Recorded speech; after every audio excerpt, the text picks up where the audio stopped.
A desolate apocalypse descended, plunging the world into despair and famine. While everyone desperately searched for supplies and food, Chu Feng's wife betrayed him, cruelly abandoning him for survival. Faced with betrayal, he did not succumb, but instead chose a different path. Chu Feng assembled an army of 7 loyal dogs and faced the ruins alone. Despite everyone's mockery and questioning of how he could survive in the apocalypse with only 7 dogs, he remained unfazed. He knew that only this special force could lead him to a future of revenge and survival. He opened his eyes to find himself miraculously alive. Chu Feng's mind was in chaos in 2030. The world faced an unprecedented extinction crisis. Temperatures soared to 70 degrees Celsius, the earth twisted in flames, and life was ravaged. But that's not the worst part. Just as the world descended into chaos, a sudden winter descended, freezing the entire world instantly. Earth entered an ice age, and the end of civilization was imminent. Chu Feng, a man who was once betrayed and ignored, miraculously survived the devastation of the apocalypse. However, he realized that he was not just a simple survivor. He was a key figure in this disaster. Chu Feng was once a devoted husband and father who gave everything for others, until the end of the world came and betrayal became the end of his life. In prison, he was framed and unable to escape, nearly losing his life in the disaster.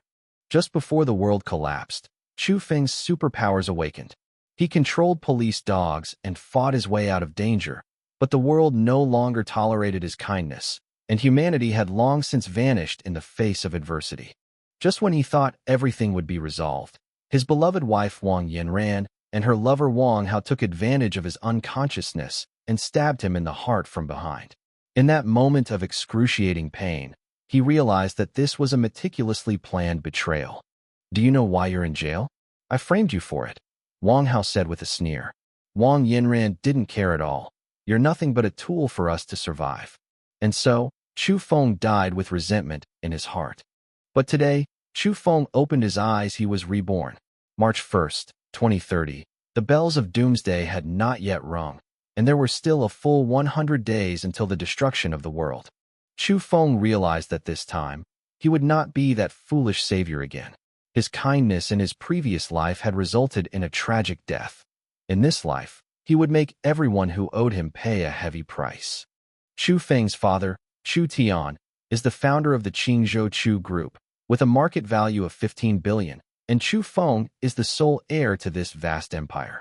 He is a true second-generation rich kid, but in his previous life, he was taken advantage of because of his kindness. This time, he will not make the same mistake again. The betrayal of his past life is like a brand etched into his heart. From now on, soft-heartedness and kindness will be completely irrelevant to him. He stood up with a cold smile and looked out the window at the world. Everything seemed to be the same familiar land, but at this moment, Chu Feng's eyes were more resolute than ever before. "In this life, I will never be soft-hearted again," he whispered. "What you owe me, I will take back one by one." The flames of revenge in his heart were already burning fiercely. With a ringing phone, he dialed his secretary Lu Qing's number, his tone cold and decisive. "Transfer the company funds to my personal account, and within 10 days, transfer the Chu Group." A minute later, a bank SMS notification informed him that the funds had arrived in his account. With enormous wealth at his fingertips, Chu Feng's apocalyptic survival plan officially began. Next, build safe houses and stockpile supplies like crazy, Chu Feng said confidently to himself. With ample funds, he could make thorough preparations for the coming ice age. He walked towards the door, just about to leave, when he suddenly saw his ex-wife, Wang Yanran. She came over, smiling brightly. "Honey, you're awake. Why did you sleep so long today?" Chu Feng felt an overwhelming surge of anger, but he took a deep breath, suppressed all his emotions, and calmly said, "I'm especially tired today. Honey, let's go buy 2 villas." Wang Yanran looked surprised. "A villa? Why do you suddenly want to buy one?" She didn't realize at all that Chu Feng in front of her was no longer the man who used to listen to her every word. Chu Feng simply smiled faintly. "I've heard that the Qingzhou Cloud Walk Villa District is quite nice.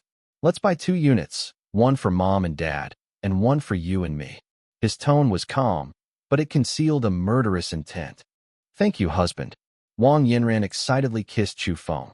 She was immersed in the joy of sudden wealth, completely unaware that she was stepping into Chu Feng's trap step by step. Chu Feng sneered inwardly, thinking, "The sweeter you laugh this time, the more miserable you'll be in tears." He would repay the betrayal of his past life in the most ruthless way, with interest. After leaving home, Chu Feng said calmly, "Since it's a house for my parents, I'll invite them to come and take a look." He wanted everyone who had hurt him to gather around him. Wang Yinran happily dialed the phone to inform her mother, Li Meiwan, that Chu Feng was going to buy them a villa. She was overjoyed, believing she had found her lifelong support. Li Meijuan's surprised voice came from the other end of the phone. "What? The Cloudwalk Villa? We're coming right away." The greedy family was about to fall into Chu Feng's trap.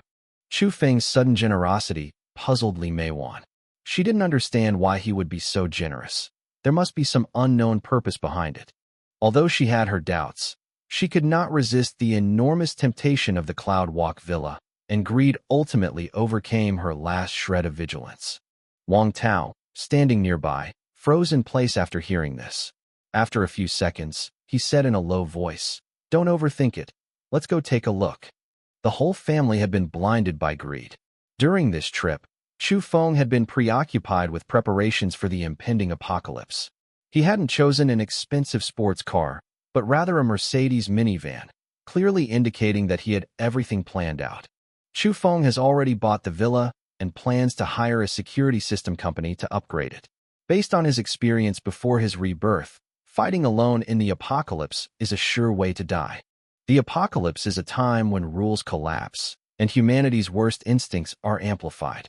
Many kill for resources and food, while others do so simply for pleasure. Therefore, Chu Feng decides that in this life, he must build his own team, gathering as many resources as possible.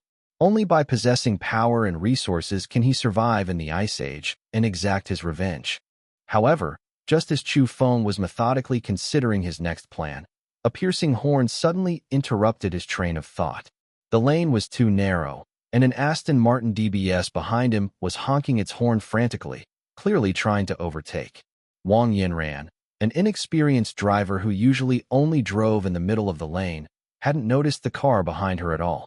Although Chu Feng was somewhat annoyed, he was too lazy to pay any attention to Wang Yinran. It wasn't until they turned right at the next intersection that the Aston Martin finally overtook them and stopped in front of their car. A blonde-haired man, about 180 centimeters tall, dressed in designer clothes, stepped out of the car, exuding the air of a wealthy, second-generation heir. He appeared to be in his early 20s, and a woman sat in the passenger seat next to him. The blonde-haired man walked towards Chu Feng's car, but Chu Feng was still pretending to be asleep, showing no reaction whatsoever. Upon seeing this, Wang Yinran was startled and thought, "What is this person doing here? Why is Chu Feng still sleeping?" When she saw the blonde-haired man approaching, she guessed that he was probably here to cause trouble, and she immediately became nervous. Huang Mao approached Wang Yinran and, upon seeing her through the car window, immediately flashed what he considered a friendly smile. "Beautiful lady, I noticed your rear tire seems to be flat. I honked the horn to warn you." Wang Yinran was taken aback. She had initially thought the blonde-haired man looked somewhat sleazy, but after hearing his words, she realized she had misunderstood him. His words lowered her guard. Then, the blonde-haired man said, "I see you're going to Baifeng Mountain, right?" Baifeng Mountain is a tourist attraction in Qingzhou, known for its beautiful scenery and attracting many wealthy people to buy property there. The location is highly sought after. Wang Yinran was startled. Although she found it strange, she still answered, "Yes." She didn't understand how the other person knew her destination. The blonde-haired man smiled smugly, secretly pleased. He then introduced himself. "I'm Li Hong. I've heard the houses in Baifeng Mountain are nice, and I'm planning to buy a house there.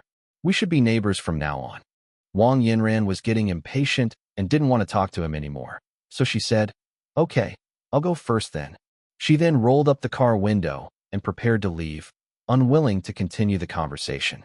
Seeing this, Huang Mao was displeased, feeling he wasn't getting enough attention. But he knew he shouldn't persist, or he'd truly appear rude.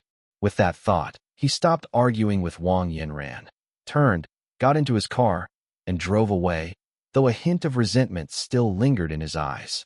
Chu Feng didn't take it seriously. Instead, he sneered inwardly. Wang Yinran always seemed a bit clueless about these things, but Chu Feng knew in his heart that this blonde-haired guy was no ordinary character. Anyone who can afford an Aston Martin must have some connections. They're definitely not an ordinary passerby. Before long, Chu Feng and his group arrived at the sales office of Cloud Walk. The entrance was magnificent and imposing, with 2 stone lions flanking it, adding to its imposing presence. Upon seeing the entrance to the sales office, Wang Tao, Li Meiwan, and Wang Yinran's younger brother, Wang Lifeng, were already waiting, and the whole family seemed very excited. When Wang Tao saw Chu Feng and his group arrive, he smiled broadly and said, "Son-in-law, I've had my eye on Cloud Walk for a while now. I was thinking of having Yinran buy me a set, but I didn't dare mention it for fear of bothering you." Li Meiwan chimed in. Yes, son-in-law is so filial. Though they spoke sweetly, Chu Feng sneered inwardly. In his previous life, they were a group of vampires, forever draining him of everything, ultimately even plotting his death. Chu Feng took a deep breath, silently vowing, "In this life, I will never let these people succeed again." He had made up his mind to show no mercy to these people. He gave them a cold look and said indifferently, "Well, let's go in then. I have other things to take care of after we buy the property." With that, Chu Feng walked towards the sales office, and Wang Tao and Li Meiwan hurriedly followed, afraid of falling behind. As Chu Feng and his group entered the sales office of Cloud Walk, a woman in a business suit approached, her name tag reading Wang Hui. Seeing Wang Tao walking ahead, she mistook him for the person in charge and asked with a smile, "What is your surname, sir?" Her attitude was very enthusiastic. Wang Tao, head held high and chest puffed out, answered confidently, "My surname is Wang, and we're here to buy a house." Just then, the blonde-haired man entered the rest area, saw them, and walked over with a smile. "What a coincidence, Mr. Wang. We're from the same clan. Let's go take a look at the floor plans," the blonde-haired man said, striking up a conversation that seemed very familiar. Wang Hui led everyone towards the sand table. Wang Tao pointed to the model and said, "Yinran, Xiaofeng, which one are you planning to buy?" Wang Yinran pulled Wang Tao's arm and said, "I'll listen to my husband." Chu Feng sneered inwardly, recalling the woman's hypocrisy and deceit in his previous life.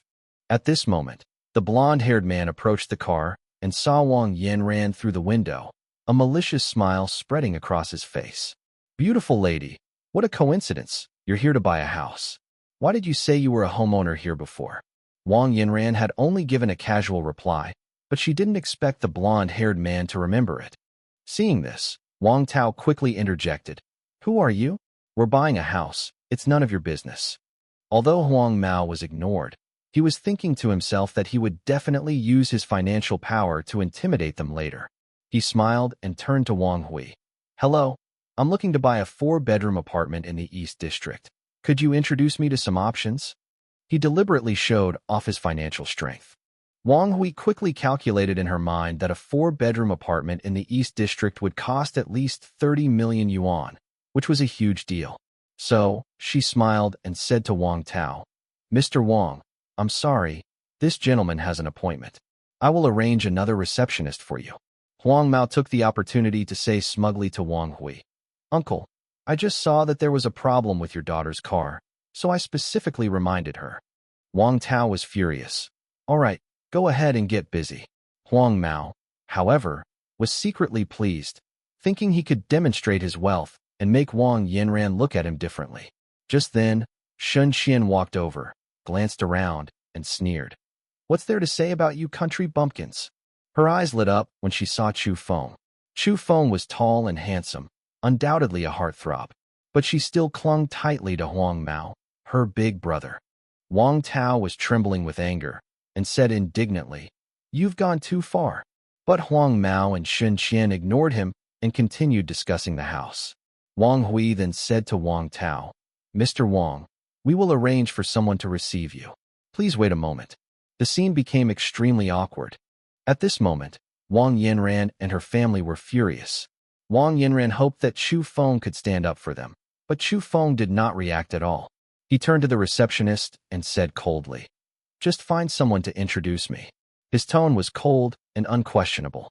But because of what had just happened, all the sales staff were afraid to approach them, and none of them dared to go forward.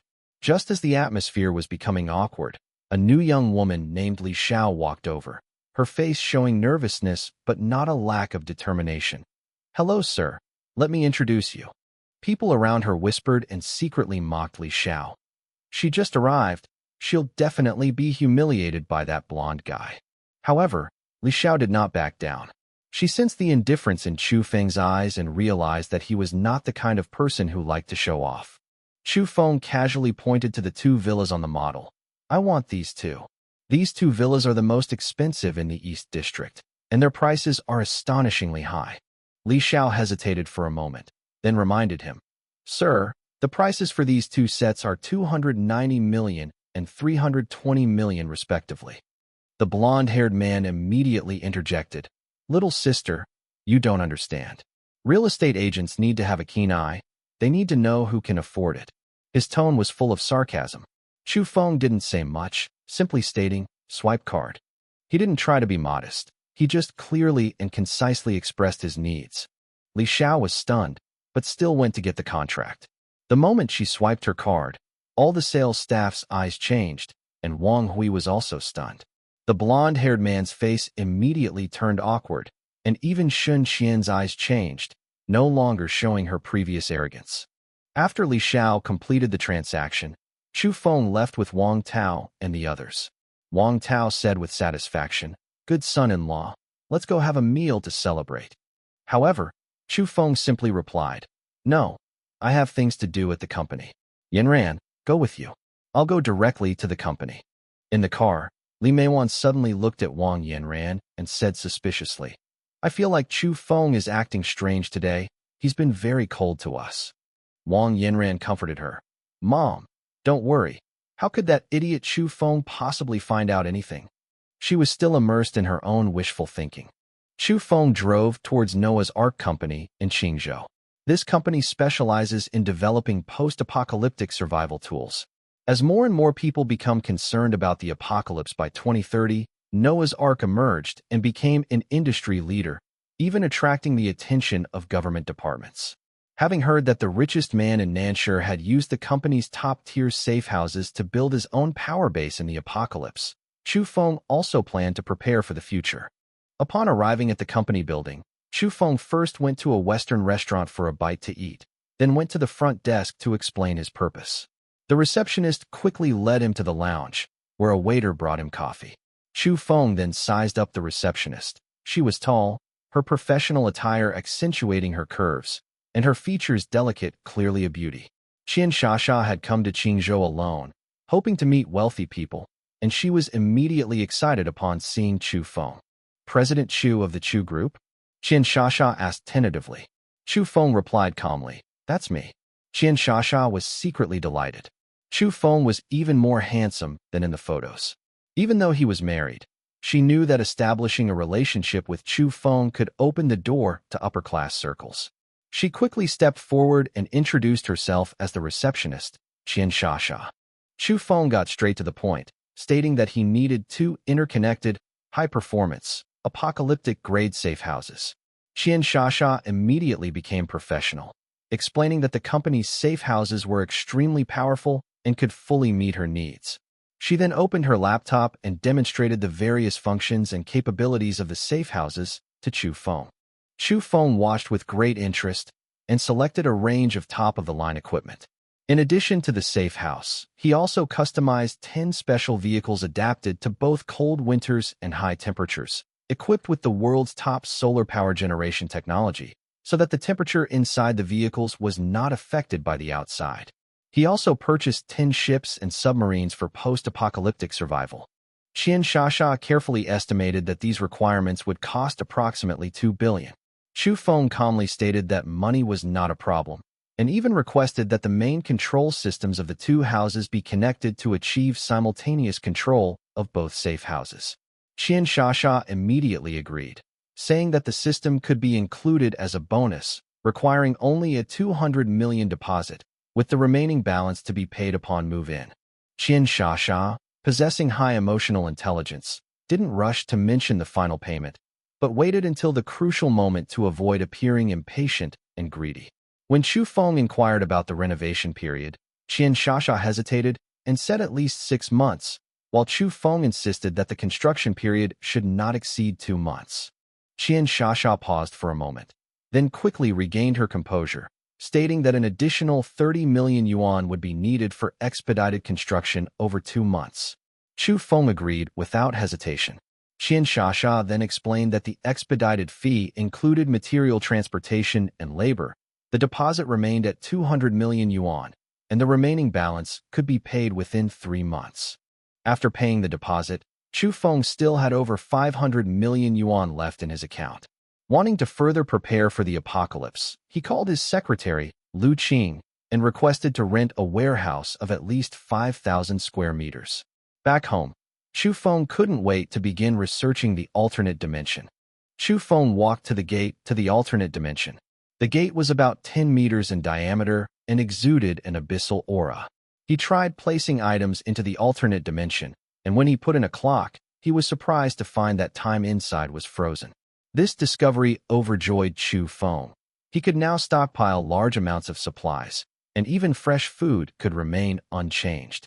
Chu Feng thought that if he could store living creatures, he could make full preparations for survival in the apocalypse, so he decided to try storing goldfish. However, he failed to put the goldfish into the alternate dimension. The goldfish's life quickly died after entering. It turned out that the alternate dimension could not directly collect living creatures and required human intervention. Chu Feng immediately understood that living beings could not be easily stored in another dimension. To successfully store living beings inside, more attempts and a deeper understanding were needed. Chu Feng received a call from Lu Qing, informing him that the warehouse was ready, located in the south of the city, and that the address and phone number had been sent. He briefly praised her for doing a good job, then hung up and decided to check it out the next day. Since his rebirth, he hadn't properly enjoyed good food, so he ordered set meals from 5 different restaurants, choosing 5 dishes from each, intending to treat himself. After finishing dinner, Chu Feng picked up a bottle of soda, a new thing he was trying since his rebirth. He suddenly realized that the alternate dimension was huge and might be able to store a river. Considering that he didn't want to attract attention, he decided to have the meal delivered to the warehouse instead of the residential area. At 10 p.m., Chu Feng prepared to go to the Changhe River, the largest freshwater river in Qingzhou, to collect water. There was a wetland park by the river, and there weren't many tourists on this early spring night.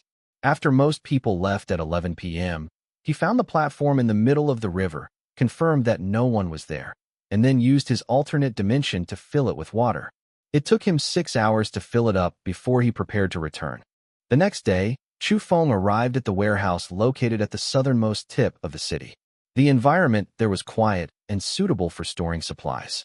Shi Fuyong, a supplier for the Chu group, was already waiting and greeted him warmly, saying that the warehouse was empty and asking if he needed to take a look. Chu Feng took the keys and asked about the 6-month rent in a cold tone. Shi Fuyong said that the rent had been agreed upon with Lu Qing and he would handle it, then quickly left. Chu Feng entered the warehouse and saw that it was spotless. Just as he was about to arrange the supplies, 50,000 meal sets began to arrive. The drivers and porters exclaimed how good it was to be rich.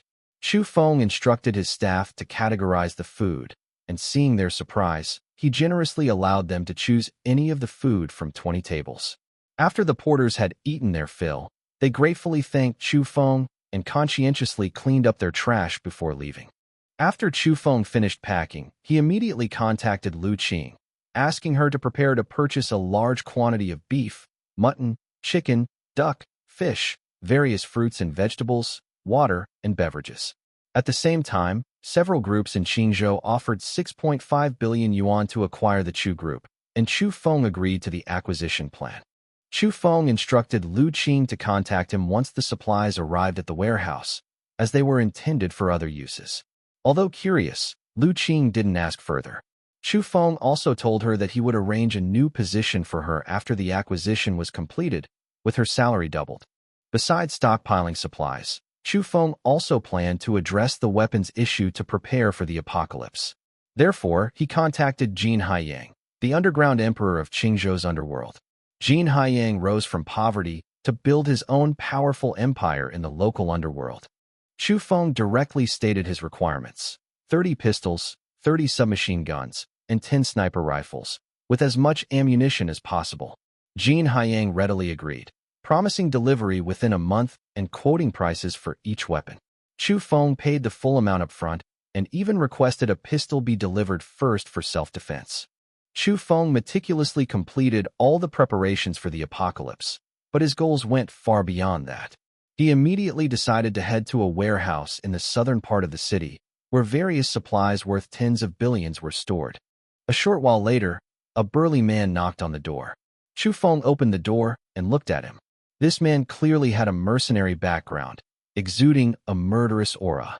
"Our boss sent this delivery. These 2 desert eagles are free gifts," the burly man said, taking 2 desert eagles and a package wrapped in newspaper from his backpack. "Thank your boss for me," Chu Feng replied casually, taking the gun. After seeing the burly man off, Chu Feng rushed to the Chu Group. The Chu Group had been established for 30 years, originally starting in real estate, and now its business spanned various fields. The building had 33 floors, and Chu Feng's office was on the top floor.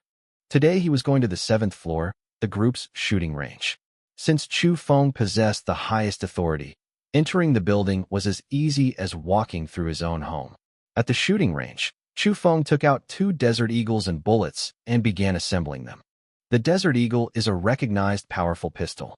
Although it is extremely powerful, it has not been widely used by the military due to its weight, strong recoil, and small magazine capacity. Each gun can only hold 7 bullets, but for Chu Feng, this is exactly the explosive power he needs. Chu Feng tested the pistol's power. The recoil made his hand go numb. Suddenly, an idea struck him. The alternate dimension could collect inanimate objects, even bullets that had been fired. Chu Feng tried firing into thin air.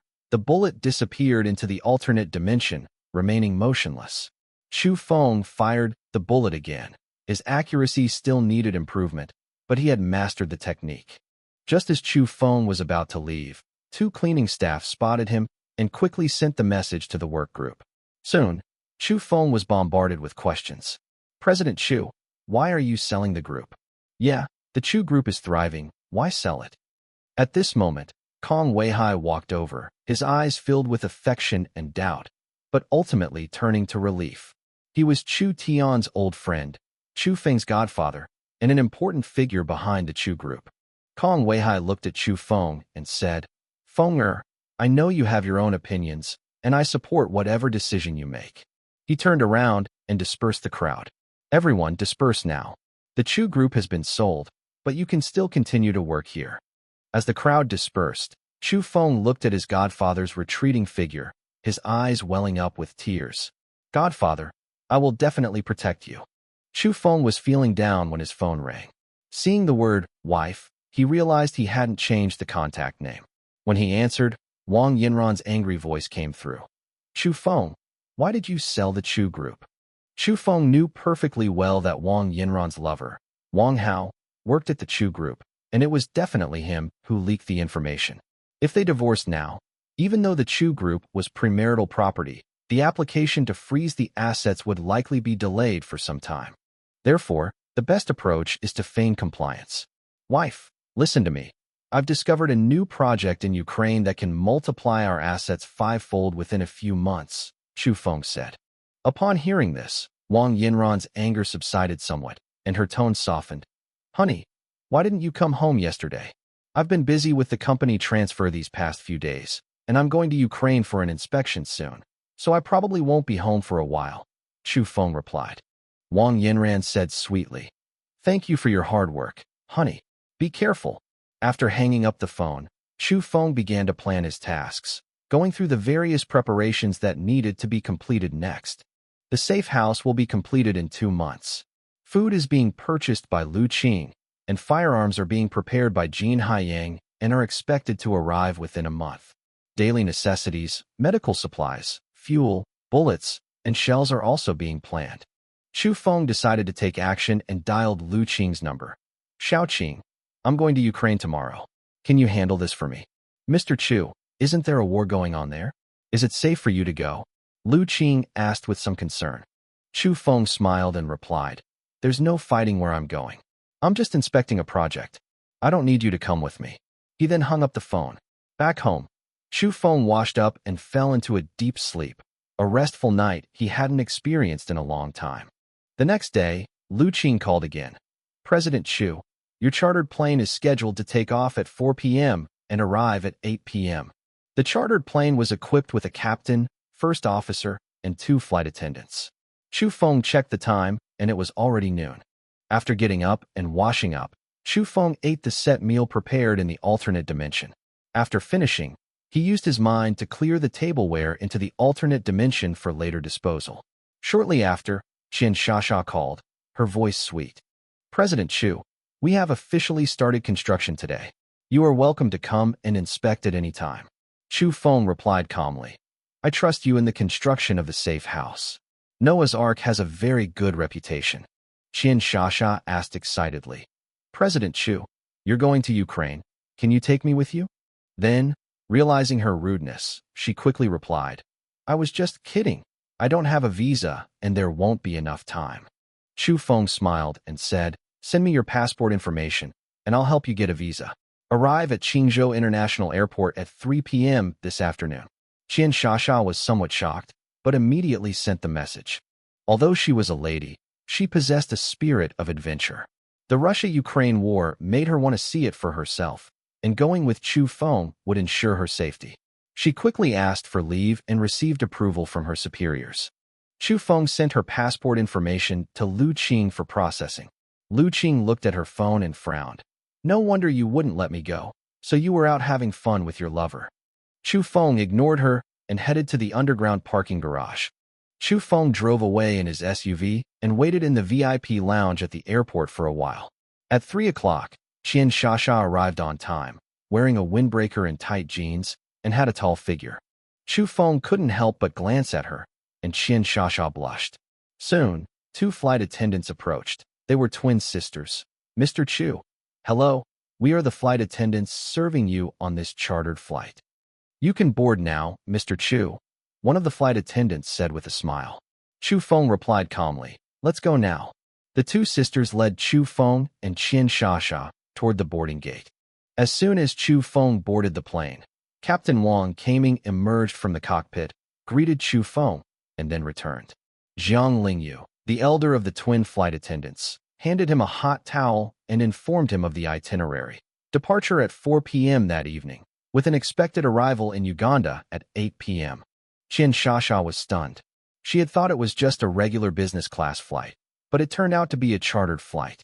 Thinking about the cost of Chu Feng building the safe house, she gradually understood and couldn't help but ask about the price of the chartered flight. Chu Feng didn't seem to care. I don't know either. It's usually arranged by the secretary. I estimate it's a few million. Qian Shasha was shocked and secretly sighed that the rich were indeed different. She was just an ordinary employee and could hardly imagine such a life. Zhang Lingyin brought over the cut fruit and then stepped aside. The 2 sisters noticed that Chu Feng was young, handsome, and wealthy, and couldn't help but wonder whether Qian Shasha was Chu Feng's secretary or his lover. Chu Feng glanced at Qian Shasha, then headed to the lounge to rest. Qian Shasha took off her coat, revealing a tank top underneath. Chu Feng couldn't help but look at her a few more times, which made her feel uneasy. Qian Shasha hesitated for a moment, then went into the lounge. Chu Feng asked her what was wrong, and in a moment of impulsiveness, she blurted out that she wanted to give him a massage. Chu Feng was slightly taken aback, then smiled and agreed, lying down on the bed and taking off his shirt. Qian Shasha reluctantly began the massage, noticing that Chu Feng's back was muscular and toned. Chu Feng closed his eyes, enjoying the massage. She then had him turn around and massage his shoulders. Her tank top made it hard for Chu Feng to look away. Qian Shasha noticed Chu Feng's strange gaze and quickly backed away, but accidentally fell on top of him. Just then, the plane encountered severe turbulence, and the atmosphere between them instantly became very awkward. Chu Feng completely lost his senses and couldn't help but kiss Qian Shasha and tear open her vest. Qian Shasha was both scared and excited. her heart in turmoil. Just as the atmosphere was becoming increasingly tense, Jiang Lingyu's voice came from outside. Jiang Lingyu reminded Qian Shasha that the plane would land in 15 minutes. Qian Shasha immediately jumped away, her cheeks flushed and her heart pounding. She said, both angry and embarrassed, that her coat was outside and she didn't know how to get out. Chu Feng reluctantly got up, straightened his clothes, and led Qian Shasha out of the lounge. The two flight attendants had complicated expressions, clearly already guessing what had happened. Jiang Lingyu stepped forward to ask if they needed hotel arrangements. Chu Feng nodded in agreement, and then the plane began its descent. He and Qian Shasha prepared to disembark together. After a long journey, they finally arrived in Urumqi. Upon disembarking from the plane, Chu Feng's first impression of this country was its backwardness. The airport resembled Xia Kingdom 30 years ago, and the surrounding area was littered with garbage. However, there were quite a few beautiful local women. Jiang Lingyu and the captain led the way, while Qian Shasha, though walking somewhat awkwardly, remained cheerful. Soon after, the group arrived at their booked hotel, which was quite nice compared to the overall environment of Bashi City. Chu Feng booked a room for himself and Qian Shasha. Qian Shasha wanted to share a room, but she couldn't say so directly because of her status as a girl, and only showed a slightly unhappy expression on her face. After quickly unpacking, everyone decided to go out for a meal together. Chu Feng didn't like these kinds of occasions, but he was very hungry after not eating all afternoon, so he agreed to go along, and even said he wanted to eat Chinese food. Captain Wang Kaming immediately found a nearby Chinese restaurant, and the group drove there. The restaurant was called Sun Family Cuisine, and its signboard had Chinese, English, and Russian characters. The restaurant was bustling with customers and doing brisk business. Since the restaurant had no private rooms, everyone sat down in the main hall. Chu Feng ordered the signature dishes. Apart from Qian Shasha, everyone else seemed a little reserved and dared not speak loudly. He, on the other hand, was secretly planning how to collect bullets. Suddenly, a soft, sweet little girl's voice came from behind. A 4 or 5-year-old girl named Nuonyuo praised Chu Feng for being handsome. Nuonyuo's parents quickly stepped forward to apologize, but Chu Feng found the child very cute and didn't mind. Just then, 3 masked thugs suddenly rushed in and opened fire with submachine guns. Chu Feng quickly activated his interdimensional protective barrier, shielding only himself and Qian Shasha. The thugs then fled the scene after firing their weapons. Nuonyuo's parents lay in pools of blood, the little girl clinging to her father. Chu Feng noticed she had a prosthetic leg and her hair was stained with blood. He picked Nuonyuo up, intending to take her to the hospital, but Nuonyuo entrusted Hua to him before passing away. This scene deeply moved Chu Feng, and Qian Shasha was also in tears. Chu Feng secretly vowed in his heart that he must avenge the innocent Nuonyuo who died. After the police arrived, they took the injured to the hospital, and Chu Feng and his group were taken to the police station to give statements. Except for the co-pilot who sustained minor injuries, everyone else was unharmed. The police station was in complete chaos and disorder. When it was Chu Feng's turn to give a statement, the officer directly hinted with his eyes that he wanted money, asking for 100,000 hryvnia per person. Chu Feng suggested an international transfer, but the sheriff demanded that the amount be doubled, to which he immediately agreed. After Chu Feng contacted Lu Qing to complete the transfer, the group left the police station smoothly. Meanwhile, the police chief returned to his office, looked at Chu Feng's photo, and immediately made a call to have someone keep a close eye on this wealthy foreigner.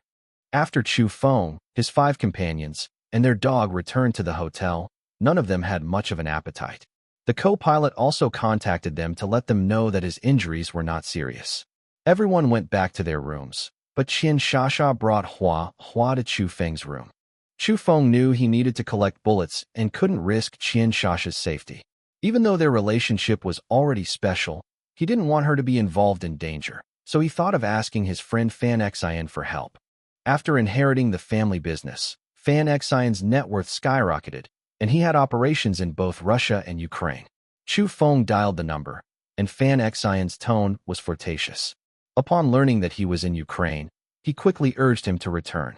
Chu Feng had made up his mind and sought the help of bodyguards from Fan Xian. Fan Xian stopped trying to dissuade him and asked him to send his location, saying he would arrange it immediately. Chu Feng then sent his location. As Chu Feng turned around, he saw Qian Shasha's complicated expression. She calmly said she wouldn't disturb him and prepared to leave. The ambiguous tone in the phone call had made Qian Shasha resentful, mistakenly believing that Chu Feng wasn't faithful. Chu Feng didn't explain much, watching Qian Shasha walk back to her room.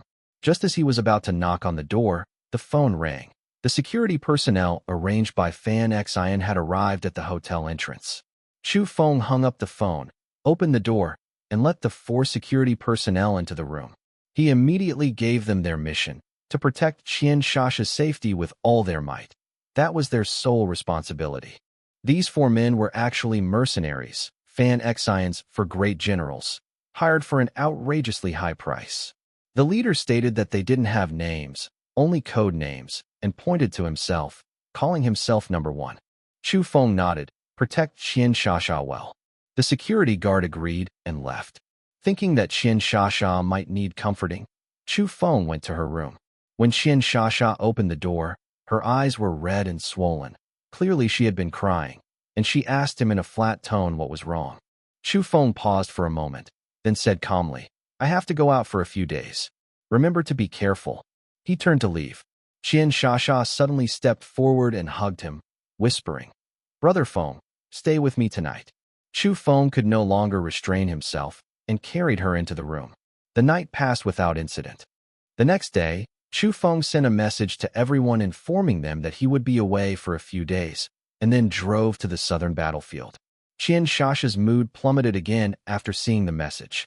When she got up to wash, she found 2 security personnel standing outside her door, responsible for her close protection.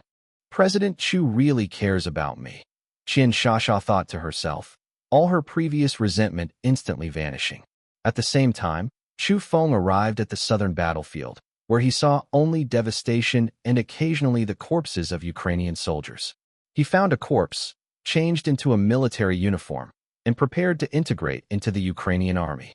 That evening, Chu Feng finally found the Ukrainian troops and joined them. Along the way, he survived 3 sniper attacks, remaining vigilant throughout, and wearily made his way into the Ukrainian ranks. A lieutenant, seeing his Asian features, angrily shouted in English, "Deserter!" Chu Feng calmly explained, I am an artilleryman in the 19th Division of the 3rd Army Corps. My unit was ambushed by the enemy, and I came to your unit hoping to join you. The lieutenant did not suspect anything and immediately saluted to welcome him back to his unit. The Ukrainian troops received an urgent mission to defend Ba City, its last line of defense. If it fell, the southern region would completely fall. Chu Feng did not hesitate and continued advancing with the troops. Chu Feng and his troops continued their advance. They originally planned to reach Fengcheng in 2 days, but the pressure of the battle at the front was immense, which severely slowed down their progress. Everyone looked solemn and dared not slacken their efforts in the slightest. As night fell, Lieutenant Ruslan stepped forward and addressed the troops. Brothers, we don't have much time left. If Fengcheng falls, our compatriots will be slaughtered. For the country, for our compatriots, let's rest for 3 hours and then march. Chu Feng now truly understood the intensity of the war between Ukraine and Russia. The death toll was rising daily. Ruslan's rapid promotion to lieutenant colonel and direct appointment as regimental commander was the result of countless comrades' sacrifices. After dinner, everyone rested on the spot. Exhausted from the journey and under immense mental stress, Chu Feng let down his guard and quickly fell into a deep sleep, enjoying a rare moment of peace. Soon after, rapid gunfire and artillery fire suddenly rang out, and someone shouted, "Enemy attack! Enemy attack!" Chu Feng instantly snapped out of his daze and immediately opened the portal to the alternate dimension. He instinctively wanted to protect Qian Shasha, but then remembered that she wasn't by his side. Enemy bullets rained down, but were all blocked by the barrier of the alternate dimension, failing to land a single bullet. Chu Feng quickly stood up, grabbed a heavy machine gun, and unleashed a barrage of fire on the enemy ranks. Seeing this, the Ukrainian soldiers were filled with respect for him. Chu Feng's actions also attracted the attention of a Russian sniper. This veteran sniper, who had been awarded the title of Russia's first sniper at the Tsar's birthday banquet, stared intently at Chu Feng, slowly raising his sniper rifle, preparing for a fatal shot. Chu Feng sensed the deadly danger with his special ability, but couldn't pinpoint the sniper's exact location. The discomfort of being closely watched made him dare not linger, and he decided to quickly change positions to avoid being put on the defensive. Just as Chu Feng was changing his magazine and preparing to close the alternate dimension, the sniper pulled the trigger. Chu Feng suddenly felt a sharp pain in his back. Fortunately, the alternate dimension door stopped the bullet, but he was still knocked unconscious by the enormous impact. Seeing Chu Feng fall, the sniper assumed he had successfully hit his target. At that moment, smoke and dust from the exploding shells obscured his vision. Confident, he put away his sniper rifle and turned to leave. Chu Feng remained unconscious for a day and a night due to the pain, but the troops did not stop their advance and continued towards Fengcheng. The military doctor had already treated the stray bullet wound in his back. The injury was not serious, but he had missed a lot of important information while he was unconscious. After a grueling day and night of marching, the troops finally reached the city. There were no residents to be seen. Most had likely already evacuated to the rear. The entire city appeared exceptionally empty and desolate. Ruslan's troops were deployed to the third fortress, where the fighting was most intense. This was a crucial point in the city's defense and also the most dangerous place. Everyone was prepared to fight to the death. Chu Feng's head was no longer in excruciating pain. His heroic performance in the raid made him a hero in the eyes of everyone in the army, and many soldiers looked at him with admiration. Soon, the group arrived at the third bunker on the front line of the city blockade. Four bunkers stood in front, with a sturdy city wall behind them. The overall defensive system was very strong and served as an important barrier against the Russian army's attack. Many soldiers volunteered to go to the bunkers to hold their positions. Chu Feng also stepped forward without hesitation. "I'm an artilleryman. I'll go into the front bunkers and support everyone with artillery shells to fight the Russian army." Ruslan immediately agreed to Chu Feng's request and selected 3 soldiers to accompany him, including the logistics personnel Athena.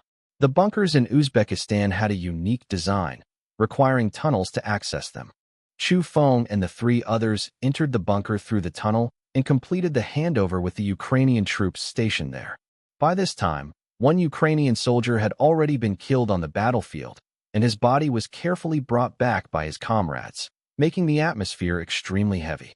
When introducing his comrades, Chu Feng's gaze fell on Athena. He thought to himself that Athena was like an angel. Her height and beauty stood out on the cruel battlefield, making it hard to look away. The 4 quickly assigned roles. Chu Feng was in charge of operating the cannon. Athena assisted him. Vladimir served as the heavy machine gunner, and Victor was responsible for sniping.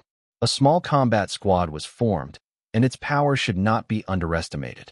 The Russian army intensified its firepower, and the battle gradually entered a fierce stage.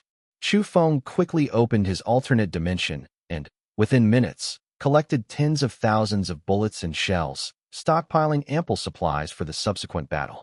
Taking advantage of the lull in the firepower, Chu Feng quickly adjusted the position of the alternate dimension, enveloping the bunker within it to ensure that the bunker and his comrades would not be threatened by enemy fire, thus building a safety barrier for everyone. As night fell, the Russian bombing showed no signs of abating. The artillery fire remained intense. Chu Feng did not relax his vigilance, continuing to maneuver the cannons to suppress the enemy, giving them no chance to regroup. He activated the alternate dimension again, frantically collecting shells and bullets from the battlefield. Suddenly, a strong sense of danger washed over him, and Chu Feng instantly became alert. The Russian sniper, Emil, had locked his gaze on him once more. Chu Feng didn't dare delay, quickly shutting down the alternate dimension and hastily retreating back into the bunker. Seeing this, Athena asked anxiously, "Feng, what's wrong? Did something happen?" Chu Feng did not respond, his gaze fixed on the battlefield outside the bunker, where the fighting was intensifying. Just then, a violent explosion came from the top of the bunker, shaking the entire bunker and sending dust flying. The massive Russian bombing campaign officially began. 500 bombers roared overhead, and 20 Shinjo missiles hurtled down with devastating force. Bombs rained down, instantly destroying the bunker and severely injuring Vladimir and Victor. Fortunately, thanks to Chu Feng's extra-dimensional protection, he and Athena were unharmed. Without hesitation, Chu Feng rushed into the tunnel, choosing to prioritize his own safety before making further plans. Athena followed closely behind, not daring to linger. Just as he entered the tunnel, Chu Feng suddenly turned around and saw a huge missile hurtling down from the sky, its target the tunnel entrance. He made a split-second decision, and the alternate dimension quickly unfolded, safely capturing the missile within. Immediately afterward, Chu Feng launched 20 missiles from the alternate dimension, launching a full-scale counterattack against the Russian forces. This series of actions happened in the blink of an eye, so fast that even Emil, observing from a distance, did not notice anything unusual. The tunnel shook violently, and the shockwaves of exploding shells continued to reverberate. Chu Feng and Athena were knocked unconscious and fell into the depths of the tunnel along with the collapsed earth, falling into a coma. Athena was the first to wake up, finding Chu Feng still unconscious. They were surrounded by darkness, with piles of dirt and rubble everywhere. Fortunately, the Ukrainian army had flashlights, which she turned on to illuminate the area ahead. It seemed the two were trapped in a huge underground tunnel. Athena was a little puzzled as to why they hadn't been completely buried, but she didn't think much of it, assuming it was just good luck that she had survived such an explosion. She quickly checked on Chu Feng's condition. Chu Feng was still asleep when he was suddenly awakened by Athena's shout. He slowly opened his eyes, looked around, and quickly determined that this place was originally a tunnel. After being bombed by the Russian army, the underground structure changed and the ground collapsed, resulting in the current situation. Chu Feng looked at Athena and asked, "Athena, we might be in the underground world. Will you come with me to find the exit, or will you go it alone?" He respected Athena's choice and did not force her to follow him. Athena answered without hesitation, "Feng, of course I'll be with you. We're comrades in arms, we can't abandon each other. No matter what dangers we encounter, we'll face them together and find a way out together." Chu Feng nodded without saying anything more. He got up and, with Athena in tow, began to traverse the piled-up mud and rubble, slowly making his way deeper into the tunnel. He was extremely cautious with every step, afraid of triggering a secondary collapse. After walking for a short while, the two faintly heard the sound of flowing water. Chu Feng's eyes immediately lit up, and he judged, flowing water means there's a way out. If we follow the direction of the water, we'll definitely find an exit and escape from here. "Okay, Feng, I'll listen to you," Athena responded softly, following closely behind Chu Feng, her eyes full of trust. At this moment, Chu Feng was her only support. They continued walking along the underground river. About an hour later, Chu Feng suddenly felt a pang of heart palpitation. Then his feet sank, and he was pulled into the icy cold river by a tremendous force before he could react. Chu Feng's right calf suddenly cramped violently, and the icy river water rushed into his eyes, making it almost impossible for him to open them. He felt weak all over. Just then, he felt a sharp pain in his right eye, and then everything around him appeared clearly before his eyes. An 8-meter-long red python was dragging him tightly into the water, while Athena stood on the shore, anxiously calling his name, but helpless. Chu Feng instantly understood that this was his newly acquired spatial perception ability. With his new ability appearing, Chu Feng had no time to think. In this life-or-death situation, he quickly released hundreds of bullets from the alternate dimension, launching a fierce attack on the giant red python in an attempt to break free from its entanglement and save his own life. However, the bullets only left shallow marks on the python's scales, unable to penetrate its hard shell and having no effect whatsoever. The python's strength only increased, and it tightened its grip on him even more.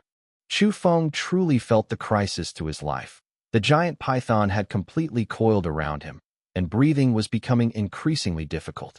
Without the slightest hesitation, he immediately retrieved 2 grenades from his alternate dimension, preparing to perish together with the giant python.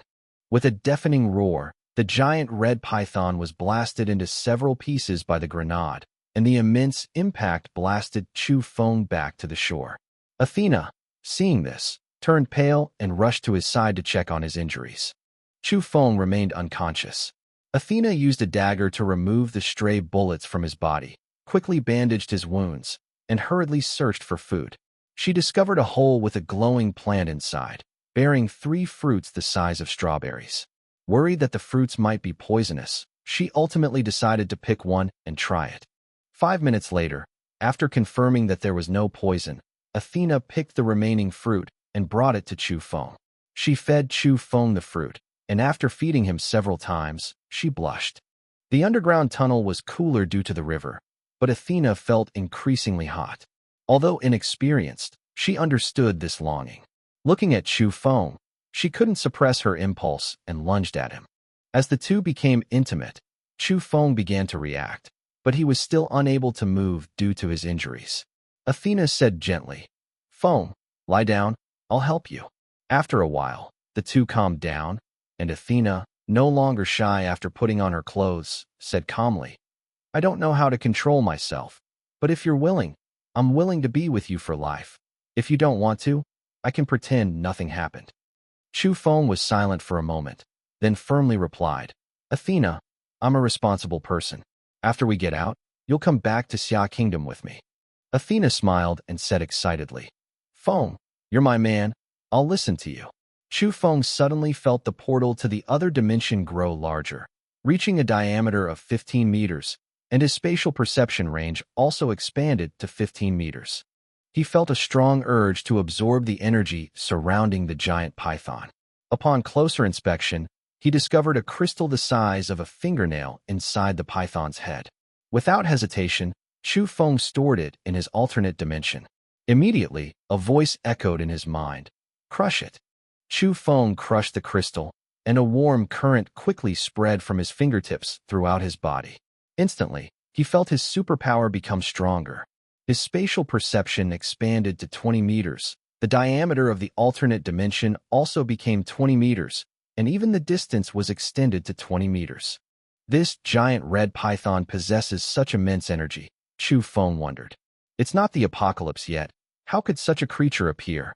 He then pondered his enslavement skill, discovering it had been restored. He looked at Athena, activated the skill, and successfully enslaved her. Recalling his previous life, Chu Feng knew that the enslavement skill could only be used on creatures weaker than himself, such as humans. However, if he enslaved someone with superpowers, he could also use their abilities. Once successful, his affinity for the enslaved would increase significantly, and he could even force them to share his vision. Chu Feng was delighted to discover that he could now enslave 14 creatures or animals, significantly more than in his previous life. The resurgence of his spatial abilities and enslavement skills made him feel incredibly powerful. Just as he was about to delve deeper into his research, a sudden surge of lust rose in his lower abdomen. A few hours later, Chu Feng sorted out his feelings.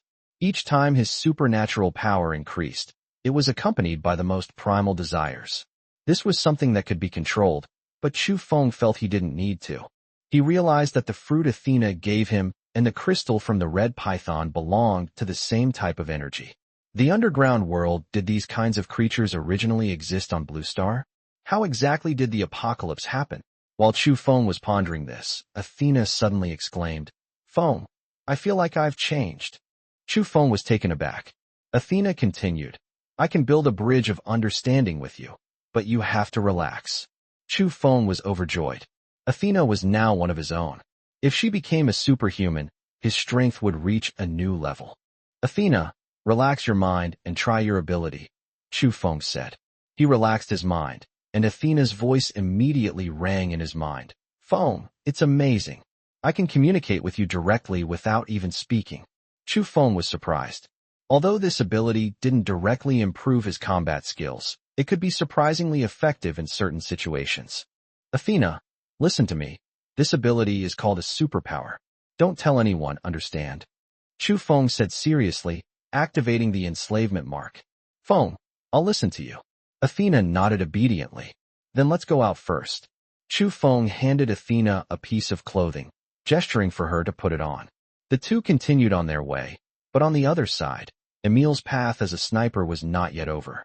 The Russian bunkers and city walls had been razed to the ground, and Emil stood where the bunker had once stood, witnessing a second collapse. After being taken into the underground world, Emil fell unconscious. When the dust settled, he opened his eyes, confirmed that Chu Feng was still alive, and followed his footsteps, eventually discovering the glowing plant. He listened to his inner voice, walked towards the plant, and decided to pick the fruit. Meanwhile, Chu Feng and Athena walked for 3 days. Athena tasted many Chinese delicacies, and Chu Feng collected a large amount of spring water to ensure their survival. On the 3rd day, they arrived at a place where they could not proceed. Chu Feng gestured for Athena to turn off her phone, and they could vaguely see a glimmer of light in the water. "Feng, what do we do when there's no way forward?" Athena asked worriedly. Chu Feng activated his spatial perception and discovered a cave entrance ahead, from which water was flowing. They were very close to the outside world, but the entrance was too narrow for an adult to pass through. Forcibly blasting it open might seal the entrance and trap them. Chu Feng thought of a solution and quickly retrieved a large rock from the alternate dimension, placing it in front of the entrance. Then, he opened the alternate dimension and poured in the river water he had collected earlier. The water flow pushed aside the large rocks, widening the opening enough for the two to pass through. As soon as they emerged, Chu Feng took out his phone and saw a bunch of unread messages. "Feng, where did you go? I couldn't get through to you on the phone. I miss you so much." Qian Shasha sent several messages. "Brother Feng, come back soon. The supply channels are ready." Lu Qing also sent a message. Fan Xin told Chu Feng that he had arrived at his hotel in Ukraine. Even more surprisingly, Wang Yinren also sent a message mentioning that her classmate Huang Kersin was returning to China and invited Chu Feng to help host her. Chu Feng was taken aback, remembering Huang Kersin, the girl who had been framed. He decided to attend the welcome banquet and uncover the whole conspiracy. Chapter 15. Chu Feng released the SUV from the alternate dimension, causing Athena to gasp in surprise. The two quickly drove towards the hotel, with Chu Feng easily finding the way using navigation. It was already afternoon when they left the underground tunnel, and they expected to arrive at the hotel that evening. Meanwhile, at the hotel, Jiang Lingyu and her 2 sisters were called away for drinks by Wang Kaming, while Qian Shasha and Fan Xin rested at the hotel. Local Sheriff Kulishenko was busy planning how to extract profits from Chu Feng. He knew that Chu Feng was not short of money, and the enormous profits from the terrorist attack had tempted him. Upon learning that Chu Feng had not shown up since returning to the hotel, Kulishenko decided to squeeze some money out of Qian Shasha and Fan Xin. He sent men to capture them. However, his men were wiped out by mercenaries in just 30 seconds. Enraged, Kulishenko ordered a large police force to surround the hotel, demanding that everyone inside be handed over. People gradually left the hotel, until only Qian Shasha, Fan Xin, and a few bodyguards remained. Fan Xin already knew about Qian Shasha's relationship with Chu Feng and felt a connection to her, deciding to protect her. Qian Shasha was somewhat flustered and asked Fan Xin if they should leave. Fan Xin contacted Kulishenko's superior, believing the situation would soon improve. After receiving a call from his superior, Kulishenko unleashed a torrent of abuse and ultimately ordered a retreat. However, just as they were preparing to leave, he received a message from Chu Feng informing him that Chu Feng was about to arrive at the hotel. Kulishenko decided to use Qian Shasha and Fan Xin's safety to threaten Chu Feng and extort more money. As Chu Feng arrived outside the hotel, he noticed the unusual situation. Kulishenko greeted him with a smile. "Long time no see, sir." Chu Feng calmly replied. "Sheriff, what happened here?" Kulishenko said solemnly. "There has been a terrorist attack here. Everyone must be investigated." Chu Feng guessed some of the situation and asked directly. "Sheriff, my friends are all good people. How much money do I need to bail them out?" Kulishenko was overjoyed and said, 5 million hryvnia each. Chu Feng smiled and said, "I'll bail them out for 30 million and give you 5 million as a favor." Kulishenko was secretly delighted. Next, Chu Feng asked to make a phone call to his friends, and Kulishenko agreed. Chu Feng called Athena and asked her to inform Qian Shasha and the others of the situation. Then, Chu Feng and Kuroshenko went to the police station together. During the journey, the car stopped, and 3 people got in. Kuroshenko told Chu Feng that these 3 were plainclothes officers. Chu Feng quickly realized that the so-called terrorist attack was entirely planned by Kuroshenko. The car drove to a secluded spot, and Chu Feng sneered. "Chief, this isn't a police station, is it?" Kuroshenko revealed his true colors, pointing a gun at Chu Feng. "Mr. Chu, you're a smart man. 30 million isn't enough. I want more money." Chu Feng sneered inwardly, deciding to eliminate these people completely. "I can show you my balance. How much money do you want? Just name your price, but make sure I'm safe." Kuroshenko's eyes widened when he saw Chu Feng's balance. Nearly 500 million Xiagui yuan and 1.7 billion hryvnia. The 3 began arguing about how to divide the money, completely ignoring Chu Feng's feelings. Chu Feng laughed loudly. "Go to hell, you beasts." Instantly, hundreds of bullets were fired from another dimension, riddling the 4 men with bullets. Chu Feng seized the sheriff's car and sped away. Chapter 16. After driving for about an hour, Chu Feng finally arrived at the hotel and put the sheriff's car into his alternate dimension. Entering the hotel, he saw Fan Xian, Qian Shasha, and Athena chatting, while Hua Hua lay on her side on the floor. Seeing that everyone was all right, Chu Feng breathed a sigh of relief, but a vague sense of unease lingered in his heart. Of these 3 women, 2 were already his women, but the relationship between him and Fan Xian was somewhat delicate. Fan Xian smiled at Chu Feng, her eyes slightly moist. Chu Feng suddenly realized that only after being reborn did he truly understand the deep affection Fan Xian had for him. Fan Xian had come to Wu Kingdom for him, and he hadn't noticed any of this in his previous life. Qian Shasha cast a resentful glance, dissatisfied with Chu Feng's relationship with Athena, feeling that Chu Feng was fickle.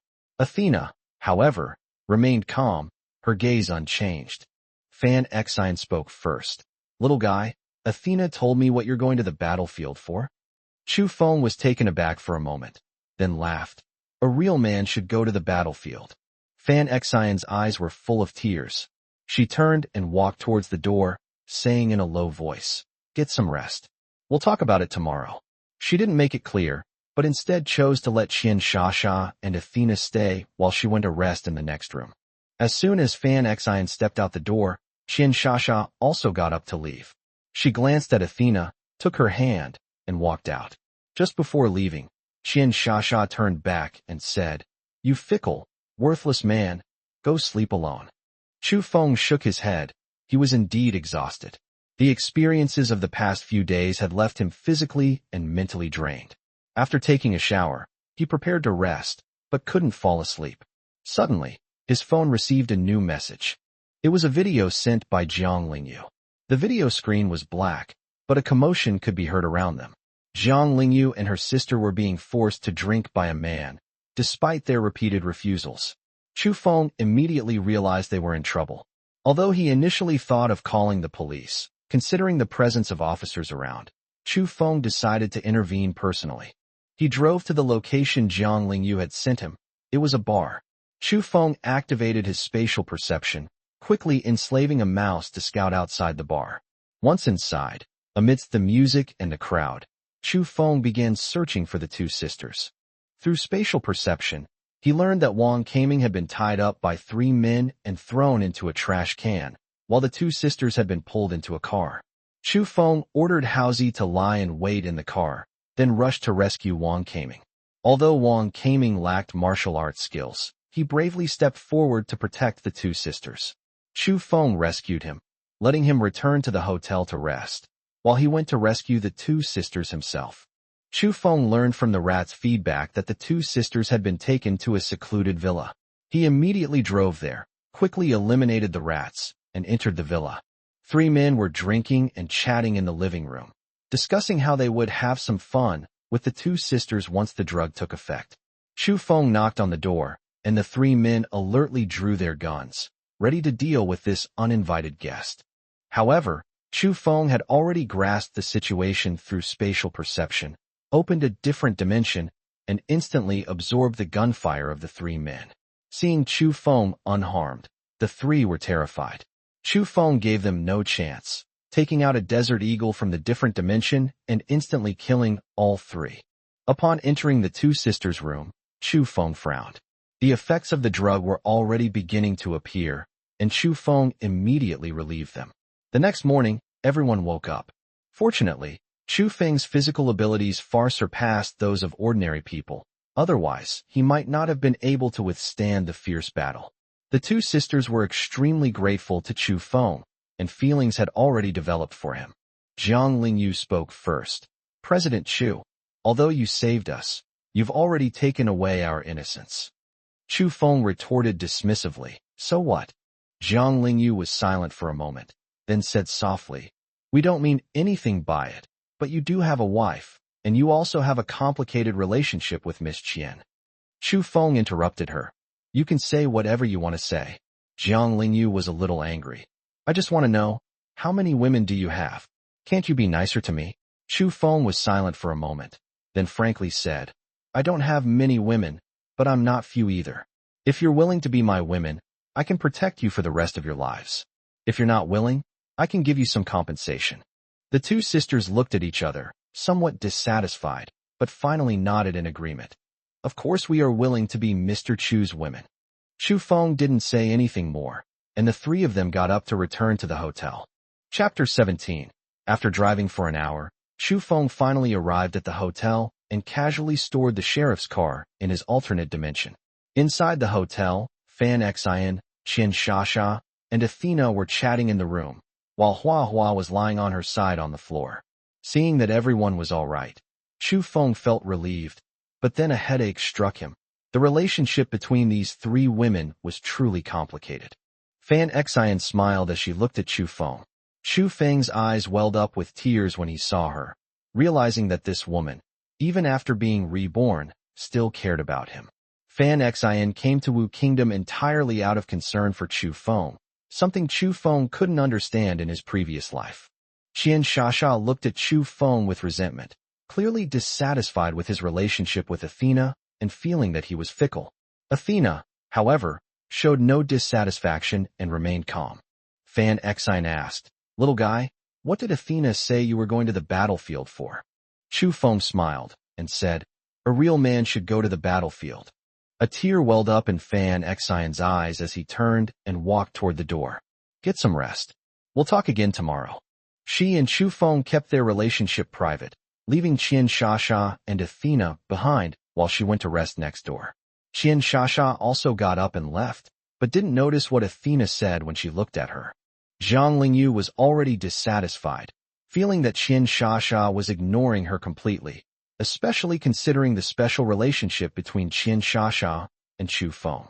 They were both considered goddesses by ordinary people, but here they were harboring resentment towards Chu Feng.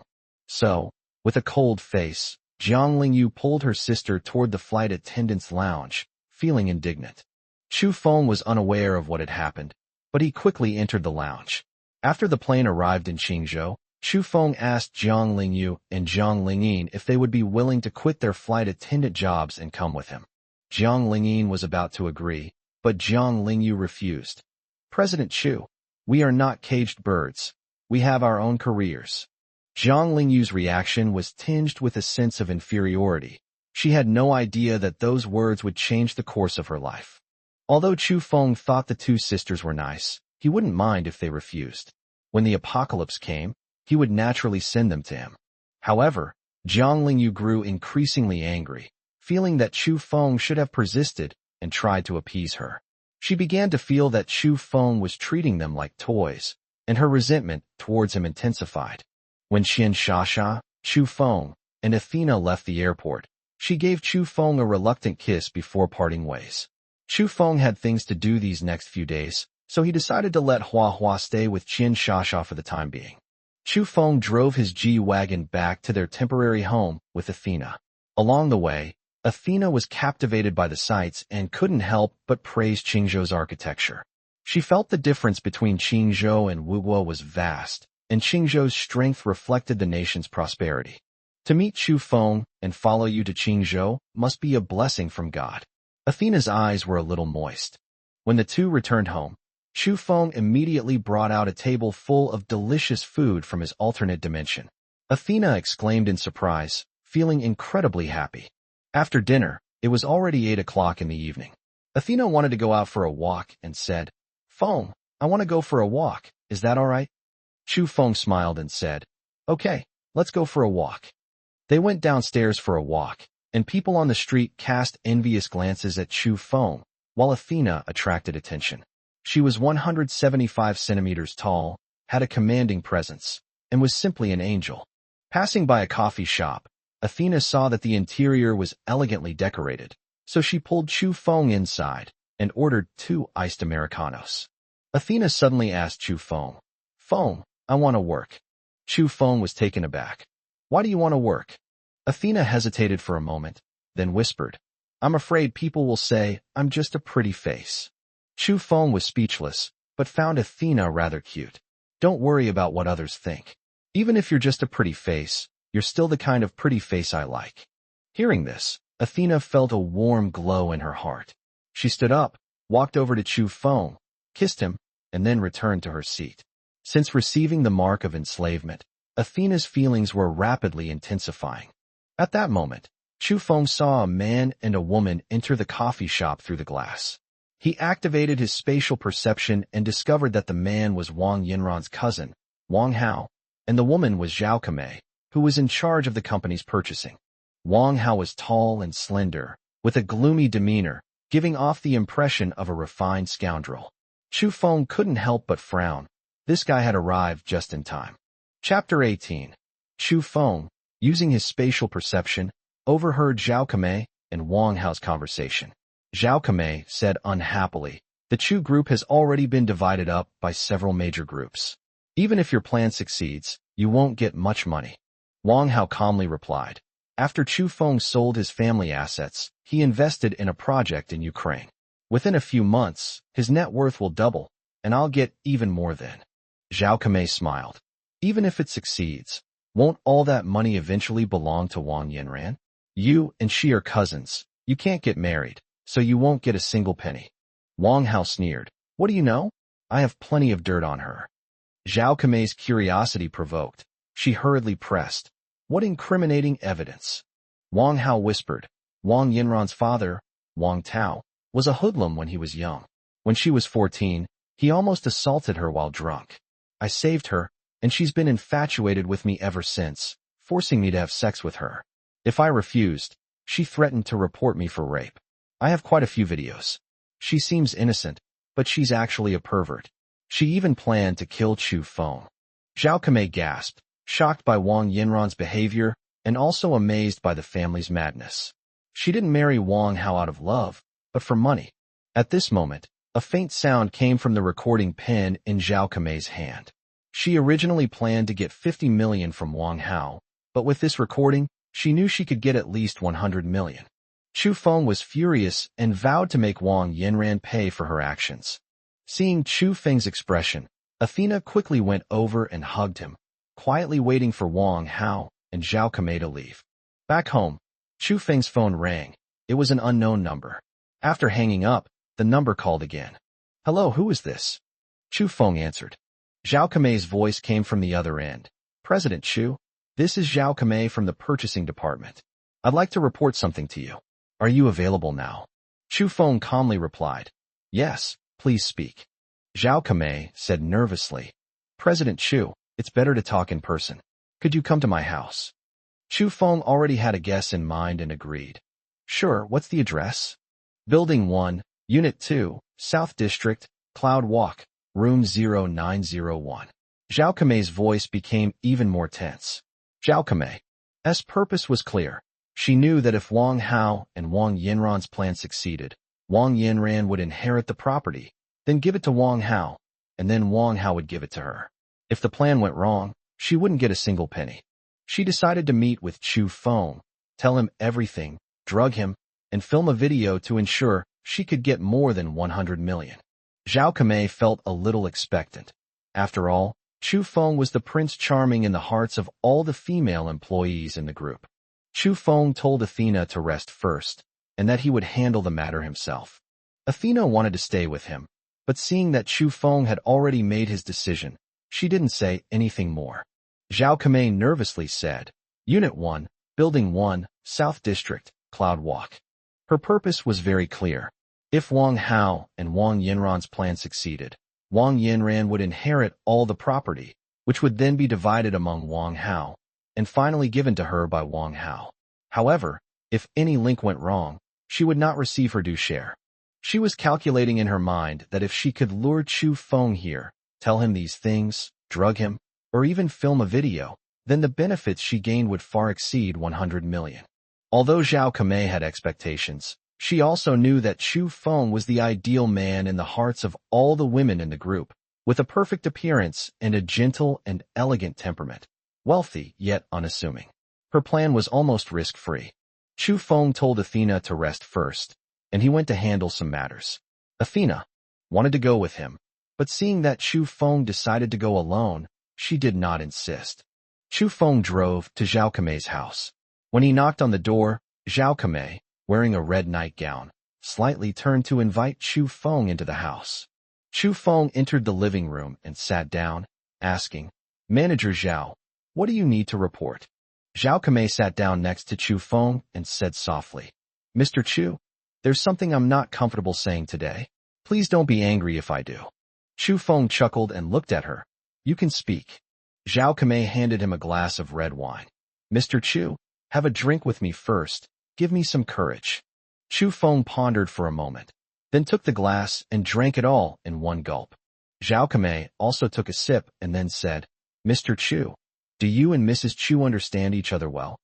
Just as Chu Feng drank the wine, he suddenly felt a strange sensation welling up inside him, realizing he had been drugged. He immediately sneered, You drugged me? Zhao Kamei was startled and quickly denied it. No. Chu Feng's tone was teasing. What are you afraid of? Since I've already drunk it, you have to drink it too. That's what makes it interesting. Zhao Kamei felt a sense of relief. It turned out Chu Feng wasn't indifferent after all. She smiled slightly, walked to the refrigerator, and took out a small black bottle. She was about to add more drugs, but Chu Feng quickly walked over and snatched the bottle away. Too little, not exciting enough. Then, Chu Feng dripped the liquid from the bottle into her wine glass, gesturing for her to drink it. Zhao Kamei steeled her resolve and finally downed the wine in one gulp. Chapter 19. Chu Feng finally got his chance.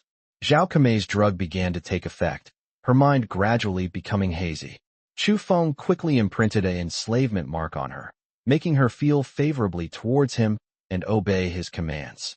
He made Zhao Kamei forget everything that happened tonight and submit to his arrangements. Zhao Kamei continued to plead for a response, but Chu Feng coldly ignored her. He wasted no time and turned to leave. Back at her lodgings, Zhao Kamei felt empty and spent the long night drinking alone. Chu Feng went to Qian Shasha's house, knowing that Zhao Kamei was nothing more than Wang Hao's pawn and not worth getting close to anymore. The next day, Chu Feng headed to the rented warehouse. On the way, he received a call from Athena, who told him to wait for her. Several suppliers were already waiting. Chu Feng had purchased a large quantity of ingredients, and the suppliers treated him with great respect. He agreed with them that supplies would be provided daily, with him arranging transportation at night.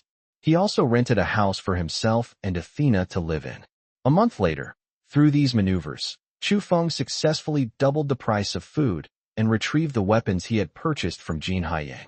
Qian Shasha contacted him frequently, expressing her longing, and Chu Feng even stayed at her house for a night. Hua Hua's belly gradually became visible, possibly indicating that she was already pregnant while in Wugua. As time went by, Chu Feng accumulated enough supplies and received the remaining funds transferred by Lu Qing. Next, he had to handle the welcome banquet arranged by Wang Yinran. Wang Yinran called Chu Feng and asked him to pick up Huang Kurson from the airport. Over the past month, Athena and Chu Feng had become close, and Athena had developed an admiration for him. Chu Feng and Athena returned home and decided to rest for a day. After washing up, they slept until noon the next day. After lunch, Chu Feng went to the airport to pick up Huang Kurson. He arrived close to 3 o'clock, sent parking information via WeChat, and waited patiently for Huang Kurson. Huang Kurson appeared shortly afterward. She was 170 centimeters tall, had an outstanding temperament, and was even more charming than Wang Yanran. She had been a top student in Wang Yanran's class, but due to her excellent grades and outstanding appearance, she had been ostracized by some classmates. She and Wang Yanran had a close relationship.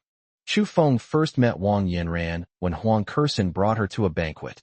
On the surface, Wang Yanran maintained a good relationship with Huang Kersen, but inwardly she was jealous of her. This time, Wang Yanran plans to use Huang Kersen to frame Chu Feng. After getting into the car, Huang Kersen gave a brief greeting. "Chu Feng, long time no see." Chu Feng smiled and nodded, and the two drove to the restaurant arranged by Wang Yanran's Suzhou Mansion. Suzhou Mansion is a well-known high-end private club in Qingzhou, offering gourmet food and accommodation.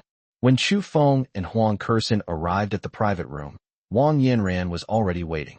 Seeing the two enter, Wang Yanran warmly greeted them, hugged Huang Kersen, and pulled her to sit down. Chu Feng observed quietly, mentally searching for Wang Hao's figure through his spatial perception. He had been framed here last time, and this time he suspected that Wang Hao might be in the club. As expected, Wang Hao was talking to a man in a suit in the next private room. Wang Hao said, "Manager Liu, thank you for your help with this. I'll transfer the final payment to you immediately afterward." Manager Liu sneered, "I've changed my mind. The price will be increased by another 5 million, making it 10 million in total. You must transfer it to me now." Wang Hao retorted angrily, "You're raising prices at the last minute? Dream on." Manager Liu dismissed the idea, saying, "You're trying to frame Chu Feng. The risk I'm taking is too great. Think it over carefully." Wang Hao frowned, clearly dissatisfied. "You go ahead and get busy. I'll make a call to confirm later." After Manager Liu left, Wang Hao made a phone call, and Wang Yanran's phone rang immediately afterward. After hanging up, she said to Chu Feng, "You guys sit down. I'm going out to take this call. I'll be right back." Chu Feng continued to observe through spatial perception, realizing the seriousness of the situation. Wang Yanran entered Wang Hao's private room and whispered, "Brother Hao, Chu Feng is already here. Why are you calling now?" Wang Hao said angrily. Manager Liu suddenly raised the price by 5 million. What a hassle. Wang Yanran's gaze was firm. "We can't stop. Once Chu Feng is dead, we can be together and take care of Huang Kersen at the same time."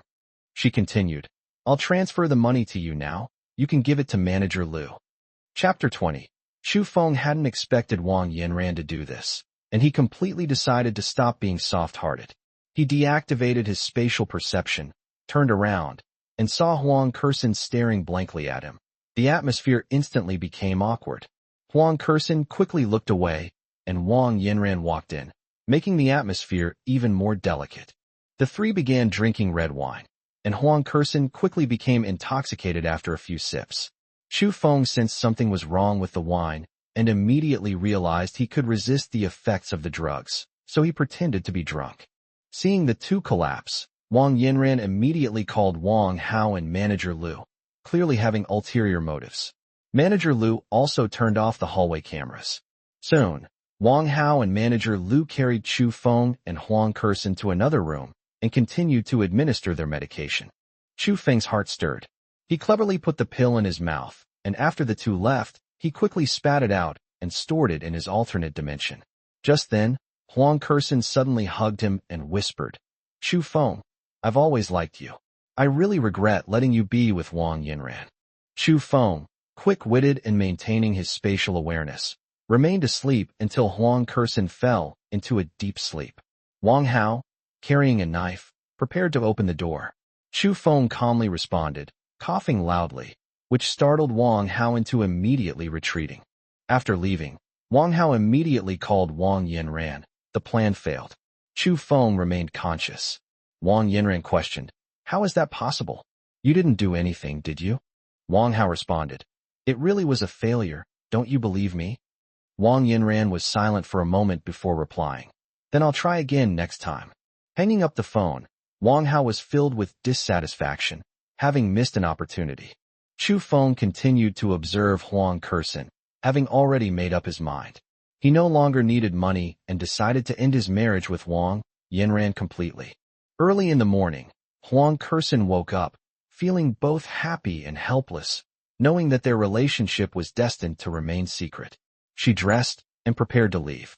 Chu Feng watched her retreating figure and said softly, "I've decided to divorce Wang Yinran." Huang Kursin turned around in shock and asked, "Why? Aren't you and Wang Yinran getting along well?" Chu Feng calmly replied, "You really haven't thought about why we're here?"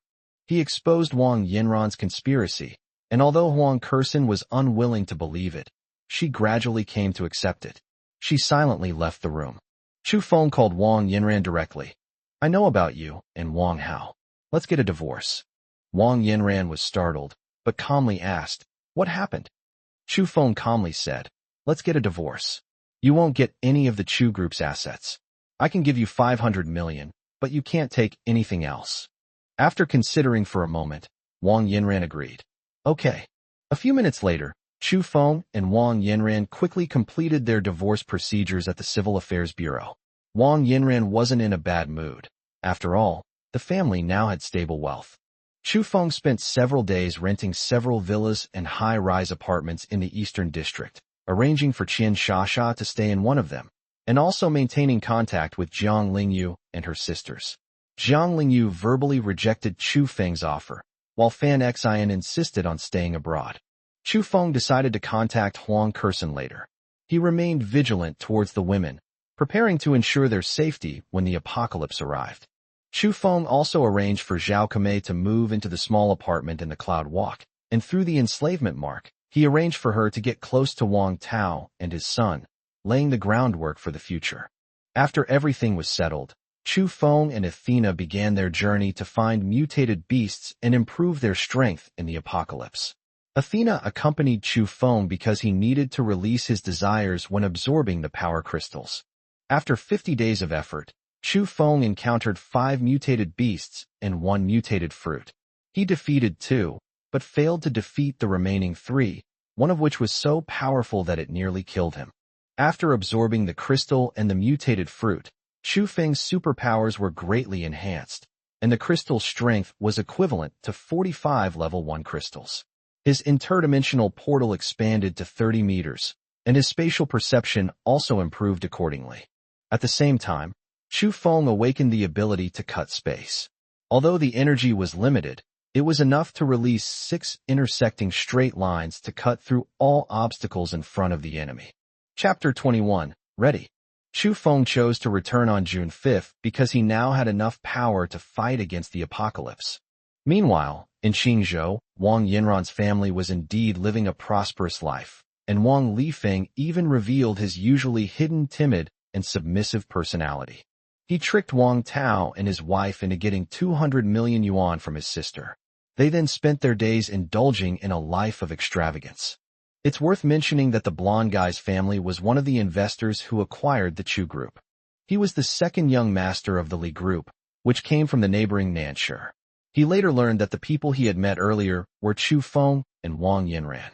After learning of Wang Yinran's divorce, Huang Mao secretly began pursuing her, hiding it from Xinqian. When Wang Yinran found out, she decided to cultivate Huang Mao into a second Chu Feng. However, since Huang Mao is the second son and not the sole heir, they will keep Huang Mao hanging for now. Wang Tao and Wang Lifeng are both completely bewitched by Zhao Kamei, yet neither of them realizes they are in love with the same woman. Wang Hao hasn't been idle either. He's moved into Wang Tao's family's villa and is having a great time with Wang Yinran every day. Their family now relies on Wang Yinran's money, and they turn a blind eye to this matter. Qian Shasha missed Chu Feng terribly at this moment, especially since Chu Feng's divorce had made the news. Knowing this, the feeling of being a mistress vanished from Qian Shasha's mind. Only her longing for Chu Feng remained. Meanwhile, Huahua's belly was getting bigger and bigger, and she was about to give birth. After Chu Feng returned, he and Athena went to Qian Shasha's villa first. Qian Shasha cried in Chu Feng's arms for a long time before finally getting out. Chu Feng didn't rest and immediately invited his godfather Kong Weihai, Fan Xian, Huang Kursin, and others to a banquet on June 9th. Everyone accepted. After resting for the night at Qian Shasha's place, Chu Feng went to check on his villa. Chu Feng was quite satisfied with the results of the Noah's Ark renovation. It's fully equipped, generating its own electricity in the apocalypse, and capable of heating, cooling, and insulation. Inside are various high-tech products, and it's made of 30-centimeter thick steel plates, resembling an iron turtle. The windows are made of triple-layered bulletproof glass, and there is an outer layer of retractable steel plates, but the villa itself looks ordinary. Chu Feng's villa has 4 floors in total, 2 above ground and 2 below. The ground floor also contains guest rooms. The second basement level is for parking and is connected to the community's parking lot. When Noah's Ark was being renovated, the connection between the 2 villas was hidden in the wall on the second basement level. Because of the secret door, Wang Yinran's family has not discovered it to this day. The doomsday vehicles and ships that Chu Feng purchased from Noah's Ark are currently stored on the second basement floor of the villa. Chu Feng kept only 2 modified vehicles and put the rest into the alternate dimension. After finishing all this, I said goodbye to Athena and the others, and then I had to go out for another day. After getting a car with fake license plates, Chu Feng headed to the largest warehouse in the southern part of the city. Because the warehouse was located in the suburbs, Chu Feng put the car into his alternate dimension when he was almost there. He then walked to the warehouse. After surveying the surrounding area, Chu Feng observed that there were people coordinating goods and other staff outside the warehouse. Inside, there were 5 warehouse managers. Chu Feng waited until most of the staff outside had left. He then followed one of them, knocked him unconscious, and changed into a JD.com employee uniform. After wiping his face with ash, he took out a set meal and several bottles of fine wine from the alternate dimension and headed straight for the warehouse. After knocking on the warehouse door, Chu Feng had already learned through spatial perception that the person's name was Zheng Lei. After opening the door, Zheng Lei immediately asked, "What are you doing? You finished your work, why aren't you leaving? You look a bit unfamiliar." Chu Feng smiled and said, "I've only been here a few days. My boss said he'd bring you this food after everyone left." Normally, the leaders in charge of scheduling do need to curry favor with Zheng Lei, as Zheng Lei also wields some minor power. Upon hearing this, Zheng Lei initially wanted to refuse, but seeing the large meal in Chu Feng's hand, he quickly smiled and said, Okay, please thank your leader for me." He then accepted the food. Chu Feng echoed his sentiment and left. After doing all this, Chu Feng began to wait. Using spatial perception, I saw that Zheng Lei quickly called the other warehouse managers after I left, inviting them over for drinks. Some people were hesitant at first. Even though some people didn't believe it when Zheng Lei mentioned things like Australian roasted whole lamb, abalone, and Matai liquor, they still came over to join in the fun. When the 5 people gathered, they all started eating and drinking without hesitation. The 5 of them drank for a full 3 hours before they all passed out. Chu Feng, on the other hand, cautiously put on a hood from the other side, entered the warehouse, first destroyed the electrical system, and then frantically collected various supplies in the darkness. The next morning, Chu Feng was listening to the car radio on his way home. Breaking news: the largest warehouse in the country, belonging to JD.com, in Nanshire was completely emptied overnight. It's practically a paranormal event. JD.com's official website posted a reward of 100 million yuan for anyone who can provide clues. Everyone in the country knows that to clear out everything from a warehouse, it would take at least 1,000 large trucks operating simultaneously. The entire place was emptied overnight. Isn't that a paranormal event? Chu Feng chuckled awkwardly and drove straight home. At this moment, Chu Feng was fully prepared and ready to await the arrival of the apocalypse. In the past 2 days, Qian Shasha and Athena have both moved into Chu Feng's renovated villa and are living on the 2nd floor. Chu Feng is having a great time. He's always wanted to try a threesome, but unfortunately, it hasn't happened yet. He immediately thought of the Jiang sisters, Jiang Lingyu and Jiang Lingyu, who had already rejected Chu Feng's kindness twice. Chu Feng wouldn't contact them again. On June 9th, Kong Weihai, Fan Xian, and Huang Kersen arrived at Chu Feng's house. Together with Chu Feng, Qian Shasha, and Athena, the 6 of them enjoyed a pleasant dinner. Chu Feng wouldn't reveal his secret of being a reincarnated person, so he could only tell everyone, and then invite them all to stay at his house until they were completely drunk. She also specifically emphasized to Kong Weihai that he should live with her from now on and not be allowed to move back. Kong Weihai couldn't refuse Chu Feng's request, so he had to agree for the time being. Everyone had a pleasant evening. Even the pregnant Hua Hua was very happy, as Chu Feng had specially prepared delicious food for it that night. After everyone had enjoyed the wine, they all fell into a deep sleep. Only Chu Feng sat on the roof, gazing at the sky, waiting for 8 a.m. the next morning. Hua Hua lay down on the ground next to Chu Feng, keeping him company. Chu Feng was thinking that if the apocalypse he had experienced was just a dream, then what was the point of all the supplies he had stockpiled? Selling the Chu group would be such a betrayal of Chu Tian and Kong Weihai. But his superpower was real, so Chu Feng steadied his mind and waited for the end of the world to come. Chapter 22. Natural Disaster Strikes. Around 8 o'clock, Chu Feng received a text message from Fan Xian. Although Fan Xian had agreed to stay with Chu Feng last night, he had secretly gone to Ukraine. Chu Feng only hoped that Fan Xian would survive the apocalypse and that nothing bad would happen to him. He would bring Fan Xian back when he was strong enough. At 7:58 a.m., a news broadcast was interrupted across Xia Kingdom. Please be aware that the Earth is suddenly surrounded by unidentified objects moving at high speed, and the Earth's atmosphere is undergoing rapid changes. At 8 a.m., people in various parts of the world suddenly experienced splitting headaches. This time, Chu Feng didn't have a headache or hear the news. He only sensed something unusual in the air. Suddenly, Hua Hua started barking wildly, her eyes turning red. She had actually peed. Upon closer inspection, Chu Feng realized that Hua Hua had given birth at that moment. He could also sense that Hua Hua was evolving. Hua Hua screamed in agony, and under the double pain, she finally couldn't hold on and collapsed. Chu Feng immediately activated his spatial perception and discovered that there were 7 cubs inside Hua Hua's belly.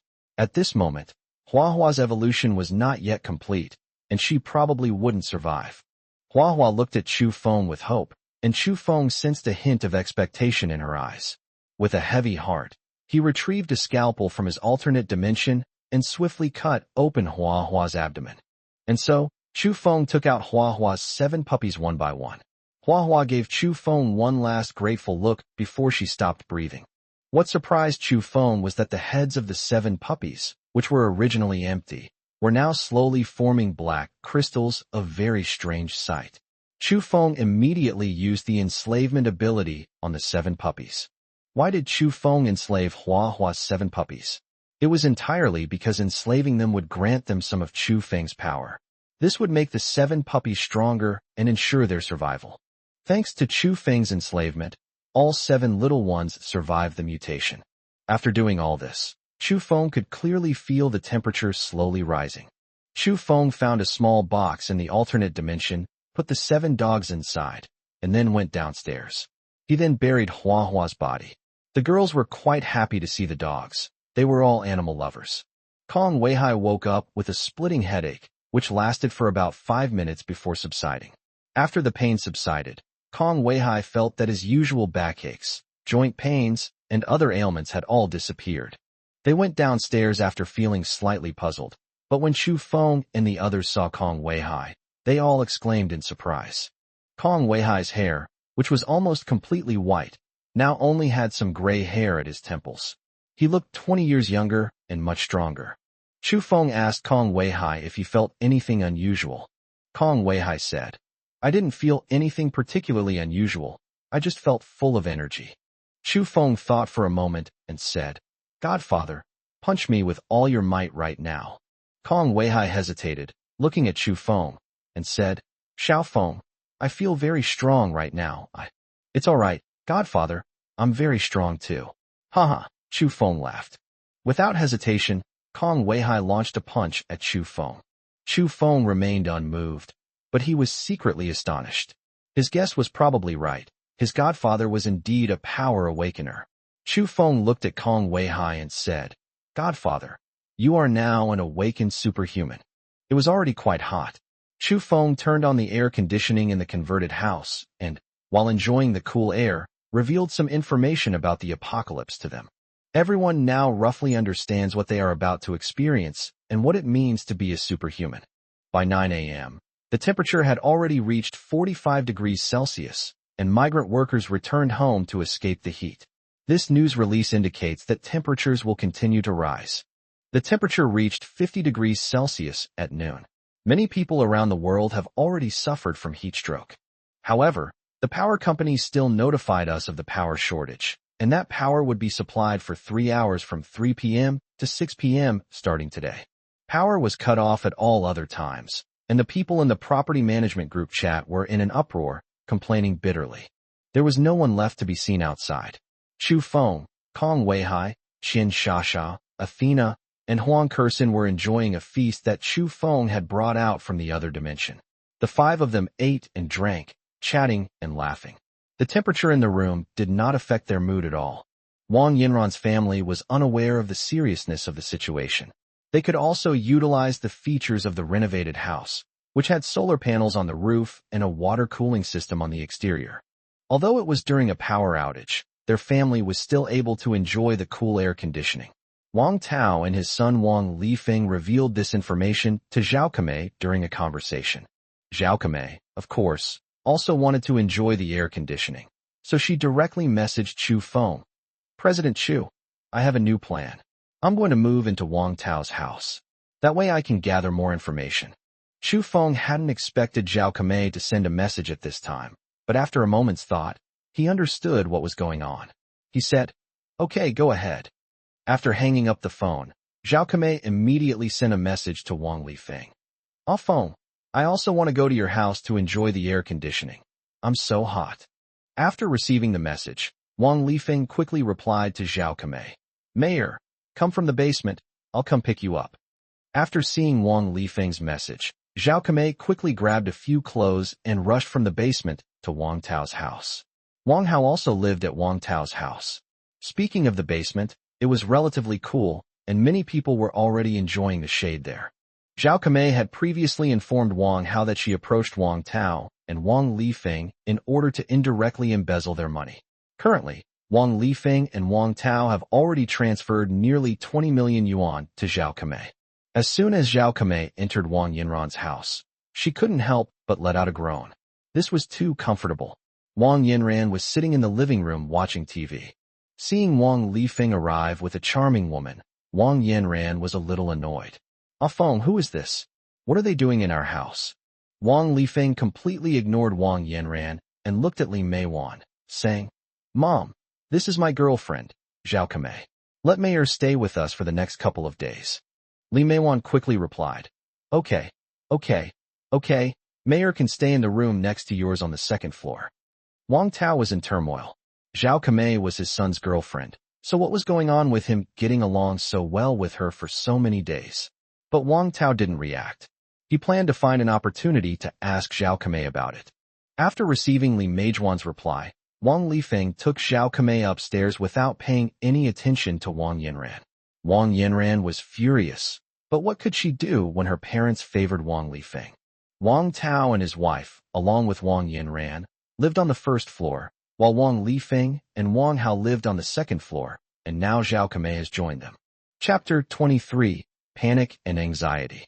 After Chu Feng and his group finished lunch, Xin Shasha exclaimed, "Brother Feng, come quick." Chu Feng rushed over and saw that the 7 puppies had grown to the size of a 1-month-old puppy. This is only one day. The 7 puppies have already grown to the size of a 1-month-old puppy. Chu Feng was astonished and quickly went into the storage room to retrieve several boxes of milk from his alternate dimension. Even though almost everyone around him was now on his side, Chu Feng still didn't want to reveal his alternate dimension. Each of the 7 puppies drank an average of 500 milliliters of milk before they were full. Chu Feng was also stumped. How should he address the 7 puppies? Then, a brilliant idea struck him. He would start with the largest one and call him Ada, and so on down to Achi. He would also use the enslavement mark to make sure they remembered their names. Chu Feng then had the idea of walking the dog and checking out the outside. He quickly told Kong Weihai and the 3 women that he was going to walk the dog. Kong Weihai saw the 3 women eager to go out, and of course he couldn't be a third wheel for his godson. So Chu Feng, along with Ada and the other dogs, and Xin Shasha and the other 2 girls, prepared to walk the dogs in the basement. As soon as they reached the 2nd basement level and opened the garage door, a wave of heat hit them. Huang Kursin and Qian Shasha exclaimed in surprise and quickly waved their hands, indicating it was too hot and they wouldn't go. Chu Feng could actually withstand the current temperature. After all, he was already a person of the 45 crystal level. Although Athena was only at the 1 crystal level, she was still a superhuman, and she only sweated slightly in the basement. The two observed the villa area and then went to the basement of the high-rise residential area. The high-rise basement was already crowded, while the villa area was nearly deserted. Interestingly, on their way back to the villa after walking the dog, they ran into Li Hong and Shen Qian, who were the same people they had met when buying the house, Huang Mao and his girlfriend. Li Hong and Shen Qian were searching for something around the entrance to Wang Yinran's underground garage. Seeing Shen Qian's dissatisfaction, Li Hong tugged at her sleeve and said, "Qianer, believe me, their house really does have air conditioning, and the temperature is really low." Shen Qian rolled her eyes when Li Hong couldn't see her, then adjusted her expression and said, "Honey, I definitely believe you." Here's what happened. Li Hong woke up in the morning to find the temperature exceptionally high. He initially planned to go straight home, but as soon as he stepped outside, he realized how unbearably hot it was and quickly returned to Shen Qian's place. By noon, the weather had become even hotter. Li Hong was actually a little regretful. He knew that if he had just endured the heat and gone home earlier, it would have been much better. Li Hong was simply unbearably hot. Adding to his frustration was the power outage, so he decided to go to the basement to cool off. Upon arriving at the underground parking lot, I found that there were quite a few people, some of whom were even enjoying the air conditioning in their cars. As Li Hong walked, he thought there probably wouldn't be many people in the villa area, so he might as well go there and look for Wang Yinran. A few minutes later, they arrived at the entrance of Wang Yinran's underground parking garage. Li Hong contacted Wang Yinran, who initially didn't want to come down, but was afraid of offending Li Hong, this eligible bachelor. After reluctantly arriving at the underground parking garage on the second basement level, Wang Yinran immediately opened the garage door, and a wave of heat hit her as soon as she opened it. Although the outside temperature was already over 50 degrees Celsius, the basement temperature was only around 30 degrees Celsius at most. This is because hot air rises, and the basement is on the second basement level, so it wasn't very hot. But Wang Yinran's house was really cool. When she opened the basement door, the heat almost made her faint. So she quickly said, "Young Masterly, my stomach hurts a little. Let's meet another day." After saying that, she quickly closed the basement door. However, Li Hong sensed that Wang Yinran's house had air conditioning and the temperature was very low and cool, so he quickly called Wang Yinran, but she was no longer answering the phone. Li Hong became increasingly angry after returning home, especially after the power went out again at 6 o'clock in the afternoon. So Li Hong took Shen Qian to find a way to enter Wang Yinran's basement. However, he just happened to run into Chu Feng. Li Hong saw Chu Feng from afar, and waited until Chu Feng got closer. He quickly retorted sarcastically, "Oh, isn't this President Chu of the Chu Group? Look at my brain, I'm not anymore." Li Hong harbored resentment towards Chu Feng entirely because of the house purchase, and this was compounded by his father becoming one of the shareholders in the acquisition of the Chu Group. By checking the information, I learned that the people I encountered when buying the house were Chu Feng and Wang Yinran. So, after learning about Wang Yinran's divorce, he continued to pursue her partly because Wang Yinran was indeed quite beautiful, and partly to disgust Chu Feng. As Chu Feng got closer, Li Hong discovered that Athena was actually more beautiful than Wang Yinran and Shen Qian. He quickly turned to Athena and said, "Beautiful lady, you'd better open your eyes wide and see clearly. This Chu Feng has just gotten divorced." Before Li Hong could finish speaking, Athena interrupted him, calling him an idiot. Under Li Hong's astonished gaze, Athena took Chu Feng's arm and returned to the basement of Chu Feng's villa. However, the moment she opened the door, Shen Qian noticed that there was a lot of cold air in Chu Feng's basement, because cold air and hot air would form convection. After Chu Feng returned home, Kong Weihai had already gone to his room, while Qian Shasha and Huang Kursin were watching TV in the living room. Qian Shasha ran over and hugged and kissed Chu Feng.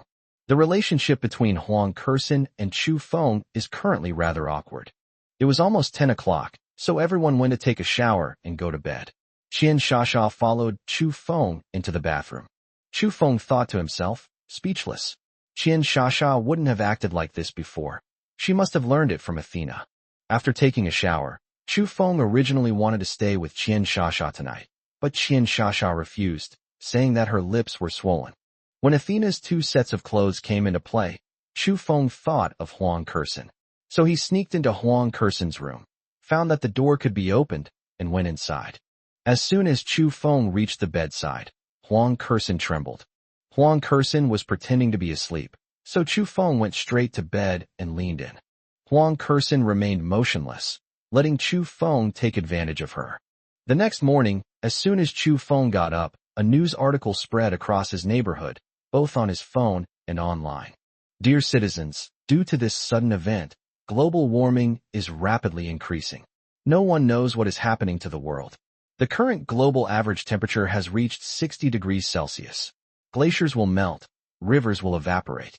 Our base stations and cables may be damaged, we may lose signal, and there may be global power outages. Please protect yourselves. After this disaster, we will work together to rebuild our homes.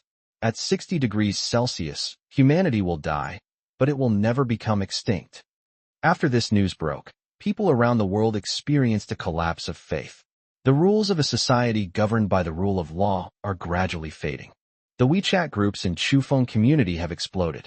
Everyone is in a state of panic, some have died, and others are facing severe water shortages. What does 60 degrees Celsius mean? It can cause all kinds of plants and animals to wither and die. Most bacteria and viruses cannot survive when the temperature exceeds 48 degrees Celsius. The temperature continues to rise, and nobody knows when it will end. But as the news report concluded, humans will die at 60 degrees Celsius, but they will never become extinct. Chapter 24. An Unexpected Revenge. The next day, Chu Feng and his friends stayed home all day. Chu Feng spent the entire day studying the 7 puppies. Chu Feng discovered that they grew faster if they ate meat. So Chu Feng started feeding them meat. Many people in the WeChat group have already started bartering. Various kinds of meat are starting to lose their freshness due to the high temperatures. Currently, there is still running water. According to my memories from my previous life, the water supply wasn't cut off until the 4th day. So now, most people in the group want to exchange for some food. Li Hong offered 100,000 yuan in the group just to get a box of instant noodles. But by then, everyone in the group had heard what was said in the news that morning, and nobody was stupid. Li Hong kept raising the price in the group, and finally spent 500,000 yuan to buy 4 packs of instant noodles from a nerdy guy. That otaku was also hoping that the awful weather would pass soon. Chu Feng originally assigned Zhao Kamei a mission to act as a spy and disrupt the family's relationship, but Zhao Kamei exceeded expectations. That evening, Zhao Kamei placed the aphrodisiac in the air vent of the villa. Since Chu Feng enslaved Zhao Kamei is now 100% loyal to Chu Feng. Moreover, Zhao Kamei always thought that the wine bottle was Chu Feng's, and she still doesn't know that she actually spent the whole night playing with the wine bottle. Zhao Kamei had a good plan. After turning off the ventilation system in her room, she would see what would happen to the remaining 3 men and 2 women, and if something did happen, it would be quite a show. After doing all this, Zhao Kamei sent a message to Chu Feng. Chu Feng was also shocked when he received the news. He had originally planned to take revenge on the family after the temperature stabilized on the 3rd day, but he did not expect Zhao Kamei to act ahead of time. Chu Feng was speechless after learning about Zhao Kamei's plan. This family had no bottom line. They wouldn't care if something happened to them. But the show was still worth watching. Chu Feng arrived at Wang Yinran's place through a secret passage between the 2 villas. Meanwhile, on the 2nd floor, Wang Hao, Wang Lifeng, and Zhao Kamei were staying. However, Wang Hao was in Wang Yinran's room on the 1st floor. Li Meiwan was watching TV in the living room on the 1st floor. Wang Tao was chatting with Wang Lifeng in Wang Lifeng's room. At this point, Wang Tao wanted to confront Wang Lifeng about Zhao Kamei's problem, not to vie for her attention. After all, Wang Tao only had this one son, and he wanted to teach Zhao Kamei a lesson about her character. But Zhao Kamei had anticipated this might happen. So, 100 days in advance, she told Wang Lifeng that Wang Tao had been harassing her, but she had never agreed to anything. Wang Tao then threatened her, saying that if she didn't agree, he would ruin Wang Lifeng and Zhao Kamei's relationship. Wang Lifeng didn't believe it at first, but when he was about to go to bed that night, his father came to find him. As a result, he said a lot of bad things about Zhao Kamei. Wang Tao became more and more agitated as he spoke, and Wang Lifeng also became angry with his father. He said directly, "Dad, stop talking. I know everything. Mayor is my girlfriend. Can you please let Mayor go and grant us our wish?" Wang Tao was taken aback. "You don't believe me? Did you ask Kamei to say something to you? Mayor has told me everything, so you don't need to threaten her. Besides, I won't believe anything you say to me. If you keep this up, I'll tell my mother," Wang Lifeng said. At this moment, Wang Tao was furious. He left Wang Lifeng's room and went straight to Zhao Kamei's room. Zhao Kamei was unaware that Wang Tao had fingerprint access to all the doors in the villa and easily opened the door. Wang Tao had originally intended to confront Zhao Kamei, but under the influence of the aphrodisiac, he pounced on the bed. Zhao Kamei was only wearing a nightgown and was already asleep. Wang Tao pounced on her and ripped off Zhao Kamei's pajamas. Zhao Kamei struggled frantically. In her heart, she now belonged only to Chu Feng. But she was, after all, a woman and couldn't resist Wang Tao. Then they began to do wicked things. After Wang Tao left, Wang Lifeng felt hot all over and sent a message to Zhao Kamei. He didn't receive a reply from Kamei for a long time. Wang Lifeng then prepared to go out of his room for some fresh air, and upon exiting, he heard sounds of lovemaking coming from the next room. Wang Lifeng followed the sound and was shocked to find Wang Tao forcing Zhao Kamei. Although Zhao Kamei had also inhaled the aphrodisiac when Wang Tao opened the door, she had only recently inhaled it and still had a sliver of reason left, and was struggling to resist. Ignoring his father, Wang Lifeng rushed forward and smashed a lamp on Wang Tao's head.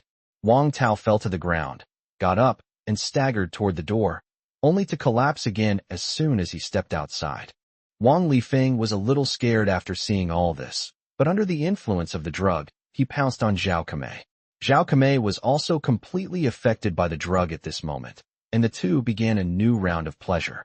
Li Meiwan saw Wang Hao enter Wang Yinran's room in the lobby, and Wang Hao had originally planned to sneak into Zhao Kamei's room that night as well.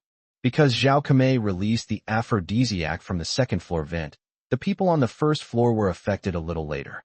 Originally, Wang Hao wanted to leave, but Wang Yinran tried to keep him there. However, Wang Hao persuaded Wang Yinran by saying that Li Meiwan was still in the lobby, and then she left directly. Under the influence of the drug, Wang Hao desperately wanted to pin Zhao Kamei down immediately. As soon as they reached the second floor, they saw Wang Tao collapsed at the door of Zhao Kamei's room. Wang Hao quickly stepped over Wang Tao and looked inside. At that moment, two pale bodies were intertwined. Who can stand by and watch someone else take advantage of their wife? Wang Hao grabbed the fruit knife from the table, his last shred of reason holding him back as he prepared to put it down.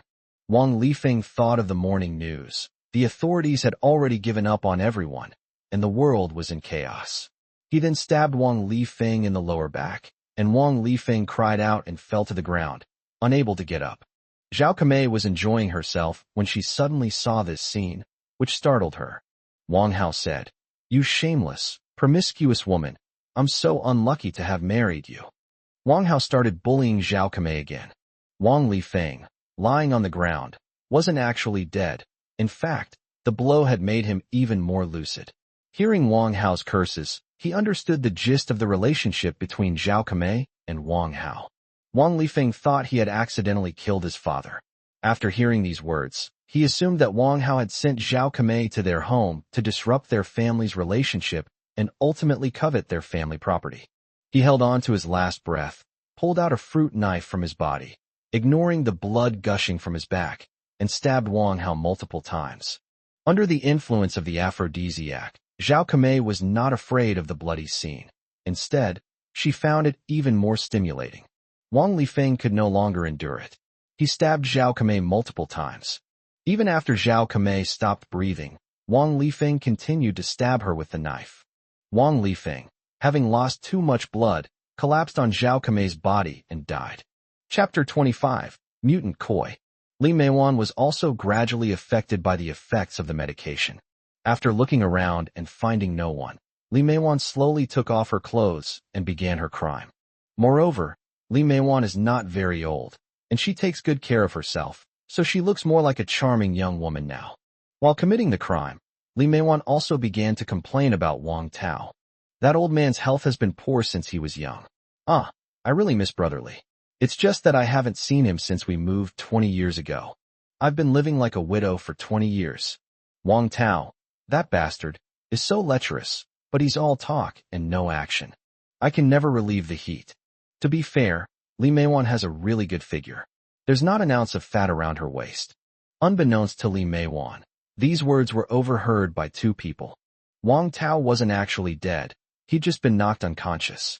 When he woke up and saw the scene in Zhao Kamei's room, his legs went weak with fear. He quickly went downstairs to discuss the situation with Li Meiwan.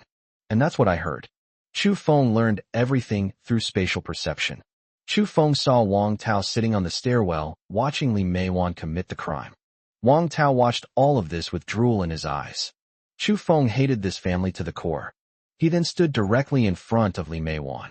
Chu Feng was now a powerful individual with the energy of 45 crystals, so his physical abilities were naturally far superior to those of ordinary people. He already had a habit of working out, and now his physique is even more perfect. Add to that his handsome face. Even his former mother-in-law, Li Meiwan, was attracted to Chu Feng. Furthermore, the influence of the aphrodisiac also caused her to succumb. Ignoring her current appearance, Li Meiwan knelt down in front of Chu Feng and immediately tried to pull down his pants. However, Chu Feng kicked it away. Chu Feng took 2 steps back and lay down on the sofa in a starfish position. Li Meiwan rushed over and nestled close to Chu Feng. Chu Feng kicked Li Meiwan away again. He opened his mouth and said, "Let me ask you a question first. Are Wang Yanran and Wang Lifeng not Wang Tao's biological children?" Li Meiwan was taken aback by his words, but right now she was only thinking about that matter, so she blurted out, "That good-for-nothing Wang Tao can't even have a child. That was the child of our neighbor, Brother Li, from over 20 years ago." She had barely finished speaking when she lunged forward again, grabbing Chu Feng's arm and refusing to let go. Chu Feng didn't stop her, because he used his spatial perception to see that Wang Yanran, her face flushed, had also walked out of the room. As soon as Wang Yanran stepped out of the room, she saw her mother nestled beside Chu Feng. Under the influence of the aphrodisiac and stimulated by this, she immediately ran over and knelt before Chu Feng, pushing her mother away and saying, "Brother Feng, I missed you so much. Let me do it." Chu Feng was slightly affected by the drug, but not significantly. He kicked the mother and daughter to the ground, took out his Desert Eagle, and fired a shot at the roof. The mother and daughter instantly regained consciousness. Chu Feng shouted in Wang Tao's direction, "Wang Tao, if you don't come out soon, I'm going to shoot." Wang Tao crawled out on his knees and stood next to the mother and daughter. After witnessing what had happened today through his spatial perception, Chu Feng felt there was no need for revenge anymore, and he should set his sights on something higher. He then said directly, "Get out of this room now, or I won't hesitate to kill all 3 of you."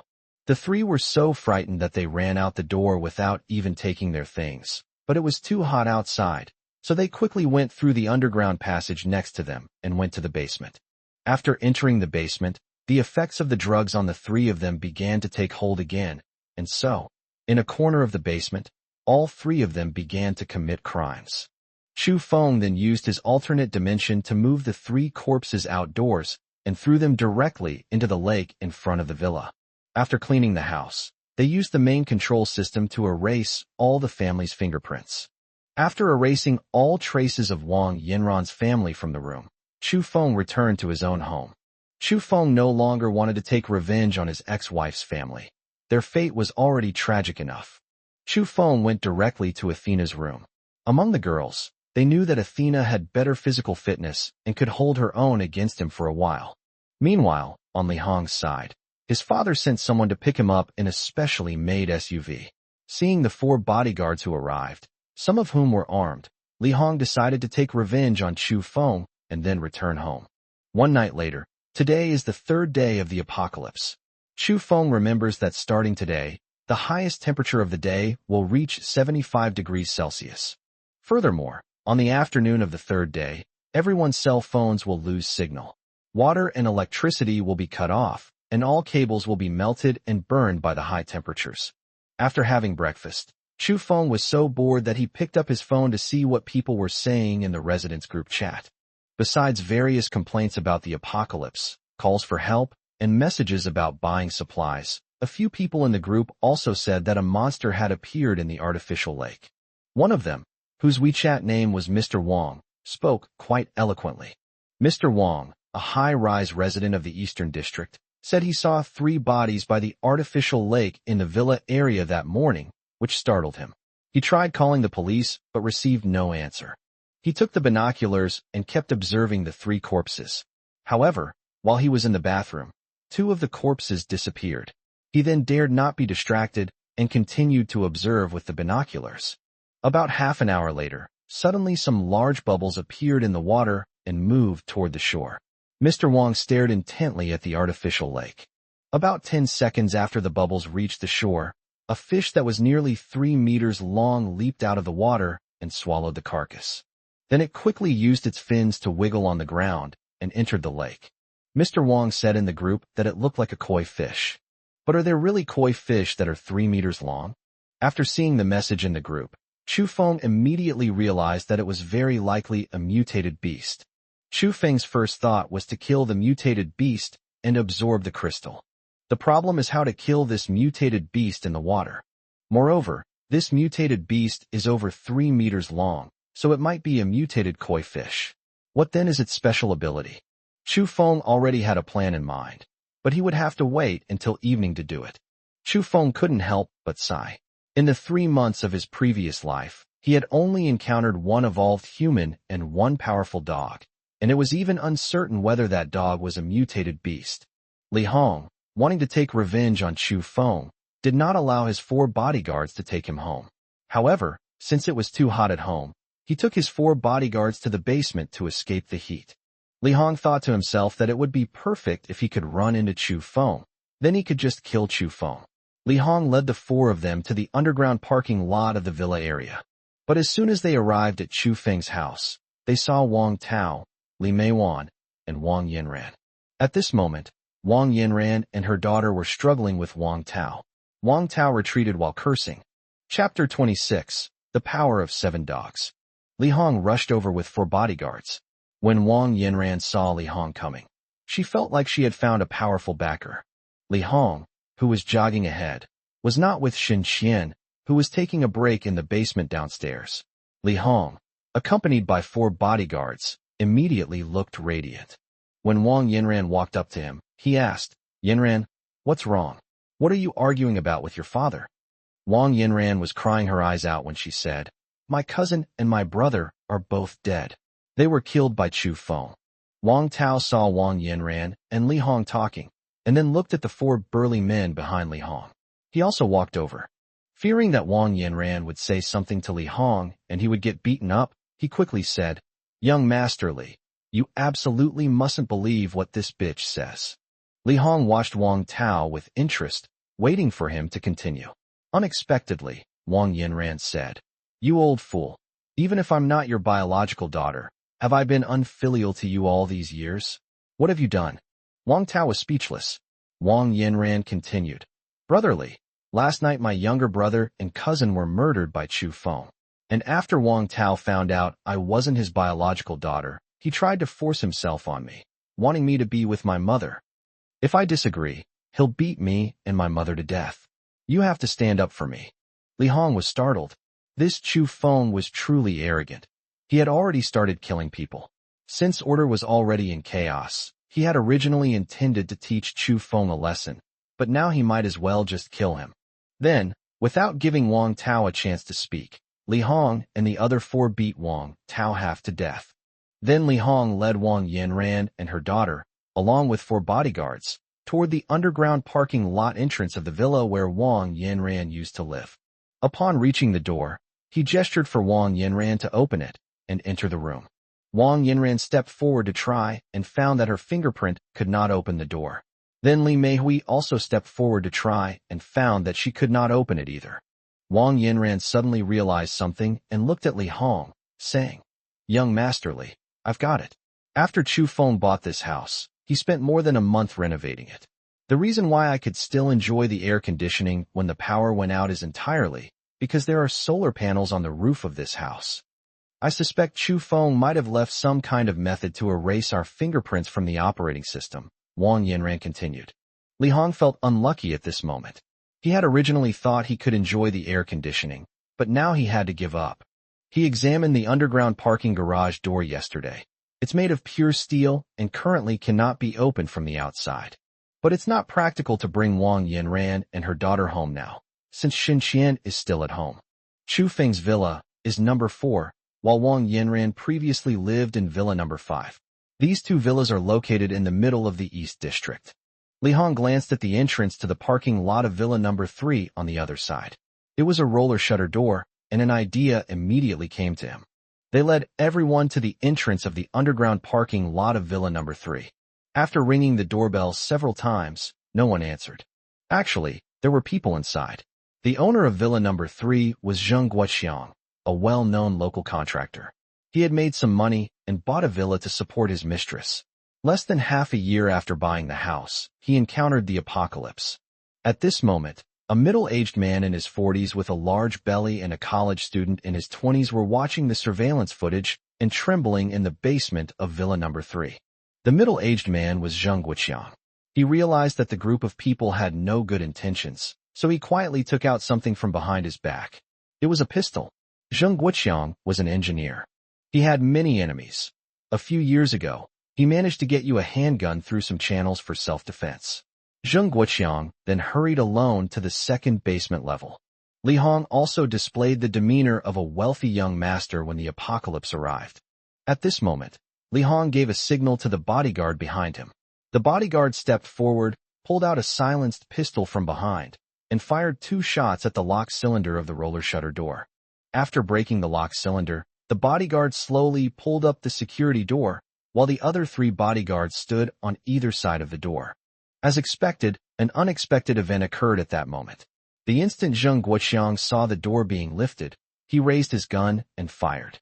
The 4 bodyguards were also very professional. The moment they saw Zheng Guoxiang, 4 bullets simultaneously appeared in his body. Zheng Guoxiang only had time to fire 2 shots, and his marksmanship was so poor that he didn't hit anyone at all. After Li Hong had Zheng Guoxiang's body thrown outside, the group entered the villa and went down to the basement. After the group went down to the basement level, they found a woman hiding in a corner, trembling with fear. Li Hong waved his hand and bestowed the woman upon the 4 bodyguards, who thanked him profusely. After witnessing this scene, Wang Yanran and Li Meiwan exchanged glances. He was also afraid of experiencing the same ordeal as that girl. He immediately ran to Li Hong's side and became even more enthusiastic towards him. Meanwhile, Chu Feng spent the entire day studying how Ada and the others absorbed food and energy.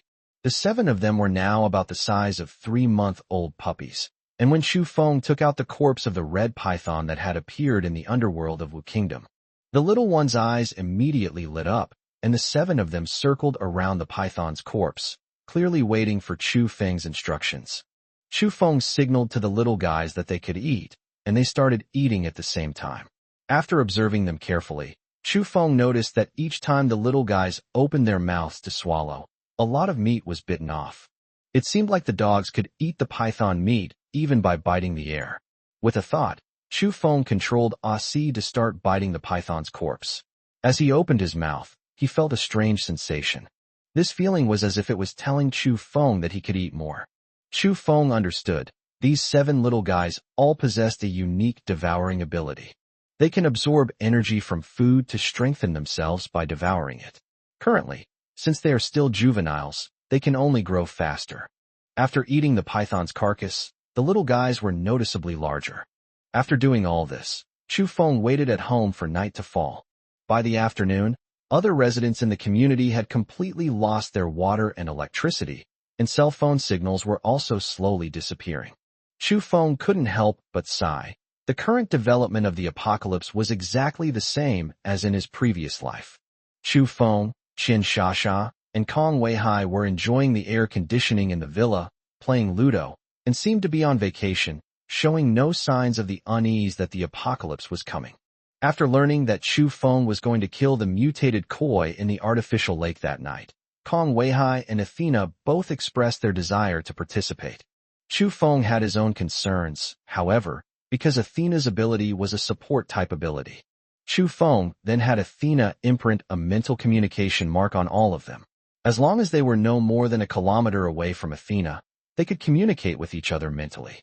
After everyone received the mental imprint, Qin Shasha and Huang Kersen were amazed, but at the same time, they were also envious. But Athena doesn't need to go tonight. Chu Feng didn't want his godfather to take any risks, but everyone will encounter unknown dangers in the apocalypse. In the end, Chu Feng decided to take Kong Weihai with him on the night's operation. At least for now, with his involvement, he could ensure his godfather's safety. Chapter 27, Killing the Koi. Even after dark, Qin Shasha and the other girls were still worried about Chu Feng. Qin Shasha pulled Chu Feng aside, saying, "Brother Feng, isn't visibility better during the day? Why do we have to wait until night? It's actually less safe this way." Chu Feng explained, "There are too many people during the day, and their opinions are all over the place." There's one more thing Chu Feng didn't explain. He has spatial awareness, so day and night are actually the same. Despite the explanation, the girls were still worried that Chu Feng might get hurt. In the end, Chu Feng reassured them that they could watch his battle from the floor-to-ceiling windows on the second floor. If there is any danger, evacuate on your own. Tell the three women not to worry. Of Chu Feng's current superpowers, the alternate dimension and spatial perception consume very little energy, while spatial cutting is his only offensive ability, but it consumes too much energy and can basically only be used once. Therefore, Chu Feng plans to use bullets from the alternate dimension to wear down this mutated koi fish. At 11 p.m., Chu Feng gave Kong Weihai 2 pistols. Kong Weihai was a power awakener, but he didn't have any special abilities and was skilled in close combat. Therefore, giving him pistols was the most suitable option. The two went outside. Since both of them were superhumans, their physical abilities improved over time. So, only Kong Weihai was experiencing slight discomfort, but it was still tolerable. As the two approached the lake, Chu Feng noticed that despite the scorching heat and the intense daytime sun, the lake's water level had dropped by an estimated 50 centimeters. The artificial lakes in the 4 areas of the Cloud Walk are all interconnected by pipelines, and all of them are fed by mountain spring water, with the pipelines even stretching for tens of kilometers. Therefore, a drop of 50 centimeters in water level is quite reasonable. After all, the spring water flows into the artificial lake through the ground and doesn't evaporate much. Chu Feng saw the artificial hill not far away, quickly put it in his alternate dimension, and placed it about 3 meters from the shore. After doing all this, Chu Feng took out several hundred kilograms of beef from the alternate dimension, putting half in the water and half on the shore. He and Kong Weihai hid behind the artificial hill, and then activated their spatial perception to observe everything behind the artificial hill. About half an hour later, a koi weighing about 2 kilograms entered Chu Feng's perception range. This artificial lake is about 4 meters deep, and I heard that the deepest part is nearly 10 meters. In this hot weather, the water temperature is also very high, and most of the fish have already died. Chu Feng thought that any living fish should be in deep water by now, so why would this little fish swim towards the shore? Chu Feng realized that there was something strange about this koi, so he focused all his attention on it. As the koi fish approached the shore, it stopped sinking and began to swim upwards. It stopped about 30 centimeters above the surface. The human-like shaking of the head left and right is as if it is observing the surrounding situation. What happened next surprised even Chu Feng. Seeing that the artificial hill had been moved, the koi stared at it in the water for about a minute before heading towards the beef on the shore. Chu Feng quickly signaled Kong Weihai to get ready. At that moment, the koi took a bite of the beef. Finding it too large, it began to wobble and rapidly grow larger, reaching a length of 2 meters before stopping. It was none other than the mutated koi that had been mentioned in the group chat. Chu Feng didn't rush to make a move.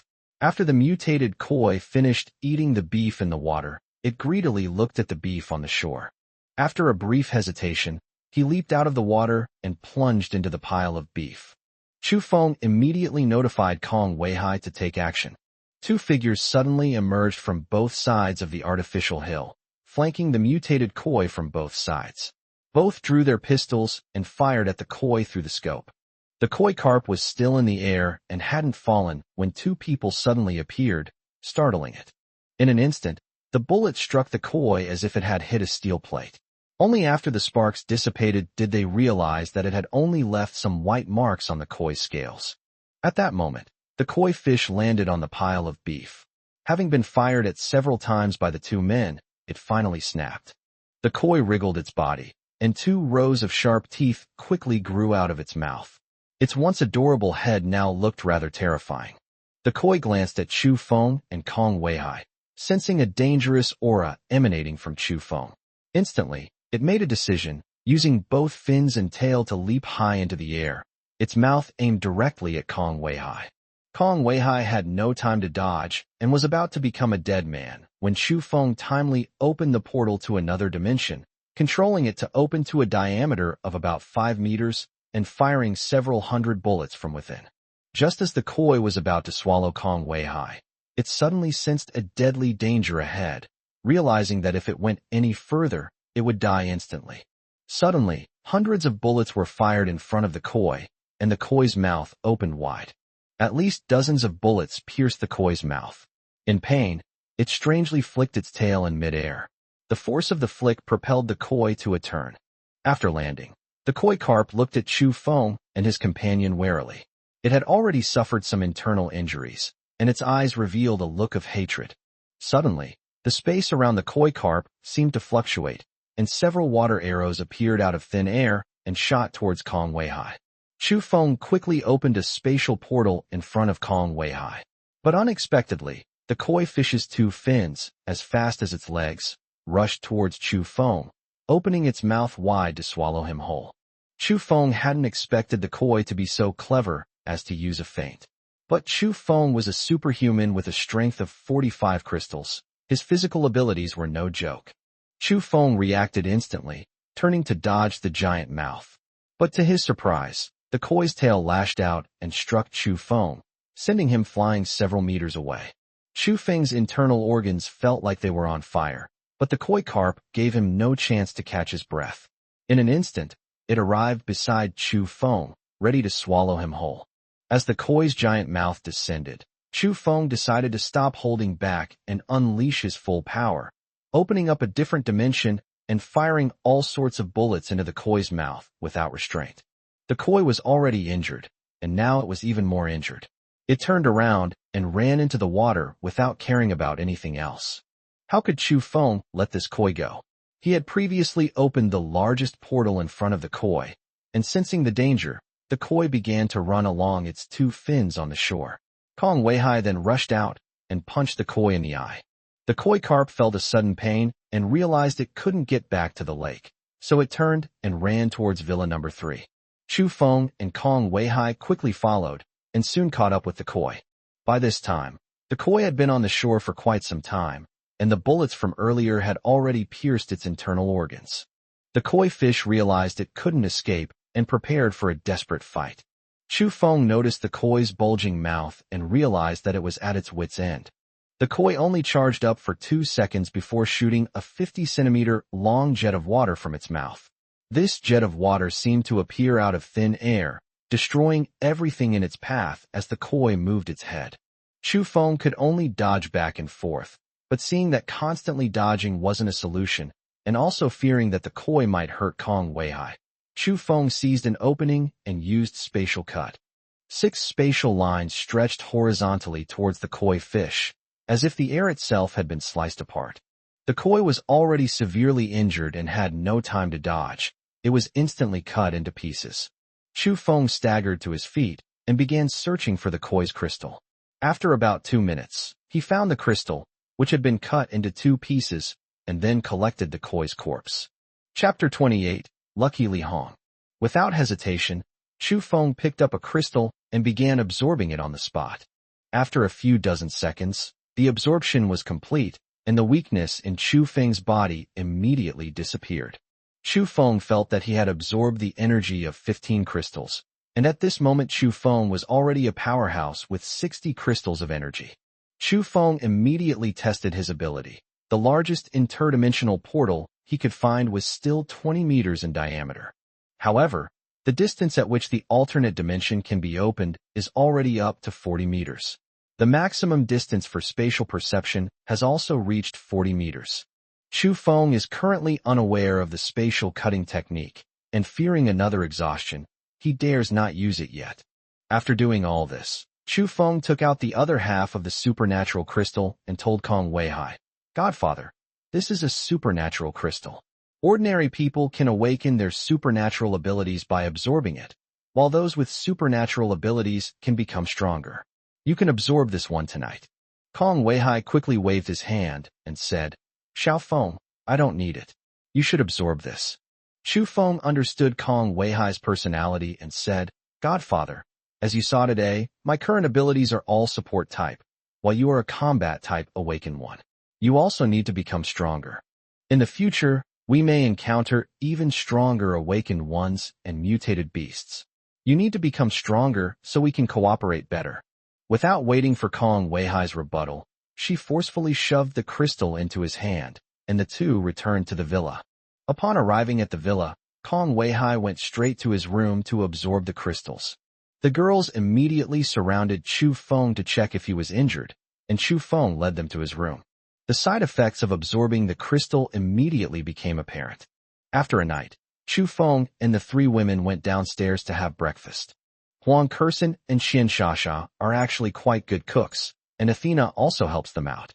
Chu Feng saw Kong Weihai sitting alone on the sofa, so he went over to him.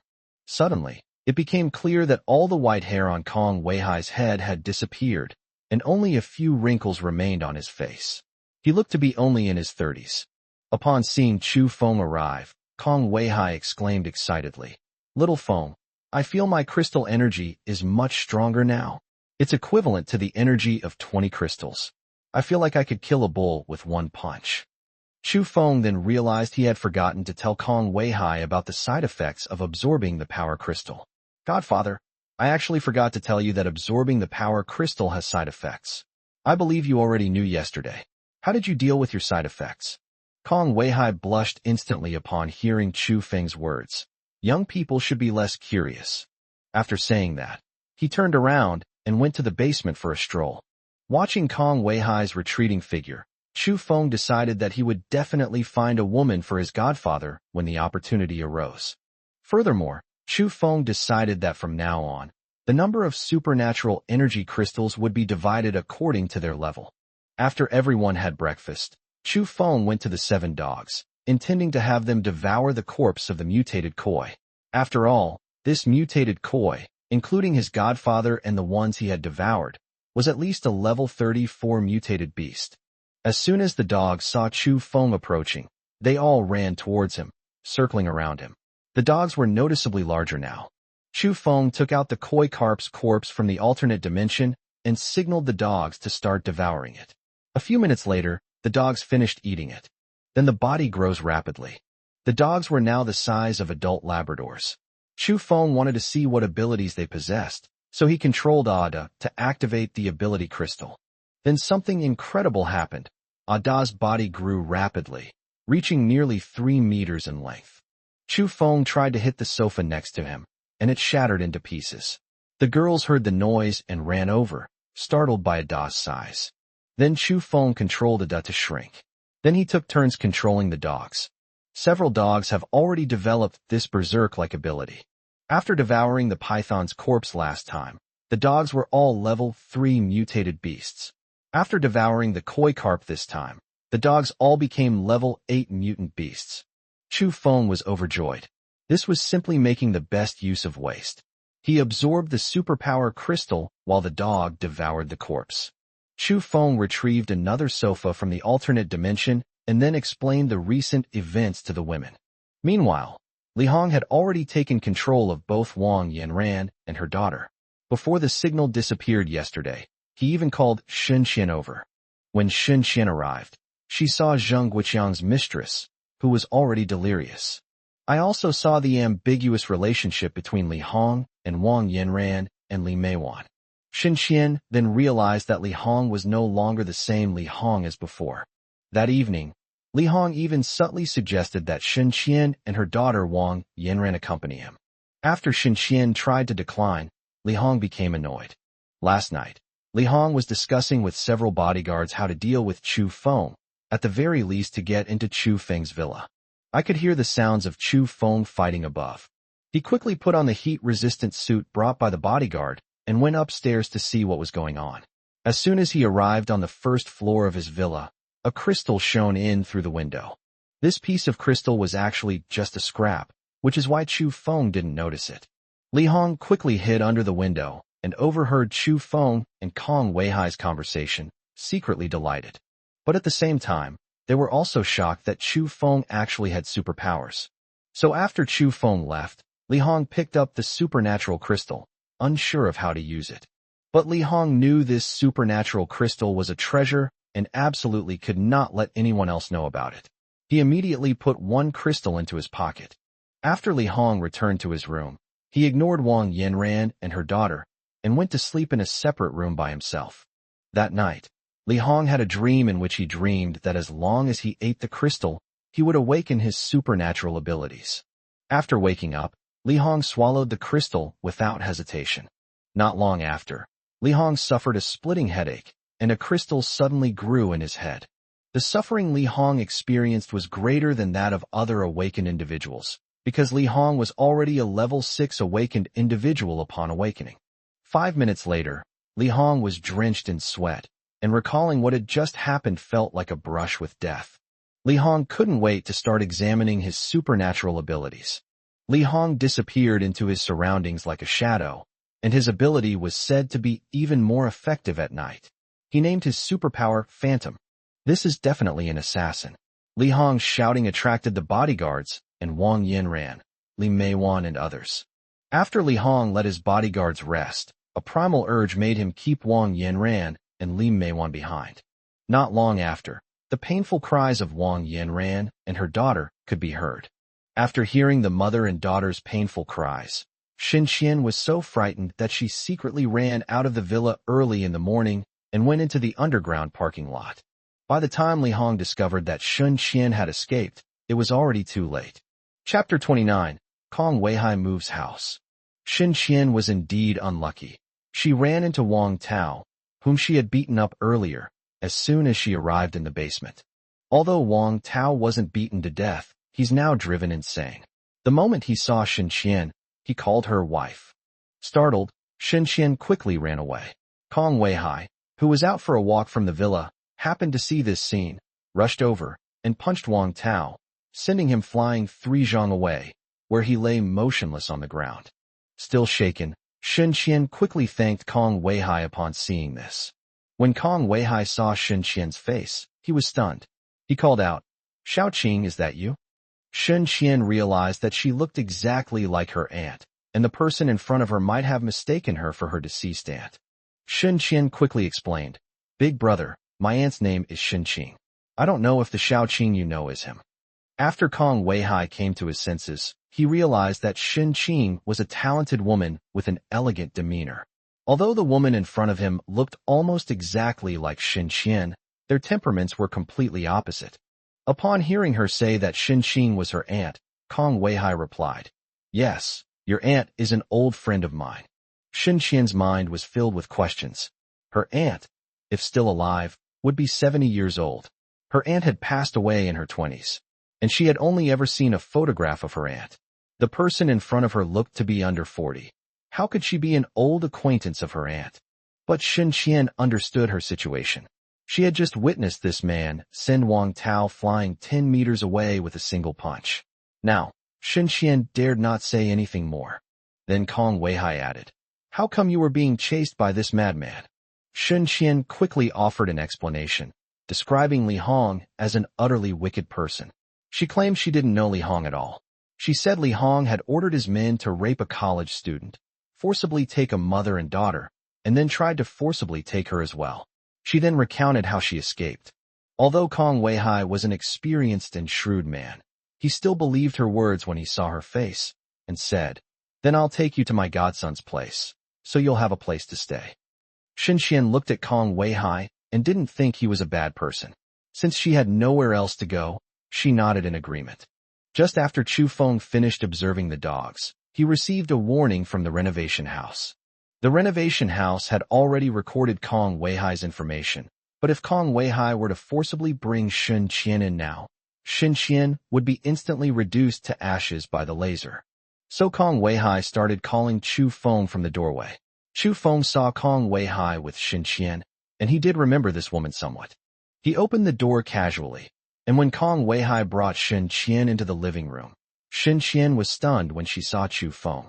Who would have thought that, by such a coincidence, Kong Weihai's godson was actually Chu Feng? And then, recalling what he had just said to Kong Weihai, though some of it was true and some was false. Actually, Shen Qian wasn't all bad. She directly told Kong Weihai, "Brother, I lied to you earlier. That Li Hong was actually my boyfriend, but he's my ex-boyfriend now. Aside from that, I didn't lie to you about anything else." Kong Weihai was still wondering what was going on with Shen Qian, but Chu Feng had already told him some things about Shen Qian and Li Hong through his mental imprint. Kong Weihai didn't know how to persuade Shen Qian to stay, so he could only say with a forced smile, "Xiao Feng, no matter what, Shen Qian is your godmother's niece. Why don't you let her stay? She's a girl. She really has nowhere else to go." Having learned his lesson in his previous life, Chu Feng wouldn't easily trust anyone. But since his godfather had already said so, Chu Feng replied, "Godfather, that's fine, but Shen Qian isn't familiar with us yet, so let her stay at the villa next door for now. It serves the same purposes as here, and I'll regularly send her some groceries." Kong Weihai nodded, but unable to bear seeing the same face as Shen Qian hurt, he said to Chu Feng, "Xiao Feng, I'll move next door too. It's not very convenient to live with you guys. It'll be good if Shen Qian stays with me when I move in." Chu Feng initially wanted to refuse, but then he suddenly realized that this was a ready-made woman, perfect for him to live with Kong Weihai and cultivate a relationship. Chu Feng said, "All right, Godfather, let's finish our meal first." After Kong Weihai and Chu Feng finished their meal, Chu Feng originally wanted Kong Weihai to stay another night, but after Kong Weihai finished eating and discussed it with Shen Qian, he hurriedly decided to move in. Chu Feng led Kong Weihai and Shen Qian next door, recorded their fingerprints, gave Kong Weihai a few instructions, and then left. It was something like, "You can't be too careful." After returning, Chu Feng began training the dogs' teamwork skills on the second basement level. Meanwhile, at Villa number 3, Li Hong was on the other side. After Li Hong's side effects subsided, he left the room, leaving only the mother and daughter, who were exhausted from the ordeal. Li Hong suddenly felt less hot. He then went down to the first floor of the villa and stepped out of his room. Although it was hot, it was perfectly bearable. In that instant, Li Hong felt that he had transcended the realm of humanity and was more like a god. Li Hong soon discovered that Shen Qian had run away. He was furious, feeling that this despicable woman had betrayed the gods. Li Hong immediately sent several bodyguards to search the underground parking lot. The result was that they couldn't find it. This infuriated Li Hong, and his pent-up anger eventually fell on Wang Yanran and her daughter. After venting his frustrations, Li Hong decided that he was no longer so afraid of the high temperatures, so he would go out to search for supplies tonight, as his special abilities would be more effective at night. Meanwhile, Chu Feng was thinking about going to the artificial lake again tonight. After all, the koi carp were of a high level, and Chu Feng guessed that there should be exotic fruits or other mutated beasts below. Of course, they would still operate at night. Although there were hardly any people on the ground during the day, Chu Feng was always better off being cautious than taking any chances. After training the dogs' teamwork skills, Chu Feng had dinner with the girls and asked, "I'm going to walk the dogs, who wants to come with me?" As a result, no one responded to Chu Feng. Ever since they slept together, the three women had become increasingly close, and Chu Feng seemed to be an outsider. Chu Feng then arrived at the underground parking lot, where many corpses had already been found. The situation was somewhat better in the villa area, but there were many corpses in the basements of the high-rise buildings. Some of the corpses were even incomplete. Humanity has ultimately come to this point, resorting to cannibalism. But Chu Feng knew that the number of people who had died in the past few days was not yet large.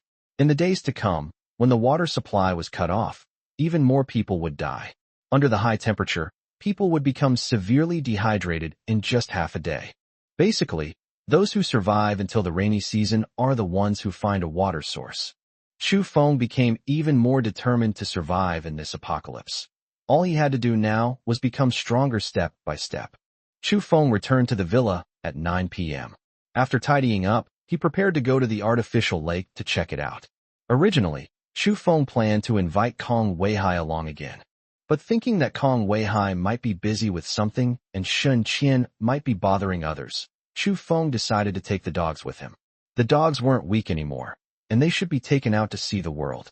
Moreover, the beef on the shore hadn't been harvested yesterday, but it's already been roasted by the high temperature, so the dogs can also taste the naturally roasted beef. Chapter 30. The Magical Golden Fertilizer. When Chu Feng took the dogs out, they were extremely excited. Since they were born, their only place of activity had been the villa and the underground parking lot. This was the first time they had gone out. After letting them run wild for a while, Chu Feng led them to the artificial lake, where the water level had dropped a bit again. But the beef on the shore was gone yesterday. Normally, in this weather, beef left outdoors would be cooked in just a few hours. Chu Feng originally came here intending to feed the dogs natural roasted beef, but who would have thought that all the beef would disappear now? Chu Feng was horrified upon closer examination. Either there were mutated beasts in the water, or there were evolved humans or mutated beasts in the neighborhood. After all, normal people or animals cannot survive in high temperatures. Moreover, although the water level of this artificial lake is also dropping, the rate of drop is too slow. It should drop by at least a few meters. Chu Feng knew that the water in this artificial lake came from the mountains. The underground spring water in the mountains was basically not evaporated and was supplied continuously, which was why the water level dropped slowly. But it's still amazing. However, Chu Feng decided to proceed according to the original plan. He jumped onto the artificial hill from yesterday, where his view was more open. After reaching the water inlet, Chu Feng walked along the shore to the water inlet. Through his senses, Chu Feng learned that the water inlet was a circular pipe with a diameter of 1 meter. He knew this pipe connected to another lake. He needed to find a way to block the pipe first. Without further ado, Chu Feng immediately looked around and thought the artificial mountain was perfect. In addition to the artificial mountain, he collected some stones and finally put some soil into the alternate dimension. Upon arriving at the water inlet, Chu Feng took out these items from the alternate dimension. The main body of the artificial mountain blocked the water flow, then stones were added, and finally soil was added, finally blocking the water flow at the entrance. Next, the interdimensional portal was pumped to its maximum capacity. Although the interdimensional portal cannot actively collect living things, some living things were still brought into it, as the 20-meter diameter portal pumped water frantically from the bottom of the water. In just a few dozen seconds, the water in the artificial lake was sucked down to just a little bit at the bottom. Chu Feng instructed the dogs to check the artificial lake for any abnormalities, while his consciousness ventured into the alternate dimension and discovered 9 fish there, all of which were mutated beasts. Chu Feng was taken aback. Not long after, the dogs found 6 more fish, but they were all level 1 mutated beasts. Chu Feng also took out mutated beasts from the alternate dimension, making a total of 15 fish, all of which were level 1 mutated beasts. Chu Feng was completely dumbfounded. Were mutated beasts really that worthless? There must be something strange about this pool. Chu Feng collected all the mutated fish and let the dogs continue their search, while he activated his spatial perception and began searching at the bottom of the lake. Before long, Chu Feng noticed something unusual. One of the Hautuinia chordata plants was different from the ordinary one. It had some of the energy of a spiritual fruit, but the energy was very weak, as if it had just begun to grow. Chu Feng uprooted the Hautuinia chordata and, after clearing away the surrounding mud, discovered a small, soft, yellowish object containing a strange energy. It resembled some kind of animal droppings and felt somewhat familiar. The dogs drooled when they saw it. Chu Feng gestured for Ada to devour the thing, saying that even if it was poisonous, it wouldn't affect him by devouring it. After Ada finished consuming the golden fertilizer, Chu Feng could clearly feel that Ada's superpower had increased slightly, though very slightly. Chu Feng guessed that this thing was something that could cultivate spirit fruits. Why was it in the water? Chu Feng suddenly recalled that before the apocalypse, in order to increase his strength, he had searched for mutated beasts, including one that resembled an eastern dragon. Approaching it, he felt a suffocating sensation. He had rolled into a pile of yellowish things to survive. That yellow stuff was the dragon's excrement, which had the same smell. In addition, the dragon was sleeping at the time, so Chu Feng escaped unharmed. After escaping, Chu Feng turned around and saw the giant dragon glance at him. That one glance nearly scared him to death. What Chu Feng didn't know was that the giant dragon had mistaken Chu Feng for its excrement and was wondering why the excrement had run away on its own. No wonder Chu Feng found the smell of this golden fertilizer familiar. It was clearly the dragon's excrement. Chu Feng had wondered why such powerful mutated beasts would appear before the apocalypse. Could it be that the apocalypse had actually come long ago, and this world had changed long ago? But why would one be walking on clouds? The only unique thing about it is that the water flows down from Qinshan Mountain in Qingzhou. Did the dragon move to the mountains? And its droppings just flowed into the clouds along with the groundwater? Then, this golden fertilizer cultivated many spiritual fruits in the water, which were eaten by fish, resulting in so many mutated beasts. The koi carp also gradually devoured the mutated beasts and became so strong. The artificial lakes in the other 3 residential areas should be the same as those here. Chu Feng had the dogs find all the gold nuggets scattered in the artificial lake. When put together, they were about the size of an adult's fist. After Chu Feng went ashore, he poured the water from the previous lake back into the artificial lake and removed the obstacles at the inlet. Then, in the alternate dimension, they retrieved several layers of thin gauze netting from the supplies in a certain warehouse and covered the water inlet. In this way, all the gold-fed pebbles that flow in are collected together. Over the next few days, Chu Feng planned to clean up all the artificial lakes in the remaining 3 areas. After collecting today's supplies, Chu Feng led the dogs back to the villa. After returning home, Chu Feng gave 2 of the 15 mutated fish to each of his dogs. The dogs immediately began to devour them. After consuming them, the dogs grew even larger. They are now bigger than ordinary Labradors. The dogs are now all level 12 mutated beasts. The dog's special devouring ability is quite remarkable. They can not only absorb mutated crystals, but also devour the corpses of mutated beasts, thereby gaining an equivalent amount of energy. Chu Feng was quite envious, but he had to get down to business. This fist-sized golden fertilizer could be used to cultivate spiritual fruits, but there were practically no green plants at home. Only the dozen or so succulents that Qian Shasha raised during the apocalypse are now half dead. Chu Feng searched the alternate dimension and found that this JD.com warehouse indeed had everything. Countless ginseng roots. But Chu Feng didn't know if these ginseng roots would survive if planted now. He took out 10 ginseng roots and found 10 pots to plant them first. Put a piece of fertilizer the size of a fingernail into each pot, then water it, and see what the effect is. Then I brought over 5 pots of succulents and put in some golden fertilizer the size of a fingernail. After doing all this, Chu Feng originally planned to sleep with all 3 women, but today the 3 women slept together, leaving Chu Feng outside the door. Chu Feng also used his mental imprint to call for Athena. Athena couldn't bear it and prepared to stay with Chu Feng, but Qian Shasha and Huang Kersen forcibly held her down on the bed and wouldn't let her leave. Chu Feng had no choice but to sleep alone. Chapter 31 Fire Warrior. Just after Chu Feng fell asleep, in Villa Number 3 in the East District, Li Hong had a pile of roasted beef in front of him, along with various basins and bowls, which contained water from the artificial lake. Last night, Li Hong was preparing to collect supplies when he saw so much beef in front of the artificial lake as soon as he went out. He ran back and forth several times before he was able to bring in all that beef and water. Li Hong was worried that the beef might be poisoned, so he cut off a piece and gave it to Li Meihui to eat. Li Meihui ate it, and of course, she knew what Li Hong was thinking, but she didn't dare to resist. Half an hour after eating, seeing that everything was fine, Li Hong cut off a small piece of meat for Wang Yanran and her daughter, and only then did Li Hong and his bodyguards begin to eat. After they had eaten their fill, Li Hong instructed his bodyguards to dry the meat on the rooftop to make it easier to preserve, and also to filter the lake water. Li Hong began planning where to search for supplies the next day. After waking up in the morning, Chu Feng first went to check on the ginseng and succulents. The 5 succulents have completely absorbed the golden fertilizer and transformed it into spiritual fruit. The ginseng's golden fertilizer has also been completely absorbed, but it is still not quite the same as spiritual fruit.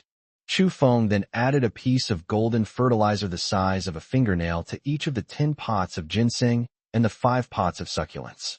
As the girls watched Chu Feng studying these things, Qian Shasha and Huang Kursen both looked on with envy, as they also wanted to awaken their superpowers.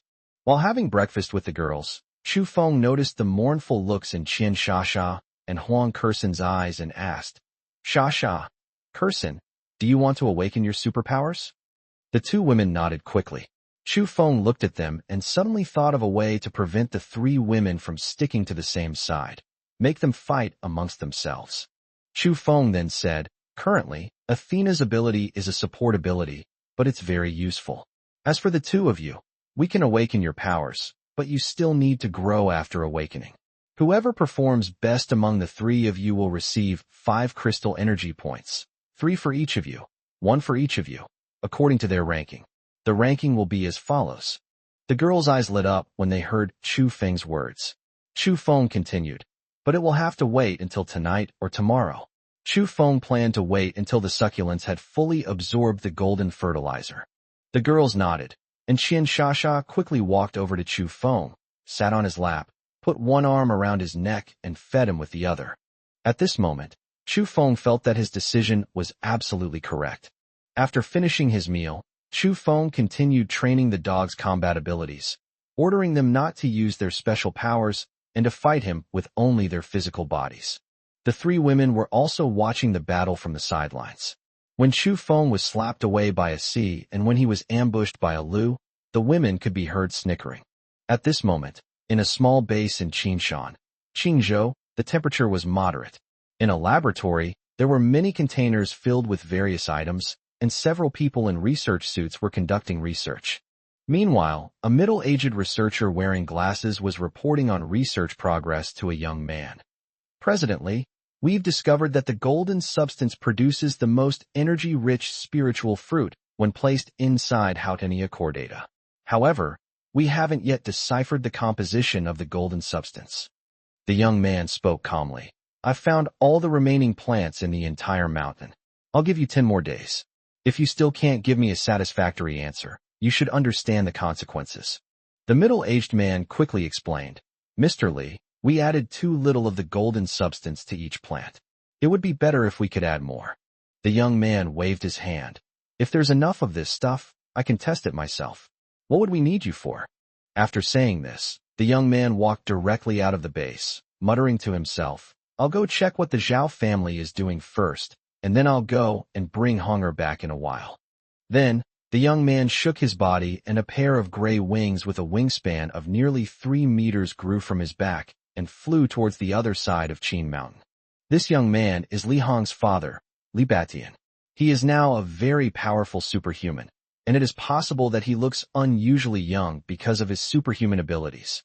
The Zhao family was based in another base in Qinshan, and was also one of the several conglomerates that acquired the Chu group. Li Batian had a good relationship with the head of the Zhao family. So when Li Batian was building the Doomsday base, he specifically recommended it to the Zhao family patriarch. Unexpectedly, the 2 were birds of a feather, and the Zhao family patriarch also built a base. The head of the Zhao family is now also a powerful superhuman, and both of them discovered the matter of Jean Keela, but the head of the Zhao family is clearly more powerful than Li Batian. Li Batian possesses a special ability called Eagle Eye, which allows him to see very far. So today, he plans to go and see what the Zhao family usually does. It wasn't until evening that Chu Feng discovered that the 5 succulent plants and 10 ginseng plants had completely absorbed the energy from the golden fertilizer. The succulent's energy only increased slightly. The ginseng had completely absorbed the golden fertilizer, and Chu Feng sensed that the spiritual fruit's energy was now equivalent to the energy of 3 crystals. Chu Feng immediately understood that different plants have different growth limits. After carefully storing the succulent spirit fruit, Chu Feng added twice the amount of golden fertilizer to the ginseng this time. Then he called Qian Sha and the other two girls, preparing to awaken them. Chu Feng told the two women, "The awakening will be very painful, but if you persevere, you will become a superhuman." The two women's eyes remained firm. Chu Feng took out the fleshy spirit fruit and gestured for them to swallow it. The two women looked at the fruit, which resembled a pine cone and emitted a faint green light, and swallowed it without hesitation. Then Qian Sha was seen rolling around on the carpet in pain, while Huang Kursen showed no reaction. After a while, Qian Sha exclaimed in surprise. Before anyone could react, she stretched out her hands, and flames immediately burst forth from them. Then, her whole body was engulfed in flames, and she became a fire person. Chu Feng asked Qian Sha to see if she had any other skills, and Qian Sha said she needed a knife. Chu Feng took out a Tang sword from the alternate dimension. Qian Sha gripped the hilt with both hands, and flames immediately adhered to the blade. She was a fire-type warrior with superpowers. Chu Feng turned to Huang Kursen and asked, "Kursen, what kind of superpower have you awakened?" Tears welled up in Huang Kursen's eyes. "Brother Feng, I don't feel anything. I haven't awakened any superpowers." Chu Feng was somewhat surprised. He had assumed that everyone could awaken their superpowers directly. Could it be that some people are born unable to awaken their superpowers?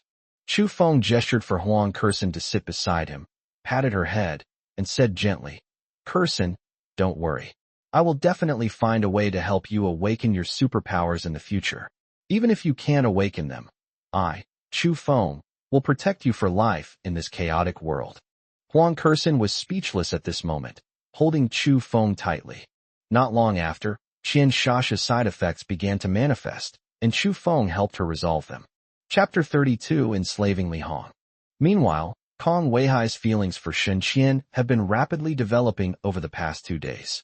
Although Shen Qian isn't a bad person, that's why she's unwilling to share a husband with Wang Yanran and her daughter. Furthermore, Li Hong had been incredibly kind to Shen Qian before, but now he seems like a completely different person, which is why Shen Qian ran away. But Shen Qian was a smart woman, so she knew that if she wanted to survive in this apocalypse, and she was weak, she had to find a strong person to rely on. The person in front of her was Kong Weihai, the powerful man she knew. She also learned about the story of Kong Weihai and her aunt. Kong Weihai met Shen Qian when he was young. They were both intellectuals and fell in love at first sight. Shen Qian loved the sea, so she went to various coastal cities. Unfortunately, Shen Qian was diagnosed with a terminal illness, leaving Kong Weihai alone in the world. Kong Weihai never married, and Shen Qian had always envied her aunt for having such a love since she was a child. Now that the male protagonist of the story is right in front of her, Shen Qian seized the opportunity and dressed in a completely different way than usual these past 2 days, becoming more and more ladylike. She often acted coquettishly towards Kong Weihai, and even started calling him Brother Hai. Who could resist that? Kong Weihai's heart began to melt. Kong Weihai, having received Chu Feng's spiritual imprint, came to visit Chu Feng. Chu Feng was studying his ginseng at this time and found that after a day, the ginseng had absorbed all the golden fertilizer, and the energy contained in the spiritual fruit had reached level 8. Chu Feng was overjoyed and added twice the amount of golden fertilizer, about the size of a fingernail, to each pot. When Kong Weihai arrived, he learned that Qian Sha was very happy after awakening her superpowers, so she personally cooked dinner for everyone. After everyone was seated, Qian Sha announced that she had awakened her superpowers, and Shen Qian also showed an envious look. Kong Weihai noticed Shen Qian's gaze, so he communicated with Chu Feng through the mental imprint, and after understanding the whole story, he asked Chu Feng for a spiritual fruit. To be honest, Chu Feng didn't trust Shen Qian at first, but his godfather wouldn't usually act like this. Since Sha would actually ask him for money, he couldn't help but give her a succulent spirit fruit. It would be a lie to say Qian Sha wasn't moved when she saw how much Kong Weihai had done for her. After dinner, Chu Feng suggested that since it was a rare occasion for everyone to get together, they should go to the basement to walk the dogs. When everyone arrived at the basement, apart from Huang Kursen and Shen Qian, everyone else could tolerate the temperature. Huang Kursen and Shen Qian were sweating profusely. Meanwhile, some of the people from the upper echelons had also arrived at the villa area in the basement, including Li Hong and his daughter Wang Yinran. Upon seeing Chu Feng and his group, Li Meiwan and Wang Yinran, who were full of wicked intentions, immediately shouted to the people around them. "Look at this person, he's actually walking his dog. These dogs are so well fed, these people must have a lot of supplies. These people don't look like they're short of water. We can ask him to give us some water, or we can kill these dogs and eat them." Upon hearing this, everyone prepared to gather around. Chu Feng was speechless. These two, mother and daughter, were really going further and further down the path of courting death. But now a lot of people have gathered around, gesturing for Kong Weihai to take Huang Kersen and Shen Qian to hide in a corner. Then she shouted to the crowd, "Listen up, everyone, I don't have any extra supplies either." But the crowd, already prejudiced, all thought Li Meijuan's words made sense. Chu Feng offered no further explanation, only warning that anyone who took another step forward would bear the consequences. Everyone assumed that Chu Feng was afraid and did not stop. Chu Feng truly couldn't bear to harm innocent people, but at this point it was clear that a peaceful resolution was no longer possible. He pulled out a desert eagle and threatened the group. A bald, shirtless man covered in tattoos stepped forward and shouted, "The desert eagle only has 6 bullets, but we have so many of us. Don't be afraid." Chu Feng coldly observed the group, deciding to show no mercy. However, he didn't intend to reveal his special abilities. Relying solely on physical strength, he sent the bald man flying several meters into the air with a single punch. Several dogs joined in, and within minutes, the entire group was knocked to the ground. Wang Yinran and Li Meiwan, who had already fled earlier, were now on the run. As Li Hong gathered around, he saw Kong Weihai leave with Huang Kersen and Shen Qian. Li Hong quickly used his shadow skill to follow them. After settling the two women in, Kong Weihai kept looking towards Chu Feng. Just then, Li Hong circled around behind Kong Weihai, and the dagger in his hand immediately fell. Kong Weihai felt no palpitations and dodged to the side, but Li Hong was too fast, and the knife still pierced Kong Weihai's neck. Kong Weihai retaliated with a punch, sending Li Hong flying and crashing into the wall. But blood was gushing from his own neck. Li Hong knew this person was no ordinary individual. He quickly scrambled to his feet, dove behind Shen Qian, and pressed a knife against her neck. Huang Kersen was instantly terrified. Li Hong said mockingly, "You little bitch, try running again." Then, turning to Kong Weihai, he said, "I'm taking this bastard with me. If you want to rescue him, let Chu Feng come personally." Kong Weihai immediately sent a mental message to Chu Feng, while he himself remained with Li Hong. Upon receiving the message, Chu Feng rushed over and saw Li Hong holding Shen Qian hostage from afar. Chu Feng circled around and ended up behind Li Hong. Li Hong, glaring at Kong Weihai who had been following him, threatened, "Get out of my way. If you keep following me, I'll kill this bitch." As Li Hong spoke, he raised the knife in his hand and slashed a bloody mark on Shen Qian's fair neck.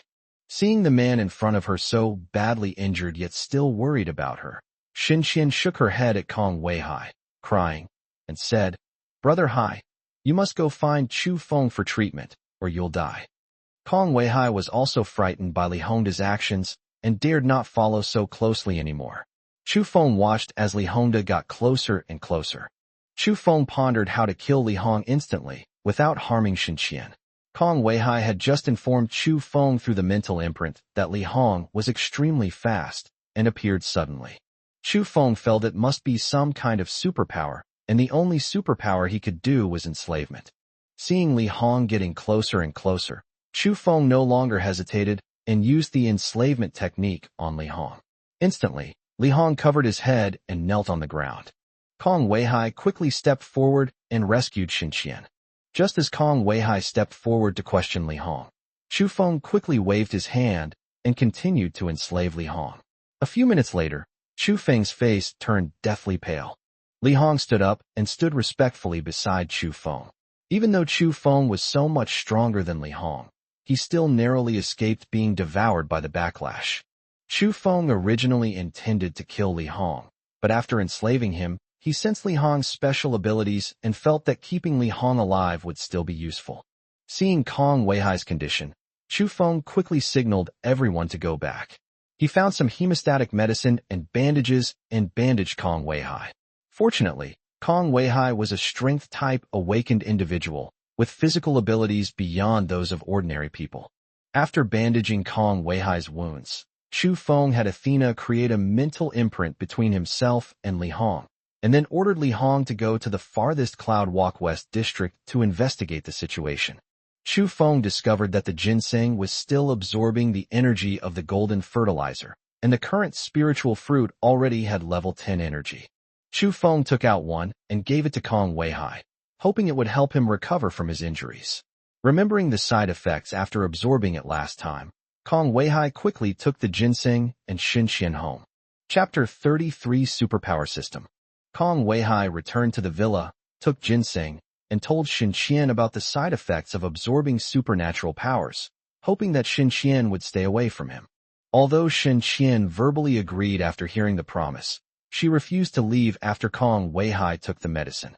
Instead, she took off her coat, revealing her alluring side, and seductively said to Kong Weihai, "Brother Hai, if you're really in pain, just take me. I'm willing." Kong Weihai was a normal man who had been holding back for decades. He could no longer restrain himself. The side effects of evolving to level 10 at once were already strong, and this was a ginseng spirit fruit. Kong Weihai fought all night long. Interestingly, the next day, right after finishing his battle, Kong Weihai began to awaken Xinxian's powers, followed by a new round of battle. After Li Hong and Kong Weihai left, Chu Feng decided to absorb 4 spirit fruits. He had a strange feeling that a level 100 ability user would undergo a qualitative change. Since he had plenty of ginseng to cultivate, Chu Feng took out 10 ginseng roots in a basin, put in 3 days' worth of golden fertilizer, and also pulled out 6 ginseng spirit fruits that he had cultivated before, and put some golden fertilizer into the remaining 4 basins as well. Chu Feng called over Qian Xia and Athena, swallowed 4 ginseng roots himself, and gave one to each of them. Chu Feng is going to evolve 40 levels in a row this time, which might be a bit too much for the vice president, so he also helped the 2 women improve their strength. After Chu Feng had fully absorbed all this energy, some information suddenly appeared in his mind, like an inheritance. The spiritual energy of Earth is reviving. Spirit beasts and ferocious beasts, also known as mutated beasts, as well as awakened humans, are emerging. Plants will produce both spirit beasts and spirit fruits. The classification of superpower levels is as follows. 100 planetary rank, first class ability crystals. 1000 planetary level tier 2 ability crystals. 10,000 supernatural crystals of planetary level grade 3. 100,000 supernatural crystals of planetary level 4. Planetary level rank 5 million supernatural crystals. Planetary level rank 6 10 million supernatural crystals. Planetary level rank 7 100 million supernatural crystals. Planetary level, grade 8, 1 billion supernatural crystals. Planetary level, grade 9, 1 billion supernatural crystals. Furthermore, each grade is divided into 9 levels. For example, Chu Feng is currently at grade 1, level 1. Moreover, spiritual fruits are also graded according to their energy content. Furthermore, the effect of a superhuman absorbing crystals or spiritual fruits that are 2 grades lower than themselves is negligible. Chu Feng was shocked. This highest level, the 9th grade, actually required 10 billion supernatural crystals, and everyone would inherit this information when they reached the 1st grade. Chu Feng couldn't believe how terrible this would be. If everyone knew about this, there would be endless fighting, and everyone would be constantly battling. After learning this information, Chu Feng's determination to become stronger became even stronger. The difference between before and after achieving the highest rank is like night and day. After Chu Feng reached the 1st rank, he awakened a special ability, etherealization. After being released on a target, it will instantly place the target in another space-time in the current world. The longest duration of the ethereal effect is currently 6 seconds, and the release interval is 10 seconds. And it doesn't consume much alien energy. Another support skill, Chu Feng was speechless. The other alien energy portals remained 20 meters in diameter, Only the release distance had increased to 50 meters, and the spatial perception had increased to 100 meters. Chu Feng attempted to unleash spatial cutting, and this time he could clearly feel the changes in his energy. He can now freely release spatial cutting lines, but currently he can only release a maximum of 10 intersecting lines. For example, if his current ability value is 100 and he releases 10 spatial lines each time, then he can release them 10 times. This is something that makes Chu Feng quite gratified. Athena's mind mark now has a usable range of 2 kilometers, and she has gained a new ability, Mind Song, which can be cast on a target to quickly restore their energy. Qian Shasha's new ability is Flame Flash, which instantly increases speed to deliver a fatal blow to the opponent. This move is also a high-consumption ability. After Chu Feng and the 2 women learned about these things, the side effects began to appear for the 3 of them. Wait until 5 a.m. Chu Feng had originally planned to check on the artificial lake in the South or North District tonight, but who knew the side effects would have such a strong after-effect? At this point, he could only go to the artificial lake in front of his villa to collect the golden fertilizer. Upon arriving at the lake, Chu Feng activated his spatial perception and discovered that all the golden fertilizer had been caught in the net, but there wasn't much, only about the size of a ping-pong ball. Nothing happened that night. The next morning, Chu Feng used his mental imprint to notify Kong Weihai to come over. Just as Athena and the other 2 women were preparing breakfast, Chu Feng retrieved a Cantonese set meal from his alternate dimension. He then asked Qian Shasha to cook some pork and beef for the dogs. As soon as they sat down at the table, the girls complained about eating such greasy food so early in the morning. After Kong Weihai arrived, Chu Feng prepared to make some plans for the next step. Chu Feng plans to spend the day checking out the city's situation, taking the dogs with him, and then they can all go together when he returns to see the artificial lakes and other areas in the evening. Kong Weihai is staying here today to protect them. After all, Kong Weihai is now a level 30 powerhouse. Chu Feng also told them not to go out. Chu Feng originally wanted to tell everyone directly about the inheritance in his mind, but he just couldn't bring himself to say it. It was as if there was some kind of taboo. Chu Feng could only tell everyone that the world was very dangerous, and that they should not act rashly unless he was by their side. Originally, Kong Weihai was going to act with Chu Feng, but after hearing what Chu Feng said, he realized that protecting everyone was also an important thing. Chu Feng was thinking of having a good drink with his godfather. Before the apocalypse, Kong Weihai was old, and Chu Feng was worried that drinking too much would be bad for his godfather's health. Now he could have a couple of drinks, but when Chu Feng took out some baijiu, Chinese liquor, everyone wanted to drink it too. Chu Feng took out a few more bottles of flying grass, but to everyone's surprise, apart from Huang Kersen, none of them got drunk. The physiques of the awakened ones were already different from ordinary people. After finishing his meal, Chu Feng bid farewell to everyone and decided to first visit his Chu group. Chu Feng started from the underground parking garage again, taking out the custom-made doomsday armored vehicle from the alternate dimension. After calling the dogs to get in the car, Chu Feng set off. There were still a few scattered people in the basement seeking refuge from the heat. A group of people were gathered around, and Chu Feng, using his spatial perception, discovered that a young man, an ice-type awakened individual, was cooling them down. This young man is just like I was back then, but in this world, the ending for a saint is not so good. Chapter 34 Lu Qing. As soon as Chu Feng stepped out of the cloud walk, he discovered that although the cloud walk had been an artificial mountain, the greenery was quite nice.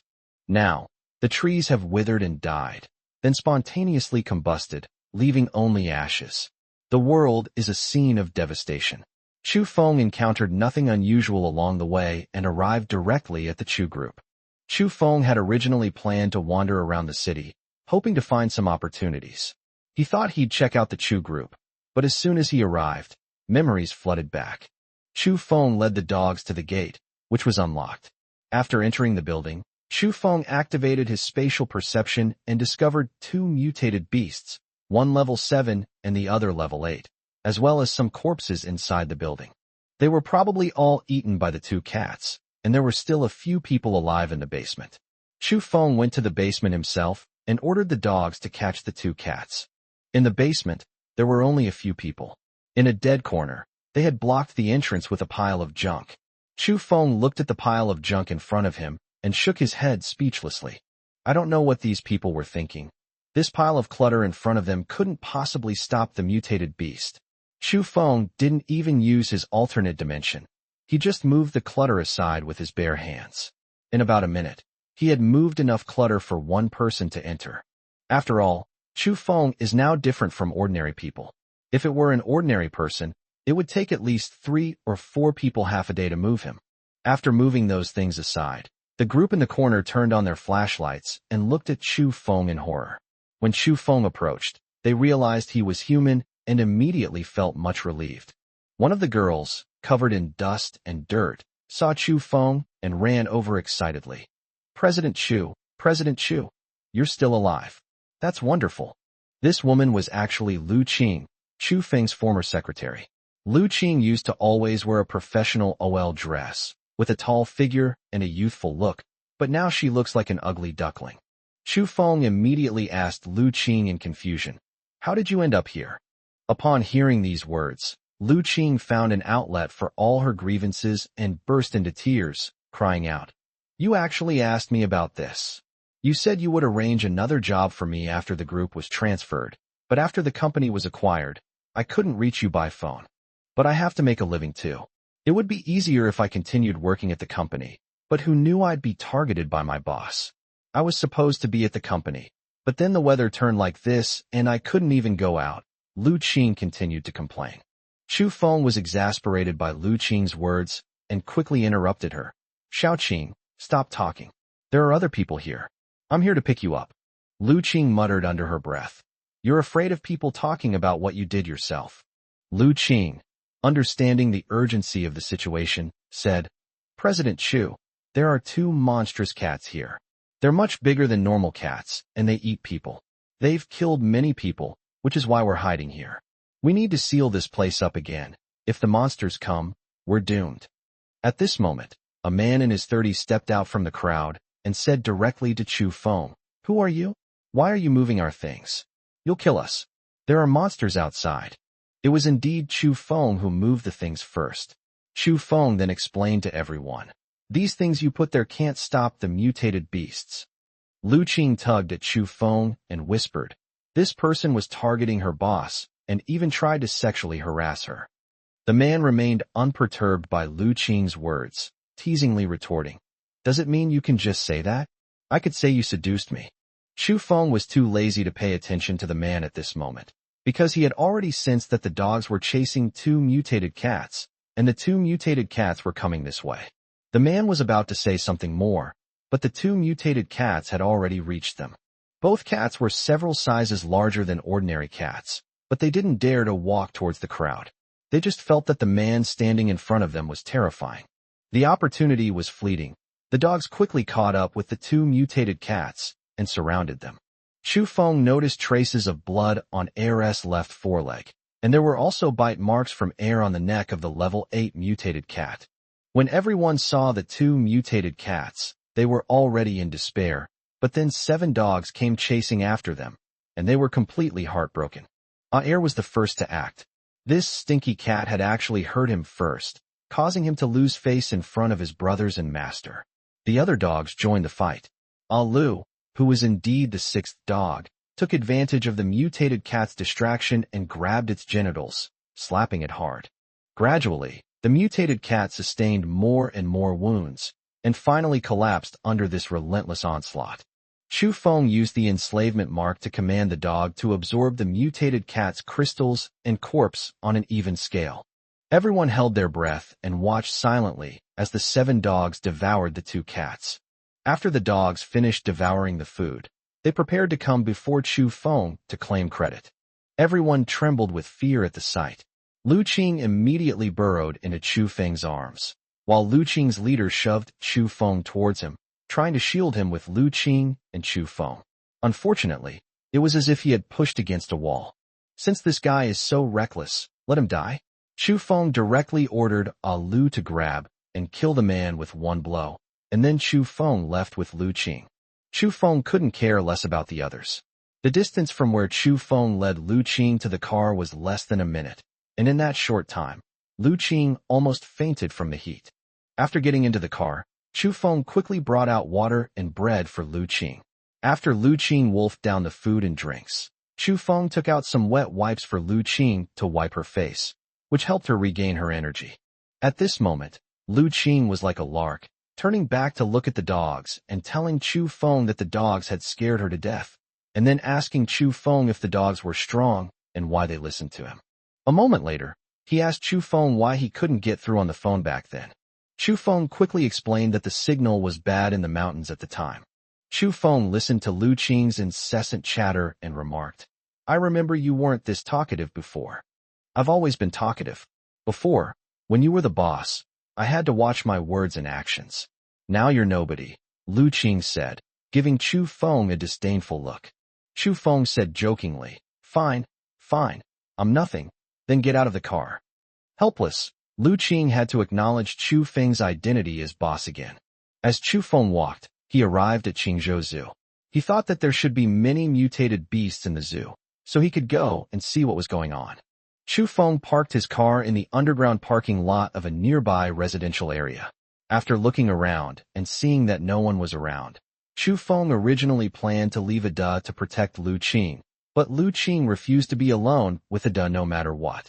Chu Feng thought that even Ada and his group would have some difficulty damaging this modified car, so he warned Lu Qing not to open the car door under any circumstances. Then Lu Qing turned on the air conditioning, and Chu Feng set off. Chapter 35: The Dangerous Botanical Garden. The place where Chu Feng parked was about 3 kilometers away from the zoo, which was just over a minute's drive for Chu Feng at the moment. Chu Feng took the dogs directly to Qingzhou Zoo. He activated his spatial perception and instructed the dogs not to exceed 100 meters from him. Chu Feng saw at the main entrance that the zoo was divided into 5 main areas. Main areas of the predator zone. There are tiger enclosures, wolf enclosures, lion enclosures, and bear enclosures. Main areas of the grassland. It includes enclosures for giraffes, antelopes, zebras, and wildebeest. Main pedestrian area. It features a flamingo enclosure, a hippopotamus enclosure, an Australian and American zone, an aviary, and animals such as giant pandas and red pandas. Oceanarium area. There are blue whales, killer whales, sharks, dolphins, seals, etc. The last area is a botanical garden with amphibians and various insects. Chu Feng decided to go to the safest area first, the botanical garden, to see if he could use the spirit fruit. Chu Feng led the dogs to the entrance of the plant area. Unable to see inside through the windows, Chu Feng activated his spatial perception and discovered a thin barrier, like a magic circle, preventing him from sensing anything inside. Chu Feng decided to check out the amphibian area first. Upon arrival, he saw many transparent enclosures filled with various lizards, snakes, turtles, and the like. After activating his spatial perception, Chu Feng discovered that some of the animals had evolved and were now afraid of him, having broken the glass. However, there were no high-level mutated beasts. Although Chu Feng was now a first-grade expert, he still found these mutated beasts disgusting, so he ordered his dogs to kill them. Chu Feng observed the dog situation and would immediately take action if a powerful opponent appeared. After the dogs had killed all the mutated beasts in the amphibian area, Chu Feng tallied his spoils. A total of 5 mutated beasts had been killed. For level 4 mutated beasts and 1 level 6 mutated beast. After Chu Feng had the dogs absorb all the nutrients, they all reached level 16. Then, Chu Feng led the dogs to the insect area. As usual, Chu Feng activated his spatial perception at the entrance and found that, strangely, he did not find any living beings in this area. Chu Feng gestured for the dogs to wait for him at the door, then pushed the door open and entered. Chu Feng kept his spatial perception active at all times, and upon entering, he discovered several living water chestnut snails. These snails are heat-resistant creatures. After inspecting the entire insect exhibition hall and finding no other living things, Chu Feng prepared to go out and meet up with the dogs. Just as I turned to leave, I suddenly felt a pang of fear and instantly used the etherealization ability on myself. A rhinoceros beetle, more than a meter long, passed by behind him. Stopping in front of itself, the rhinoceros beetle shook its head and looked at Chu Feng. At this moment, It was also wondering why it had passed through this person's body. Chu Feng was also puzzled as to why his spatial perception couldn't detect the rhinoceros beetle. It turns out that this rhinoceros beetle has a special skill, stone statue. When the skill is activated, it will turn into a statue, showing no signs of life, but it will automatically disappear as long as the skill is attacked. Chu Feng then discovered that the rhinoceros beetle was already a level 52 mutated beast, which explained why he hadn't found any other living creatures here. These mutated beasts are often preyed upon by other mutated beasts during battles, so they are all wary of each other. For example, there were 5 mutated beasts in the amphibian area just now. Meanwhile, this rhinoceros beetle could have used its stone statue powers to kill the mutated beasts one by one. In the end, it was the rhinoceros beetle that achieved its goal. The rhinoceros beetle attacked again, but Chu Feng didn't dodge. He grabbed the beetle's horn with both hands. This rhinoceros beetle truly lived up to its reputation as an insect renowned for its strength, managing to force Chu Feng, a first-rank expert, to take a step back. Chu Feng exerted force with both hands, lifting the rhinoceros beetle and slamming it to the ground. Just as the rhinoceros beetle was about to touch the ground, a faint glow emanated from the rhinoceros beetle's entire body. Chu Feng felt as if he had smashed a hammer into the ground. After completing the test, Chu Feng flicked his wrist and threw the rhinoceros beetle away. He then activated the spatial cutting technique on the rhinoceros beetle. The rhinoceros beetle seemed to sense the danger and instantly used the same move again, but under the spatial cutting, everything it did was in vain. After killing the rhinoceros beetle, Chu Feng let Ada and the others come in and devour the beetle's corpse. By the time the dogs had finished devouring the rhinoceros beetle's corpse, they had become level 23 mutated beasts. Chu Feng, on the other hand, put away the power crystal, planning to go play in the botanical garden first and absorb the crystal again when he got home. After all, if he absorbed it now, there would be no way to resolve the side effects. Chu Feng arrived at the gate of the botanical garden and, as usual, had the dogs guard the surrounding area. Chu Feng walked around the botanical garden. He couldn't sense anything happening inside from his surroundings. Chu Feng picked up a pebble from the ground and threw it into the barrier. The pebble passed through the barrier without any hindrance and landed on the ground. Chu Feng was puzzled, so he walked straight in, but he was blocked when he touched the barrier.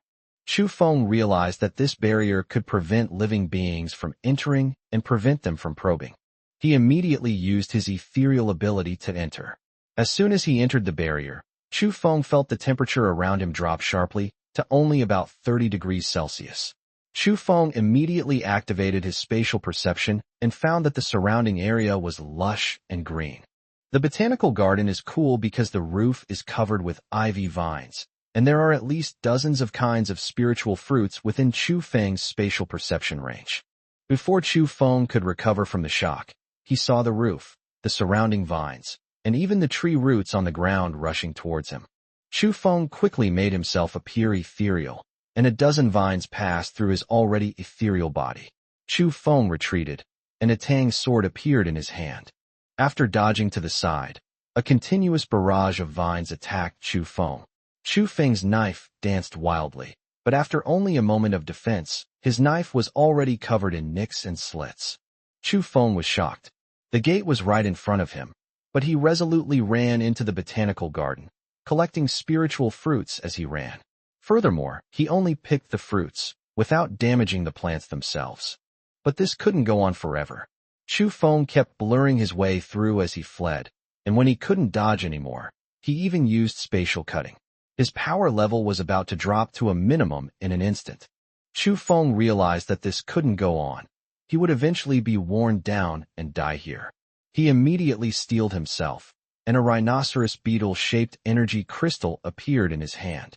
He began absorbing it while dodging and weaving. After absorbing the supernatural crystal, Chu Feng continued absorbing the spiritual fruits. 20 minutes later, he had cleared out all the spiritual fruits around the botanical garden. Because he had been using his spatial perception throughout the process, he was surprised to discover that the ground was full of tree roots. Therefore, Chu Feng did not venture deeper, even though he sensed that the spiritual fruit inside possessed more energy. He dared not go any further and was already considering retreating. But Chu Feng's idea was destined to fail.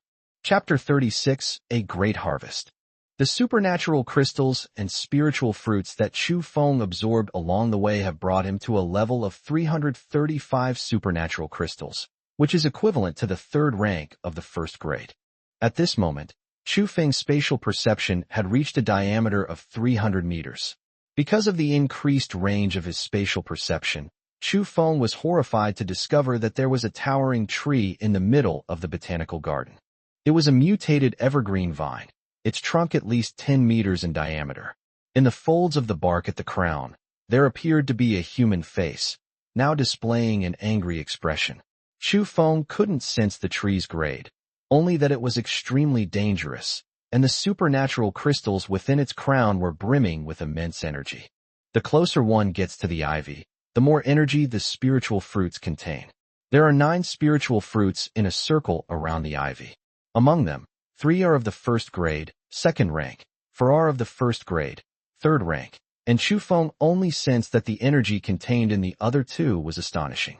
What terrified Chu Feng was that the ivy was actually moving towards him. Although it wasn't fast, it would only take a minute to reach him. Chu Feng's path was also blocked by the frenzied vines. At this moment, the ivy controlled the vines to force Chu Feng toward itself.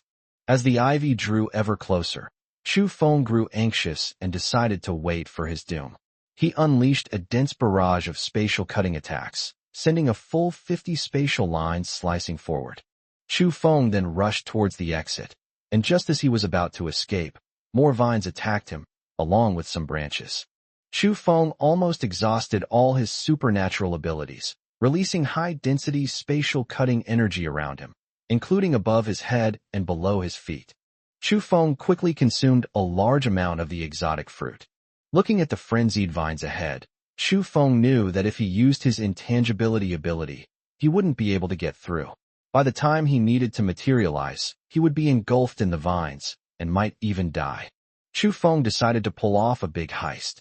He did the opposite of what was expected, charging towards the large tree. Ting didn't expect Chu Feng to run towards him, as there were very few vines blocking his way. In the blink of an eye, we were about 20 meters away from the ivy. The attack on Chu Feng had now transformed into a thick tree trunk, and Chu Feng activated spatial slicing. The terrifying thing was that this spatial slicing only severed one tree trunk before its energy was exhausted. Chu Feng could no longer care about anything else at this moment, and released the intercontinental ballistic missiles he had previously stored in his spatial storage. Chu Feng was also taking a gamble. Since there were so many spiritual fruits around, it proved that the tree hadn't devoured them. Perhaps the tree was protecting these plants, or perhaps it was preparing to fatten up the spiritual fruits before devouring them. Then immediately blur your image and turn to run away. The ivy hadn't expected such a powerful attack from this tiny creature. While it was furious and wanted to kill the person, it also had to protect the surrounding plants. These were the nutrients it had carefully nurtured and evolved. The ivy quickly recalled the surrounding tree trunks and vines, and in a flash, it enveloped the explosion area. Chu Feng turned around and saw this scene, so he used his ethereal ability again and quickly escaped. Chu Feng had just stepped out of the barrier when he signaled his dog to go berserk and carry him away. A dozen seconds later, underground roots attacked Chu Feng and his companions, but by then the distance was too great, and the underground vine attacks were no longer strong. Chu Feng continued to use his spatial awareness, dodging and fleeing. The more he looked, the more alarmed he became. The ground was covered with ivy roots that stretched all the way to the zoo's main entrance. Chu Feng was already experiencing significant side effects. His body felt like it was about to explode. The closest person Chu Feng could think of was Lu Qing, so he ordered the dogs to run there as fast as they could. When Lu Qing arrived, she was startled to see Chu Feng like this. Chu Feng then produced a level 10 spirit fruit and forced it on Lu Qing. The reason for feeding Lu Qing the spiritual fruit was to awaken Lu Qing's spiritual power, because Lu Qing had absorbed so much energy this time that an ordinary person's physical condition could no longer withstand Chu Feng's power. Then Lu Qing's head throbbed with pain, and Chu Feng could no longer hold back. He picked up Lu Qing and began their battle right there in the car. Lu Qing initially resisted, but the side effects of awakening made her start to cooperate. The fight between the two didn't end until 8 p.m. When the battle ended, Chu Feng saw Lu Qing lying unconscious beside him. He began to check his current situation. Today was a super harvest. Chu Feng had just consumed some more spiritual fruits, and he was now a first-grade level 5 expert. There are also about 10 spirit fruits in the alternate dimension. Checking the total energy of these spiritual fruits, which amounted to over 160 levels, Chu Feng, who planned to visit the artificial lake in the southern district of Cloud Walk tonight, didn't rush to consume them. After witnessing the power of this ivy, Chu Feng planned to first upgrade himself to rank 2, then find the remaining spiritual fruits inside, and finally use them to improve everyone's strength.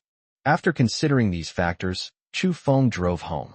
Meanwhile, the explosion of the intercontinental ballistic missile was extremely powerful, destroying nearly half of the ivy's vines and even 2 thick branches. The reason why the ivy protects these spiritual fruits is entirely because these fruits are the fruits of its own hard work.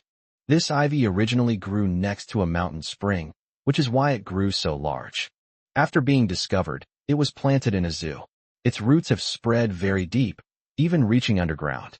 Before the apocalypse, they had already absorbed certain special substances from underground, substances that were only effective for plants. Animals evolve through combat, while plants mostly evolve through underground energy. When the apocalypse arrived, Ivy took advantage of the initial pain and dazed state during the awakening to kill ordinary animals and even mutated beasts in the insectarium and amphibian aquarium. Even ordinary animals provide nutrients to the ivy. As soon as the apocalypse arrived, the ivy reached level 200 with a larger root system, and thus, like a snowball, it invaded other areas. Later, as its roots descended deeper, they absorbed special energy from the ground, which amplified the plant's effects even more significantly. This ivy seized the opportunity, absorbing all the underground energy from the entire zoo. Because other areas are far away, although the base covers them, the attack is weak, so it can only kill some ordinary animals or weak mutated beasts. But quantitative change leads to qualitative change, and through the accumulation of this quantity, this ivy forcefully reached the 3rd grade. However, after reaching the 3rd rank, Ivy realized that he needed to improve by absorbing 1st and 2nd rank mutated beasts or spiritual fruits. So he began to use the energy he obtained from various animals to nourish other plants, causing them to bear spiritual fruits and cultivate them. Just 2 days ago, the ivy absorbed some golden fertilizer from the underground currents. But since it couldn't absorb the power itself, it converted it into energy to cultivate the spiritual fruit. He had originally planned to devour the 9 spiritual fruits after they had fully absorbed the energy, but Chu Feng suddenly barged in, causing him to suffer such severe injuries. The ivy coiled around the most energy-rich spiritual fruit and began absorbing it to heal its injuries. This spiritual fruit had already reached the 6th rank of the 1st grade. The ivy's branches were rapidly growing. Chapter 37, The Celebrity Quartet. When Chu Feng returned home, Lu Qing was still unconscious. Chu Feng had no choice but to pick up Lu Qing and put her in the villa. The 3 women saw Chu Feng carrying a woman back from outside. They all rolled their eyes at Chu Feng. After settling Lu Qing in, Chu Feng observed the ginseng. The ginseng had completely absorbed the energy of the golden fertilizer. The previous 3 ginsengs were already level 20 spiritual fruits, and the 10 pots of ginseng were also level 10 spiritual fruits. After releasing a sufficient amount of golden fertilizer, Chu Feng took the dogs to check on the situation at the artificial lake in the southern district. At this moment, Chu Feng's spatial perception had reached a diameter of 500 meters. Chu Feng drove directly with the dogs to the artificial lake in the southern district. After reaching the shore, Chu Feng activated his spatial perception and discovered that there were still quite a few people alive in this community. There are 4 other awakened ones, the highest being level 7. In this artificial lake, there is currently only 1 level 60 mutated grass carp. There are some golden fertilizers at the bottom of the water. After dealing with the grass carp, Chu Feng wanted to research and develop some spatial cutting techniques.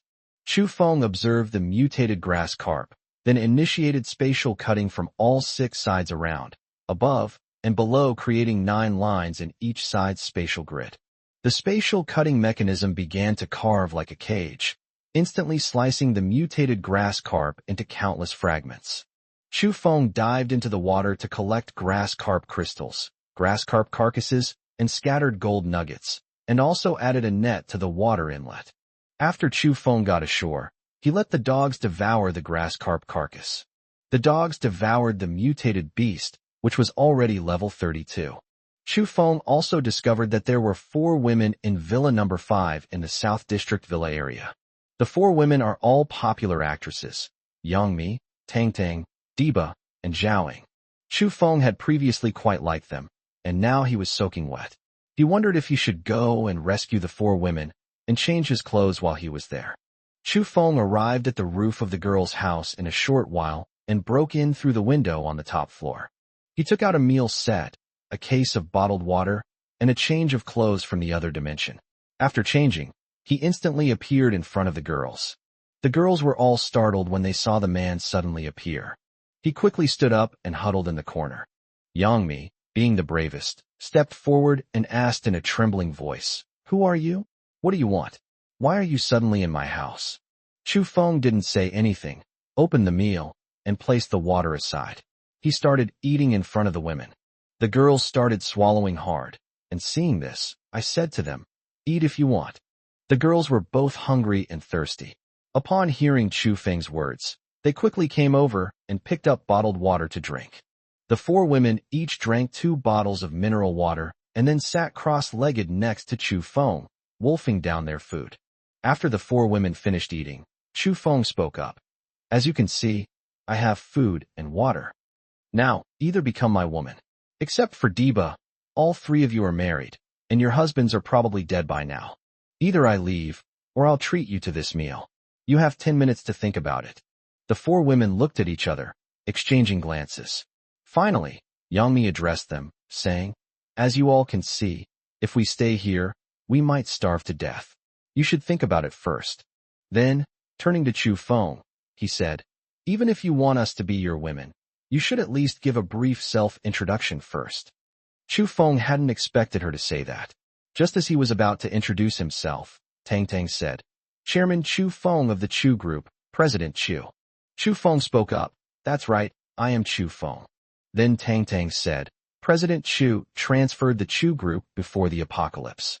Could it be because of the impending apocalypse?" Chu Feng was surprised. Tang was so clever, perhaps someone else had also thought of this. But Chu Feng calmly said, "I was planning to invest in a project in Ukraine." "Okay, 10 minutes are up, you can make your decision."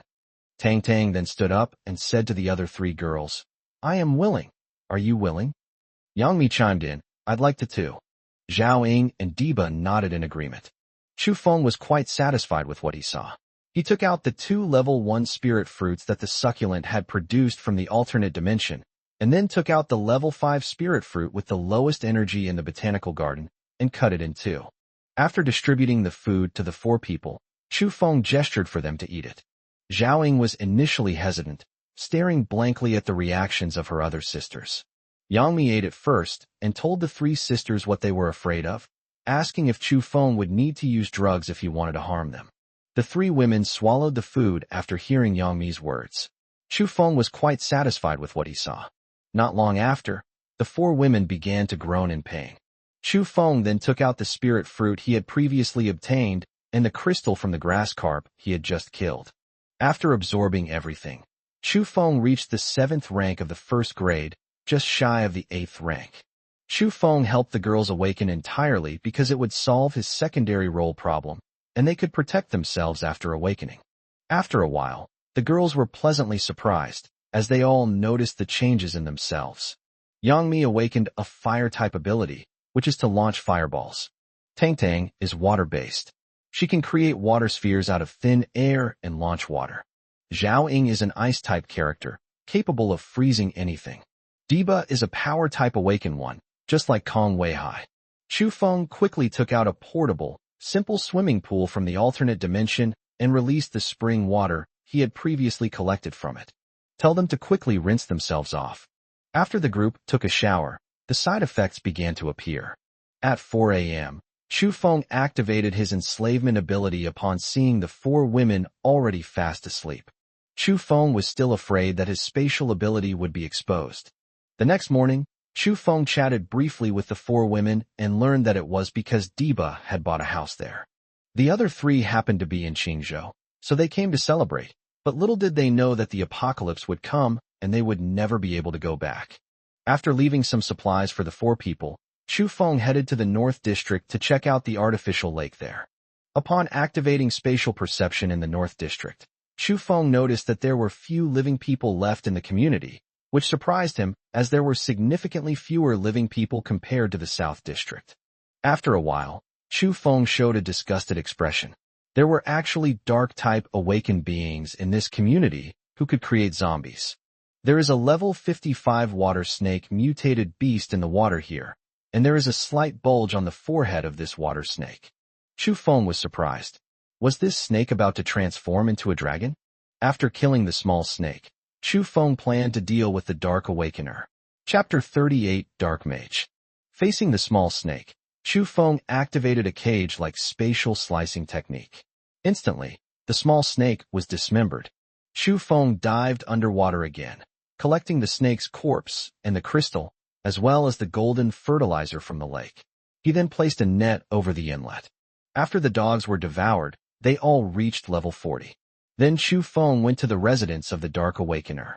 The Dark Awakener was in Unit 1, Building 1, High Rise, North District, Room 1203. When Chu Feng arrived, there were 2 corpses at the door. Chu Feng sensed the presence of this Dark Awakener in the room.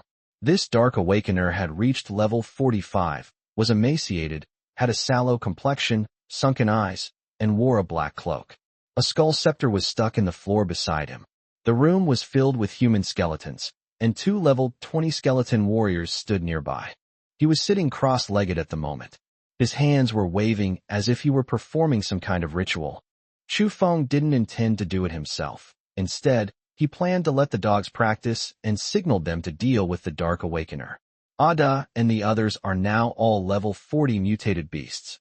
The dogs instantly killed the zombies at the door and burst through. Ada and Ah-san pounced on the 2 skeleton warriors, while the other dogs charged at the Dark Awakener. Ada and Ah-san instantly smashed the 2 skeleton warriors to pieces, and just as the rest of the dogs were about to pounce on the Dark Awakener, the Dark Awakener calmly revealed a cold smile. The Dark Awakener waved his staff and softly chanted, "Dark Barrier," creating a black barrier around himself. The dogs crashed into the barrier, falling to the ground and shaking their heads, while the scattered skeletons slowly came together. The Dark Mage grinned smugly, uttering the soft command, "Darkness descends." He lightly waved his skull staff at the 2 skeleton warriors, and the last vestiges of color drained from his face. The 2 skeleton warriors were then shrouded in darkness. Flesh and blood were slowly growing back on their skeletons. The 2 skeleton warriors also reached level 45. Although Berserk mode can enhance various bodily functions in dogs, it's not convenient for them to use it in this cramped room. Ada's eyes flashed with a fierce light, and he gestured to Ah-air. The 2 dogs circled around the monk. The other dogs began fighting the skeleton warrior, but Ada and Ah-air suddenly launched an attack, raising their paws simultaneously to strike the barrier. A claw mark seemed to slice through space as it flew towards the barrier. This was the dog's supernatural triple claw attack. The claw marks struck the barrier, nearly breaking through it. Now, it was like shattered glass, riddled with cracks. The Dark Mage was also greatly alarmed and immediately took out a pill from his pocket. It was full of dark energy and life force. Chu Feng sensed that this should be the pill that the Dark Mage had refined by refining the life of an ordinary person. After swallowing the pill, the mage's energy was quickly restored, and even some color returned to his face. Turning his head, he saw the skeleton warrior that had been torn to pieces by the dogs several times, and the mage jumped out of the window. The barrier protected the mage as he landed, ensuring a smooth landing. Chu Feng also jumped down and ordered his dogs to devour the 2 skeletons. As the mage landed and prepared to flee, he turned around and saw a handsome young man standing in front of him. Upon seeing the young man, The mage sensed that the young man's aura was exceptionally terrifying. The monk sighed, "My life is over." Before the end of the world, his family was a wealthy one, but his parents died suddenly in a car accident. He was afflicted with tuberculosis, and his uncle took everything from his family. He was originally prepared to jump off the building to end everything. But as soon as he stepped onto the roof, his head started to ache, and then he discovered that he had become a superhuman. Then the world began to change, and the mage killed his uncle in the building next door. The mage also discovered that he could strengthen himself by absorbing the energy of corpses. At first, the mages simply sought out corpses that had starved or died from heat to absorb energy, but the dark energy would corrupt a person's mind. In the end, the entire population of the North District was slaughtered by the mages. The mages all thought they had become the masters of this world, but then they encountered this young man. The monk seemed resigned to his fate and dropped his scepter. To everyone's surprise, the young man said, "I'll give you a chance to live. Now, no matter what method you use, defeat my 7 dogs, and you can leave." Chu Feng continued, "Now I'll give you time to adjust your breathing." The monk could sense that the young man from years ago could instantly kill him, so he stopped resisting, sat down cross-legged, and began to regulate his breathing. Before long, the dogs arrived in front of Chu Feng. Logically speaking, after devouring 2 level 45 skeleton warriors, each dog should have reached level 66 on average. Now, they had only increased by 13 levels, reaching level 53. Chu Feng instantly understood that the skeleton's corpse had no energy and was supported entirely by crystals, which was why the dogs couldn't advance even after consuming it. The mage then sensed that the dog, which had been weaker than him just moments before, now possessed a stronger aura. The mage frowned, made a decision immediately, and turned to look at Chu Feng. "I need to perform a summoning, but it will take a long time. Is that all right?" Chu Feng nodded. The monk was secretly delighted upon seeing this. He held one end of his staff in his hand and drew strange patterns on the ground. After finishing the drawing, he took out 3 of the same pills from his pocket, swallowed them, and then took out a small knife. He cut his palm. He dripped all the blood into the sacrificial pattern, then clenched his hands together and chanted obscure and unpleasant incantations. After the monk finished chanting the incantation, he turned around and ran away. The sacrificial pattern lit up with a purple light. A purple portal opened above it. Once all the portals were open, a 3-headed hellhound emerged from them. The 3 giant dogs were entirely crimson with dark red eyes, drooling. Each of their 3 heads looked around, and inside each head was a level 100 crystal. The mage was secretly delighted at the sight. This sacrificial summoning spell required draining all of the mage's supernatural abilities, and the higher the quality of the offering, the more powerful the summoned demon would be. The most powerful demon could not exceed 10 times the mage's own strength. However, such a powerful ability naturally has side effects. The only side effect of this ability is that the summoned demons will not obey the mage and can easily devour their master. So after hearing Chu Feng's words, the mage used the summoning spell and directly consumed the energy of 3 dark pills plus his own blood as a sacrifice. The mage was very satisfied with the 3-headed hellhound he summoned. Chu Feng was secretly amazed, and he could sense that the combat power of these 3 giant dogs was definitely higher than that of a first-grade 3rd-level dog. Ada and the others looked at the 3-headed giant dog and shook their heads slightly, seemingly unable to understand. Chapter 39 Elemental Giant Dog. Ada rubbed its head against Chu Feng's leg, then looked at the 3-headed giant dog. Chu Feng thought that it meant for him to take action, so he prepared to kill the 3-headed giant dog. Chu Feng was a man of his word. At worst, he would kill the 3-headed giant dog himself and then enslave the mage, but he wouldn't kill him. Just as Chu Feng took a step forward, Ada blocked his way, and then the dogs all ran to Ada's side, their bodies radiating supernatural energy. This fluctuation resembles a berserk fluctuation, but it's not, although the dogs' bodies are rapidly merging. A moment later, a giant dog with 7 heads, a pure white body, and a length of 5 meters appeared before Chu Feng. Chu Feng was pleasantly surprised. So what Ada meant was that they also knew this move. Chu Feng sensed that the 7 brothers, from left to right, were Ada to Achi. Furthermore, Their special ability crystals are no longer black, but have turned into gold, cyan, colorless, red, yellowish-brown, white, and silver-white. This clearly corresponds to the 7 elements: metal, wood, water, fire, earth, wind, and thunder. Chu Feng named them elemental giant dogs. The elemental giant hound took 2 steps forward. With its 7 heads held high, Alu let out a long howl. The 3-headed giant dog could feel the suppression emanating from its bloodline. But how could a demon from hell be afraid? Not to be outdone, the 3-headed giant dog shuddered and rapidly grew larger, only stopping when it reached a length of 12 meters. The elemental giant dog, seeing this, remarked, "I can do that too." Not to be outdone, it began to go berserk, and its body length reached 10 meters. The 2 colossal beasts instantly clashed, their 10 heads tearing at each other. Although the elemental hound had more heads and a slight advantage, the hellhound fought with reckless abandon, ignoring its wounds. The elemental giant dog already had more than a dozen wounds on its body. Ada was also bitten on the neck by the 3-headed giant dog. The moment Ada activated his superpower, a golden light flashed across the elemental giant dog's body. Its entire body became as hard as steel. The hellhound that had been biting Ada's neck had no choice but to let go. The elemental giant hounds were not going to continue fighting the hellhounds hand-to-hand. Instead, all 7 hounds released elemental power forward, which merged and converged into a sphere. Once the sphere was fully formed, the elemental giant hound blasted at the 3-headed hellhound, which collapsed after taking the hit. The monk knew he was doomed when he saw this, but Chu Feng changed his mind.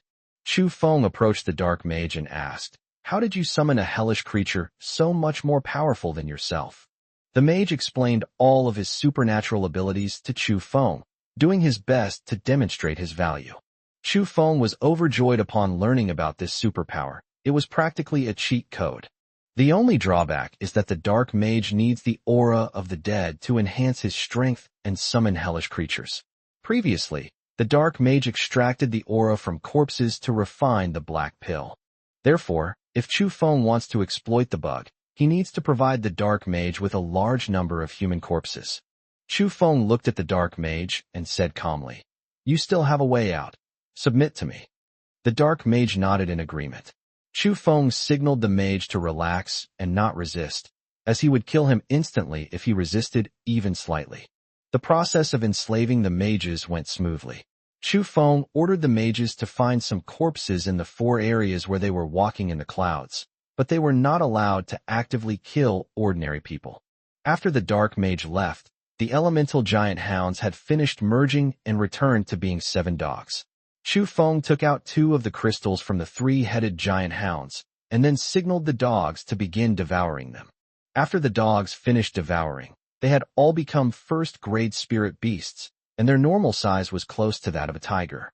Chu Feng was quite satisfied with his haul and returned home with the dogs. As soon as she entered the house, she saw Qian Shasha, Huang Kursin, and Axana comforting Lu Qing. At this moment, Lu Qing sat on the sofa with bloodshot eyes. Everything that had happened yesterday felt like a nightmare. Due to the enormous physical exhaustion, she had almost died and had just woken up to find herself in an unfamiliar place.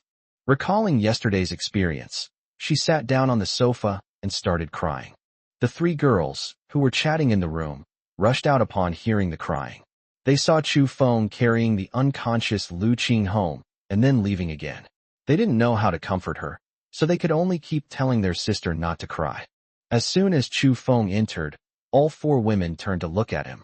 Qian Shasha said speechlessly, "Master Chu, you're back." Qian Shasha continued, "You already have 3 at home, and you still want to go out and mess with other girls? You'd better figure out how to handle this yourself." After saying that, he pulled Huang Kursin and Athena aside to wait for Chu Feng to resolve the situation. Chu Feng was speechless and helplessly sat down next to Lu Qing. Lu Qing saw that Chu Feng was crying even harder. Chu Feng wanted to hug Lu Qing, but Lu Qing pushed him away. Chu Feng explained, "Xiao Qing, I didn't mean to yesterday. Blue Star has undergone a transformation. Many superhumans, mutated beasts, and some spiritual fruits have appeared. I am a superhuman. and superhumans need to absorb the energy of others, mutated beasts, or spiritual fruits to become stronger. Seeing that Lu Qing was already listening to him, Chu Feng continued. But after absorbing so much energy, the absorber cannot control that explosive energy, which will produce side effects, namely, the generation of the most primal human impulses. And yesterday, I absorbed a large amount of spiritual fruit, which is why that happened. Actually, Lu Qing became Chu Feng's secretary right after graduation, so she had the most contact with him. Moreover, Chu Feng was indeed a gentleman in his previous life and had a very good personality. In fact, Lu Qing had a crush on Chu Feng, but she couldn't accept what happened yesterday. Lu Qing said aggrievedly, "You couldn't control yourself. Why did you drug me?" Upon hearing this, Qian Shasha exclaimed in surprise, "You drugged me? You actually drugged me." Chu Feng quickly explained to everyone, "I didn't drug you." Lu Qing pressed further, "If you didn't drug me, then what did you give me to eat? And why did I have that reaction after eating it?" Chu Feng understood what was going on. "Xiaoqing, you've misunderstood me. I gave you a level 10 spirit fruit. If you don't believe me, check yourself carefully and see if there's anything different." After a while, Lu Qing exuded a cold aura. She picked up a candlestick and saw that it was covered with a layer of ice. Chu Feng immediately understood that Lu Qing's ability was that of an ice warrior, which was the opposite of Qian Shasha's. However, they were both awakened individuals who had a combination of power and special abilities. Chu Feng pressed his advantage, saying, "I gave you the strange fruit because I couldn't control myself at the time. I was afraid I would hurt you. So I gave you the fruit hoping you would have the ability to protect yourself. I didn't expect it to backfire like this." Actually, Chu Feng was worried that his side effects would be too strong, and Lu Qing's small frame wouldn't be able to withstand them. But only a fool would say that. Chapter 40 Planetary Grade 2. Upon hearing Chu Feng's words, Lu Qing understood that while Chu Feng had gone too far, she herself had also misunderstood him. She then asked, "So what should I do now?" Seeing that Lu Qing seemed to be relenting, Chu Feng said, "Xiaoqing, I will take responsibility for you. Besides, the world has changed, and it's dangerous outside. Even if you don't agree, I still hope you can stay by my side so that I can protect you." Before Qian Shasha could speak, Huang Kersen said sourly, "Little Qing, you'd better say yes quickly. Your CEO, Chu, has only ever said such sentimental things to you, and he'll only give you level 10 spirit fruits." Lu Qing could tell that Qian Shasha was jealous. She already liked Chu Feng, so she seized the opportunity and said, "Okay, I'll think about it." But Chu Feng was now in a real bind. If he could appease one person, another would cause problems.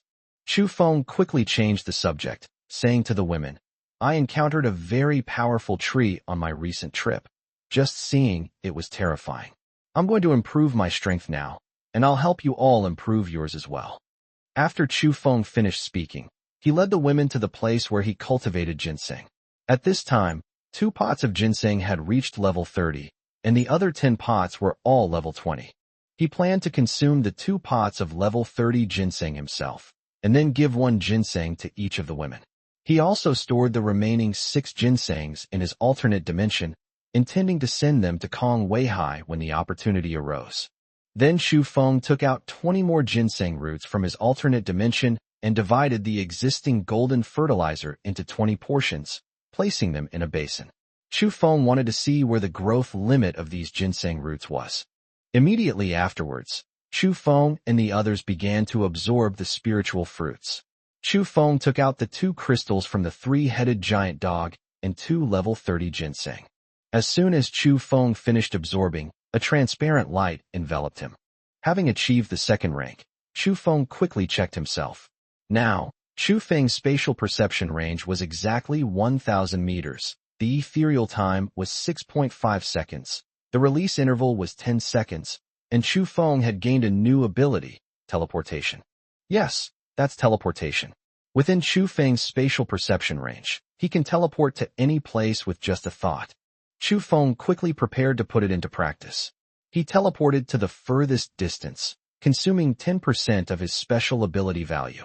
Chu Feng teleported to Kong Weihai's side, covering a distance of approximately 900 meters, consuming 9% of his ability. Chu Feng now had a general understanding of this ability. It could save his life and also be used in crucial moments.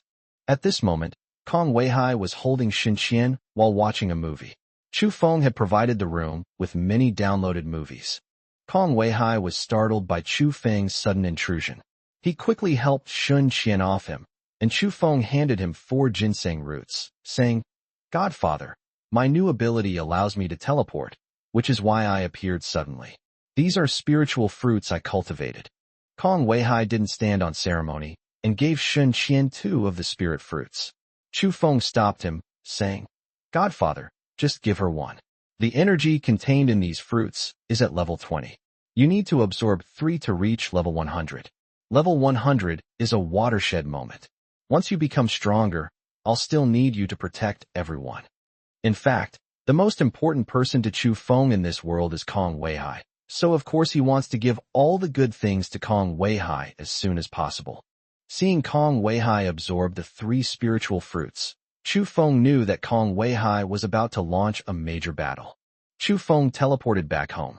By this time, the 4 women had already experienced the side effects of the fruit's effects, and they were only wearing some modesty cloths. This made Chu Feng realize that the higher the grade, the stronger the resistance to side effects. After marveling at the beauty of spring, they naturally wouldn't let it linger, so they joined the battle. It was already evening when everyone finished fighting. Chu Feng then remembered Li Hong, who had gone to the West District to gather information, but since that Li Hong was not at Villa number 3, so he decided to go to the West District to check it out himself. Once I got outside, I wanted to check my current speed using only my physical strength. It's 3 kilometers from here to the West District. Running at full speed, Chu Feng arrived at the West District in less than a minute. Upon arriving, he discovered that there were more surviving people in the West District than in other areas. What's going on? Chu Feng spent the whole day investigating the Western District. Chu Feng already understood that Jin Haiyang had discovered Jin Qila's secret and was now a level 80 powerhouse. Furthermore, there were no more mutated beasts in this artificial lake, and many nets were placed at the water inlet, which amazed Chu Feng. Moreover, the 2 villas next to Jin Haiyang Villa have many potted plants, containing various vegetables, fruits, barley, and millet. Li Hong was being held in the basement of the villa where Jin Haiyang lived. Chu Feng began questioning Li Hong through their mental imprint. I learned from Li Hong that Jin Haiyang was also a capable person. Jin Haiyang was a water-based ability user, but not an ordinary one. He could manipulate the moisture in the air and control the fluctuations of water, and he managed to kill the mutated beast in the artificial lake. Furthermore, Jin Haiyang's daughter, Jin Jihuai, is an awakened plant being, capable of cultivating plants and communicating with some intelligent plants. Jin Haiyang then gave some spiritual fruits cultivated using Jin Kula to Jin Jihuai. The golden locust tree was also leveled up to 50. A level 50 plant ability user can cultivate even more plants. This creates a virtuous cycle. As the golden locust tree grows stronger, it can better cultivate the spiritual fruits nourished by the golden fertilizer. It can even raise the plant's potential. Plants naturally absorb the spiritual energy of this world. This Jin Jihuai is a precious awakened one. She also cultivated many fruits and vegetables for more people to eat. Although Jin Haiyang came from a criminal background, he was a kind person and tried his best to protect everyone's survival. After discovering Li Hong, Jin Haiyang was afraid that Li Hong would leak information, but he did not kill Li Hong. Instead, he locked Li Hong up. Chu Feng teleported to Jin Haiyang's side. The 4 awakened ones next to Jin Haiyang were all level 10 awakened ones. When they saw the person who suddenly appeared, they all attacked. Chu Feng quickly threw 4 punches, and in the blink of an eye, all 4 of them were sent flying backward. Jin Haiyang was shocked. He couldn't sense the person who had suddenly appeared, and judging from Chu Feng's actions, this person was definitely stronger than him. Upon seeing the other person's face, Jin Haiyang exclaimed in surprise, "President Chu, it's you." Jin Haiyang breathed a sigh of relief upon realizing it was Chu Feng, having dealt with Chu Feng before. He thought Chu Feng was a decent person. After letting out a sigh of relief, Jin Haiyang continued, "President Chu, what's wrong?" Chu Feng glanced at the cautious Jin Haiyang and said, "You locked up my people, and you're asking me why?" Jin Haiyang, being a decisive person, said to the person next to him, "Bring that kid out of the basement." He then turned to Chu Feng and asked, "Mr. Chu, is today's matter resolved amicably?" Chu Feng hadn't intended to do anything to Jin Haiyang anyway, so he said, "Take me to see the plants you've cultivated, and we can drop this matter." Chapter 41, The Holy Mother's Golden Ocean. Jin Haiyang was sweating. Chu Feng actually knew about cultivating plants, but Chu Feng said he would take him to see it, and that would be the end of it. As Jin Haiyang was weighing whether to bring Chu Feng along and whether to trust him, Li Hong was brought up.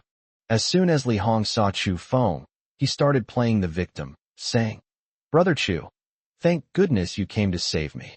Chu Feng interrupted Li Hong and said, "You can go back now," then turned to Jin Haiyang and said, "I'll be waiting for you in your incubation room." After Chu Feng finished speaking, he used teleportation to arrive at the cultivation room. At that moment, Jin Haiyang made a decision. He could only befriend Chu Feng and could not offend him. He then began to study spiritual fruits and various vegetables and fruits. At this moment, Jin Jihui saw that a person had suddenly appeared in the incubation room. He took out a gun from behind his back and fired 2 shots at Chu Feng. Chu Feng stored the bullet into his alternate dimension without even turning his head.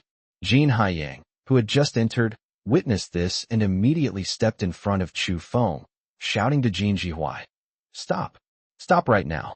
Jin Haiyang, true to his reputation as a ruthless and powerful figure, dragged Jin Jihui to kneel before Chu Feng, then changed his tune, saying, "Master Chu, my daughter didn't know you were here. Master Chu, please spare us, and I'll give you everything here." Chu Feng said calmly, "Jin Haiyang, I won't do anything to you, but I still have to advise you. After the apocalypse, people's hearts will change. You can't save everyone. In the end, you will only be devoured by these people." Jin Haiyang said, "No, everyone is very nice and friendly."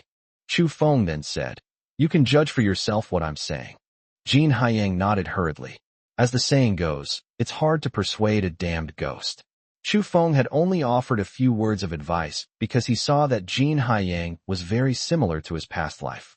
He had already given him the necessary reminders, and there was nothing Chu Feng could do if Jin Haiyang didn't listen. After studying these vegetables, fruits, and spiritual fruits, Chu Feng realized that these plant-based awakened beings would be indispensable when humanity rebuilds its home in the future. Chu Feng looked at the father and daughter and said, "If you encounter any danger, come find me at Villa number 4 in the East District." After saying that, he teleported back home. After returning home, Chu Feng greeted everyone and then took the dogs to the zoo. This time, he wanted to train the dogs' combat abilities. After returning home, Lu Qing had gotten along quite well with the other 3 women, and they were preparing dinner together. However, Lu Qing frowned slightly during the meal, as if she had something on her mind. The observant Huang Kursin was the first to notice and asked Lu Qing, "Xiao Qing, is something on your mind?" Chu Feng also looked over. Lu Qing noticed that everyone was looking at her. Actually, Lu Qing was worried about her parents and her younger sister. Lu Qing was a child from the mountains of the neighboring Nanshur. She studied hard from a young age and later joined the Chu group after graduation. She sent money home every month.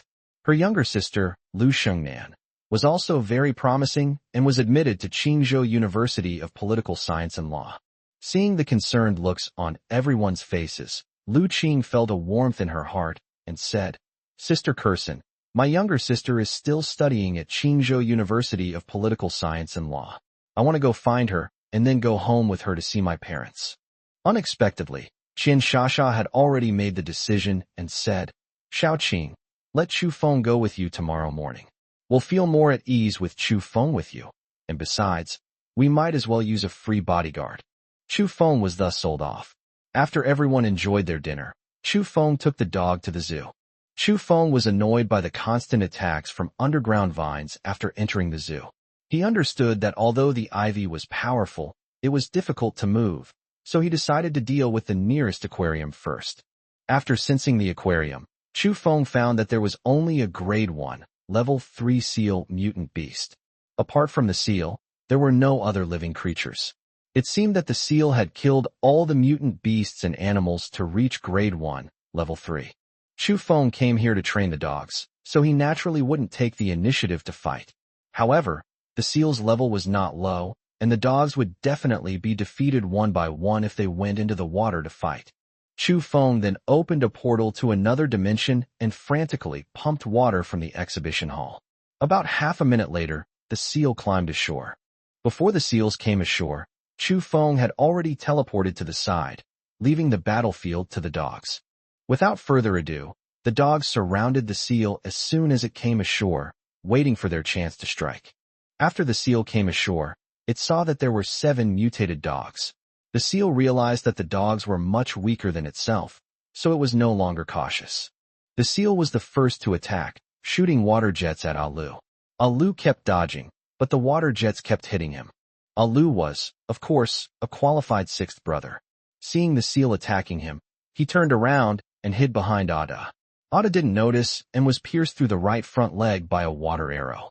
Ada glared angrily at Alu, then roared furiously, relaying the message to his brothers. Aer instantly appeared beside Ada, a green light emanating from his body, still tending to Ada's injuries. The other 5 dogs then began to unleash ranged attacks on the seal. After the bleeding was stopped, Ada and Aer joined the battle. Aer activated his superpower, and Ada activated his superpower, creating a metal cage out of thin air to imprison the seal. Aer's superpower caused trees to grow around the seal, while Asi released flames. The dogs, seeing this, all thought the seal was dead, but to their surprise, after the flames subsided, the seal was unharmed. The difference in level was too great, so the dogs had no choice but to merge and transform. The moment the elemental giant dog appeared, the seal felt fear for no reason. Upon seeing the elemental hound unleash its elemental sphere, the mutated seal actually began to flee, but by then it was too late. The seal was blasted into a pile of minced meat. Chu Feng appeared and gestured for the dogs to begin devouring the scraps of flesh, while he collected the energy crystals. By the time the dogs had finished absorbing the energy from the corpses, their level had reached more than half of the first rank, just a little short of the second stage. Chu Feng discovered something interesting today. Alu, the 6th brother, clearly didn't devour much scrap meat today, and even played in the water on the side, yet in the end, they all had the same amount of energy. Preparing to take the dog to the next area to test his hypothesis, he headed to the pedestrian zone. Since the animals in the pedestrian zone were all territorial, they didn't attack other animals much. There were 11 mutated beasts, the strongest of which was a mutated rhinoceros, which was only level 90. After killing the mutated rhinoceros, Chu Feng let Ada devour the energy alone, and sure enough, the energy was evenly distributed among the other dogs. This was because none of the mutated beasts possessed a first-grade crystal. So Chu Feng had the dogs not only devour the corpses of the 11 mutated beasts, but also absorb the crystals. The dogs have all reached the first grade, second level, and slightly less than half of their energy. Chapter 42 Qingzhou University of Political Science and Law. Chu Feng led the dogs back to the grassland area, only to find it completely devoid of life, save for a few scattered low-grade spirit fruits. He planned to pick the fruits and take them back to cultivate. When Chu Feng arrived at the beast zone, he understood what was going on. The animals and mutated beasts in the grassland area had been completely devoured by the overlords of the beast zone. According to Chu Feng's perception, this beast territories contained 3 dominant species, a mutated lion at rank 1-2 and a mutated tiger at rank 1-2. The wolf pack's alpha was nearly rank 1-2, but the pack also included 6 mutated beasts at rank 1-1. It was precisely because of his 6 powerful subordinates that the Wolf King was able to secure a place in the predator territory. Moreover, some low-level mutated beasts in the grassland areas have been domesticated by these wolf packs. The wolves are indeed clever, while the tigers and lions are in a terrible situation. Without food, they had to steal from the wolf pack, and every time they went to steal food, they would be bitten all over. After Chu Feng had the dogs deal with the Lion King and Tiger King respectively, he collected the crystals and let the dogs devour the corpses. The dogs were just a little bit of energy away from reaching the 3rd rank of the first grade. Immediately afterwards, Chu Feng led the dogs to the Wolf King's location. Chu Feng then had the dogs fight 7 wolves each. The most exciting battle was between Ah Chi and the Wolf King. The Wolf King had a silver moon on its forehead, which was constantly absorbing moonlight to replenish its energy. Furthermore, the Wolf King was protected by a layer of silver, transparent armor. Although Ah Chi's lightning had made the Wolf King's fur stand on end, the Wolf King was not seriously injured. Only its appearance looked somewhat terrible. Seeing his men retreating in disarray and realizing he was also losing ground, the Wolf King howled at the moonlight. The other 6 wolves, disregarding their own injuries, rushed to his side. Then the Wolf King opened its mouth towards the remaining 6 wolves, seemingly absorbing something. By the time the dogs realized what was happening, the 6 wolves only had a tiny bit of their supernatural power left. The Wolf King had already transformed into a rank 8 mutated beast. This move of the Wolf King actually had very strong aftereffects, which is why it hadn't been used against the Tiger King and the Lion King before. The dogs dared not be careless and quickly merged with the elemental giant hound.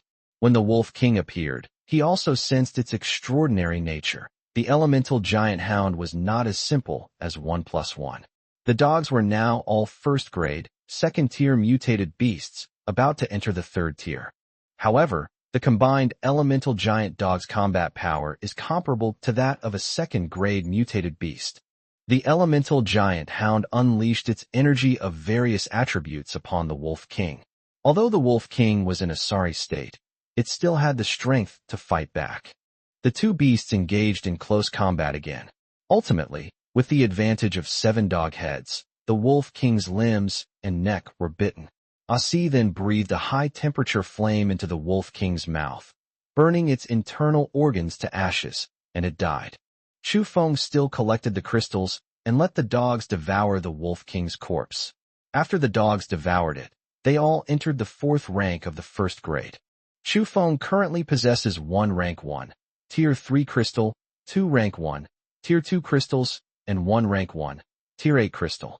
Even if he were to devour all of them, he would only reach half of the energy required for rank 2, Tier 2. Meanwhile, the dogs, by consuming more corpses and crystals from the pedestrian areas, have actually surpassed Chu Feng in overall energy value. Chu Feng wasn't in a hurry to devour her. He took Lu Qing to find her sister first. As dawn was approaching, Chu Feng led the dogs home. When Chu Feng arrived home, Lu Qing was already dressed. Chu Feng saw the other girls preparing to make breakfast and knew that Lu Qing was in a hurry, so he took out a dim sum set meal. Inside are brown sugar steamed sponge cake, crystal shrimp feet, steamed chicken feet with black bean sauce, rice noodle rolls, siu mai, glutinous rice chicken, egg tarts, water chestnut cake, glutinous rice, and wife cake. The women started eating, as these dishes were all prepared by a star chef. After finishing their meal, Chu Feng left the dogs at the villa and went out with Lu Qing. Chu Feng drove Lu Qing to Qingzhou University of Political Science and Law. Chu Feng activated his spatial perception and found a group of people gathered in the basement of the Qingzhou Library. There were 2 groups of people, 1 group of girls and 1 group of boys. Chu Feng asked Lu Qing about Lu Xingnan's appearance. After thinking for a while, Lu Qing said, "My sister looks about 70% like me, except she has short hair and dresses and acts like a boy." Chu Feng used his spatial perception to locate Lu Xingnan, who was a level 30 awakened power user. She was currently being attacked by 4 boys, the leader of whom was a level 25 awakened power user, while the other 3 boys were all level 20. The awakened ones had an advantage in the early stages, so the 4 of them couldn't break through for a long time. Chu Feng drove Lu Qing to the library, then led her to the basement. Lu Xingnan, distracted by her sister's entry, was struck by a fireball from one of the attackers and instantly found herself at a disadvantage. Chu Feng teleported to the group's side, a tang sword appearing in his hand, and instantly killed 4 of them. Seeing this, Lu Xingnan ran to Chu Feng's side and said, "Brother-in-law, thank you." Chu Feng thought to himself that this girl was quite good at handling things. Lu Xingnan, who was next to Chu Feng, saw her sister coming over and went up to hug her. She then said, "Sister, it's so good that you and brother-in-law came. Brother-in-law is amazing. He took down those 4 bad guys in a flash." Lu Qing, exasperated, asked, "You've become an awakened one too? Why are these for fighting with you? Who are they?" The only thing Lu Shengnan had in common with Lu Qing was that she was talkative. After Lu Qing asked this question, Lu Shengnan seemed to open a floodgate of words. "Sister, brother-in-law, let me tell you, I don't know what happened, but this awful weather makes it impossible for ordinary people to go out. I don't know what happened either, but after the weather got hot, I became very strong. I saw some spiritual fruits in our botanical garden, and I couldn't resist eating them, and then I became even stronger."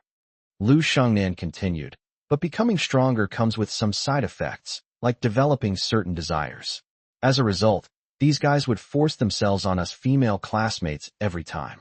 Today, they discovered a mutated beast in the teaching building, and they planned to kill it to advance in rank. Then today, they tried to kidnap our female classmates. I definitely wouldn't let them hurt my classmates, so we fought." Hearing this, Chu Feng understood the gist of the matter and quickly stopped Lu Shengnan from speaking. He then led the two women to the teaching building to see what was going on. As soon as Chu Feng and his group reached the entrance of the teaching building, Chu Feng sensed that this was no mutated beast at all. It was practically a ghost from legend. It exuded a chilling aura, and the dark crystal in its head was of the same origin as that of a dark mage. Moreover, the ghost's energy is of the same origin as that of the dark mage, and the ghost's energy level is equivalent to that of a first-grade, 5th-level awakener. Since Chu Feng had never dealt with anything like this before, he told the two girls that the thing inside was a ghost and was difficult to deal with. He told them to leave first, and then took out a set meal for Lu Shengnan, asking them to wait for him at the school gate. Chapter 43 Nightmare. Chu Feng then stepped into the teaching building, activating his spatial perception as soon as he entered. He discovered that the ghost had spotted him immediately and began drifting towards him. The ghost sensed Chu Feng's power, but since it wasn't part of the same system, it wasn't afraid of Chu Feng. The moment the ghost approached Chu Feng, he felt a chill run through his body, a chill that was not physical but mental. The ghost was a transparent humanoid figure. Zhou Shun exuded black mist, and Chu Feng took the initiative to attack, immediately using the spatial cutting cage. The spatial cutting cage seemed to cut only the air, passing right through the ghost's body. Chu Feng was shocked. This ghost is not in the same space as a normal person. Chu Feng's spatial cutting cage did not harm the ghost in the slightest, but the ghost's attack landed squarely on Chu Feng. The ghost roared, emitting a tangible sound wave from its mouth. As the sound wave passed over Chu Feng knelt down in pain, clutching his head. The scene shifts to Chu Feng's wedding. Chu Feng happily holds Wang Yanran, spinning her around on the lawn.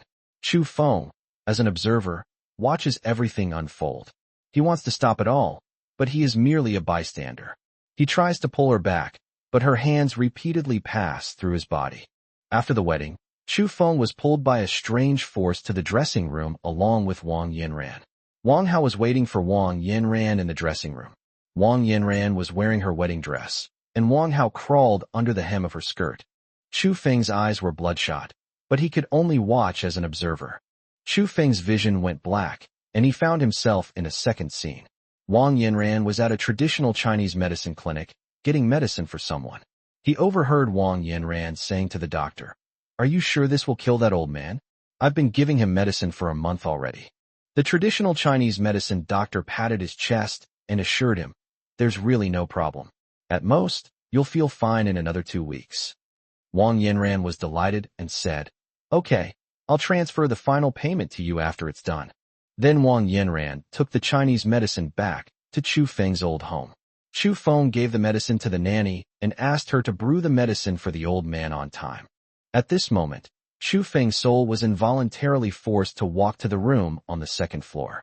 Lying on the bed in this room was an old man, who was none other than Chu Feng's father, Chu Tian. Chu Feng stayed in this room with his father, unable to do anything. It wasn't until Chu Tian died 10 days later that Chu Feng learned the cause of his father's death, and Chu Feng's soul felt like it was about to explode. But then the scene shifts back to Chu Feng's previous life, when Wang Hao killed him. In his previous life, he had already been waiting for the apocalypse for several months, and was only at level 3. This level 3 was achieved by automatically absorbing the energy of heaven and earth to become stronger. Chu Feng watched from the sidelines, trying to warn himself, but to no avail. It wasn't until Wang Hao blinded him that Chu Feng, as an observer, clearly sensed a peculiar power within his eyes. Chu Feng watched as Wang Hao killed him, dismembering him. Chu Feng grew increasingly resentful until a pain shot through the depths of his soul, at which point he returned to the real world. At this moment, Chu Feng's soul had already been damaged. If he could get through the environment created by the ghost with a normal mindset, he would not be harmed. On the contrary, the greater his emotions, the more serious the damage. If Chu Feng hadn't been of a much higher level than the ghosts, he would probably have been beheaded by now. Chu Feng understood that the ghost was difficult to deal with, but his injuries were too severe. Chu Feng flipped his hand, and several crystals appeared. These crystals were the supernatural crystals that he had obtained from the zoo earlier. While dodging the ghost's sonic waves, Chu Feng absorbed the crystal. After absorbing it all, Chu Feng had reached the second rank of the second grade, and was only half the energy away from the third rank. At this moment, Chu Feng was filled with explosive masculine energy. He teleported to the ghost's side and hugged it. Upon closer inspection, it was clear that the person hugging the ghost was entirely Chu Feng's aura. A few breaths later, the ghost dissipated, leaving behind only a crystal emitting black smoke. Chu Feng put the crystal away and teleported back to the library basement. Chu Feng didn't waste any words. He took out 2 set meals, 2 cases of mineral water, and various kinds of milk and bread from his space. He said to the group of girls in front of him, "Anyone who wants to eat this food will have to pay a price." Chu Feng continued, "Come and eat if you want, but you'll have to keep me company afterward." The girls weren't stupid. They naturally understood what Chu Feng meant. But all the girls still rushed over, and Chu Feng, seeing that there wasn't enough food, took out some more. After the girls finished eating, Chu Feng only selected 10 of the prettiest girls to fight. After the battle, Chu Feng left some food for the 10 girls. He also took out a ginseng root, divided it into 10 portions, and gave them to everyone to consume. After everyone awakened, Chu Feng still told them to live well and try to survive in this apocalypse. When Chu Feng arrived at Lu Qing's place, Lu Qing asked with concern, "Mr. Chu, are you all right? Why did it take you so long?" Lu Shengnan also said, "Brother-in-law, what about my classmates?" Chu Feng said, "In this apocalyptic world, focus on yourself and don't always think about others. You can save someone once, but can you save someone for a lifetime?" Feeling that he shouldn't be too serious, he said, "I've already left them some food and water." Lu Qing chimed in, "I'm rushing home to see our parents right now." Lu Qing drove the group to their home. Along the way, Lu Shengnan talked the whole way and explained why she was called Lu Shengnan.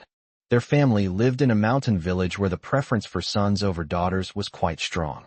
Their parents were often ridiculed for having 2 daughters, but their father didn't think there was anything wrong with his daughters. So he named his daughter Lu Shengnan, just to tell others that his daughter was stronger than boys. Chu Feng was actually quite curious as to why Lu Shengnan called him brother-in-law. So he asked her, "Why did you call me brother-in-law the first time we met?" Lu Shengnan immediately said, "What about the side effects of becoming stronger when you're an awakened? You're already so strong, you must have experienced many side effects. I don't believe you two didn't do that when you brought my sister with you." Chu Feng countered, "Then how did you deal with the side effects?" Lu Xingnan's face instantly flushed red, and she stammered, I myself." Before she could finish speaking, Lu Shengnan stopped talking, and from then on, she never spoke again. Chu Feng finally had some peace and quiet, and the group remained silent the whole way. When they arrived at Fengguan Mountain in Nanshire, the car could no longer go any further. Chu Feng parked the car in front of the mountain pass. It would normally take a normal person 3 hours to walk from the mountain pass to Lu Qing's house. Chu Feng and the others were already awakened, and Lu Qing and Lu Shengnan were both level 30. At their speed, it would take them nearly 2 hours to get to their home. As soon as Chu Feng entered the mountain pass, he activated his spatial perception to see if there were any spiritual fruits around on his way to Lu Qing's house. Chapter 44, Seizing Opportunities. Along the way, Chu Feng sensed some spiritual fruits on the mountains, and he picked them. He planned to see if he could continue to cultivate them using the golden fertilizer after returning home. When they arrived at Lu Qing's home, they were saddened to find that Lu Qing's parents had already passed away. The elderly couple were frail, and the severe weather had exacerbated their condition, leading to their deaths. After Chu Feng and the two buried Lu Qing's parents, Lu Qing and Lu Shengnan wanted to stay at his house for the night, and Chu Feng agreed, which also provided an opportunity to explore the strange cave. For dinner, Chu Feng didn't choose to eat the set meal. Instead, he prepared to start a fire and cook. He took out some beef and mutton from his spatial storage, as well as some barbecue seasoning, and prepared to cook for the two sisters himself. But in the end, the beef was grilled until it turned into charcoal, but even so, the two women still enjoyed their meal. After dinner, Chu Feng told the two women that he was going to explore the mountain. The two women wanted to go with Chu Feng, but he refused them firmly. Chu Feng planned to explore the deep mountains first. His current perception range had reached 2,500 meters, which was quite extensive. Chu Feng spent most of the night absorbing the spiritual fruits from the mountain, preparing to transplant them and cultivate them himself. There were indeed many mutated beasts in the mountain, but none of them were of the first grade. Chu Feng immediately realized that there must be powerful mutated beasts inside. Sure enough, when Chu Feng sensed a cave, he discovered that there was a phoenix inside. Yes, it's a phoenix, its entire body enveloped in red flames. This phoenix is a mutated peacock. The peacock originally awakened fire-type abilities, but later, due to an opportunity, it was fortunate enough to obtain the spiritual fruit Fire Phoenix fruit, which was nurtured by heaven and earth, activating the phoenix bloodline within its body. Chu Feng could sense that this phoenix was stronger than him, but probably not as strong as that ivy. The phoenix was currently guarding a spiritual fruit in the cave. Chu Feng sensed that the fruit possessed abundant spiritual energy and was actually a second-grade, first-level spiritual fruit. The phoenix was waiting for the fruit to ripen. The phoenix would actually advance to the third rank if it devoured this spiritual fruit. Chu Feng knew he was no match for the phoenix, but he still wanted to try and get his hands on the spiritual fruit. At this moment, the phoenix was facing away from the spirit fruit, staring intently at the cave entrance. It also sensed that a strange energy had just explored this place. Just then, Chu Feng teleported to the side of the spirit fruit, picked it, and put it into his space. The phoenix let out a cry, and the flames on its body grew hotter and hotter, as if they could melt anything. The phoenix pounced on Chu Feng, and with a flap of its wings, a scattering of flames shot towards Chu Feng. Chu Feng quickly teleported again, this time covering the longest distance of 2,500 meters, instantly consuming 1/10 of his ability points. But then Chu Feng's expression turned grim, as the phoenix was actually flying towards his current direction. Chu Feng was shocked. He immediately teleported in the opposite direction again. Every now and then, the phoenix would catch up, and Chu Feng teleported the maximum distance 8 times in a row. At this moment, he had arrived at the foot of the other side of Fengguan Mountain. This time, Chu Feng sensed a military base nearby. He prepared to observe it, but then that damned phoenix came chasing after him again. Just as Chu Feng was preparing to teleport again, he sensed 5 superhumans dressed in military uniforms approaching. These superhumans were 3 rank 1, 1 rank 2, and 1 rank 4. One of the female ability users who came to Chu Feng's side used her ability to release a halo. When Chu Feng sensed the appearance of this halo, the phoenix seemed like a headless fly, losing its way, and began to spit flames to destroy everything in sight. Within the halo, the female superpowered being spoke to Chu Feng. How did you manage to provoke this phoenix? To escape from it, you're quite strong. Chu Feng chuckled awkwardly. I don't know why Phoenix always catches up to me after I create some distance. Everyone was shocked by Chu Feng's words. No one had expected him to be so powerful. They had witnessed the speed of the Phoenix firsthand, yet Chu Feng was able to create distance between himself and it. Everyone felt a greater sense of respect for Chu Feng. The superhuman quickly explained, that's right.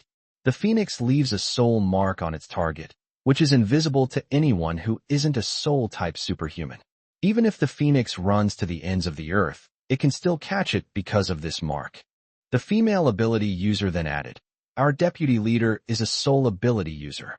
You can come back to the base with us, and the leader can help you remove this mark." Chu Feng hesitated for a moment before agreeing and followed the others to the military base. Upon entering the base, Chu Feng sensed that everyone there was an awakened, and there were even plant-based ability users cultivating fruit. This base still gave Chu Feng a bit of a shock, but where there are good people, there are bad people. Chu Feng saw a man secretly conducting human experiments in an office, but he didn't interfere. After entering the military base, he found a room. The fourth-rank awakened one asked Chu Feng to sit down first, and then went to invite the deputy commander. In Chu Feng's perception, the awakened one walked to the center of the base, knocked on the door of an office, and found a young man inside. This man was a rank 7 first grade. The awakened one said, "Vice Commander, while we were on duty today, we saw Phoenix chasing a man. We rescued him, but he was very strong. Even Xiao Fong couldn't gauge his strength." The deputy commander asked, "Who is this person?" The awakened one said, "This man has been marked with a soul imprint by that Phoenix, and we need your help to erase it." After a moment, the deputy commander said, "All right, you can go now. I'll be there shortly." After the awakened one left, the deputy commander looked surprised and muttered to himself, "It seems I have to befriend this man." The deputy commander knew very well how strong Phoenix was. Phoenix had attacked the Guam military base several times and had even used intercontinental ballistic missiles. The fact that Chu Feng was able to escape from Phoenix's hands showed just how powerful it was. The deputy commander thought about how their base had plant cultivation techniques and how everyone had searched for spiritual fruits in the mountains to improve their abilities. How had this man become so strong? After considering these matters, the deputy commander came to Chu Feng's place. As soon as the deputy commander entered the room, the previously identified awakened one began to introduce himself. Chu Feng also introduced himself. The deputy commander had already realized when he saw Chu Feng that, despite his rank of first grade, 7th level, he was unable to find any information about Chu Feng, and could only sense that the young man in front of him was very powerful. The deputy commander walked to Chu Feng's side, gently waved his hand, and told Chu Feng, "It's done." If Chu Feng hadn't sensed that the deputy commander's ability value had decreased, he would have thought the deputy commander was making fun of him. Chapter 45. The rainy season arrives. After removing the mark from Chu Feng, the deputy commander led him to his office and got straight to the point, saying, "Young brother, I'm curious, how did you come to offend Phoenix?" Seeing that Chu Feng remained silent for a long time, the deputy commander said, "Since you don't want to talk, I won't ask anymore. To escape from Phoenix's clutches, young man, you must be quite capable." Chu Feng chuckled and said, "It was just luck. Actually, I just took Phoenix's things." Upon hearing this, the deputy commander was even more shocked by Chu Feng's actions today, and his desire to win Chu Feng over grew even stronger. The deputy commander immediately said, "I wonder if you, young man, have any thoughts about joining the army?" Chu Feng, his face full of black lines, quickly said, No, my girlfriend is still waiting for me in the mountains. I have to hurry over and pick her up so we can go home together." Upon hearing this, the deputy commander took out a satellite phone from his pocket and gave it to Chu Feng, along with 2 spare batteries. He told Chu Feng, "Little brother, take this satellite phone. Contact me if anything happens, and we can look out for each other." Chu Feng didn't stand on ceremony and accepted the gift, saying, "If you need anything from me, just give me a call." Chu Feng also inquired with the deputy commander, "Commander, does our country's military still exist?" The deputy commander paused for a moment, then said, "We exist. Even if the end of the world comes, we will protect the people and safeguard our motherland." Chu Feng glanced at the time. It was getting late. He cupped his hands in greeting to the deputy commander and said, "Commander, I must go back now, or my girlfriend will worry." Indeed, Chu Feng was also worried that the Phoenix might not be able to find him, and what if it hurt people and harmed Lu Qing? Seeing that Chu Feng indeed had something to attend to, the deputy commander didn't try to stop him, saying, "All right, then I won't keep you any longer, young brother." Immediately afterwards, Chu Feng left the small military base, escorted by the deputy commander. His energy had recovered somewhat by this time. He was originally planning to jog along the way, but when he encountered a mountain that he had to detour around, he began to teleport. But fate is unpredictable. Not long after he went out, he sensed the phoenix again. It seemed to be flying towards him. Chu Feng steeled his resolve, took out the red spiritual fruit, and swallowed it whole. Looking closer, a faint red glow could be seen emanating from Chu Feng's body. The energy of the spiritual fruit had been completely absorbed by Chu Feng in just a few breaths. Chu Feng also reached the 4th level of the 2nd rank. This spiritual fruit has much stronger energy than an ordinary 1st level 2nd rank spiritual fruit. Chu Feng was not far from the 3rd rank, so breaking through to the 4th rank was a natural thing. The commotion attracted the phoenix's attention. Chu Feng sensed that the phoenix was finally flying towards them. Fearing that the phoenix would mark him, Chu Feng quickly used his teleportation ability to its maximum extent. This time, he was able to teleport 4,000 meters in an instant and return to Lu Qing's home in just a few teleports. When he returned, the 2 women were still asleep, but Chu Feng's side effects had already begun to appear, so he could only knock on the door quietly in an attempt to wake Lu Qing. But to everyone's surprise, Lu Qing and Lu Shengnan woke up at the same time. When Lu Qing saw Chu Feng's condition, she understood what had happened and quickly pulled Chu Feng to the next room. Soon, sounds of pleasure filled the room, which was a real hardship for Lu Shengnan. She had been manually working to improve her abilities, and she was already pin-up with pin-up desire. Now, hearing these sounds made it even harder for her to fall asleep. After Chu Feng fought until dawn, he heard Lu Shengnan shouting in the courtyard, "It's raining! It's raining! It's finally raining!" Chu Feng and Lu Qing quickly dressed and saw that it was indeed raining rain the size of soybeans outside. Chu Feng activated his spatial perception and was able to sense a very faint energy within the rain. He had probably been too weak to detect it in his previous life. After such a long period of intense sunshine, the world has experienced significant evaporation from rivers, lakes, and seas, resulting in the formation of numerous cumulonimbus clouds. The next 3 months will see a period of heavy rainfall globally. Chu Feng didn't want to be trapped on this mountain by the torrential rain. He then said to Lu Qing and Lu Shengnan, "We should go home too. Let's go." The 3 continued their journey over mountains and valleys, this time with Chu Feng driving. By the time they arrived at Cloud Walk, it was already noon. The rain had intensified, and Chu Feng quickly teleported to collect the golden fertilizer from the east, south, and north regions. Ordinary people all over the world who were still alive ran to the ground, opened their mouths wide to welcome the rain, and some even rolled around in the rain. Therefore, it was quite troublesome for Chu Feng to collect the golden fertilizer. Some people even jumped into the artificial lake to swim. When Chu Feng returned home, everyone was already there. Kong Weihai, upon learning of Chu Feng's return, also rushed over with Shin Qian. The group then enthusiastically began cooking. Chu Feng, on the other hand, was thinking that after seeing this military base, he felt it was time to cultivate his own power. However, if you want to build your own power, plant-based ability users are indispensable. Therefore, Chu Feng planned to go to Jin Haiyang's place to discuss this matter after finishing his meal. Actually, everyone felt good about it. Kong Weihai and the women all thought that the rain was a good thing, and the weather would soon return to normal. Chu Feng had no choice but to discuss this matter with everyone during the meal. As soon as everyone sat down at the table, Chu Feng looked at them and said, "Don't you all think that the rain means the end of the apocalypse? Is it possible that this is just another apocalypse?" Lu Shengnan was the first to speak up, saying, "How could that be? How can rain be the end of the world?" Chu Feng glanced at Lu Shengnan and said calmly, "I sense some faint spiritual energy in this rain. This is no ordinary rain. I hope you won't let your guard down just because you think the end of the world is over. You still need to strengthen yourselves." Chu Feng then said, "All right, everyone, let's eat." Just as everyone started eating, someone rang the doorbell. Chu Feng sensed that it was Jin Haiyang's daughter, Jin Jihuai. Jin Jihuai was covered in several wounds and looked rather disheveled.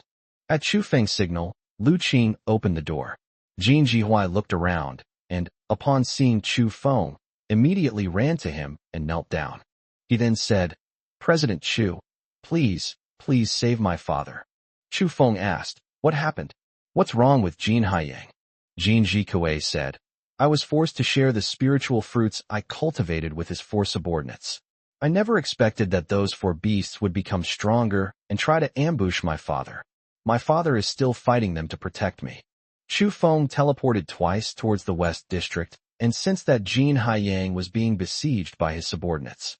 The 4 awakened ones were now level 70 awakened ones, and although Jin Haiyang was level 90, he was already seriously injured and on the verge of death.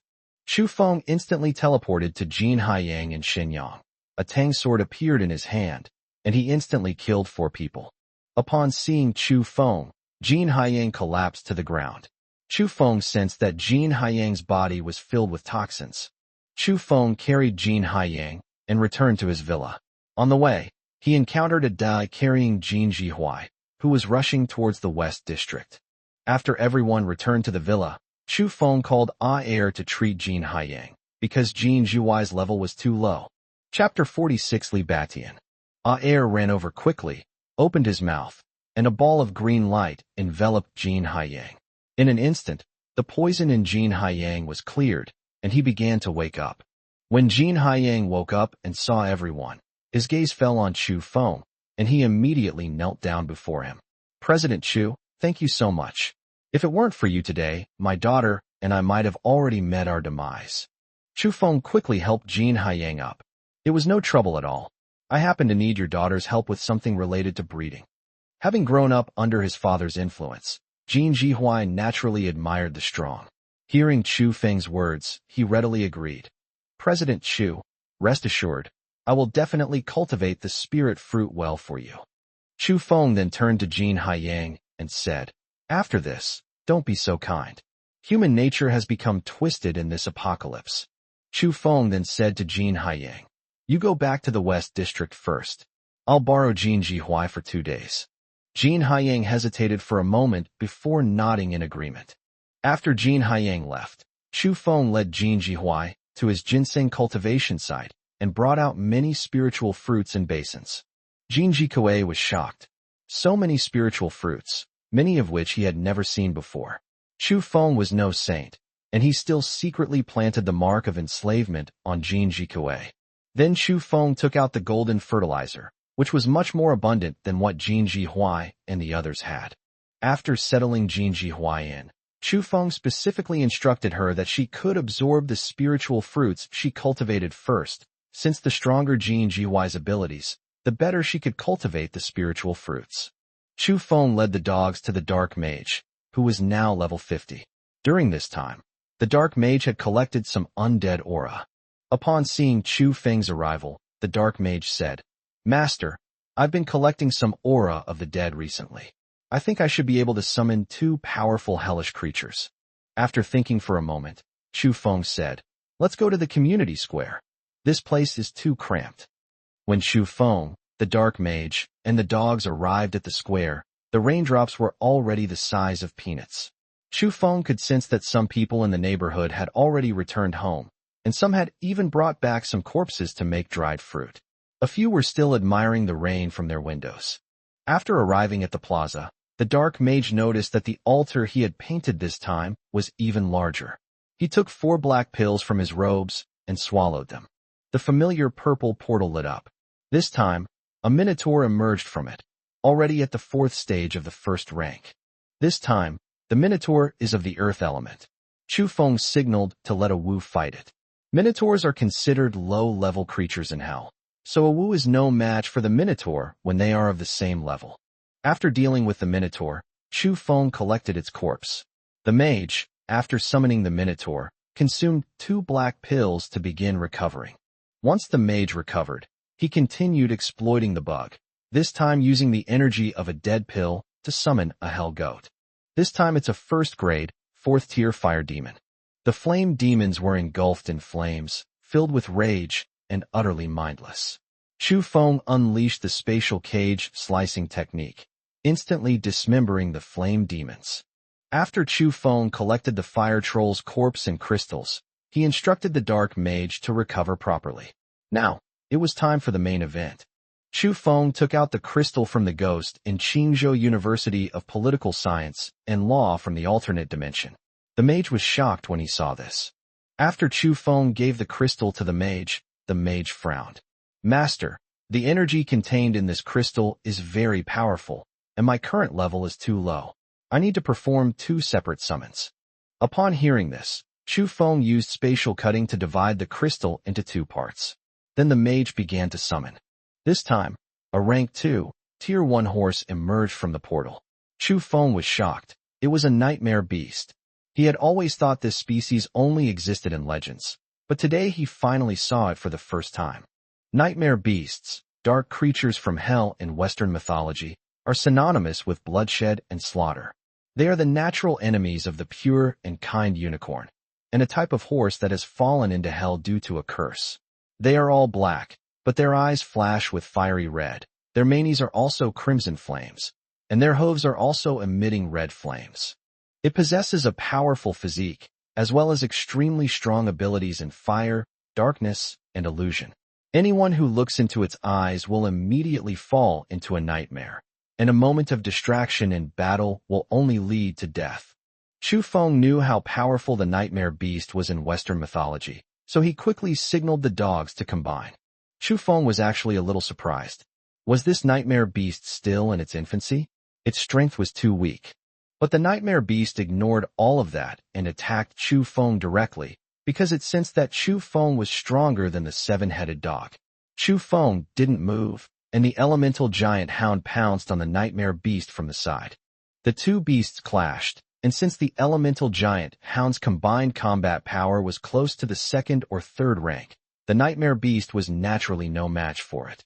However, the flames on the nightmare beast's body were quite annoying, and it would occasionally cast illusions, so the 2 beasts fought back and forth. Chu Feng began to assist the elemental giant hound from the sidelines, and before long the elemental giant hound killed the nightmare beast. The moment the nightmare beast died, from within hell, a nightmare beast 100 meters tall let out a howl, speaking in human language. My child, investigate. Find out the truth. Meanwhile, Chu Feng, seeing that the dark mage was still recovering, collected the nightmare beast's crystal and took out the 2 demon corpses from before, letting the dogs devour these 3 corpses first. After devouring them, the dogs' ranks all reached the 6th level of the 1st rank. Just as Chu Feng was experiencing a bug, Li Hong's father, Li Batian, was at Li Hong's home. Sensing the changes in the world, especially after discovering the spiritual energy in the rain, Li Batian went to walk among the clouds to pick up Li Hong. When Li Batian arrived, all he knew was that Li Hong had bought a house in the East District. He flew over the East District, spotted Li Hong with his eagle eyes, and flew to Li Hong's side. At first, Li Hong didn't recognize his father. Only after confirming the information did he realize that his father had become younger than him. Li Hong then brought his father to Villa number 3. Several bodyguards bowed and greeted him as master. The moment Li Meiwan saw Li Batian, her eyes welled up with tears. Brotherly, are you brotherly? It's me, Wan. Immediately afterward, Li Meiwan pulled Wang Yanran over and said, Brotherly, this is Yanran, your and my child. It is said that Li Batian was Wang Tao's neighbor before. Wang Yanran and Wang Lifeng are Li Batian's children. After Li Batian became rich, he left that place. Li Batian saw Li Meiwan, and it took him a while to remember. Meiwan, where's Feng? Upon hearing Li Batian's words, Li Meiwan couldn't hold back her tears. Feng was killed by Chu Feng. Li Hong was already shocked by what they were saying. He had completely forgotten about his father's daughter and his half-sister. Upon hearing Li Meiwan's words, Li Hong naturally defended Chu Feng, saying, You filthy bitch, what nonsense are you spouting? Wang Lifeng was clearly killed by that slut Wang Yanran's mistress. Li Batian didn't care much about his adopted son. Now that he saw that Li Meiwan and Wang Yanran were still alive, he decided to take them with him and raise them as well. Chapter 47, Li Batian's Rebirth. Meanwhile, Chu Feng's dark mage had rested and resumed summoning. Before summoning, Chu Feng had his dogs fuse with the elemental giant hound. However, this time, the moment the purple portal appeared, the colossal nightmare beast in hell dispatched its demon lord, Anil, saying, Anil, answer the call and destroy everything you see.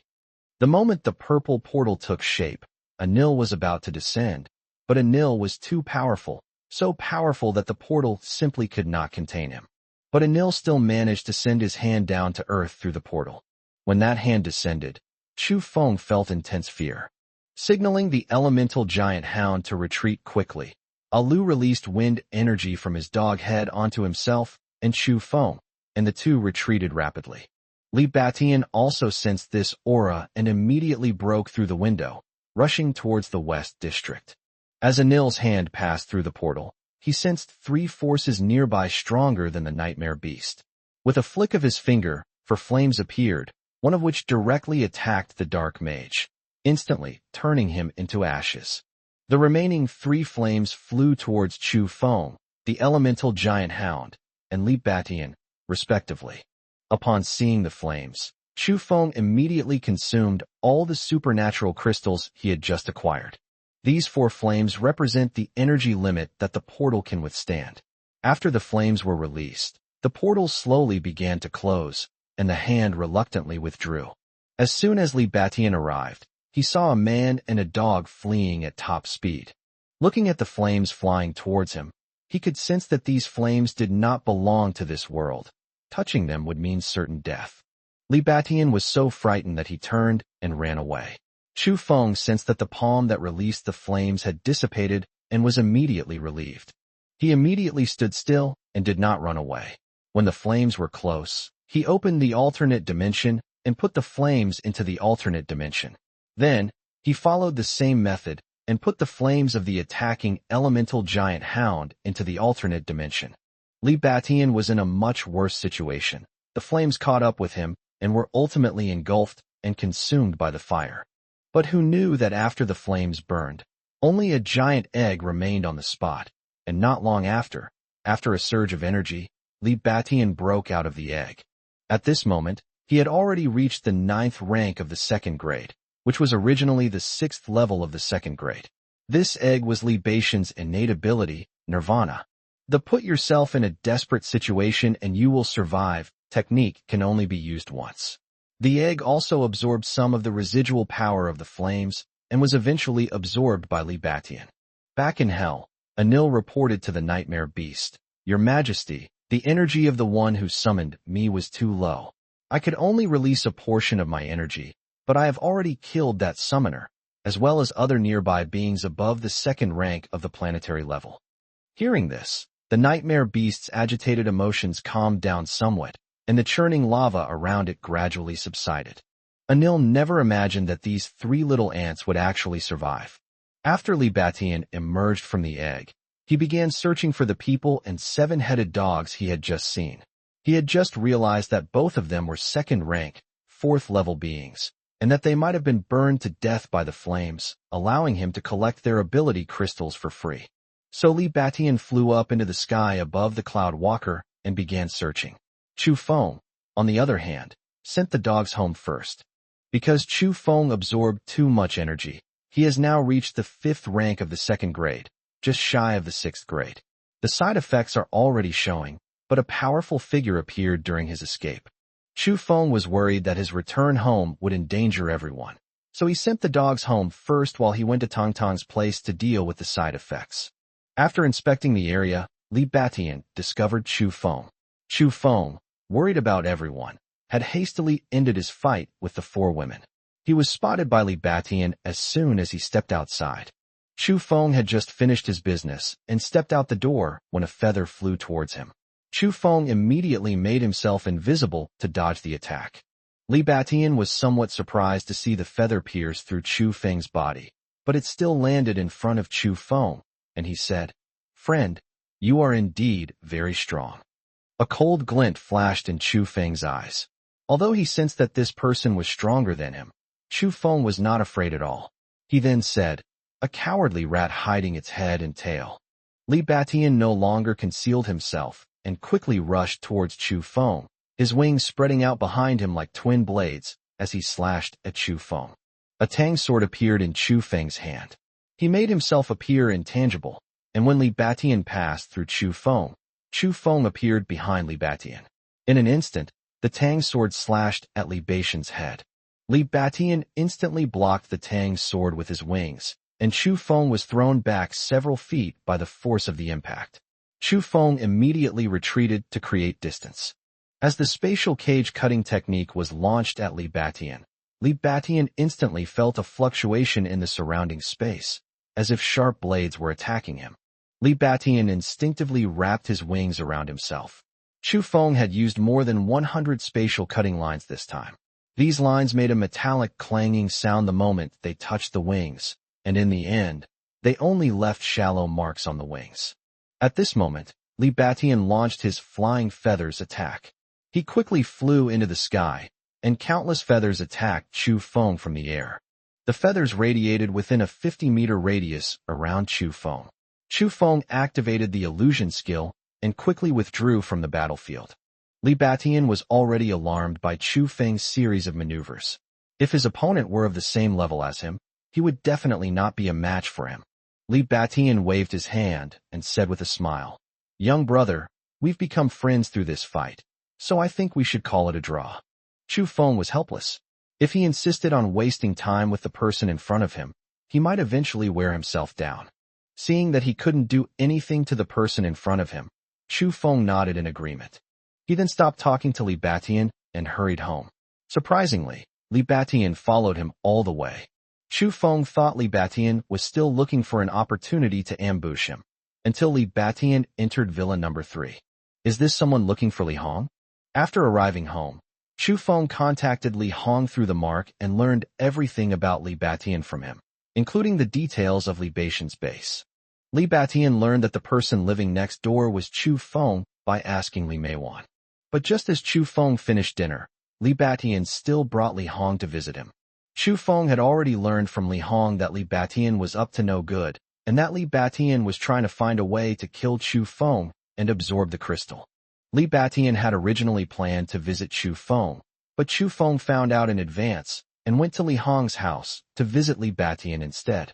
Since Li Batian wants to kill me, I'm definitely going to trick him. As Li Batian and the other 3 were talking, they saw Chu Feng arrive.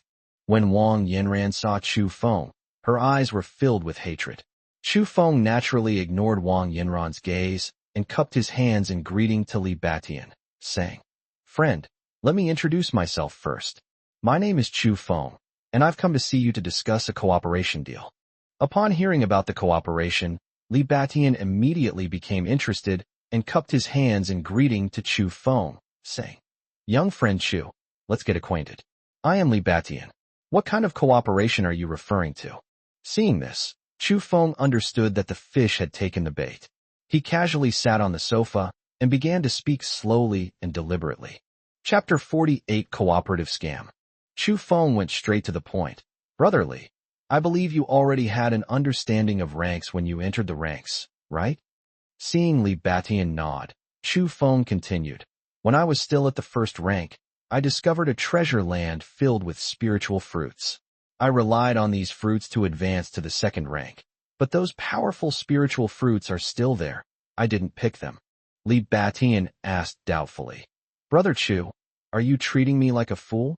Chu Feng continued, "Brotherly, what are you saying? The reason I didn't pick them is because there's a mutated ivy inside. All the high-grade spiritual fruits are around the ivy. That ivy is incredibly strong. I only escaped by chance last time. This time, I witnessed Brother Li's strength, so I invited Brother Li to go with me." Li Batian was undecided at this point, but still spoke up.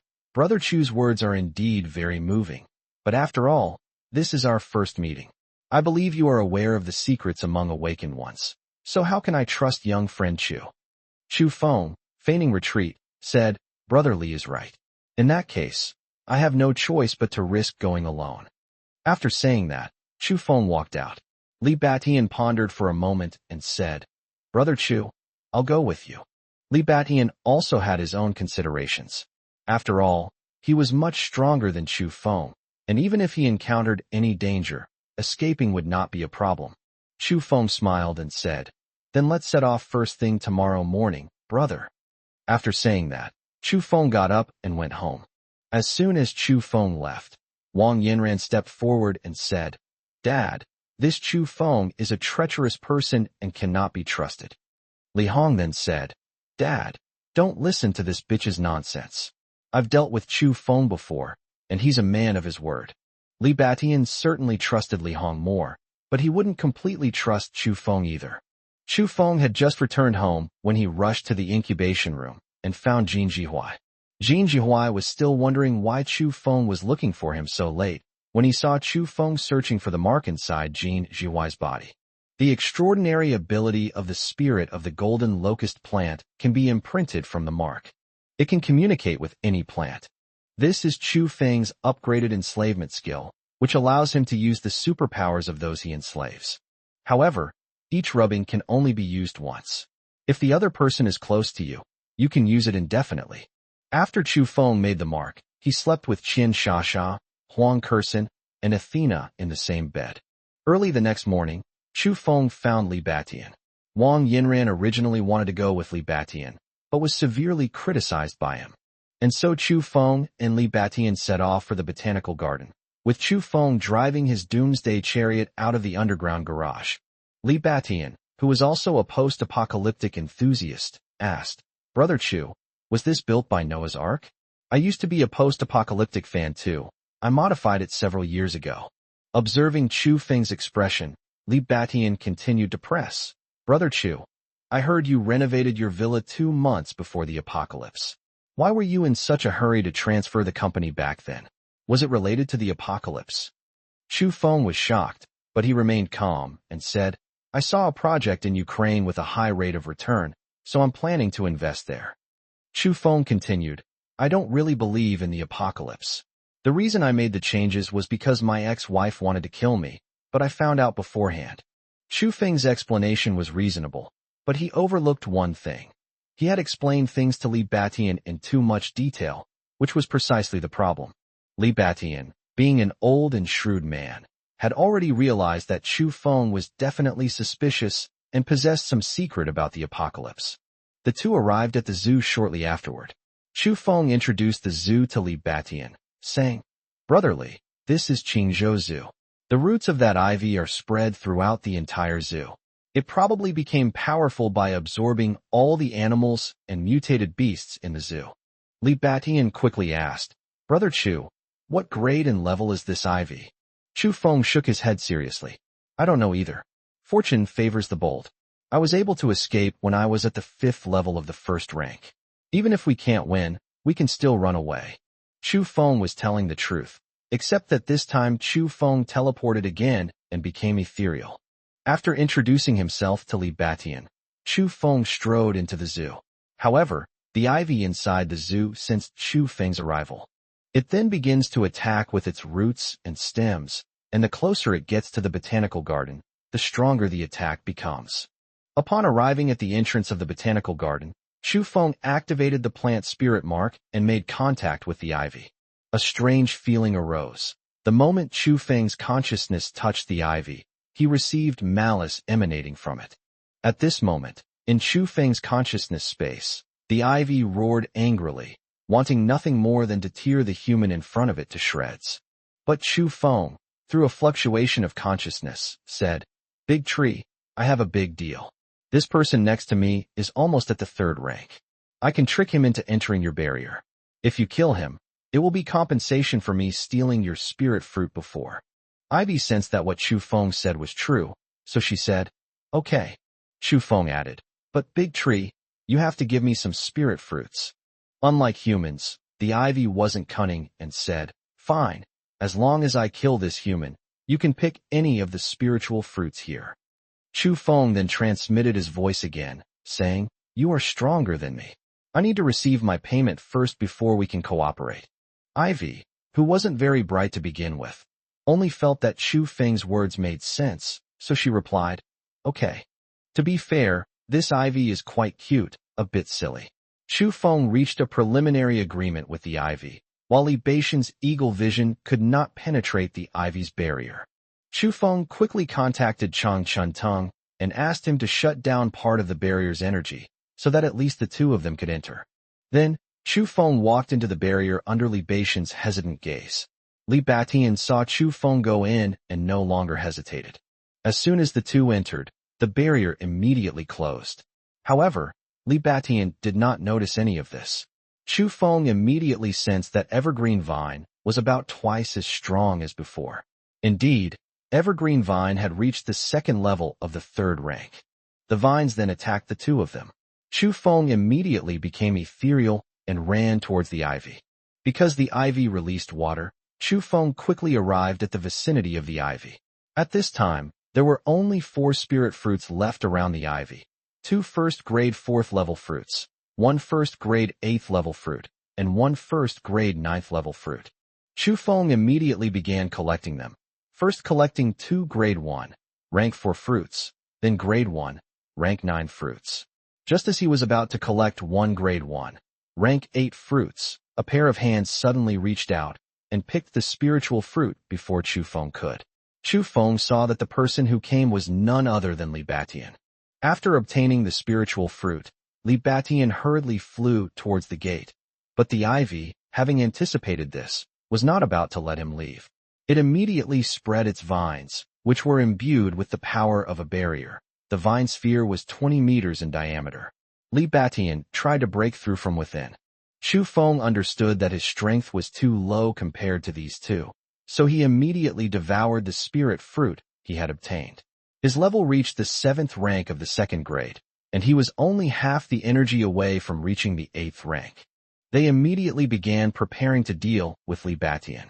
Chang Chuntung also sent a telepathic message, telling him to seize the opportunity to kill Li Batian should he break through the current situation.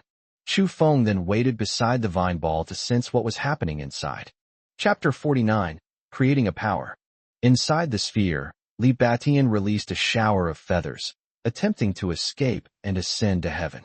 But these vines were no longer ordinary vine attacks. They had been imbued with spiritual power. Unable to break through on his own, Li Batian stretched out his upper wings forward and drilled into the vine ball like a power drill. Li Batian tried to concentrate all his power on one point, but the sphere remained motionless. At this moment, the ivy also began to attack, frantically attacking Li Batian with its vines. Under the frenzied attack, Li Batian wrapped himself up with his wings. Although the vines were very powerful, they still couldn't break through Li Batian's defense. But Li Batian could feel that the energy in his body was being absorbed by the sphere. Li Batian was very unwilling. As time went by, Li Batian's energy was slowly absorbed. This absorption was not a reduction in energy, but a real decrease in his rank. This reduction in energy was permanent. Just as Li Batian was about to fall to level 8, he used another of his life-saving abilities, Blood Escape. This Blood Escape would randomly teleport him. The conditions for releasing this Blood Escape technique are extremely demanding, requiring half of one's blood volume. Furthermore, one cannot fight at full strength for a month, and must absorb fresh blood and flesh daily to replenish oneself during that month. Li Batian feared being ambushed by the Zhao family head after using this move, but he couldn't worry about that now. He immediately activated Blood Escape. The ivy sensed that its prey had suddenly disappeared, and it had only absorbed a little energy, so it turned its anger on Chu Feng. Chu Feng naturally sensed these things. To everyone's surprise, Chu Feng calmly transmitted his voice. "Big Tree, we had an agreement, and you were the one who told me to keep watch outside. Now that they've escaped, you can't blame me."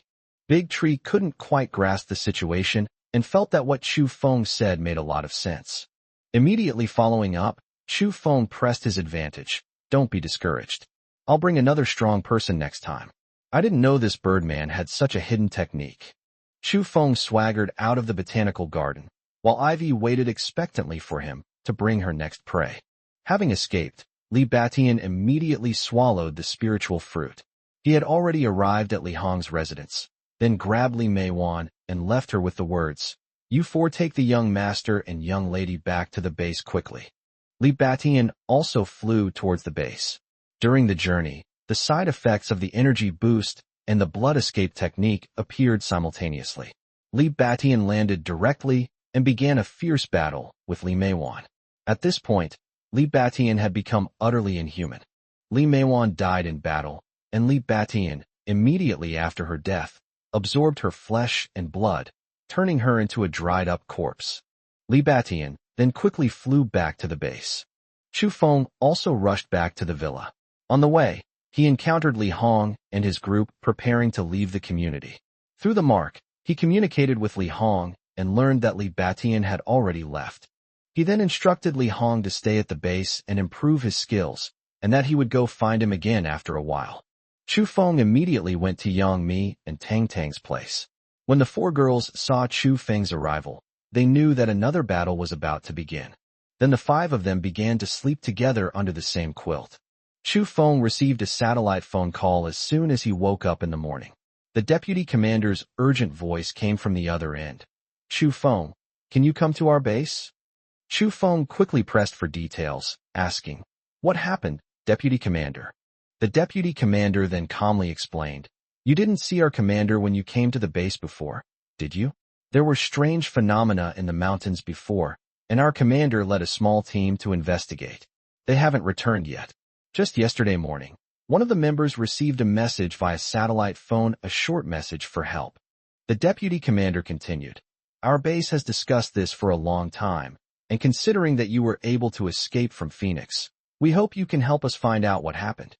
Chu Feng would never normally take risks for others, but this deputy commander saved him without saying a word.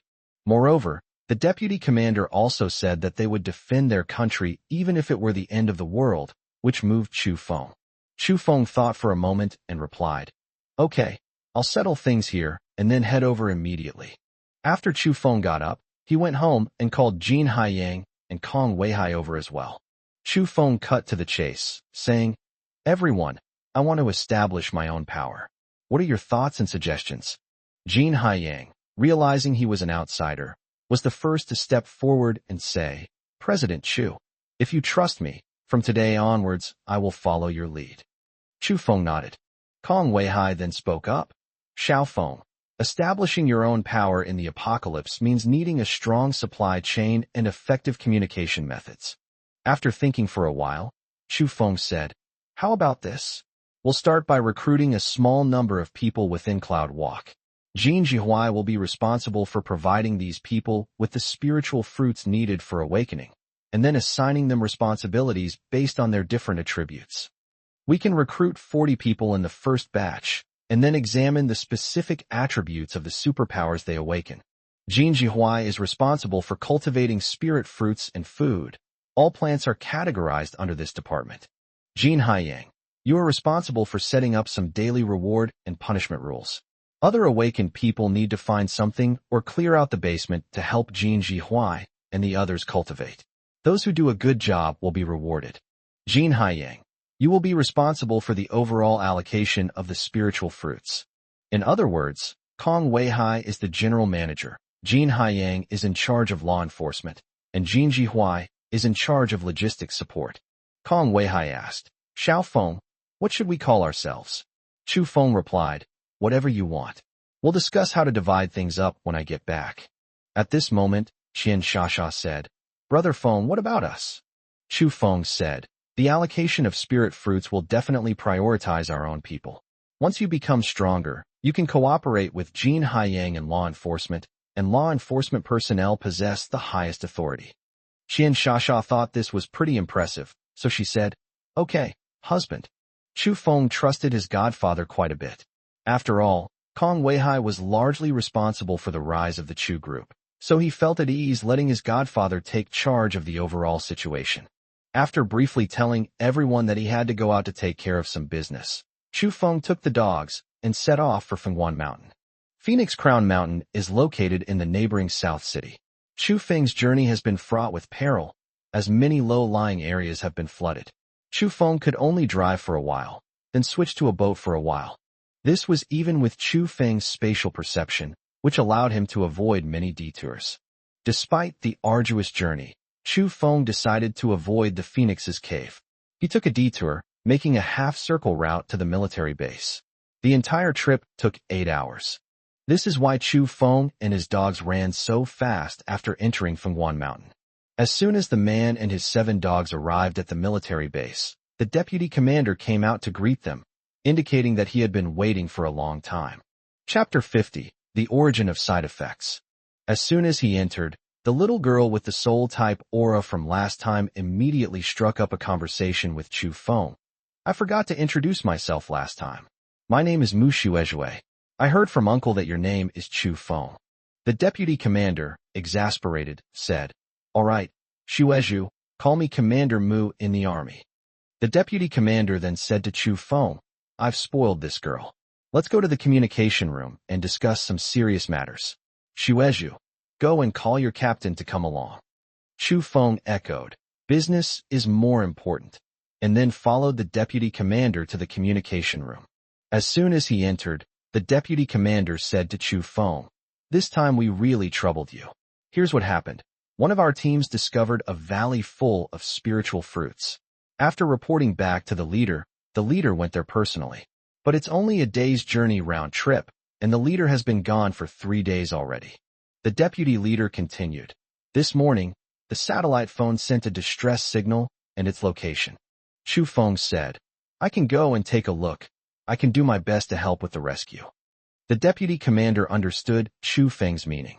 If Chu Feng's life were in danger, Chu Feng would abandon the rescue. But Chu Feng's agreement was already quite generous, since everyone was acting independently in this apocalyptic world. As they were talking, Mu Shuezhu and her captain arrived at the communication room. At this time, the captain had already reached the 5th level of the 1st rank. After the captain arrived, the deputy commander said, Chu Feng, let me introduce you.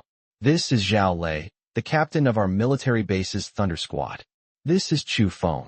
Zhao Lei excitedly shook Chu Feng's hand. After Chu Feng left last time, their deputy commander told Zhao Lei and the others that he couldn't see through Chu Feng's strength, but it was at least stronger than the leader's. The leader is a 2nd rank, 1st level expert. Soldiers are inherently martial and admire the strong. The deputy commander continued. This time, the 3 of you will be leading the team under Zhao Lei's command. Mu Shuezhu, being a soul-type being, might be of some help. Then she turned to look at Chu Feng and asked, Chu Feng, you don't have any objections to this arrangement, do you? Chu Feng smiled and said, I do have a few opinions. The deputy commander immediately said, The reason Zhao Lei is leading the team is because he is more familiar with the terrain of this mountain. Chu Feng, you will lead the team. Chu Feng pointed at the dogs and said, Commander, you misunderstand. What I meant by having an objection was that I wanted to bring my dogs along. The deputy commander was surprised. When they first arrived, he had already sensed that these dogs were all 1st grade, 6th level mutated beasts, but they were still far inferior to Chu Feng. Why did Chu Feng bring the dogs with him? Zhao Lei could only sense that the mutated beast was very strong, while Mu Shuezhu, being a soul-type being, felt it even more intensely.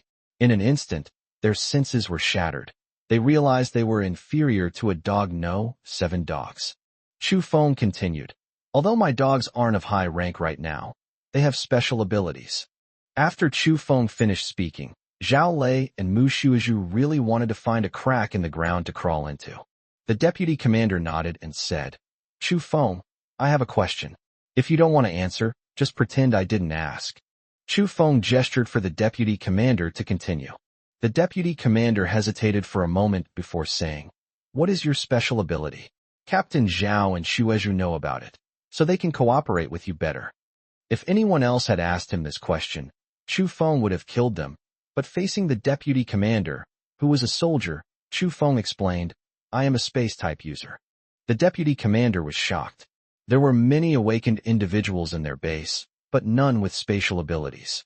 Chu Feng asked the deputy commander how to conceal his aura, because he had learned through spatial perception that the deputy commander was already at the 8th level of the 1st rank when he entered. But after turning off the sense of space, it became impossible to detect.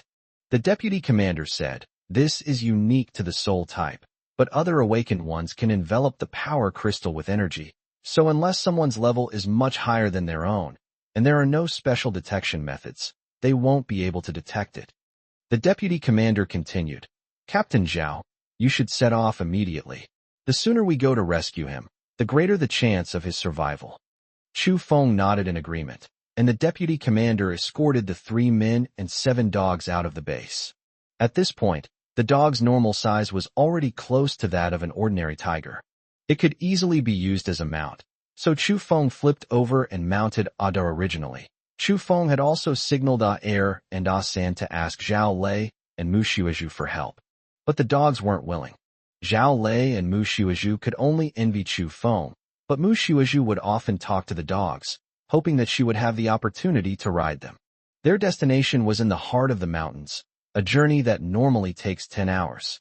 However, due to the torrential rain, Chu Feng was able to navigate some easier routes using his spatial perception. Even so, the journey would still take about 12 hours. The group was moving forward using the satellite locator in Zhao Lei's hand.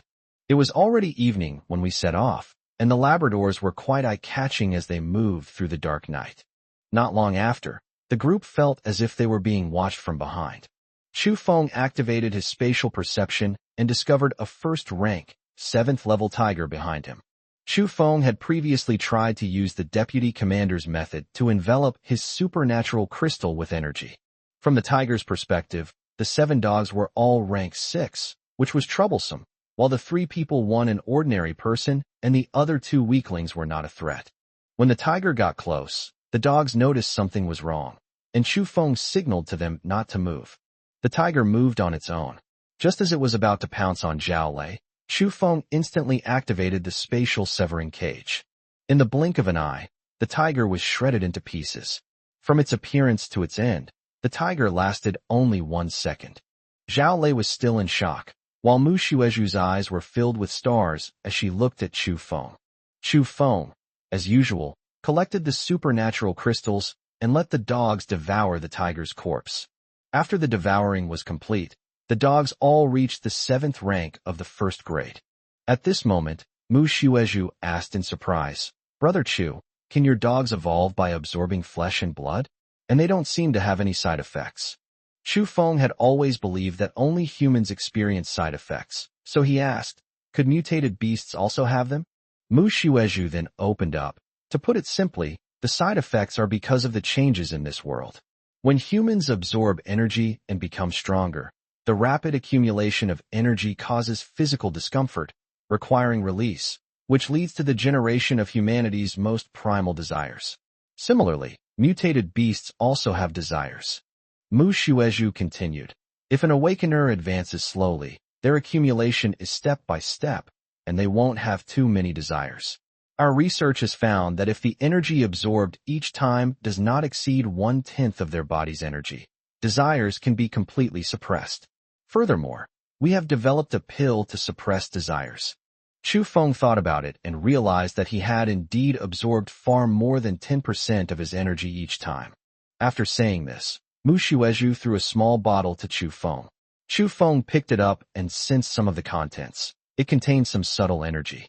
Mu Xuezhu continued, "We are soldiers, and the military has discipline, which is why we developed this drug to suppress desires. But you dog, don't seem to have any side effects." Chu Feng was also curious, but after thinking about it, he said with relief, "My dogs might absorb things in a different way. It's a different kind of devouring." After speaking, Chu Feng gestured for everyone to continue their journey. Chu Feng decided to give it a try and directly absorbed the tiger's supernatural crystal, bringing its grade to the 2nd rank, 8th level. The energy absorbed was just over 10% of Chu Feng's total energy. Chu Feng could completely tolerate the side effects this time, and after taking the suppressant pill, his primal desire had largely disappeared. Chapter 51, Leader Iron Ox. While everyone was on their way, Chu Feng's absorption of energy was noticed by the perceptive Mu Xuezhu. The quick-witted Mu Xuezhu feigned curiosity and asked Chu Feng, "Brother Chu, what rank was that tiger just now?" Chu Feng then said, "1st rank, 7th level." At this moment, Mu Xuezhu's mind was in turmoil. Seeing that Chu Feng was able to control his side effects just now, Chu Feng must have been at least a 1st-grade 7th-level expert. She had always thought Chu Feng was slightly stronger than the leader, but this was far from just slightly stronger. He was someone who could instantly kill the leader. After noticing this information, Mu Xuezhu became increasingly polite to Chu Feng throughout the journey. The group did not reach their destination until the next morning. The satellite location was a cave. After Chu Feng and his group stopped, Chu Feng could only sense that there was a barrier inside the cave. Damn it, it's a barrier again. Chu Feng couldn't help but swear. This surprised the other two. Chu Feng also sensed 3 men on a nearby hillside, none of whom were yet level 10. What are these 3 little guys doing here when they're not even at the first rank? Chu Feng was carried by Ada to the back of the 3. These 3 men haven't been discovered yet. They were still talking when the man in the middle said, "When my uncle comes and we get this mink, I'll definitely make him reward us with the miracle water." Then the man in the middle patted the man on the left and said, "Chong, you're the one who found this mutated beast. I'll give you double the reward." Before the man named Chong could enjoy his happiness for long, he felt someone pat him on the head. Chong was about to remove his hand from his head when he said, "Little knife, stop messing around." But when he touched the top of his head, he was stunned. What kind of claw was that? Looking back, he collapsed to the ground with a scream, and a man was sitting on a dog as big as a tiger. The other 2 turned around, both sensing the mutated beast's immense power. At that moment, the young man named Chong immediately knelt down, pleading, "Big brother, don't kill me." Chu Feng said speechlessly, "I can spare your lives, but you have to answer a few questions for me." Chu Feng asked, "What are you doing here?" Chong spoke first. "Brother, we found a mutated mink here a couple of days ago, so we quickly sent another friend back to the village to report to our village chief." Chu Feng then asked, "Your village chief? Are there many awakened individuals in your village?" This time, Xiao Dao answered quickly, "I'm the village chief's nephew. Our village is located in the mountains. After the apocalypse, our village chief discovered a treasure land. He brought out a lot of magical water from that land, giving all the young people in our village superpowers." Xiao Dao continued, "We're here to find mutated beasts and spirit fruits, and we'll get a reward from my uncle. He sent us out to find mutated beasts. One last question. What was that mutated mink doing when you found it?" The man on the far right quickly said, "We just saw the weasel go into this cave." Chu Feng roughly understood what had happened and said, "Thank you all for your explanations." Chu Feng then ignored the 3 men and decided to rescue the leader first before going to check on their village. After Chu Feng returned to Zhao Lei's side, he told Zhao Lei to keep a close eye on the 3 people and to catch them immediately if they tried to leave.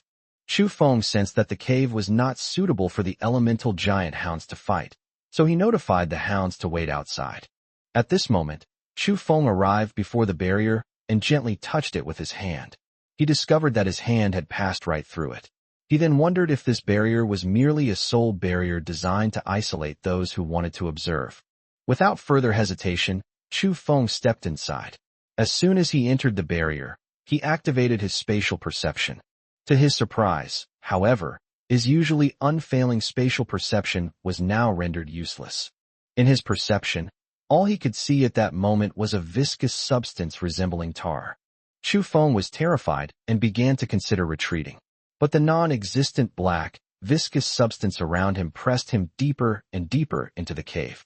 Soon Chu Feng arrived at the cave dwelling, where a small black sable stood on the ground like a human. 4 people lay in front of the ferret. 3 of them were already skeletal, their faces filled with death. Judging from the 4 men's clothing, the only one still alive had the highest military rank, likely the leader of the military base. Furthermore, a faint human figure lingered on the body of this surviving man. At this moment, Chu Feng felt as if his body was no longer under his control. It was as if his soul had left his body, and Chu Feng used all his strength. A strange feeling arose, and Chu Feng suddenly burst out of his body and floated in the air. Chu Feng was shocked to find himself in a soul state. The soul opposite him saw Chu Feng and quickly floated over to start a conversation with him. The other soul introduced himself. "My name is Tai Hu, and I'm the head of the Nanshur base." "What brings you here, young man?" Chu Feng said. "I've been entrusted by Deputy Commander Mu to come and rescue you." "Brother Tai, what's the situation with this sable?" Tai Nyo then slowly explained.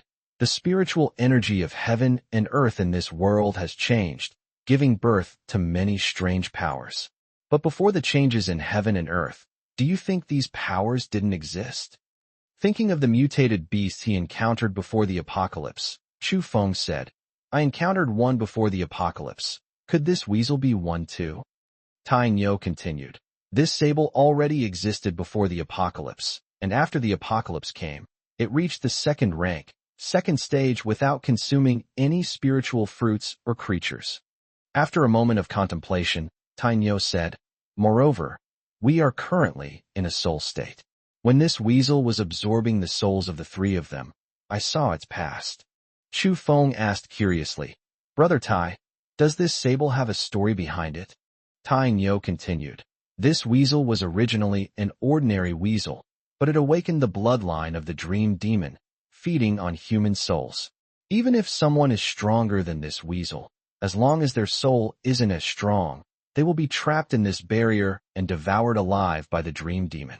Chu Feng continued, "Isn't there a way to break this?" Tainyo continued, "When this dream demon was absorbing souls, I saw the destruction of the primordial dream demon in the illusion. It was destroyed by a Taoist who gathered the elemental energies of metal, wood, water, fire, earth, wind, and thunder. The fused energy was almost chaotic." Chu Feng asked in surprise, "Can chaos defeat the dream demon?" Tainyo nodded. At this moment, Chu Feng activated the enslavement mark to communicate with the dogs and was actually able to contact them. Chu Feng hurriedly ordered his dogs to merge with the elemental giant dog to come in and save him.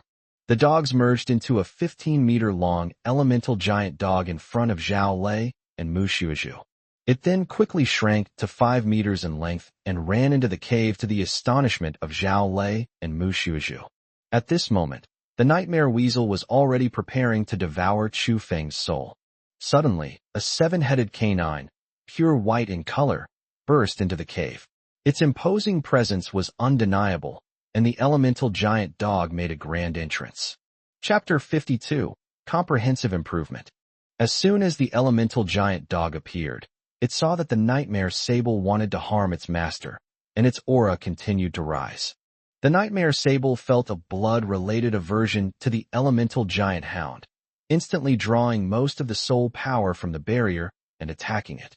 The moment the elemental giant hound saw the dream sable, many images flashed through its mind.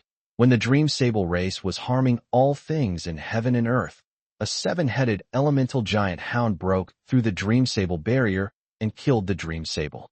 The elemental hound followed suit. Its 7 heads released the 7 elements metal, wood, water, fire, earth, wind, and thunder, which merged into a gray sphere in front of it. However, this time, the elemental hound didn't use the chaos orb to attack the nightmare sable. Instead, the chaos orb was transported above the cave, and then a breathtaking scene unfolded. The gray chaotic sphere continued to grow larger and more transparent, until it completely enveloped the nightmare sable's barrier. The chaos sphere shrank rapidly again. After shrinking to the size of a crystal core, it returned to above the elemental giant hound, which then controlled the chaos sphere to enter Chu Feng's body. Chu Feng and Tainyo had already woken up when the chaos sphere shrank. At this moment, Chu Feng realized that after the sphere entered his body, his soul power became even stronger. Chu Feng's previous superpowers, such as spatial perception, although they were spatial in nature, also required soul power, just like teleportation, which also required soul positioning. At this moment, Chu Feng's soul power surged, making him even more adept at using these supernatural abilities. Without the barrier, the dream sable was nothing but a weakling in front of Chu Feng. Chu Feng instantly activated the spatial slicing cage on the dream sable. The nightmare weasel was naturally unable to resist. In a matter of moments, it was reduced to a pile of minced meat. Chu Feng signaled the elemental giant hound to devour the corpse, while he himself directly absorbed the crystal. A moment later, the dogs had disintegrated and become second-grade, first-level mutated beasts. Even their appearance had changed somewhat. The dogs are now the size of Siberian tigers, but they also look somewhat like lions because they have short manes around their necks. Chu Feng also noted that the dogs each possessed new superpowers with their own unique attributes. Chu Feng, who was already at the 3rd rank and 1st level, quickly swallowed a pill to suppress the side effects and began to examine his new superpower. Chu Feng was incredibly excited. He had finally unlocked an attack skill. The new skill, Space Blade, allowed him to condense a spatial blade in his hand using spatial power, capable of cleaving through anything in his path. Tai Nyo had been waiting for Chu Feng and the others to finish absorbing the energy. Seeing that Chu Feng was done, Tai Nyo quickly came over, cupped his hands in thanks, and said, "Young friend Chu, thank you so much for saving my life. I am extremely grateful. If there is anything I can do to help you in the future, I, Tai Nyo, will do my utmost." Seeing Tai Nyo's serious expression, Chu Feng tried to ease the tension by saying, "Is the leader of the military base such a gangster?" Tai Nyo was immediately speechless, but the atmosphere was indeed less serious now, and the 2 men and 7 dogs also walked out of the cave. They had just emerged from the cave when they saw Zhao Lei fighting with a middle-aged man. The 3 low-level awakened individuals they had encountered earlier were watching from the sidelines. Chu Feng immediately realized that the middle-aged man was the village chief mentioned by the 3 men. However, the middle-aged man was in a strange state. Although the energy of the crystal was not even at the 1st grade, the middle-aged man could fight Zhao Lei to a standstill. Moreover, the middle-aged man is an Earth-type ability user, and the strength of the ability he releases has clearly reached the 6th level of the 1st rank. After Chu Feng joined the battle, he signaled Zhao Lei to step back. The middle-aged man, upon seeing Chu Feng's arrival, sensed Chu Feng's power. He immediately unleashed his most powerful ability, the Earth Spike, at Chu Feng. Chu Feng did not dodge. Just as the Earth Spike was about to reach his face, Chu Feng stretched out his right hand and punched it into pieces. After smashing the earthen cone, Chu Feng quickly ran towards the village chief. In the blink of an eye, he arrived in front of the village chief, and, before the village chief could react, sent him flying dozens of meters away, knocking him unconscious. Everyone was shocked. They knew that Chu Feng was not a strength-type awakener, yet he had withstood the opponent's superpower with his bare body. Moreover, Chu Feng had not used any superpower in the battle just now. At this point, Mu Xueju's admiration for Chu Feng had reached its peak. She refused even when Zhao Lei asked her to go and pay respects to the leader. Instead, she went straight to Chu Feng. Then, while examining Chu Feng's right hand, she said, "Brother Chu, let me see if you're injured." At this moment, Tai Nyo and Zhao Lei were completely speechless. How could we have female soldiers like this? After knocking the village chief away, Chu Feng didn't rest. He instantly appeared next to the unconscious village chief. Chu Feng used his enslavement skill on the village chief, trying to figure out the village chief's strange behavior. But a strange thing happened. Just when Chu Feng was about to succeed, a strange force appeared and isolated Chu Feng's enslavement mark. Chu Feng tried again, but the result was the same. He had no choice but to change his target to the 3 villagers, but then that strange power reappeared. Left with no other option, Chu Feng changed his strategy and had the 3 men lead him into the village. Just now, Chang, Xiao Dao, and the others saw Chu Feng defeat their village chief, who was the strongest person in their village. At this moment, the 3 of them dared not disobey Chu Feng in the slightest. Chu Feng then spoke with Tai Nyo and the others. He said to Zhao Lei, "Your leader is a bit weak right now. I'll have a Da and Air escort you back first." Zhao Lei quickly waved his hand. "Chu Feng, no need. We can escort the captain back." Mu Xueju chimed in. "That's right, Brother Chu, we can do it. If you want us to go back, then what are you going to do?" Chu Feng said sternly, "Your strength is too weak. Even the tigers you encountered on the way here were beyond your capabilities." Chu Feng continued, "For the safety of your leader, it's best not to act recklessly." Tai Nyo wanted to say something more, but hearing Chu Feng's words, he could only say to Zhao Lei, "Captain Zhao, you should listen to young friend Chu." Zhao Lei nodded, cupped his hands to Chu Feng, and said, "Brother Chu, we'll be leaving now. Take care in everything." Then he strode away. After watching them leave, Chu Feng approached Chang and asked, "What's the name of your village? How far is it from here?" Chang quickly replied, "Our village is called Hujia Village. It's about 10 miles away as the crow flies, but we have to take a detour, and it will probably take most of the day to get there." Upon hearing this, Chu Feng gestured for Alu to carry the unconscious village chief, and then signaled the 3 of them to lead the way. Chu Feng wasn't in a hurry at this point. He took the opportunity to stroll around leisurely, waiting for Ada and Air to return. The dogs had the ability to sense each other's locations, so they could use this ability to return to the other 5 dogs. Despite the torrential rain, Chu Feng and his dogs were already among the strongest, so they were naturally not afraid of the rain. However, it was tough on the 3 people leading the way. Chapter 53. The Origin of Hu Family Village. Chu Feng would kill any mutated beasts of rank 1 or higher he encountered along the way, but he ignored the lower-ranking mutated beasts. Killing a first-grade mutated beast would also help Qin Shasha and the others improve their strength. They hadn't encountered any second-grade or higher mutated beasts along the way. The group arrived at the village at night. The village was nestled in a ravine between 2 large mountains, and the name, Hu Family Village, was inscribed on a stone tablet at the entrance. Looking from a distance, you can see that there aren't many people in this village, probably only about 40 households.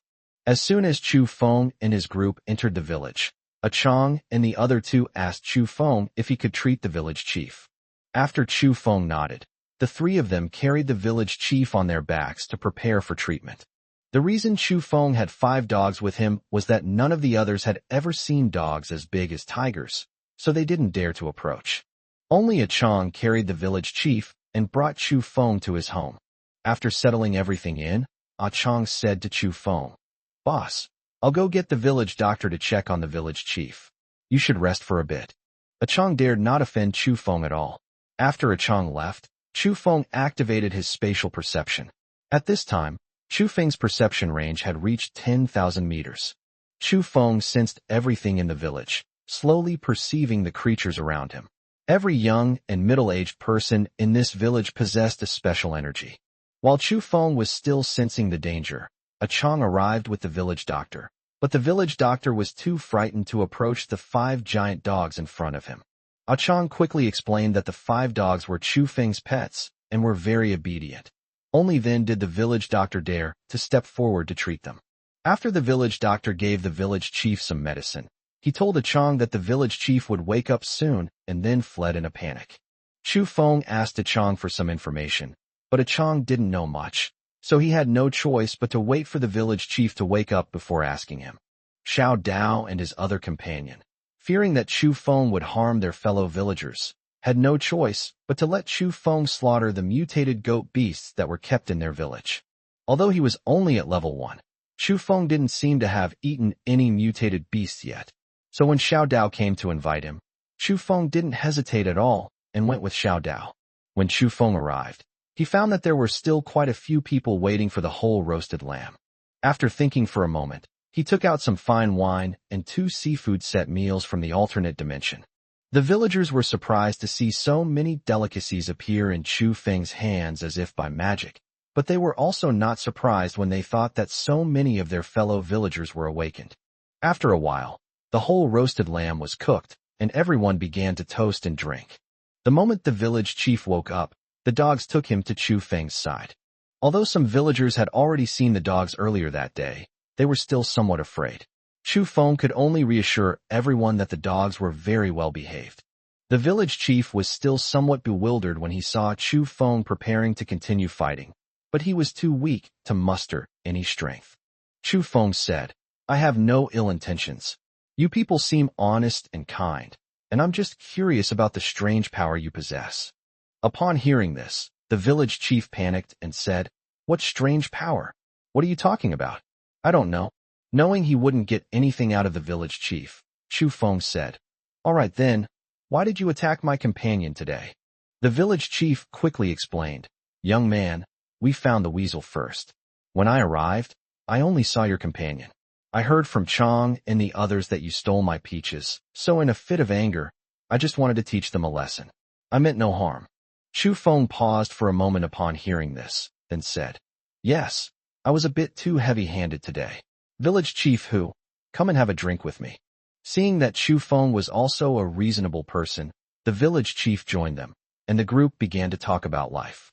When everyone had almost finished drinking, Chu Feng suddenly asked, "We're curious why our village is called Hu Family Village, since everyone's surname is Hu." Upon hearing Chu Feng's words, Xiao Dao stammered, "Brother Chu, You've come to the right person. Our Hu family village is blessed by the gods." Upon hearing Xiao Dao's words, the village chief quickly stopped him and said to Chu Feng, "Brother Chu, this rascal is drunk. Don't take it seriously." Xiao Dao then said, "Uncle, I'm not drunk. I can tell Brother Chu is a good person. It's all right if Brother Chu finds out." Chu Feng quickly said, "Brother Xiao Dao, you can rest assured about my character. I definitely won't tell anyone." Xiao Dao said, That's right, ignoring the village chief's gaze. Then he began to tell the story of Hujia village. According to legend, long ago, a scholar named Hu Mingxian was on his way to the capital to take the imperial examination when he rescued a white fox. This white fox was actually a fox spirit with 1,000-year-old spiritual cultivation. The white fox had just been chased by Zhang Daoren of the Celestial Master's mansion and had little magic power left, which is why it was caught in the hunter's trap. She was rescued by Hu Mingxian by chance, and from then on, the white fox secretly followed Hu Mingxian to repay his kindness. However, in the process of observing Hu Mingxian, she fell in love with the man in front of her. But she hid her love for him. She hoped the scholar would pass the exam, but things didn't go as planned. So she appeared to meet him after he failed the exam, and the two slowly fell in love. The scholar left the mortal world for the sake of the white fox, and the two came here to settle down and have a son. Their place is like a paradise, which slowly attracts more and more people to come here, forming Hu Family Village. But fate had other plans, and Zhang Daoren still managed to discover this place. Seeing the union of human and demon, Zhang Daoren was furious and decided to show no mercy this time, thus beginning a great battle with the white fox. The white fox was preoccupied with her husband and children and had no will to fight, so she was injured by the Taoist priest in just a short while. Just as Master Zhang was about to kill the white fox with one blow, the scholar stepped forward and took the blow for the fox. The scholar, a mere mortal, died within a few breaths from this powerful attack. As the Taoist priest stared blankly at his own hands after realizing he had accidentally killed someone, the villagers, enraged by the scholar's death, began throwing stones at him. The Taoist priest, who was stunned at the time, naturally reacted and fought back, but that was not something an ordinary person could withstand. However, the white fox took the brunt of everything for the villagers. Its already severely injured body was about to die. Upon witnessing this scene, the Taoist priest began to doubt. Were demons truly inherently evil and deserving of death? Had he been practicing Taoism wrong all these years? Finally, the Taoist priest used all his magical power to revive the white fox and sealed it away opposite the village. This way, she could neither harm people nor be found by other exorcists, and she could also protect her descendants. In the end, the Taoist priest passed away peacefully, and the son of the white fox became the first village chief of Hu Family Village. When the story was finished, the village chief was in tears, but still said, "Young friend Chu, what Xiao Dao said are just legends, don't take them seriously." But ever since the apocalypse, Chu Feng has started to believe in ghosts and gods, and after seeing the village chief's reaction, he's now 80% convinced. Chapter 54, The White Fox's End. Do those ghost stories really not exist? Or perhaps they exist in another form? Just like how Chu Feng might be seen as an unconventional god by ordinary people. Chu Feng did not confront village chief Hu directly. After everyone dispersed, Chu Feng activated his spatial perception to keep an eye on the village chief. As expected, the village chief took some mutated beast corpses with him that night and secretly slipped out, heading to the opposite side of the village. In Chu Feng's perception, the village chief walked to a depression and then disappeared. In Chu Feng's perception, he vanished into thin air. Chu Feng quickly teleported to this spot and started walking in the same footsteps as the village chief. Before long, he stepped into thin air, as if he had entered another space. Chu Feng immediately sensed that the village chief was kneeling on the ground, and in front of him was a treasure platform, on which was a fox. Opposite the fox, an old Taoist priest sat cross-legged. The village chief handed over the corpses of the mutated beasts with both hands, and the corpses floated towards the white fox. From the mutated beast corpses emerged some gray souls and mutated beast crystals, all of which slowly drifted towards the old Taoist priest. After the village chief offered up these mutated beasts, he began to recount his encounter with Chu Feng, saying that he was afraid of being exposed, and described how powerful Chu Feng was. At this moment, the white fox spoke in human language. Zhang Xinyan, could you spare my children and grandchildren? The old Taoist priest sitting cross-legged opposite me suddenly opened his eyes. Little fox, if you can trick that person into letting me absorb his soul, I promise this will be the last time. The white fox angrily said, Zhang Xinyan, stop dreaming. With your weak self, or with my sealed self, what makes you think you can defeat that young man? At this moment, the village chief said, Master Zhang, you are threatening my ancestors with our safety. Is this what you Taoist practitioners do? Zhang Daoren laughed and said, the bodies of those mutated beasts you found were used to nourish your ancestors, while their souls were absorbed by me. It's a win-win situation. The white fox angrily cursed. How could the Taoist Zhang, who sacrificed himself for his faith, have a descendant like you? It turns out that the spiritual water that helped the entire village awaken was Zhang Daoren's method, and he had planted a soul imprint on them all. After the arrival of the Xianyan apocalypse, he became an awakened soul-type being. He then remembered the legends of his ancestors and found this place. They then began to control some of the young and strong men in Hujia village. Originally, they had no way to find the white fox, but as more and more people in Hujia village awakened their supernatural abilities, they all believed that their ancestors had bestowed blessings upon them. As they began to worship their ancestors, the power of that faith awakened the white fox from its slumber, breaking the seal. Zhang Xinyan was naturally very familiar with the power of that seal. They then sought out the white fox, using the lives of its people as leverage to force the fox to bless the villagers and send them out to hunt and kill mutated beasts.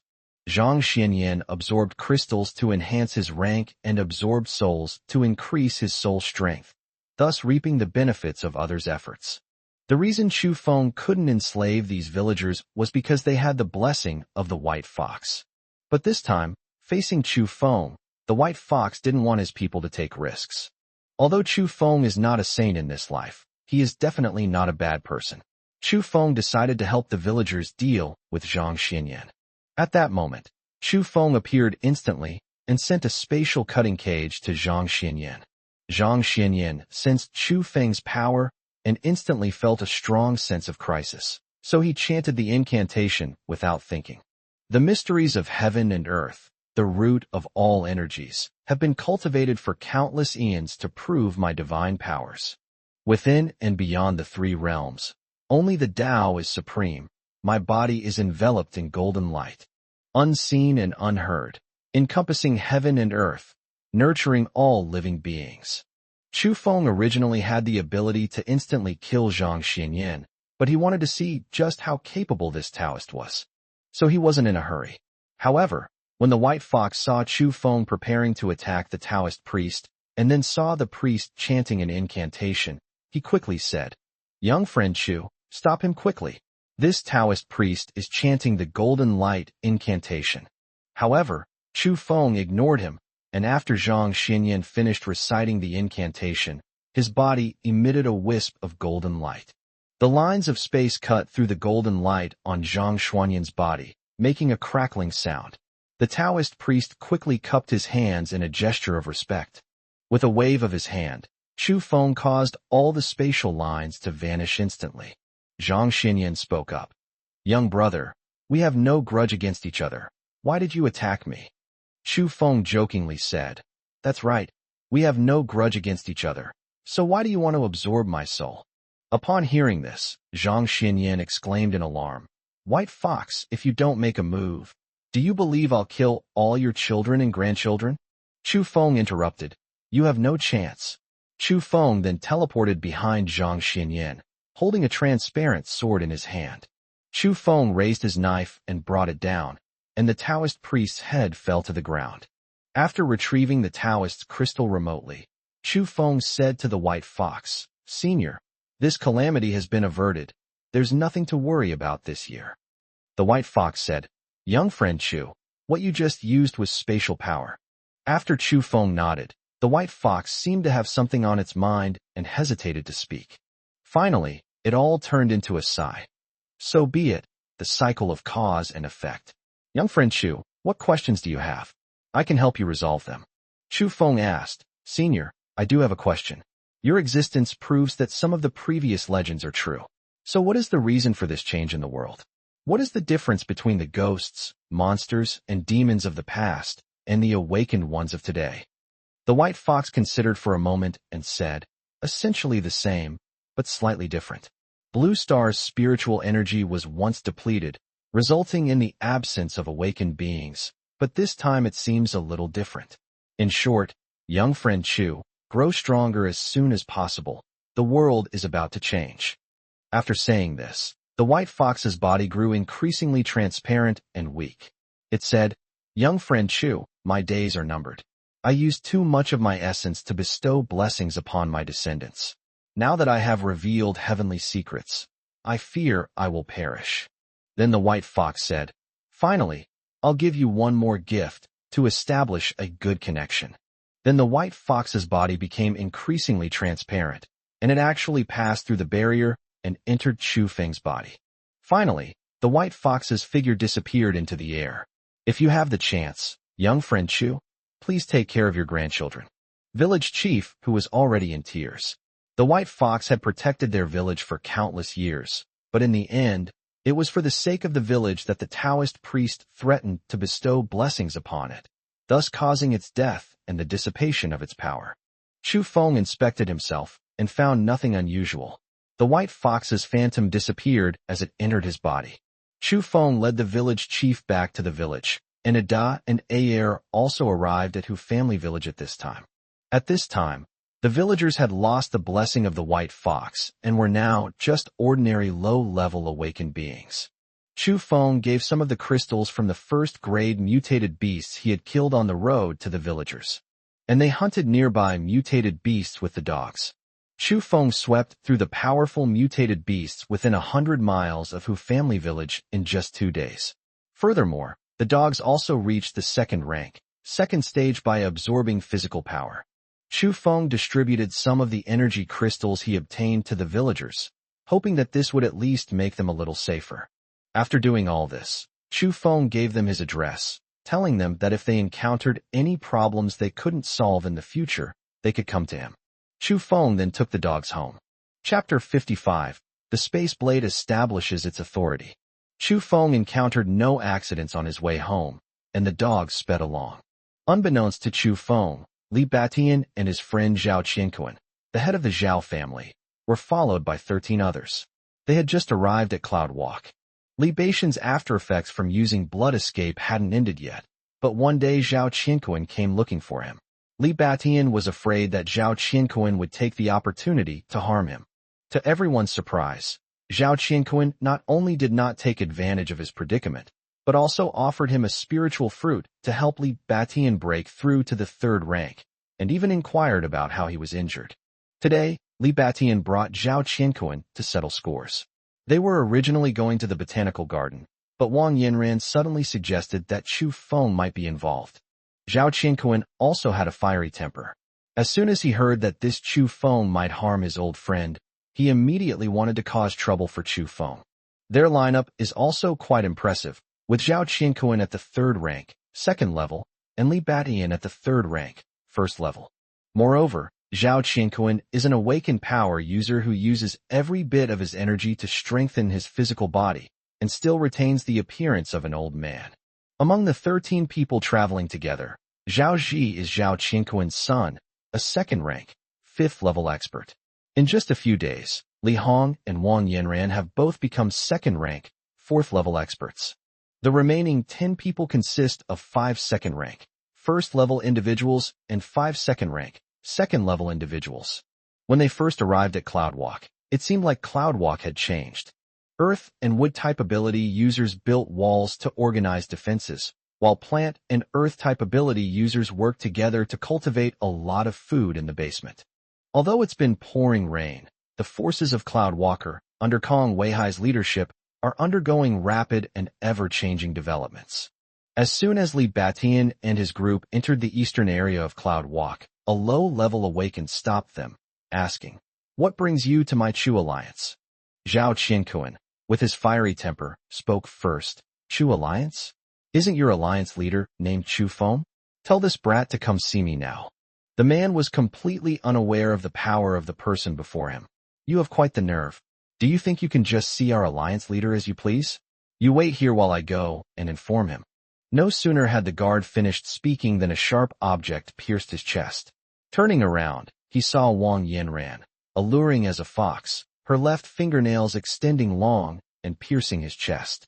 After killing the man, Wang Yanran explained to Zhao Qianquan and Li Batian.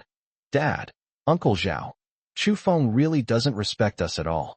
He didn't even come out to kneel and greet us when we arrived, and he made us stand outside in the rain.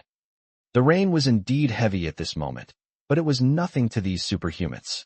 In fact, everyone had wronged the guard, who had never seen Chu Feng. But he couldn't very well tell Zhao Qianquan that he had never seen Chu Feng, so he said this to report the matter to Kong Weihai. Seeing that the person had already been killed, Zhao Qianquan thought that it was fine since he had killed him. He then asked Wang Yanran to lead the way, and the group strode towards the villa area of the Cloud Walk East District. Kong Weihai and Jin Haiyang, both already at the first rank of the first grade, saw the group storming into the Cloud Walk with great momentum. Kong Weihai, being an experienced and shrewd man, naturally recognized their extraordinary nature and quickly went over. He cupped his hands in greeting to Zhao Qianquan, who was at the head of the group, and said, My lords, are you here to find someone, or? Wang Yanran looked at Kong Weihai. Although he looked younger, she still recognized him and said, Uncle Zhao, this is Chu Feng's godfather. Then he said to Kong Weihai, Old man, call Chu Feng out to die. Kong Weihai frowned, sensing that things weren't going to end well today, and said, Xiao Feng isn't here. He's been out for quite a while. Upon hearing this, Wang Yanran prepared to kill Kong Weihai on the spot, and shot out a dagger straight at Kong Weihai's chest. With Wang Yanran's current strength, Kong Weihai couldn't dodge a casual strike. Just when everyone thought Kong Weihai was about to die on the spot, suddenly, a dark figure appeared in the arena and instantly snatched the fast-moving dagger. This dark figure was none other than Li Hong. After Li Hong snatched the dagger, he instantly appeared beside Wang Yanran and slapped her across the face. Wang Yanran probably didn't expect Li Hong to suddenly slap her, and the slap was very strong. Caught off guard, she was knocked to the ground, and her left cheek visibly swelled up. Li Hong threw the dagger in his hand at Wang Yanran. The dagger stuck firmly in the ground, only 10 centimeters away from Wang Yanran's head. Then Li Hong said indifferently, You brainless slut, trash who climbed up from the bottom, all you know is how to bully the weak. At this moment, Wang Yanran looked at Li Hong with a sinister gaze, but Li Hong pretended not to see it. Then Li Hong turned to Zhao Qianquan and Li Batian and said, Uncle Zhao, Dad, I had some dealings with Chu Feng before. His strength has improved exceptionally quickly. We have the entire base supporting us, but Chu Feng has improved so rapidly on his own. I'm afraid he's had some kind of extraordinary encounter. Li Hong glanced at Zhao Qianquan and continued, Even if we don't want to be on good terms with them, we can't offend them before we've even met. What if they have some hidden cards up their sleeve? Zhao Qianquan said, What are you afraid of, nephew? At worst, we'll just kill Chu Feng as well. Li Hong continued, Uncle Zhao, even if we take a step back and assume that killing Chu Feng and then killing these people is fine, it won't look good if word gets out that we're just bullying the weak. Li Batian had witnessed Chu Feng's abilities firsthand. Even when Chu Feng was at a lower level than him, Chu Feng could fight him to a standstill. Therefore, he said, Brother Zhao, I think Hongra makes sense. Why don't we plan this further? Chu Feng isn't here right now, and we shouldn't vent our anger on these low-level awakened ones.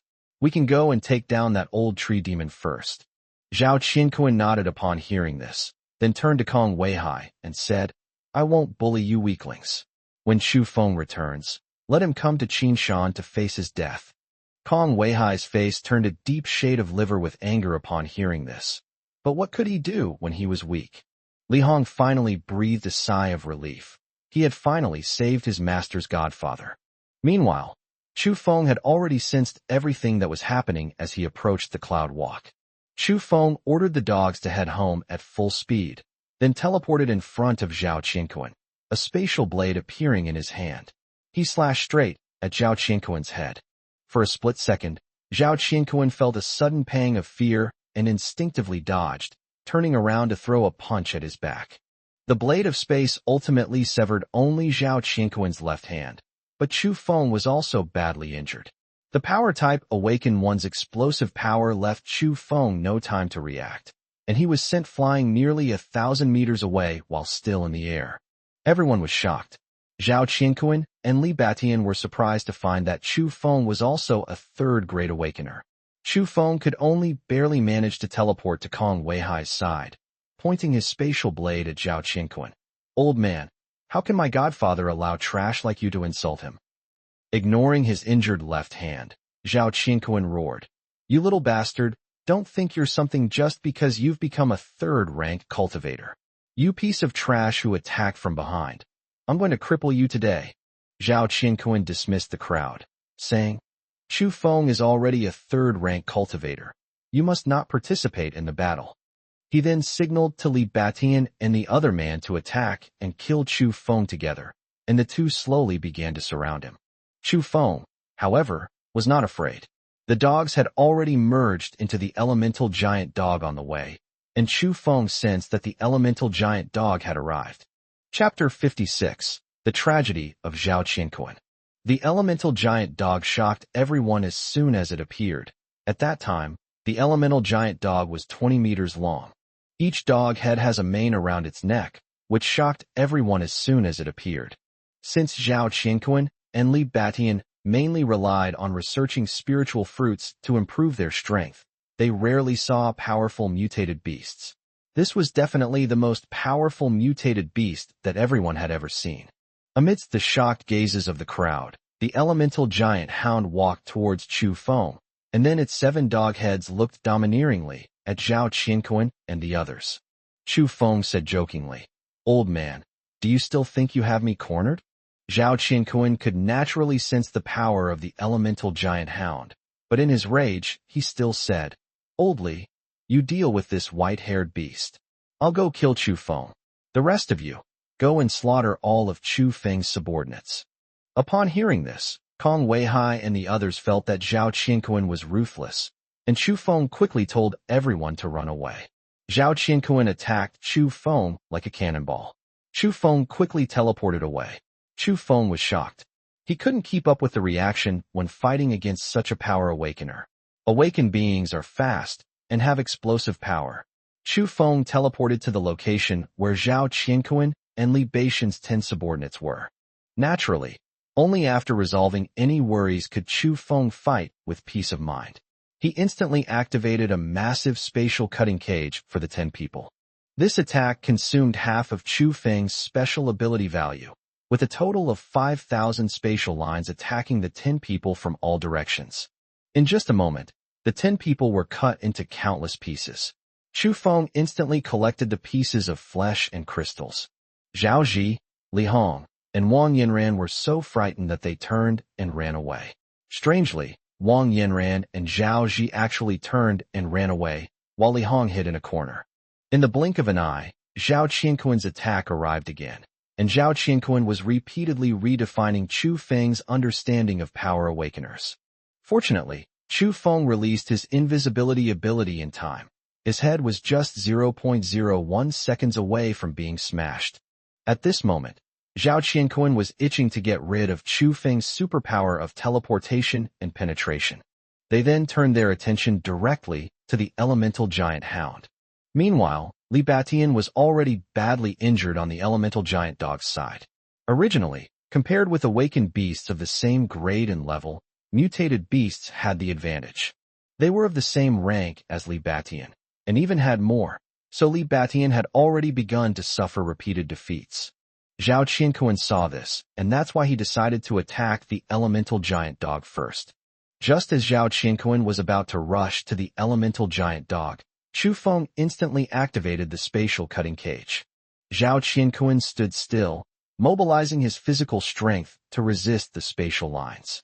The spatial lines creaked upon touching Zhao Qianquan's body, but even after all the spatial lines exhausted their energy, they did not cause him any substantial damage. Chu Feng immediately came up with a plan, and from then on he kept attacking Zhao Qianquan with spatial lines. Each time, Zhao Qianquan would stand still and use his physical strength to withstand the attacks. Until Chu Feng suddenly unleashed a wall made entirely of spatial cutting lines. Zhao Qianquan, as usual, used his physical strength to resist. Chu Feng's eyes gleamed with cunning as he witnessed this scene. The instant the spatial cutting wall touched Zhao Qianquan, Chu Feng opened a portal to another dimension behind Zhao Qianquan. Although no amount of spatial cutting lines could harm Zhao Qianquan in the slightest, the energy collision between the spatial cutting lines and Zhao Qianquan's physical body was still forcing Zhao Qianquan back. Although the distance they were forced back was short, the sheer number of them made it impossible for Zhao Qianquan to escape. At this moment, Zhao Qianquan was only 10 centimeters away from the portal to the other dimension behind him. A strong sense of crisis surged within Zhao Qianquan, as if there were a black hole behind him, which filled him with fear. But Chu Feng continued to release spatial cutting lines in front of Zhao Qianquan, determined to force Zhao Qianquan into the alternate dimension. At this moment, Zhao Qianquan was caught in a dilemma. He had used all his physical strength to fight against the spatial lines, and there were only two paths in front of him. They can either continue to fight against the spatial cutting lines until they are pushed into the unknown danger behind them. They could choose to run away, but at this moment all their strength would be used to fight these dangers. If they ran away now, they would lose strength and would inevitably be seriously injured by these spatial cutting lines. Despite his fiery temper, Zhao Qianquan's ability to rise to the top of a conglomerate and thrive in the apocalypse demonstrates his decisive and ruthless nature. Zhao Qianquan immediately made a choice, distributing his energy evenly throughout his body, allowing the spatial fragments to fall upon him. In an instant, he broke through Chu Feng's defenses. However, at this time, Zhao Qianquan had hundreds of wounds of all sizes all over his body. Zhao Qianquan rushed towards Li Batian and repelled the elemental giant Hound with a single blow, then quickly fled with Li Batian. Li Hong was already waiting outside. He had been ordered by Chu Feng to meet the two and then take them back to Qinshan. After Chu Feng sensed that they had left, he immediately fainted. He had already been injured by Zhao Qianquan when he ambushed him, and now his superpowers were exhausted. After the elemental giant dogs disintegrated, they all surrounded Chu Feng. At this moment, Chu Feng's energy had been completely drained, so Kong Weihai quickly took Chu Feng home. When Chu Feng returned home, Qin Shasha and the other girls began to take meticulous care of him, and Jin Jihuai used several rare medicinal herbs. These past few days, the girls have been constantly in tears. Finally, on the third day of his coma, Chu Feng woke up. As soon as he woke up, everyone gathered around him, and they all started talking at once. Seeing everyone's concern for him, Chu Feng felt a warmth in his heart and told them about his recent experiences. Afterwards, Chu Feng put some more ingredients back in the storage room, and the girls prepared to cook dinner. They also notified Kong Weihai and Jin Haiyang to come over that evening so they could discuss something. Chu Feng then went to the dogs, who were playing outside the villa. Although there was a heavy downpour outside, some plant-based and earth-based ability users had already built a playground for the dogs, where they wouldn't get wet at all. Chu Feng approached the dogs, who hadn't seen him for 2 days. Upon seeing him, they all circled around him. Chu Feng then retrieved the corpses and crystals of Zhao Qianquan and Li Batian's subordinates from the alternate dimension and instructed the dogs to devour them. After that, the dogs' rank all reached the second rank, 6th level. If the elemental giant dog were to merge with it at this moment, Zhao Qianquan would certainly be no match for it. That evening, Kong Weihai and Jin Haiyang both came to Chu Feng's place. Kong Weihai gave Chu Feng a report. The force we've established is called the Chu Alliance. Originally, only about half of our members joined, but since your battle with Zhao Qianquan, almost everyone has joined. The total number is around 1250. I am in charge of the East District. Tang Tang is in charge of the South District. Jin Haiyang is in charge of the West District, and Sasha is in charge of the North District. However, with the current surge in personnel, the income is insufficient to cover the expenses, and it is impossible to sustain such a large level of consumption. Further planning is needed regarding this. Chu Feng, seemingly satisfied, said, "Have everyone gather at the square tomorrow, and I will resolve this issue." Chapter 57, Initial Scale. Then everyone started eating. At this time, Chu Feng, Kong Weihai, Jin Haiyang, Jin Jihuai, Qian Shasha, Athena, Huang Kursin, Lu Qing, and Lu Shangnan were eating. These people were the elders of the Chu Alliance. Chu Feng sensed their ranks and took out all the mutated crystals and spirit fruits from the alternate dimension. These spiritual fruits and mutated crystals were from mutated beasts and spiritual fruits that Chu Feng had previously killed near Fengguan Mountain and Hujia village. Chu Feng handed them all to Kong Weihai, saying, "Godfather, please distribute these among us. I guarantee you'll all advance to rank 1 first." Chu Feng then added, "Tomorrow I will announce our Chu Alliance's reward and punishment mechanism." He then took out the bottle of pills that suppress side effects and handed it to Jin Jihuai, saying, "Study the ingredients inside and see if it can be mass-produced. These are pills that can suppress the side effects of advancement." Jin Jihuai patted his chest and assured him it was no big deal. After dinner, once Jin Haiyang, Jin Jihuai, and Kong Weihai left, only Chu Feng and the other 5 women remained at the villa. Huang Kursin later tried consuming spiritual fruits, but still did not awaken, while the other 4 women consumed enough spiritual fruits or crystals to upgrade to the 1st rank. Chu Feng realized that almost everyone could awaken their powers, so why couldn't Huang Kursin? Although he didn't know how, Chu Feng noticed the envy in Huang Kursin's eyes and said, "Kursin, don't worry, I'll think of a way to help you awaken." Then, as the side effects of the other 4 women began to appear, Chu Feng helped Qian Shasha and Athena resolve them, and also brought Huang Kursin along. Chu Feng was not one to show favoritism, but who knew that Lu Shangnan would join in the middle of the night? The next morning, after having dinner, Chu Feng and the girls took their dogs to the square. By this time, almost everyone had arrived at the square. Kong Weihai gestured for everyone to be quiet. "Everyone, line up in 4 rows according to your assigned area." After everyone lined up, Kong Weihai continued, "I believe everyone knows our Chu Alliance's leader, but perhaps none of you have seen him. Now please welcome our Chu Alliance's leader, Chu Feng." Chu Feng then made his entrance from the side, riding a giant elemental hound that exuded domineering power. The members of the Chu Alliance applauded upon seeing him. After Chu Feng reached the center of the arena, he gestured for everyone to stop clapping and said, "Hello everyone, I am Chu Feng. It is an honor to lead everyone to survive in the apocalypse as the leader of the Chu Alliance. First of all, I would like to ask if anyone knows why awakened ones have appeared."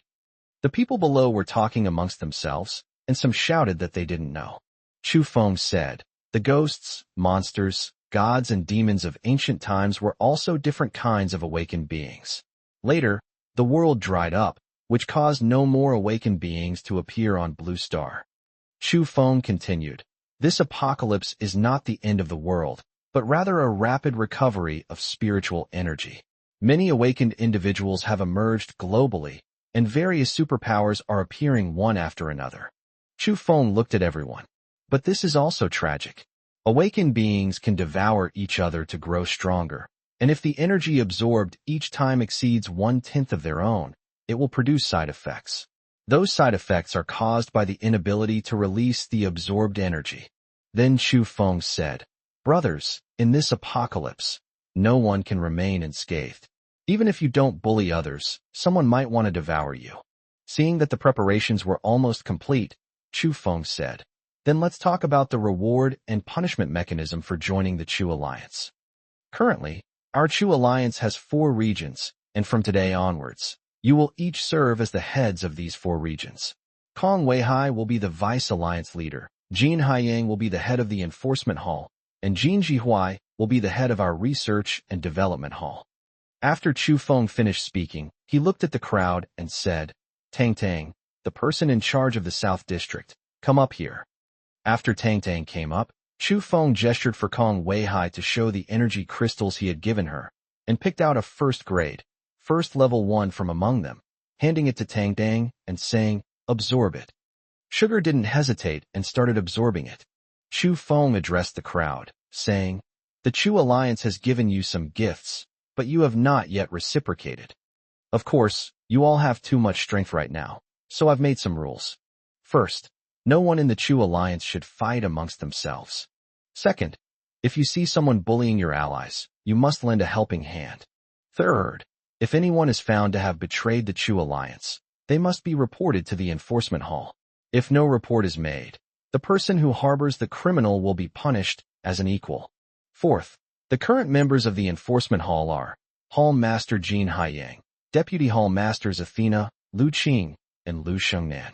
After Chu Feng finished speaking, he looked at everyone and said, "Now it's time to talk about our reward system.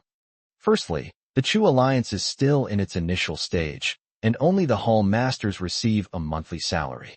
Our research and development department also receives some subsidies because they cultivate food and spiritual fruits for everyone. As for ordinary members, we currently only provide food. But look at these crystals behind me, and our Master Gene has already cultivated many spiritual fruits.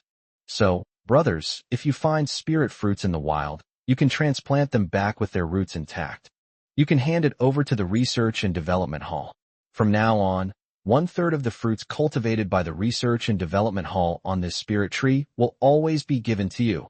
1/3 to the Research and Development Hall, and the remaining 1/3 will be managed by Vice Alliance leader Kong and used as rewards in the future. Of course, if you discover a powerful mutated beast, you can ask a strong member of the Alliance to kill it, and the discoverer will be given a considerable reward. Another aspect is intelligence gathering. If you discover anything special or anything, you can report it to your superiors. Ultimately, all reports will be compiled by Deputy Chief Kong. Valuable and meaningful intelligence will be rewarded. Just as Chu Feng was about to say something, a powerful aura emanated from Tang Tang. Tang Tang officially became a first-grade expert. Although she was nothing in front of Chu Feng, the aura emanating from Tang Tang still shocked the more than 1,000 people. Chu Feng seized the opportunity to ask Jin Jihuai for a suppressant pill and gave it to Tang Tang. Then he said to everyone, "As you can see, Master Tang is now a first-grade expert, which is what you know as a level 100 expert. Of course, as the head of the hall, she was too weak before, so I made an exception to help her improve her strength. In the future, I will treat everyone fairly and justly, and I will not make exceptions again." As for the suppressant pill given to Master Tang earlier, it's meant to suppress the side effects of excessive energy.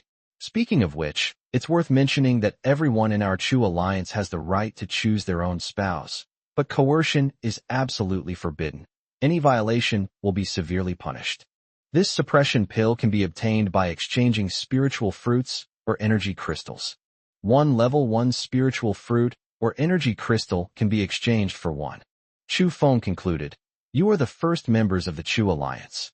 The future development of the Chu Alliance cannot be separated from all of you present. We will establish more branches in the future, and Vice Alliance leader Kong will report to me those who have made contributions. Finally, I would like to add that I will protect all members of the Chu Alliance." After saying that, the elemental giant hound also raised its 7 heads. At this point, the Chu Alliance members had already made their decision. At the very least, the Chu Alliance was still providing these people with food. After Chu Feng finished speaking, someone led the crowd in chanting, "Long live the Alliance leader! Long live the Chu Alliance!" Chapter 58. A Kind Father, an Unfilial Son. After the first Chu Alliance meeting, before everyone had left, he loudly announced that today, as the Alliance leader was in a good mood, they would have a team-building activity. Chu Feng then pretended to take the elemental giant dog to a certain place, and then took out a ton of various meats and various alcoholic beverages from the alternate dimension. A few minutes later, the giant elemental hound appeared before everyone, carrying supplies on its back, with its 7 heads each holding a large woven bag. This ton of meat is enough to feed more than 1,200 people. Everyone is using their own methods to shield themselves from the torrential rain and to roast the meat. Some Earth-type people built temporary houses to shelter from the rain, while others Ice-type people built an igloo, and some even cooperated with Fire-type people to make boiled lamb and ice. Chu Feng then took out some bronze artifacts from his alternate dimension. Spat out a golden light, and the bronze artifacts transformed into a large bronze pot with a diameter of 5 meters. Chu Feng poured out the spring water he had collected last time from the alternate dimension and then added dozens of packets of hot pot base. Then, people were organized, with those skilled in knife work responsible for slicing the meat. The Cloud Walk was bustling with activity, further enhancing the cohesion of the Chu Alliance. Since the team-building event, while everyone in the Chu Alliance was busy building their home, Chu Feng managed to steal a moment of leisure. In the past few days, Chu Feng had the earth element people build a fortress and store all kinds of food and supplies there. He also had some ice element people freeze it up, just like a refrigerator. Over the next few days, Chu Feng took Huang Kursen around, until one day a guard from the Chu Alliance suddenly reported, "Alliance leader, someone is looking for you." This person claims to be Li Hong's man, but won't say anything else. Chu Feng quickly sent someone to bring the person up.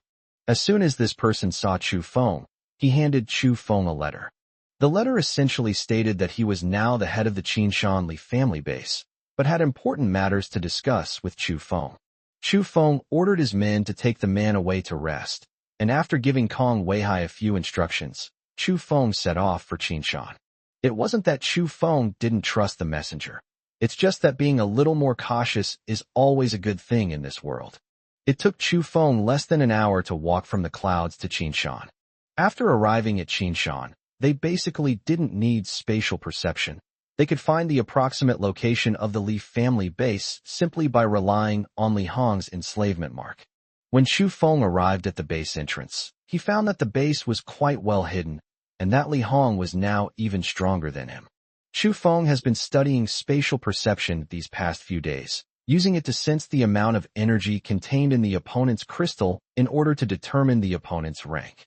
Chu Feng was overjoyed when he realized that Li Hong's rank had reached the second level of the third rank.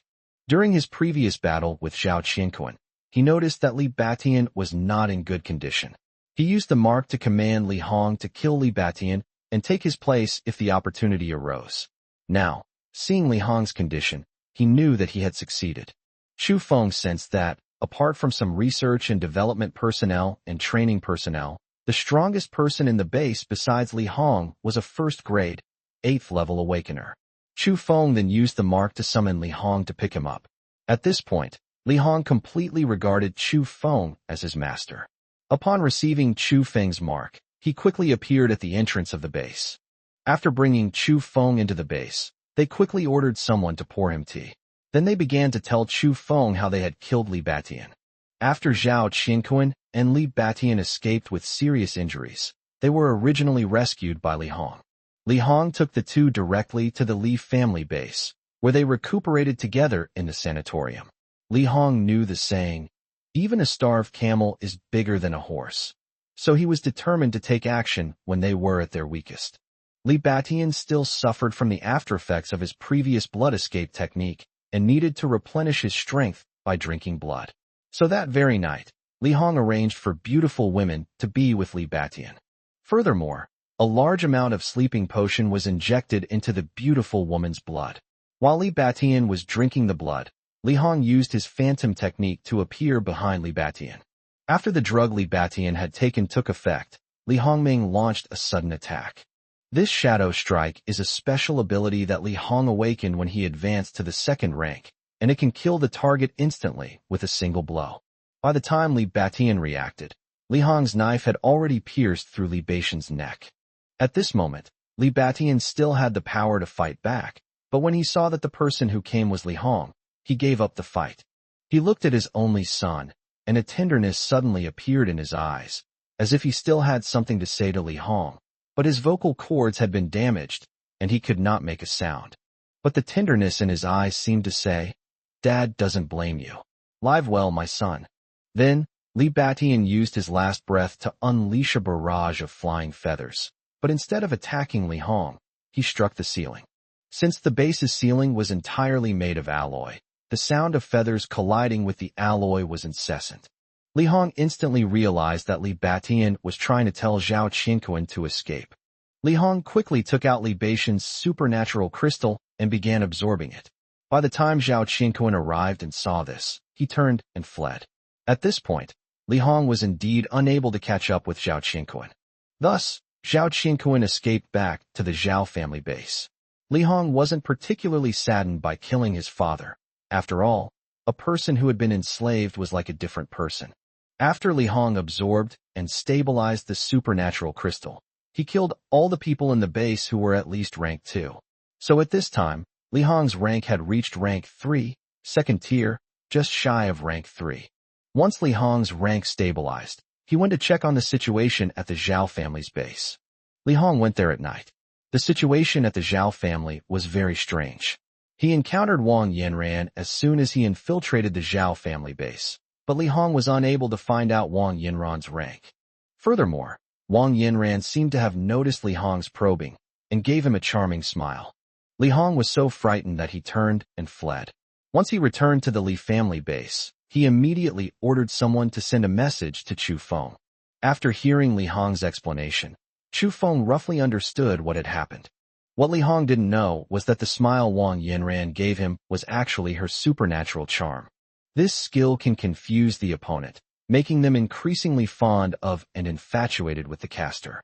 However, because Li Hong had a mark of enslavement on him, Wang Yanran's superpowers were rendered ineffective. Chu Feng then ordered Li Hong to bring over Li Baishan's corpse and the corpses of other second-rank experts. Li Hong then arranged for his men to do it. A moment later, all 8 corpses were brought to the scene. Li Hong and the others retreated, and the dogs began to devour them. After the dogs finished devouring, their rank reached the 3rd grade, 1st level. Li Hong was even more shocked. These dogs could actually advance their level by eating corpses. They had previously studied whether eating the corpses of mutated beasts could improve their own level, but no matter how they experimented, they could not improve their level, so they had no choice but to give up. But Chu Feng discovered that after the dogs devoured the corpse, which had been left there for a while, it seemed that some of the corpse's power had been lost. At least 1/5 has been lost. In fact, Chu Feng's discovery was correct. The corpses of powerful beings would replenish the world with some of the energy within them after death. Chapter 59. The Death of Zhao Qianquan. After Chu Feng understood the whole story, he asked Li Hong, what was the situation with the Zhao family base before? Li Hong continued, I heard my father say that Zhao Qianquan seems to have mastered some more powerful scientific research results. I visited the Zhao family base before, and its overall strength is indeed stronger than ours. Chu Feng glanced at his side's combat strength. He was a 3rd rank, 1st level cultivator. Li Hong was a 3rd rank, 2nd level cultivator, and the elemental giant hound formed by the dogs was no weaker than an ordinary 3rd rank, 7th level awakened cultivator. Chu Feng then inquired about Wang Yanran's situation. Li Hong briefly explained that when Yanran first arrived at the Li family base, Li Batian originally only had one son, so when he suddenly learned that he had an extra daughter, he naturally doted on her. They began to provide her with a mountain of resources, but strangely, Wang Yanran was unable to awaken her powers after consuming ordinary spiritual fruits. During the time Zhao Qianquan helped Li Batian with his treatment, the two families often visited each other, and over time, Zhaoji became somewhat infatuated with Wang Yanran. Finally, it was said that Zhaoji brought Wang Yanran a special physique awakening pill, which helped Wang Yanran awaken her physique. Later, Wang Yanran advanced to the 2nd rank, 4th level, and Zhaoji was responsible for a small part of this achievement. However, Li Hong did not know the specific physical abilities that Wang Yanran had awakened. Later, on the day Zhao Qianquan and Li Batian fought against Chu Feng, Wang Yanran and Zhao Zixin fled back to the Zhao family base. Li Hong didn't know the rest. After hearing this, Chu Feng thought for a while and then decided to take Li Hong and the dogs to Zhao's base to investigate. As for Wang Yanran, she actually awakened the 3-tailed cat demon physique. Her main superpower is charm, which can make the target crazy infatuated with her, thus losing themselves and turning them into a walking corpse. The second method is using poison. The higher the grade, the stronger the poison. The third is similar to a passive skill. The 3-tailed cat demon is very fast, even faster than other power awakeners of the same rank. Most importantly, the 3-tailed cat demon possesses an exceptionally strong sense of perception, allowing it to avoid danger and attract good fortune. Furthermore, it is rumored that the 3-tailed cat demon has 3 lives. In fact, Zhao Ji had always been interested in Wang Yinran. When the two escaped back to the Zhao family base together, Wang Yinran took the initiative to offer herself to him, and she had already seduced Zhao Ji when his will was at its weakest. Later, the two recuperated at the Zhao family's base. Wang Yinran even seduced 3 more of Zhao Qianquan's powerful subordinates. Zhao Qianquan appeared at the Zhao family base covered in blood that day, and Wang Yinran realized that her opportunity had come as soon as she returned to the base. He then created a poison pill and had Zhao Ji secretly give it to Zhao Qianquan. When the drug took effect, he ordered Zhao Ji and 3 other second-rank experts to kill Zhao Qianquan together. Zhao Qianquan was, after all, a master of the 3rd rank, 2nd level. Although he was unconscious, he was jolted awake by the shock and saw that it was his own son who had made the move. Zhao Qianquan valued relationships most in his life, and he was most resentful when betrayed. He then unleashed his full power to kill the 4 people. He was already seriously injured, and the 4 people's counterattack in their dying moments aggravated his injuries. His heart was pierced, and with the poison from Wang Yinran, he ultimately met his end. Wang Yinran absorbed the power crystals of these 5 people, casually found 2 second-rank experts to resolve the side effects, and then killed everyone above the 2nd rank in the base to absorb the power crystals. She perfectly usurped the position, and in the end, Wang Yinran even reached the 3rd rank, 5th grade. When Chu Feng and his group reached a kilometer away from the Zhao family base, Chu Feng stopped in place and began to sense everything in the Zhao family base. At this time, the Zhao family base was basically the same as the Li family base. Apart from Wang Yinran, there were no other officials above the 2nd rank. Many corpses lay in a laboratory, and some people were dissecting them and conducting experiments. Among those corpses were Zhao Qianquan and Zhao Ji. Chu Feng happened to overhear their conversation when he sensed it. One of the men, wearing glasses and a protective suit, said, "That Wang Yinran is a real piece of work. If it weren't for young Master Zhao giving her the special physique awakening pill, she'd still be just an ordinary person." Another fat man, also wearing protective gear, put down his scalpel after hearing the bespectacled man's words and said, "Who says otherwise? Old Master Zhao was such a good man, and now he's dead and has to be dissected by this woman." The eyes sighed. "Well, let's just focus on doing our job well. As long as we can survive this apocalypse, we don't need to care who our master is." After saying that, the two continued their dissection work. When Chu Feng focused his senses on Wang Yinran was actually looking around. Finally, she looked in Chu Feng's direction and smiled, leaving Chu Feng completely numb. He had only examined Wang Yinran for 10 seconds when he discovered that she was actually quite powerful, at least more powerful than Zhao Qianquan had been before. Who would have thought that Wang Yinran would discover it? Chu Feng decided to stop hiding and signaled the dog to merge. This time, the elemental giant dog was quite different. At this moment, the elemental giant dog was 30 meters long. Its mane was even longer, and each dog's head had a faint golden halo. It looks both sacred and imposing. Chu Feng, Li Hong, and the elemental giant dog arrived at the entrance of the Zhao family base in an instant. Wang Yinran also walked out of the base with a smile. She smiled at Chu Feng and said, "Husband, did you and my brother come to see me? Look, the 3 of us are all 3rd-grade experts now. We're family, and if we join forces, who can stand against us?" Chu Feng felt dizzy while Wang Yinran was speaking, and immediately realized that Wang Yinran had used her soul-related abilities on him. So he said, "Stop your little tricks." Wang Yinran was also puzzled. It had failed to work on Li Hong last time, and it had also failed on Chu Feng this time. She was, after all, of a much higher rank than both of them. What Wang Yinran didn't know was that Li Hong already bore the marks of enslavement. Chu Feng's soul power is inherently strong, and his charm skill has a higher success rate the more the other person likes him. However, Chu Feng despises Wang Yinran, so it's impossible for Wang Yinran to succeed on her own. At this moment, Wang Yinran dropped her pretense and angrily cursed Chu Feng.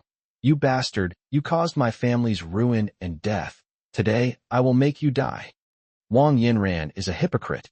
She tried to harm Chu Feng but failed, and now she thinks it's Chu Feng's fault. It's like the saying goes, bad people never think they've done anything wrong. Chu Feng was too lazy to waste words with Wang Yinran, so he released the spatial cage cutting technique on her. The cage instantly severed Wang Yinran, but there was no blood or corpse. The image that was cut by the cage was actually Wang Yinran's afterimage. Wang Yinran had already gotten close to Chu Feng, and her fingernails were now 10 centimeters long.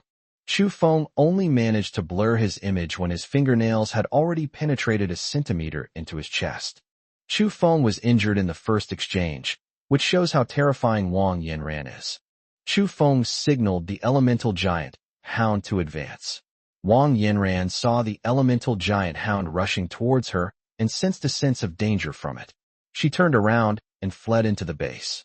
Wang Yinran was adept at avoiding danger and knew she was no match for the elemental giant hound.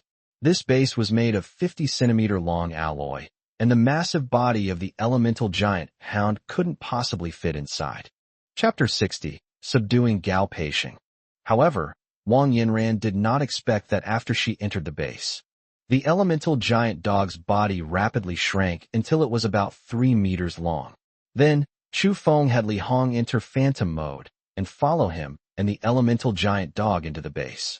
Since both the Zhao family base and the Li family base were built by Noah's Ark Company, and Li Batian and Zhao Qianquan had a good relationship before, the layouts of the two bases were basically the same.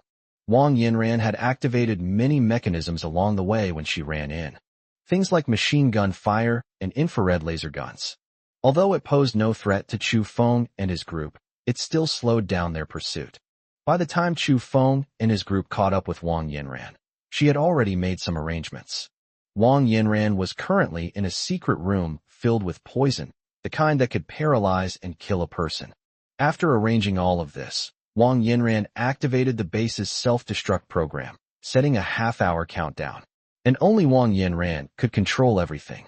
She felt that in the past half hour, either she would have been able to kill Chu Feng and his group, giving her ample time to deactivate the self-destruct program, or she would be defeated and killed, but could still take them with her. What Wang Yinran didn't expect was that Chu Feng's spatial perception could see everything she did clearly. Chu Feng explained the current situation to the elemental giant dog, which raised its 7 heads, as if to say that it was not afraid of poison. Chu Feng immediately made a decision, signaling the elemental giant hound to kill Wang Yinran, and having Li Hong provide backup outside the poison gas area. He also told Li Hong to be mindful of the time, and to give himself 30 seconds to escape if he didn't deal with Wang Yinran before the base self-destructed. 30 seconds is more than enough time for someone of rank 3 to escape from this base. Chu Feng himself was going to find the person who had mentioned the special physique awakening pill before, as Huang Kersen might also be able to awaken her special physique using this pill. Moreover, Chu Feng had a hunch that since it was a special physique, it must have something special about it, and the reason why Zhao Qianquan was stronger than Li Batian must be related to this. Chu Feng teleported to the dissection room, where he had just been. There were now 7 people working on dissections. Everyone was startled when they saw someone suddenly appear in the dissection room. 2 of them even reached into their pockets, pulled out pistols, and began firing at Chu Feng. But things didn't go as planned. The 2 people who were about to attack Chu Feng were instantly beheaded. Of course, it was because Chu Feng activated the spatial cutting technique, but he used a spatial line. The remaining 5 people were trembling with fear at the sight. After scanning the crowd, Chu Feng said, "Your leader, Wang Yinran, has already activated the base's self-destruct mode. You have 27 minutes left." Upon hearing Chu Feng's words, the 5 of them prepared to run towards the entrance of the dissection room. Chu Feng's voice came again. "If you want to leave now, I can guarantee he won't live for 27 minutes. After the 5 people stopped, the tall man with glasses who had been standing earlier stepped forward first and said, "Sir, let me introduce myself. My name is Gao Peisheng. What can we do for you? Or rather, what can we offer in exchange for our lives?" Gao Peisheng could have called for guards to protect him, but the person in front of him could appear here so openly and instantly, which showed that he was not afraid of Wang Yinran, let alone anyone else. Therefore, Gao Peisheng chose to cooperate with the other party. Chu Feng looked at the person in front of him and said, "As far as I know, Wang Yinran couldn't awaken before, so why has she awakened now?" After thinking for a moment, Gao Peixing pointed to Zhao Qinkuan's corpse and said, "Sir, as you can see, this is Zhao Qinkuan, the head of our Zhao family. We are dissecting and studying the secrets of his body. Every awakened individual has their own genetic code, but the code of ordinary awakened individuals can be easily activated. Generally, awakened individuals can activate their own genetic code by simply absorbing some spiritual energy. The genetic code of special constitutions is more complex, so they need many kinds of spiritual energy to awaken. However, if different kinds are consumed at the same time, the spiritual energy within the spiritual fruit will resist each other and become volatile. This volatility is something that those who have not yet awakened cannot withstand. Therefore, we extract the spiritual energy from the spiritual fruits and combine them in the correct proportions to refine elixirs, thereby awakening special physiques. Special constitutions also vary in strength. The stronger the constitution, the more types of spiritual energy it requires. Awakened individuals can absorb spiritual energy from heaven and earth on their own. Special constitutions absorb more and faster, and the stronger the special constitution, the faster and more it absorbs. At this point, Su Peixing took out a petri dish containing a faint green liquid. "Sir, you see, this liquid contains the spiritual energies of water and wood. This small amount of liquid is enough to refine 5 special physique awakening pills." Chu Feng then asked, "Then why are you dissecting them here?" Gao Peixing continued, "These extracted liquids, rich in spiritual energy, can not only be used to refine special physique awakening pills, but also to extract the residual energy from the bodies of deceased awakeners, which is about 1/10 of their energy in life." Chu Feng hurriedly asked, "Did you absorb the energy from these corpses?" Gao Peixing handed the petri dish to Chu Feng with both hands, saying, "Sir, we have extracted all of these. Awakened individuals can directly absorb this spiritual liquid." Chu Feng was instantly dumbfounded. This must be why Zhao Qinkuan was stronger than Li Batian. This absorption only converted 1/10, while the dogs could devour 100%. For a moment, Chu Feng even had the urge to strangle these people. However, he still put away the spiritual liquid, which currently contained approximately 5,000 levels of energy. Chu Feng placed his hand directly on the culture dish and began absorbing the spiritual liquid.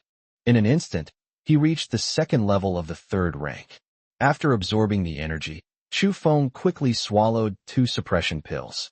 After finishing all this, Chu Feng said, "You have 20 minutes left, enough time for you to pack up your research materials and run out of the base. I will take care of all the guards along the way." Chu Feng then changed the subject, saying, "But I need you to work for me." The group realized that if Chu Feng's words were true, and he could move freely within the base, then a powerful figure like Chu Feng was indeed worth following. Gao Peixing then said, "Since you want us to follow you, sir, we know who we are following and what kind of power we are on, right?" Chu Feng had always thought that people from families who did scientific research were all sycophants. He hadn't expected Gao Peixing to have such courage, so Gao Peixing said, "My name is Chu Feng. Following me won't be shameful. The Li family's base has already submitted to me." Everyone was overjoyed upon hearing this. They had thought they were going to die here, but who knew that surviving such a disaster would surely bring them good fortune. Then everyone expressed their willingness to follow Mr. Chu. Only Gao Peixing knew that before his doomsday, this Mr. Chu was also a prominent figure in Qingzhou, which strengthened his resolve in making his choice. Chapter 61. Chu Alliance's Secret Guards. Chu Feng could have easily enslaved these people, but he felt that he was now a godfather-level figure and tried his best to conquer others with his personal charisma. While Gao Peixing and his group of 5 were packing up the materials, Chu Feng had already killed 23 guards of all sizes at the base through spatial perception. They also collected their crystals. Although Chu Feng couldn't use them, giving them to Kong Weihai to strengthen the Chu Alliance was a good option. Chu Feng had shut down his spatial perception when he absorbed the spiritual liquid, but after he reopened it, he sensed that the dogs and Li Hong were already waiting at the entrance of the base. Chu Feng teleported out and began to inquire about Li Hong and Wang Yinran's situation, and Li Hong began to recount the story. After the elemental giant dog and Li Hong arrived at the secret room where Wang Yinran was, Li Hong originally planned to wait for the elemental giant dog outside, but the elemental giant dog directly released the chaos orb. The chaotic sphere rapidly expanded, beginning to engulf the secret chamber where Wang Yinran was. Wang Yinran, capable of avoiding danger, naturally slipped out through the door. Otherwise, she too would have been enveloped by the chaotic sphere. When the chaotic sphere completely enveloped the secret chamber, it vanished instantly, and the chamber evaporated as if it had never existed. Wang Yinran, known for her speed, fled towards the base entrance. Alu's dog head in the elemental giant dog released wind attribute energy to the elemental giant dog and Li Hong. They then continued their pursuit of Wang Yinran. Just as Wang Yinran was about to escape, she was caught up by the elemental giant dog. The elemental giant dog outpaced Wang Yinran in speed and blocked the doorway with its physical body. Wang Yinran understood that the only way out was to fight to the death, so she activated her battle mode. In battle mode, Wang Yinran has a face as beautiful as a peach blossom, and her pupils are surprisingly red. A faint phantom of a three-tailed cat can be seen around her. She pounced directly on the elemental giant hound and chose to fight it hand-to-hand. Although Wang Yinran hit the elemental giant hound several times, the elemental giant hound's physical strength was far superior to hers. The situation seemed to reverse when the three tails behind Wang Yinran wrapped around the elemental giant dog, and Li Honggang was about to make a move. Then they saw the elemental giant dog bite Wang Yinran with one head, bite the three tails of the phantom with three other heads, and bite the head, neck, and waist of the phantom with the remaining three heads. Then, a chaotic sphere quickly condensed, rapidly expanding in size. After completely enveloping the elemental giant dog, Wang Yinran, and the phantom, the chaotic sphere quickly dissipated, along with Wang Yinran. Chu Feng was surprised. Was his dog really that strong? Moreover, Chu Feng sensed that the dogs seemed to have become a little stronger, but strangely enough, if the dogs completely devoured Wang Yinran and her crystal, the dogs would now be at least at the third rank, second level. But now it's only been enhanced a little. Could it be that the elemental giant hound's chaos sphere attack can't be absorbed 100%? Chu Feng decided to put those thoughts aside for now, and take Gao Peisheng and the other four to the Li family base after they came out. The dogs were also in a lot of pain. They couldn't speak, so only they knew that in the instant the chaos sphere devoured Wang Yinran, she left behind only a corpse with only the energy of a third grade, second level being. It turns out that the three-tailed cat demon did indeed have more than one life. At this moment, Wang Yinran was on a rooftop thousands of miles away, breathing heavily and weakly. Her rank had dropped to the third grade, third level, and Chu Feng was unaware of all this. With 5 minutes remaining before the base self-destructed, Chu Feng sensed that Gao Peisheng and the others were still collecting their research materials. Chu Feng was speechless. These researchers really do lose track of time when it comes to research materials. Then it was too late for the other party. Chu Feng teleported in front of them and directly put everything in the research lab into his alternate dimension. He then let a few people out and luckily escaped the base 20 seconds before it self-destructed. When the group came out, they were startled to see Li Hong and his dogs. Then Chu Feng led them to Li's base. To get there quickly, Chu Feng had the dogs drag them along for over 10 miles. Upon arriving at the Li family's base, Chu Feng and Li Hong discussed Li Hong's future. The problem we face now is that the Li family base is an underground base built in the mountains, which is relatively low in elevation compared to the mountains on both sides. There's already some water accumulating, so Li Hong's idea is to go for a walk in the clouds together. After considering it, Chu Feng agreed to Li Hong's suggestion and then asked Li Hong to organize the scientific research personnel of the Li family base and relocate them to Cloud Walk. As usual, Chu Feng put the research materials and some equipment from the Li family base into the alternate dimension. The Li family base currently has 19 awakened individuals below the second rank, plus 4 research and development personnel, which is quite a force. Once everything was ready, the group set off for the Cloud Walk. Although the researchers were weak, they were still awakened, so despite the torrential rain, they all safely arrived at the Cloud Walk after half a day. Dozens of guards rushed towards the direction of the cloud walk. The guard's special ability is sonic power, which allows him to amplify his voice many times over. He was about to warn the enemy of the attack when he saw so many people, but then he suddenly saw the dogs. The tension in his heart instantly subsided. Now everyone in the Chu Alliance knew Chu Feng, and Guzzi was Chu Feng's signature pet. The guards, having come from afar, shouted that the Alliance leader had returned, and immediately many members of the Chu Alliance came out to welcome Chu Feng. The people at the Li family base and the Zhao family could tell that these people genuinely welcomed Chu Feng, and their resolve to pledge allegiance to him strengthened even further. After Chu Feng returned, he notified all senior executives to come to Villa No. 5 in the East District for a meeting. Villa No. 5 was the villa where Kong Weihai used to live. Now, because Kong Weihai is very busy all day, everyone has set up the meeting and office space in the middle of the walkway at the far end.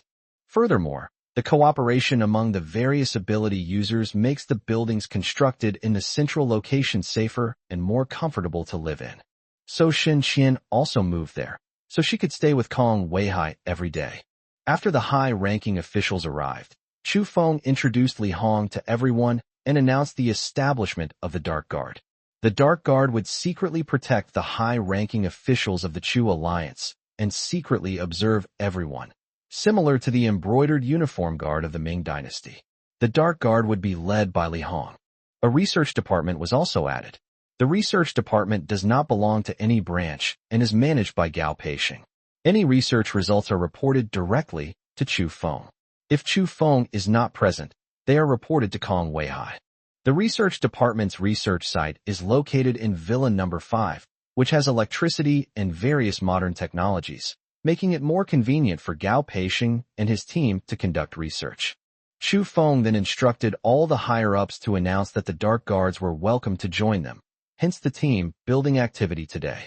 After placing the research results from the Li and Zhao families at Villa No. 5, Chu Feng took out various fruits, vegetables, and meats from the alternate dimension. Then the elemental giant dog dragged the supplies to the square, and amidst the cheers of the crowd, Chu Feng announced the official start of the second Chu Alliance team building activity. Chapter 62. Coordinating the distribution of spirit fruits. Chu Feng organized team building activities to enhance the cohesion of the Chu Alliance members. After this team building activity, the newly joined guards and members of the research department felt even more fortunate to be following Chu Feng. After the meeting concluded, Chu Feng led the research team into Villa No. 5 and recorded their fingerprints. The next day, Chu Feng brought Huang Kersen to the research department, intending to have Gao Peixing awaken Huang Kersen's powers. Gao Peixing gestured for Huang Kersen to sit down, and then placed 3 pills in front of her one by one. He took out the leftmost pill and introduced it to Chu Feng, saying, "Alliance leader, this is an awakening pill for 2 types of energy. We can have Miss Huang take it first to see if she can awaken her powers." After Chu Feng nodded, Gao Peixing pushed the pill towards Huang Kersen. Huang Kersen looked at Chu Feng, who was smiling. Without further hesitation, Huang Kersen picked up the red and yellow pill, swallowed it directly, and began to wait for the changes in her body. But after 1 minute, 3 minutes, 5 minutes, Huang Kersen still did not respond. Huang Kersen visibly became upset, looking at Chu Feng with a pitiful expression. "Brother Feng, I didn't react at all." Before Chu Feng could speak, Gao Peixing interjected, "Madam Chu, this is just the beginning. This is the very foundation. The fact that you haven't awakened this time actually proves that your potential is even greater." Then Gao Peixing pushed the awakening pill, which was a mixture of the 3 spiritual liquids, forward. That address of Madam Chu made Huang Kersen very happy. This time, she swallowed it without hesitation, but 5 minutes later, Huang Kersen still did not react. Seeing that Huang Kersen's eyes were filled with even more disappointment, Chu Feng quickly gestured for Gao Peixing to step forward and explain. At this moment, Gao Peixing was visibly excited and quickly said to Huang Kersen, "Madam Chu, please try this one." Huang Kersen clasped her hands together and prayed before swallowing the pill. 5 minutes passed without any response, and Huang Kersen finally couldn't hold back her tears. Even Chu Feng looked at Gao Peixing with some surprise. However, Gao Peixing's face was already flushed, which was clearly due to excitement. Gao Peixing patted his chest before speaking. President Chu, Mrs. Chu, this is the strongest physique I've encountered since the apocalypse. The strongest physique awakened by the Zhao family before was the ancient wind wolf physique. However, Zhao Qianquan's way of upgrading was to use most of his resources to research awakening pills, waiting for his special physique to awaken, and these special physiques would absorb the spiritual energy of heaven and earth. When the time was right, Zhao Qianquan would devour the other party. Zhao Qianquan always felt that devouring the crystals of these people would make his body stronger. Gao Peixing continued. President Chu, Mrs. Chu now knows for sure that she needs at least 5 types of spiritual liquid awakening pills, or even more. Gao Peixing then turned to look at Huang Kersen. Chu Fengren, you don't need to be sad. I need to extract some of your blood for research, which will allow me to determine what types of awakening pills you need to awaken. This way, you won't need to take these awakening pills repeatedly. After hearing Gao Peixing's words, Huang Kersen seemed to regain hope and readily agreed, saying, Mr. Gao, as long as you can wait for me to awaken, I will fully cooperate with you. Chu Feng then said to Gao Peixing, I'll have Jin Jihuai supply you with as many spiritual fruits as possible first. You should research and develop more awakening pills. I need them. Gao Peixing nodded and began to take out the equipment to draw blood from Huang Kersen. After Chu Feng escorted Huang Kersen back to the villa, he went to Jin Jihuai's cultivation room. Jin Jihuai was somewhat surprised by Chu Feng's sudden intrusion. What brings Alliance leader Chu here today? Chu Feng cut to the chase, saying, I need to set aside half of the spiritual fruits you cultivated. Upon hearing this, Jin Jihuai retorted, You think you're useful? You're such a hands-off manager. Your godfather manages things for you. My dad supervises you. I cultivate spirit fruits for you, and all you do is ask me for spirit fruits and demand half back. Did I owe you something in my past life? Chu Feng was a little confused. Although Jin Jihuai was right, the engraving machine was, after all, the leader of the alliance, and Jin Jihuai seemed to be speaking with a resentful tone. Jin Jihuai actually harbors a secret crush on Chu Feng. From a young age, Jin Jihuai has been influenced by his father and has come to admire the strong. When Chu Feng appeared, Jin Jihuai had already developed a crush on him. At that time, he did harbor some resentment towards Chu Feng. Just then, when Chu Feng asked for half of the spiritual fruit, Jin Jihuai exploded. Even if you don't hold a grudge against Chu Feng, you should at least explain why you're taking out half of the spirit fruit when you don't know where it is. Even if you're the alliance leader, you should at least give an explanation.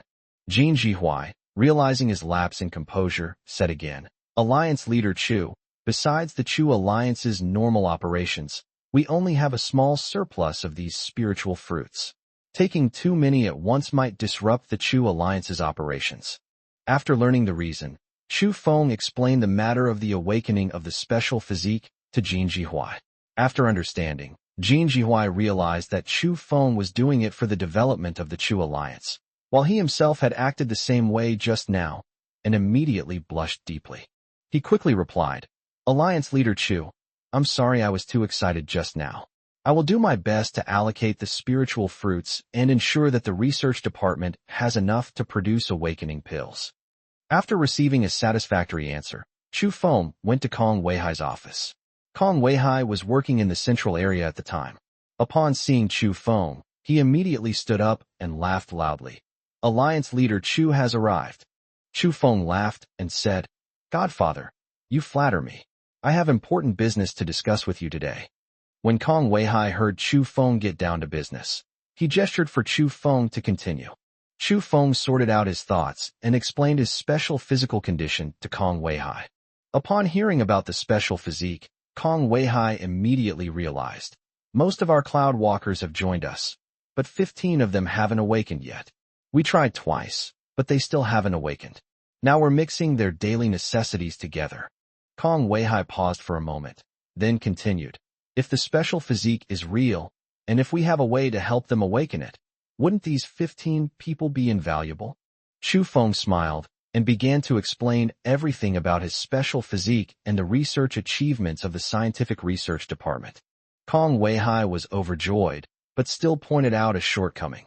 According to what you said, the stronger the special physique, the faster it absorbs spiritual energy. If we help them awaken, they might eventually break away from us, or even turn against us. These are things we can't control. After hearing Kong Weihai's words, Chu Feng couldn't help but admire Kong Weihai's comprehensive consideration and began to flatter him. Godfather, you truly are amazing. You've thought things through so thoroughly. Kong Weihai laughed and said, Stop flattering me, kid. You probably already knew how to solve this problem, right? Chu Feng then kept everyone in suspense and said, That's right, Godfather. I do have a solution. Have those 15 people come here, and I can demonstrate the solution to you in person. Kong Weihai wasn't annoyed. He immediately let someone in and then notified the 15 people to come to his office. After the person left, Chu Feng continued chatting with Kong Weihai. Chapter 63, Poor Ivy. While Chu Feng and Kong Weihai were chatting casually, the 15 people had already arrived at the office door. The 15 people whispered among themselves. When the consul had just told them to come to the deputy leader's office, they all felt that he was trying to get rid of them. Since they couldn't awaken, the crowd put forward a representative on the way here. This representative was named Lu Qian, a former soldier.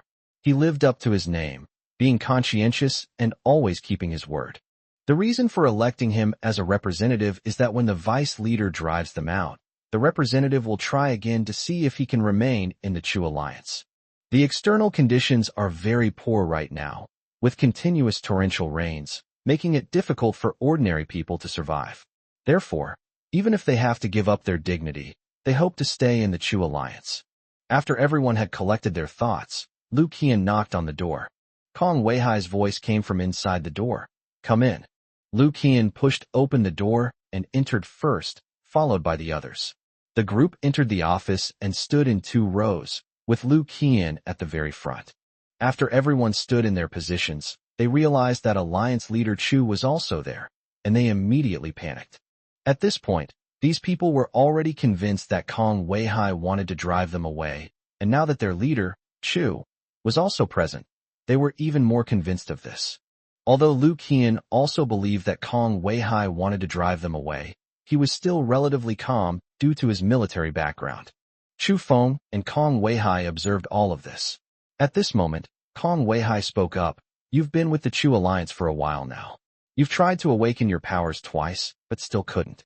Yet, the Chu alliance hasn't abandoned you. How do you think we've done in this regard? Everyone nodded, and some said, Alliance leader Chu and Alliance leader Kong have truly been incredibly kind to us. Kong Weihai continued, You should know that our Chu alliance is not currently very resource-rich, so the Chu alliance leader has other plans for you to come here today. Upon hearing this, Lu Qian immediately said, Alliance leader Chu, since Alliance leader Kong has already put it this way, I understand. Today, everyone has recommended me as their representative, and I would like to try again to stay. But I feel you owe us nothing. You've already been more than kind to me. However, I can't speak for everyone, so I'm leaving. I also beg you to give everyone a chance to survive, even if the food is halved. After saying that, Lu Qian turned to leave, leaving Chu Feng and Kong Weihai dumbfounded. Kong Weihai had laid so much groundwork in the hope that these people would be more grateful to Chu Feng and less likely to betray the Chu alliance in the future, but who knew that they would misunderstand. These people actually thought that Chu Feng and Kong Weihai were going to drive them away.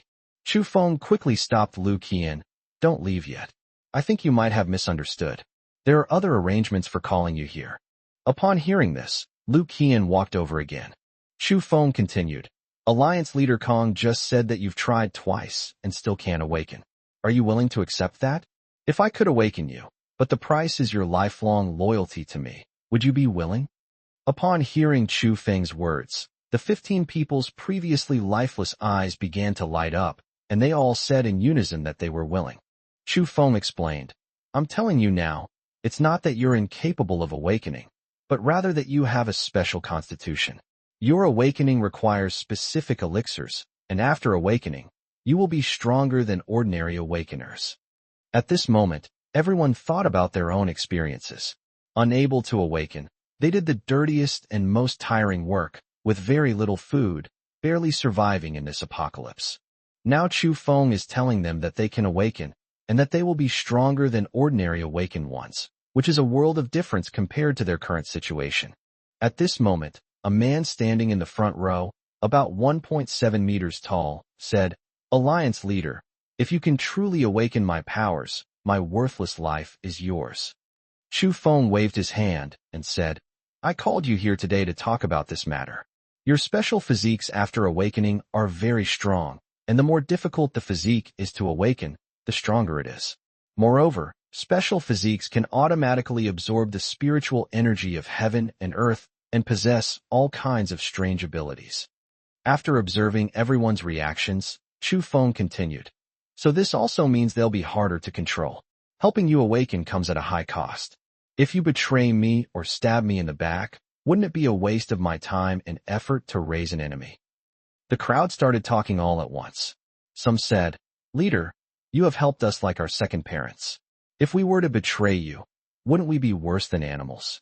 Some said, "Leader Chu, if you can help me awaken, I will be your most loyal servant for the rest of my life." After listening to everyone's words, Chu Feng said, "I have a special ability that allows me to control your life and death. If I can control your life and death, I can help you awaken without worry. Those who do not wish to be controlled by me can leave now. I will not drive you away, and you can continue to work in the Chu Alliance." To Chu Feng's surprise, none of the 15 people went out. Perhaps Chu Feng would never understand that the people around him were all awakened ones, and these 15 had had enough of their inhuman lives. Chu Feng looked at the 15 people and said, "Now relax and don't resist. If you have any intention to resist, I will be fine, but you are too weak and you will die." Chu Feng simultaneously unleashed his enslavement skill on these 15 people. After enslaving them, Chu Feng led the 15 people to Villa number 5. In just 2 minutes, the group was ravaged by the wind and rain, leaving them barely recognizable as human, which only strengthened their resolve to become stronger. After arriving at Villa number 5, Chu Feng explained his purpose to Gao Peixing and then handed everyone over to him. Chu Feng temporarily set a 15-day time frame for Gao Peixing to see Huang Kersen and all 15 people awaken. Next, Chu Feng began to inspect the area around Cloud Walk. "I also made 2 more copies of Jin Jihuai's special ability." Then one day, he brought his dogs back to Ivy's territory. Ivy was now at the 3rd rank and 4th level, and she greeted Chu Feng warmly. Upon noticing 7 more rank 3, level 1 dogs, the tree's consciousness transmission became somewhat excited, asking, "My friend, are these 7 mutated beasts the prey you brought for me?" Chu Feng was speechless. Was this Ivy truly stupid, or just pretending? Chu Feng had come here to kill it, which made him feel a little embarrassed. Speechless as he was, his subordinates still showed no mercy. The elemental giant hound made its move, and the ivy passed away peacefully. Chu Feng saw that the ivy was cultivating nearly 100 kinds of spiritual fruits, so he collected all the spiritual fruits and prepared to return to Jin Jihuai. As usual, Chu Feng absorbed the ivy's crystals, while the dogs absorbed the ivy's corpse. Furthermore, Chu Feng gave the dogs the most powerful spiritual fruits cultivated by the ivy. Chu Feng successfully reached the 5th rank of the 3rd grade, while the dogs all reached the 2nd rank of the 3rd grade. Chu Feng didn't intend to take the suppression pill this time. Instead, he teleported twice to Tang Tang and Yang Mi's side and started the battle in broad daylight. Chapter 64, Ancient Times.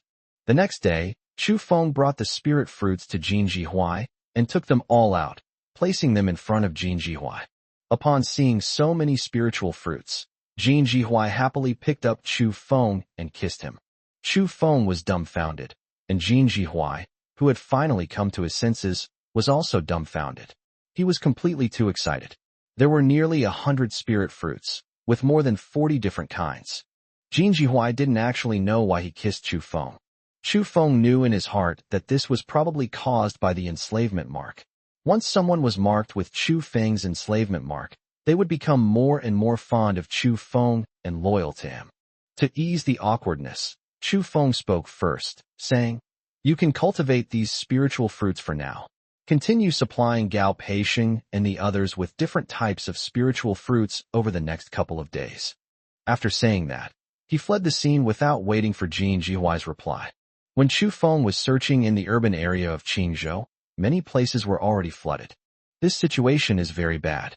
When Chu Feng was searching in Qingzhou City, he found that many mutated beasts had appeared in the water, and some of them were deep-sea fish. In a while, 80% of Qingzhou will be submerged, and the underwater world will be even more dangerous. One day, Chu Feng received a WeChat call from Tainyo. Tainyo said that the mutated beast with Phoenix bloodline had been harassing their military base for the past few days. Because the Phoenix's cave is at the foot of the mountain and was flooded, while the military base is located at a higher elevation, and this torrential rain is a type of weather it particularly dislikes, it might be trying to seize the military base. Chu Feng told Tainyo to wait for his rescue, and then Chu Feng went to Gao Peishing's place, thinking that Gao Peishing should know about these things. He then told Gao Peishing the whole story of his encounter with the Phoenix. Chu Feng thought that since Gao Peishing knew so much about those with special physical awakenings, he must also know something about those special mutated beasts. Gao Peishing did have some understanding of this, namely that ordinary mutated beasts were like ordinary awakened beings, and that there were indeed mutated beasts with special physiques. However, Gao Peishing had no idea how mutated beasts with special physiques could awaken. For example, this phoenix mutated from a peacock, but it's not actually a true phoenix. It's possible that the peacock had a trace of phoenix blood in its body, and the fire attribute spiritual fruit in its cave might be the key to the peacock's mutation into a phoenix. But it can only be considered a hybrid phoenix. Just as Chu Feng was about to leave, Gao Peishing stopped him, saying, "Although I haven't completed the task you entrusted to me, Alliance Leader, we are going to awaken Madame Chu's physique today. We've determined that Chu Feng possesses a constitution that requires 8 types of spiritual liquid to awaken." Chu Feng was astonished. Wang Yinran's 3-tailed spirit cat was already so powerful, let alone her physique with 8 kinds of spiritual liquid awakened. Chu Feng happily said, Okay, shall we awaken them now?" Gao Peishing then led Chu Feng outside and explained, "Because we've never awakened such a powerful physique before, we're worried about unforeseen circumstances. Therefore, we're awakening it outdoors. We hope Alliance Leader Xiang will be present so you can offer assistance should anything happen." Then, 3 researchers arrived with Huang Kersen. For ordinary people, this kind of torrential rain is unbearable. Huang Kersen was shivering in her cotton-padded coat. Chu Feng signaled Gao Peishing to help Huang Kersen awaken quickly, as he was afraid that the weather would freeze her. Gao Peishing hurriedly took out a black brocade box from his bosom. Inside the box was only a single pill with 8 uniform colors. Chu Feng took out the pills and quickly fed them to Huang Kersen. In just a few dozen seconds, a surge of immense energy erupted from Huang Kersen, causing the surrounding temperature to plummet. Within a radius of nearly a kilometer centered on Huang Kersen, the raindrops turned into hail. A few breaths later, lightning flashed and thunder roared in the sky above. Huang Kersen was lifted up by a surge of energy and headed towards the sky. It stopped several dozen meters off the ground, and under Chu Feng's perception, the sparse spiritual energy within 100 miles was now visibly flowing into Huang Kersen's body. The lightning in the sky was visibly descending slowly. Just as the lightning was about to touch Huang Kersen, a phantom of an ice phoenix appeared behind her. The phantom opened its mouth and inhaled the power of the lightning into Huang Kersen's body. After everything was over, Huang Kersen slowly descended. At this moment, Huang Kersen was like a celestial being descended to earth, and her temperament became cold. But the moment she saw Chu Feng, she threw herself into his arms, crying, "Brother Feng, I'm not a waste. I've awakened." Chu Feng was still in shock. Huang Kersen had reached the 2nd rank, 6th level upon awakening, and had drained the spiritual energy within 100 miles. If the spiritual energy were abundant, wouldn't her rank be even higher? Upon seeing this, Gao Peishing excitedly ran over. "Madam Chu, what kind of constitution have you awakened?" Huang Kersen only glanced at Gao Peishing, but that glance made Gao Peishing feel as if he were in an ice cellar. Huang Kersen's attitude towards others was cold, perhaps due to her constitution, but after looking at Chu Feng, she said, "I awakened the ancient ice phoenix physique, and I also have some inherited memories." Gao Peixing explained to Chu Feng. Among the special physiques I helped awaken before, some people had inherited memories, but they only had some fragmented images. I don't know if Madam's inherited memories will be more numerous. Huang Kursin continued. This planet was abandoned a long time ago. It's all a hoax. There are no gods or Buddhas, no demons or monsters. There are only countless races. The Phoenix clan is one of the powerful clans. The Phoenix clan is divided into the Icewind clan and the Firewind clan. The Icewind clan and the Firewind clan often fight among themselves, but they are very united when fighting against other clans. Humans started as a small race, but through their powerful reproductive abilities, they rapidly grew in strength, producing many powerful individuals who then established numerous clans. Humans also possess special physical constitutions, and some individuals alter their constitutions by transferring the bloodline of spirit beasts. One of the clan leaders was a rare powerhouse in the world, and he devised a plan to capture the son of the Icewind clan's leader at the time.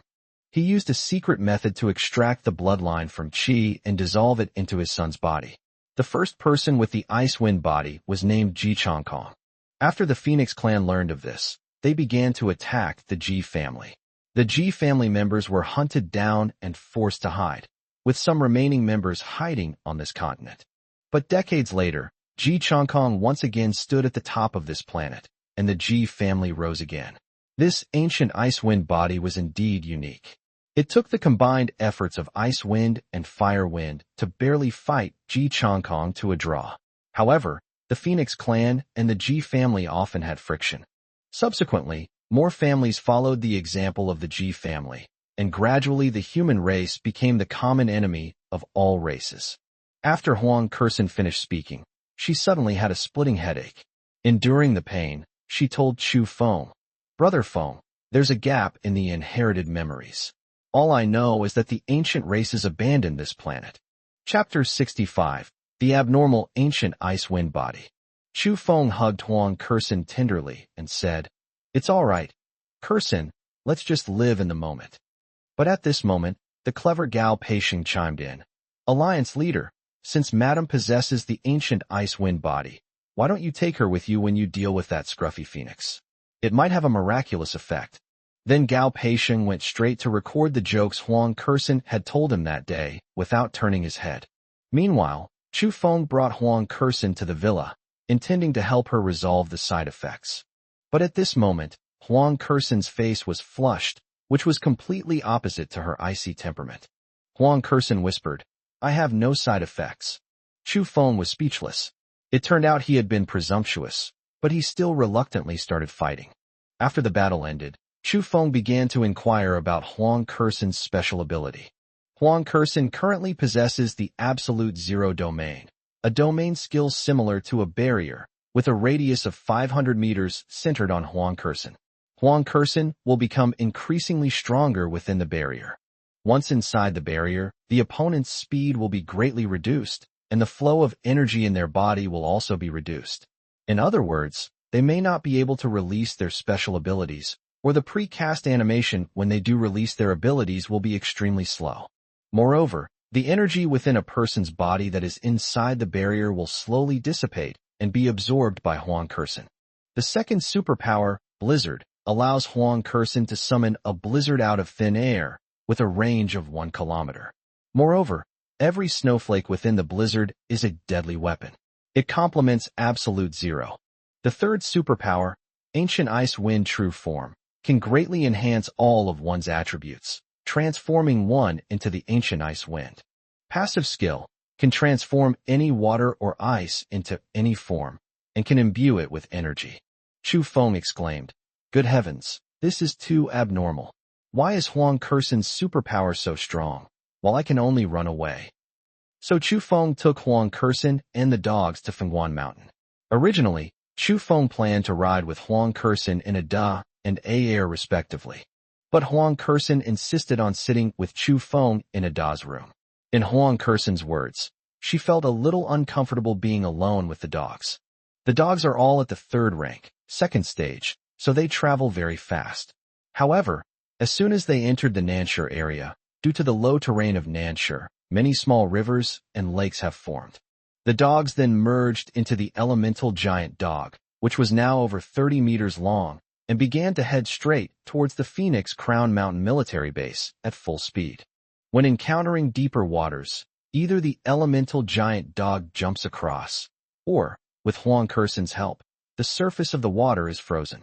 Upon arriving at the military base, the guards, seeing the elemental giant hound through the observation pier, were terrified and their legs went weak. They immediately launched an attack. 8 machine guns on both sides of the base gate fired wildly. Chu Feng originally wanted to open the gate to another dimension, but Huang Kursen took the first step and spun her hand in front of her. An ice barrier appeared in front of Chu Feng and Huang Kursen. The elemental giant dog barked in dissatisfaction. Perhaps because it was not convinced, the Indian controlled the rain from the sky to block in front of it, which in an instant also formed a huge ice wall. The commotion at the base entrance quickly caught Tainyo's attention. He rushed over and, seeing the elemental giant hound through the observation port, immediately ordered the guards to stop. They immediately opened the gate to welcome Chu Feng. After Chu Feng jumped off the dog's back with Huang Kursen in his arms, he came to Tainyo's side. The elemental giant dogs also began to disintegrate, but the dogs after disintegration were still too big. They were now the size of ordinary cows. Upon seeing Chu Feng, Tainyo excitedly walked towards him, saying, "Brother Chu, I'm sorry to have troubled you again." Chu Feng laughed and said, "Brother Tai, you're being too polite." Tainyo smiled and led Chu Feng toward the base. The dogs probably didn't like the cramped space of the base, so they stayed outside. A Wu used earth element to build them a temporary rain shelter, and the dogs hid under the shelter to avoid the rain. After Tainyo and Chu Feng entered the base, Chu Feng sensed that there were more people inside. He asked, "Brother Tai, why do I feel that there are more people in this base? There are even ordinary people here." Without hesitation, Tainyo replied, "We'll search the surrounding area and rescue some people." Chu Feng deeply admired Tainyo's actions. Even in the face of the apocalypse, there was still such national righteousness. Tainyo continued, "The Phoenix's attacks have become increasingly frequent these past few days. Its cave is most likely flooded, but even if it manages to take this place, it will probably be submerged by torrential rains very soon." Chu Feng asked, "So, Brother Tai, what are your plans next?" Tainyo looked at Chu Feng and said seriously, "Our base was recently contacted by the Shanxing Provincial Military Region. The person in charge from the Shanxing Military Region said that they have invited some strong individuals from various military bases to their military region to hold a meeting to decide on the next steps." Chu Feng asked in surprise, "Why didn't the military contact you at this time, right after the apocalypse? Aren't you afraid this might be a trap? After all, consuming others will strengthen you after the apocalypse." Tainyo was a bit too honest, but he wasn't stupid. "Brother Chu, let me put it this way. They are our superior unit, and nominally we need to obey them. Most importantly, they can launch nuclear weapons. Since satellite phones can be used, then satellite positioning can be used as well." Chu Feng was taken aback. He wanted to tell Tainyo not to be afraid, but after thinking about it carefully, he realized that theoretically he could use the alternate dimension to intercept nuclear weapons.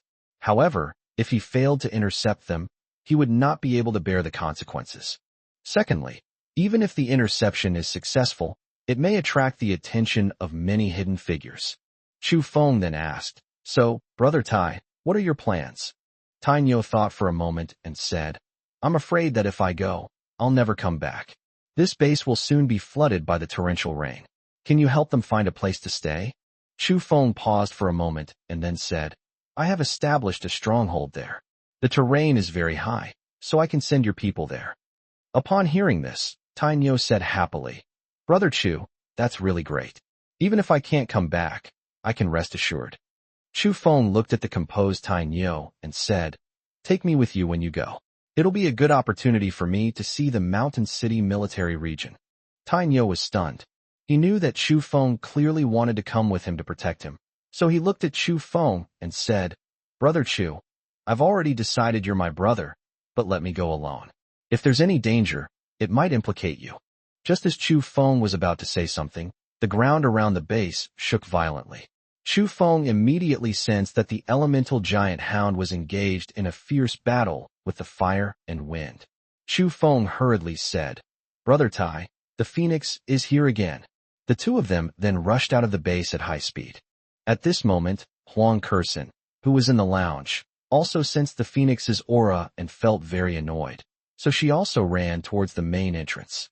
At this moment, outside the base gate, Commander Zhao Lei and Mu Shuizhu were watching the fierce battle between the elemental giant hound and the phoenix. Chapter 66, Slaying the Fire Phoenix. The Fire Phoenix was resting just now when a trace of its aura leaked out. When Huang Kursen released the ice wall, was detected by the phoenix. Phoenix tracked them down to this place and, seeing the dog, felt a trace of disgust rising in its phoenix bloodline. It immediately began to burn the dog with flames.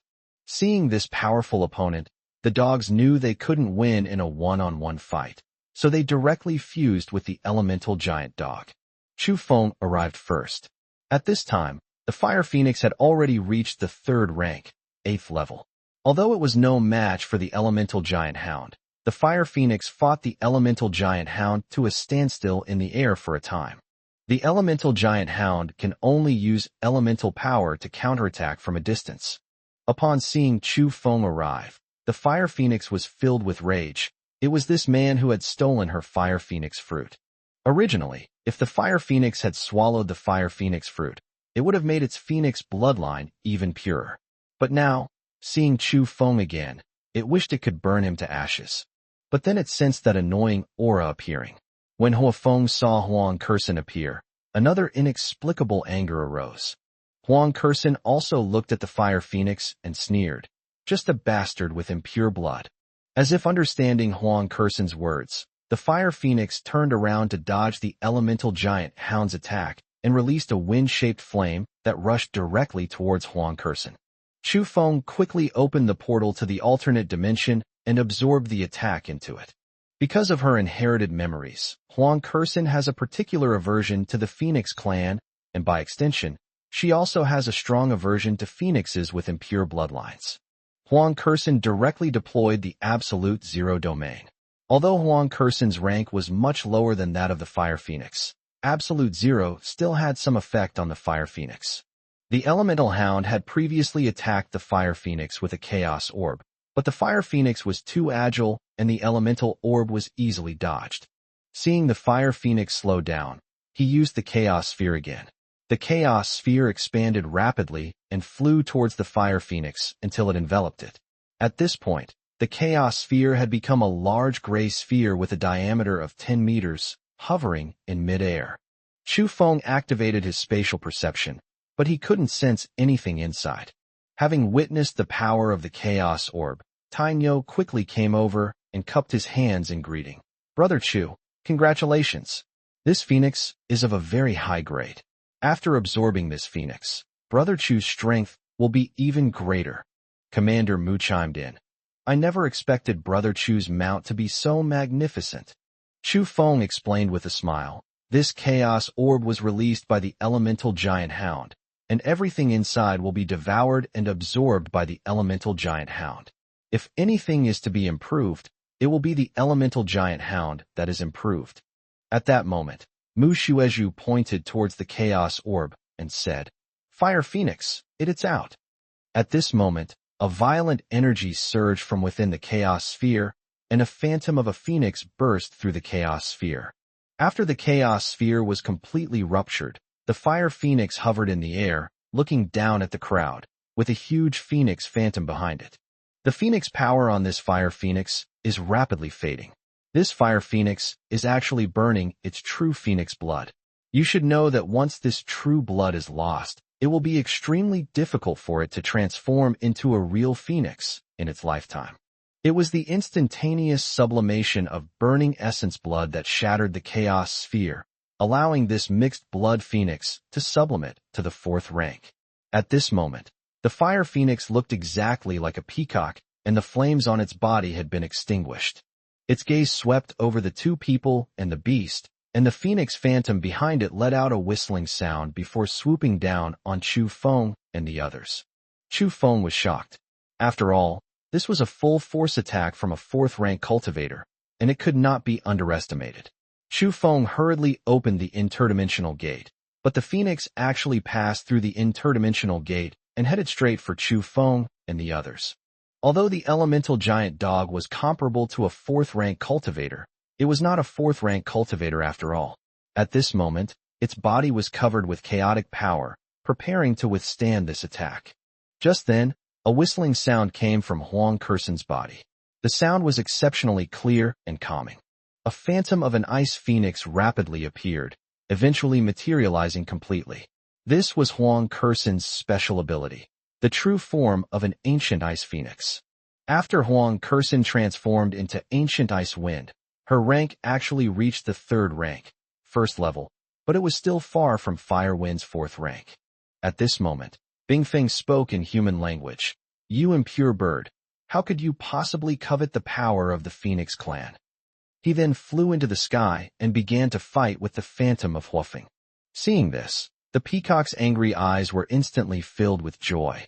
Although this ice phoenix suppressed its bloodline, its rank was too low. If it devoured this ancient ice phoenix, it could definitely transform into a pure-blooded phoenix. With this in mind, the peacock's attacks, manipulating fire and wind, became even more ferocious. As the icy wind began to fall behind, the elemental giant hound, seeing this, gathered its energy and unleashed it from its mouth, striking the icy wind directly. Just as Chu Feng thought the dog had hit the wrong person and was about to teach it a lesson, Bingfeng's aura gradually grew stronger, and its rank reached the 3rd rank, 8th level. However, the dog collapsed to the ground, exhausted. This dog can actually transfer its own energy to others, temporarily boosting their strength, although the energy transferred is reduced by half.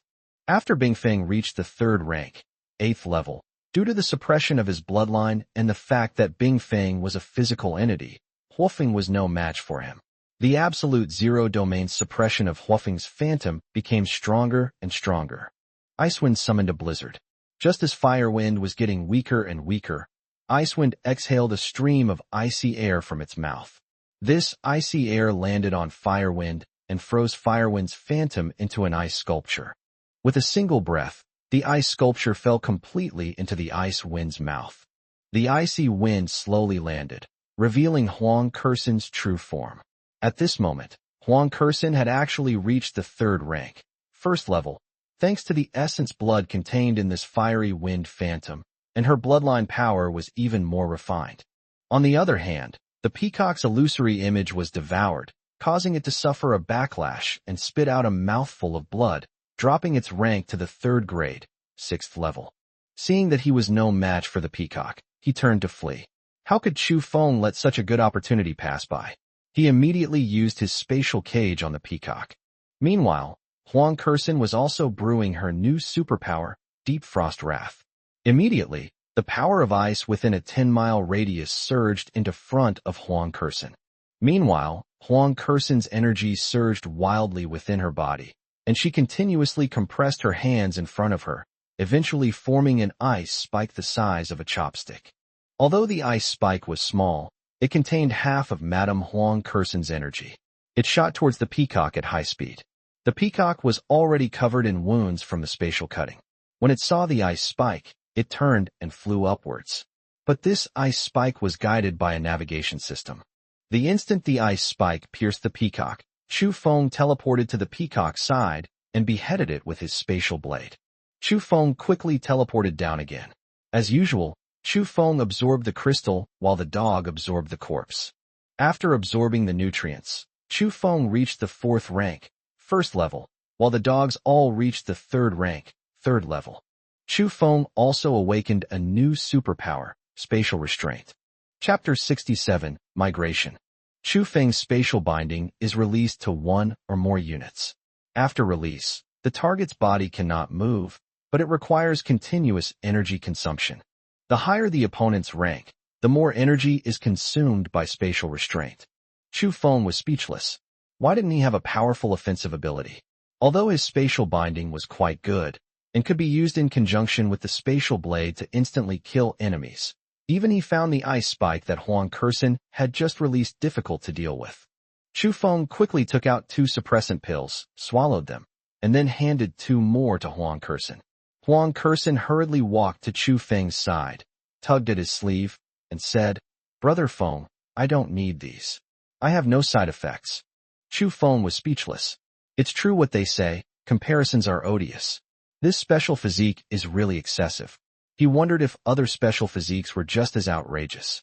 While Chu Feng and the dogs were absorbing energy, Tainyo wanted to see Chu Feng's strength, but at this time his rank was 2nd grade, 4th level, so he couldn't see through Chu Feng's current strength at all, so he turned to look at Commander Mu. Commander Mu shook his head helplessly. Although he was an awakened soul-type being, his strength was only at the 2nd rank, 2nd level, so he naturally couldn't detect Chu Feng's strength. Although they couldn't ascertain Chu Feng's strength, Tainyo and the others knew how powerful he was. After all, even the mighty Fire Phoenix had been killed by Chu Feng and his companions. They were only able to resist the Phoenix's attack by relying on the portable sonic equipment that the base had previously used. Now that it can no longer be recharged, it will only last a few more times. If it weren't for Chu Feng, their base would eventually have been occupied by the Phoenix. After seeing that Chu Feng had finished absorbing the energy, Tainyo and the others hurried over, saying, "Congratulations, Brother Chu. Your strength has improved even further." Chu Feng returned the gesture with his hands clasped in a fist salute. Mu Xuezhu, however, spoke without any reservations, asking directly, "Brother Chu, what rank are you now?" Chu Feng glanced at Tainyo and the others, and Tainyo quickly said to Chu Feng, "Brother Chu, Muyadu is a simple-minded child. She's just genuinely curious." Chu Feng waved his hand. "It's nothing, just a matter of rank. I'm currently at rank 4, level 1. Everyone gasped in shock. Even if they combined the energy of all the awakened beings in their entire base, they probably wouldn't be able to gather enough for a 4th grade, 1st level cultivator. Chu Feng then said, "Brother Tai, what do you think about me, with my 4th rank strength, going to the Mountain City military region with you?" Tainyo didn't know how to answer at this moment, and could only sigh. "What if I get you into trouble if you come with me to the military region?" Chu Feng understood Tainyo's concerns. "Brother Tai, don't worry. If it really comes to that, I'll run away on my own." Hearing Chu Feng's words, Tainyo could only helplessly say, "All right, Brother Chu, I can't dissuade you. Let's rest for a while today, and tomorrow you can have your wife lead everyone to your camp, and we'll set off tomorrow." Chu Feng nodded, and the group entered the base, where there were nearly 100 people at the time. That evening, Tainyo gathered everyone in the base. After everyone had assembled in the base's main conference room, Tainyo stood on the podium. After a moment's hesitation, he said, "As everyone knows, given the current terrain of our base, if the torrential rain continues like this, our base will be flooded within half a month. So we need to relocate, but with the current weather, many places are flooded, and good spots might be occupied. It's difficult to find a safe place to stay, and there's also the possibility of being targeted by malicious individuals." Tainyo then ushered Chu Feng onto the stage, saying, "This is Brother Chu Feng. You should all have heard today that Brother Chu slew that annoying Fire Phoenix, and some of you may have even witnessed it yourself." Immediately, whispers and discussions arose from below. It was all about how Chu Feng killed the peacock. Tainyo paused for a moment, then continued, "Brother Chu has established a stronghold there, which is relatively safe. My suggestion is that we relocate there. Everyone can trust Brother Chu's character. He saved my life before, and today he even helped us slay the Phoenix. If you all trust me, then listen to Brother Chu from now on. This is my order to you." To Chu Feng's surprise, the people underground replied in unison, "Yes, sir." Chu Feng then took over the conversation, saying, "Don't worry, everyone. I will arrange a place for you. Your leader will still be Brother Tai, and we will become allies." Although Chu Feng was a good person, directly making everyone submit to him meant that while they verbally agreed, they would definitely feel dissatisfied. Upon hearing Chu Feng's words, a shout immediately rang out from the crowd. "Brother Chu, well done. Brother Chu, you're a real man." Seeing that Chu Feng had spoken so earnestly, Tainyo couldn't refuse him, so he said, "Bring up our food. We're moving tomorrow, so let's relax today." But when Chu Feng saw what was brought up, he immediately felt sorry for the food. It contained dried radish, dried tofu, canned beef, compressed biscuits, and some tomatoes. So Chu Feng told Tainyo, "I'll go get everyone some good food. Have someone wait for me at the base entrance." So Chu Feng pretended to approach the dogs and called them away. Then, a few kilometers from the base, he retrieved some raw pork, beef, and mutton from another dimension, along with some beer, liquor, and fruit. When the dogs arrived at the base gate carrying the supplies, a dozen people were waiting. Seeing so many supplies, they quickly moved them inside. When the people waiting at the base saw the supplies, some even had tears in their eyes. These aren't sissies. When everyone thinks it's the end of the world and you can't eat any of the common foods you usually eat, suddenly one day someone puts this meat in front of you. That feeling is not just a craving for meat, but also a recollection of one's past life. Chu Feng enjoyed drinks and conversation with everyone tonight, becoming one of the group. The next morning, Chu Feng wrote a letter and asked Huang Kersen to deliver it to Kong Weihai. He also instructed Huang Kersen to lead everyone from the base on a journey to the migration cloud walk. The letter essentially told Kong Weihai about these people's backgrounds and that they would be housed separately in high-rise buildings in the East District. One building would be enough to house them all. The second thing was to tell Kong Weihai to strengthen security and quickly train strong individuals, as the terrain of Cloud Walk was excellent and might attract unwanted attention. The third thing is for Kong Weihai to arrange for Huang Kersen to lead the 15 people with special physical conditions to form a special group. The name of the group can be chosen by Kong Weihai or Huang Kersen themselves. After explaining all this, Huang Kersen led everyone in a reluctant farewell to Chu Feng. Only Tainyo, Commander Mu, Chu Feng, and the 7 dogs remained at the scene. Everything that could be moved from the base was moved, and what couldn't be moved was destroyed by explosives planted by Tainyo and Commander Mu. At this point, Chu Feng, his 2 companions, and his 7 dogs began their journey to the Mountain City military region. Chapter 68, The Scent of Conspiracy. Chu Feng and his group are currently 500 kilometers away from the Shanxing military region. In fact, based on Chu Feng's current teleportation range, the maximum range of a single teleportation is 100,000 meters or 100 kilometers. It would take 5 teleportations to reach that distance, consuming half of the total energy.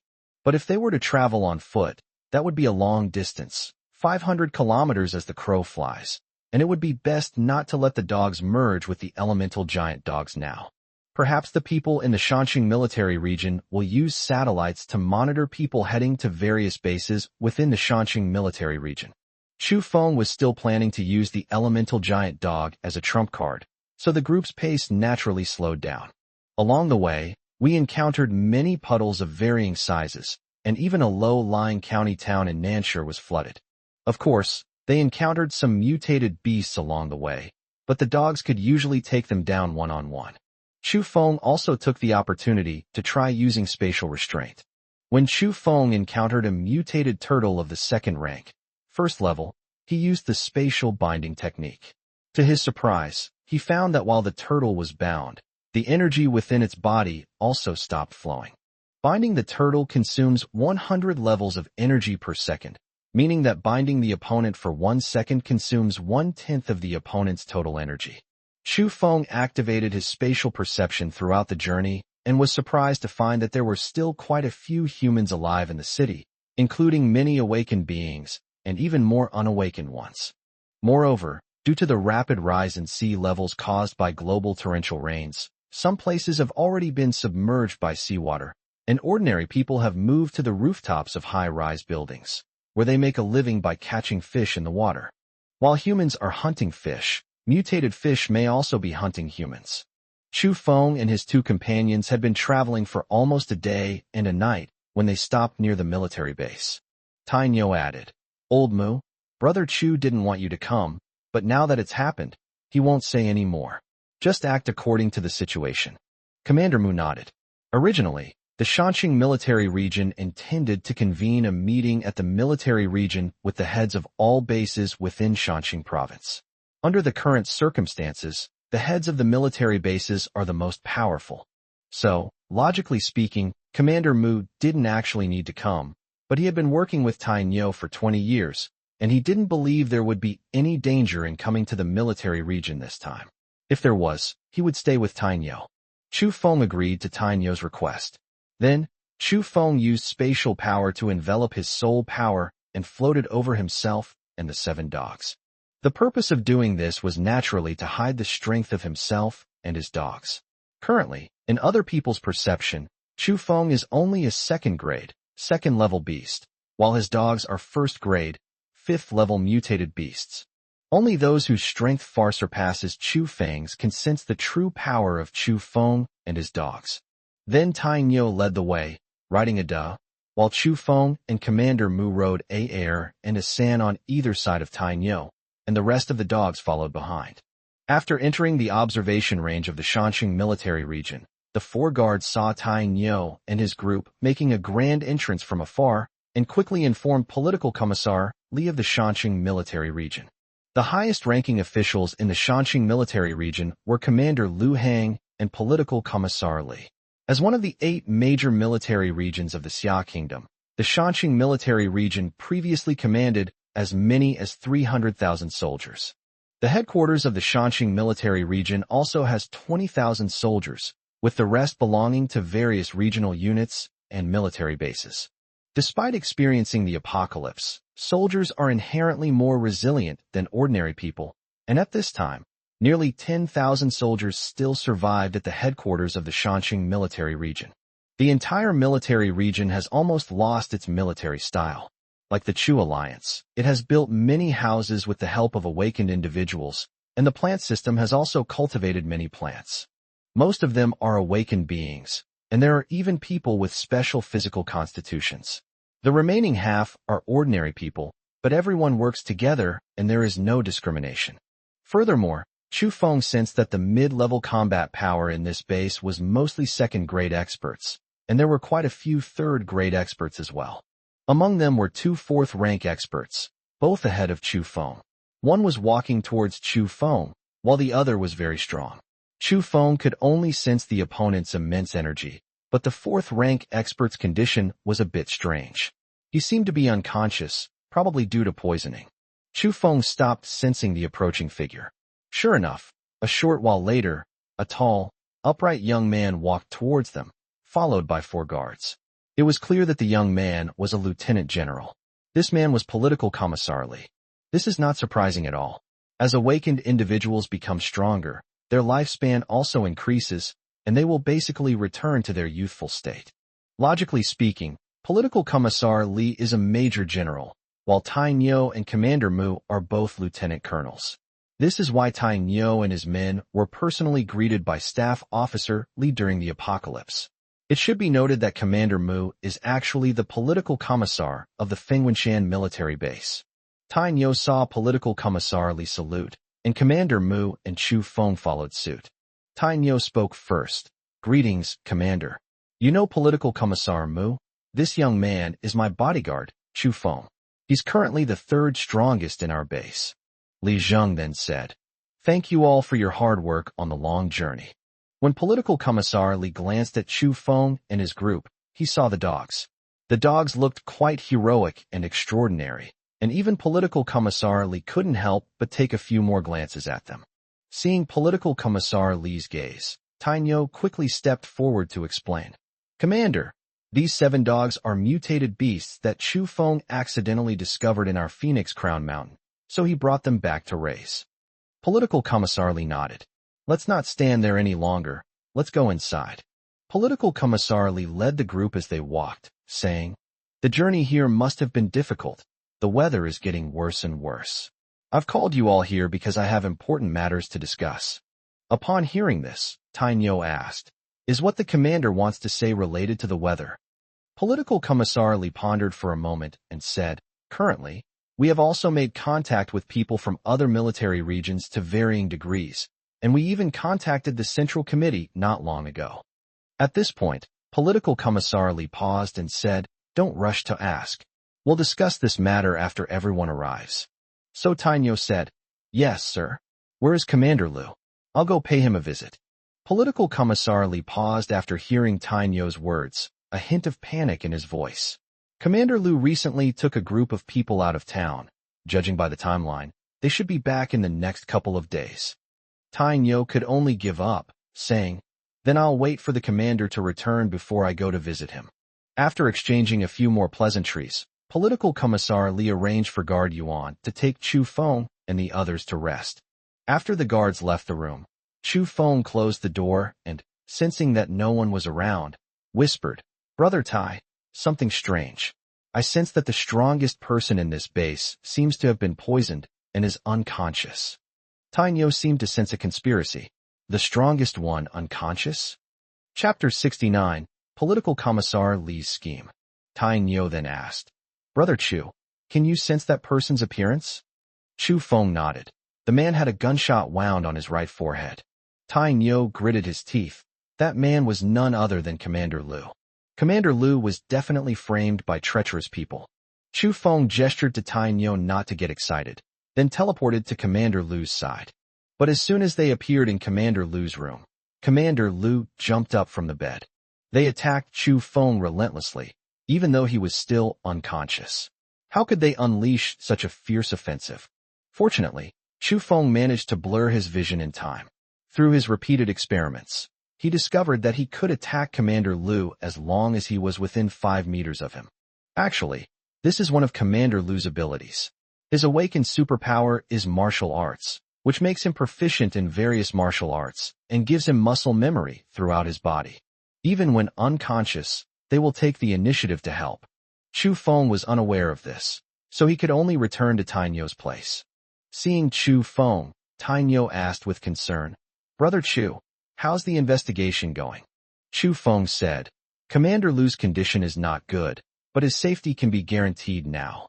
Perhaps his awakened ability is quite unique. As long as someone gets within 5 meters of him, even if they are unconscious, he will attack them based on muscle memory." Chu Feng then speculated, "It's possible that it was this Staff Officer Li who poisoned him. I sense Staff Officer Li's aura on Commander Lu." Tainyo scratched his head. If he poisoned the commander, why would he call us back before killing him? Wasn't he afraid we'd discover the secret and save the commander? Chu Feng looked at the serious Tainyo and said, "Brother Tai, I'm not trying to discourage you, but both Staff Officer Li and Commander Lu are 4th-rank experts. I suspect that Staff Officer Li may not be able to take over Commander Lu anytime soon, so I'm planning to break you all up from the base. The praise will be focused on one person and then absorbed, so that he can become stronger and deal with Commander Lu more effectively." Seeing that Tainyo still wanted to argue, Chu Feng continued, "Brother Tai, it's getting late. Get some rest. We'll know the result tomorrow." Chu Feng then returned to his room and used his spatial perception to discover that Political Commissar Li was walking towards Commander Lu's room. After Political Commissar Li entered the room, he stood 5 meters away and then continuously exhaled purple smoke from his mouth until it filled the entire room. After doing all this, Political Commissar Li still noticed something unusual in the room, because Commander Lu's natural counterattack had damaged some furniture. Political Commissar Li muttered to himself, "Could someone have come here? That shouldn't be possible. If someone had come, old Lu would have killed them long ago. Could it be that we sprayed him too late today, causing old Lu to wake up for a while? Forget it. I'll deal with old Lu after I've taken care of those small fry." Political Commissar Li then left the room. Chu Feng roughly understood from Political Commissar Li's words that he sprayed medicine on Commander Lu every day, and that Commander Lu would wake up if he stopped spraying him. And just as he had guessed, this Staff Officer Li wanted to consolidate these people and devour them. The next day, a guard came to announce a meeting.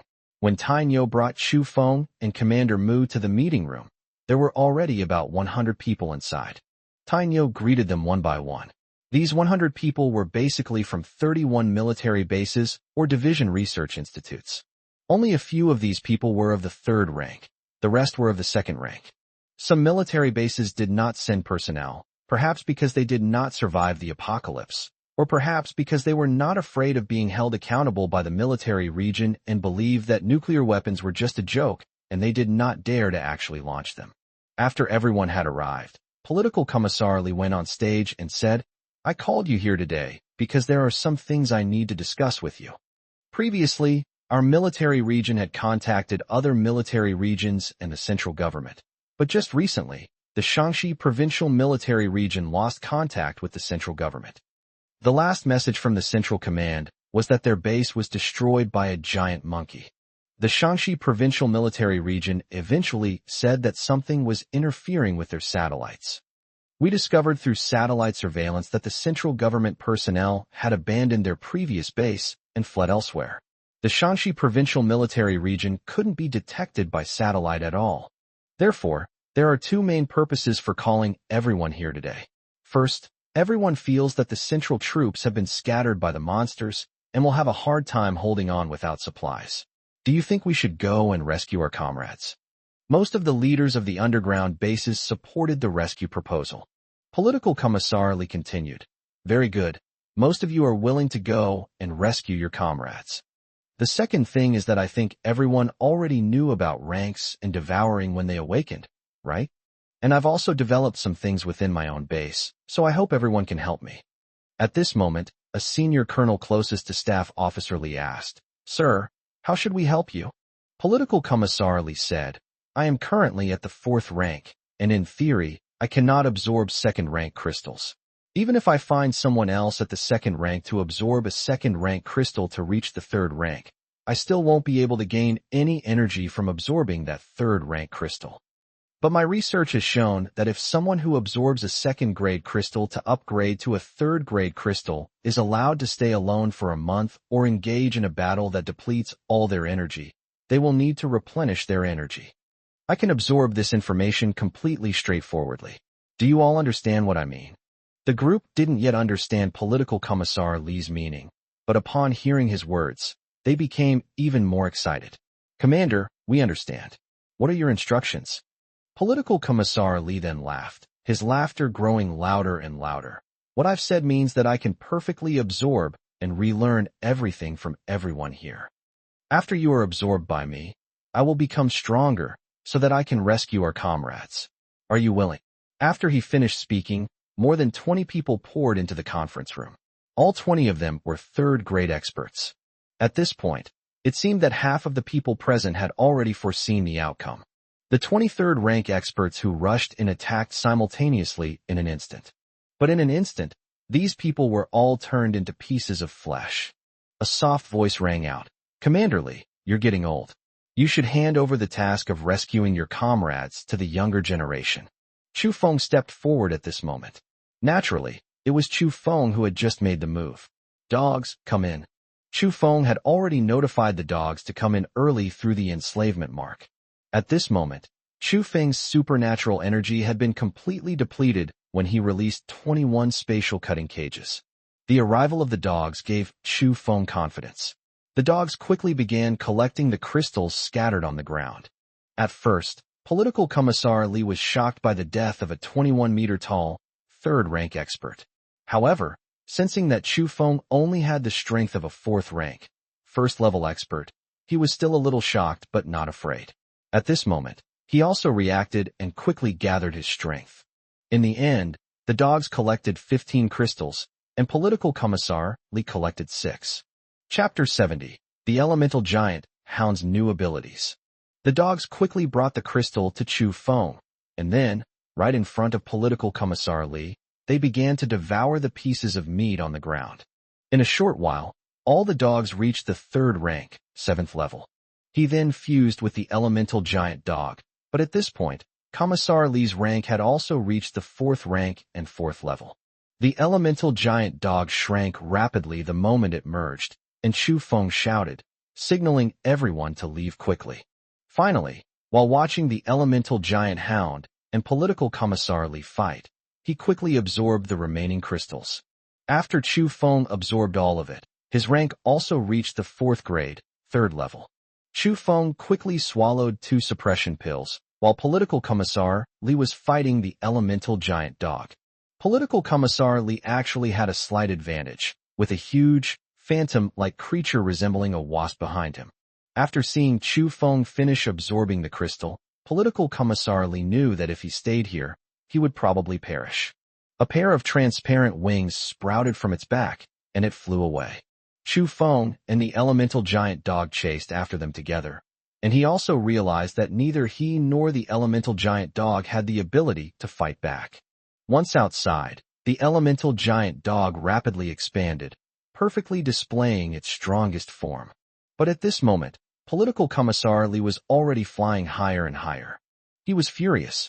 His plan had been so perfect, but who knew that this despicable Chu Feng had hidden his strength, pretending to be a second rank when he was clearly a fourth rank. And those dogs could actually combine.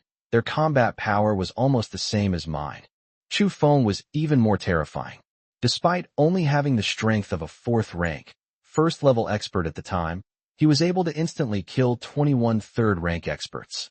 That's an instant kill. Even though I'm a fourth-grade, second-level cultivator, I can't do that. Commissar Li must be regretting it now. If he had known this would happen, he should have used poison first, filling the entire conference room with poison gas. Chu Feng might have also been affected, and if everyone, including Chu Feng and Commander Liu, were to be poisoned, he might have reached the fifth rank. Now I have no choice but to give up on Commander Liu. As he grew angrier, he emitted a lot of purple gas from his mouth and tail. These gases are the same as the gases that poisoned Commander Liu, but Commander Liu is a fourth rank, third-level expert, while the others are no match for him. If these people were to inhale my poison gas, they would all die instantly. Moreover, only he could consume the crystals contaminated with his poison, and he regarded Chu Feng as someone like himself. So if you can't have it, then destroy it so that no one else can have it either. But it was precisely during this moment when he released the poison gas that Chu Feng and Guzi caught up with him. Alu opened his mouth wide, and a hurricane dispersed all the poisonous gas. Chu Feng immediately activated the spatial binding technique. Given Political Commissar Li's current strength of fourth rank and fourth level, Chu Feng's full power could only bind him for 7.5 seconds. After activating the spatial binding, the spatial blade appeared in his hand, and Chu Feng immediately teleported to Commissar Li's side. The spatial blade slashed towards Political Commissar Li's head. Political Commissar Li's rank was higher than Chu Feng's, so although he couldn't move at this moment, however, the energy within his body could still be mobilized. After sensing the danger, the phantom of an ancient black bee appeared behind Political Commissar Li. Chu Feng's spatial blade fell, but the imagined scene of the head and body separating did not occur. The spatial blade cut into Political Commissar Li's neck by 3 centimeters. Chu Feng was quite dissatisfied with the result. How come his own blade couldn't kill anyone? Commissar Li's eyes were bloodshot with rage. He vowed to kill Chu Feng in front of him. Fortunately, he had managed to activate the power of the ancient black bees just a moment ago. 3 seconds had passed, and Chu Feng's energy was rapidly depleting. So Chu Feng signaled the dog to attack with all its might. After receiving the signal, the elemental giant dog released a chaos sphere, which grew larger and larger as it flew toward Commissar Li. It wasn't until the 7th second that the chaotic sphere completely enveloped Political Commissar Li. He frantically unleashed his energy inside, but no matter what he did, he couldn't destroy the chaos sphere. The chaos orb of the elemental giant hound is actually quite easy to dodge, but once you can't avoid being enveloped, it's difficult to escape. Political Commissar Li was eventually completely assimilated by the chaos sphere, turning into a stream of energy that was absorbed into the mouth of the elemental giant dog. This time, the strength of each of the elemental giant hounds has reached the 4th rank, 2nd stage. Commissar Li was a 4th rank, 4th level official. Even if the dogs devoured the crystal and the corpse, they could only obtain 4th rank, 8th level energy. The dogs were previously at the 3rd rank, 7th level. Based on this calculation, they should still be a little short of reaching the 4th rank, 2nd level after absorbing the special physique. Could it be that absorbing the special physique can enhance the dogs themselves? Chu Feng originally planned to absorb the crystal dog's corpses himself, thinking that the dogs could reach the 4th rank, 1st level by absorbing the corpses. However, things went wrong. After the chaos sphere was completely absorbed, the dogs actually reached the 4th rank, 2nd level. Chu Feng shook his head, putting those aside for now. The current overall strength of the elemental giant hound was comparable to that of a 5th grade cultivator. Just as the dogs have completed their evolution, they still retain the appearance of elemental giant dogs. Each dog's mane looks longer, and the golden halo on its head is more pronounced. Its length has reached over 40 meters, making it look like a giant mountain with a sacred aura. Suddenly, 7 mental fluctuations echoed in Chu Feng's mind.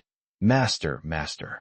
Chu Feng was surprised that these dogs, after reaching the 4th rank, could actually communicate with each other through consciousness. Who are you? The 7 consciousnesses vied to speak first. Master, master, I am Ah-san, I am Ah-Wu. 7 voices argued in Chu Feng's mind. Shut up, all of you. Ada speak. Ada's consciousness transmitted to him. Master, we tried to communicate with you before, but it didn't work. Now that we've just entered the 4th rank, we can communicate with you. And Master, we awakened 2 new abilities during this upgrade. As it spoke, the 7 golden halos above the elemental giant dog's head lit up, and the surroundings suddenly turned gray. It returned to normal after only 1 second. Ada then explained, this is our new ability, the Chaos Domain. This domain now covers an area of 1 kilometer around us. As long as we are within the domain, we can continuously absorb the other party's energy for our own use, regardless of their rank. Chu Feng was shocked. This was too abnormal. Didn't it mean that just activating the domain and walking around would make one invincible? Ada then poured cold water on the idea, saying, Master, this domain consumes a huge amount of energy, and the absorption is quite slow. Absorbing weak individuals isn't worthwhile, and absorbing strong individuals is also too slow. Then Ada demonstrated his second ability. The 7 heads of the elemental giant dog opened their mouths simultaneously, and gusts of elemental hurricanes slowly gathered inside. Then, they simultaneously launched the hurricane forward, and the 7 elemental hurricanes slowly merged, forming a 7-colored storm. Chu Feng could feel the terrifying energy within the storm, as if it could tear him apart in an instant. Chapter 71. Friendly Match of the Mountain City Military Region. Even after the elemental giant dog disintegrated, the dogs themselves still exuded a sacred aura. He had a golden halo above his head. Furthermore, each dog can unleash an elemental hurricane of its own attribute. The dogs were experimenting with these abilities while the others just watched. They had all witnessed the power of the elemental giant hounds, even though the hounds had disintegrated. However, the aura of 4th grade experts emanating from Chu Feng and his dogs still shocked everyone. Tainyo walked over at this moment and said, Brother Chu, you're amazing. If it weren't for you today, we would all be finished. Chu Feng waved his hand. Brother Tai, I just don't want you people who protect our country to die in vain. That political commissar Li is indeed despicable. Commander Liu, on the other hand, is not in any danger right now. He was simply controlled by political commissar Li with poison, and Commander Liu is still unconscious. Commander Liu has a special constitution. Even when he's unconscious, he'll protect himself, which is why political commissar Li didn't succeed. Moreover, as long as political commissar Li doesn't continue to poison Commander Liu might wake up in a day or 2. Tainyo exclaimed happily.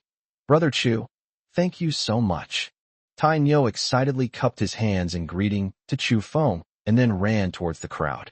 After they passed by, they began to whisper among themselves. Before long, Tainyo and the others walked up to Chu Feng and saluted him in unison. Some of them said, Thank you, Brother Chu, for saving our lives.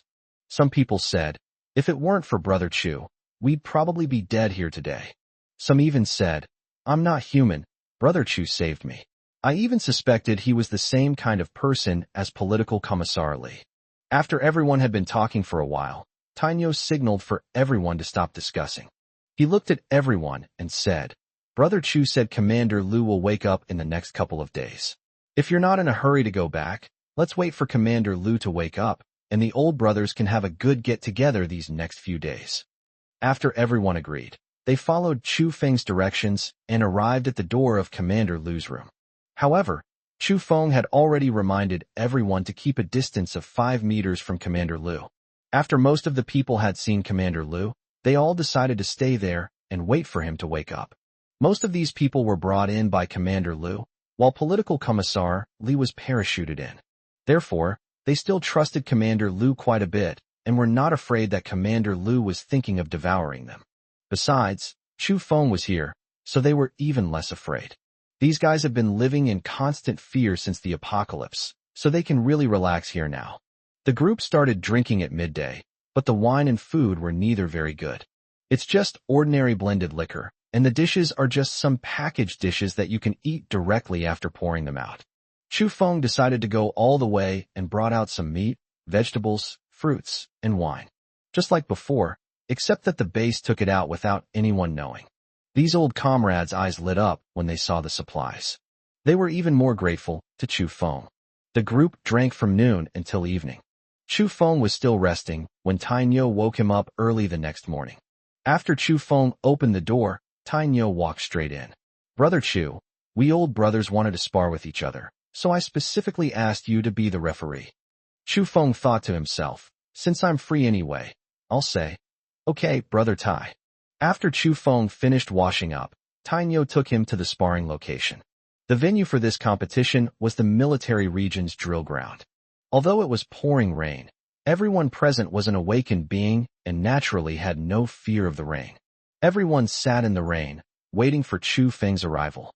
When Chu Feng arrived, he didn't stand on ceremony and went straight up to speak. "It's rare that all of you brothers think so highly of me. Today, I'll be the referee. But it's a bit unfair for you to have a direct showdown like this today. Some people have already reached the 3rd rank, while others haven't even reached the 2nd rank yet. Therefore, I suggest that everyone seal off their supernatural abilities and rely solely on fighting skills." Hearing these words, some in the audience were happy while others were sad. Those who were sad were naturally the ones who had been there for 3 years. Chu Feng's perception range had now reached 300 kilometers. He activated his spatial perception, and the 3 most powerful mutated beasts around him were a rank 3, rank 1, rank 2, rank 9, and rank 2, rank 2, rank 8. Then Chu Feng said, "Since everyone thinks so highly of me, I'll add a little something extra. First prize, 1 grade 3, level 1 energy crystal. Second place prize, 1 grade 2, level 9 energy crystal. Third place prize, 1 grade 2, level 8 energy crystal." As soon as Chu Feng finished speaking, a deafening cheer erupted from the playground, so loud that it even drowned out the torrential rain. Chu Feng set the rules for how to PK, because there were 32 separate small factions. Each faction selects 1 person to participate, and then the opponent is determined by random draw. There were 16 winners in the 1st round and 8 winners in the 2nd round. There are 4 winners in the 3rd round. There are only 2 winners in the 4th round. The 5th round is a head-to-head competition between these 2 to determine 1st and 2nd place, while the 2 who were eliminated in the 4th round will compete against each other to determine the 3rd place. After explaining the rules, Chu Feng called over air and added that after the Mei Luan event, everyone should rest for half an hour and come to Lu's place during that time to help them recover their strength. After the duel began, Chu Feng teleported to find the 3 mutated beasts. The first one they searched for was that mutated python, a 2nd grade, 9th level creature. He was instantly killed by Chu Feng's spatial cutting. The second one they searched for was a mutated wild boar of the 2nd rank, 8th level. It was cleaved in 2 by Chu Feng's sword.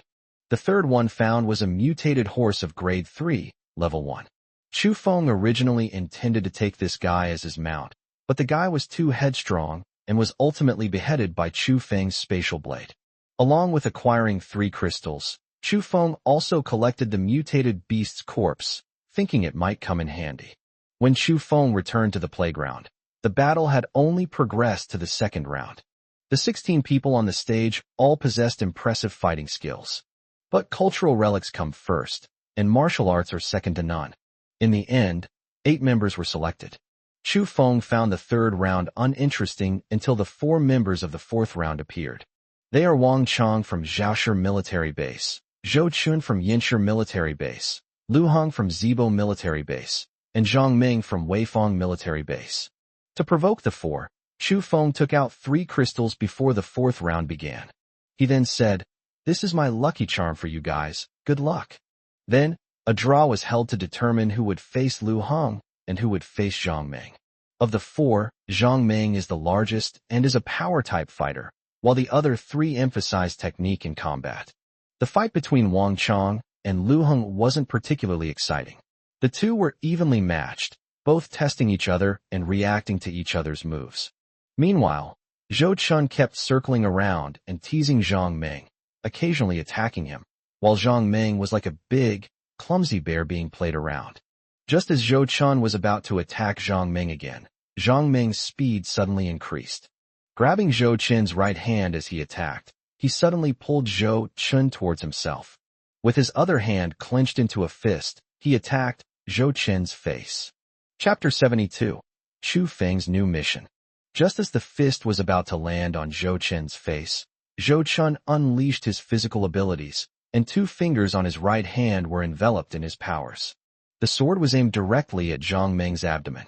Upon seeing this, Chu Feng instantly activated his spatial restraint. He then teleported to the two of them and sent Zhou Chun flying with a single punch. After Zhou Chunfei went off stage, he lay on the ground and vomited blood as if it were free. Chu Feng said calmly, "I can understand using superpowers, but you actually intend to take someone's life." He then addressed the audience, saying, "Zhou Chun is disqualified from the competition. After the apocalypse, the strong are respected. Although the people sitting here may have been officers before, Chu Feng is now the strongest. Therefore, Chu Feng is the king." Chu Feng turned to look at Zhang Ming. "Are you alright?" Zhang Ming glanced gratefully at Chu Feng. "It's alright, I'm not injured." Meanwhile, the results were also announced in the adjacent arena, with Wang Chong's fighting skills slightly superior. The third place has been determined. It belongs to Lu Heng. After resting for half an hour, Wang Chong and Zhang Ming came to the arena. Just as the two were fighting, Chu Feng sensed that Lu Heng had woken up. As soon as Lu Heng woke up, he rushed to the kitchen. Chu Feng shook his head helplessly. It seemed that Lu Heng had indeed been starving during his days of unconsciousness. After Lu Heng finished eating, he quickly changed his clothes before coming to the hall. Because of his superpowers, Lu Heng looks to be only in his 30s. Commander Lu is actually a bit simple-minded. He still doesn't know that it was political commissar Li who ruined him. Upon arriving at the hall, they found no one there. They then went outside and saw everyone standing in the pouring rain, with 2 people actually dueling in the middle of the room. Furthermore, Lu Heng could no longer sense political commissar Li's aura, and then he saw that the young man on the platform was actually a 4th-rank, 3rd-level official. Moreover, the 7 dogs beside them were all 4th grade, 2nd-level mutated beasts. He immediately realized that this person must have killed political commissar Li. In a moment of impulsiveness, he shot towards Chu Feng like a cannonball. Chu Feng was still watching the match. Zhang Ming had just defeated Wang Chong. He then realized that Lu Heng was attacking him. Chu Feng then used the illusion technique on himself, and Lu Heng passed through Chu Feng's body, instantly shattering the chair behind him. Everyone was stunned by what they saw. Chu Feng was too lazy to deal with this brute, so he used his mind to communicate with the dogs to deal with him. To quickly end the battle, the dogs swiftly combined and transformed into a giant elemental hound. After transforming, the elemental giant dog dragged Lu Heng aside to fight. Chu Feng calmly let the top 3 winners go on stage to receive their awards. After handing out the prizes, the elemental giant dog dragged Lu Heng and threw him onto the arena. At this point, Lu Heng had lost the ability to resist. Chu Feng said, "Who will come up and explain this to Commander Lu?" Tai Nyo immediately rushed onto the stage to explain to Lu Heng. Once Lu Heng understood what had happened, he slowly walked to Chu Feng's side. "Brother Chu, I'm sorry, you saved my life, and I even attacked you just now. I thought you killed Old Li, and then seized our military region. I never expected Old Li to be this kind of person." Chu Feng was speechless. So, political commissar Li had poisoned Commander Lu, and he didn't even know it without anyone explaining it to him. When everyone saw that Commander Lu had woken up, they all rushed over. They chatted with Commander Lu, each taking turns to say a few words. Most of the people here were Commander Lu's former subordinates, so Commander Lu still holds considerable prestige among them. After everyone chatted for a while, Commander Lu came over and said, "Brother Chu, I'm planning to have a meeting with them. How about you come along? Chu Feng nodded, and the group headed to the conference room. After everyone was seated in the conference room, Commander Lu went straight to the point. We had previously contacted other military regions and the Central Committee. Everyone, Tyne Yo chimed in. Commander Lu, Political Commissar Li has already covered this before. Then Tyne Yo repeated what Political Commissar Li had said earlier. Commander Lu nodded. He's basically right, so we discussed it with other military regions and prepared to rescue the Central Committee. If possible, also find out some information about the Shaanxi military region. Originally, we planned to organize a team of 100 people, which I would personally lead, along with 33rd rank experts and the remaining 72nd rank experts. But now, thanks to Political Commissar Li's efforts, the base has suffered considerable losses. Does anyone have any opinions? If you don't want to go, you can say so. I won't force you. The crowd below was buzzing with discussion, but most were willing to go. However, due to the losses suffered by Political Commissar Li, there are currently only a dozen or so experts of the 3rd rank or above within the military region. Commander Lu, having learned of these matters, said, since everyone is willing to go, all base leaders, please follow me. Commander Lu led these 30 people to the storage room. Why 30? Another person, Zhou Chun, had already been beaten by Chu Feng and was lying in bed. Half an hour later, Commander Lu arrived with 30 rank 3 experts. In order to promote these 30 people to the 3rd rank, the entire military region's resources were exhausted. Side effects? Not at all. Even the base can develop suppressants, let alone the military region. After everyone was seated, Commander Lu said, you all start getting ready now. We'll depart tomorrow morning. Chu Feng then said, Commander Lu, if you take most of your forces to the rescue, what if the military region is invaded by powerful forces? How about I lead the rescue mission for you? Besides, the chances of success are higher if I go.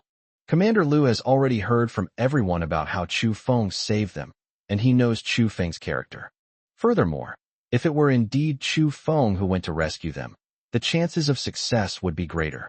Although Chu Feng was of the same rank as him, Chu Feng possessed 7 rank 4, level 2 mutated beasts. Moreover, the combined form is even more powerful and can easily kill itself. But Lu Hang said, Brother Chu, you're not a soldier either. How can we let you take such a risk? Chu Feng waved his hand. Since the apocalypse, humanity has been lost, and people's hearts have sunk. Only you soldiers remain upright. Although there are some bad apples, most soldiers are good, like Tyne Yo, who is still working hard to rescue ordinary people. With great power comes great responsibility. Besides, my going to the central government isn't entirely for your sake. I've already reached the point of no further advancement in Qingzhou. I also need to go to a wider world to become stronger. Commander Lu could only nod in agreement when he heard Chu Feng say that. Commander Lu then said, Everyone, take a break, and we'll have a farewell drink together tonight. When Chu Feng heard about the farewell toast, he thought of the dishes they had eaten last time. Helpless, they found another place and took out some fruits, meats, vegetables, and wine. Commander Lu's eyes widened when he saw the supplies Chu Feng brought. He quickly told everyone to prepare the ingredients, and then they started drinking and chatting. To be honest, drinking with these soldiers is really fun, and they drink with real gusto. Chapter 73, Re-encounter with the Two Sisters. The next morning, after Chu Feng got up, the 100 people were already waiting for him. Chu Feng thus began his journey to the central government with his 100-person team. The distance between the Shaanxi military region and the central government is approximately 700 kilometers. Although everyone was an awakened one of rank 3 or above, their progress was not slow. However, because the torrential rain had changed the terrain a lot and they had to take detours, the group only traveled about 100 kilometers on the first day.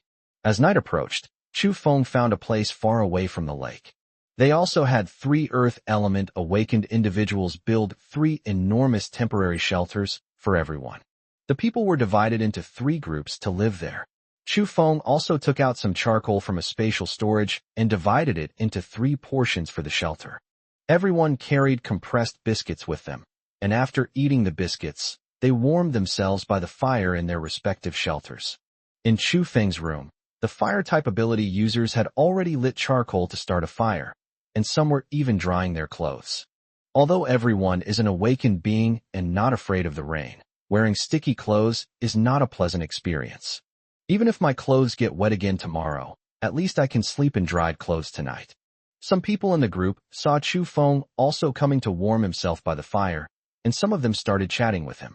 This man was the political commissar of the East City base, named Li Dongxiu. He looked refined and gentle, but at this moment he had taken off his clothes and was drying them. He's all muscle. He looked slim in clothes, but muscular when undressed. Li Dongxiu asked, "Brother Chu, how did you become so strong? Logically, the more crystals you absorb, the stronger you should become." But I could tell that Brother Chu wasn't one to enjoy killing. So how did he become so strong? As soon as Li Dongxiu finished speaking, someone next to him quickly pulled him aside, signaling him not to ask any more questions. It's like asking someone how to make money. Will they tell you? Besides, it's the end of the world now, so who would share their methods for becoming stronger? Li Dongxiu realized he had misspoke and quickly said, "Brother Chu, I didn't mean anything by it. Just pretend I didn't ask." Chu Feng smiled and waved his hand. "Actually, it's nothing. Let me tell you about it. To say I became stronger is entirely due to good luck. At first, I picked up a few spirit fruits, and later, mainly it was because I found a big tree when I went to the zoo. This tree was already a third-grade tree when I was only a first-grade tree." Li Dongxiu hurriedly asked, "Brother Chu, you killed a third-rank cultivator while only being a first-rank cultivator?" Chu Feng smiled mysteriously. "You won't believe it, but this tree can cultivate spiritual fruits on its own. At first, I just stole a spirit fruit from a big tree, and it allowed me to evolve to the second rank. Next, I made a deal with the big tree. I brought him a powerful expert, and he gave me spiritual fruit. As a result, the big tree agreed, and in the end, I went there with a powerful person who had a grudge against me. In the end, I even managed to kill that big tree, which basically meant I achieved a qualitative leap by relying on it." Li Dongxiu, who dared to say anything, immediately said upon hearing this, "Brother Chu, what you did was dishonorable. The Shu helped you so much, and you still killed him." Chu Feng said helplessly, "In this apocalypse, I'm neither good nor bad, since I haven't indiscriminately slaughtered people to become stronger. But I have to get stronger, or I'll be devoured by others, so I have no choice but to kill the tree." Everyone fell silent upon hearing this. Indeed, Chu Feng was right. If you don't kill others, someone will kill you. After everyone finished chatting, they prepared to go to sleep, but something strange happened. Chu Feng, who hadn't dreamed in a long time, actually dreamed today. In my dream, I returned to the time when I had just taken over the Chu group, and his secretaries turned out to be the two sisters, Jiang Lingyu and Jiang Lingyin.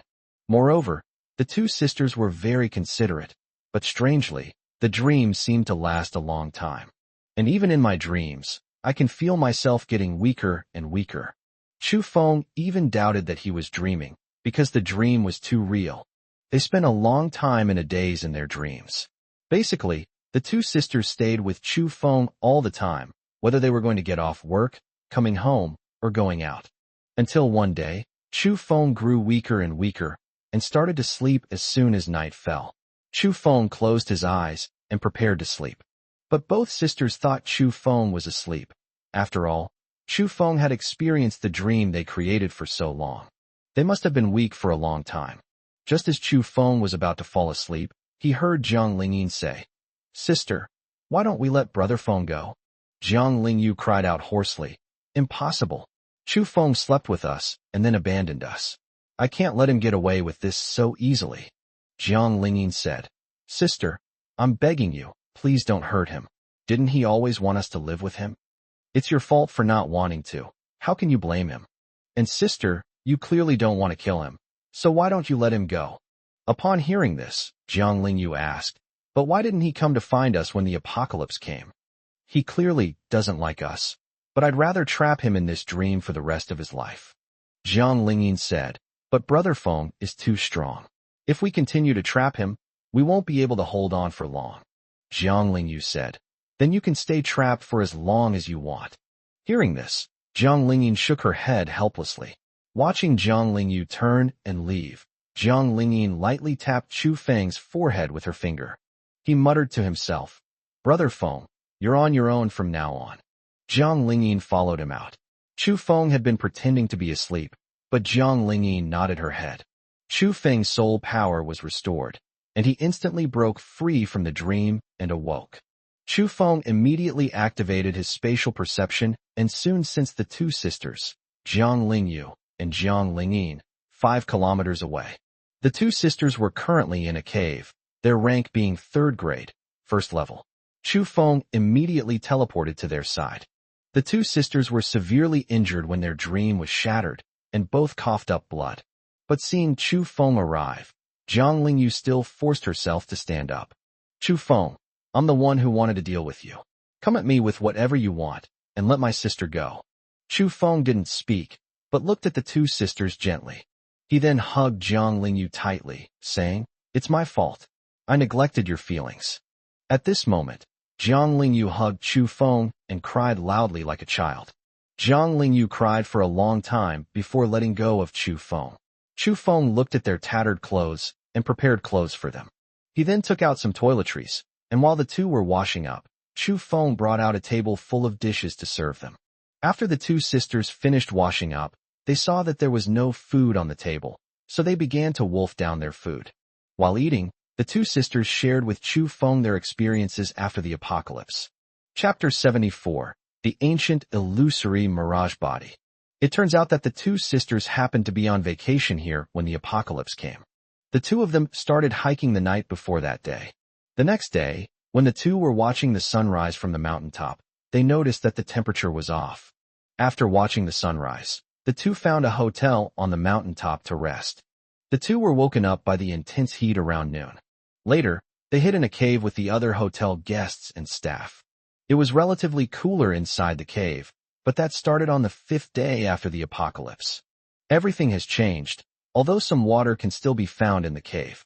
But after 5 days without food, and with communication equipment completely unusable, some people in the crowd had designs on the two sisters, Jiang Lingyu and Jiang Lingyin. Although Jiang Lingyu still had some opinions about Chu Feng, both of them were quite traditional. In this atmosphere of constant anxiety, on the 6th day, someone finally couldn't hold back any longer. On the 6th day after the apocalypse, 3 men came to the two sisters while they were asleep. The two sisters had already agreed that one of them would sleep while the other kept watch. Upon seeing the approaching people, Jiang Lingyin, who was on guard duty, quickly woke up Jiang Lingyu, and the two of them fled at a rapid pace. They were forced into a dark cave by the 3 men. Those in the know understand that falling into a dark cave like this in the mountains is practically a death sentence. But the two sisters still jumped in without hesitation, just to protect her own innocence. Upon hearing this, Chu Feng slowly walked between the two sisters and embraced them. Later, the two sisters fell into an underground current through the dark cave. Fortunately, Jiang Lingyu was awake at the time and rescued the unconscious Jiang Lingyin. The two then stayed in the underground current, catching fish to eat whenever they got hungry. When thirsty, drink mountain spring water. Moreover, there are some strange fruits in the underground currents. Until one day, the two shared a sweet fruit that resembled a peach but was very round. The two of them actually awakened a special physique, the ancient illusionary mirage. Even in the era of myriad races, this ancient mirage would be considered quite powerful. Although they cannot compare to super powerful clans like the Phoenix clan, they are still among the top-ranking clans. The two continued to live in this underground current due to their special physical condition. Furthermore, the spiritual energy in this underground current is exceptionally rich, in addition to some spiritual fruits and fish. The two quickly reached the 5th level of the 2nd rank and decided to go for a walk, so they followed the dark current. But once you leave the undercurrent, you can never go back. Chu Feng guessed that this undercurrent should be the barrier. The two sisters then prepared to return to the mountaintop to see if they could enter the underground current again. Surprisingly, the 3 people who had planned to force them to jump into the dark cave were still alive. Just as the 3 men were about to attack the two sisters, Jiang Lingyu instantly killed them all. At this point, Jiang Lingyu looked at Chu Feng and asked, "Brother Feng, I killed someone. Would you mind? Chu Feng patted Jiang Lingyu's head and said, "You did the right thing. In the apocalypse, if you don't kill others, others will kill you." Jiang Lingyu then nodded and continued speaking. After killing the 3 men, the 2 men settled down and lived in the neighborhood. The 2 of them used their special abilities to kill some mutated beasts and awakened beings. Yes, they killed someone again. They had only been killing mutated beasts until one day 2 awakened beings passed by. Seeing that the 2 men were seriously injured, they offered their help. After being rescued, the 2 awakened individuals claimed to be from the Ji family of the capital. Being hunted down by his enemies, he will surely repay the 2 sisters handsomely in the future. However, once their injuries healed, the 2 revealed their true nature. The 2 members of the Ji family were at the 2nd rank, 8th rank level, while the 2 sisters at that time were only at the 2nd rank, 6th rank level. Being engaged in close combat, he was naturally no match for them. They were quickly subdued by the 2 men, one of whom used a special method to seal the 2 sisters' supernatural crystals. The 2 members of the Ji family looked at the 2 sisters who were unable to resist and prepared to eat them before killing them. But they were unaware of how terrifying special physical conditions could be.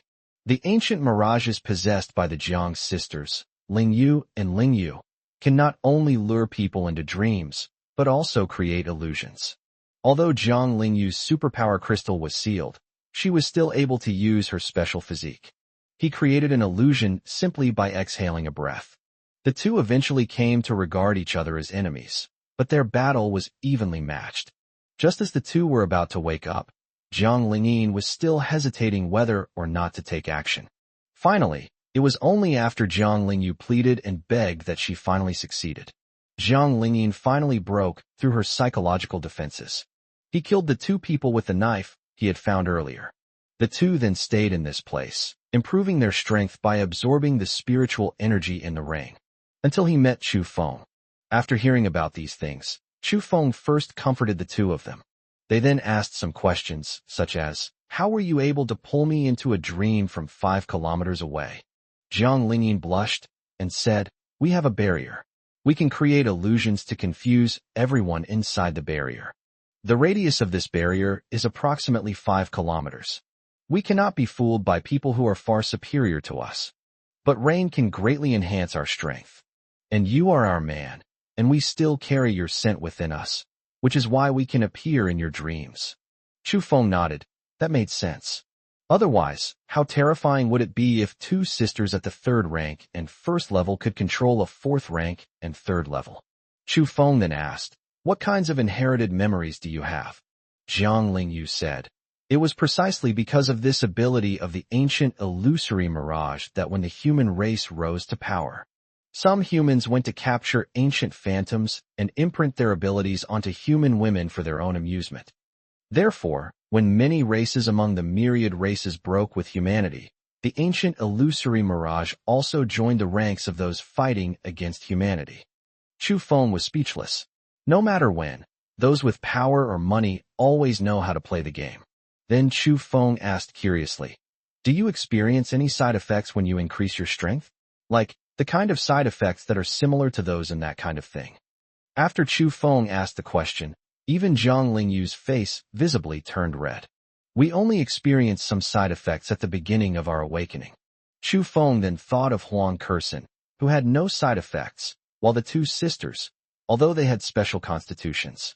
However, there are side effects, and it's obvious that Huang Kersen's constitution is stronger than that of the Jiang sisters. Actually, Chu Feng has some misunderstandings here.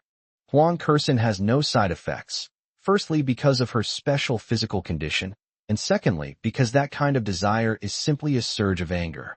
Huang Kersen, being an ancient ice phoenix, would naturally be able to transform this fiery energy.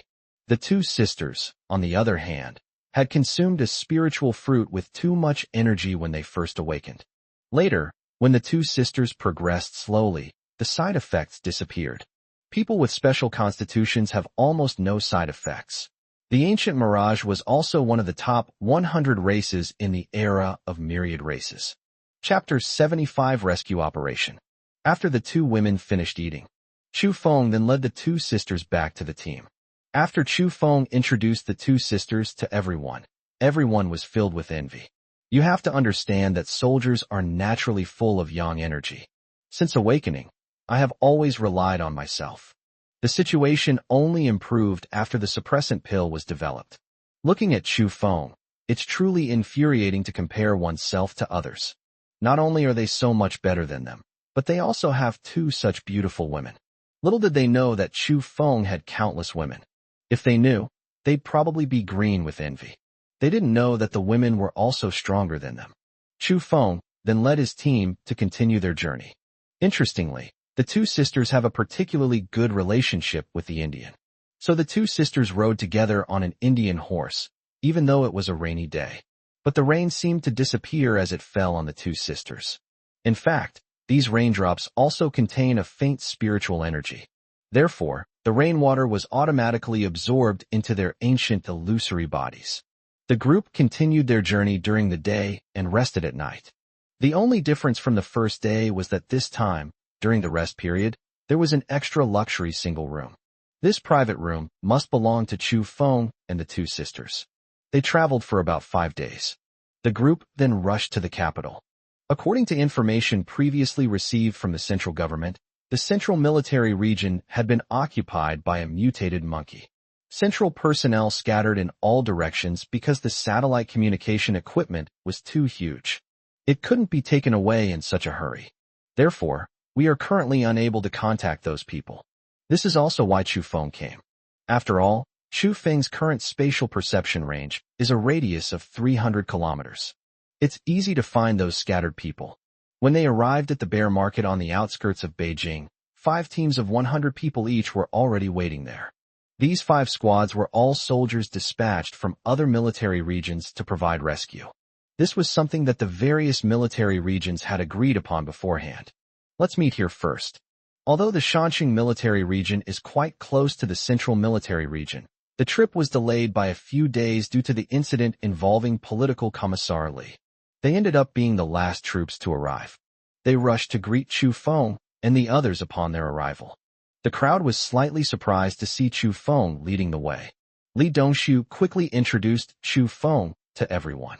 However, it was somewhat concealed, and the matter of political Commissar Li's coup was not mentioned.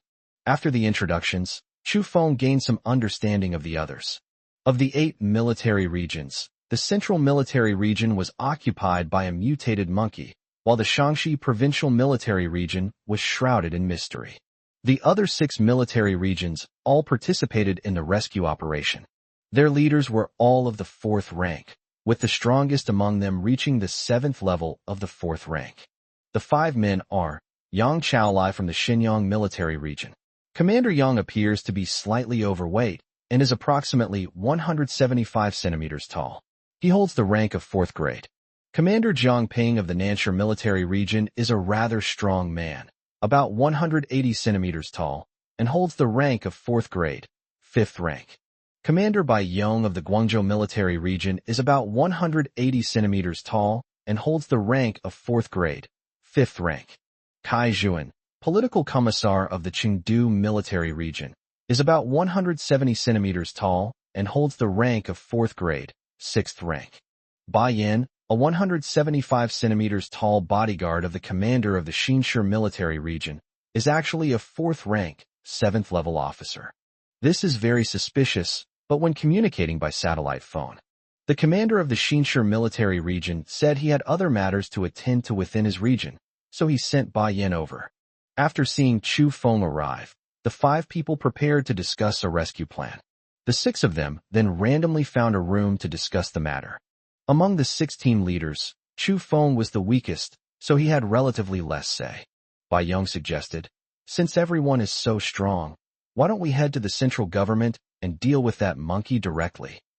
After a moment of silence, Kai Zhuan said, "Our strength is indeed not weak, but the central military region is, after all, the central government. Even if attacked unexpectedly, the central government still has the power to resist. To be able to fall so easily, this mutated monkey must be incredibly powerful." Yang Chaolai then spoke up. "So what if they're freaks? We have so many strong fighters here." At this moment, Bai Yan, who had been silent until now, spoke up. Brother Chu, what do you think? Although the crowd was displeased, feeling that this guard had dared to interrupt. And he even asked the weakest one, Chu Feng. Chu Feng simply said, we should first find the scattered personnel from the central military region. Bayan nodded.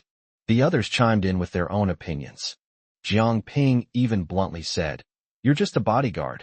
Why are you asking the weakest person? And listen to what he said. How do we find the scattered people? We should occupy the center first, and then search slowly. Ba Yin smiled and said calmly. The weakest, perhaps he really is the weakest. But his team is the strongest. Chu Feng was surprised. He had already concealed the dog's strength. No wonder Ba Yin had figured it out. Ba Yong remained calm and said, Brother Ba Yin, what makes you say that? I clearly sensed that their team was the weakest among us.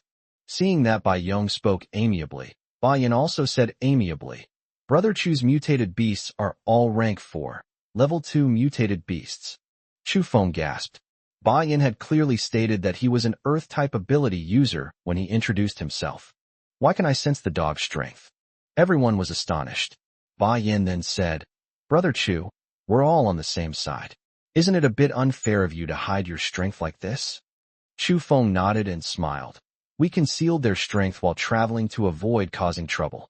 Chu Feng's team has now transformed from the weakest to the strongest. Kai Zhuan still asked doubtfully. Brother Chu, you said to find someone first. Do you have some method? Everyone assumed that the 7 mutated dogs possessed some special ability. Chu Feng said, That's right. I have a secret technique that allows me to sense living humans. Even though they were all from the military, Chu Feng didn't dare to completely expose his spatial perception. Chu Feng continued.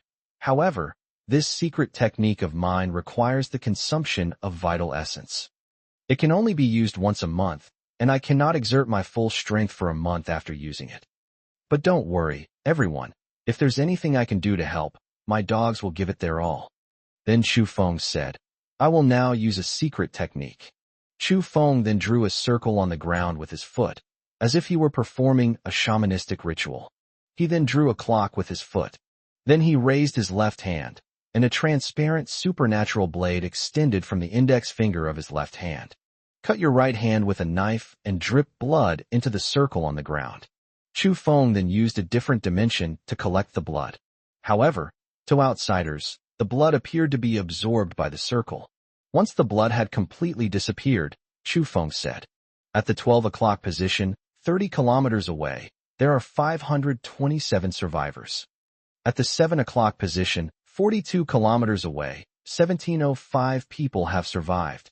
At the 9 o'clock position, 18 kilometers away, there are 936 survivors. Chapter 76. The entire audience was shocked. Chu Feng's absolute control. Chu Feng finished speaking. The room fell silent instantly. You could hear a pin drop. Jiang Ping's mocking expression froze. Yang Chaolai's hand, which was holding a water glass, froze in midair. Bai Yong and Kai Zhuan exchanged a glance, both seeing unbelievable shock in each other's eyes. Within a 300-kilometer radius, the number of survivors is accurate to the single digit. They reported the exact location and distance with perfect accuracy. What does this mean? Even for a 4th-grade awakened being, having a mental perception range that can cover 10 kilometers is already top tier. Chu Feng's move completely exceeded their understanding of superpowers. Impossible. Jiang Ping was the first to come to his senses. He slammed his hand on the table, stood up, and said with disbelief, Chu Feng, stop playing tricks. You think you can fool us by just giving us a few random numbers? Chu Feng looked up. His eyes were indifferent. There was not a ripple. At 7 o'clock, 42 kilometers away, lies the underground civil defense works in the old city of Beijing. The entrance to the fortification is on the 3rd basement level of the inpatient department of the 3rd People's Hospital, guarded by 2 mutated pangolins of the 4th rank, 1st level. There are 1,705 people inside, including 1,200 soldiers, and the rest are ordinary civilians. The leader is Major General Zhou Weigua from the Central Military Region, who has a cultivation level of rank 3, level 9. Chu Feng's voice was not loud. Every word struck the hearts of the people like a heavy hammer. Zhou Weigua. Every military region official present knew this name. He was an elite general of the Central Military Region, and one of the key figures that everyone wanted to find most after the fall of the Central Military Region. Jiang Ping's face turned pale instantly. He opened his mouth, but couldn't utter a single word. Chu Feng clearly stated who the general leading the team was and what their cultivation level was. It was definitely not something he made up. Bai Yong quickly stood up, cupped his hands in greeting to Chu Feng, and spoke with utmost respect, showing no trace of contempt. Brother Chu, we were blind to your greatness and have offended you greatly. Please forgive us. Kai Zhuan quickly chimed in. Brother Chu's secret technique is simply miraculous. With you here, our rescue mission is already more than halfway to success. Yang Chaolai also lowered his stance and nodded to Chu Feng in goodwill. Only Jiang Ping stood there, his face alternating between pale and flushed, so embarrassed he could be described as having a 3-bedroom apartment. Chu Feng ignored him. His gaze fell on Ba Yin, who was standing to the side. Throughout the entire process, only Ba Yin remained calm, as if he had expected that Ba Yin would be able to do it. This 4th rank, 7th grade guard is definitely not simple. Chu Feng made a mental note of this, then looked away and turned to the crowd. Now, do you still think we should kill that monkey first? Bai Yong quickly said, Brother Chu is right. We should save people first, gather our scattered comrades and civilians, and then concentrate our efforts on dealing with that mutated monkey. That's right. Kai Zhuan nodded. Major General Zhou must have detailed information about the Central Military Region's defenses, as well as specific intelligence about that mutated monkey. Finding him first is the safest course of action. Yang Chaolai echoed their sentiments. No one mentioned killing the monkeys first anymore. Chu Feng, who had the least say just moments before, has now become the backbone of the entire room. Seeing that everyone was standing with Chu Feng, Jiang Ping could only grit his teeth and sit down, not daring to say another word. Seeing this, Chu Feng spoke calmly. Since everyone agrees, let's split into 3 groups. I'm taking my men to the 9 o'clock direction, 18 kilometers away, to rescue those 936 people. Bai Yong, Kai Zhuan, you take 2 teams to the 12 o'clock direction and rescue 527 people. Yang Chaolai, Jiang Ping, you take the remaining 2 teams to the 7 o'clock direction to meet Major General Zhou and his party. Baiyan, you are free to act as you see fit. Go wherever you need support. Chu Feng's arrangements were well organized and logical. A combination of near and far, strengths and weaknesses complementing each other. No one objected. Only Jiang Ping couldn't help but mutter, the 9 o'clock direction is the closest. You certainly know how to pick an easy job. Chu Feng looked up. His gaze suddenly turned cold. If you feel it's too easy, we can switch. At a distance of 18 kilometers, there is a 4th grade, 5th level mutated giant crocodile, leading hundreds of 3rd grade mutated water beasts, blocking the entrance. If you want to go, I won't stop you. Jiang Ping's face turned deathly pale instantly. A mutated giant crocodile of the 4th rank and 5th level?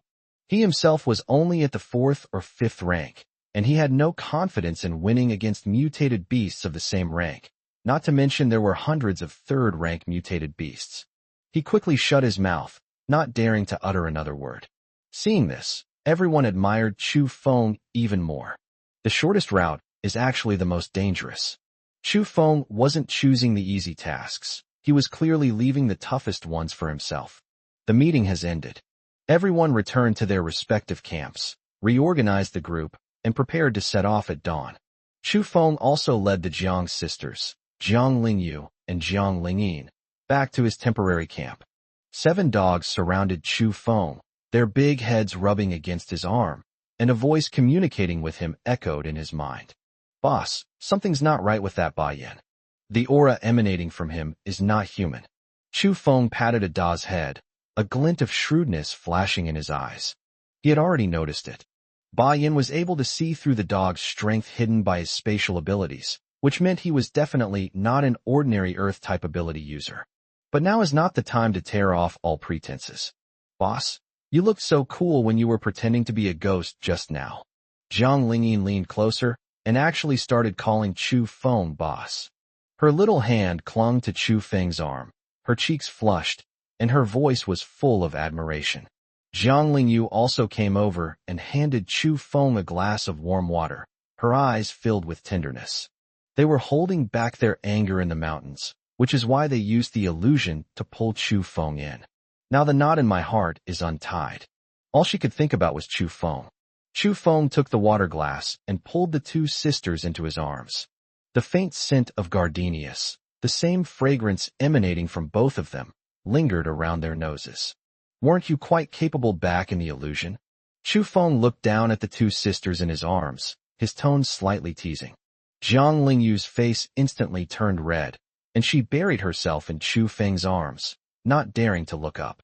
Jiang Lingyin was quite bold, looking up at Chu Feng and drawing circles on his chest with her small hand. That's because we miss our boss. If the boss gets angry, he can punish us however he wants. An ambiguous atmosphere instantly filled the tent. A night of tenderness. The next day, just as dawn broke, 6 teams gathered at Xiangshiku on time. Chu Feng led a team of 100 men and 7 dogs, setting off first towards the survivors' stronghold 18 kilometers away in the 9 o'clock direction. Continuous torrential rains have caused flooding in most parts of Beijing. The once bustling city is now a vast expanse of water. On the water's surface, the shadows of mutated beasts could be seen flashing by from time to time. The air was thick with the stench of blood and decay. The team had only walked 5 kilometers.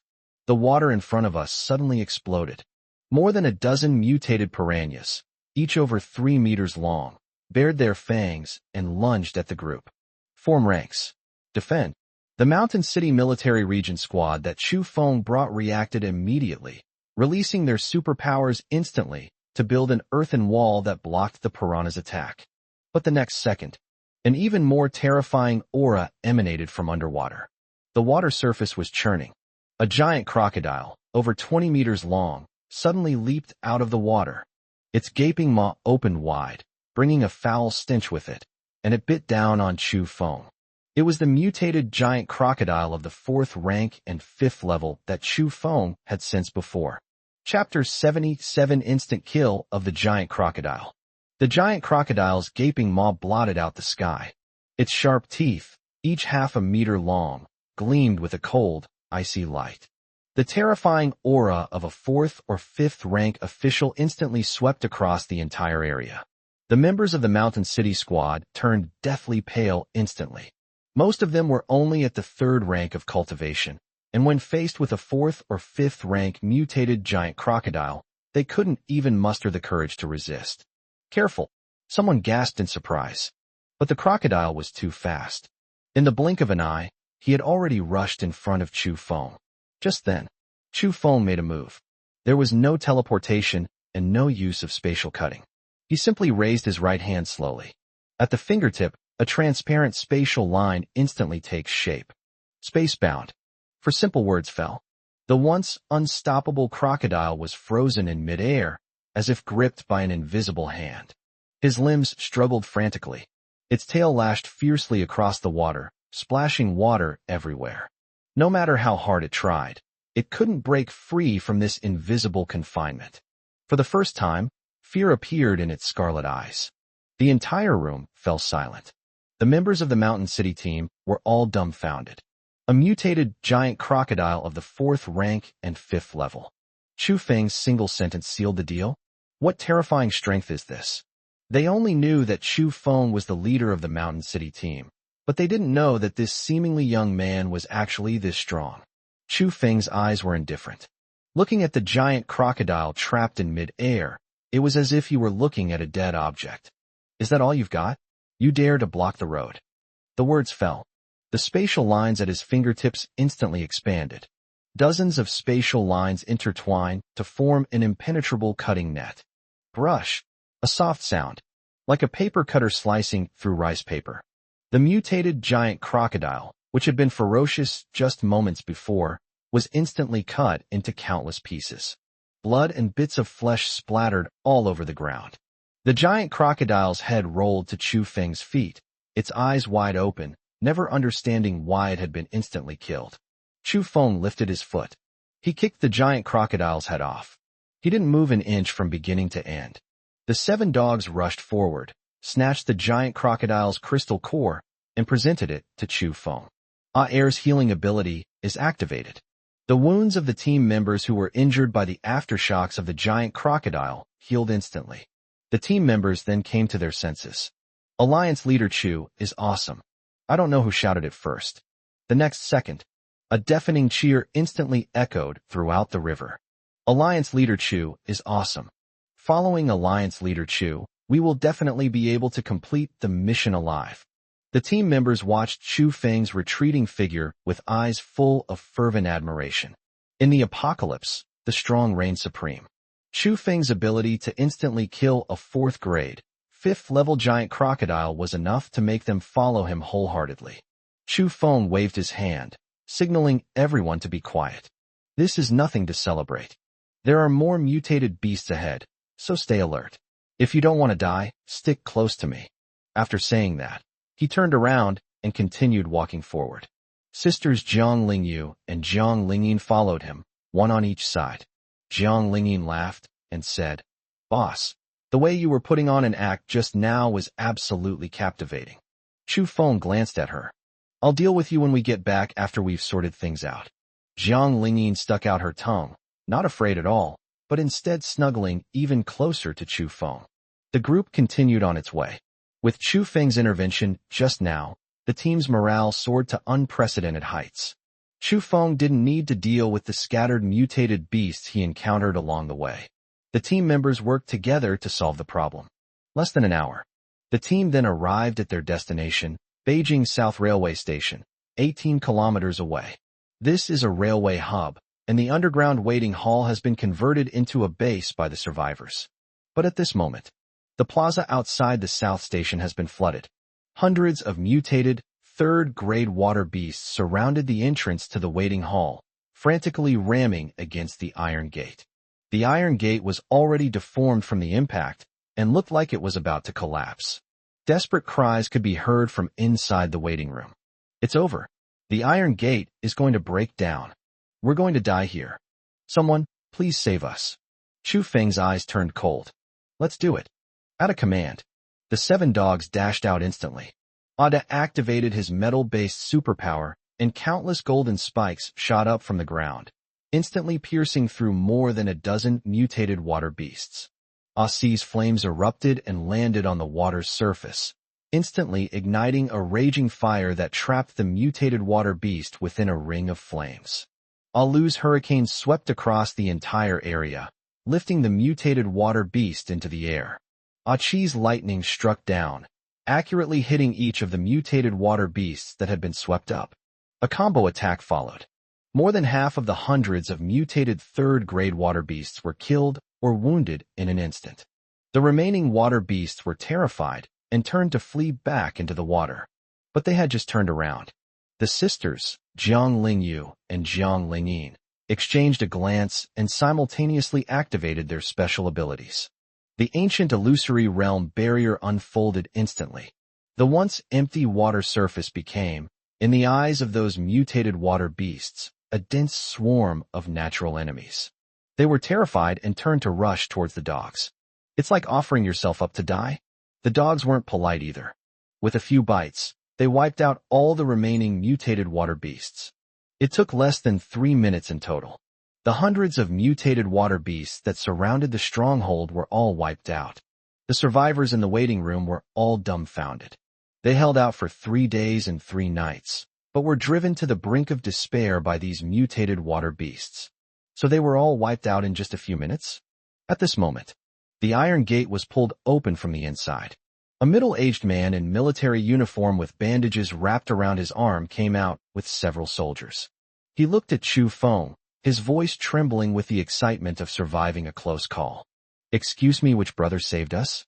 Chu Feng took a step forward. "Mountain City Military Region, Chu Feng.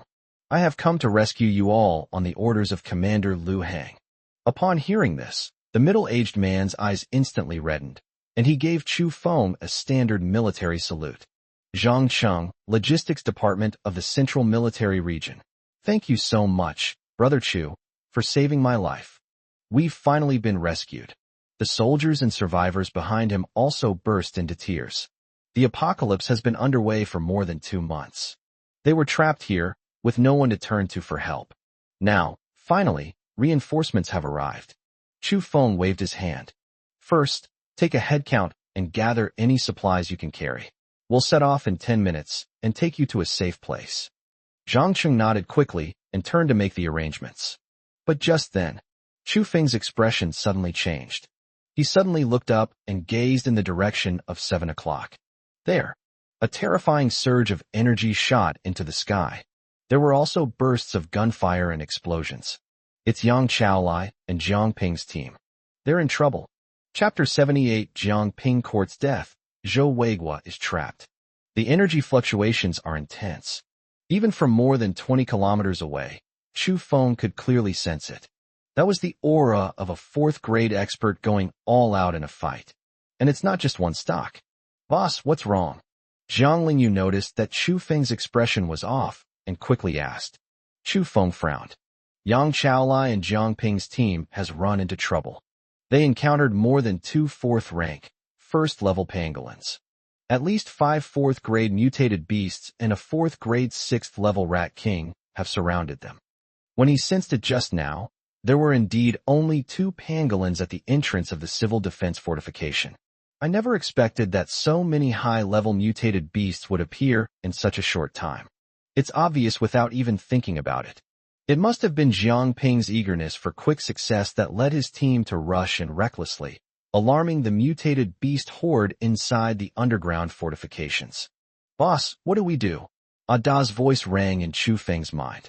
Chu Feng's eyes turned cold. Jiang Ping brought this upon himself, so he couldn't be bothered to care. But the 100-man squad that Yang Chaolai brought, along with the 1,705 survivors in the underground fortifications, were innocent. What's more, Zhou Weiguo is still inside. Lingyu, Lingyin, you take your teams and escort the survivors here to the bear market rendezvous point. Chu Feng immediately gave the order. From Ada to Ao, you follow them and protect their safety. Alu Achi, come with me. The instructions are clear and leave no room for doubt. Boss, you're going alone? It's too dangerous. Jiang Lingyu quickly grabbed Chu Feng's hand, her face full of worry. Rest assured. Chu Feng gently ruffled her hair, his tone indifferent. They're just a few small insects. They can't hurt me. Doing what I say and ensuring the safety of the survivors is the greatest help you can give me. Looking into Chu Feng's determined eyes, Jiang Lingyu knew he had made his decision and could only nod. Then you must be careful and contact us immediately with your mind if anything happens. Chu Feng responded. The next second, his figure flashed. Initiate teleportation. He vanished from his spot in an instant. Alu and Achi also transformed into 2 afterimages and followed. Only a whooshing sound remained. The Zhang sisters looked in the direction where Chu Feng disappeared, exchanged a glance, and immediately began to organize the evacuation of the survivors as Chu Feng had instructed. On the other side, the Third People's Hospital in the old city of Beijing. It has now become a living hell. Countless mutated rats, each the size of a wash basin, poured out of the underground pipes and frantically tore at the soldiers present. Screams, gunshots, and supernatural explosions mingled together.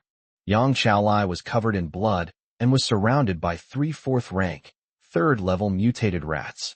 He was struggling to defend himself and was in grave danger. One of his arms had been torn open by the fangs of the mutated rat, so deep that the bone was visible. Jiang Ping, you're fucking insane. While fending off the attacks, Yang Chaolai roared at Jiang Ping, who was not far away. Who told you to fire without permission? Now look what's happened. We've alerted the entire underground fortification's mutated beast horde. We're all going to die here. Jiang Ping's face was also deathly pale. He was entangled by 2 4th-grade mutated beasts and had already sustained injuries. Hearing Yang Chaolai's angry roar, instead of admitting his mistake, he roared back. What's the use of saying all this now? Hurry up and think of a way to break through. Just now, they arrived at the hospital entrance with their team. Yang Chaolai's idea was to first investigate the situation thoroughly before formulating an attack plan. But Jiang Ping was eager to make a name for himself. He felt that if Chu Feng could easily deal with the 4th-grade giant crocodile, He could also deal with the two pangolins to prove that he was no worse than Chu Feng. Without saying a word, he led his men and charged forward, launching an attack on the pangolin. Result: the two pangolins were not killed. Instead, it alerted the Rat King hiding in the underground pipes, as well as the mutated beast horde throughout the underground fortifications. There were over 100 rank 3 mutated rats, 5 rank 4 mutated beasts, and a rank 4, rank 6 Rat King. They instantly surrounded their group of 200 people. In just 10 minutes, their team suffered more than half casualties. The remaining men were also divided and surrounded, and it seemed they were about to be wiped out. Trying to break through? Too late. A sharp scream came from the underground inpatient building. A giant rat, over 15 meters long and covered in black scales, darted out of the building. Its scarlet eyes were fixed on the humans present. It is the Rat King. The terrifying aura of a 4th grade, 6th level cultivator instantly made everyone present feel suffocated. It opened its mouth. A jet of dark green venom shot out instantly. Wherever it went, even the cement ground was corroded into deep grooves. Several soldiers who couldn't dodge in time were instantly drenched in the venom, and before they could even scream, they were corroded into pools of blood. It's over. Yang Chaolai looked at this scene with a look of despair in his eyes. The Rat King, a 4th rank, 6th grade official. There are also 5 4th grade mutated beasts. They are doomed to die today. Jiang Ping was also terrified. His legs went weak, and he could barely muster the supernatural power in his hands. He finally regretted it.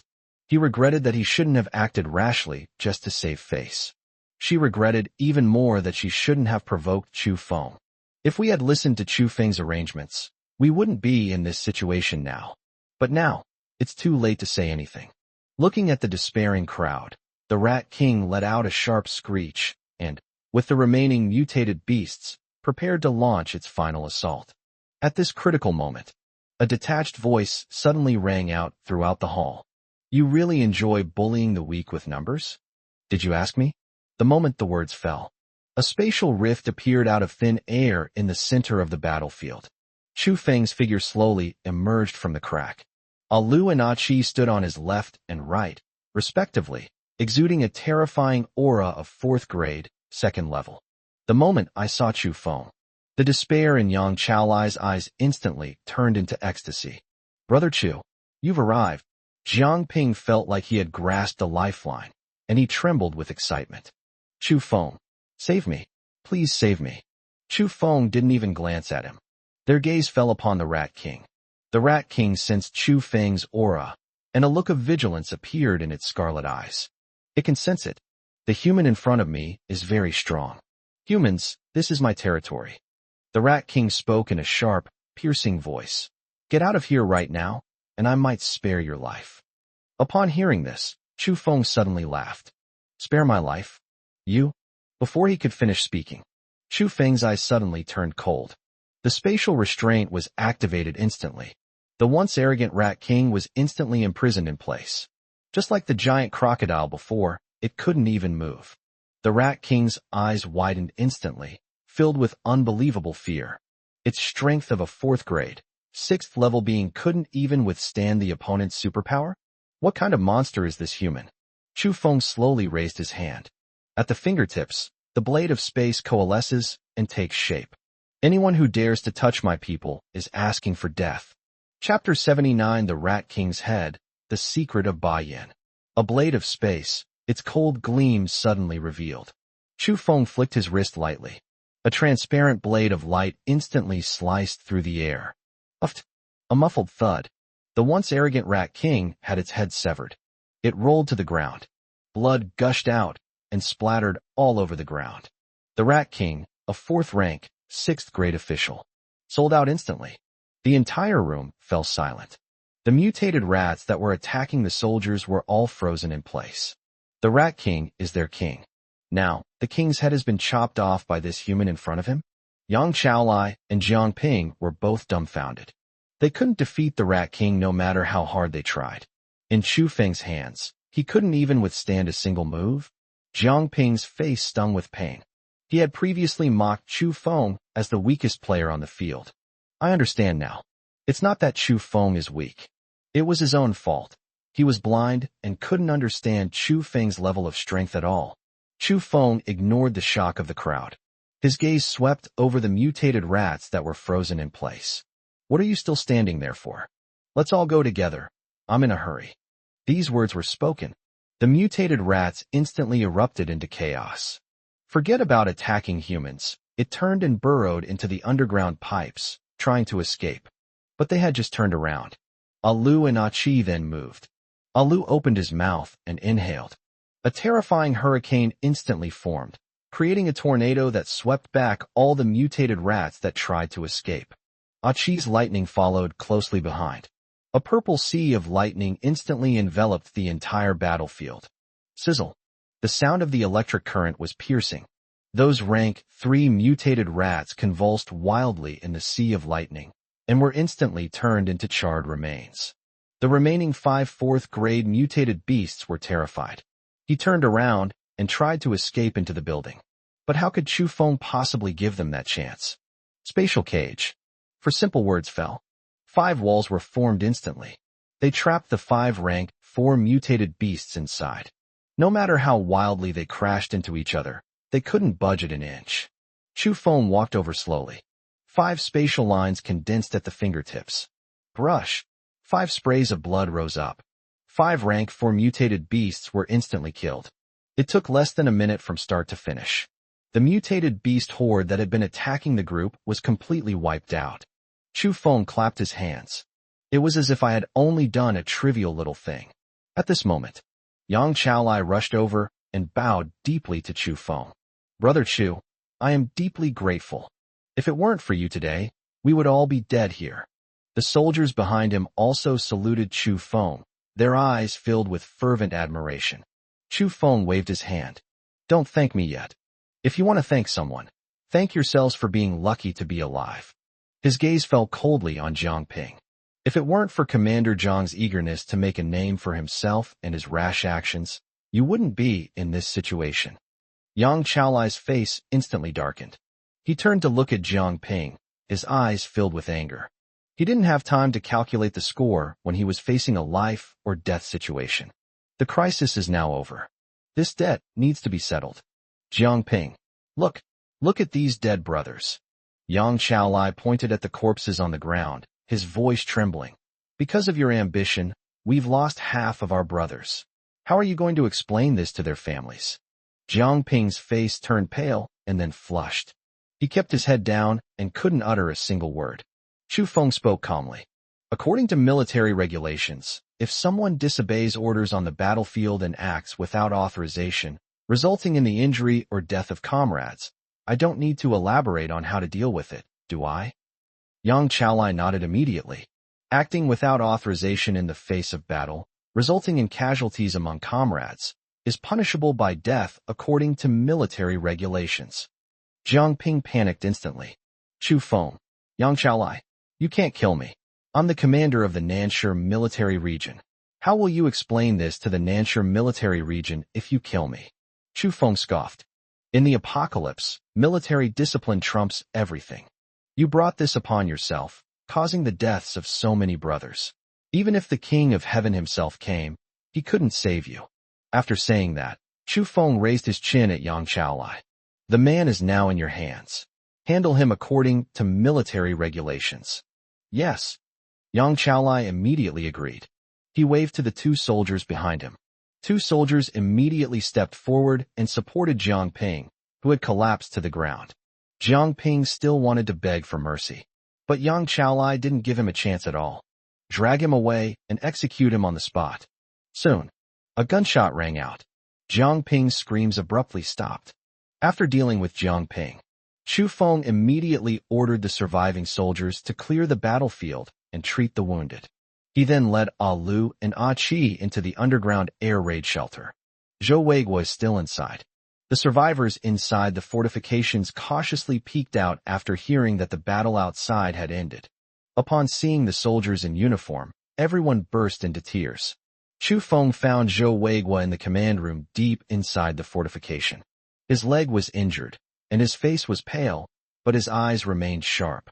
Seeing Chu Feng enter, He quickly stood up, supporting himself on the table. Zhou Weiguo, thank you very much, Brother Chu, for saving me. Major General Zhou, you're too kind. Chu Feng waved his hand. I was sent by the Shanxing military region. Rescuing you all is my duty. The two sat down. Zhou Weiguo immediately told Chu Feng the details of the fall of the central military region. That mutated monkey is called the Tongan divine ape, and it has the bloodline of an ancient mythical beast. After the apocalypse, it stayed at Shishan Zoo, and nobody paid any attention to it. But just half a month ago, it suddenly broke through to the 5th rank, first level, and led countless mutated beasts to launch a surprise attack on the central military region. Zhou Weiguo's tone carried a hint of lingering fear. The strength of a 5th rank, first-level expert is terrifying. Even the 3/4 rank experts from our military region couldn't withstand a single move from it when they joined forces. The entire military region fell in less than half an hour. The commander, leading the main force, covered the evacuation of the civilians and is now trapped at the Shishan headquarters, his fate unknown. Chu Feng's brows furrowed slightly. A 5th rank, first-level gibbon. No wonder the central military region fell so quickly. To reach the 5th rank of the planetary level, 1 million special energy crystals are needed to break through. The difference between a rank 1 and a rank 4 is like heaven and earth. Just then, Chu Feng's satellite phone suddenly rang. It was Bai Yong calling. As soon as the call connected, Bai Yong's anxious voice came through. Brother Chu, something's wrong. We've been ambushed. Bai has betrayed us. He and his men have trapped us in the survivor outpost at the 12 o'clock position. Chu Feng's eyes instantly turned cold. Bai, there was indeed a problem. Chapter 80, Bai Yan's Identity, the Vanguard of the Myriad Races. On the phone, Bai Yong's voice was filled with heavy breathing. There were also bursts of explosions and screams. Brother Chu, Bai Yan is too strong. He's not just a 4th grade 7th level cultivator. His true strength is at least 5th grade. We can't hold on much longer. Come quick. Before he could finish speaking, a loud bang came from the phone. The signal was then interrupted. A busy signal came through. Chu Feng gripped the phone, his eyes as cold as ice. 5th rank strength. No wonder he could see through the dog's hidden sense. No wonder he, a mere bodyguard, could lead a team representing the Xinshi military region. He is not human at all. Boss, what do we do? Alu's voice rang in Chu Feng's mind. Chu Feng stood up. Major General Zhou, take your men and follow the route we came from to the bear market rendezvous point. Yang Chaolai, you lead the team to provide cover and ensure everyone's safety. Chu Feng's orders were not to be questioned. Brother Chu, are you going alone? Zhou Weiguo hurriedly said. Bai Yan has the strength of a 5th rank cultivator, and there's an ambush. It's too dangerous for you to go alone. We'll go with you. Need not. Chu Feng shook his head. You would only be a burden if you went. Taking good care of the survivors is the biggest help you can give me. After saying that, Chu Feng stopped wasting words. His figure flashed. Instant teleportation activated. They vanished from the command center in an instant. Alu and Chi followed closely behind, transforming into 2 afterimages as they rushed out. Only a whooshing sound remained. Zhou Weiguo and Yang Chaolai looked in the direction where Chu Feng disappeared, exchanged a glance, and both saw shock in each other's eyes. Even a 5th rank expert like Chu Feng dared to venture into the fray alone. What kind of strength and courage does this demonstrate? Commander Yang, organize the evacuation immediately. Zhou Weiguo ordered immediately. We cannot betray Brother Chu's trust. We must bring everyone safely to the rendezvous point. Yes. On the other side, an old state-owned factory in Dongqing District, Beijing. This is the 12 o'clock position, the stronghold of the 527 survivors. Now, the entire old factory was stained red with blood. The ground was littered with the bodies of soldiers and survivors. Bai Yong and Kai Zhuan stood back to back, both covered in wounds and looking exhausted. Of the 200 soldiers they brought, almost all have been killed or wounded. Most of the survivors were also slaughtered. And on the opposite side, Bai Yan stood atop a pile of corpses, a mocking smile on his face. His military uniform was stained red with blood, but he showed no sign of panic. Beside him stood 4 men in black, exuding a terrifying aura. Each of them possesses the strength of a peak 4th rank expert. Bai Yong, Kai Juan. Bai Yan's voice was strangely hoarse, completely different from before. I'm giving you one last chance. Submit to me and pledge allegiance to me, and I may spare your dog lives. Otherwise, you will all die here today. Bai Yong spat out a mouthful of bloody saliva, his eyes filled with rage. Baiyan, you traitor. You're not even human. What are you? Upon hearing this, Baiyan suddenly laughed. His body began to undergo strange changes. Black scales appeared on the surface of the skin. On both sides of its head, gill-like organs grew out. His eyes turned into vertical pupils, radiating a cold, icy light. Humans, you lowly ant. Do you even dare to be compared to me? Baiyan's voice became cold and eerie. I am the captain of the 3rd squad of the Blackwater Scale clan of all races. Your blue star is the ancestral land abandoned by my myriad races. Now, we're back to take back what's rightfully ours. Bai Yong and Kai Juan's pupils suddenly contracted. Myriad races? Blackwater Scale clan. They've never heard of these things before. But the inhuman features on Kabayan's body, and that terrifying aura, cannot be faked. What exactly do you want? Kai Juan asked through gritted teeth in a deep voice. What are you doing? Baiyan scoffed. Of course, it's about cleaning house. You lowly humans have stolen the blood of my myriad races and are living a wretched life on our ancestral planet. Now, spiritual energy is reviving, and the ancestral star is restarting. You ants, either submit or die. The words fell. Baiyan's eyes suddenly turned cold. It seems you've chosen to die. He slowly raised his hand. Black water condensed in his palm. A terrifying aura instantly locked onto Bai Yong and Kai Juan.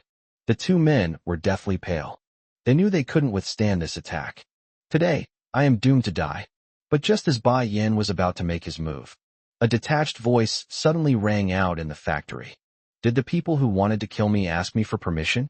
The words fell. A spatial rift appeared out of thin air in front of Bai Yong and Kai Juan. Chu Feng's figure slowly emerged from the crack. Alu and Achi stood on his left and right, respectively, exuding a fierce aura. The moment I saw Chu Feng, tears welled up in Bai Yong's and Kai Juan's eyes instantly. Brother Chu, you've finally arrived. When Bai Yin saw Chu Feng, the playfulness on his face faded, and a hint of wariness appeared in his vertical pupils. Chu Feng looked up. His gaze fell on Bai Yin, his eyes indifferent. The vanguard of all races? It seems that the spiritual energy resurgence on Blue Star was not an accident, but something you orchestrated? Upon hearing this, Bai Yin burst into laughter. What's going on? Kid, you think too highly of yourself. Your Blue Star is nothing more than a breeding ground for goo poison, kept by the Lord. Spiritual energy revival? It's just a catalyst crystal that the Master has placed there to make you goo worms grow up faster. Once you goo worms grow to the 9th rank of the planetary level, the Lord will come in person to reap the rewards of your labor. These words were spoken. Bai Yong and Kai Juan were utterly shaken. They finally understood. What doomsday? What spiritual revival? It's a complete scam. All of them are just parasites being raised by others. Once they grow up, they will be ruthlessly exploited. Chu Feng's gaze also turned cold. He had previously suspected that there was something wrong with the spiritual energy revival. Now, it has finally been confirmed by Bai Yin himself. Raising treacherous insects to reap the harvest. It seems you know quite a lot. Chu Feng slowly clenched his fist. In that case, you are even less likely to leave alive. Upon hearing this, Bai Yin revealed a mocking smile. Kill me? Kid, you're too arrogant. I admit, you're quite strong among humans. But you are only a 4th rank, 3rd level cultivator. In front of me, you are just a slightly stronger ant. The chasm between the 5th and 4th ranks is not one you can cross. Before he could finish speaking, Bai Yan's aura surged instantly. The terrifying pressure of a 5th grade, 2nd level being instantly swept across the entire factory. The ground began to tremble slightly. Bai Yong and Kai Juan were so overwhelmed by the oppressive force that they collapsed to the ground. But Chu Feng remained standing in the same spot. He stood tall and motionless. It was as if this oppressive aura had no effect on him whatsoever. A 5th rank, 2nd level individual dares to talk back to me. Chu Feng scoffed. Today, I'll show you how a 4th-rank official kills a 5th-rank official. The words fell. Chu Feng snapped his fingers behind him. Dogs, unite. The next second, Ada and Au, who were more than 10 kilometers away, instantly received Chu Feng's instructions. The 5 dogs exchanged a glance. His entire body erupted with dazzling elemental light. The next second, their figures vanished instantly from the spot. Through Chu Feng's spatial imprint, they were directly teleported to Chu Feng's side. The 7 dogs instantly reunited. A terrifying elemental storm swept through the factory. The light faded. A giant elemental dog, over 30 meters long, pure white, and with 7 heads, appeared in the factory. The terrifying aura of a peak 5th-grade cultivator erupted instantly. It rivaled Bayan. The mockery on Bayan's face froze instantly. His pupils contracted sharply, his eyes filled with disbelief and shock. What is this thing? Chaotic aura. Impossible. How could this be? Chapter 81 Chaos devours the origin. The scaled clan is beheaded. Bayan's vertical pupils were filled with terror. As the captain of the vanguard of all races, he had seen countless cosmic wonders. He was all too familiar with the chaotic aura emanating from the elemental giant hound. That is the power of the universe's origin. It is a power that only the legendary Flurkin can control. But wasn't the devouring beast already destroyed by the combined forces of the 12 supreme gods? How did it end up on this abandoned ancestral planet? And he's hanging out with a human? Who exactly are you?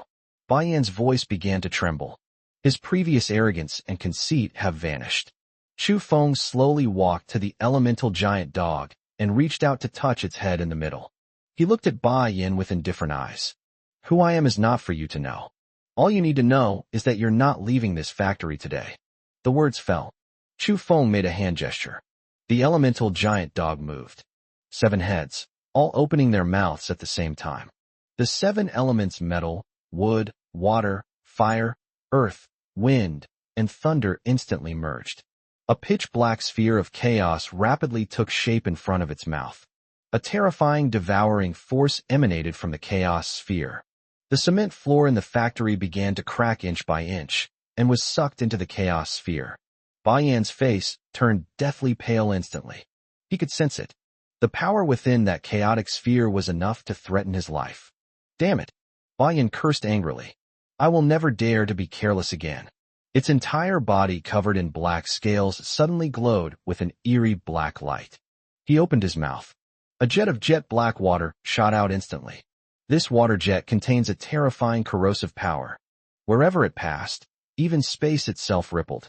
Boom! The water arrow and the chaos sphere collided instantly. The deafening explosion echoed throughout the entire factory. A terrifying shockwave spread out instantly. The entire roof of the factory was blown off. The walls crumbled inch by inch and collapsed with a deafening roar. Bai Yong and Kai Juan were protected from the shockwave only because Chu Feng used a spatial barrier behind them. But even as they watched the earth-shattering battle unfold before them, they still trembled with fear. Is this how a 5th-rank expert fights? That's absolutely terrifying.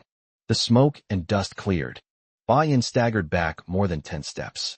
His arm was already a bloody mess, corroded by chaotic energy. He spat out a mouthful of black blood. His eyes were filled with horror and resentment. You bastard. You actually hurt me. He was the captain of the scaled clan of 10,000 races, a powerful expert of the 5th rank, 2nd level. He was actually injured by a human and a strange giant beast? If this gets back to all races, he'll be laughed out of the house. Will you hurt? Chu Feng scoffed. What I want is your life. Before he could finish speaking, Chu Feng's figure vanished from the spot in an instant. Teleportation. Bayan's pupils suddenly contracted. He immediately scanned his surroundings warily. But he couldn't sense Chu Feng's location at all. Chu Feng's spatial ability has allowed him to perfectly conceal his presence. Behind you. A soft voice rang in Bayan's ears. Bayan felt his hair stand on end. Without a second thought, he turned around and unleashed a water blade. But what he hit was only an afterimage. Chu Feng's true form had already appeared above his head. Spacebound. Chu Feng let out a low shout. All his supernatural abilities erupted instantly. An invisible spatial force gripped Ba Yan's body tightly. Ba Yan's expression changed drastically. He frantically channeled the energy within his body, trying to break free from his restraints. The energy of a 5th grade, 2nd level being erupted wildly. The space was confined, and it began to tremble violently. "Boss, hurry. I can't hold on much longer." The voice of the elemental giant hound rang in Chu Feng's mind. Chu Feng knew, of course. His strength was at the 5th rank, 2nd level, which was 2 major levels higher than his. Spatial restraint can only imprison the opponent for a maximum of 2 seconds. But 2 seconds is enough. Chu Feng's eyes narrowed. At his fingertips, he conjured his strongest spatial blade to date. It even contains a trace of the chaotic energy of the elemental giant hound. "Die." A single word was uttered. The blade of space slashed down in an instant. Uft. A muffled thud. Ba Yan's head was severed. It rolled to the ground. His eyes were wide open, and he couldn't believe it even in death that he had been killed by a human of the 4th rank, 3rd level. The energy within his body instantly spiraled out of control. Black water flowed and splashed everywhere. The giant elemental dog opened its mouth and inhaled. All the out-of-control energy, along with Ba Yan's corpse, was sucked into its mouth. Chaotic energy surged. It was devoured in an instant. The next second, the aura emanating from the elemental giant hound surged once again. He broke through the peak of the 5th rank and is now infinitely close to the 6th rank. Chu Feng also absorbed the crystal core of Ba Yan. A surge of powerful energy flowed into his body. His cultivation level skyrocketed from the 4th rank, 3rd stage. Rank 4, stage 4. 4th rank, 5th tier. Rank 4, level 6. It only came to a slow stop when it reached the 4th rank and 7th level. At the same time, his spatial abilities have awakened a new power: spatial teleportation. You can teleport over extremely long distances from the location where you left your spatial imprint. Chu Feng slowly opened his eyes. Feeling the surge of power within him, a satisfied smile appeared on his lips. The harvest was indeed enormous after killing a 5th rank, 2nd level captain of the vanguard of the myriad races. At this moment, Bai Yong and Kai Zhuan rushed over. He bowed deeply to Chu Feng, his waist almost touching the ground. "Brother Chu, I will never forget your life-saving grace. From this day forward, my life, Bai Yong's life, belongs to you. You point, I'll shoot. I, Kai Zhuan, am no exception. Brother Chu, if you have any orders, I will gladly die for you." The two spoke with utmost sincerity. Chu Feng not only saved their lives, they also learned about the conspiracy of all races and the truth of the apocalypse. This kindness is greater than the sky. Chu Feng waved his hand. "Let's not talk about that now. Let's count the number of survivors and treat the wounded." Bai Yan is just a squad leader of the advanced team. His presence means that there are many more advanced teams from various races that have already infiltrated Blue Star. Our troubles have only just begun. Bai Yong and Kai Zhuan's expressions instantly turned serious. That's right. One Bai Yan almost wiped them out. If more advanced teams from various races arrive, or even stronger warriors from various races, how should they respond? Chu Feng looked at their solemn expressions and spoke calmly. "Don't panic. When soldiers come, generals will block them. When water comes, earth will dam it. If all races come, just kill them." His tone was calm, yet it carried an undeniable air of authority. Bai Yong and Kai Zhuan instantly calmed down. There is the Chu style. Even if the sky falls, there are tall people to hold it up. Just then, Chu Feng's satellite phone rang again. It was called from the convergence point of the bear market. As soon as the call connected, Jiang Lingyu's anxious voice came through. "Boss, something's wrong. The rendezvous point has been attacked. The fog from the Shaanxi military region is spreading. There are countless eerie shadows inside, and it has swallowed many of us." Chu Feng's eyes instantly turned cold. The fog surrounding the Shaanxi provincial military region. It's finally here. Chapter 82. The mist devours people. The Shadow Clan descends. On the phone, Jiang Lingyu's voice was choked with sobs. There were also bursts of gunfire and screams, and a strange, rustling friction sound. Chu Feng's eyes instantly turned icy cold. "Don't panic. Hold the stronghold's core. I'll be there in 3 minutes. Chu Feng's voice was very steady. It carries a reassuring power. Jiang Lingyu, on the other end of the phone, instantly regained her composure. Okay, boss, we'll wait for you. I hung up the phone. Chu Feng turned to look at Bai Yong and Kai Juan. You must immediately take a head count of the survivors, and with those who can walk, head to the bear market rendezvous point at full speed. Be vigilant on the road. The vanguard of the myriad races is not limited to Bai Yin alone. Bai Yong and Kai Juan's expressions changed drastically. Is there more than one vanguard team of all races?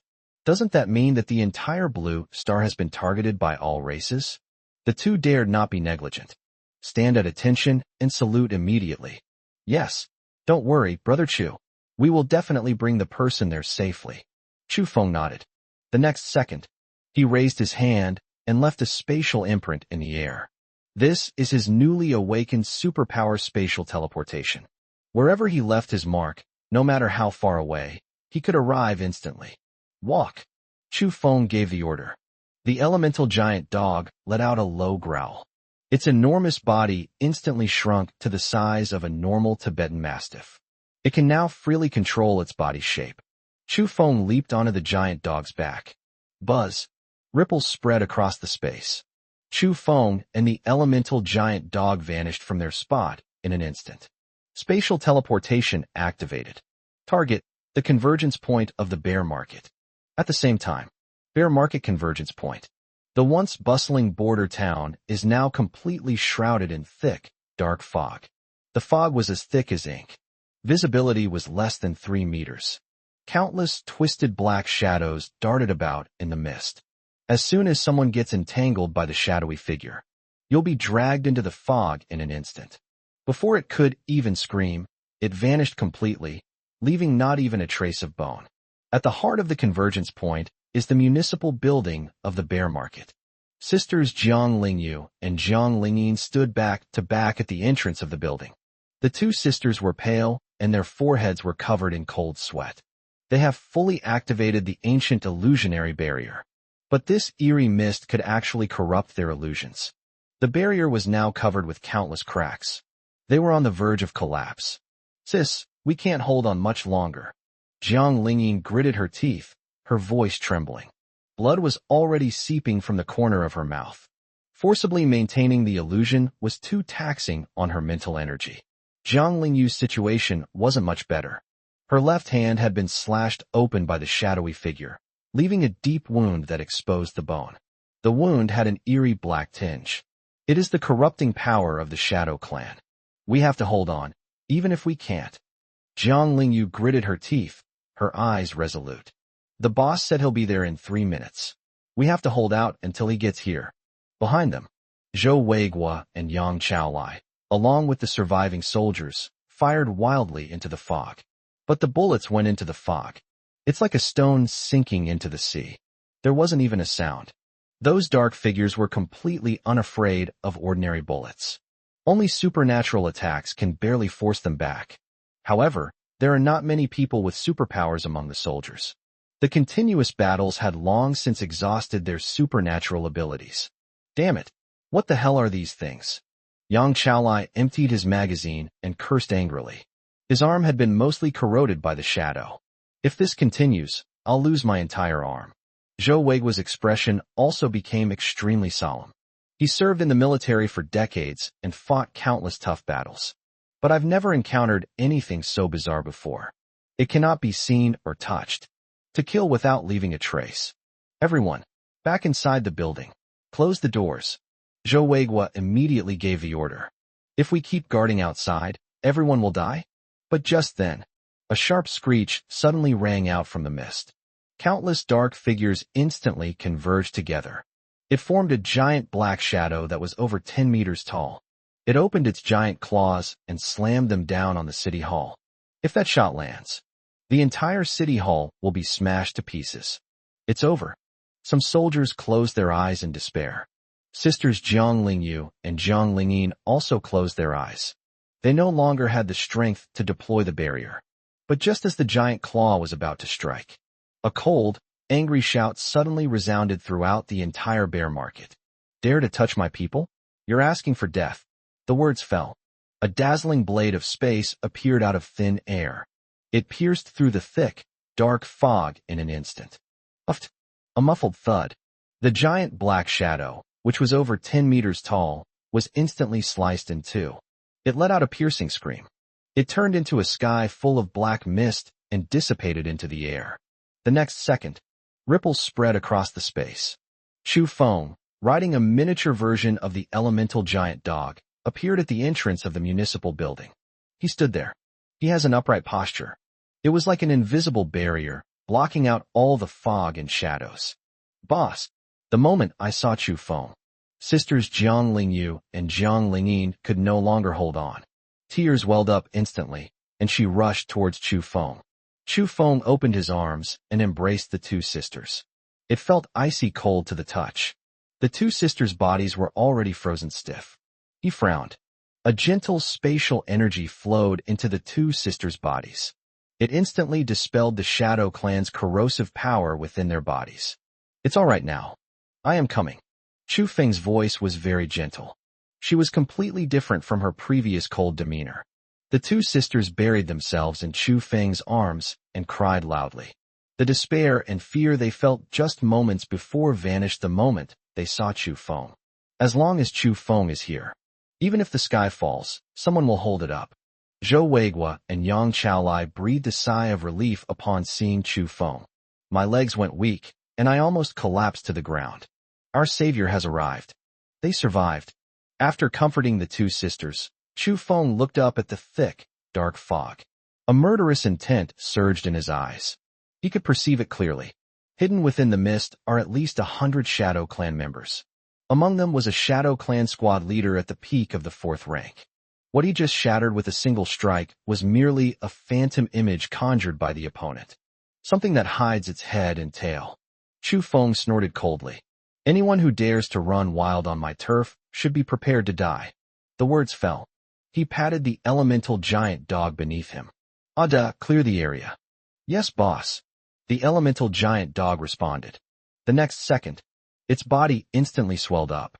A colossal creature, over 30 meters long, has reappeared on the streets of Bear Market. 7 heads opened simultaneously.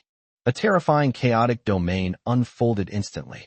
The pitch-black chaotic energy, like a tidal wave, swept towards the mist.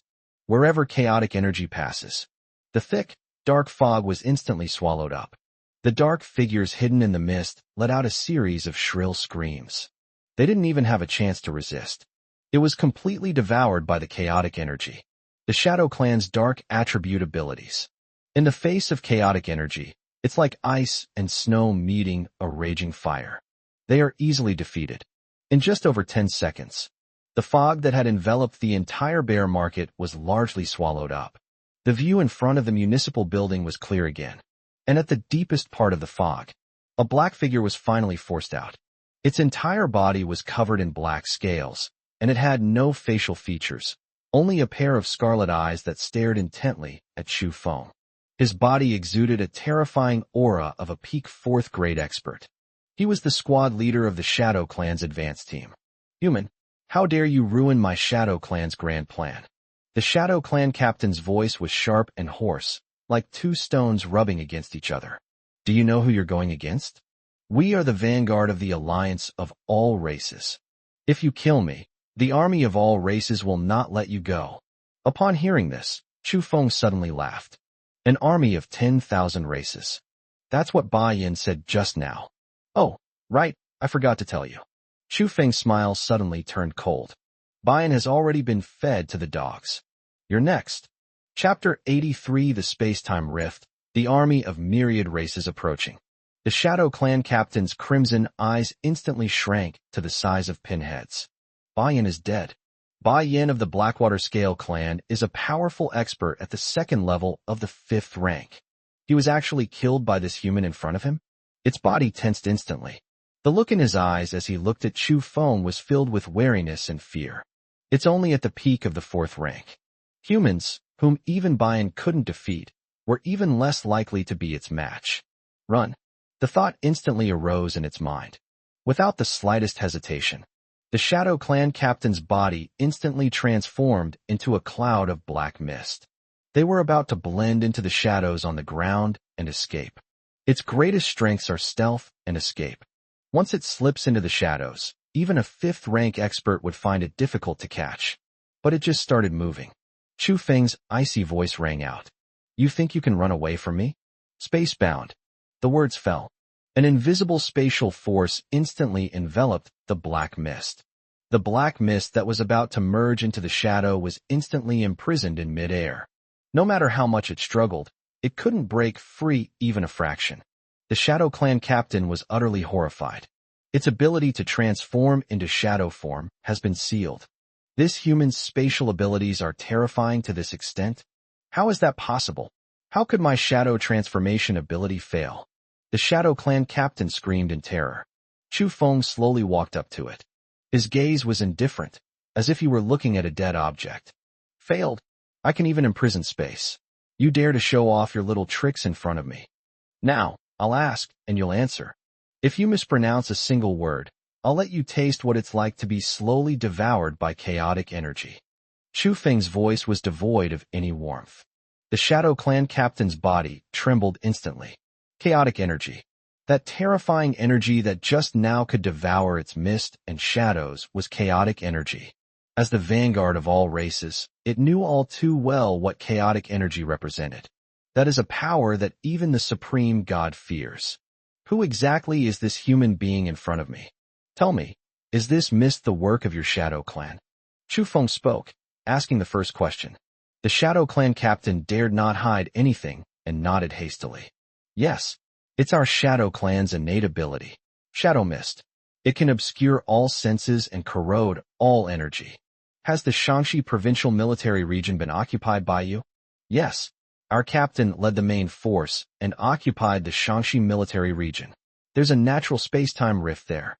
We came from that rift. Space-time rift. Chu Feng's brows furrowed slightly. Just as he expected, the vanguard of all races descended upon Earth through a space-time rift. How big is the rift? How many more armies from various races will come? Chu Feng's tone suddenly turned cold. The Shadow Clan captain's body trembled even more violently. The rift is still widening. Right now, only warriors below the 4th rank can pass through. In another half-month, generals of the 5th rank and above will be able to cross the rift. Besides our Shadow Clan and Blackwater Scale Clan, there are also the Stone Clan, Fire Clan, Wind Clan, a total of 12 branches of the myriad races, all of whom are heading towards Blue Star. These words were spoken. Everyone present turned deathly pale instantly. 12 branches of myriad races? In half a month, the generals of all races of the 5th rank and above will be arriving. One by and almost wiped them out. If more 5th rank experts, or even higher-ranking generals from various races, were to arrive, what will they use to block it? Zhou Weigu's fists were clenched tightly. My knuckles have turned white. He finally understood. This is not a simple apocalypse. This is a racial invasion targeting Earth and all of humanity. Chu Feng's gaze also darkened. The situation was worse than he had anticipated. Half a month. Time is too tight. What is your ultimate goal? Chu Feng spoke again. The Shadow Clan captain hesitated for a moment. But when it met Chu Feng's cold gaze, it shivered instantly and dared not hide anything any longer. Yes, it's about wiping out humanity from Blue Star and reclaiming the ancestral planet of all races. Once the Lord's plan to raise goo poison ends, the armies of all races will descend in full force and completely occupy Blue Star. The raising goo plan. Just as Bayan had said, Chu Feng's killing intent intensified. These myriad races have turned Earth into a breeding ground for venomous creatures. They treated the human race like worms waiting to be harvested. Now, the process of raising the poisonous insects hasn't even ended, yet they're already eager to reap the rewards. Is there anything else you need to explain? Chu Feng spoke calmly. The Shadow Clan captain quickly shook his head. That's all. I've told you everything I know. Please, let me go. I'll never dare to come to Earth again. I'll leave right now and close the space-time rift immediately. Chu Feng scoffed. Let you go. You've killed so many of my people, and you still want to leave alive. Before he could finish speaking, Chu Feng snapped his fingers. The giant elemental dog opened its mouth and inhaled. A terrifying, devouring force erupted instantly. The Shadow Clan captain, bound by the spatial constraints, didn't even have time to let out a scream. It was sucked directly into the mouth of the elemental giant dog. Chaotic energy surged. It was devoured in an instant. The aura of the elemental giant hound increased slightly. Chu Feng also absorbed the Shadow Clan captain's crystal core. The energy within his body fluctuated slightly. We're one step closer to the 4th rank, 8th level. After defeating the Shadow Clan captain, Chu Feng turned around. He looked at the crowd behind him. Everyone was looking at him. In his eyes, there was awe, dependence, and a hint of barely concealed fear. 12 branches of myriad races. It's about to arrive in full force. Anyone would be afraid. Chu Feng knew, of course, what they were afraid of. He spoke slowly, his voice not loud, but it clearly reached everyone's ears. I know you're scared. The myriad races are very strong, numerous, and have a continuous stream of reinforcements. But I tell you, this is Blue Star, our home. They want to take our homes and kill our people, and there's only one outcome for them. Chu Feng's gaze suddenly turned sharp. Come one, kill one. Come 10,000, kill 10,000. Even if their entire army of all races comes, I, Chu Feng, will lead you all to drive them all back.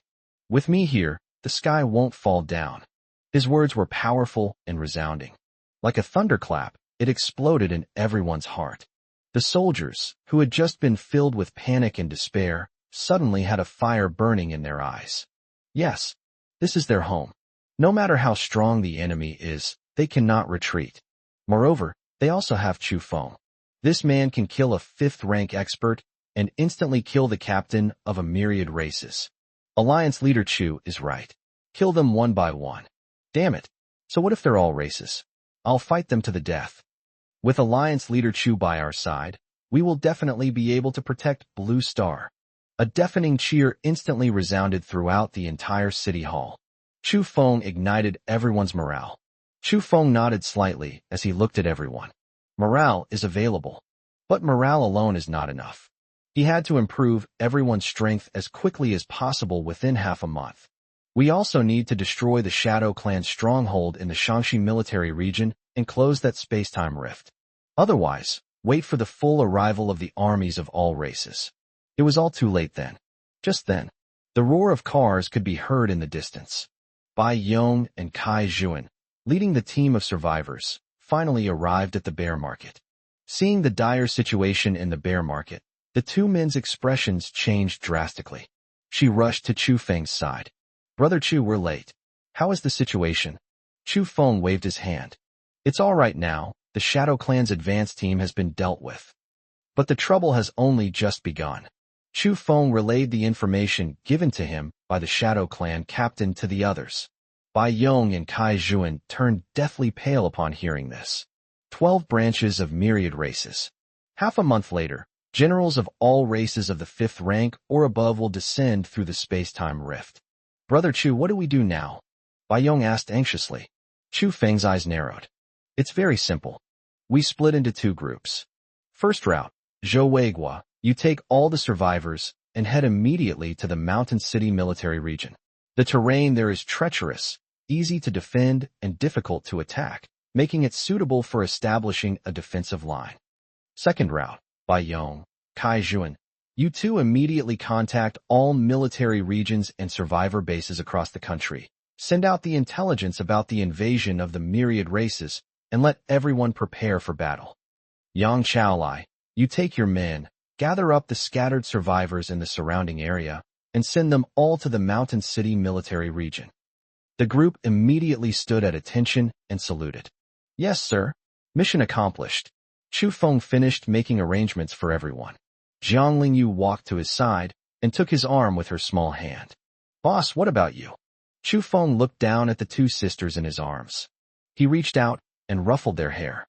I'm going to the Shaanxi provincial military region. Take down the Shadow Clan's stronghold and close that space-time rift. These words were spoken. Everyone was stunned. Brother Chu, no. Zhou Weigua quickly stepped forward. The Shaanxi provincial military region is full of the Shadow Clan's main forces, and their captain is in charge. It's too dangerous for you to go alone. Yes, boss. We'll go with you, Jiang Lingyin quickly added. Chu Feng shook his head. Need not. Too many people will only get in the way. I'll take 7 dogs with me, that'll be enough. His tone left no room for argument. Looking at Chu Feng's determined eyes, everyone knew they couldn't persuade him otherwise. I could only nod in agreement. Chu Feng arranged all the defenses. That evening, he set off for the Shaanxi provincial military region with his 7 dogs, as well as the Jiang sisters, Jiang Lingyu and Jiang Lingyin. The 2 sisters' ancient illusionary realm is remarkably effective against the Shadow Clan. Moreover, he was also worried about leaving the 2 sisters behind. It's safest to carry it with you. A night of rapid travel. The next morning, Chu Feng and his group finally arrived at the border of the Shaanxi military region. We've just reached the border. Chu Feng was stunned. The Shaanxi provincial military region in front of us was completely shrouded in thick black fog. The fog is dozens of times thicker than that of a bear market. And at the very center of the fog, a massive black rift stretched across the sky. From the cracks, Shadow Clan warriors kept emerging. Space-time rift. Chu Feng's eyes instantly turned cold. It's even more serious than the Shadow Clan captain said. This crack has widened to the point that even a 5th-grade expert can pass through. And just then, suddenly, a chilling laugh echoed from within the mist. Human, I've been waiting for you for a long time. You killed someone from my Shadow Clan, and still dare to come looking for trouble? You've got guts. The words fell. A terrifying aura erupted from the mist. 5th rank, 3rd tier. The Shadow Clan's captain has personally taken action. Chapter 84 Illusion vs. Shadow. Chu Feng slays a 5th rank. The terrifying pressure of a 5th grade, 3rd level being instantly swept across the entire area. The pebbles on the ground began to tremble slightly. The sisters, Jiang Lingyu and Jiang Lingyin, turned pale instantly. She instinctively hid behind Chu Feng. They were only at the 2nd rank, 5th level of cultivation. The pressure from a 5th grade expert was far too terrifying for them. Chu Feng reached out and shielded the 2 sisters behind him. His gaze was indifferent as he looked into the depths of the mist. His aura remained completely still. It was as if the pressure from the 5th rank, 3rd level aura was nothing more than a gentle breeze to him. Have you been waiting for me for a long time? Chu Feng scoffed. What? You know I killed your men, so you're rushing to your death. Presumptuous. A furious shout came from within the mist. The next second, countless black shadow blades burst forth from the mist, densely packed, blotting out the sky and the sun. Each shadow blade contains terrifying corrosive power. Wherever it passed, even the air was torn apart, making a hissing sound. Be careful, boss.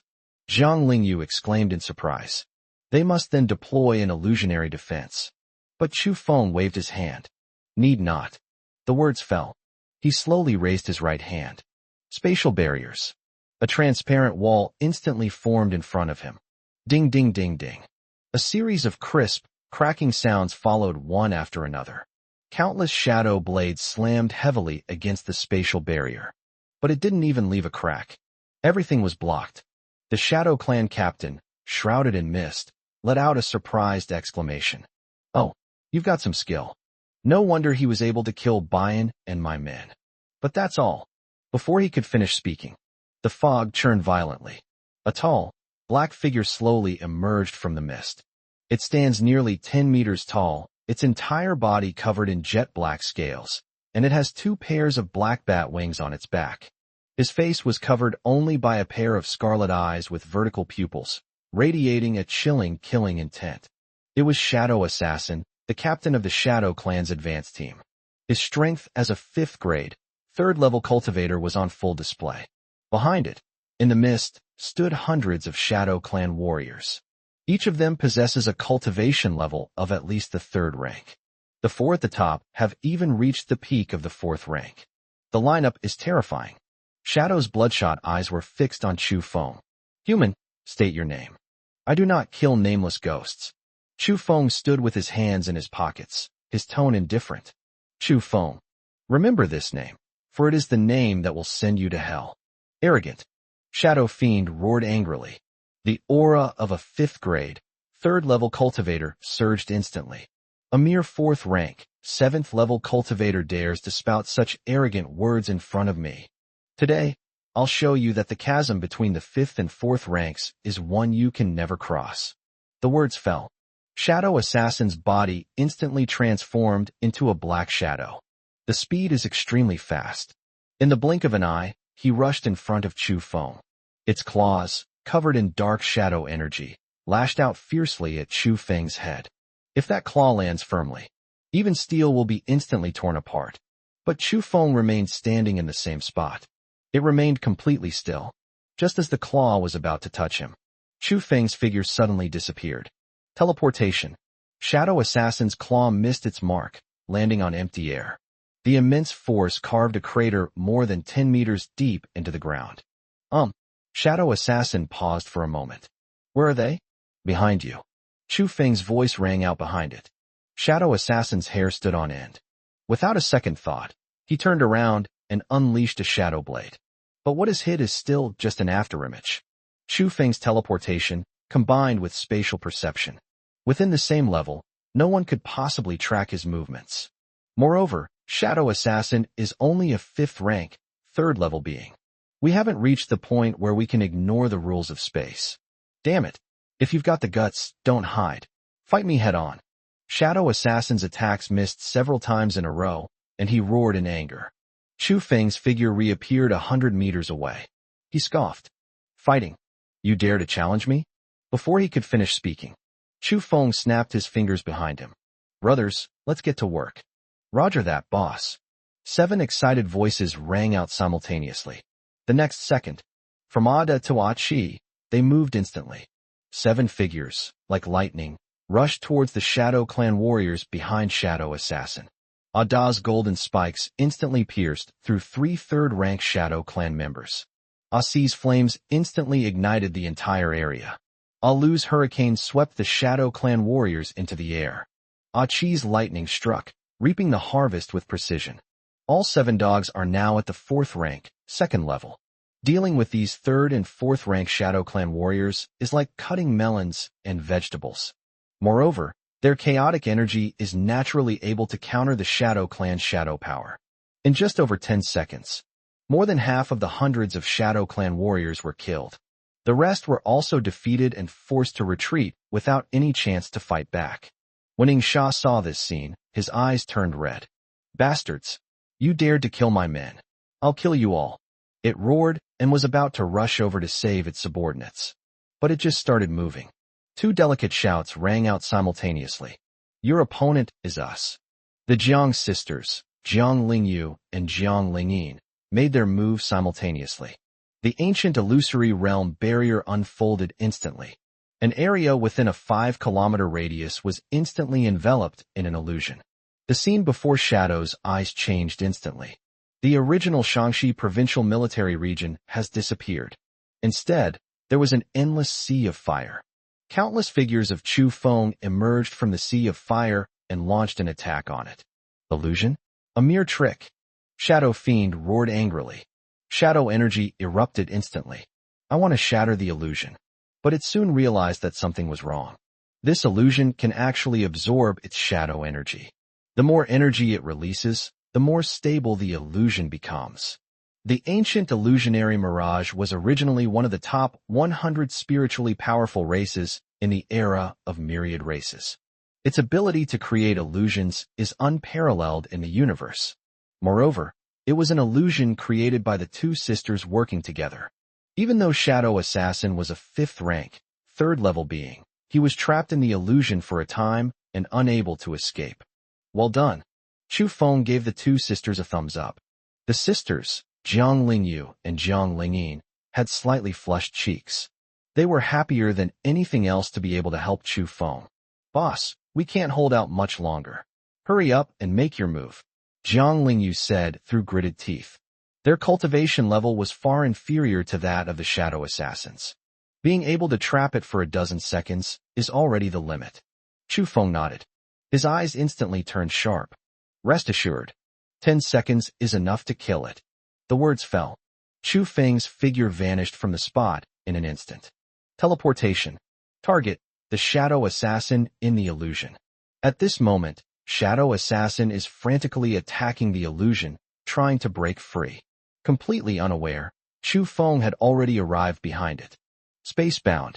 Chu Feng let out a low shout. All of his supernatural abilities erupted to their maximum in an instant. An invisible spatial force tightly bound Shadow Assassin's body. Shadowclap reacted instantly. Terrified. Not good. It frantically channeled its internal energy, trying to break free of its restraints. The energy of the 5th grade, 3rd rank, erupted wildly. Space was confined, causing violent tremors. Just like dealing with Bayan before. The 5th rank, 3rd level Shadow Assassin is even stronger than Bayan. Chu Feng's spatial restraint can only imprison it for a maximum of 1.5 seconds. But 1.5 seconds is enough.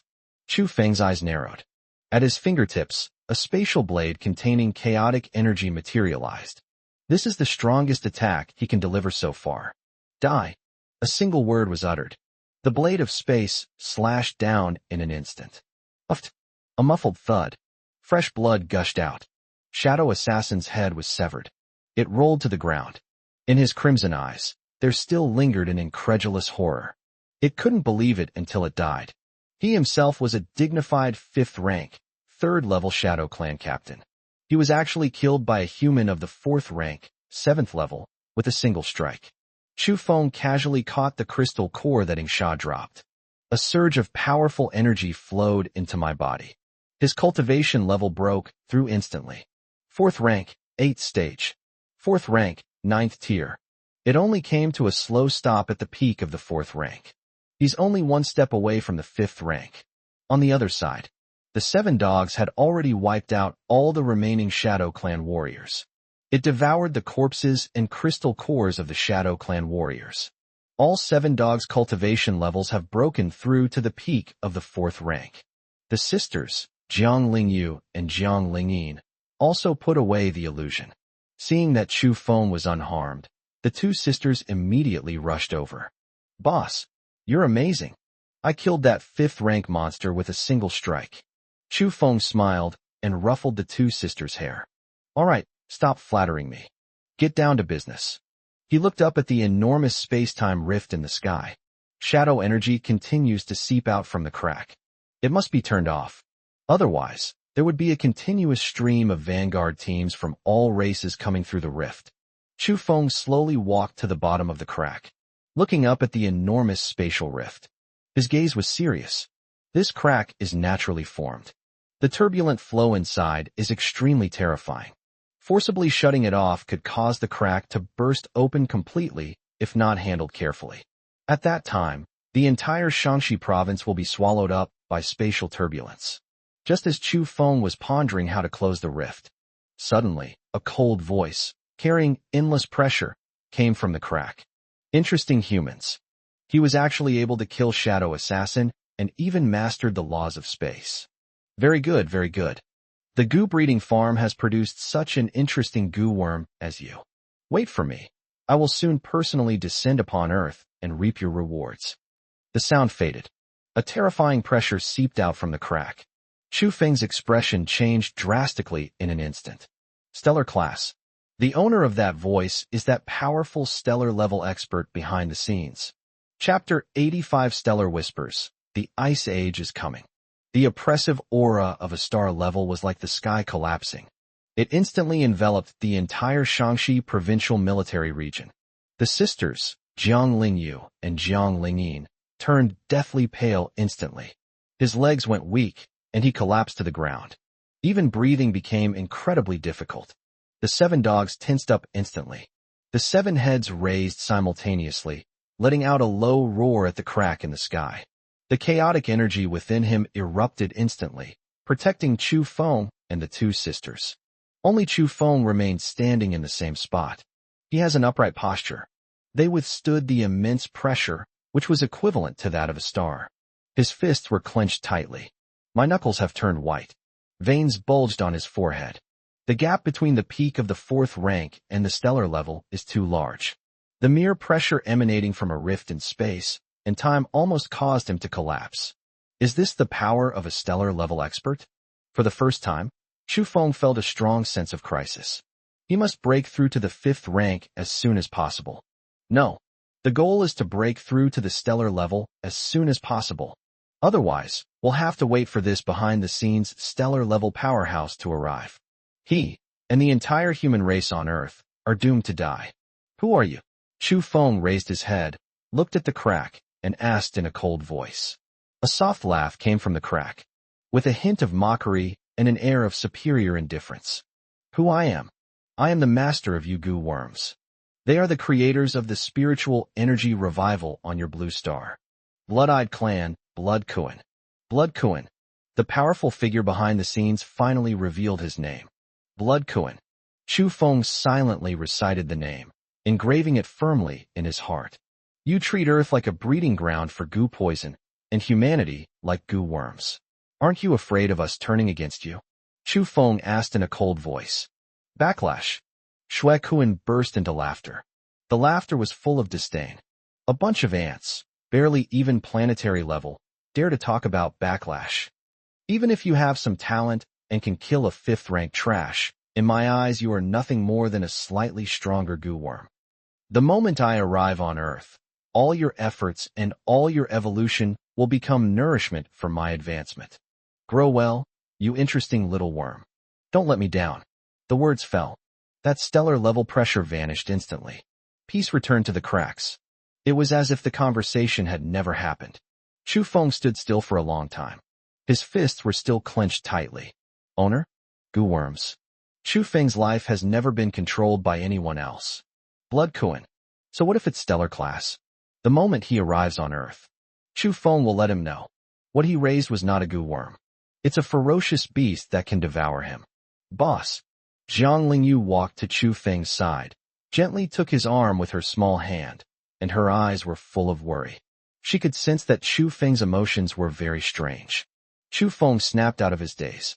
Looking down at the two sisters, the coldness on her face dissipated, revealing a hint of gentleness. I'm fine. Don't worry. He reached out and ruffled the two sisters' hair. He then turned around and looked at the space-time rift again. His gaze regained its firmness.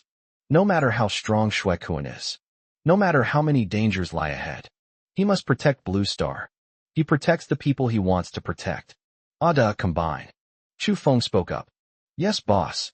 The 7 dogs responded. They instantly merged into a giant elemental dog. The enormous creature, over 30 meters long, reappeared. The aura of a peak 5th-grade cultivator erupted instantly. Use chaotic energy to envelop the crack. Chu Feng gave the order. Boss, what are you planning to do? The elemental giant hound asked hurriedly. The spatial turbulence in this rift is terrifying. Enveloping it in chaotic energy could very well trigger an explosion. I know.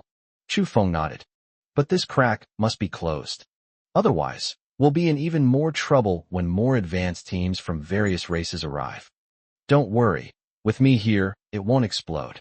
He is now at the peak of the 4th rank and has mastered spatial abilities to the extreme.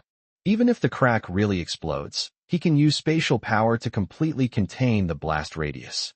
The elemental giant dog said no more. 7 heads opened simultaneously. Dark, chaotic energy surged forth like a tidal wave. It slowly enveloped the entire space-time rift. Wherever chaotic energy passes, the shadow energy seeping from the crack was instantly devoured.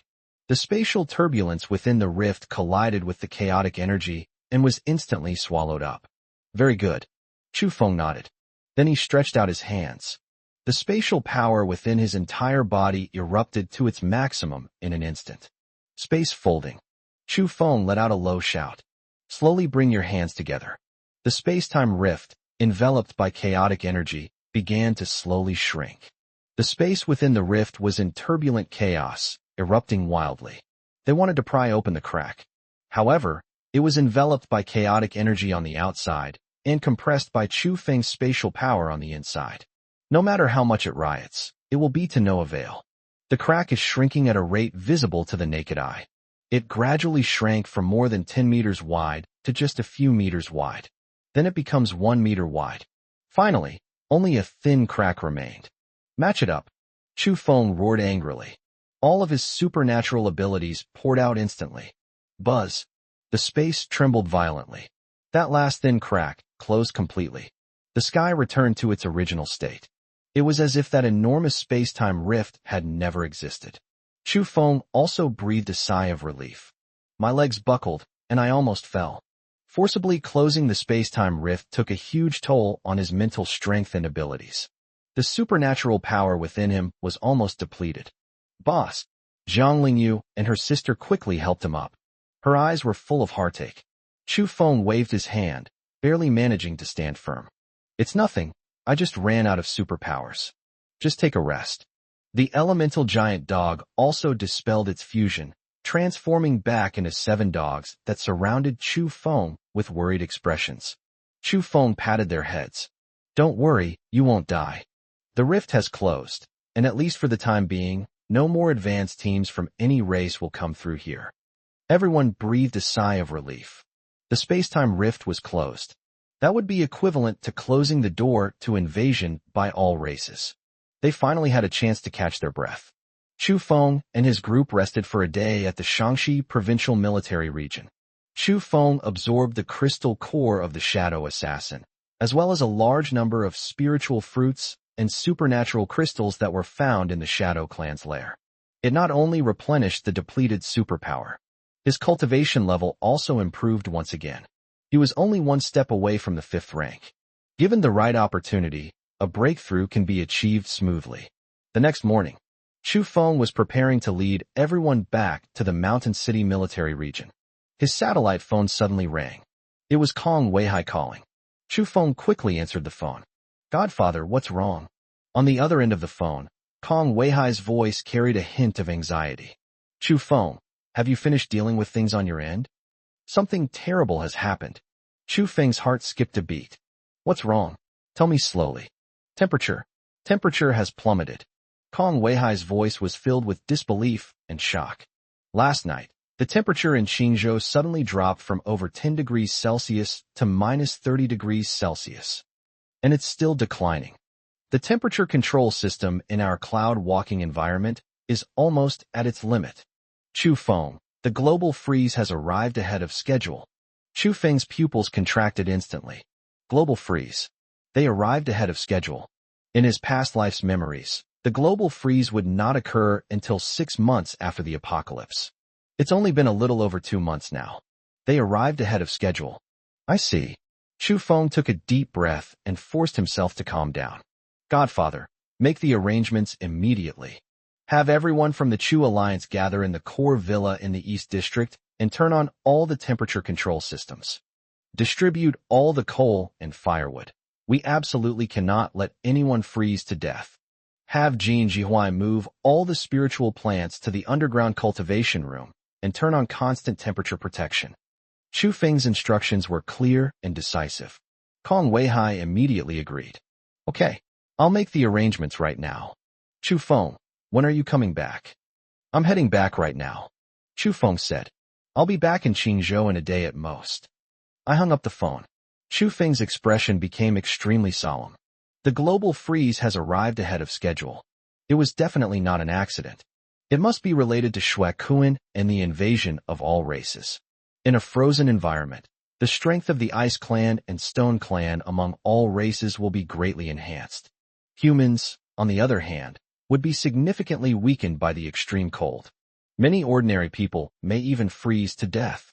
Even more frightening is, the world will freeze over, and the oceans will freeze completely.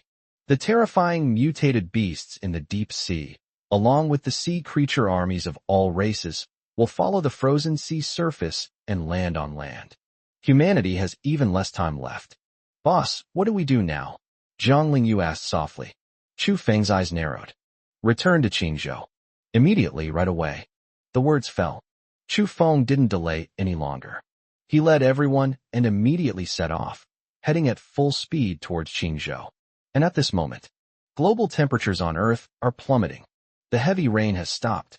Instead, a heavy snowfall blanketed the sky. The ocean began to freeze at a visible rate. Countless deep-sea mutated beasts were frozen in the ice. But more often, It was mutated beasts adapted to the extreme cold that surged towards the land along the frozen sea. Earth has officially entered a global ice age, but an even greater crisis is quietly approaching. Chapter 86 Frozen for thousands of miles, Ice Clan Vanguard appears.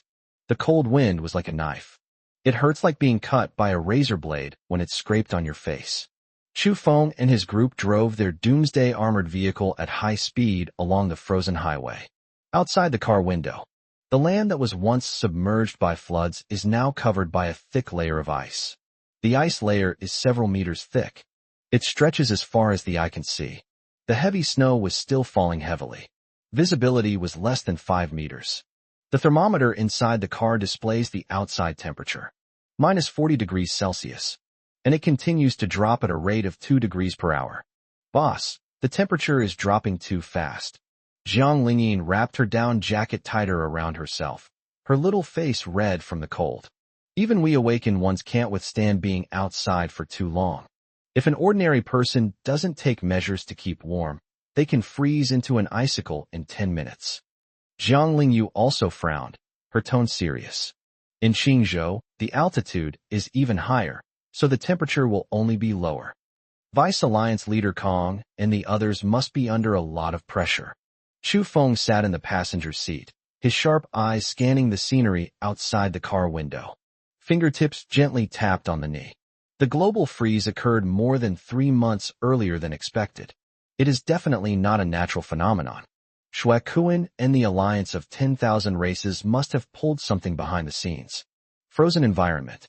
For the Ice Clan and Stone Clan, who are skilled in low-temperature warfare, this is a natural home ground.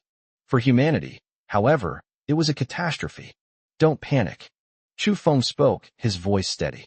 The safe house for walking in the clouds is customized to the extreme specifications of minus 100 degrees Celsius. The temperature control system and backup generator are sufficient to support the system for 6 months. It won't freeze you to death.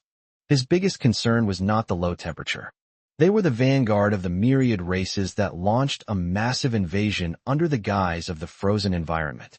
There are also terrifying mutated beasts awakened from their frozen state in the deep sea.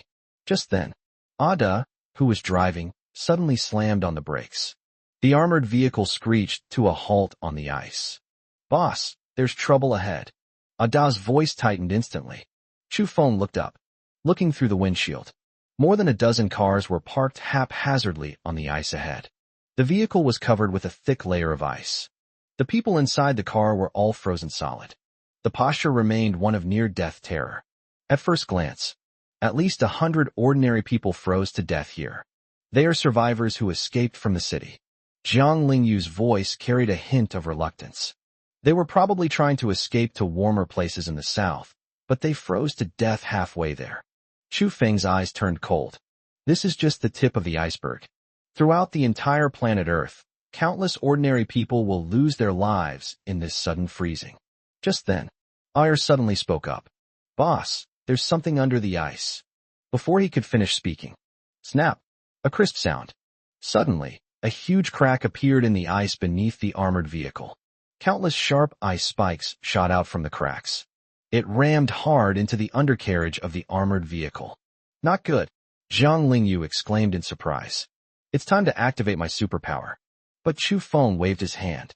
Need not. The words fell. He snapped his fingers. Spatial barriers. A transparent spatial barrier instantly enveloped the entire armored vehicle. Jingle bells. A series of rapid, crisp cracking sounds followed. Those ice spikes pierced the spatial barrier fiercely. It shattered into ice shards in an instant. They didn't even touch the edge of the armored vehicle. Court death. Ada roared angrily. He pushed open the car door and jumped out. Air and Chi followed closely behind, rushing off the bus. 7 dogs, spread out in a fan shape. He stared intently at the unusual activity beneath the ice. Chu Feng, along with Jiang Lingyu and her sister, slowly stepped out of the car. The wind, which was 40 degrees below zero, blew against him. But not even the hem of his clothes could be stirred. An invisible barrier formed around him. All the cold winds and snow avoided him. Come out. Chu Feng spoke in a cold voice. If you don't come out soon, I'll tear this ice layer off. The words had barely left his mouth. Boom! The entire ice surface exploded instantly. Countless ice cubes flew out. A dozen or so humanoid creatures covered in blue ice armor jumped out from under the ice. They are over 2 meters tall and have ice blue eyes.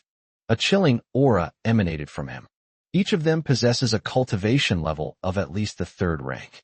The leader at the head of the group had even reached the 5th rank, 1st level, the lowly human race.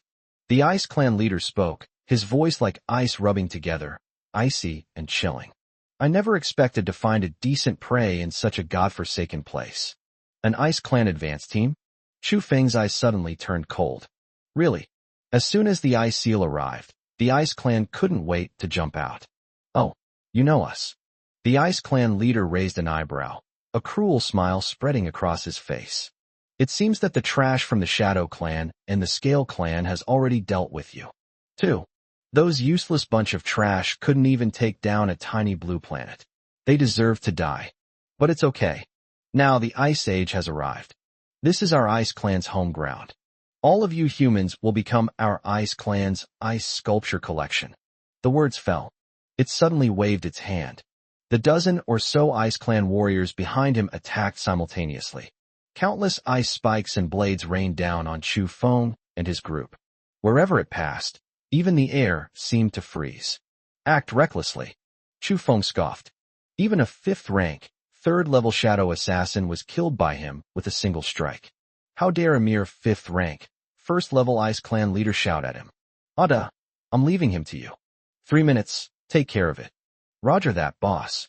The 7 dogs instantly sprang into action.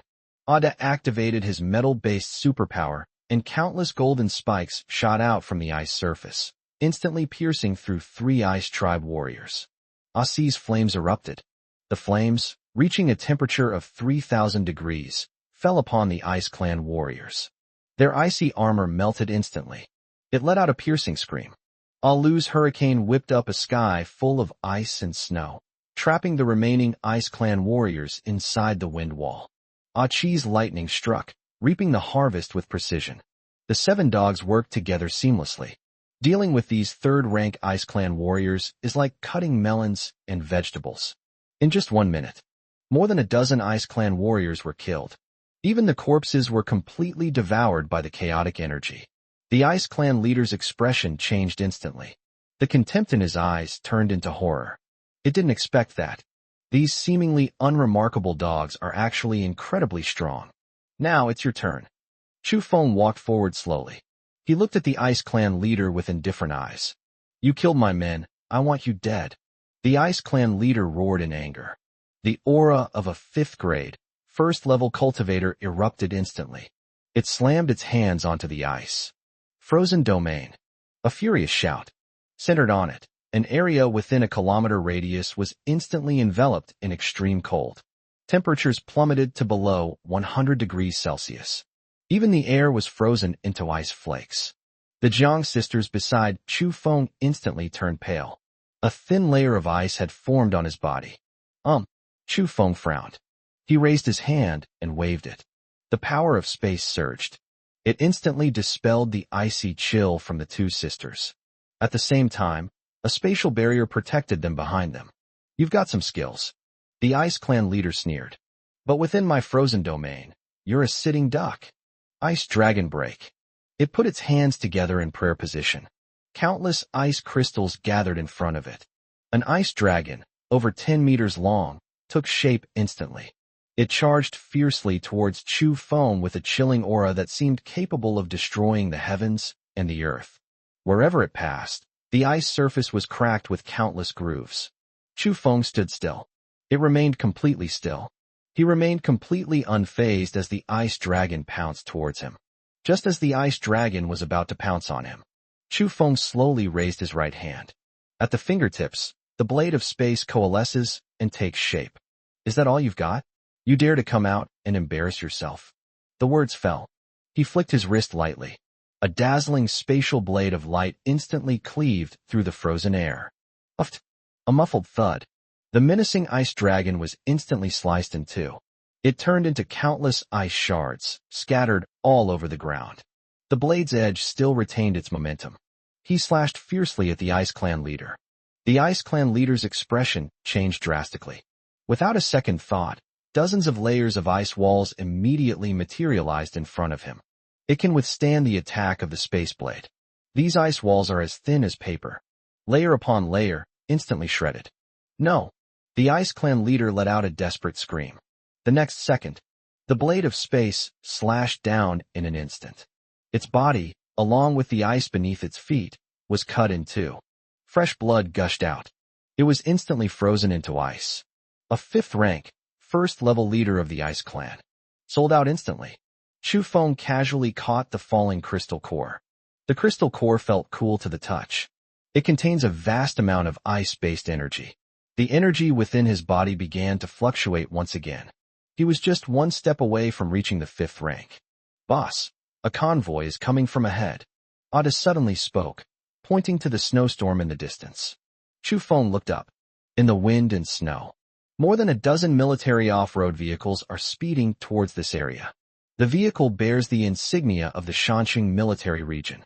The lead car had just come to a stop. The car door was pushed open. Zhou Weiguo jumped out of the car. Upon seeing Chu Feng, his face instantly lit up with ecstatic joy. Brother Chu, we've finally found you. Something terrible has happened.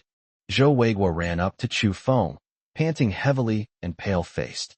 The Shanxing military region is surrounded. Countless Ice Clan members and mutated beasts have completely surrounded the military area. Commander Liu Hang is about to collapse. Chapter 87 Rescuing the Mountain City, the harem reunited. Chu Feng's brows furrowed instantly. Is the Shanxing military region surrounded? He had just closed the space-time rift in the Shanxi military region when the Ice Clan attacked the Mountain City military region. It's fast, though. How many people? Chu Feng asked in a deep voice. Countless. Zhou Weiguo's voice carried a hint of despair. The Ice Clan's main force numbers at least 1,000. And there are countless mutated beasts awakened by the low temperatures. Leading them are 2 Ice Clan generals of the 5th rank, 2nd stage.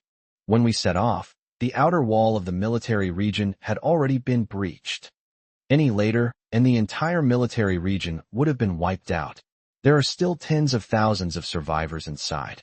Tens of thousands of survivors. This is one of the last survivor settlements in northern Xia Kingdom. If it gets breached, the consequences would be unimaginable. Chu Feng did not hesitate at all. Get in the car. We're heading to the Shanxing military region now. Yes. Zhou Weiguo's eyes instantly reddened. He gave Chu Feng a standard military salute. Chu Feng turned his head and looked at Jiang Lingyu and her sister. You two, take Zhou Weiguo's car back to the Shanxing military region. Ada and the others will lead the way. The 2 sisters nodded immediately. Boss, be careful. Rest assured. Chu Feng ruffled their hair. Then, he leaped onto the back of the elemental giant dog. The 7 dogs have already merged into one. The colossal creature, over 30 meters long, roared deafeningly on the frozen earth. Walk. Chu Feng gave the order. The giant elemental dog stomped its 4 paws on the ground.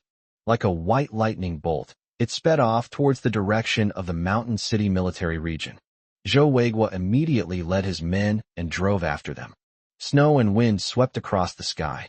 The elemental giant hound's speed was extremely fast. The scattered ice tribes and mutated beasts encountered along the way had no time to react.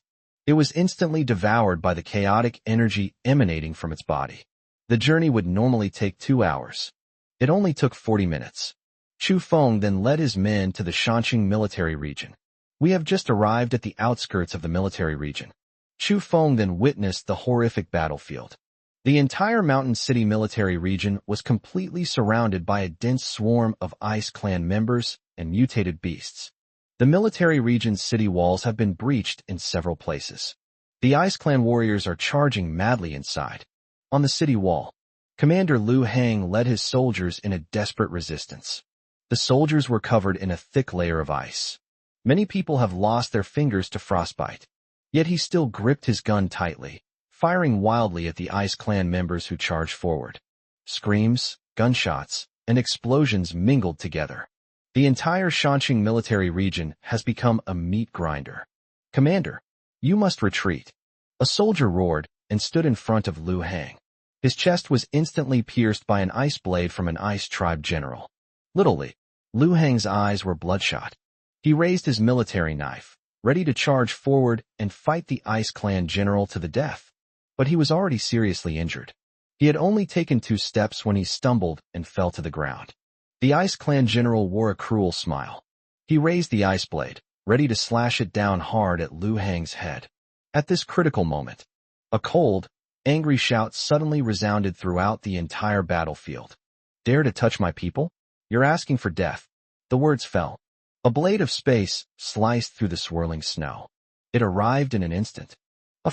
A muffled thud. The Ice Clan general, a 5th rank, 2nd level cultivator, didn't even have a chance to react. His head was severed off. It rolled down in front of Lu Hang. Fresh blood gushed out and instantly froze into ice. Everyone was stunned. The Ice Clan, who were on the offensive, also stopped. They all turned their heads and looked in the direction from which the sound came. In the wind and snow, Chu Feng rode a giant elemental dog that was over 30 meters long and slowly walked over. Dressed in all black, he stood out conspicuously against the backdrop of the snow-covered landscape.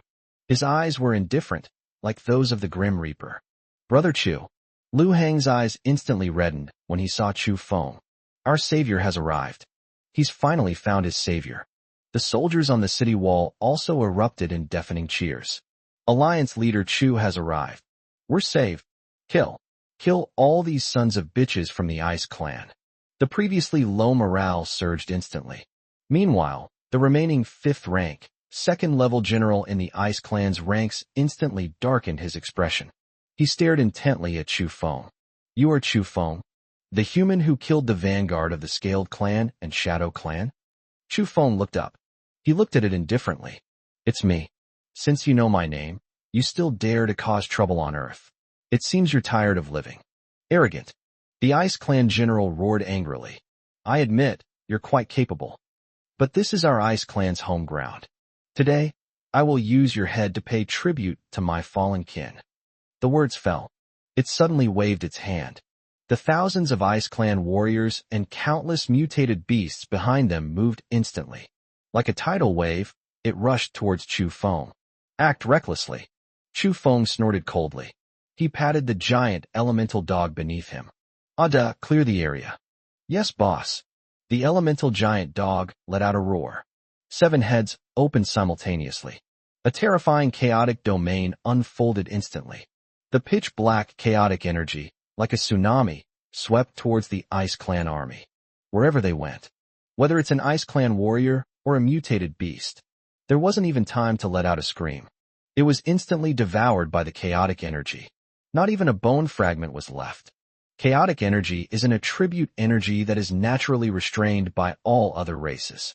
The Ice Clan's power of ice is utterly ineffective against the chaotic energy. In just over 10 seconds, the Ice Clan army surrounding the military region was largely wiped out. The remaining Ice Clan members were terrified. He turned and ran. But they had just turned around. Chu Feng then made a move. Spatial cage. For simple words fell. Countless spatial walls were formed instantly. They trapped all the Ice Clan members who wanted to escape inside. They were trapped like turtles in a jar. Trying to run? Chu Feng scoffed. Once you're here, you're not leaving. He raised his hand and waved. Countless spatial lines instantly intertwined to form a massive cutting net. It slammed down on the trapped Ice Clan. A series of muffled thuds followed one after another. Blood stained the ice and snow. The trapped Ice Clan was instantly wiped out. The entire battlefield fell silent instantly. All that remained was the sound of the wind and snow. From Chu Feng's appearance to the complete annihilation of the Ice Clan army. It took less than 3 minutes in total. The soldiers on the city wall were completely dumbfounded. Everyone's mouths were agape, and they couldn't close them for a long time. Oh my God. Is this the strength of Alliance leader Chu? That's terrifying. Thousands of Ice Clan warriors and countless mutated beasts. They were all wiped out in 3 minutes? Lu Hang was also dumbfounded. He knew Chu Feng was very strong. Unexpectedly, Chu Feng was this strong. A 5th rank, 2nd level Ice Clan general, killed without hesitation. The Ice Clan army of over 1,000 was wiped out in an instant. This is simply divine. Chu Feng ignored the shock of the crowd. Their gaze fell upon the last remaining Ice Clan general. At this moment, it was trembling with fear. The look in his eyes as he stared at Chu Feng was filled with extreme fear. It finally understood. Why were the advanced teams of the Scale Clan and the Shadow Clan completely wiped out? The human in front of me is not human at all. It's the devil. You stay away. The Ice Clan general retreated repeatedly. Their voices were trembling. I am a general of the Ice Clan of all races. If you kill me, the Ice Clan army will not let you go. Chu Feng walked forward slowly. His eyes were cold. The Ice Clan army. Even if your Ice Clan chief comes in person, I will still kill him without hesitation. The words fell. Chu Feng vanished from his spot in an instant. Teleportation. The next second, he appeared before the Ice Clan general. The spatial blade at his fingertips pressed against its throat. No. The Ice Clan general let out a desperate scream. Chu Feng twisted his wrist. The spatial blade struck down instantly. With a soft pft, its head rolled to the ground. That concludes the discussion. The Ice Clan army that besieged the Mountain City military region was completely wiped out. Chu Feng sheathed the spatial blade. He turned to look at Lu Hang on the city wall. Commander Lu, open the door. Lu Hang then came to his senses. He immediately shouted, Open the door. Open the door quickly. Welcome Alliance Leader Chu. The gates of the military region slowly opened. Lu Hang led all the surviving officers and ran out quickly. He bowed deeply to Chu Feng. His waist was bent so low it almost touched the ground. Brother Chu, I will never forget your life-saving grace. On behalf of the tens of thousands of survivors from the Mountain City military region, thank you. All the officers and soldiers behind him gave Chu Feng a standard military salute. His eyes were filled with fervent worship. Chu Feng waved his hand. It's my duty. Let's not talk about that now. Treat the wounded, repair the city walls, and count the casualties. The Icebound army has arrived, and more troops from all races will follow. The Mountain City military region must restore its defensive capabilities as soon as possible. Yes. Lu Hang immediately responded. They immediately arranged for someone to carry it out. Chu Feng rested for half a day at the Shanxing military region. It has been confirmed that the military region's defenses have been redeployed. They also left behind enough supplies and medicines. Then, with Jiang Lingyu and her sister, along with their 7 dogs, they set off back to Qingzhou. The journey from the Shanxing military region to Qingzhou is over 1,000 kilometers through icy terrain. Chu Feng and his group arrived in just half a day. I just arrived at the entrance of the Cloudwalk community. Chu Feng saw a group of familiar figures standing at the door. Kong Weihai, Jin Haiyang, and Li Hong are all present.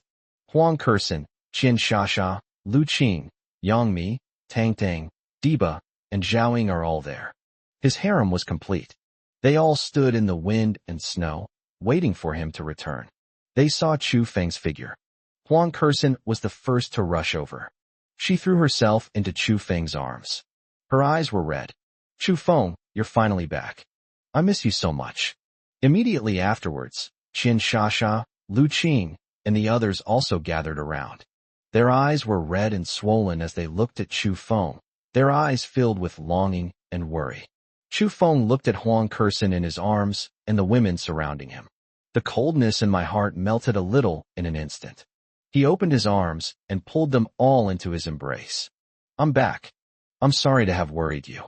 Chapter 88 Breakthrough to 5th rank. Time and space stand still. Strolling among the clouds, in the heart of the Eastern District's villas. It was warm as springtime. It was like 2 different worlds from the frigid -50 degrees outside. In the living room, Chu Feng sat on the sofa. Huang Kersen nestled obediently in his arms, gently massaging his shoulders with her little hands. The sisters Jiang Lingyu and Jiang Lingyin sat on either side of him, peeling oranges for him. Qian Shasha, Lu Qing, and the others also sat around. His eyes were filled with the joy of a long-awaited reunion. Chu Feng recounted to everyone the space-time rift in the Shanxi military region, the vanguard of the myriad races, Shui Kuan's identity, and the early arrival of the global freeze. The atmosphere in the living room instantly became heavy. A stellar-level powerhouse. Kong Weihai's brows furrowed tightly.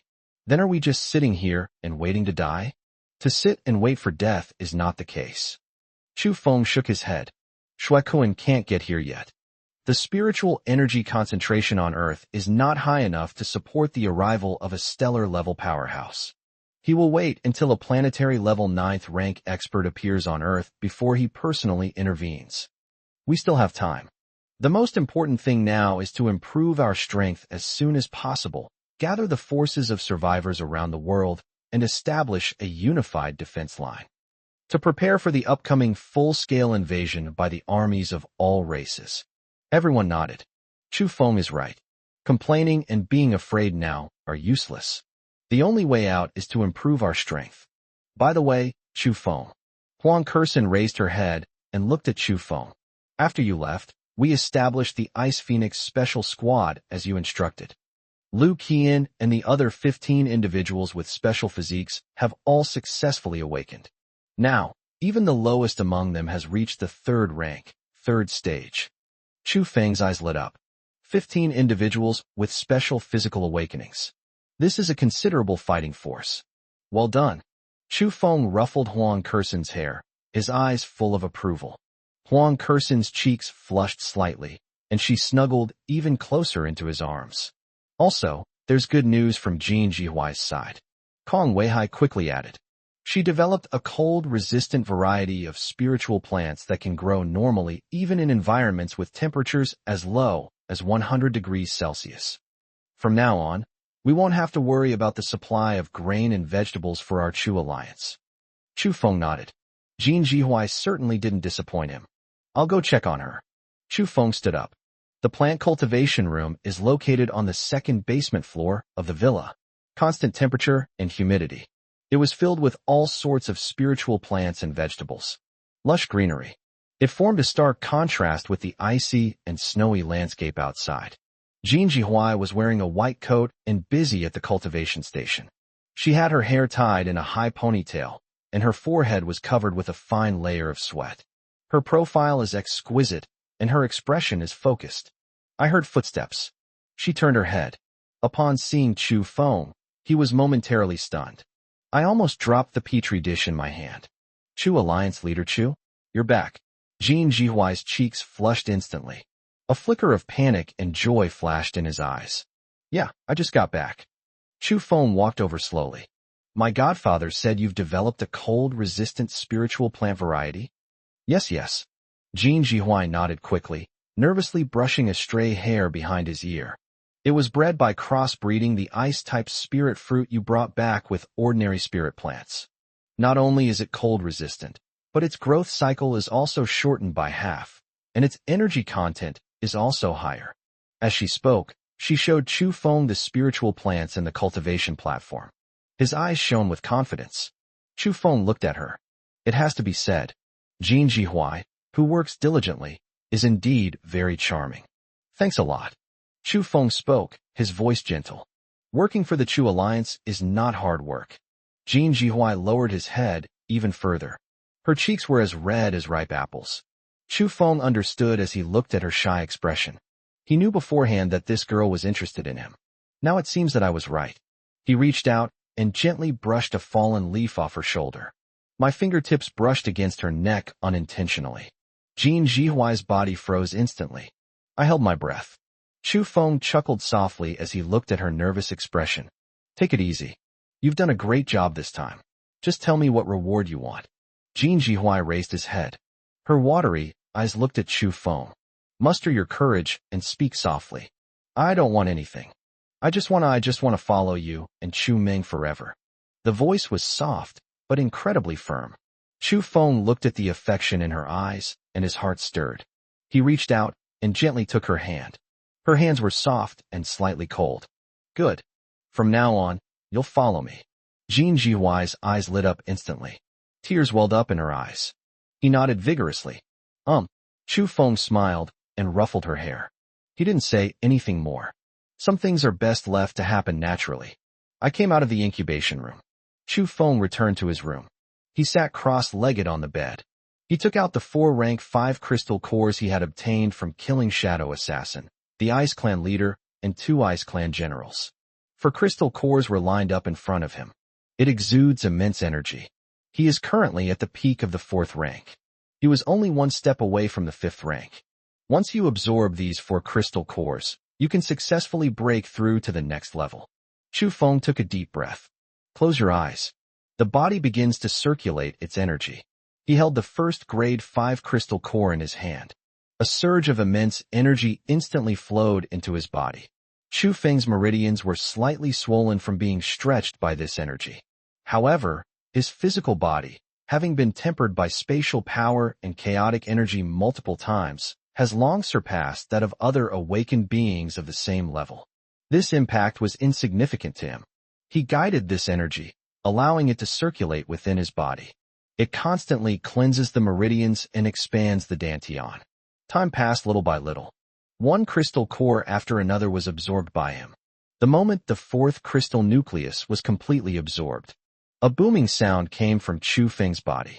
A surge of immense energy, like a tsunami, instantly swept over his entire body. His cultivation level instantly broke through the 4th grade barrier. He has reached the 5th rank, 1st level. Planetary level, 5th rank. It takes 1 million supernatural crystals to reach that level. The moment of breakthrough. A flood of information rushed into Chu Feng's mind. His spatial abilities awakened new powers once again. Time and space-time stand still. Within a radius of 100 meters centered on itself, time can be frozen for 3 seconds. It can be used 3 times a day. Chu Feng slowly opened his eyes. A glint of brilliance flashed in his eyes. Time and space-time stand still. Sure enough, as his strength increased, the origin of the god of time and space within him was gradually awakening. With this skill, even if he encountered a 6th rank expert, he would have a fighting chance. Just then, 7 dogs suddenly rushed into the room. Ada's voice, tinged with anxiety, echoed in Chu Feng's mind. Boss, something terrible has happened. On the sea, a large number of sea creature troops are heading towards Qingzhou. Leading them are 3 peak 5th rank sea race generals. Chu Feng's eyes instantly turned cold. Sea people. It's finally here. Chapter 89 The Sea Clan's Encroachment, the Overlord of the Frozen Seas. Chapter 89 The Sea Clan's Encroachment, the Overlord of the Frozen Seas. The cold wind swirled snowflakes, slapping against the French windows. Chu Feng stood up instantly. I stepped to the window. A faint light appeared in his right eye. Spatial perception covering a range of 300 kilometers unfolded instantly. The frozen Qingzhou Sea area was now densely packed with dark shadows. Countless sea warriors are rushing towards Qingzhou City, treading on thick ice. They have different shapes and sizes. Some have human bodies and fish heads, their entire bodies covered in bluish-black scales. Some are half human, half crab, with their pincers gleaming with a cold, metallic sheen. Others have octopus tentacles and glide across the ice at lightning speed. Every sea race warrior possesses at least a 2nd grade cultivation level. There were over 100 commanders of the 3rd rank or above. And at the very front of the line, 3 figures, each nearly 10 meters tall, were walking on the ice. The aura emanating from them was terrifying. It was exactly what had sensed. 3 peak 5th rank sea race generals. Boss, what do we do? Ada's anxious voice rang in Chu Feng's mind once again. They are less than 50 kilometers away from Qingzhou City. In at most half an hour, I can soar to the clouds and walk among them. Chu Feng's eyes were as cold as the ice outside the window. Global freeze. The most troublesome thing has finally arrived. Oceans cover 70% of the surface of the blue planet. The number of mutated beasts and sea creatures inside is dozens of times that on land. Once they take advantage of the ice cover to make a large-scale landing, the entire human race will face annihilation. What's the panic? Chu Feng spoke calmly. If they come, just kill them. He turned and walked out of the room. Everyone in the living room heard Ada shout. Their faces were solemn, and they all stood up. Chu Feng, the sea tribes have attacked? Huang Kersen quickly walked to Chu Feng's side and tightly grabbed his arm with her small hand. Her beautiful face showed no fear whatsoever. Only perseverance. Chu Feng nodded. 3 peak 5th rank generals, leading tens of thousands of sea race warriors. will arrive in Qingzhou in half an hour. These words were spoken. The expressions on everyone's faces in the living room changed instantly. Tens of thousands of sea creature warriors. There are also 3 generals at the peak of the 5th rank. This force is more than twice as strong as the Ice Clan army that besieged the Mountain City military region before. Damn it! These sea monsters actually dare to come ashore. Li Hong instantly gripped the short knife at his waist. A ruthless glint flashed in his eyes. Alliance leader, I will immediately take my guards to the front lines to set up defenses. Brother Chu, I'll bring the enforcement team and go with you. Jin Haiyang stepped forward, his aura surging. Kong Weihai looked at Chu Feng and said in a deep voice, Chu Feng, give the order. Everyone in the Chu alliance will obey your command. Chu Feng glanced at everyone. Sharp eyes. Li Hong, take the guards and guard all entrances to Qingzhou City. Evacuate the ordinary survivors and gather them all at Cloud Walk. Jin Haiyang, take the law enforcement team and guard the outer defense line of Cloud Walk. Without my order, you cannot retreat even one step. Lu Qian, lead the Ice Phoenix Special Squad as a mobile force and fill any gaps wherever they arise. Yes. The 3 immediately stood at attention and saluted. He turned around and rushed out to make arrangements. Chu Feng turned his head and looked at the women around him. Huang Kersen was the first to speak. Chu Feng, I'll go to the front lines with you. My Ice Phoenix body can unleash its greatest power in this kind of weather. I'm going to. Sisters Jiang Lingyu and Jiang Lingyin stepped forward simultaneously. Our illusion can hold back a large number of sea creature warriors, helping to relieve the pressure on you. Qian Shasha clenched her fist, flames dancing at her fingertips. My fire-based abilities are perfect for countering their cold aura, so I'll go with you. Lu Qing, Yang Mi, Diba, and the others also volunteered to join the fight. Even Jin Jihuai, who had just confessed his feelings to Chu Feng, quickly walked over. He was holding a jade box in his hands. Alliance leader Chu, this is the mind-concentrating fruit I cultivated. It can quickly restore supernatural abilities and mental strength. Although I am not strong in combat, I can ensure the supply of spiritual plants and medicines for everyone in the rear. Her cheeks were slightly flushed, but her eyes were incredibly determined. Chu Feng looked at the people around him. A warm feeling welled up inside me. In his past life, he was betrayed by everyone and died in the cold end of the apocalypse. This lifetime, he has brothers who fight alongside him. Having a lover who would follow you through thick and thin. Even if all races attack, even if stellar-level powerhouses are watching from behind the scenes. What does he have to fear? Good. Chu Feng nodded. A sharp smile curled at the corner of his lips. Since they dare to come, then let's prepare a big gift for them. Let them know that the land of Earth is not a place where they can run wild. The words fell. Chu Feng leaped into the air. He jumped directly from the 2nd floor of the villa. 7 dogs were already waiting downstairs. Chu Feng flipped himself onto the back of the elemental giant dog. Huang Kersen, Jiang Lingyu and her sister, and Qian Shasha also quickly got into the modified off-road vehicle. Set off. Chu Feng gave the order. The elemental giant dog let out a deafening roar. With its 4 hooves pushing off the ground, it transformed into a white lightning bolt and sped off towards the Qingzhou coastline. An off-road vehicle followed closely behind. Snow and wind swept across the sky. The convoy sped along the icy highway. 20 minutes later, Chu Feng and his group arrived at the Qingzhou coastline. The sight before them made everyone gasp in shock. On the boundless, frozen sea, countless sea warriors, like a tidal wave, were surging toward the shore. Their numbers were greater than Chu Feng had sensed. It stretches as far as the eye can see. The ground was frozen solid by the cold air emanating from them, forming a thick layer of ice. The 3 leading sea creature generals had already stopped on the shore. The one on the left has a human body and a shark's head, and holds a huge bone blade in his hand. The aura emanating from him was incredibly violent. The one in the middle is a giant deep-sea crab, with its pincers spread out, each over 10 meters wide.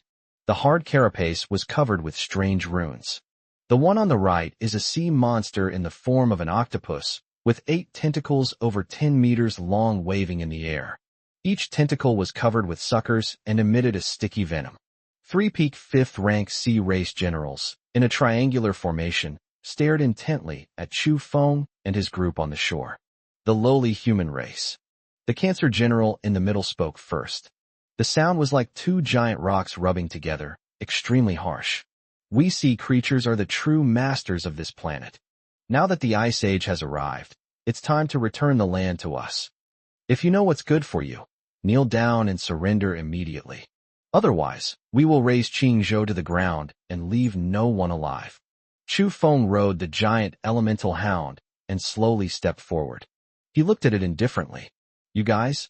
A bunch of insects hiding in the deep sea dare to covet the land. I'll give you a chance. Get back into the sea now, and I might spare your lives. Otherwise, none of you will be leaving today. Presumptuous. The shark-headed general on the left instantly flew into a rage. The bone blade in his hand was pointed at Chu Feng. A mere 5th rank, 1st-level human dares to spout such arrogant words in front of us. I think you're tired of living. Big brother, stop wasting your breath on him. The octopus general on the right let out a sharp hiss. Kill them. Make all these humans our food.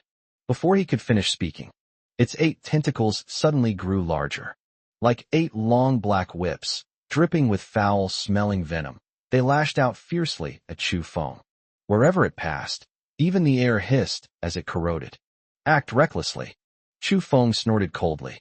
I was just about to make a move. Huang Kursen, who was beside me, had already moved. Dare to touch my people? You're asking for death.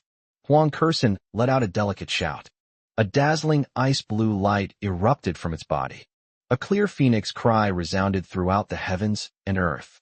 Behind her, a huge phantom of an ice phoenix appeared. The ancient ice phoenix body is unleashed at full power. Absolute zero zone. At a command. With her as the center, an area within a radius of 500 meters was instantly enveloped in extreme cold. The temperature plummeted to minus 200 degrees Celsius. The 8 tentacles that were about to strike were instantly frozen in midair. The venom on it had frozen into ice crystals. What? The octopus general let out a horrified scream. It can sense it clearly. Its own tentacles were being continuously eroded by a terrifying ice-type energy. Even the flow of energy within the body slowed down considerably. The ancient ice phoenix body is a top-tier ice-type bloodline among all races. In this frozen environment, it received an even greater boost. Even at the peak of the 5th rank, it was instantly suppressed. Break! Huang Kursen cried out again. With a wave of her jade hand, countless sharp ice spikes took shape in an instant. It pierced the frozen tentacles hard. Snap! Several crisp sounds. The octopus general's 8 tentacles were instantly severed at the root. Dark green blood spurted out. It was instantly frozen on the ice. My tentacles. The octopus general let out a shrill scream. His eyes were filled with resentment and horror. It didn't expect that. A seemingly delicate human woman possesses such terrifying strength. Chu Feng looked at Huang Kursen beside him, his eyes full of approval.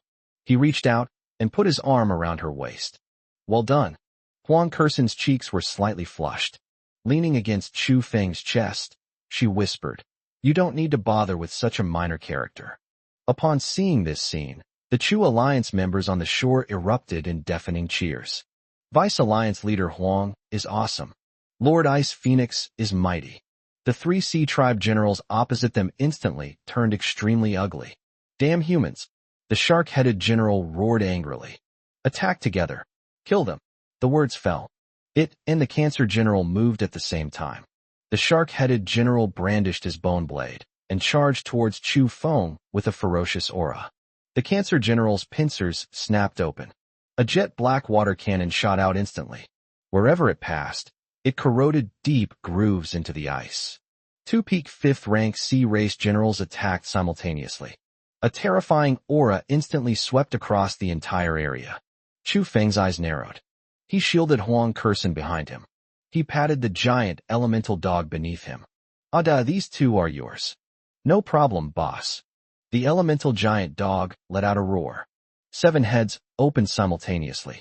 The 7 elements metal, wood, water, fire, earth, wind, and thunder instantly merged. A pitch-black sphere of chaos rapidly took shape in front of its mouth. It rammed head-on into that pitch-black water cannon.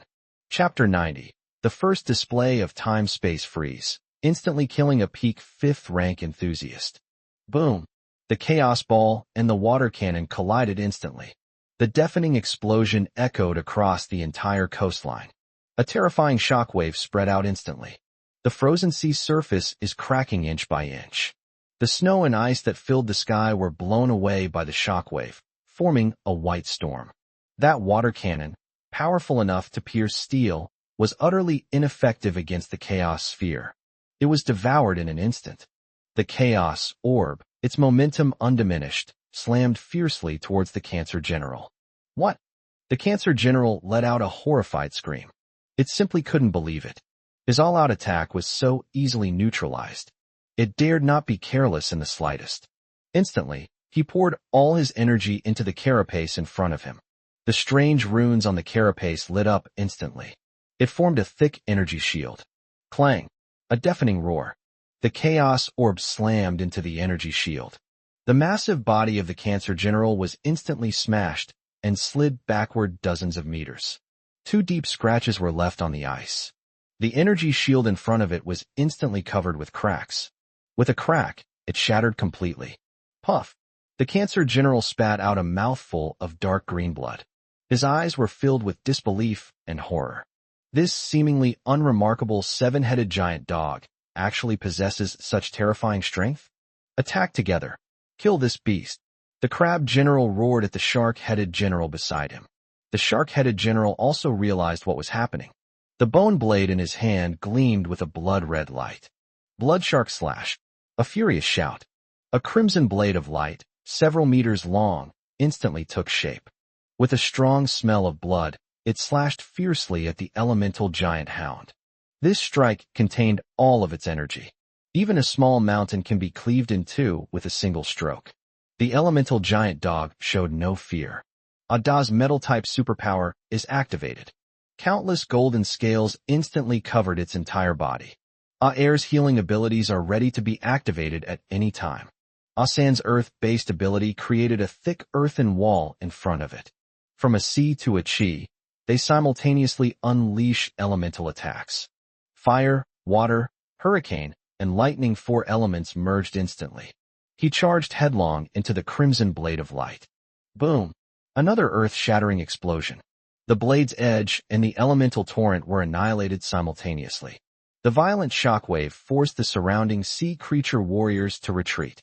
2 peak 5th rank sea tribe generals joined forces to besiege the enemy.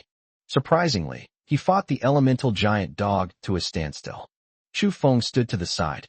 He looked at the battlefield with indifferent eyes. No action was taken. He wanted to see just how powerful the 7 dogs, who had broken through to the peak of the 4th rank, could be when they combined. On the other side, the octopus general, whose tentacles had been severed, had recovered from the excruciating pain.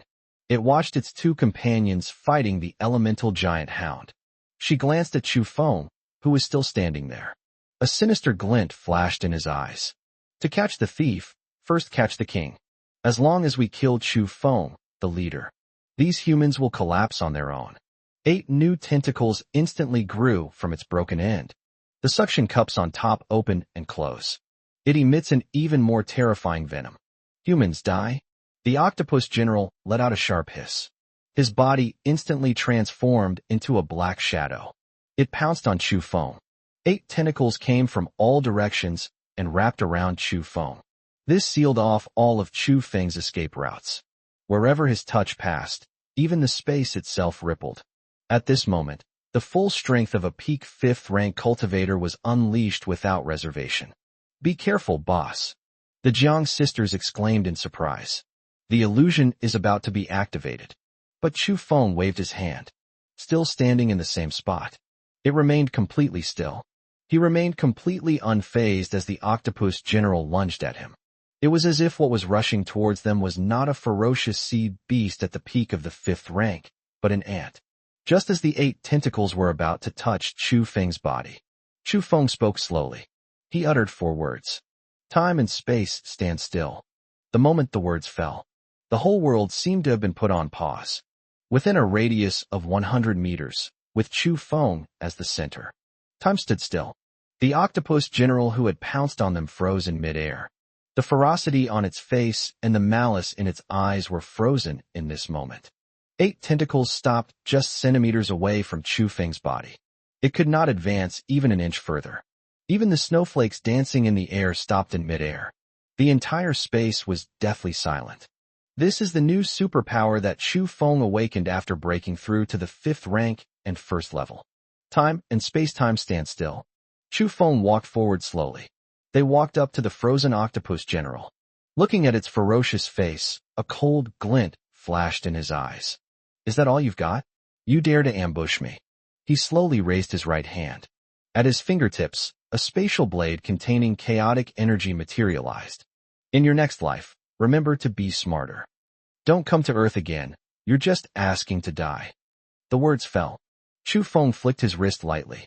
The blade of space slashed down in an instant. The 3-second freeze in time ended just as it began. Time began to flow again. The octopus general has regained his mobility.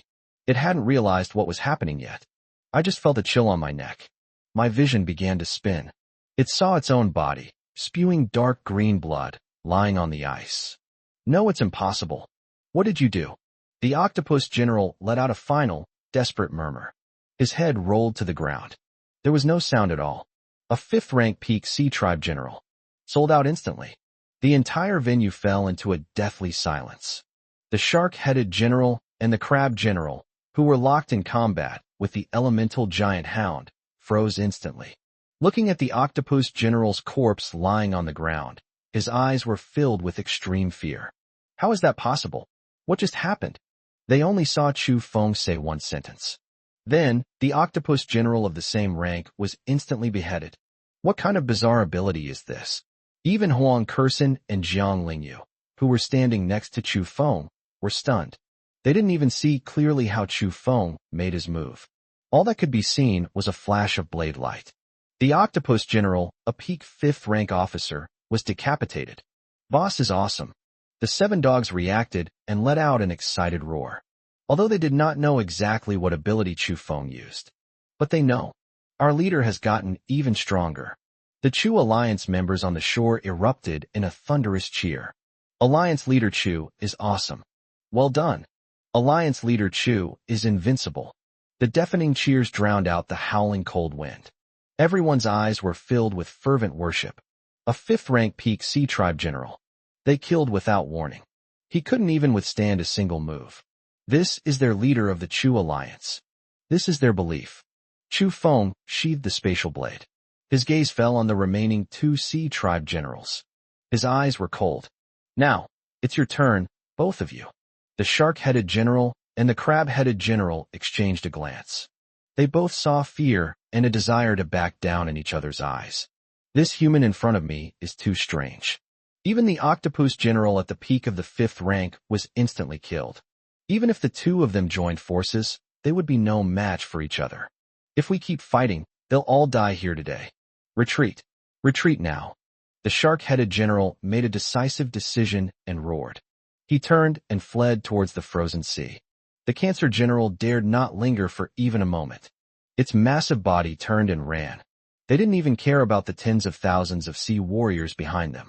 I just want to escape this hellish place as soon as possible. Trying to run? Chu Feng scoffed. Once you're here, you're not leaving. The words fell. He vanished from the spot in an instant. Teleportation. The next second, he appeared in front of the 2 sea creature generals. They blocked their way. I said that. Chu Feng's eyes were indifferent. None of you will leave here today. Spatial cage. At a command. For enormous spatial walls instantly took shape. The 2 sea tribe generals were trapped inside. They were trapped like turtles in a jar. The 2 sea tribe generals turned deathly pale instantly. It frantically attacked the walls of space. No matter how they attacked, the spatial walls remained completely unmoved. Chu Feng walked over slowly, looking at the 2 sea creature generals trapped inside. It was like watching 2 lambs waiting to be slaughtered. Weren't you all very arrogant just now? Didn't you want to raise Qingzhou to the ground and leave no one alive? Chu Feng's voice was icy and chilling. The shark-headed general looked at Chu Feng with fear in his eyes. You stay away. We are the vanguard of the Sea Clan of the Alliance of 10,000 races. If you kill us, the army of all races will not let you go. The Alliance of 10,000 races? Chu Feng suddenly laughed. I killed the Shadow Clan, the Scale Clan, and the Ice Clan. What are you sea creatures compared to us? Even if your allied race's army comes, I will still kill them without hesitation. The words fell. Chu Feng raised his hand and waved. Countless spatial lines instantly intertwined to form a massive cutting net. It slammed down on the two trapped sea tribe generals. No. The two sea creature generals let out desperate screams.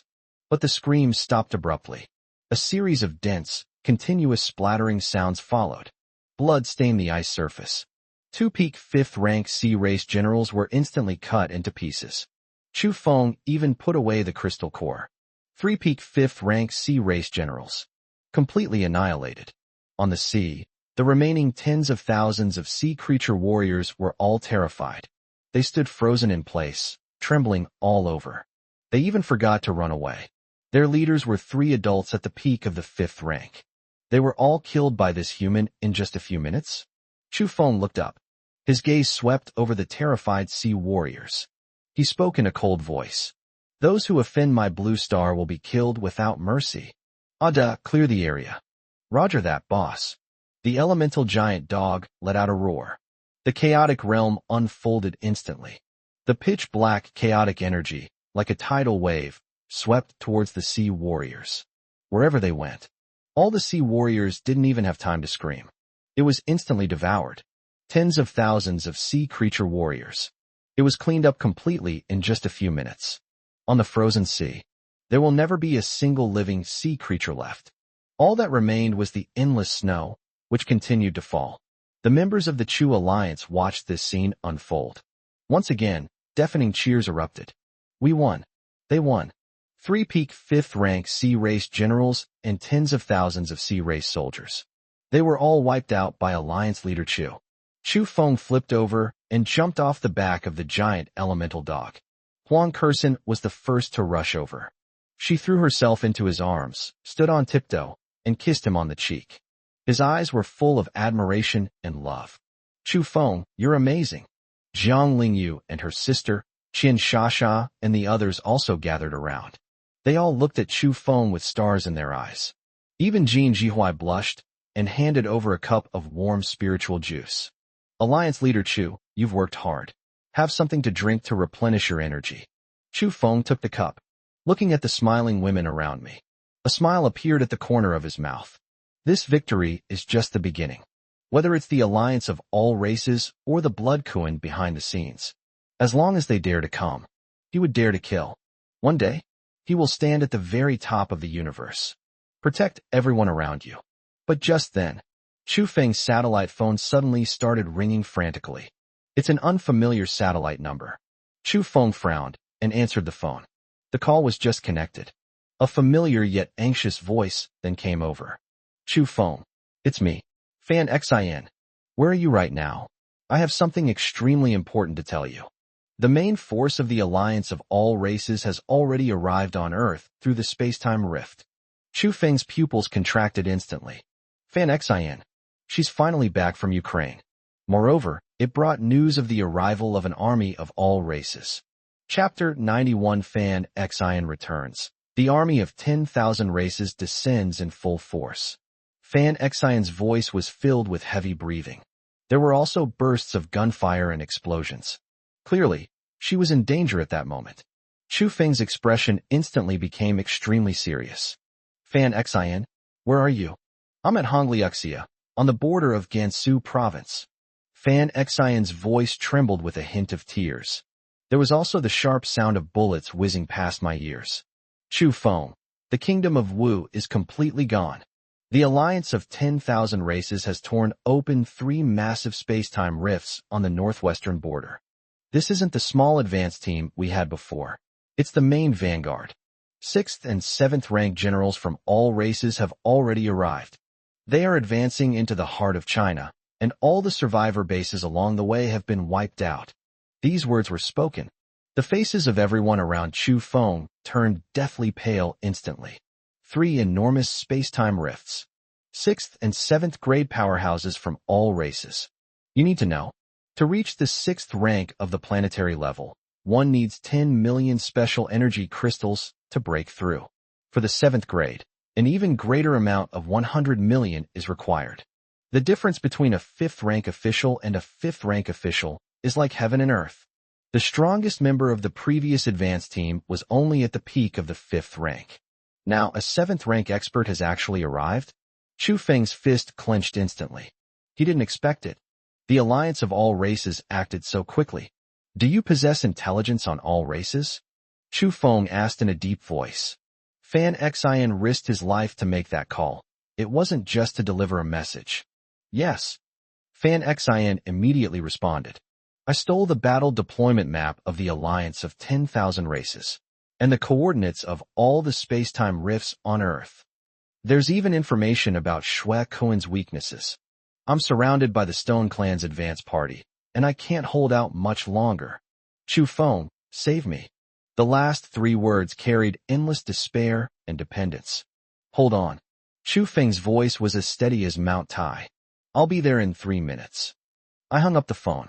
Chu Feng immediately turned his head to look at Kong Weihai.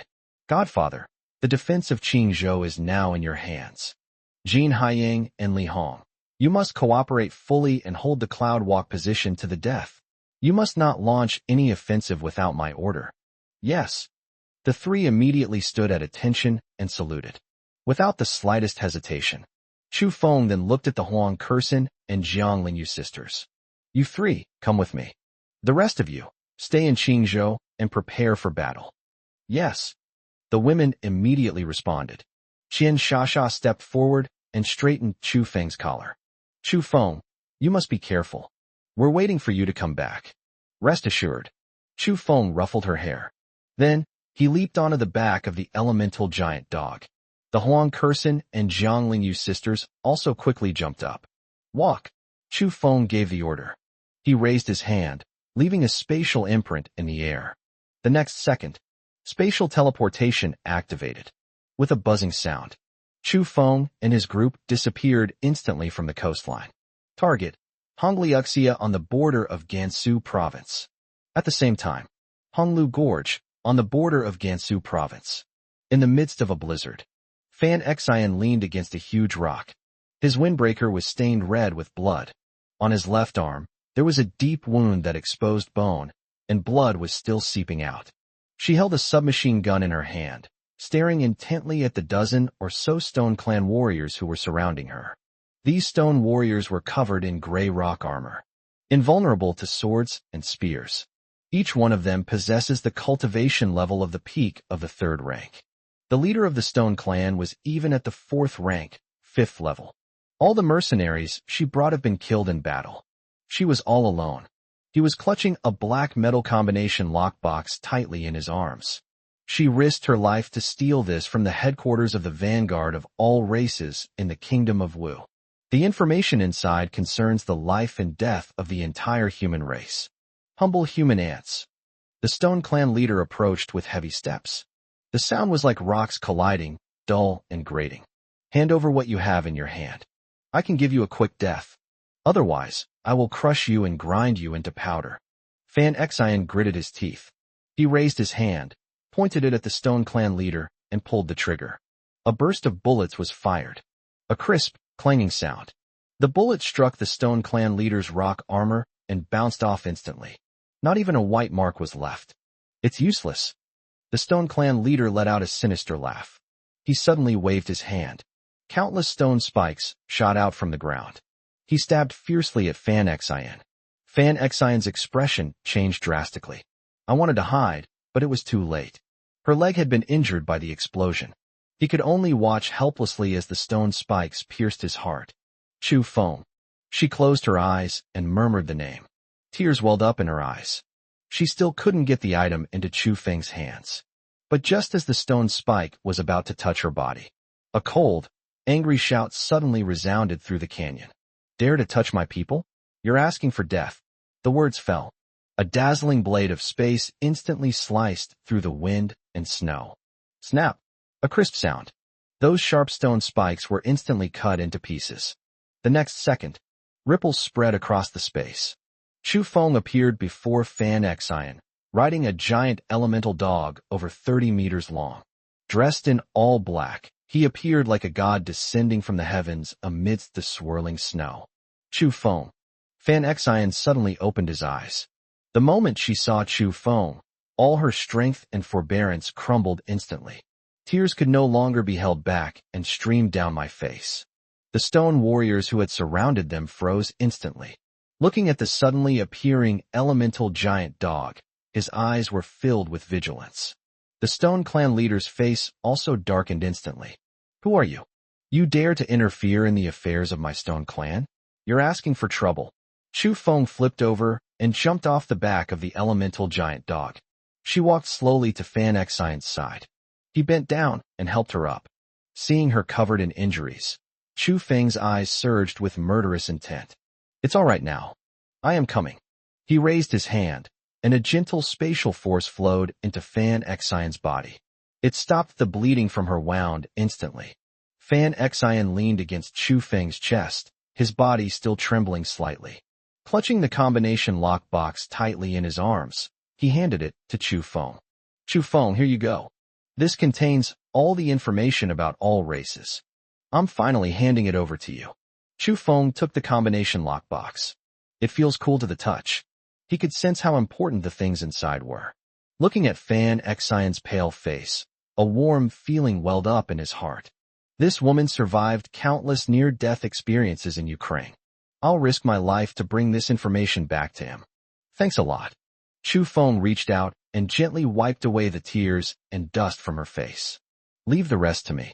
After saying that, he turned around. He looked at the stone warriors. The tenderness in her eyes vanished instantly. All that remained was a chilling, killing intent. Who was it that just ground her into powder? Chu Feng's voice was as cold as the wind in the canyon. The Stone Clan leader looked at Chu Feng, a hint of contempt flashing in his eyes. So what if it's me? A mere 5th rank, 1st level human dares to talk back to me. I think you're asking for it. The words fell. It stomped its foot suddenly. The ground throughout the canyon began to tremble violently. Countless enormous stone spikes shot wildly from the ground. It lunged fiercely at Chu Feng. Act recklessly. Chu Feng snorted coldly. He didn't even raise his hand. The giant elemental dog beside me has already moved. Asi opened his mouth and spat. Flames of 3,000 degrees Celsius erupted instantly. Those hard stone spikes melted instantly into magma in the high-temperature flames. What? The Stone Clan leader's expression changed drastically. Its proud rock armor and spikes were simply melted away. Before it could react, Achi's lightning had already struck. A purple sea of lightning instantly enveloped all the Stone Clan warriors. The crackling sound of electricity was piercing. Those 3rd-rank Stone Clan warriors didn't even manage to scream. It was struck by lightning and shattered into pieces. Just 2 seconds. More than a dozen Stone Clan warriors were wiped out. Only the Stone Clan leader remained, still standing there in a daze. His eyes were filled with extreme fear. Now it's your turn. Chu Feng walked forward slowly. He looked at it indifferently. No, impossible, the Stone Clan leader roared. His entire body was covered in rock armor, which instantly swelled up. It transformed into a stone giant over 10 meters tall. I'll fight you to the death. It swung its enormous stone fist and smashed it fiercely towards Chu Feng. That punch is enough to flatten a tank. Chu Feng stood still. It remained completely still, just as the stone fist was about to smash into his head. Time and space stand still. For simple words fell. Within a 100-meter radius, time stands still. The Stone Clan leader's massive body froze in midair. The ferocity on his face was frozen in that moment. Chu Feng slowly walked up to it. A spatial blade materialized at his fingertips. Is that all you've got? You dare to block the road? A light flick of the wrist. The blade of space slashed down in an instant. The 3-second freeze ends. Time resumed its flow. The Stone Clan leader has regained his mobility, but it only felt a violent tearing sensation in its body. My vision began to spin. It saw its own stone giant body split open from the middle and collapse with a crash. No! A final, desperate murmur. Its head rolled to the ground. It shattered into pieces. A fourth rank, fifth grade leader of the Stone Clan. Sold out instantly. The canyon instantly returned to silence. All that remained was the sound of the wind and snow howling. Chu Feng turned around. He looked at Fan Xin. Fan Xin was staring at him blankly. His eyes were full of admiration and love. She had known Chu Feng since before the apocalypse. She always knew that this man was very strong. But I never expected him to be this strong. Chu Feng walked up to her.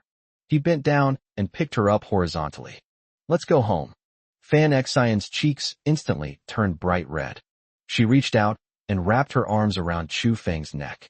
She buried her head in his chest and softly murmured, Chu Feng picked her up and jumped onto the back of the elemental giant dog. Spatial teleportation was activated again. With a buzzing sound, the group vanished into the Red Willow Gorge in an instant. Chapter 92 Deployment Map of All Races, Establishment of the Human Alliance. Qingzhou, a villa for strolling in the clouds. Chu Feng and his group appeared in the living room in an instant. They saw Chu Feng carrying Fan Xian back. Huang Kersen, Qin Sha, and the others immediately surrounded them. Sister Fan Xian, you're injured. Jin Jihuai immediately took out the healing elixir he had cultivated and strode over. They carefully treated Fan Xian's wounds. Fan Xian looked at the crowd that had gathered around him, his cheeks slightly flushed. She got down from Chu Feng's arms, feeling a little embarrassed. Thank you, everyone. Thank you for your hard work, Fan Xian. Kong Weihai looked at her, his tone full of admiration. The intelligence you brought back is extremely important to us. Fan Xian shook his head. It's what I should do. She turned to look at Chu Feng. Chu Feng, the combination lockbox requires your fingerprint and mental power to open. This was something I specifically set up when I was in Ukraine. Chu Feng nodded. He took the black combination lockbox. He pressed his finger on it. At the same time, it released a trace of spiritual energy. Beep verification successful. A crisp notification sound rang out. The combination lockbox slowly opened. Inside, there was a black crystal chip. There was also a folded animal hide scroll. Chu Feng took out the chip and inserted it into the military computer in front of him. Soon, on the computer screen, a dense array of documents and maps appeared. All of it is top secret intelligence from the alliance of 10,000 races. Everyone in the living room gathered around. Everyone held their breath, watching the content on the screen. His expression grew increasingly grave. It was clearly marked on the screen. Currently, 17 space-time rifts have appeared on Earth. Among them, the three largest main fissures are located on the northwestern border of the Xia Kingdom, in Europe, and in Central America, respectively. The main vanguard of the alliance of all races is pouring into Blue Star through these three rifts. Currently, 27 branches of the myriad races have descended upon us. In addition to the previously mentioned Scale Clan, Shadow Clan, Ice Clan, Stone Clan, and Sea Clan. There are also the even more powerful Fire Clan, Wind Clan, Thunder Clan, and Gold Clan. There are even the Elven race, known for their spiritual power, and the Beast race, skilled in close combat. The supreme commander of the vanguard was a Beastman Lion King at the peak of the 8th rank. Under his command, there are also 3 7th-rank generals and 15 6th-rank generals. Their strength is terrifying. Oh my God! Li Hong gasped as he looked at the numbers on the screen. A Lion King at the peak of the 8th rank. To break through to the 8th rank of the planetary level, a full 10 billion supernatural crystals are needed. This is already the strongest being to appear on Earth so far. Kong Weihai's fists were clenched tightly. According to this plan, they will wipe out all human survivor bases around the world within a month. Then, concentrate all forces to besiege our Xia Kingdom's major military regions. Our time is running out. The atmosphere in the living room instantly became extremely oppressive. 1 month. All races will wipe out all of humanity. This is absolutely catastrophic. Chu Feng remained expressionless. Continue flipping through the documents. Soon, he found information about Shuekuan. Shuekuan, the great elder of the blood-eyed clan of 10,000 races. The strength of a 7th-level stellar being. He was also the mastermind behind this Blue Star goo-raising plan. His true form is currently still in the main star domain of the Myriad Races Alliance. He will not personally descend until at least a planetary level 9th rank expert appears on Earth. His weakness lies in the origin of his blood-red eyes. Once his origin is damaged, his strength will plummet by 90%. See here. Everyone breathed a sigh of relief. Fine. Blood Kuan has not yet descended. They still have time. Chu Feng turned off the computer. Then he opened the animal skin scroll. The scroll depicts the complete battle plan of the Alliance of all races. There are also defensive deployments for various space-time rifts. Chu Feng looked at it carefully. I memorized all of it. Then he looked up. He looked at everyone in the living room. Sharp eyes. Everyone has seen the situation. The vanguard of all races has arrived. Within a month, they will wipe out all of humanity. Now, we have nowhere left to retreat. Chu Feng's voice was not loud, yet it was clearly transmitted to everyone's ears. Either we unite and drive all the races back. Either we wait to be slaughtered and become their food. There is no third option. Everyone in the living room looked up instantly. The confusion and fear in his eyes were gradually replaced by determination. Brother Chu, give the order. Kong Weihai stepped forward and said in a deep voice. We will all listen to you. Yes. Alliance leader Chu will listen to you. Jin Haiyang, Li Hong, Lu Qian, and others stepped forward simultaneously. They roared in unison. Let's fight all races. We swear to protect Earth with our lives. A deafening roar echoed through the living room. Chu Feng looked at everyone and nodded. Good. From this moment forward, establish the human alliance. I will serve as the leader of the alliance and coordinate the forces of all human survivors worldwide. Kong Weihai serves as the deputy leader of the alliance, assisting me in handling the alliance's daily affairs. Commander Lu Hang and Major General Zhou Weigua will serve as the overall commanders of the alliance operations, gathering forces from major military regions across the country. Jin Haiyang and Li Hong are appointed as the heads of the alliance's law enforcement hall, responsible for the alliance's discipline and defense patrols. Gao Peixing and Jin Jihuai are appointed as the heads of the alliance's research and development hall, responsible for the research and development and production of awakening pills, spiritual plants, and weapons. Huang Kersin serves as the captain of the alliance's special squad, commanding all those with special physical awakenings. Chu Feng's instructions were clear and decisive. Everyone's responsibilities are clearly defined. Yes, sir. Mission accomplished. Everyone, stand at attention and salute at the same time. They responded in unison. There was no objection whatsoever. Chu Feng is currently the strongest person in all of humanity. Only he could lead everyone to fight against the army of all races. Fan Xin. Chu Feng turned his head and looked at Fan Xin beside him. You've been lurking in the Ukrainian kingdom for so long. You know the structure and habits of all races best. I appoint you as the head of the Alliance Intelligence Hall, responsible for collecting intelligence on all races and the movements of various space-time rifts around the world. Fan Xin was stunned for a moment. He immediately stood up straight. He gave Chu Feng a standard military salute. Yes, sir. Mission accomplished. Her eyes sparkled. Chu Feng didn't blame her for being late. They even entrusted her with such an important position. A warm feeling welled up in her heart. The admiration in her eyes as she looked at Chu Feng deepened. All positions have been assigned. Chu Feng immediately issued the first combat order. Immediately contact all military regions and survivor bases across the country. Within 3 days, all survivors will be transferred to the 3 core strongholds, the Mountain City Military Region, the Qingzhou Base, and the Beijing headquarters. All awakened ones of rank 4 and above shall immediately proceed to the headquarters in the capital. We must hold the capital as the last line of defense before the army of all races advances. Yes. Everyone immediately responded. He turned around and went to carry out the order. Soon, the news of the formation of the Human Alliance, along with Chu Feng's instructions. The message was transmitted to all survivor bases across the country via military satellites. In a short time, the whole country was shaken. All the survivor bases were in an uproar. Previously, they had been repeatedly defeated by the myriad races and could see no hope. Now, The human alliance was established. With unified command and Chu Feng, the alliance leader capable of killing a peak 5th rank expert, they were able to achieve their goals. They finally saw a glimmer of hope for survival. Major military regions and survivor bases responded one after another. Following Chu Feng's instructions, they began to move towards the 3 core strongholds. The entire Xia kingdom was mobilized. In the living room of the villa, everyone has left.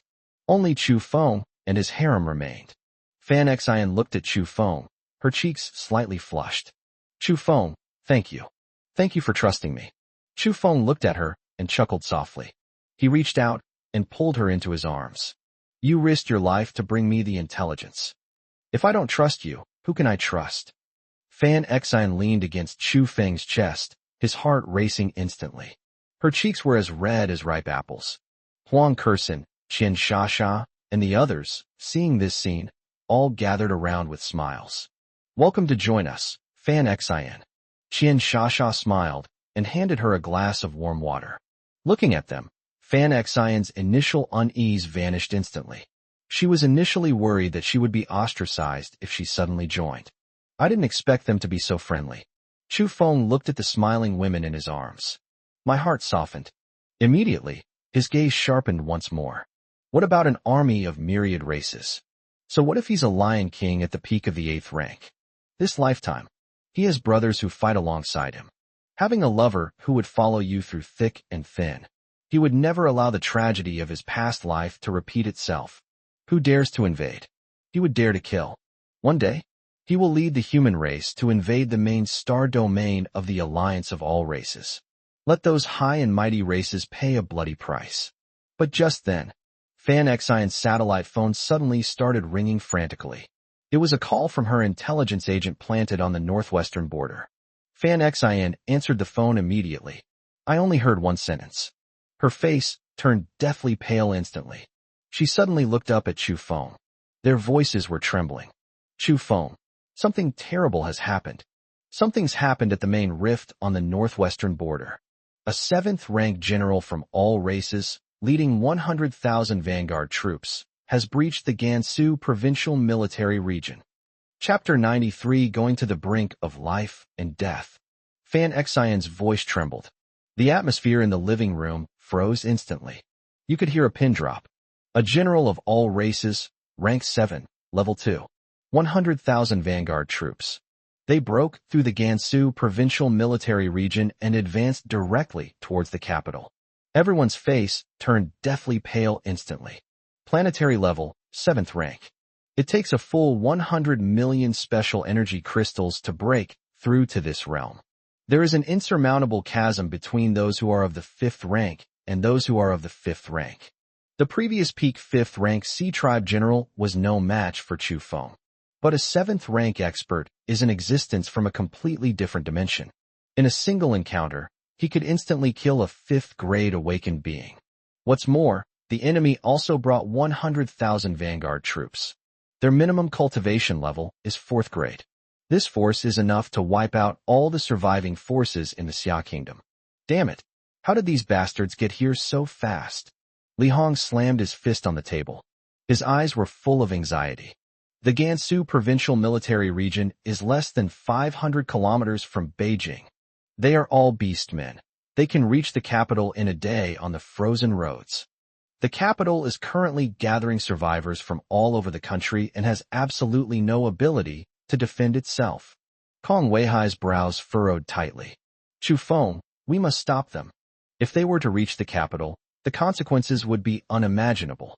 There are tens of millions of survivors there, which is no match for 100,000 beastmen army. All eyes were on Chu Feng. He is the leader of the human alliance. He is the backbone of everyone. Chu Feng sat on the sofa. His fingers tapped lightly on his knee. There was no trace of panic on his face. His gaze remained calm. Fan Xian, detailed information about the other side. The race of the generals, their specific abilities, and the composition of the vanguard. Fan Xian nodded immediately. Open quickly. It is Blackrock, a bear-like general of the beastmen. 7th rank, 2nd stage cultivation, extremely strong physical defense, immense strength, immune to most mental attacks. His 100,000 vanguard troops are all elite warriors of the beast race, with a minimum cultivation level of 4th rank. There are also 5 6th rank commanders and 25th rank generals. After breaking through the Gansu provincial military region, they did not stop at all and are advancing towards Tongan along the Lianhua Expressway. We expect to arrive at Tongan in 6 hours. Tongan, the eastern gateway to the Guangzhou Plain, a place of natural defenses. It was also the last line of defense for the capital. Once Tongan is breached, the flat plains offer no natural defenses. The orc army could reach the capital city in a single day.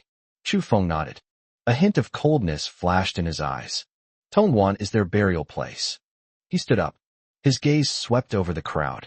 The voice was firm and resolute.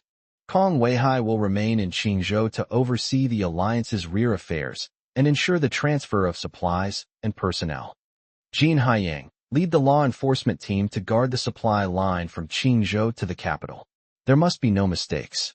Commander Liu Hang, immediately mobilize all troops of the Beijing military region to defend the capital to the death, gather the survivors, and strengthen the city's defenses. Major General Zhou Weihua led the main force of the Mountain City military region to rush to Tongan and build a second line of defense. Yes. The 4 men immediately stood at attention and saluted. They responded in unison. Without the slightest hesitation, Chu Feng turned his head and looked at the women around him. Huang Kursen, Jiang Lingyu, Jiang Lingyin, Fan Xin, come with me. Qin Shasha, Lu Qing, Yang Mi, Diba, Zhao Ying, and Jin Jihuai stay behind to ensure the supply of spiritual plants, medicines, and weapons. Yes. The women immediately responded.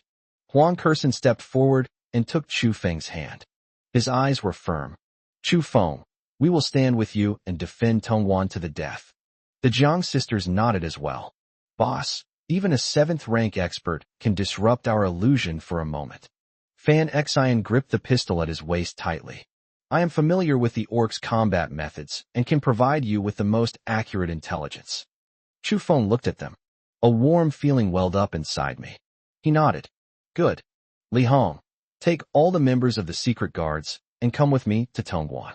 Lu Qian, take the Ice Phoenix Special Squad and come with me on this expedition. Yes, Alliance Leader. The 2 responded immediately. His eyes were filled with fighting spirit. Chu Feng stopped wasting words. With a wave of his hand, set off. The words fell. He turned around first and walked out of the villa. 7 dogs were already waiting outside the door. Huang Kursen and Fan Xin followed closely behind. Li Hong and Lu Qian also quickly assembled their team. 20 minutes later, a convoy of 50 modified armored vehicles. Let's embark on a walk in the clouds. Braving the swirling snow, we sped towards Tongan. Chu Feng sat in the passenger seat of the lead car. He was holding a black combination lockbox in his arms. In his mind, he kept rehearsing the defensive tactics for Tongan. A 5th rank, 1st level fighter versus a 7th rank, 2nd level fighter. The gap is huge. A direct confrontation is absolutely not an option. They can only rely on the terrain, tactics, his spatial abilities, and time-space freeze. There is also the chaotic energy of the elemental giant hound. This is his only chance of winning. Boss, don't worry. Ada's voice echoed in his mind. Even a 7th rank beast, after we combine our powers, we can put up a fight with it. If all else fails, we'll unleash our power. Even if it means serious injury, we can still kill it. Chu Feng patted Ada's head. Rest assured, I won't let you fight to the death. It's just a 7th rank, 2nd level bear. It's not worthy of our fighting spirit. His tone was flat, yet it carried an undeniable confidence. In his past life, he was able to carve a bloody path through the apocalypse. In this life, he has the memories of rebirth, extraordinary abilities, and the companionship of the devouring beast. Let alone a 7th rank, 2nd level general.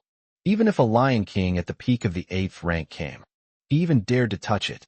The convoy sped along the icy highway. The journey would normally take 8 hours. It only took 4 hours. We arrived at Tongan. Tongan is no longer the bustling place it once was. The ancient city walls, battered by ice and mutated beasts, are now riddled with cracks. The Border Defense Company stationed here has fewer than 20 soldiers left. They saw Chu Feng's convoy arrive. The company commander in charge rushed over. Upon seeing Feng's face clearly, his eyes instantly welled up with tears. Alliance Leader Chu, you've finally arrived. We've received word that the orc army will arrive in 2 hours. Chu Feng nodded. He rolled over and got off the bus. Look up at the ancient city wall of Tongan. The city walls are very high. Built against the mountain, it is easy to defend and difficult to attack. It is an excellent defensive position. Make arrangements immediately. The secret guards are laying mines and traps outside the city walls. The Ice Phoenix Special Squad is on standby inside the city walls, ready to provide support at any time. All armored vehicles were dispersed on both sides of the city wall to form crossfire. Yes. Everyone immediately responded. He turned around and went to carry out the order. Chu Feng led Huang Kersin and the others to the main city wall of Tongan. Looking around, the icy highway stretched deep into the snow and wind. There is no end in sight. 2 hours later, a deafening roar echoed from the distant snowstorm. The ground began to tremble violently. It looked as if a massive army was charging towards them. Fan Xin raised his binoculars. I glanced at it. His face turned pale instantly. Chu Feng, they're here. Chu Feng looked up. Deep in the snowstorm, a densely packed army of beastmen surged forward like a tidal wave. They have different shapes and sizes. There are giant wolves that are 3 meters tall. There are fierce tigers with fangs. There are also wild boars covered in thick hides. Each one exuded a terrifying aura of at least the 4th rank. An army of 100,000, covering the sky and the earth. It stretches as far as the eye can see. And at the very front of the line, a giant black bear, nearly 20 meters tall, was trudging heavily across the ice. Its entire body was covered in jet black rock armor. His eyes were bloodshot, and he held a huge stone hammer in his hand. He exuded a terrifying aura. It was Black Rock, a 7th rank, 2nd level bear general. It reached the foot of Tongan City. Stop walking.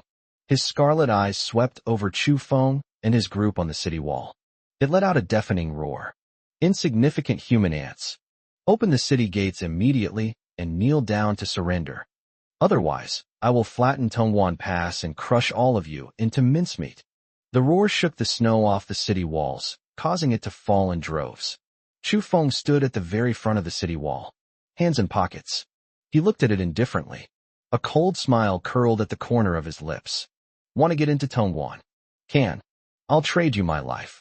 Chapter 94, Breaking Through the 6th Grade Space-Time Power and Awakening Again. Chu Feng's voice was not loud. Yet, through the howling cold wind, it clearly reached Black Rock's ears. Kuroiwa was taken aback for a moment. Then, he let out a deafening burst of wild laughter. Ha! How dare a mere 5th rank, 1st level ant speak such words to me? I think you're tired of living. It slammed the stone hammer in its hand onto the ground. Boom! A loud bang. The entire Tongan city wall trembled violently. The ground was smashed into a crater more than 10 meters deep. The icy road surface instantly cracked open into countless gullies. Charge! Black Rock gave the order. The 100,000-strong orc army behind them moved instantly. Like a tidal wave, it surged madly towards the Tongan city wall. The deafening roars and sounds of battle echoed throughout the heavens and earth. Fire! Chu Feng gave the order. Armored vehicles on both sides of the city wall opened fire simultaneously. Heavy machine guns, rocket launchers, and anti-aircraft guns. Countless bullets and shells rained down on the charging orc army. Boom, boom, boom. Explosions continued one after another. The orc warriors at the forefront were instantly blown to pieces. But the number of orcs was simply too great. The ones in front have fallen. Those behind immediately stepped over their fallen comrades and continued charging forward. They are fearless and undaunted. His eyes were filled with nothing but bloodthirsty madness. In just a few minutes, they rushed to the foot of the city wall. They began frantically climbing the city walls. Ice Phoenix Squad, make your move. Liu Qian shouted loudly. 15 individuals with special physical awakenings attacked simultaneously. Flames, ice, lightning, wind blades. Countless supernatural attacks slammed down on the beastmen below the city walls. Huang Hao also moved. She leaped and landed on the crenellations of the city wall. An icy blue light erupted from his body in an instant. A clear phoenix cry resounded throughout the heavens and earth. The phantom of an ice phoenix appeared behind her. Absolute zero zone. A delicate shout. With her as the center, an area within a kilometer radius was instantly enveloped in extreme cold. The temperature plummeted to -200 degrees Celsius. The orc warriors who were climbing the city wall were instantly frozen in the ice. Even the blood inside his body froze into ice crystals. I can't move at all. Well done. The soldiers on the city wall erupted in deafening cheers. But just then, BlackRock moved. It looked at its frozen subordinates, a flash of fury in its eyes. Damn human woman. It roared. Its massive body shot out in an instant. The speed is extremely fast. In the blink of an eye, they rushed to the foot of the city wall. The enormous stone hammer in its hand, carrying earth-shattering power, slammed down towards the city wall. If this hammer blow lands solidly, even a city wall made of steel can be smashed down in an instant. Not good. Chu Feng's expression changed. Instantaneous teleportation. It appeared on the trajectory of the falling stone hammer. Spatial barrier. A low shout. Dozens of layers of transparent spatial walls instantly formed in front of him. Clang. A deafening roar. The stone hammer slammed heavily against the spatial barrier. A terrifying power erupted instantly. Dozens of spatial barriers shattered instantly, one after another. Chu Feng let out a muffled groan. The force of the impact sent them sliding backward for more than 10 meters. A trickle of blood escaped from the corner of his mouth. The power of a 7th grade, second-level being is indeed terrifying. Even his spatial barrier couldn't withstand a full-force attack. But it was precisely at the moment of the collision that the space-time power within Chu Feng's body was stimulated by this immense force, causing it to fluctuate abnormally. His understanding of space and time unexpectedly made a new breakthrough at this moment. Chu Feng. Huang Hao exclaimed in surprise. They're about to rush over. Don't come any closer. Chu Feng raised his hand to stop her. He wiped the blood from the corner of his mouth. The fighting spirit in his eyes surged instantly. That's interesting. No wonder they were able to break through the Gansu provincial military region. They really have some skills. He Yin looked at Chu Feng, a hint of surprise flashing in his eyes. It didn't expect that. A mere 5th rank, first-level human was able to withstand its full-force attack. A tiny ant with some skill. But that's all. BlackRock grinned maliciously. He raised the stone hammer again. It was about to smash towards Chu Feng again. Ada combine. Chu Feng gave the order. Roger that, boss. The 7 dogs under the city wall suddenly sprang into action. A dazzling burst of elemental light erupted instantly. The 7 figures merged into one in an instant. A giant elemental hound, over 30 meters long, appeared in the center of the battlefield. The aura of a peak 5th grade cultivator surged instantly. Very close to the 6th rank. Huh? What is this? BlackRock looked at the elemental giant dog, a hint of wariness flashing in his eyes. It can sense it. There was a chaotic power emanating from this 7-headed giant dog that made its heart tremble. Die! The elemental giant dog let out a roar. 7 heads opened simultaneously. The 7 elements metal, wood, water, fire, earth, wind, and thunder instantly merged. A pitch-black sphere of chaos rapidly took shape in front of its mouth. It slammed down hard towards the BlackRock. A trivial skill. BlackRock roared. His entire body was covered in rock armor, which instantly glowed with a black light. It raised its stone hammer and smashed it down hard against the chaos orb. Boom! The chaos sphere and the stone hammer collided instantly. The earth-shattering explosion resounded throughout Tongan. A terrifying shockwave spread out instantly. The orc army beneath the city walls was blasted away in countless numbers by the shockwave. BlackRock's massive body staggered back a dozen steps. Every step left a deep footprint on the ice. Its hand holding the stone hammer trembled slightly. The tiger's mouth was already split open. Dark green blood dripped down the stone hammer. Damn beast! The rage in BlackRock's eyes intensified. It didn't expect that. This seemingly unremarkable giant dog was able to injure it. On the other side, the elemental giant dog was also shaken and took a few steps back. His breathing was slightly disordered. His strength at the 7th rank, 2nd level, is indeed well-deserved. Just then, BlackRock moved. Its target is no longer the elemental giant dog. It was Chu Feng atop the city wall.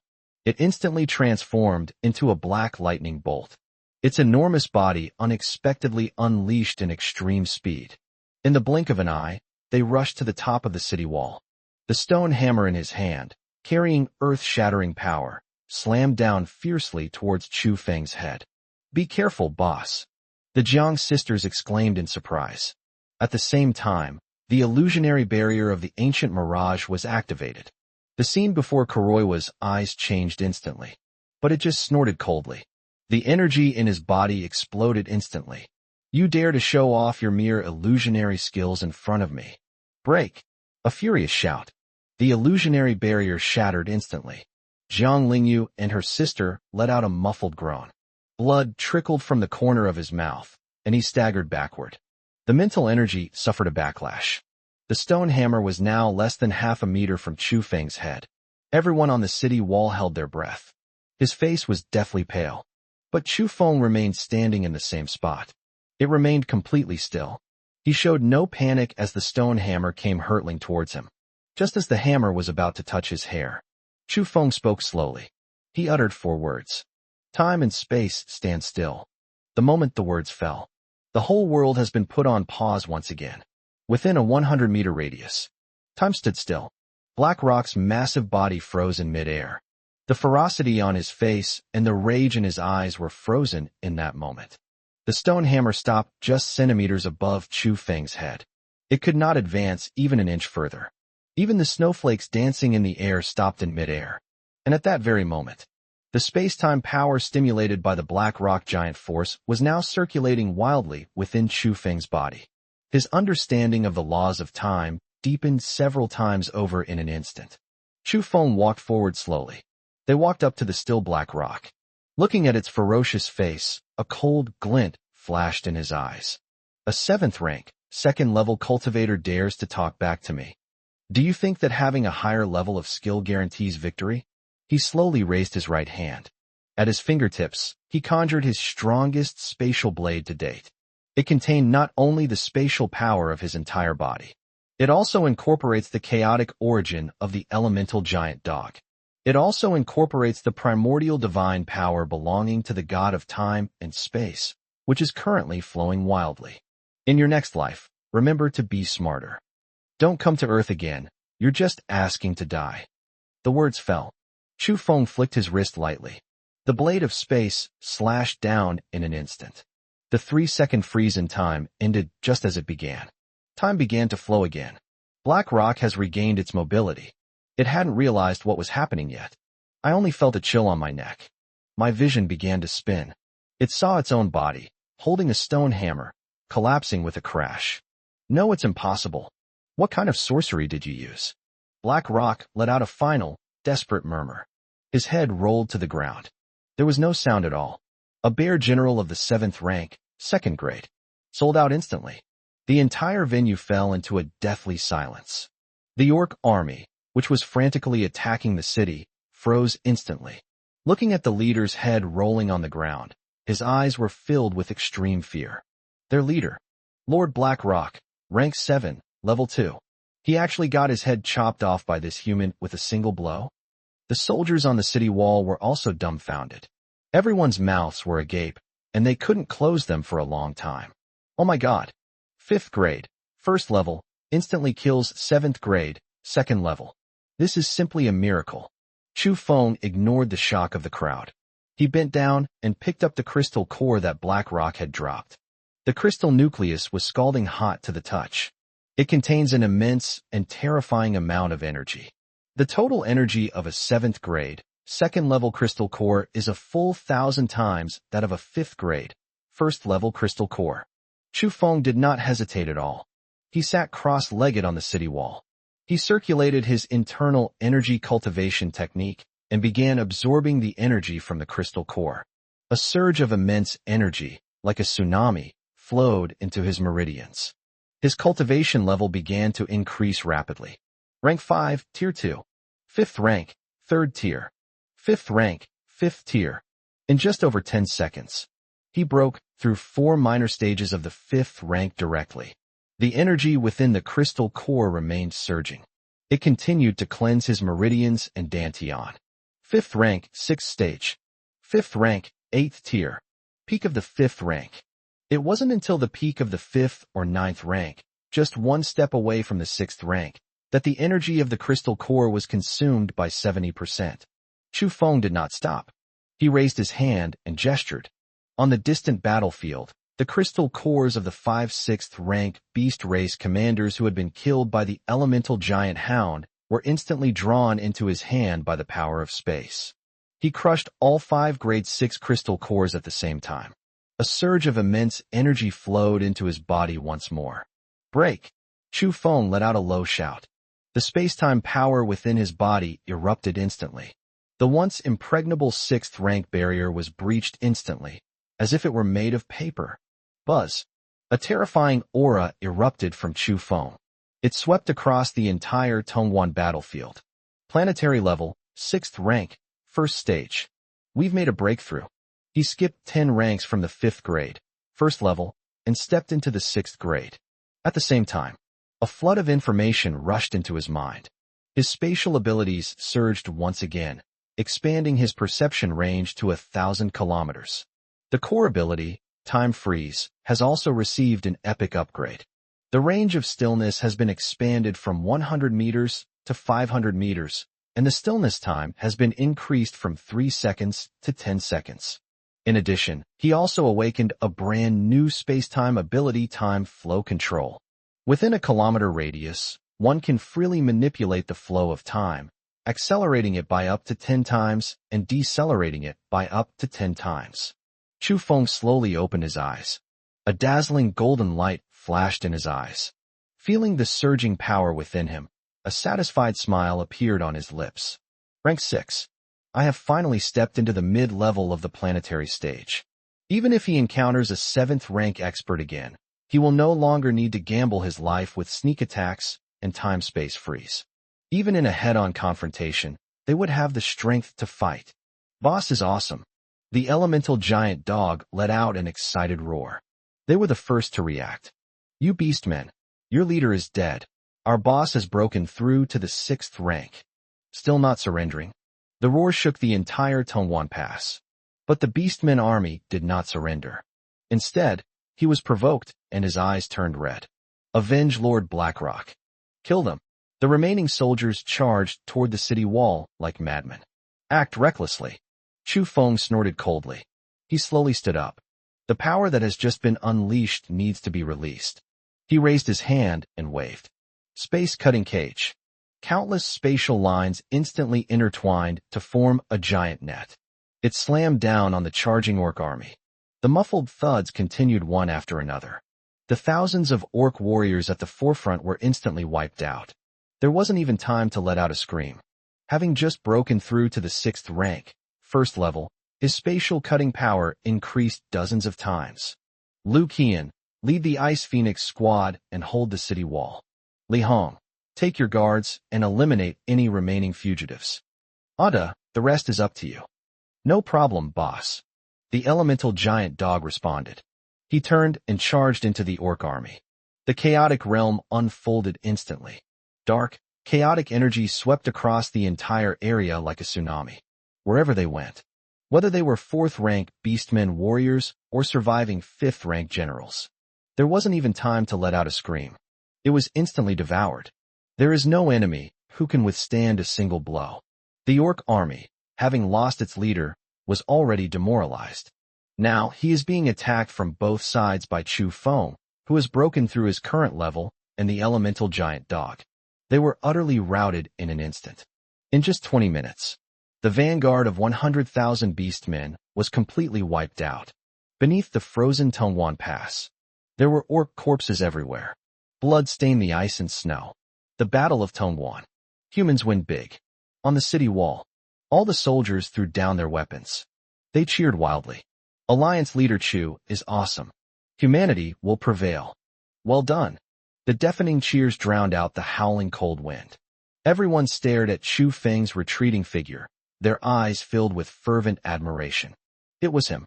Despite being a 5th-rank official, he killed a 7th-rank general. It was him. He broke through in the heat of battle and entered the 6th rank. It was him. They led them to hold off an army of 100,000 beast men. He is everyone's faith. They are the hope of humanity. Chu Feng stood on the city wall, braving the swirling snow, looking into the depths of the snowstorm in the distance. His gaze was serious. Killing He Yin and breaking through to the 6th rank is just the beginning. The main force of all races is still behind. The Lion King, at the peak of the 8th rank, hasn't even made a move yet. The real battle is yet to come. Just then, Fan Xin ran over quickly. Her satellite phone was still pressed against her ear. His face was deathly pale. Chu Feng, something terrible has happened. The space-time rifts in Europe and America have erupted simultaneously. The main force of the alliance of 10,000 races has arrived in full force. All human survivor bases in Europe and the Americas have fallen. Globally apart from our Xia kingdom, there is no place left for humankind to stand. Chu Feng's pupils contracted instantly. The world has fallen. Now, the entire earth. Only the Xia kingdom remains, the last pure land for humankind. He clenched his fist. A chilling, killing intent flashed in his eyes. It's better that it has fallen. Now it's our turn to fight back. Chapter 96 The Power of Time Flow. Chapter 96 The Power of Time Flow is demonstrated. A 6th-rank official slays an 8th-rank official. Chu Feng finished speaking. The entire battlefield fell into a deathly silence in an instant. The human soldiers on the city wall held their breath. Oh my god! How dare Alliance leader Chu call Liang, an 8th-rank 1st-level cultivator, a mixed-hair cat? That's insane. The entire army of myriad races below the city was also stunned. Immediately, a deafening roar of laughter erupted. Ha ha! Has this kid gone mad? How dare a mere 6th-rank official insult Lord Liang? I think he's tired of living. Liang's face instantly darkened. A terrifying killing intent erupted from his scarlet eyes. He was a dignified vanguard officer of the Tiger clan, a powerful expert of the 8th rank and 1st level. How could he be called a scruffy cat by a mere 6th-rank ant? Court death. The blazing sun let out a deafening roar like a tiger. Its massive body moved instantly. It transformed into a golden lightning bolt. In the blink of an eye, they rushed to the foot of the Tongan city wall. It raised its enormous tiger claws, and with earth-shattering power, slammed them down towards the city wall. This claw, it contains terrifying dual abilities of metal and fire. Wherever it passed, the air ignited, emitting a sizzling sound. Even a city wall made of cast iron would be shattered by this claw. Not good. The soldiers on the city wall turned deathly pale instantly. Everyone, activate the defensive formation. Lu Qian shouted loudly. 15 individuals with special physical awakenings attacked simultaneously. Countless supernatural abilities converged on the city wall. It formed a huge energy shield. Clang! A deafening roar. The tiger's claws slammed hard into the energy shield. A terrifying power erupted instantly. The shield, which was jointly erected by 15 individuals with special physical awakenings, was instantly covered with cracks. A snap. Completely shattered. Lu Qian and the others simultaneously let out a muffled groan. Blood trickled from the corner of his mouth, and he staggered backward. Just one claw. They broke through the defenses they had jointly set up. The strength of an 8th-grade, 1st-level cultivator is terrifying. Vulnerable. Liang let out a sinister laugh. Raising its paw again, it was about to strike the city wall once more. But just then, Chu Feng made a move. Your opponent is me. Chu Feng's voice rang out softly. The next second, his figure vanished instantly from the city wall. Teleportation. When it reappeared, it was already directly overhead under the blazing sun. Space cutting. Chu Feng let out a low shout. Countless spatial lines instantly intertwined to form a massive cutting net. It slammed down fiercely on the head of the blazing sun. A trivial skill. Liang snorted coldly. Its entire body of golden fur stood on end instantly. It formed an indestructible golden armor. Clang, clang, clang. A series of rapid, crisp cracking sounds followed. The spatial lines slashed fiercely at the golden armor. But all that remained were faint white marks. It's impossible to break through its defenses. Chu Feng raised an eyebrow. Really? The physical defense of an 8th grade, first level being is more than 10 times stronger than that of a 7th grade, second level being like black rock. Ordinary spatial cutting cannot damage it at all. Is that all you've got? You dare to talk back to me? Liang grinned maliciously. He suddenly shook his head. Countless golden tiger hairs shot towards Chu Feng like sharp arrows. Every single tiger hair possesses terrifying penetrating power. It can penetrate even steel plates in an instant. Chu Feng's eyes narrowed. Instantly activate the ethereal transformation. The person entered another time and space. All the tiger hairs passed through his body. He wasn't hurt in the slightest. This is an interesting ability. A hint of surprise flashed in Liang's eyes. But that's all. In the face of an absolute difference in strength, any fancy superpowers are futile. The words fell. The blazing sun suddenly opened its mouth. A ball of golden flame quickly took shape in its mouth. The blazing sun burns the sky. A furious shout. A golden fireball, several meters in diameter, hurtled towards Chu Feng. Wherever it passed, even space itself was distorted by the heat. This strike contained 80% of the power of the blazing sun. It is enough to instantly kill a peak 7th grade expert. Huang Kursin and the others on the city wall held their breath instantly. Chu Feng, watch out. But Chu Feng remained standing in the same spot. It remained completely still. He showed no panic as the golden fireball hurtled towards him. Just as the fireball was about to hit him, Chu Feng spoke slowly. He uttered a few words. Time flow speed, decelerated tenfold. The moment the words fell, with Chu Feng as the center, within a kilometer radius, the flow of time slowed down tenfold in an instant. The golden fireball, which was originally as fast as lightning, suddenly became as slow as a snail crawling. It moved slowly through the air. Liang's movements also slowed down tenfold instantly. The sneer on its face and the murderous intent in its eyes became incredibly slow. Everyone in the room was stunned, looking at the fireball slowly moving in the sky and the sluggish sun. His eyes were filled with unbelievable shock. Oh my God, what kind of ability is this? It can actually slow down time. Chu Feng watched the slowly moving blazing sun, a cold smile curling at the corner of his lips. This is the new ability he awakened after breaking through to the 6th rank. Control the flow of time. In his domain, he is the master of time. Chu Feng walked forward slowly. They walked up to the blazing sun. A cold glint flashed in his eyes as he watched its sluggish movements. He slowly raised his right hand. At his fingertips, a spatial blade containing the power of space-time and chaotic energy materialized. He poured all the power in his body into this strike. In your next life, remember to be smarter. Don't come to Earth again, you're just asking to die. The words fell. Chu Feng flicked his wrist lightly.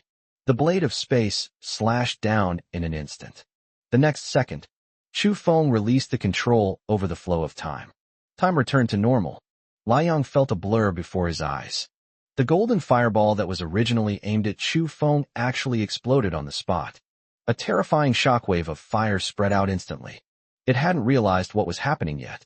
I felt a chill on my neck. My vision began to spin. It saw its own body, still in an attacking posture, collapsing with a crash. Golden blood gushed out. No, it's impossible. What kind of sorcery did you use? The blazing sun let out a final, desperate murmur. His head rolled to the ground. There was no sound at all. A Tiger Clan Vanguard officer of the 8th rank, first class. Sold out instantly. The entire venue fell into a deathly silence. You could hear a pin drop. The 300,000-strong army of various tribes below the city froze instantly. They stared wide-eyed at the head of the blazing sun that had rolled to the ground. His eyes were filled with extreme fear. Their vanguard, Lord Liang, rank 8, level 1. He was actually killed in one strike by a human of the 6th rank, first level? How is this possible? The human soldiers on the city wall were also dumbfounded. I was stunned for a good 10 seconds. Then a thunderous cheer erupted. Alliance leader Chu is awesome. Alliance leader Chu is invincible. Well done. The deafening cheers pierced through the swirling snow. The sound echoed throughout the entire Tongan gorge. Everyone stared at Chu Feng's retreating figure, their eyes filled with fervent admiration. A 6th-rank official can defeat an 8th-rank official. This is simply an unprecedented miracle. Chu Feng stood amidst the swirling golden rain of blood. It landed slowly. That attack just now depleted 70% of his supernatural power. But his gaze remained sharp. He looked up at the 3 7th-rank Peak clan leaders who were already terrified. A cold smile curled at the corner of his lips. Now, it's your turn, the 3 of you. The 3 clan leaders instantly came to their senses. He shuddered. His eyes were filled with fear. Even Lord Liang, a rank 8th-level cultivator, was instantly killed by this human. Those 3 are at the peak of the 7th rank. Going up, there would be suicide. Retreat. Retreat now. The Stone Clan chief was the first to react. With a roar, it turned and ran. The Fire Clan chief and the Wind Clan chief dared not linger for even a moment. He turned and fled towards the rear of the army. They didn't even care about the 300,000 troops behind them. I just want to escape this hellish place as soon as possible. Trying to run? Chu Feng snorted coldly. I told you, none of your 300,000 troops will be leaving today. Ada combine. Roger that, boss. The 7 dogs instantly sprang into action. A dazzling burst of elemental light erupted. A giant elemental hound, over 30 meters long, appeared instantly in the center of the battlefield. The terrifying aura of a peak 7th-grade cultivator instantly swept across the entire area. Chase after them. Chu Feng gave the order. The elemental giant dog let out a deafening roar. With its 4 hooves pushing off the ground, it transformed into a white lightning bolt and chased after the 3 fleeing clan leaders. 7 heads opened simultaneously. The chaotic realm unfolded instantly. The pitch-black chaotic energy, like a tsunami, swept towards the 3 clan leaders. The 3 clan leaders had only run a short distance. Then the chaos realm caught up with them. Their bodies were instantly entangled by chaotic energy. The speed decreased sharply. No, let me go. The Stone Clan chief let out a desperate roar. He frantically urged the energy within his body, trying to break free from the shackles of chaotic energy. It can be chaotic energy, which is naturally able to suppress all other types of energy. Its rocky armor was being corroded and devoured by chaotic energy at a speed visible to the naked eye. The elemental giant hound caught up. Ada opened his mouth and took a bite. A snap. It bit off the Stone Clan chief's neck. The remaining Fire Clan chief and Wind Clan chief were terrified. They turned around and ran in different directions. But Chu Feng had already reached them. Spacebound. A low shout.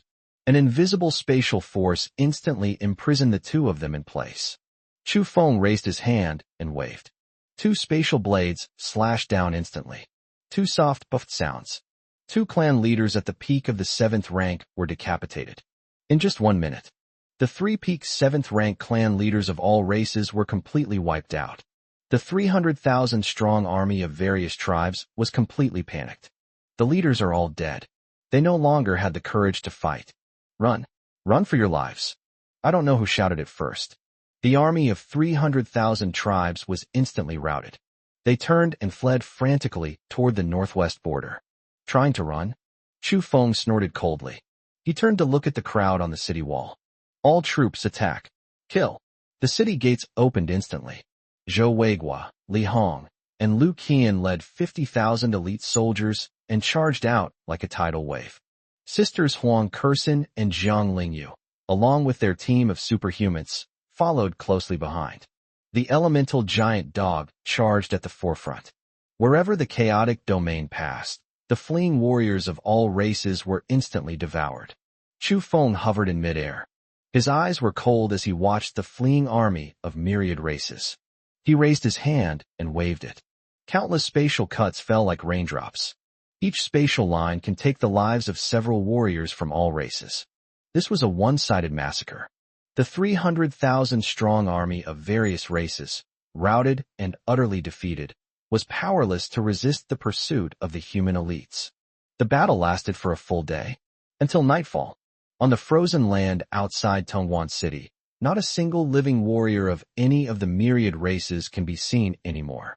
The main force of 300,000 tribes, completely annihilated. The Battle of Tongan was a resounding victory. This battle, the human race, with 50,000 troops, annihilated the main force of the 300,000 human race. They killed 1 rank 8, level 1 expert, and 3 rank 7, peak experts. This marks the greatest victory since the end times began.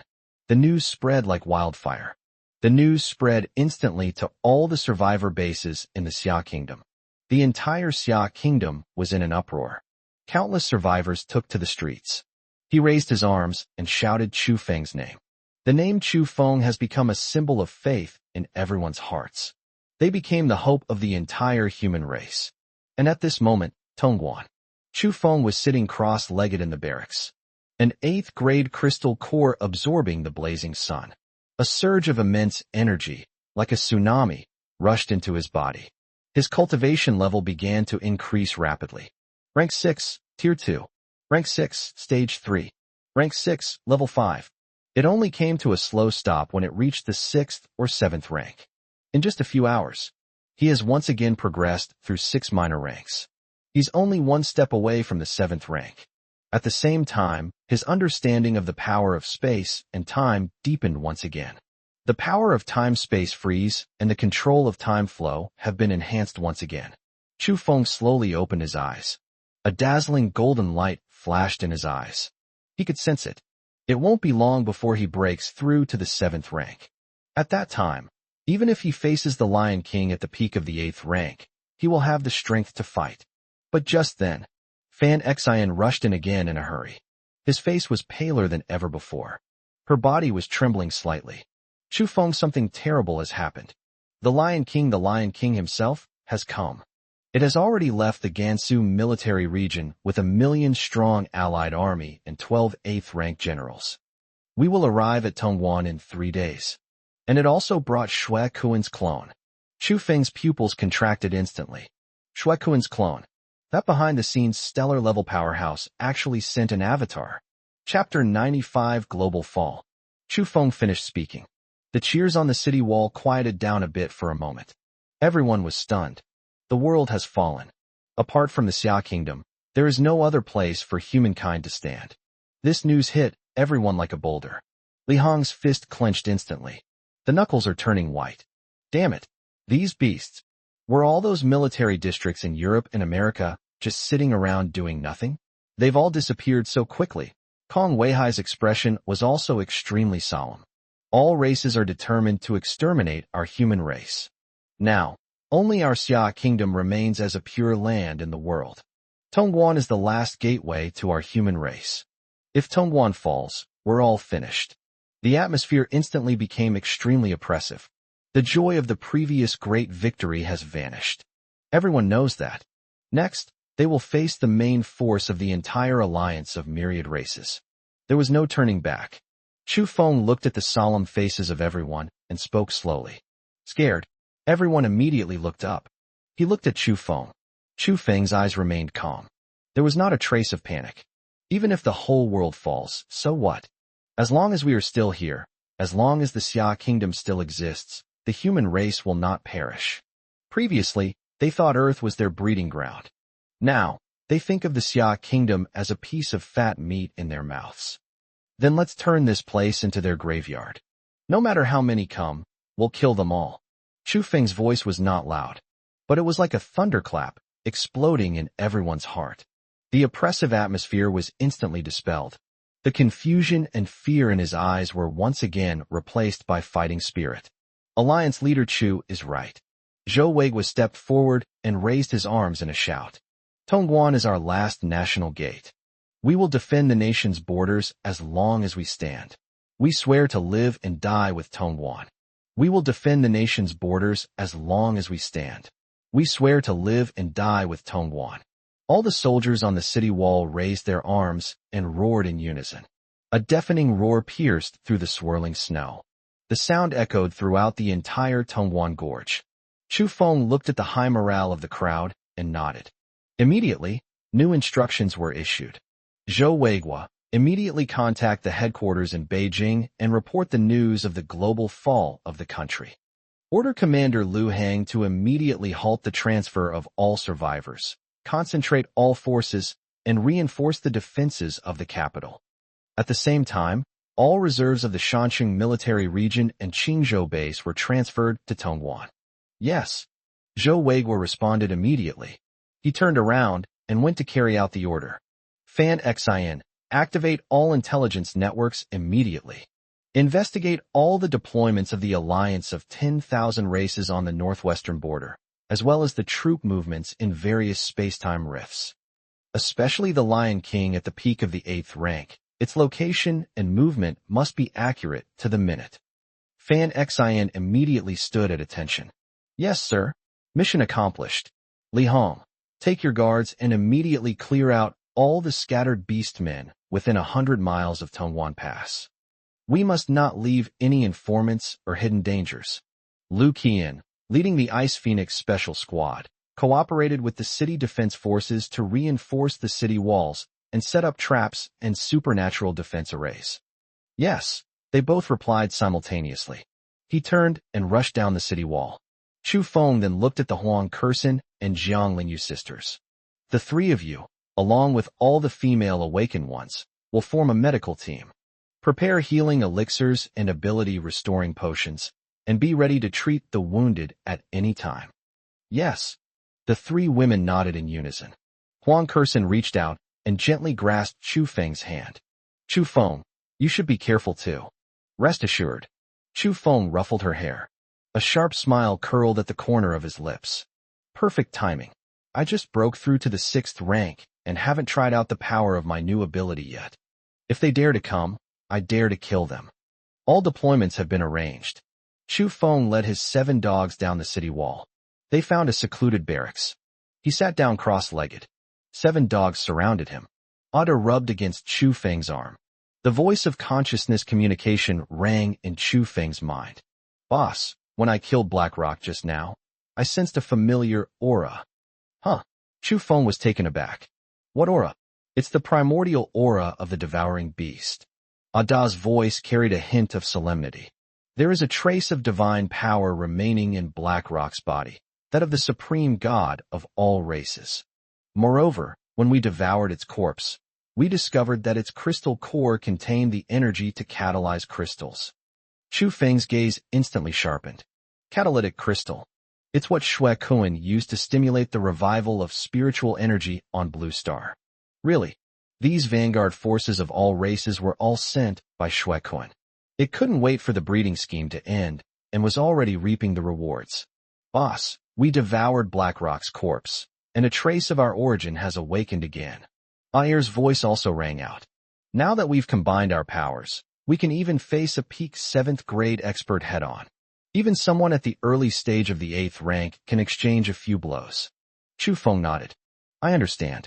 The 7 dogs devouring beast essence is awakening as they devour more and more powerful beings. Their growth rate is even faster than their own. This is a good thing. Next, when facing the main forces of all races, they will be his most powerful trump card. Chu Feng took a deep breath. Close your eyes again. He began to consolidate his newly achieved 6th grade, 1st level cultivation. At the same time, it was absorbing the remaining 30% of the energy within the black rock crystal core. Time passed little by little. Nothing was said that night. The next morning, Fan Xian rushed into the barracks in a hurry. His expression was extremely solemn. Chu Feng, the latest intelligence is out. Chu Feng slowly opened his eyes. Explain. The alliance of 10,000 races has assembled a full force of 300,000 main troops at the 3 main rifts on the northwestern border. Fan Xian's voice trembled slightly. The minimum cultivation level is 4th rank. Leading the team are 3 peak 7th rank generals, the patriarchs of the Stone Clan, Fire Clan, and Wind Clan. Besides that, there's also the vanguard officer of the 8th rank peak Lion King, Liang of the Tiger Clan. Its cultivation level is rank 8, level 1. Now, the army has set off from the Gansu military region and is heading towards Tongwan. We expect to arrive at Tongwan in 3 days. These words were spoken. The atmosphere in the barracks froze instantly. 300,000 main force troops, 3 peak 7th rank generals. There is also a Tiger Clan expert at the 8th rank, 1st level. This force is more than 3 times stronger than BlackRock's previous 100,000 strong Vanguard army. Rank 8, level 1. That's a realm that requires 1 billion supernatural crystals to break through. The difference between the 7th and 8th ranks is like heaven and earth. Chu Feng's fingers tapped lightly on his knee. There was not a trace of panic in his eyes. Instead, a hint of fighting spirit flashed across his face. Rank 8, level 1. Perfect timing. Let's test just how strong my newly awakened control over the flow of time really is. New. Chu Feng nodded. Pass down the order. All troops, enter level 1 combat readiness. All reserve teams must arrive at Tongan within 3 days. We must hold this battle. If we hold on, there is still hope for our human race. If we can't hold out, humanity will truly be wiped out. 3 days passed in the blink of an eye. During these 3 days, the entire Tongan area came to a standstill. The city walls were covered with a dense array of heavy weapons and supernatural defense arrays. Outside the city walls, tens of thousands of landmines and traps were laid. All 50,000 reserve troops from the Shanxing military region and Qingzhou base have arrived at Tongan. Among them, there were 2,000 awakened individuals of the 4th rank or above. There were also 120 people who were of the 5th rank or above. This is currently the strongest elite force that the Xia Kingdom can muster. On the morning of the 3rd day, the sky was just beginning to lighten with the first hint of dawn. From the distant snowstorm came a deafening roar. The ground began to tremble violently. It was 10 times more intense than when the BlackRock army arrived last time. Fan Xin raised his binoculars and took a look. His face turned pale instantly. Chu Feng. They're here. Chu Feng leaped into the air. They jumped onto the main city wall of Tongan. Looking around, on the distant horizon, a vast army of myriad races, as densely packed as a black tide, surged forward. An army of 300,000, covering the sky and the earth. It stretches as far as the eye can see. In the sky, there were countless warriors of all races, including birds, whose numbers blotted out the sun. The leader. There were 3 figures, each nearly 20 meters tall. They are the Stone Clan chieftain covered in rock armor, the Fire Clan chieftain engulfed in flames, and the Wind Clan chieftain with wind wings on his back. Behind the 3 people, it was a giant tiger over 30 meters tall. Its entire body was covered in golden fur, and the character, Wog, King, on its forehead exuded a terrifying aura. It was Liang, a Tiger Clan Vanguard officer of the 8th rank, 1st level. They reached the foot of Tongan City. They stopped walking. The blazing sun's crimson eyes swept over Chu Feng and his group on the city wall.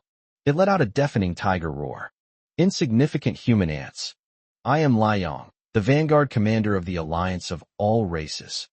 Open the city gates immediately and kneel down to surrender. Otherwise, our 300,000 strong army will raze Tongan to the ground, leaving no one alive. The tiger's roar shook the snow off the city walls.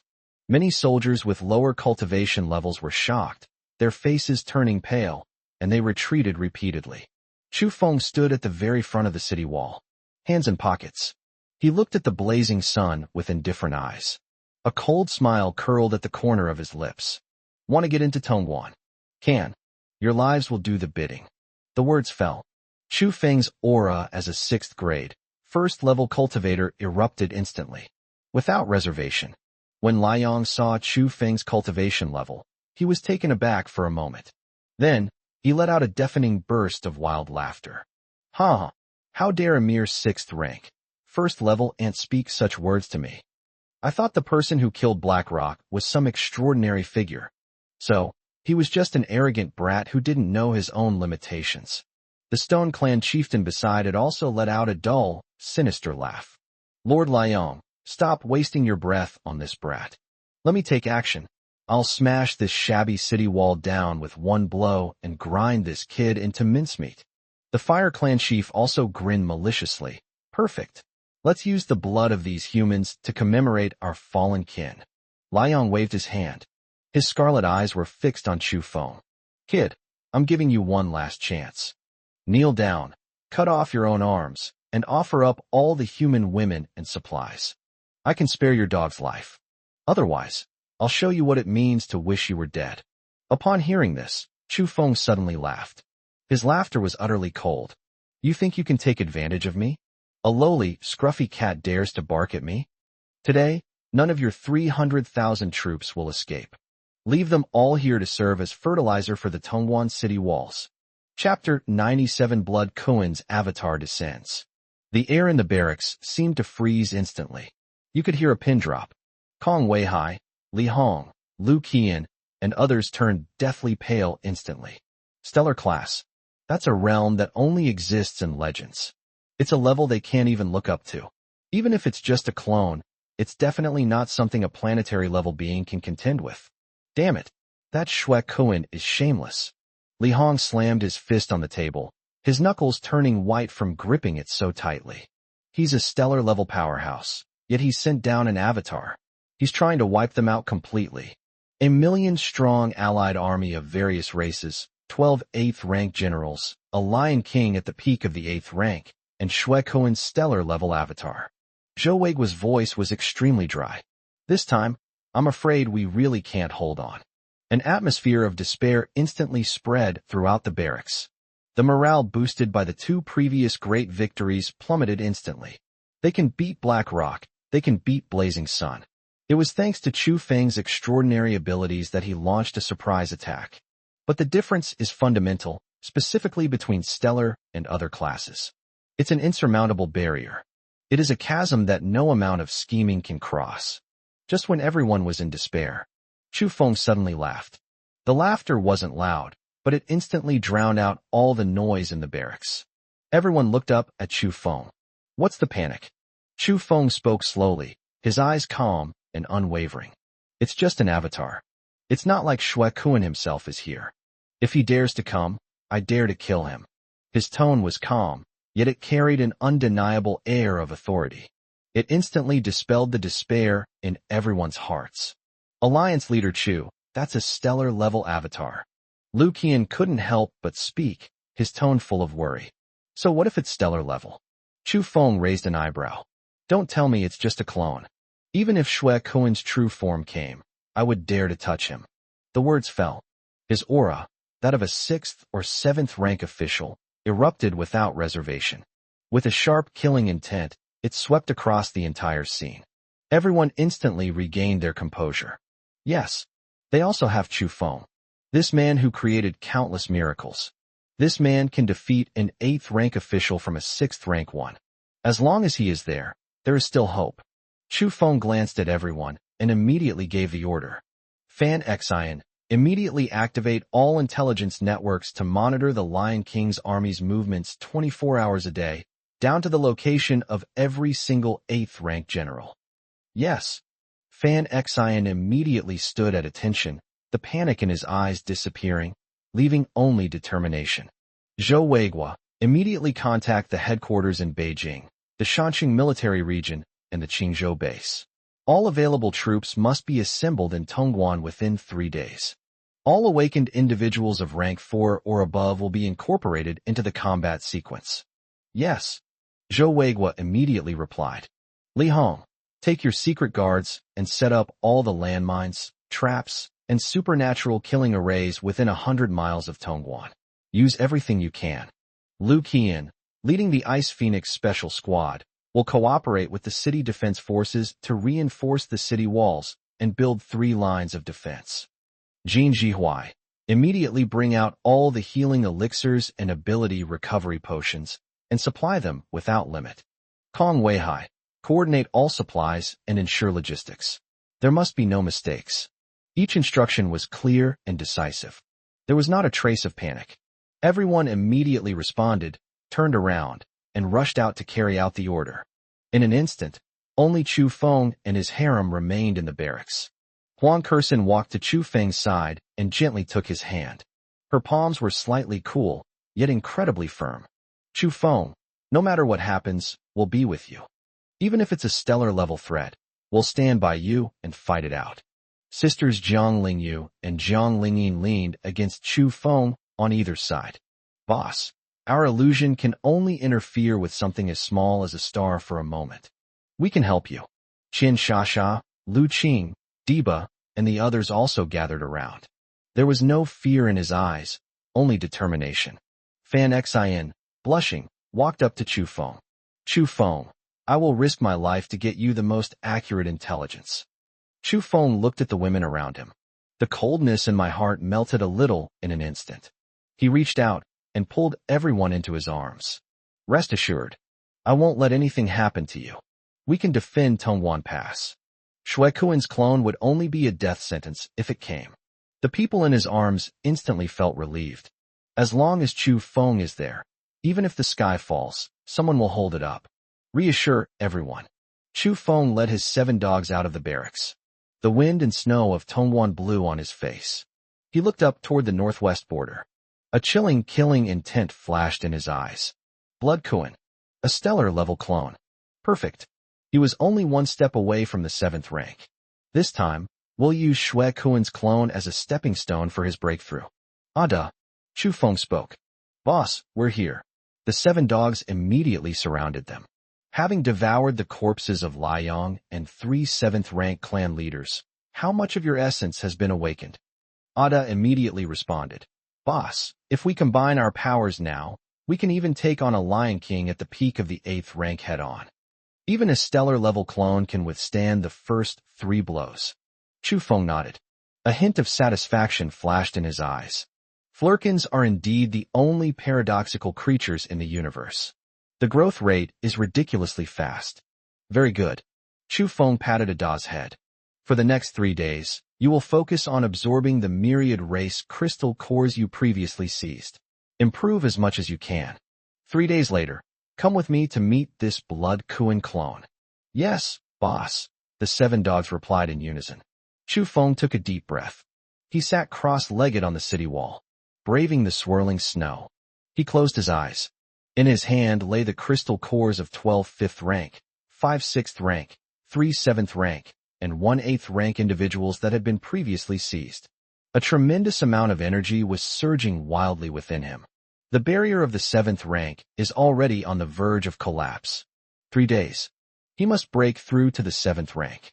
Only by reaching the 7th rank would he be qualified to fight Shuekuan's clone head-on. Time passed little by little. The entire city of Tongan was mobilized. Everyone is giving it their all for the life or death battle 3 days from now. 3 days passed in the blink of an eye. On the morning of the 3rd day, the sky was just beginning to lighten with the first hint of dawn. On the distant horizon, a deafening roar erupted. The ground began to tremble violently. It was 10 times more intense than any before. The swirling snow was scattered by this terrifying aura. Fan Xin rushed to the city wall like a madman. He roared at Chu Feng on the city wall. Chu Feng, they're here. The allied army of millions of races has already reached within 10 miles. Chu Feng slowly opened his eyes. A dazzling golden light flashed in his eyes. 3 days. The energy within him had reached its peak. The barrier to the 7th rank is just 1 final step away. He stood up. Look into the distance. On the horizon, the densely packed allied forces of all races surged forward like a black tide. A 1,000,000-strong army, overwhelming the sky and the earth. It stretches as far as the eye can see. In the sky, countless birds and creatures filled the sky, blotting out the sun. The leader. It is a giant golden lion that is 50 meters tall. Its entire body was covered in golden scales, and the character, Wang King, on its forehead exuded a world-destroying aura. It was the Lion King at the peak of the 8th rank. Behind it stood 12 terrifying 8th rank generals, lined up in a row. And on the top of the Lion King's head, a blood-red figure stood there. The figure was not tall, yet it exuded an aura that made the entire world tremble. Just standing there. The surrounding space was constantly distorting and collapsing. It was Shuekuan's clone. A terrifying pressure, at the level of a star, instantly enveloped the entire Tongan Pass. The soldiers on the city wall turned deathly pale instantly. My legs felt weak, and I could barely hold onto my weapon. This is the power of a stellar star. Just a clone was enough to make them lose the courage to resist. The Lion King arrived at the foot of Tongan City. Stop walking. His scarlet eyes swept over Chu Feng on the city wall. It let out a deafening tiger roar. Chu Feng, a lowly human ant. Open the city gates immediately and surrender.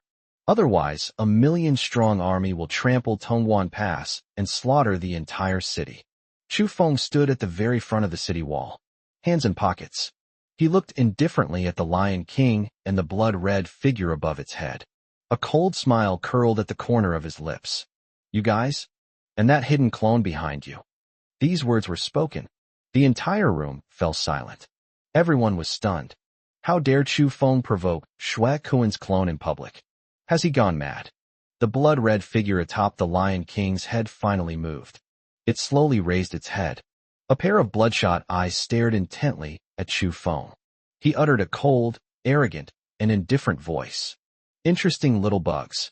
It was you who killed my vanguard and destroyed my goo breeding farm. Chapter 98 Breaking through to the 7th rank in the face of battle, awakening through time reversal. The voice of Shui Kuan's clone fell. A terrifying pressure instantly locked onto Chu Feng. It pressed down on Chu Feng like Mount Tai. The stone slabs on the city wall shattered inch by inch in an instant.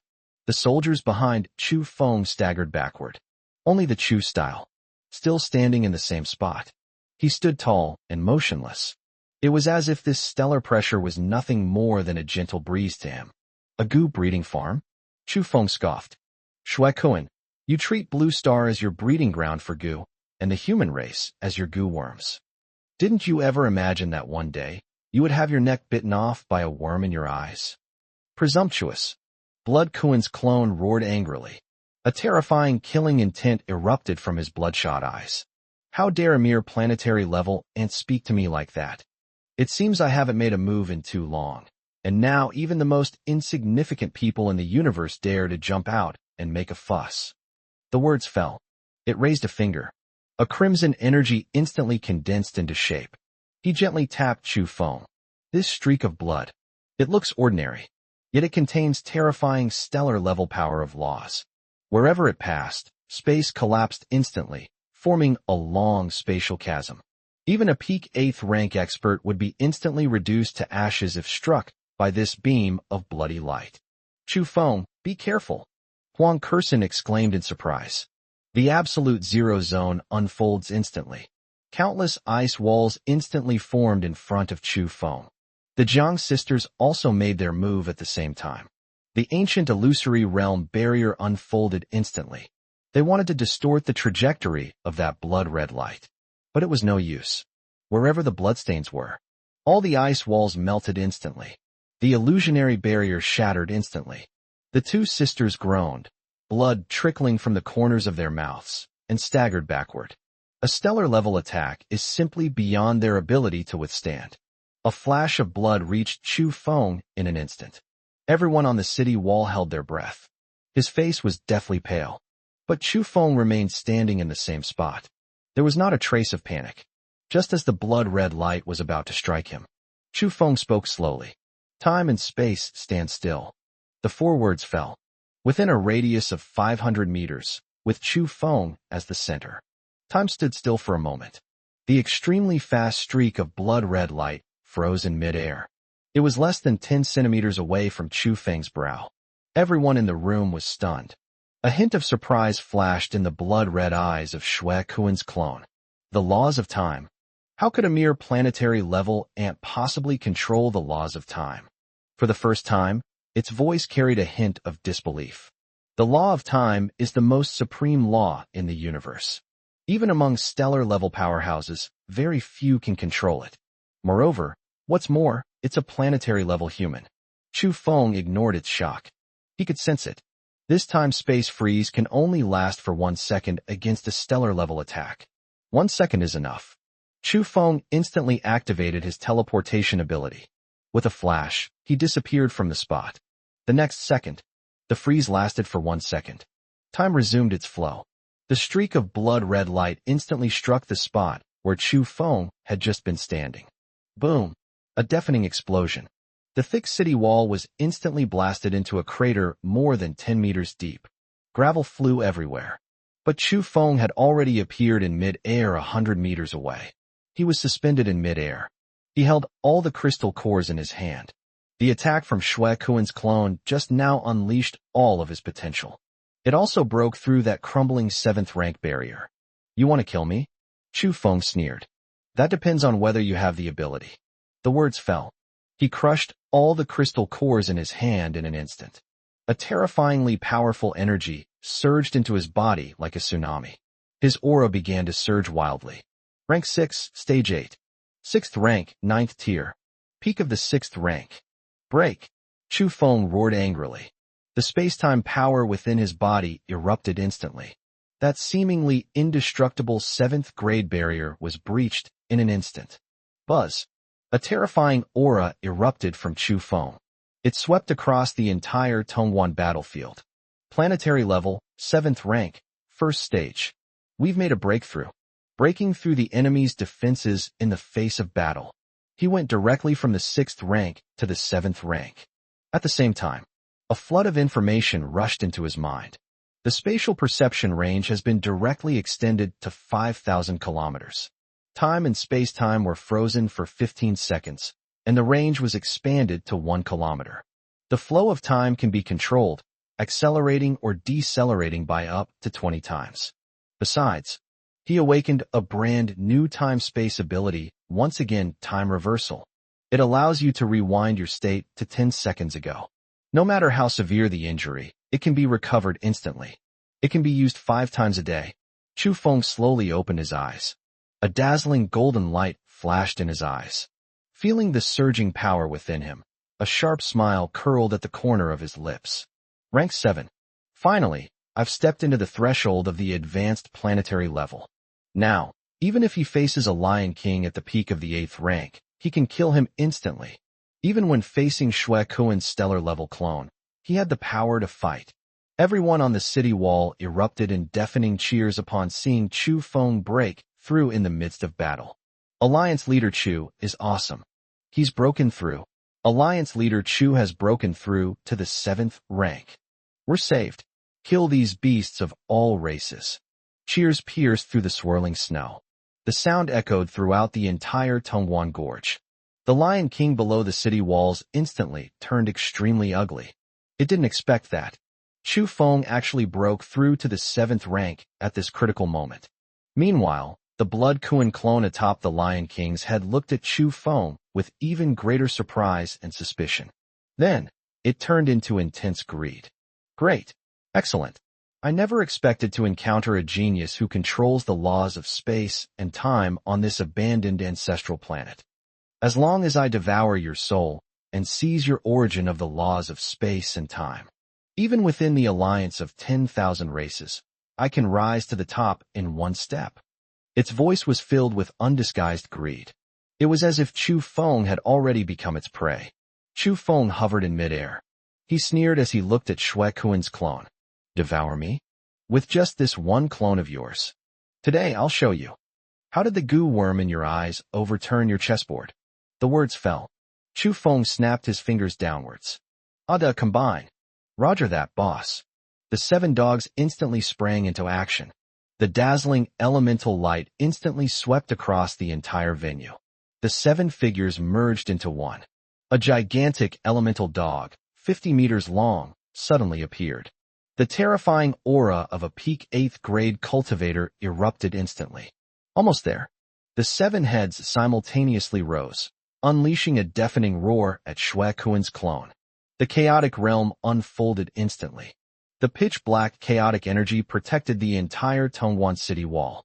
The moment Shui Kuan's clone saw the elemental giant dog, his previously calm expression changed drastically in an instant. He gasped in shock. A devouring beast? This is impossible. Weren't the devouring beasts already wiped out by the supreme gods? How did I end up here? For the first time, its voice carried a hint of fear. Fell Devourer. Those are paradoxical creatures of the universe that even the supreme god fears. How could he be hanging out with a human? Chapter 99 Chaos Devouring Beast, Slaying Blood Kuan's Avatar. Shui Kuan's avatar's loss of composure was noticed by everyone. Everyone was stunned. Fell Devourer? What is that? How could a stellar-level Blood Kuan clone be so frightened? Only Chu Feng understood. Really? The ultimate form of the seven dogs is extraordinary. Even the high-ranking members of all races are terrified of it. Chu Feng hovered above the elemental giant dog's head. But in his mind, he was thinking, a flurkin? The name sounds quite fitting for an elemental giant hound. He looked at the blood Kuan clone with indifferent eyes. Chu Feng gave the order. Let's do it. The elemental giant dog let out a deafening roar. 7 heads opened simultaneously. The 7 elements metal, wood, water, fire, earth, wind, and thunder instantly merged. A chaotic sphere, tens of meters in diameter, rapidly took shape in front of its mouth. The chaotic energy contained within is terrifying to the extreme. Wherever it passed, even space itself was swallowed up, collapsing and distorting. It slammed down hard on Shui Kuan's clone and the Lion King. Not good. Shui Kuan's clone's expression changed drastically. It knew all too well the terror of chaotic energy. That is the primordial power of the universe, capable of devouring all laws and all energy. Even its stellar-level avatar would be severely injured if hit by the chaos sphere. Lion King, stop it! Blood Kuan's clone roared angrily. His body instantly retreated backward. They actually pushed the Lion King in front to take the bullet. The Lion King's face turned deathly pale instantly. His eyes were filled with despair, but it dared not disobey Shui Kuan's orders. All I could do was let out a roar. Its entire body of golden scales instantly lit up. The full power of a peak 8th rank cultivator erupted instantly. It opened its enormous mouth. A golden beam of energy shot out instantly. It crashed head-on into the chaos sphere. Boom! The earth-shattering explosion resounded throughout the heavens and the earth. The golden beam of light collided with the sphere of chaos. The standoff lasted for less than a second. The golden beam of light was instantly devoured by the chaos sphere. The chaos orb, still brimming with momentum, slammed into the Lion King. No! The Lion King let out a desperate scream. Its enormous body was being devoured by chaotic energy. It melts rapidly at a speed visible to the naked eye. Even the screams didn't last more than a few seconds. The Lion King, a peak 8th rank cultivator, was left without even a trace of bone. It was completely devoured by chaotic energy. The entire room fell silent. The million-strong allied army of various races below the city froze instantly. His eyes were filled with extreme fear. Their king, the Lion King, a peak 8th rank expert. He was instantly killed in one move. The human soldiers on the city wall were also dumbfounded. Immediately, a thunderous cheer erupted. Awesome. Absolutely awesome. Well done. Alliance leader Chu is mighty. Kill all these beasts. Chu Feng stood atop the giant elemental hound's head. He looked coldly at the blood Kuan clone in the distance. How? A dignified stellar-level powerhouse actually let his subordinate take the bullet for him. With so little courage, you dare to cause trouble on Earth. Shui Kuan's clone's face was so gloomy it could drip water. His eyes were filled with murderous intent and fear. Damn it! I never imagined that this devouring beast would grow to this level. It stared intently at Chu Feng. Kid, I'm giving you one last chance. Kill this devouring beast and submit to me. I can make you the ruler of Blue Star, and even take you into the alliance of all races, where you can enjoy endless resources and power. Otherwise, you and this devouring beast will both die here today. Upon hearing this, Chu Feng suddenly laughed. His smile was utterly cold. To submit to you? You dare to challenge me? Why didn't you say this when you were trying to kill me? Now you're scared and want to win me over? Too late. The words fell. Chu Feng's aura erupted instantly. The full power of a 7th grade, first-level being was released without reservation. Today, it's not you who will kill me. It was me who killed your clone. Let your true form see for yourself how the goo worm in your eyes breaks your claws. Spacebound. Chu Feng let out a low shout. An invisible spatial force erupted instantly. The space within a radius of 1 kilometer was instantly locked down. The retreating blood Kuan clone was instantly immobilized in place. Shui Kuan's clone's expression changed. He frantically channeled the stellar-level energy within his body, trying to break free from his restraints. You think a mere 7th grade spatial confinement can trap me? Break it. Stellar-level energy erupted instantly. The space was confined, and it began to tremble violently. Chu Feng knew, of course. Spatial constraints alone cannot confine a stellar-sized clone for long. Maximum 2 seconds. But 2 seconds is enough. Time flow speed, slowed down by 20 times. Chu Feng activated his supernatural ability again. The movements of Shui Kuan's clone instantly slowed down by 20 times. The energy that was about to break free of spatial constraints suddenly became incredibly slow. Time reversal? No, it's time deceleration. The horror in Shui Kuan's clone's eyes deepened. It never expected that Chu Feng's control over the laws of time would reach such a level. Duh. Do it. Chu Feng gave the order. The elemental giant hound was already poised to strike. 7 heads opened simultaneously. All the chaotic energy in his body instantly converged together. A jet black, chaotic ray shot out instantly. Wherever they went, space was directly swallowed up, forming a long vacuum trench. In an instant, he arrived in front of Shui Kuan's clone. No! The Blood Kuan clone let out a terrified roar. It finally broke free from the constraints of space and the slowing down of time. But the chaotic ray was already in front of it. It could only frantically unleash all its energy to form a blood-red energy shield in front of it. This shield contains the power of stellar laws. Even a 9th-rank expert wouldn't be able to break through it, even a fraction. It can withstand chaotic rays. This seemingly indestructible shield is as fragile as paper. It was pierced in an instant. The chaotic ray struck Shui Kuan's clone instantly. Blood Kuan's clone let out a shrill scream. Its body rapidly dissolved as it was devoured by the chaotic energy. Damn it, kid. You just wait. My true form will not let you get away with this. I will personally descend upon Earth and grind you to dust. And this devouring beast, the supreme experts of all races will not let you go. Its voice was filled with resentment and bitterness. But Chu Feng didn't care about its threat at all. Wait for your true form to descend. Chu Feng sneered. By the time your true form arrives, I will no longer be who I am now. At that time, don't even mention a stellar-level being like you. Even if the top experts from the alliance of 10,000 races come, I will kill them without hesitation. The words fell. Chu Feng raised his hand and waved. Countless spatial cutting lines instantly intertwined into a net. It slammed down on the remains of Shui Kuan's clone. No! The final scream abruptly ended. The remains of Shui Kuan's clone were instantly annihilated. Its very soul imprint was completely devoured by the chaotic energy. Not even a trace was left. A stellar-level clone. Fallen. The entire venue fell into a deathly silence. You could hear a pin drop. The million-strong allied army of various ethnic groups below the city were all frozen in place. Their eyes widened, and they trembled all over. A stellar-level Blood Kuan clone. He was actually killed. Their king is dead. Blood Kuan's clone also died. Their last line of psychological defense collapsed completely. Chu Feng hovered in midair. His cold gaze swept over the million-strong allied army below the city. All troops attack. Kill. At a command, the city gates burst open with a roar. Zhou Weiguo, Li Hong, and Lu Qian led hundreds of thousands of elite soldiers out like a tidal wave. Huang Kersen, Jiang Lingyu, and Fan Xian led the team of superhumans, charging ahead of the pack. The elemental giant dog let out a roar. They were the first to charge into the allied forces of all races. The realm of chaos unfolds. Wherever it went, warriors of all races were devoured in droves.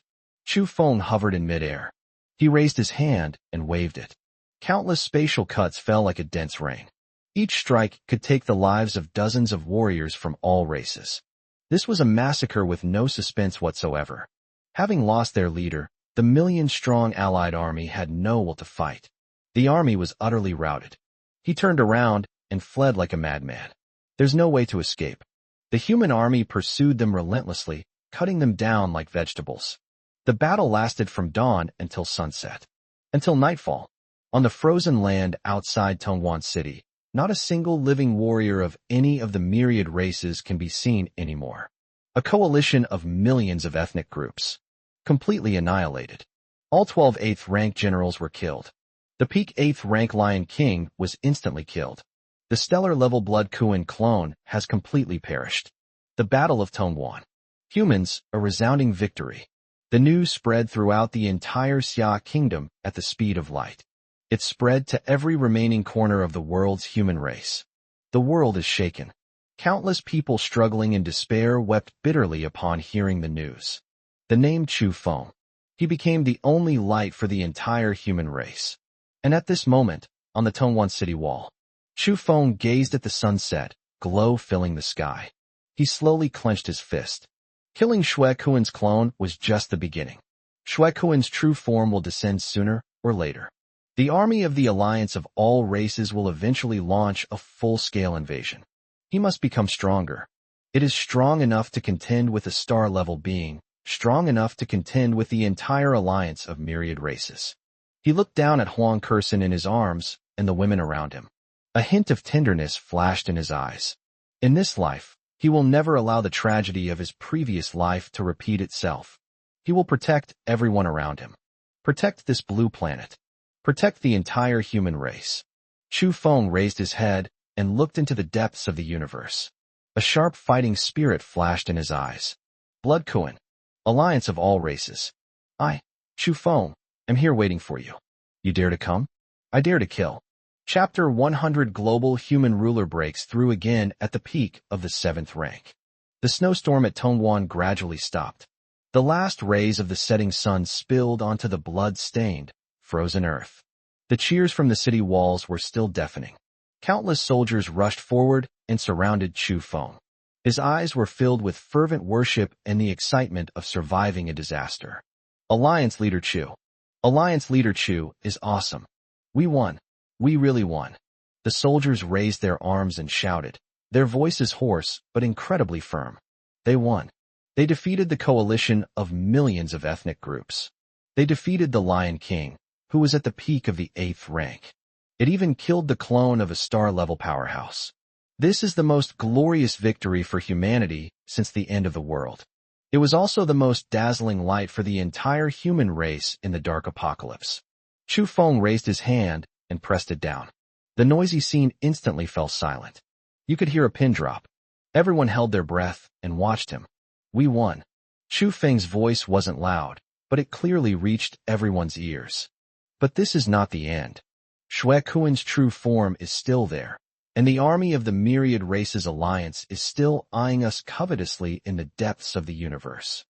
The road ahead is still long, but I assure you, Chu Feng's gaze swept over everyone present.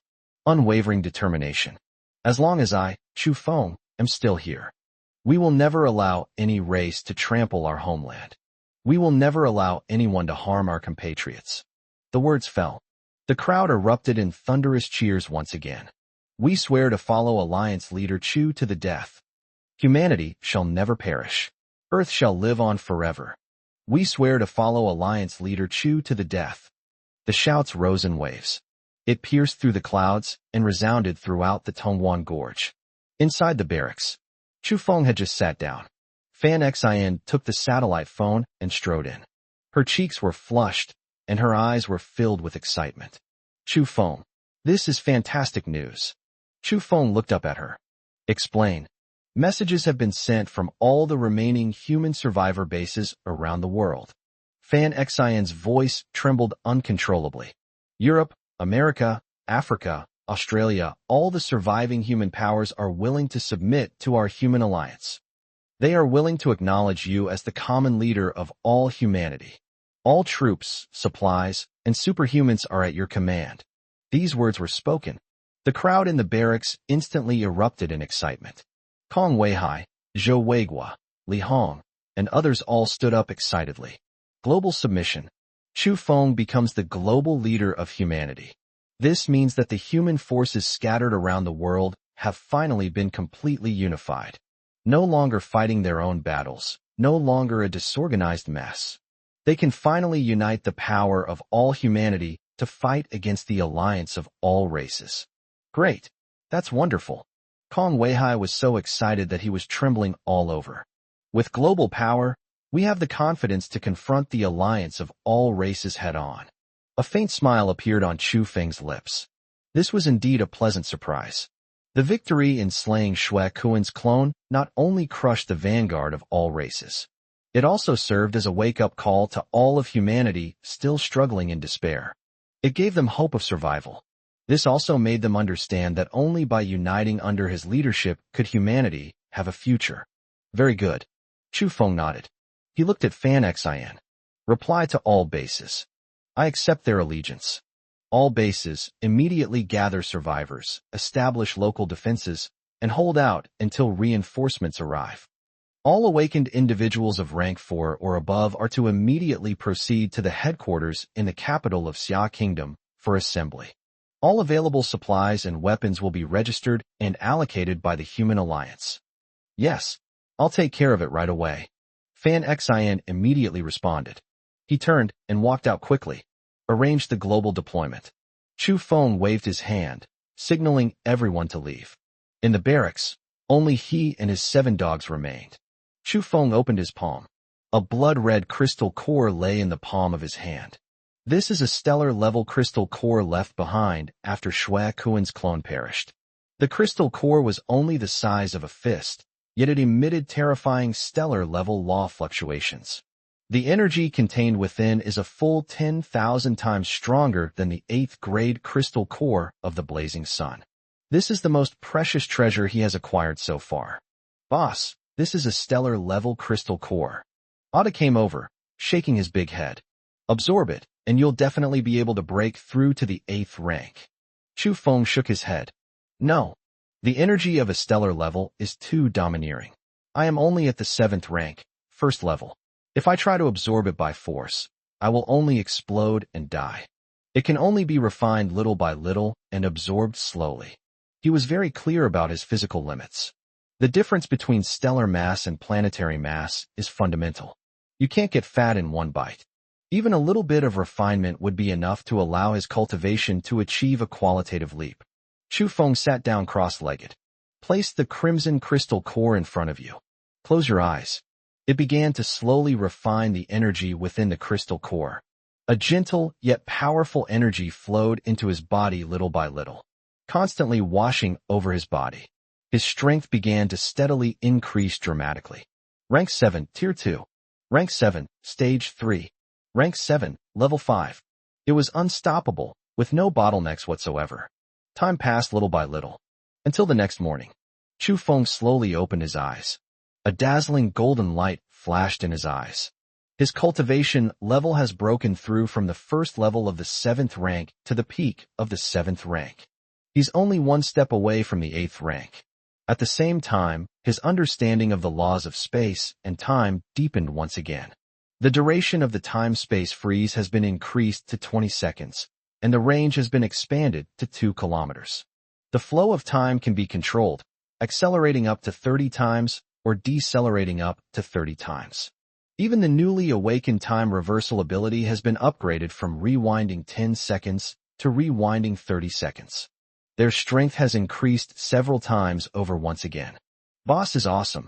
7 dogs immediately surrounded them, wagging their tails excitedly. Chu Feng smiled and rubbed their heads. I was just about to speak. The barracks door was suddenly pushed open. Fan Xin rushed in. Her face was deathly pale. His eyes were filled with panic. Chu Feng, something terrible has happened. Chu Feng's brows furrowed instantly. Tell me slowly what's wrong? The coastal areas. All the coastal cities are in trouble. Fan Xion's voice trembled. The world is frozen over, and the oceans are completely frozen. The main force of the sea race of the alliance of 10,000 races has landed across the frozen sea. The west coast of Europe, the east coast of America, and the coastal areas of our Xia Kingdom's East and South China Seas have all been occupied by the Sea Race's army. Leading the way is the Sea Emperor of the Sea Clan. He possesses the strength of a peak 8th rank expert. He also commands 28th rank generals and 1,000,000 elite Sea Clan soldiers. They have breached all our survivor bases along the East China Sea coast. They are now advancing towards the capital. Chu Feng's eyes instantly turned cold. Sea people. As expected, it came. The previous vanguard was merely a probe. Now that Shui Kuan's clone has perished, the alliance of 10,000 races is finally getting serious. The main force of the sea creatures launched a full-scale landing and offensive along the entire coastline. This is an attempt to trap the human race inland. Very good. Chu Feng slowly stood up. A sharp, killing intent flashed in his eyes. I just broke through, and I happen to need someone to practice on. The Sea Emperor, is it? I want to see if its head is as hard as the Lion King's. Chapter 101, Ocean Overlord. Chu Feng's order spread throughout the entire human alliance at top speed. Half an hour later, Tongan Airport. 10 modified doomsday transport planes are ready to go. Chu Feng, along with Huang Kursen, the Jiang Lingyu sisters, Fan Xin, and 7 dogs, were the first to board the first plane. Lu Qian led the Ice Phoenix Special Squad, and Li Hong led the elite Dark Guards, following closely behind. Zhou Weiguo remained at Tongan to coordinate the Northwest Defense Line. Kong Weihai returned to Qingzhou to ensure the supply of logistical materials. All deployments proceeded smoothly and systematically. Take off. With Chu Feng's command, 10 transport planes took off into the sky in succession. Breaking through the swirling snow, it flew at full speed towards the East China Sea coast. Inside the cabin, Fan Xin was holding a tablet, reporting the latest battle situation to Chu Feng. Chu Feng, the current situation is not optimistic. Fan Xion's brows furrowed tightly.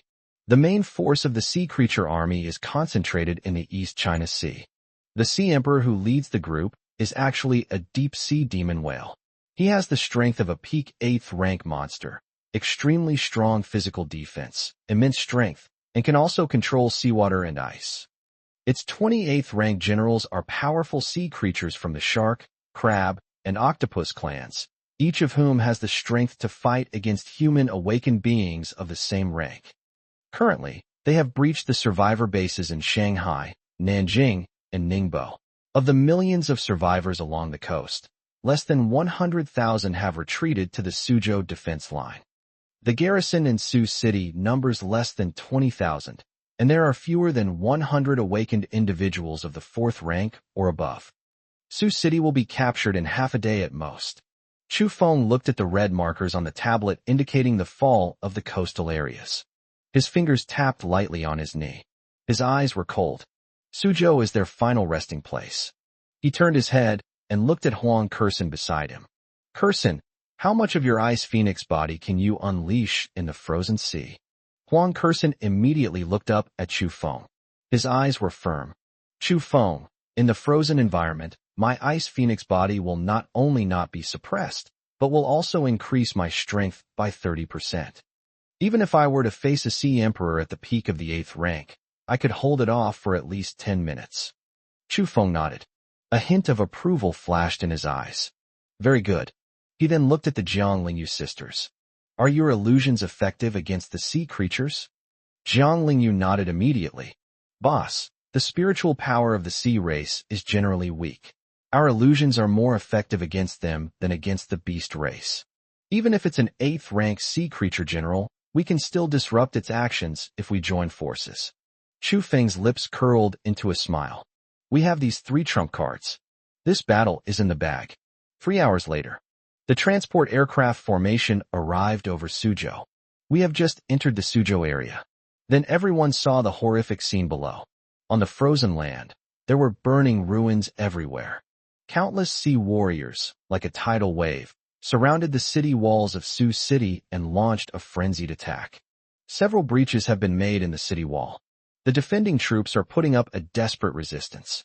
Screams, explosions, and gunshots could be clearly heard even through the cabin.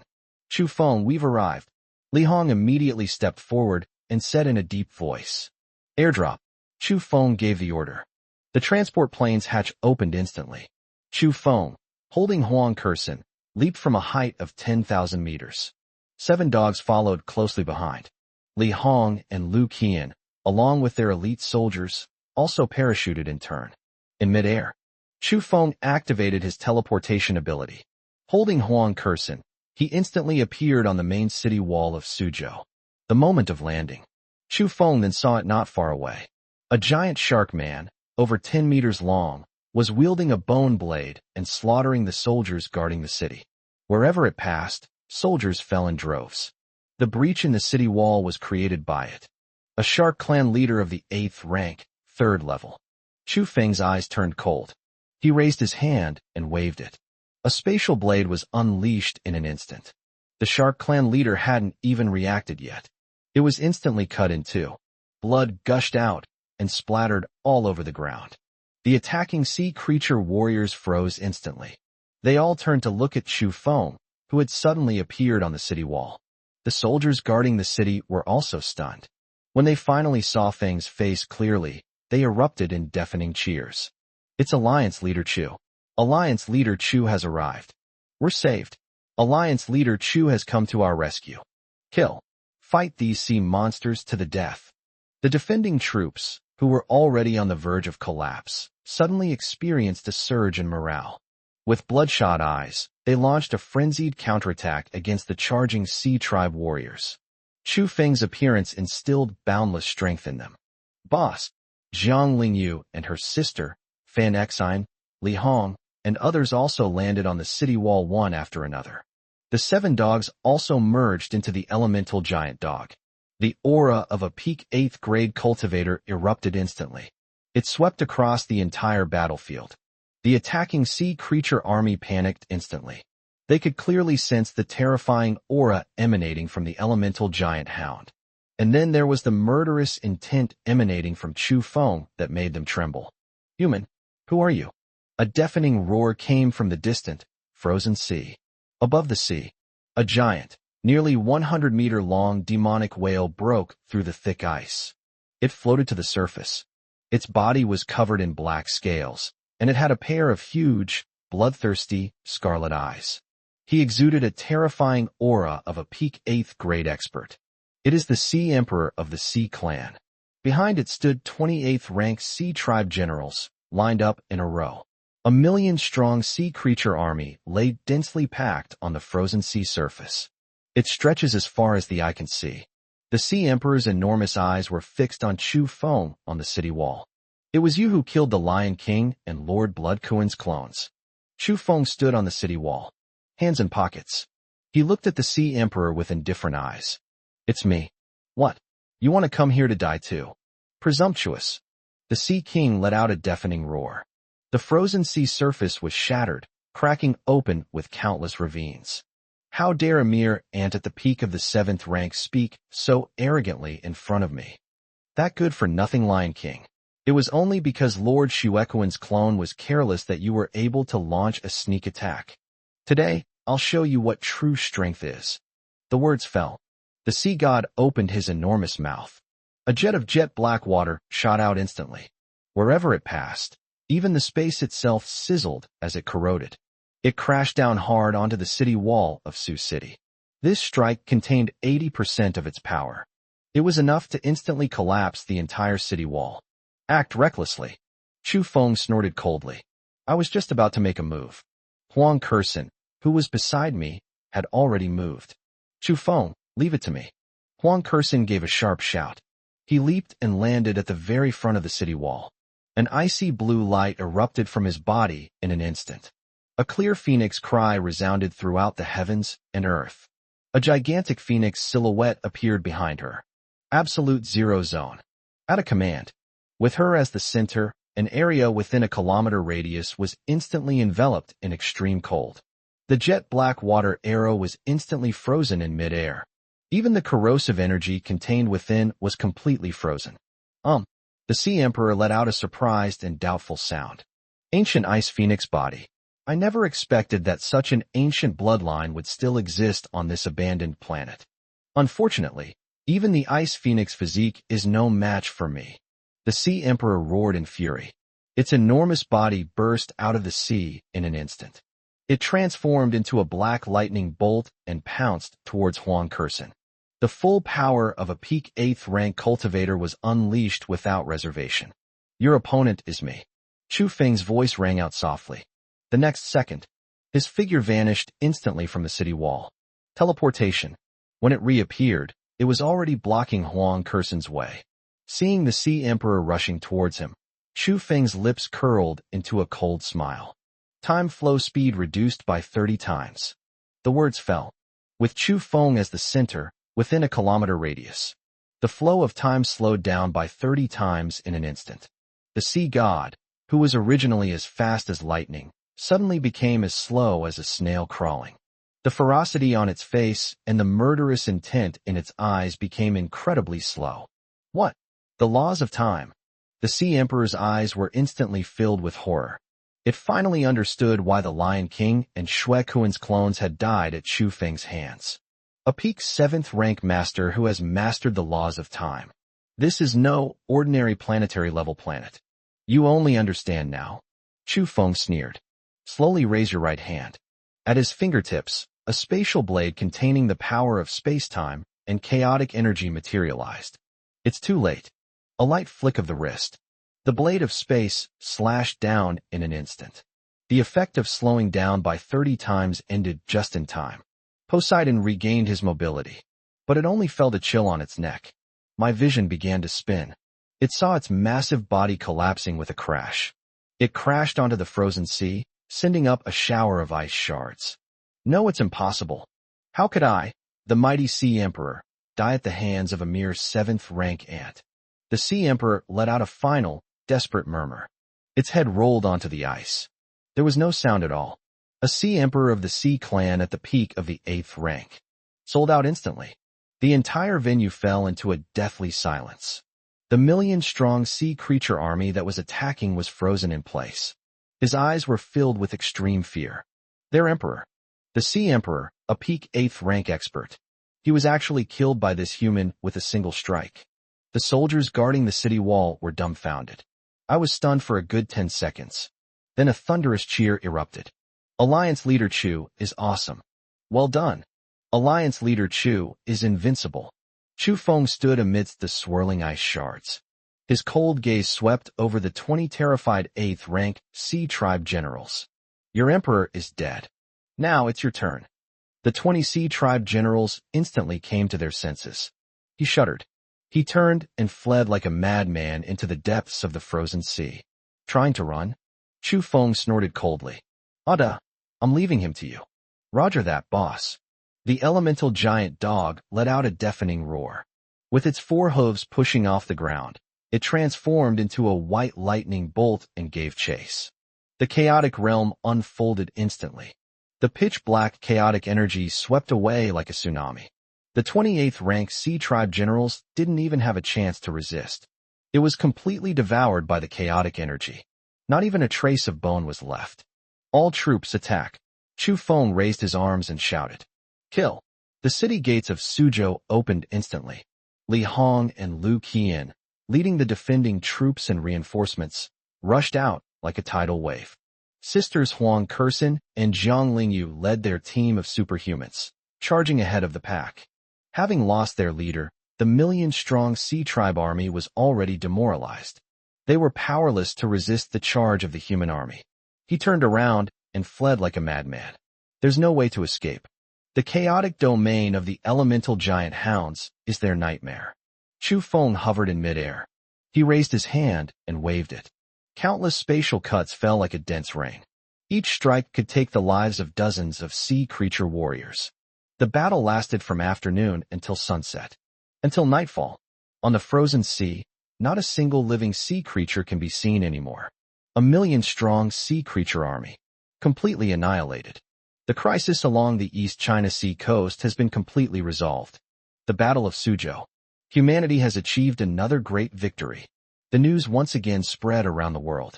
Human survivors around the world are once again in a frenzy. The name Chu Feng has become an unshakable belief in their hearts. And at this moment, on the city wall of Suzhou, Chu Feng gazed at the sunset, glow filling the sky. He slowly clenched his fist. Killing the Sea Emperor was only the first step in his counterattack. Next, he wants to lead the human race, step by step, to reclaim all the lost lands. Step by step, they fought their way back to the stronghold of the alliance of 10,000 races. Let those high and mighty races pay a bloody price. But just then, the satellite phone in Chu Feng's arms suddenly started ringing frantically. It was a call from the headquarters in Beijing. Chu Feng answered the phone. The call was just connected. Then came Commander Liu Hang's anxious voice from inside. Alliance Leader Chu. Something terrible has happened. The three main space-time rifts on the northwestern border have expanded simultaneously. The main force of the alliance of 10,000 races, a full 5 million elite troops, has all descended upon Blue Star. Leading the way is the commander-in-chief of the three armies of the alliance of 10,000 races, a dragon emperor at the peak of the 9th rank. They have breached the Jade Gate Pass and are advancing at full speed towards the capital. Chu Feng's pupils contracted instantly. Peak of the 9th rank. Dragon Emperor. The main force of 5 million races. This time, the alliance of all races is truly going all out to annihilate the human race in one fell swoop. Chapter 102 The 9th rank Dragon Emperor descends. 5 million troops press in. Commander Liu Hang's voice trembled uncontrollably. There were also bursts of explosions and gunfire. Clearly, the headquarters in Beijing has reached its most critical juncture. Inside the cabin, there was an instant silence. You could hear a pin drop. Li Hong, Lu Qian, and the others turned deathly pale instantly. Peak of the 9th rank. The main force of 5 million races. The 9th rank of the planetary level is the ceiling for planetary level. It would take a full 10 billion supernatural crystals to break through. It's just one step away from reaching stellar level. It's worlds apart from the peak of the 8th rank. The Lion King and Sea Emperor of the past were not even worthy of carrying the shoes of the Dragon Emperor, who was at the peak of the 9th rank. Moreover, the other side also brought 5 million elite troops from various races. Their minimum cultivation level is 4th grade. Among them, there were over 100 8th rank generals and over 1,000 7th rank commanders. This power is enough to instantly flatten the entire human alliance. Damn it! Have these beasts gone mad? Li Hong slammed his fist into the cabin wall, his knuckles turning white from gripping it so tightly. 5 million troops. A Dragon Emperor at the peak of the 9th rank. They're going all out to annihilate us in one fell swoop. Yumen Pass has fallen, and the capital is now indefensible. Lu Qian's expression was also extremely solemn. The total number of troops garrisoning the capital is less than 500,000. There are fewer than 3,000 awakened individuals of the 4th rank or above. They simply cannot stop an army of 5 million races. Even the Huang Kursin and Zhang Lingyu sisters clenched their fists. His eyes were full of worry. A 7th grade peak player versus a 9th grade peak player. This gap is 10 times larger than the previous 6th rank defeating 8th rank. Only the Chu style. He remained seated in the same spot. There was no trace of panic on his face. His eyes were calm and expressionless. He was toying with the stellar-level crystal core of the Blood Kuan clone in his hand. The fingertips gently tapped the surface of the crystal nucleus. What's the panic? Chu Feng spoke slowly. It's just a 9th grade peak reptile. So what if there are 5 million troops? The previous 300,000 and 1 million were all wiped out by us. 5 million is just a matter of putting in a little more effort. His voice wasn't loud, but it instantly suppressed all the panic in the cabin. Everyone immediately looked up. He looked at Chu Feng. The panic in his eyes was gradually replaced by determination. Yes, they also have Chu Feng. This man who created countless miracles. A 6th rank official can defeat an 8th rank official. A 7th rank cultivator can slay a star-level clone. He is now at the peak of the 7th rank. Even if it's a Dragon Emperor at the peak of the 9th rank, so what? Liu Hang. Chu Feng spoke slowly into the satellite phone. I'm giving you a death order. Defend the capital for 12 hours to the death. I will be there in 12 hours. Liu Hang, on the other end of the phone, instantly regained his composure. It was as if Chu Feng's words were a stabilizing force. Yes, Alliance Leader Chu. Even if it costs me my life. I, Liu Hang, will hold the capital for 12 hours. As long as the capital stands, we live. If the capital falls, we die. I hung up the phone. Chu Feng immediately issued the order. Lu Qian, you take the Ice Phoenix special team and immediately head to the area around Suzhou to gather the coastal survivors and escort them to the capital. Li Hong, you take the secret guards and rush ahead to reinforce the capital. Assist Commander Liu Hang in setting up defenses and make sure to hold the line for 12 hours. Yes. The two immediately stood at attention and saluted. Without the slightest hesitation. The transport plane has just landed at Suzhou Airport. The two then led their team and sped towards the capital without stopping. Chu Feng turned his head and looked at the women around him. Kursin, Lingyu, Lingyin, Fanxin, come with me. We'll head to the capital now. The four women nodded in unison. His eyes were firm. Chu Feng, we're with you. Even if it's the peak of the 9th rank, we'll stand with you through it. Chu Feng looked at them, a faint smile playing on his lips. Then, he leaped onto the back of the elemental giant dog. The 7 dogs have already merged into one. The aura of a peak 8th grade expert erupted without reservation. Boss, where are we going? Ada's voice echoed in Chu Feng's mind. The capital city. Chu Feng spoke calmly. Full speed ahead. Also, please protect me. I want to break through to the 8th rank. The words fell. Chu Feng sat cross-legged on the back of the elemental giant dog. He closed his eyes. He held the stellar-level crystal core of the Blood Kuan clone in his hand. He had only refined 30% of it before. The remaining 70% of the energy has been sealed inside the crystal core. Now is the perfect time to refine it completely and break through to the 8th rank. The elemental giant dog let out a low growl. All 4 hooves push off the ground. It transformed into a white lightning bolt. We sped along the icy highway towards the capital. Huang Kursin and her 3 friends sat in the SUV that followed closely behind. He stared intently at the movements around him. To protect and safeguard Chu Feng. Snow and wind swept across the sky. The elemental giant hound's speed was extremely fast. The speed exceeded 500 kilometers per hour. The scenery along the roadside rushed past. And Chu Feng. They had already entered a state of deep cultivation. The remaining 70% of the immense energy within the stellar-level crystal core is gradually guided out. It surged into my body. Stellar-level energy, gentle yet domineering. It constantly washes over his meridians. It broadened his dantian. His cultivation level began to steadily and rapidly increase. Rank 7, Tier 8. 7th rank, 9th tier. Peak of the 7th rank. Soon, he reached the barrier of the 8th rank. This barrier is indestructible.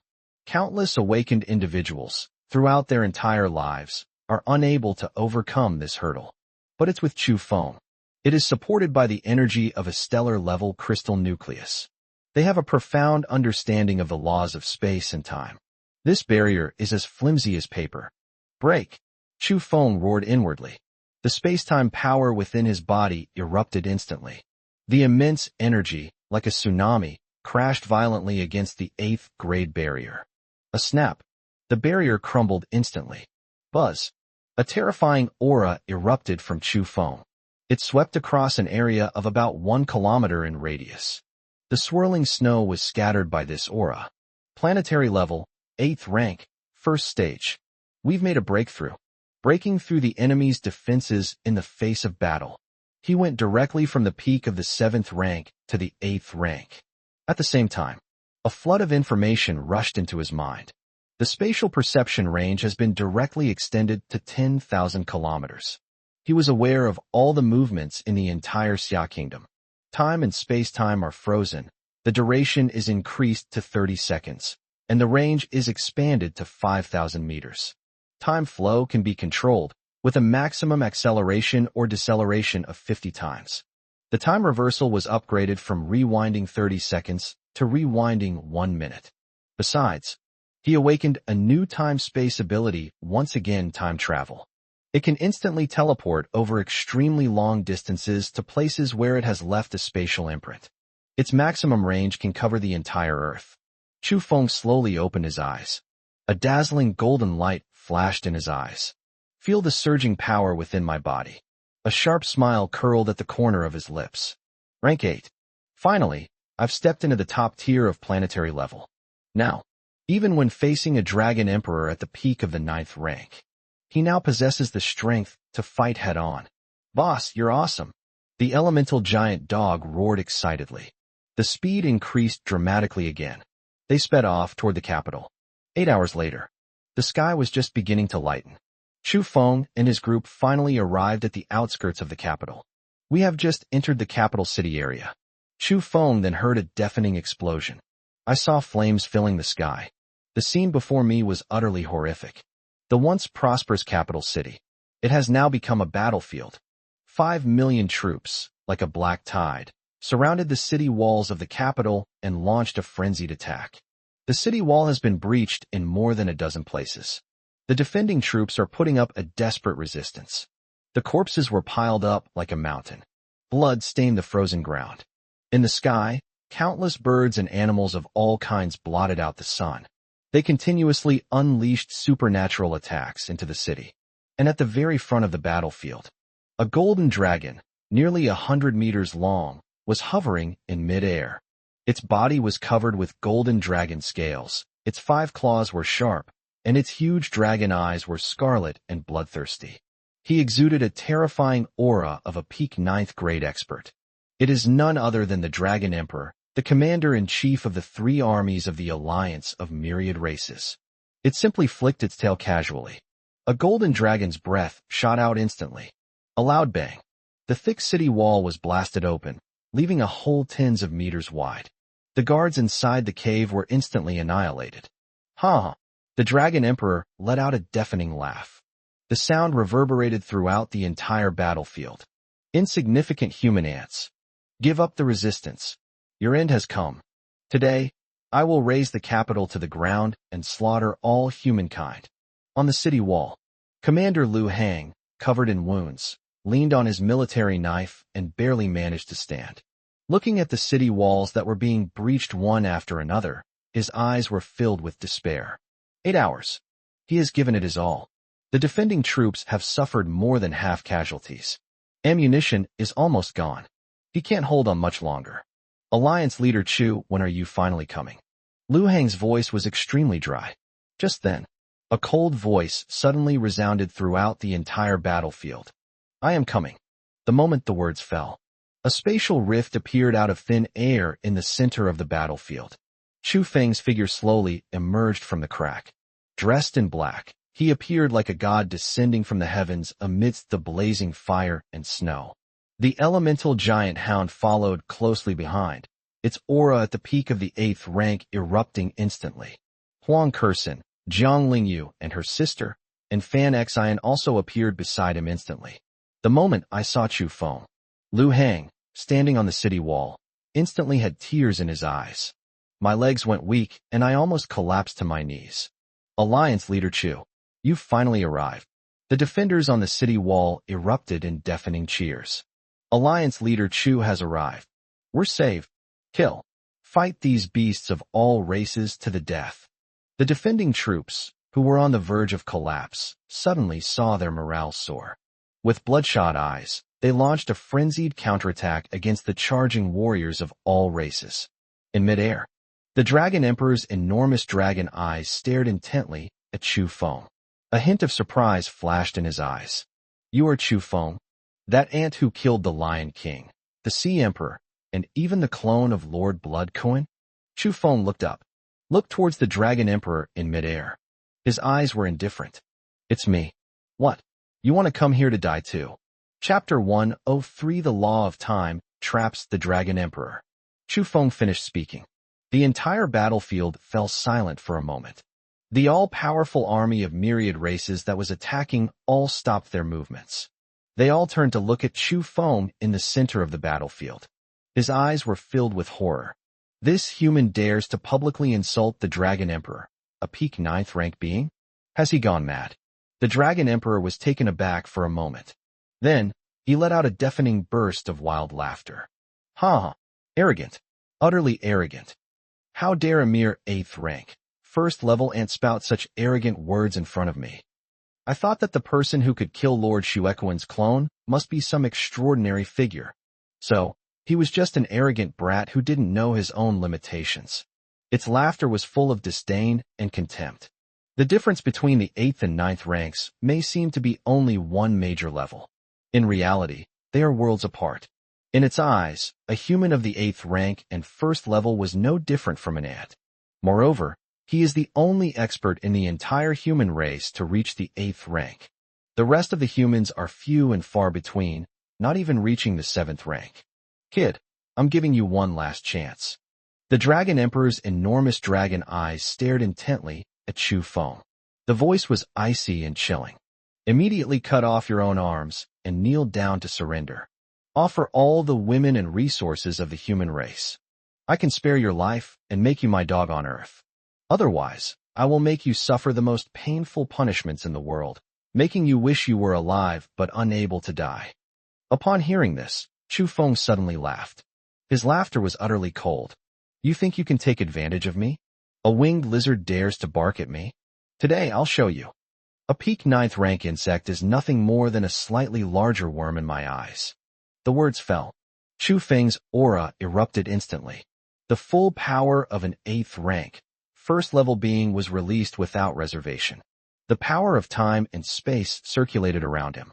The surrounding space began to distort slightly. This is the first person in the entire human race's history to reach the 8th rank. At this moment, the absolute ceiling of the human race on Earth was reached. Presumptuous. The Dragon Emperor instantly flew into a rage. It is the supreme commander of the 3 armies of the alliance of myriad races, a giant dragon at the peak of the 9th rank. To be insulted as a winged lizard by an ant of low rank. This is an utter disgrace. Court death. The Dragon Emperor let out a deafening roar. Its massive body swooped down in an instant. With earth-shattering power, it fiercely grabbed at Chu Feng. 5 sharp dragon claws, gleaming with a cold, icy light. Even a small mountain would be crushed to pieces by this claw. Chu Feng, be careful, Wang Hao exclaimed in surprise. Without a second thought, he immediately stood in front of Chu Feng. An icy blue light erupted from his body, unleashing the full power of the ancient ice phoenix body. A clear phoenix cry rang out. The phantom of an ice phoenix appeared behind her, and countless thick ice walls formed layer upon layer in front of her. At this moment, Wang Hao, relying on her ice phoenix body talent, has only just broken through to the peak of the 5th rank. This is already the top combat power of the 2nd tier of the human race, apart from Chu Feng. However, this level of strength is simply not enough to contend with a Dragon Emperor at the peak of the 9th rank. The moment the Dragon Emperor swooped down, a terrifying dragon's might instantly swept across the entire area. The dozens of ice walls that Wang Hao had set up shattered instantly under the dragon's might. She let out a muffled groan, blood trickling from the corner of her mouth, and staggered back several steps. She couldn't even withstand one of the Dragon Emperor's attacks. The mere outward manifestation of the dragon's might was enough to cause her blood and chi to surge. Bell sounds, bell tolls, illusion interference. Wang Hao gritted her teeth and shouted. Sisters Jiang Lingyu and Jiang Lingyi nodded immediately. The 2 sisters exchanged a glance and simultaneously activated the power of the ancient mirage. The peak 4th grade mental power erupted instantly, sweeping towards the Dragon Emperor's mind. Their illusions were invincible against 5th and 6th rank experts from all races. But when faced with a Dragon Emperor at the peak of the 9th rank, it only made its huge dragon eyes dazed for half a second. The next second, the Dragon Emperor let out a cold snort. An invisible mental shock instantly backfired. The 2 sisters cried out in pain at the same time, clutching their heads and falling to their knees, blood continuously spilling from the corners of their mouths. The very essence of his spirit suffered a minor injury. Even a mere half-second of interference was the limit of what they could achieve. Vulnerable. The Dragon Emperor let out a sinister laugh. The dragon claw remained unstoppable, viciously grabbing at Chu Feng. Lu Hang and the others on the city wall felt their hearts leap into their throats. His face was deathly pale. Is this the strength of a peak 9th rank cultivator? Apart from Chu Feng, the top human experts couldn't even withstand the slightest attack from it. But Chu Feng remained standing in the same spot. It remained completely still. He showed no panic as he watched the Dragon Emperor swooping down towards him. Just as the dragon claw was about to grab the top of his head, Chu Feng spoke slowly. He uttered 4 words. Time and space stand still. The moment the words fell, within a radius of 5 kilometers, with Chu Feng as the center, time stood still for a moment. The Dragon Emperor, who was swooping down, froze in mid-air. The ferocity on his face and the murderous intent in his eyes were frozen in this moment. The dragon claw stopped less than half a meter away from Chu Feng's head. It could not advance even an inch further. Snowstorm raged across the sky. Countless birds flew overhead, and two sides clashed on the battlefield. They all froze in place. The whole world seemed to have been put on pause. A 30-second freeze in time and space. That's enough. Chu Feng walked forward slowly. They walked up to the frozen Dragon Emperor. A cold glint flashed in his eyes as he looked at its ferocious, enormous head. Ninth rank peak, is that all you've got? Chu Feng slowly raised his right hand. At his fingertips, he conjured his strongest spatial blade to date. It contained not only the spatial power of his entire body, it also incorporates his entire understanding of the laws of time. It also incorporates the chaotic origin of the elemental giant dog. This strike was the strongest attack he could deliver at the moment. In your next life, remember to be smarter. Don't come to Earth again, you're just asking to die. The words fell. Chu Feng flicked his wrist lightly. The blade of space slashed down in an instant. It went straight for the Dragon Emperor's neck. Just as the spatial blade was about to strike the Dragon Emperor, the 30-second freeze in time and space ended. Time began to flow again. The Dragon Emperor instantly regained his mobility. It only felt a blur before its eyes. A deadly sense of crisis instantly swept over my entire body. Without a second thought, it immediately twisted its massive body. At the same time, he channeled all the energy in his body, forming a thick dragon scale shield around his neck. Uft! The spatial blade struck the shield instantly. The seemingly indestructible dragon scale shield was pierced through instantly, as if it were made of paper. Blood splattered everywhere. The Dragon Emperor let out a shrill scream. Half of its neck was severed. Golden dragon blood gushed out. It spilled all over the ground. Its massive body staggered backward several hundred meters. He barely managed to steady himself. It stared intently at Chu Feng. The enormous dragon eyes were filled with utter horror and disbelief. The law of time. You've actually mastered the law of time.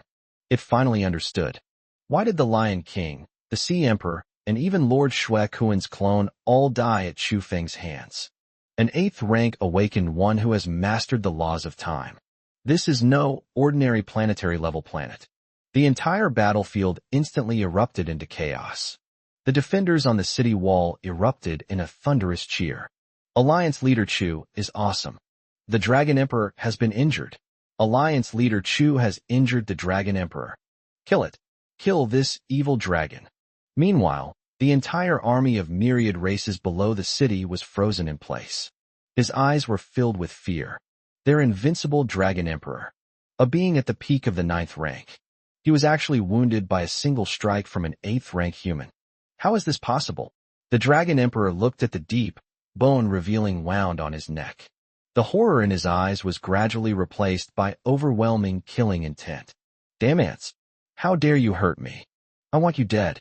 I want to grind your bones to dust. The Dragon Emperor let out a deafening roar.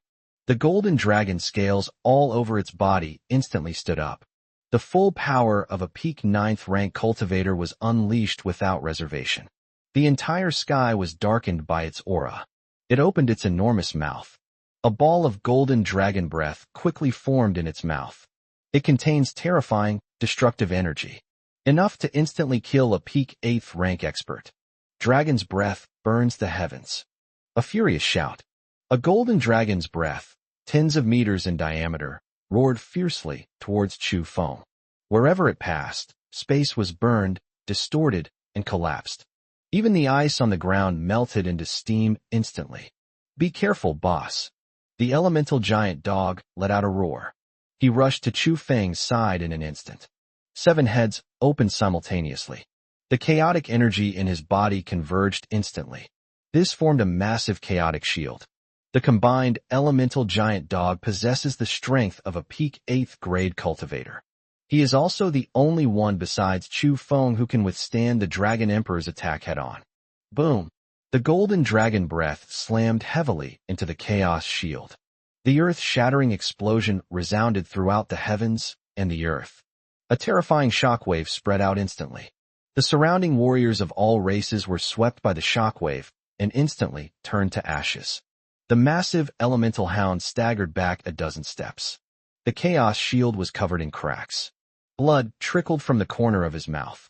Although it can withstand the peak of the 8th rank. However, it was still far inferior to the full force attack of a Dragon Emperor at the peak of the 9th rank. Up, Chu Feng frowned. He immediately flashed to the side of the elemental giant hound. A surge of spatial power flowed into its body. It stabilized its chaotic state. Boss, I'm fine. Ada shook his head, his tone still firm. We can still fight. Chu Feng nodded. He looked up at the Dragon Emperor in midair. The murderous intent in his eyes intensified. Very good. You've successfully angered me. Chu Feng spoke slowly. The power of space-time within him surged once more. Time flow speed reduced by 50 times. The words fell. Within a kilometer radius of the Dragon Emperor, the flow of time slowed down by 50 times in an instant. The Dragon Emperor's enormous body instantly became incredibly slow. Even the flow of energy within its body slowed down by 50 times. What? The Dragon Emperor let out a horrified roar. It wanted to launch another Dragon Breath attack, but its movements are as slow as a snail. It is simply impossible to quickly condense energy. Spacebound. Chu Feng activated his supernatural ability again. An invisible spatial force enveloped the Dragon Emperor's body in layers. It was locked firmly in mid-air. 50 times time deceleration, plus spatial constraints. Even a Dragon Emperor at the peak of the 9th rank was instantly immobilized. No. Impossible. The Dragon Emperor frantically channeled the energy within his body, trying to break free from his restraints. No matter how hard it tried, it couldn't break free from these double constraints.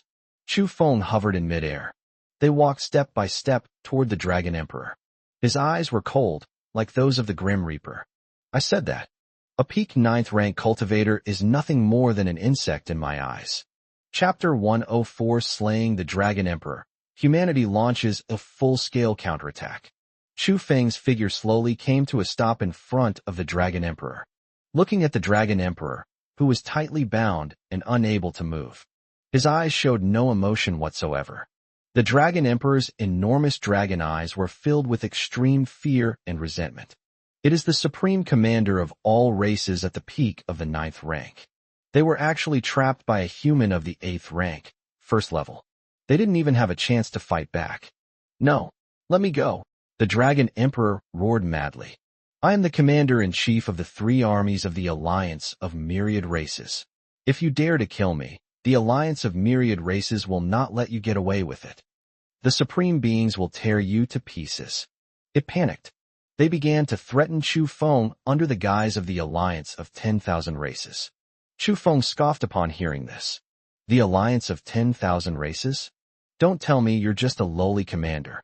Even if the leader of your Alliance of 10,000 Races came, I would still kill him without hesitation. The words fell. Chu Feng slowly raised his right hand. At the fingertips, the power of space and the power of time merge in an instant. It formed a black and white blade of time and space. This strike embodies the 2 supreme laws of time and space. Its power is more than 10 times stronger than the previous space blade. What are you going to do? The Dragon Emperor stared at the blade of time and space, his eyes filled with extreme fear. It can sense it clearly. That blade contained a terrifying power capable of instantly annihilating it. What are you doing? Chu Feng's lips curled into a cold smile. Of course I'll kill you. Use your head to pay tribute to those human compatriots who died at the hands of all races. The words fell. Chu Feng flicked his wrist lightly. The blade of time and space slashed down in an instant. No. The Dragon Emperor let out a scream of utter despair.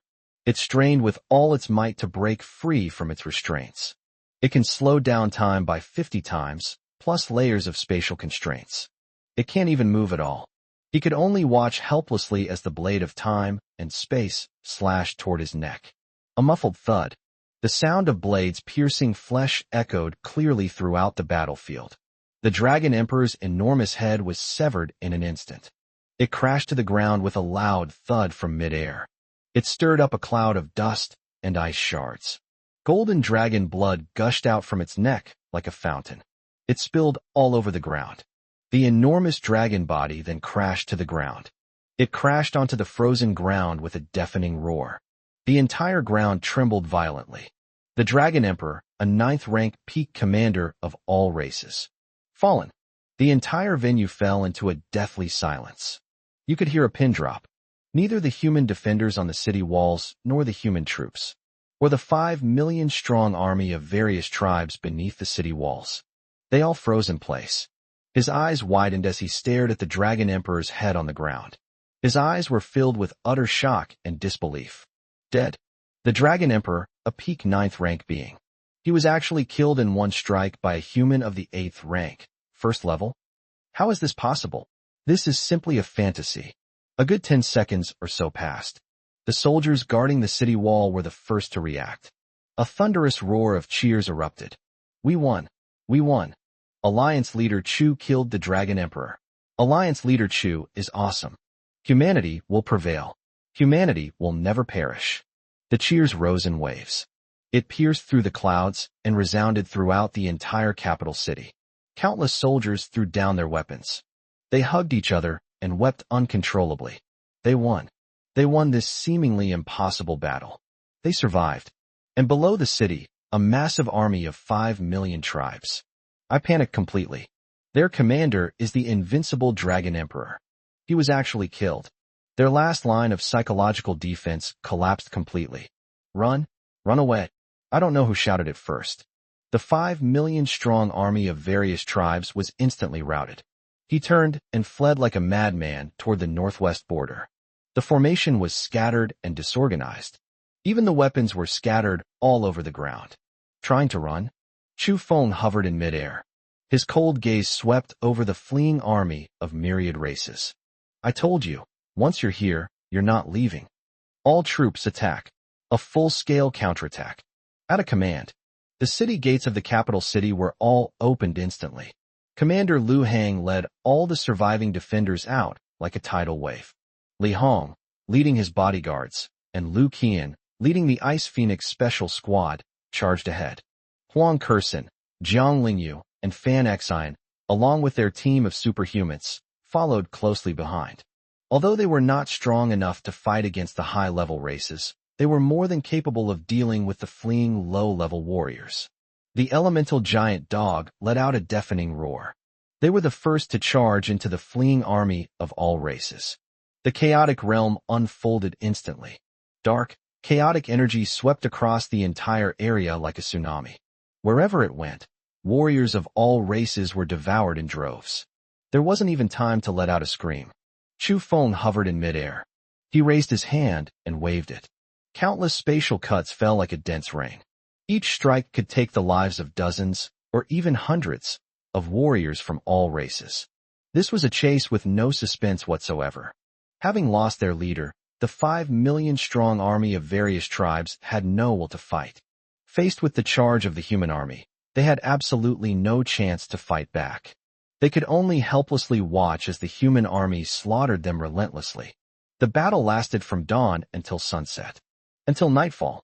On the frozen land surrounding the capital, not a single living warrior of any of the myriad races can be seen anymore. The main force of 5 million ethnic groups. Completely annihilated. There were hundreds of 8th-rank generals and thousands of 7th-rank commanders. They were all killed. The Battle of Beijing. The human race has achieved an unprecedented victory. This victory not only saved the capital, it also completely crushed the main force of the alliance of all races on Earth. This completely reversed the situation where the human race was on the defensive. The news came like a hurricane. The news spread instantly throughout the entire planet Earth. Human survivors around the world were absolutely ecstatic. Countless people took to the streets, raising their arms and shouting Chu Feng's name. Countless people knelt on the ground, weeping with joy. They survived. Humanity survived.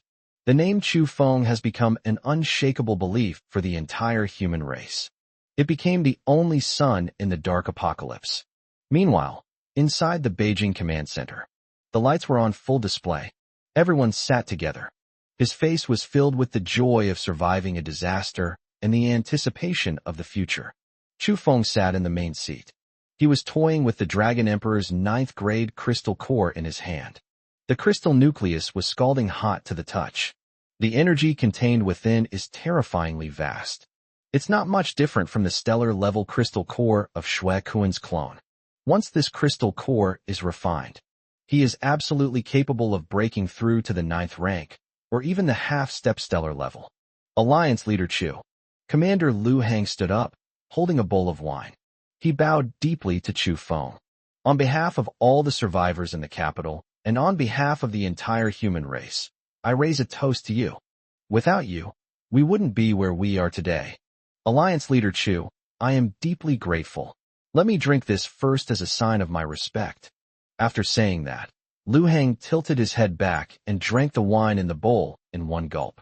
Everyone in the command center stood up at the same time. He picked up the wine bowl. He bowed deeply to Chu Feng. Respect to Alliance Leader Chu. Homage to the heroes of the human race. Everyone shouted in unison, tilted their heads back, and drank it all in one gulp. Chu Feng also picked up his wine bowl and raised it to the crowd. He drank it all in one gulp.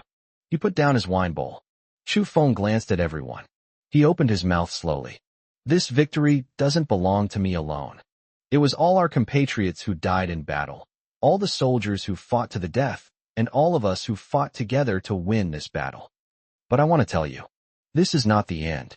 The Dragon Emperor is dead, but Shui Kuan's true form remains.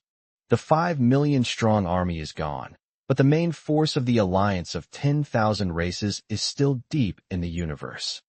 The road ahead is still long. Chu Feng's eyes were filled with unwavering determination. But I assure you, from this day forward, we humans will no longer be on the defensive. We need to start our counterattack. We must reclaim all the lost territories step by step. We must let all races know that those who offend our human race, no matter how far away, will be punished. The words fell. Inside the command center, a deafening cheer erupted instantly. Counterattack! Counterattack! Those who offend our human race, no matter how far away, will be punished. The shouts pierced through the command post and resounded throughout the entire capital city. Just then, the satellite phone in Chu Feng's arms suddenly rang. It was an unfamiliar, encrypted signal from the depths of the universe. Chu Feng frowned. He answered the phone. The call was just connected. A cold voice, filled with boundless killing intent, rang out. It was Shui Kuan. Chu Feng. Very good. You are very good. You killed my clone, annihilated the vanguard of my myriad races, and beheaded my commander-in-chief. You've successfully angered me. 3 months. 3 months from now, I will personally descend upon Earth. I will make you, and the entire human race, pay the most terrible price for what you have done. The words fell. The call was immediately disconnected. The command center fell silent instantly. Everyone's expression turned extremely solemn. Blood Kuan. A terrifying existence at the 7th level of the stellar class. 3 months from now, I will personally descend upon Earth. Chu Feng slowly put down the phone. There was no trace of panic on his face. Instead, a sharp smile appeared on his lips. 3 months. That's enough. He looked down at the Dragon Emperor crystal core in his hand. A glint of fighting spirit flashed in his eyes. 3 months later, even if Shui Kuan's true form were to descend, he was also confident of a head-on confrontation. Even kill him. The Blue Star's counterattack officially begins at this moment. Chapter 105 Global Convergence. Athena returns. Shui Kuan's threat weighed heavily on the hearts of everyone in the command center, like a boulder. The 7th level of the stellar level is a realm that they can't even reach by looking up to it. Even though Chu Feng created countless miracles and killed a 9th grade peak dragon emperor with the first rank of 8th grade, everyone was still unsure when facing a true stellar level body.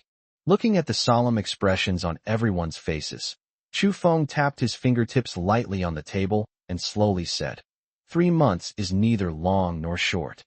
If Shui Kuan dares to come, I dare to kill him. But before that, what we need to do is to thoroughly solidify the foundation of the human race.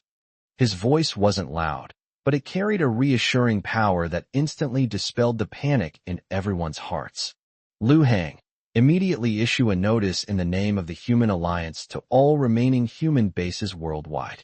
All forces willing to submit will be integrated into our command system and transferred in batches to the 3 major safe zones within the Xia Kingdom. The escort missions along the way will be handled by the Dark Guards and the Ice Phoenix squad in batches. Yes. Lu Hang immediately stood at attention and responded. Kong Weihai, coordinate all global resources, spirit crystals, and supernatural crystals, register them uniformly, and prioritize their supply to the RD department and combat units. Jin Jihuai and Gao Peixing, you two take the lead, and within 3 months, you must triple the production scale of awakening pills. At the same time, you must do your best to cultivate high-level spiritual plants to provide sufficient cultivation resources for core combat personnel. Jin Jihuai immediately stood up, his face flushed, and nodded earnestly. Alliance Leader Chu, rest assured, I will definitely complete the mission. Zhou Weigua, lead the main force, advance in 3 routes, clear out all remaining forces of the myriad races within the Xia Kingdom, reclaim all fallen cities, establish a progressively stronger border defense line, and drive all remaining forces of the myriad races outside the space-time rift on the northwest border. Yes, sir. Mission accomplished. Zhou Weigua gave a standard military salute, his eyes filled with fighting spirit. With each clear instruction issued, the previously panicked crowd instantly found their bearings. The entire command center sprang into action, and from this moment on, the entire human alliance entered a state of full-scale preparedness. After the meeting, Chu Feng took his 7 dogs and returned to the cultivation room that had been prepared for him. In the center of the cultivation room, there was the Dragon Emperor's 9th-grade crystal core. The crystal core emitted a dazzling golden light, and the immense energy contained within it caused the surrounding space to distort slightly. Ada leaned closer to the crystal core and shook his head. Boss, the energy in this crystal core is too domineering. You're currently at the 8th rank, 1st level. If you refine it all at once, your meridians won't be able to withstand it. I know. Chu Feng nodded and sat cross-legged in front of the crystal core. He is very clear about his limits. The energy within a 9th-grade crystal core is the highest level of power below the stellar level. Forcibly swallowing it in one gulp will only result in the body exploding and death.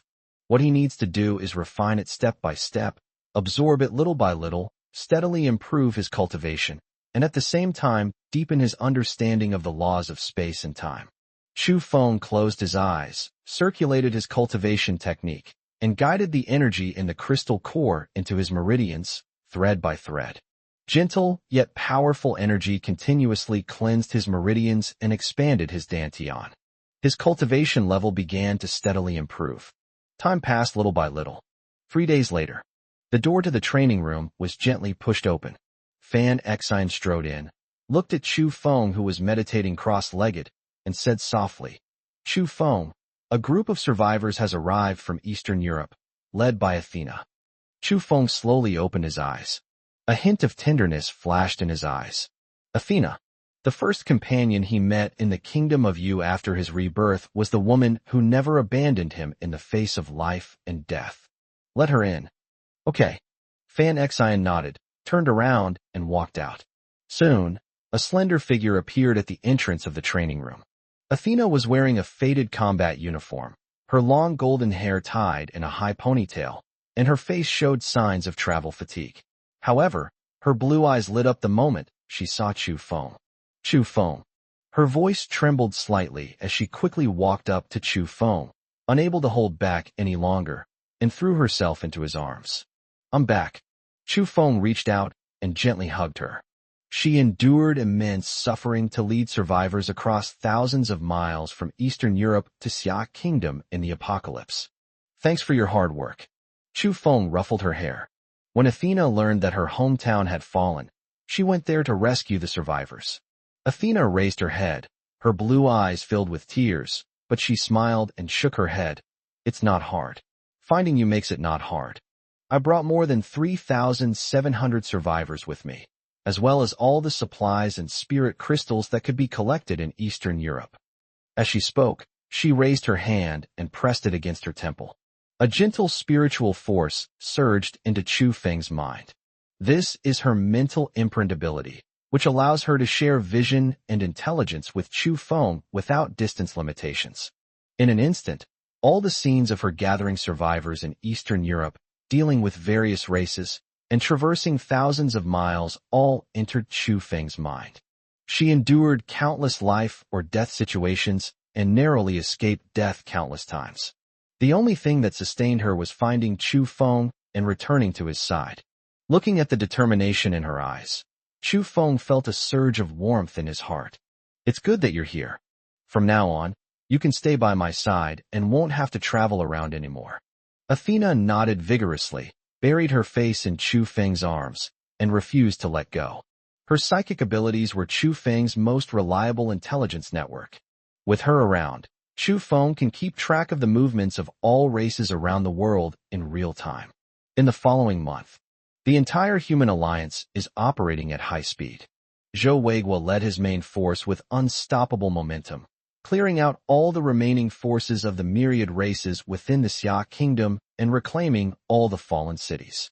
With Beijing, Qingzhou, and Shansheng as the core, the three major safe zones have been fully formed, accommodating nearly 30 million survivors gathered from around the world. The Jin Jihuai spirit plant cultivation base has achieved explosive growth, with cold-resistant spirit plants now in full-scale production. This has not only solved the food problem for everyone, but also cultivated a large number of high-level spirit fruits that can assist in cultivation. Gao Peixing's R&D department also achieved a technological breakthrough, increasing the mass production scale of awakening pills fivefold.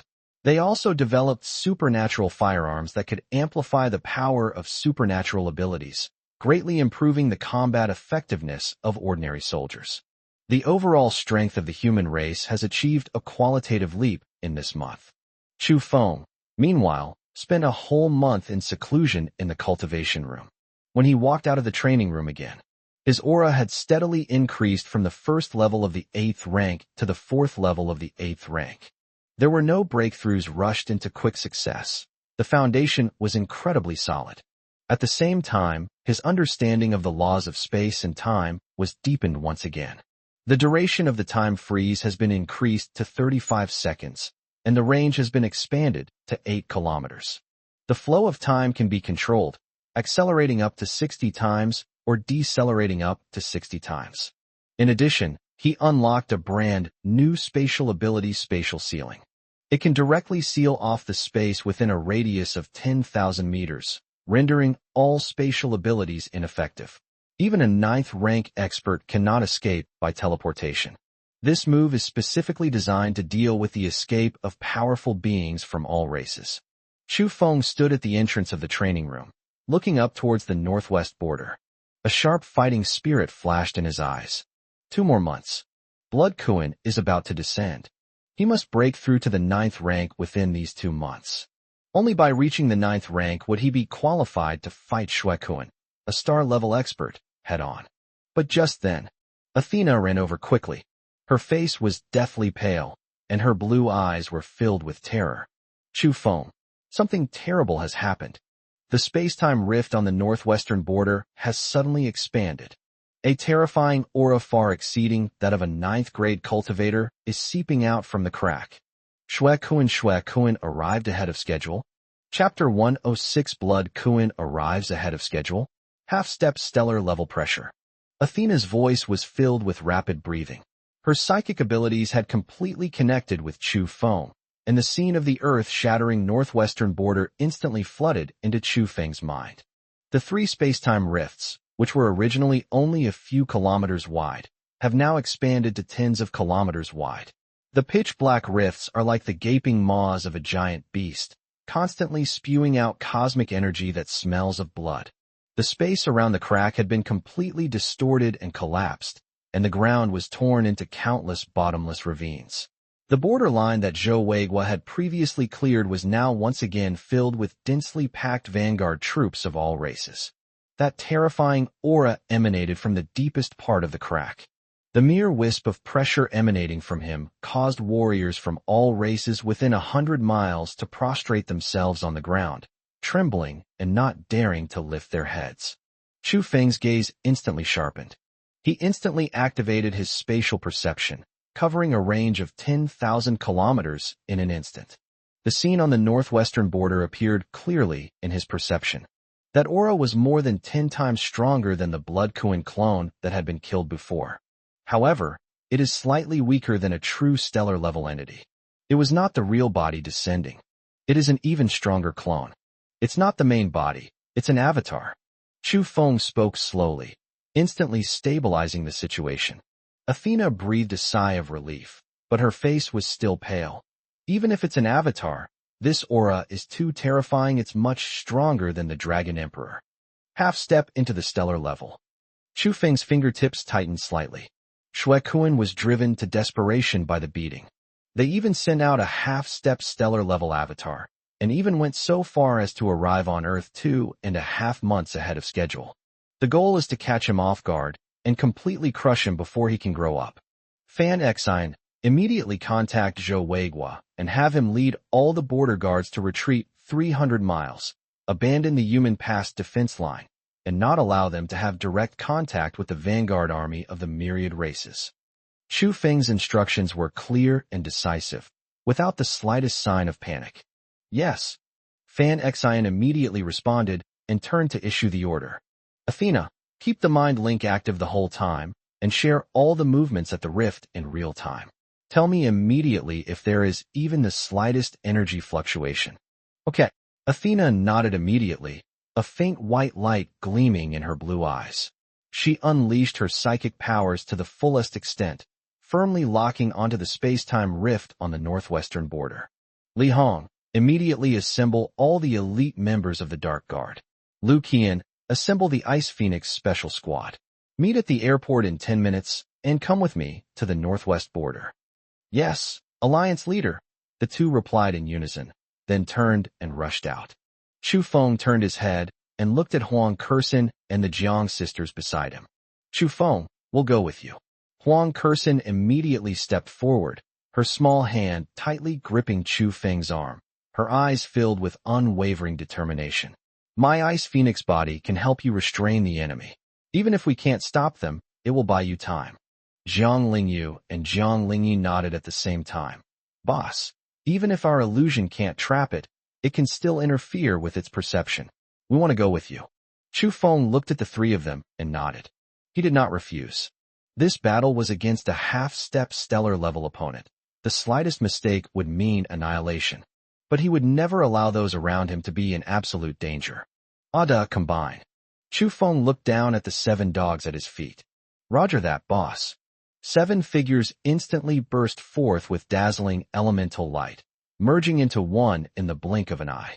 A giant elemental dog, over 30 meters long, appeared with a roar, unleashing its peak 8th grade aura without reservation. After a month of devouring and cultivating, its strength was already infinitely close to the 9th grade. Chu Feng leaped onto the back of the elemental giant dog. Huang Kersen, Athena, and the Jiang sisters followed closely behind, landing steadily behind him. Set off. At a command, the elemental giant dog stomped its 4 paws on the ground, transforming into a white lightning bolt as it sped towards the airport. 10 minutes later, 5 modified transport planes took off from Beijing Airport, cutting through the swirling snow and flying at full speed toward the northwest border. Inside the cabin, Chu Feng sat cross-legged, holding the Dragon Emperor 9th grade crystal core that he had not yet fully refined. He had already absorbed nearly 60% of the energy in the crystal core. The remaining 40% was the most refined and domineering core energy. He had always proceeded gradually, not daring to force absorption, for fear of an unstable foundation. But now, a half-star level avatar has arrived. He didn't have time to slowly work it out. Chu Feng closed his eyes, circulated his cultivation technique, and began frantically refining the remaining core energy within the crystal core. A surge of immense energy, like a tsunami, flooded his meridians, constantly cleansing his body. His cultivation level began to rise steadily at a visible rate. Rank 8, level 5. Rank 8, level 6. During the 2-hour flight, his cultivation level skipped 2 minor stages and steadily reached the 6th level of the 8th rank. The foundation remained solid, without the slightest hint of superficiality. Chu Feng, we've arrived. Huang Kursen's voice rang in my ears. Chu Feng slowly opened his eyes. Through the cabin window, one could already see the cracked earth below and the three enormous space-time rifts in the distance. The pitch-black cracks, like three scars, are etched on the earth of Blue Star. Countless warriors from all races surged forth from the cracks like a tide. Directly in front of the crack, a blood-red figure was suspended in mid-air. The figure was not tall, yet it exuded a powerful aura that made heaven and earth tremble. Simply by standing there, the surrounding space continuously collapses and disappears, and even sunlight cannot get close to it. It was Shui Kuan's second clone. Half step into the stellar level. Landing. Chu Feng gave the order. 5 transport planes landed one after another at the pre-cleared temporary airfield. The moment the hatch opened, Chu Feng, holding Huang Kursen, leaped from a height of 100 meters. The giant elemental hound followed closely behind and caught him steadily. Li Hong and Lu Qian, along with their elite soldiers, quickly disembarked from the plane and swiftly established a temporary defensive line. Chu Feng rode the giant elemental hound and slowly walked to the front of the group. I looked up and saw the blood-red figure in midair. The Blood Kuan clone, suspended in midair, slowly lowered its head. A pair of bloodshot eyes stared intently at Chu Feng. He uttered a cold, arrogant, and indifferent voice. "Little bug, we meet again. I never imagined that you would grow so much in just 1 month. No wonder they were able to sever my clone, kill the Dragon Emperor, and ruin my goo-raising plan." Chu Feng chuckled and looked up at it. "How? Can't wait 3 months? So eager to come down and die? Or are you afraid that if you wait another 2 months, even your true form won't be a match for me?" Chapter 107. So what if you're half-step to stellar level? Breaking the stalemate of the laws of space-time. Chu Feng finished speaking. The surrounding air instantly dropped to freezing point. A terrifying killing intent instantly erupted from the blood-red eyes of Shui Kuan's clone. Presumptuous. How dare a mere ant of the 8th rank, 6th level, provoke me again and again? I think you're really tired of living. The moment the words fell, a terrifying pressure instantly erupted from its body. It pressed down on Chu Feng like Mount Tai. The pressure from this half-step stellar level being more than 100 times stronger than that of a Dragon Emperor at the peak of the 9th rank. The soldiers behind Chu Feng instantly turned pale, their legs went weak, and they could barely hold onto their weapons. Those with slightly weaker cultivation levels coughed up a mouthful of blood and staggered to their knees. Even Huang Kursen, a peak 5th rank cultivator, was shaken by this oppressive aura, causing her blood to surge and her face to turn pale.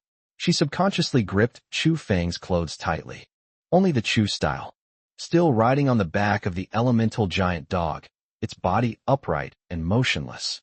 The spatial and temporal power flowing around him easily dispelled this terrifying pressure. It was as if this oppressive force, capable of crushing a 9th rank expert, was nothing more than a gentle breeze to him. "Is that all you've got?" Chu Feng raised an eyebrow, his tone full of disdain. "All intimidation, no real skill. It seems your half-step stellar-level avatar isn't all that impressive. Court death." Blood Kuan's clone was completely enraged. As a powerful stellar-level being, even if it is just an avatar, it is not something that a mere planetary-level ant can provoke. "Today, I'll show you that there's an insurmountable chasm between stellar-class and planetary-class planets." The words fell. It slowly raised one finger. A crimson energy instantly condensed into shape. This beam of blood was dozens of times stronger than the attack from the previous clone. It contains a trace of stellar-level law power. Wherever it passed, space instantly collapsed and vanished, forming a long vacuum trench. He gently tapped Chu Feng. This attack seemed unremarkable. However, it had already locked down all the space around Chu Feng. There was nowhere to retreat, nowhere to hide. "Chu Feng, be careful!" Huang Kursen exclaimed in surprise and instantly activated her absolute zero domain. Countless ice walls formed layer upon layer in front of Chu Feng, each one incorporating the full power of her Ice Phoenix body. Sisters Jiang Lingyu and Jiang Lingyin simultaneously activated an illusion, attempting to distort the trajectory of the blood-red light. Athena also unleashed her full mental power, launching a mental attack on the mind of Blood Kuen's clone. But it was no use. Wherever the bloodstains were, the dozens of ice walls that Huang Kursin had set up melted away instantly, without even creating the slightest obstacle. The illusion created by the Jiang sisters shattered instantly, like paper, before the laws of a stellar level. Athena's mental attack was shattered by the energy surrounding Shui Kuen's clone before it even got close. The three women groaned simultaneously, blood trickling from the corners of their mouths, and staggered backward. The shockwave from just one attack injured them. This is the strength of a half-step stellar-level being. Planetary-level planets are on completely different levels. Boss, I'll do it. The elemental giant dog let out a deafening roar. He rushed to Chu Feng's side in an instant. The seven heads opened simultaneously, and the chaotic energy in their bodies instantly converged, forming a huge chaotic shield. Boom! The blood-red light slammed heavily onto the chaos shield. The earth-shattering explosion resounded throughout the heavens and the earth. A terrifying shockwave spread out instantly. The surrounding ground was swept away by the shockwave and instantly turned into dust.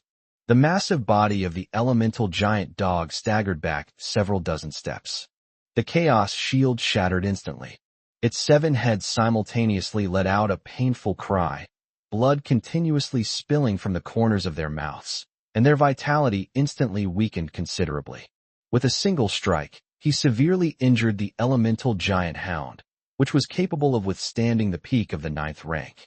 The entire venue fell into a deathly silence. The soldiers behind Chu Feng had eyes filled with despair. That's incredible. This is a force they simply cannot contend with.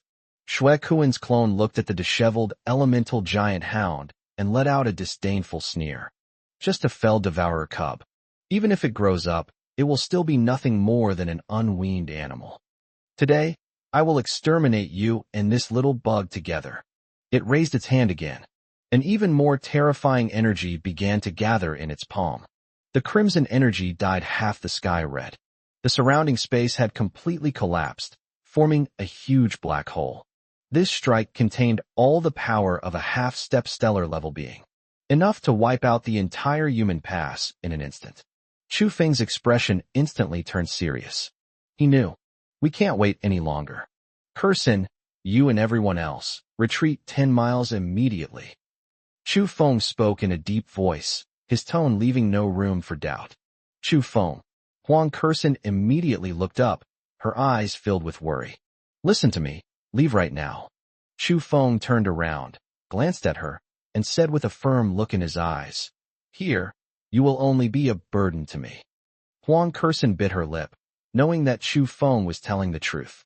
Their presence here would not only be of no help, but would also distract Chu Feng. Okay, you must be careful. She nodded and immediately led the Jiang sisters, Athena, and all the soldiers to retreat quickly. In the blink of an eye. In the center of the battlefield, only Chu Feng and the elemental giant dog remained. Opposite him was Shui Kuen's clone, a half-step stellar-level being. Oh, you sent everyone away. Blood Kuen's clone let out a sinister laugh. What? Ready to die alone? Chu Feng ignored its taunts. He slowly closed his eyes. The remaining core energy within the Dragon Emperor crystal core was released instantly. A terrifyingly vast energy, like a tsunami, circulated wildly within his body. His meridians ached from the strain of this energy, but he still gritted his teeth and frantically circulated his cultivation technique. 8th rank, 7th stage. 8th rank, 8th stage. Peak of the 8th rank. In just a few seconds, his cultivation level surged to the peak of the 8th or 9th rank, just one step away from the 9th rank. A breakthrough in the midst of battle. A hint of surprise flashed in Shui Kuen's clone's eyes, which then turned into deep disdain. Even if you break through to the 9th rank, you are still an ant in front of me. Die. The words fell. The crimson energy gathered in its palm instantly slammed towards Chu Feng. Wherever it passed, the world lost its color, and space was annihilated. Chu Feng suddenly opened his eyes. There was not a trace of panic in his eyes. Just as the crimson energy was about to strike him, Chu Feng spoke slowly. He uttered 3 words. Time and space stand still. The moment the words fell, with Chu Feng as the center within an area of 8 kilometers. Time stood still for a moment. The devastating crimson energy froze in midair. The movements of Xue Kuan's clone also froze instantly. The sneer on his face and the murderous intent in his eyes all froze at that moment. A 35-second freeze in time and space. That's enough. Chu Feng instantly activated his teleportation ability. With a flash, he appeared in front of Xue Kuan's clone. He could clearly feel that the effect of time-space stillness was greatly weakened when facing a half-step stellar-level clone. It can only trap it for a maximum of 5 seconds. 5 seconds is enough. Chu Feng slowly raised his right hand. At the fingertips, the power of space and the power of time merge wildly. He poured all his understanding of the laws of space-time, all the energy in his body, and the last essence of the Dragon Emperor crystal core into this attack. A black and white blade of time and space took shape at his fingertips. It even contains a trace of the chaotic origin of the elemental giant dog. This was the strongest blow he had ever delivered.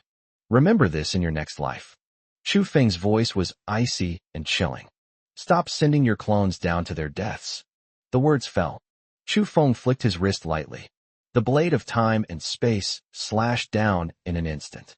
Just as the blade struck Xue Kuan's clone, the 5-second stillness ended. Time resumed its flow. Blood Kuan's clone instantly regained its mobility.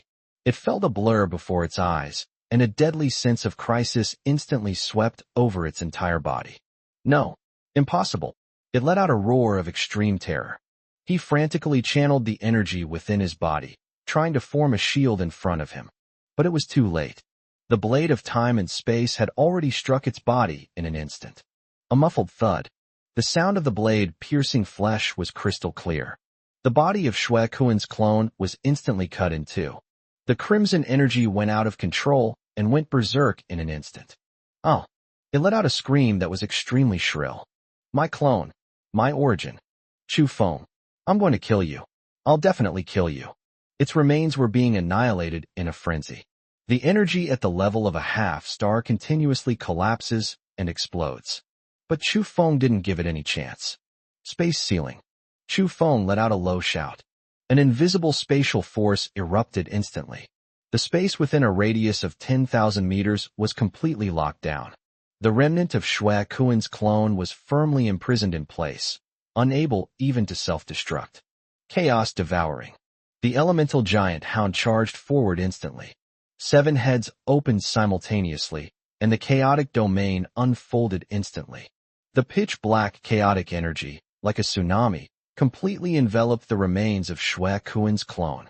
No! The final scream abruptly ended. The remains of Xue Kuan's clone, along with its soul imprint and primordial energy, were completely devoured by the chaotic energy. Not even a trace was left. A half-step stellar-level blood Kuan clone. Fallen. The entire venue fell into a deathly silence. 10 miles away, the retreating soldiers all stared wide-eyed at Chu Feng in the center of the battlefield. His eyes were filled with utter shock and disbelief. Dead. The blood Kuan clone, a half-step stellar-level being, was actually killed by Chu Feng. Peak rank 8, slaying a half-step stellar-level enemy. This is simply a miracle.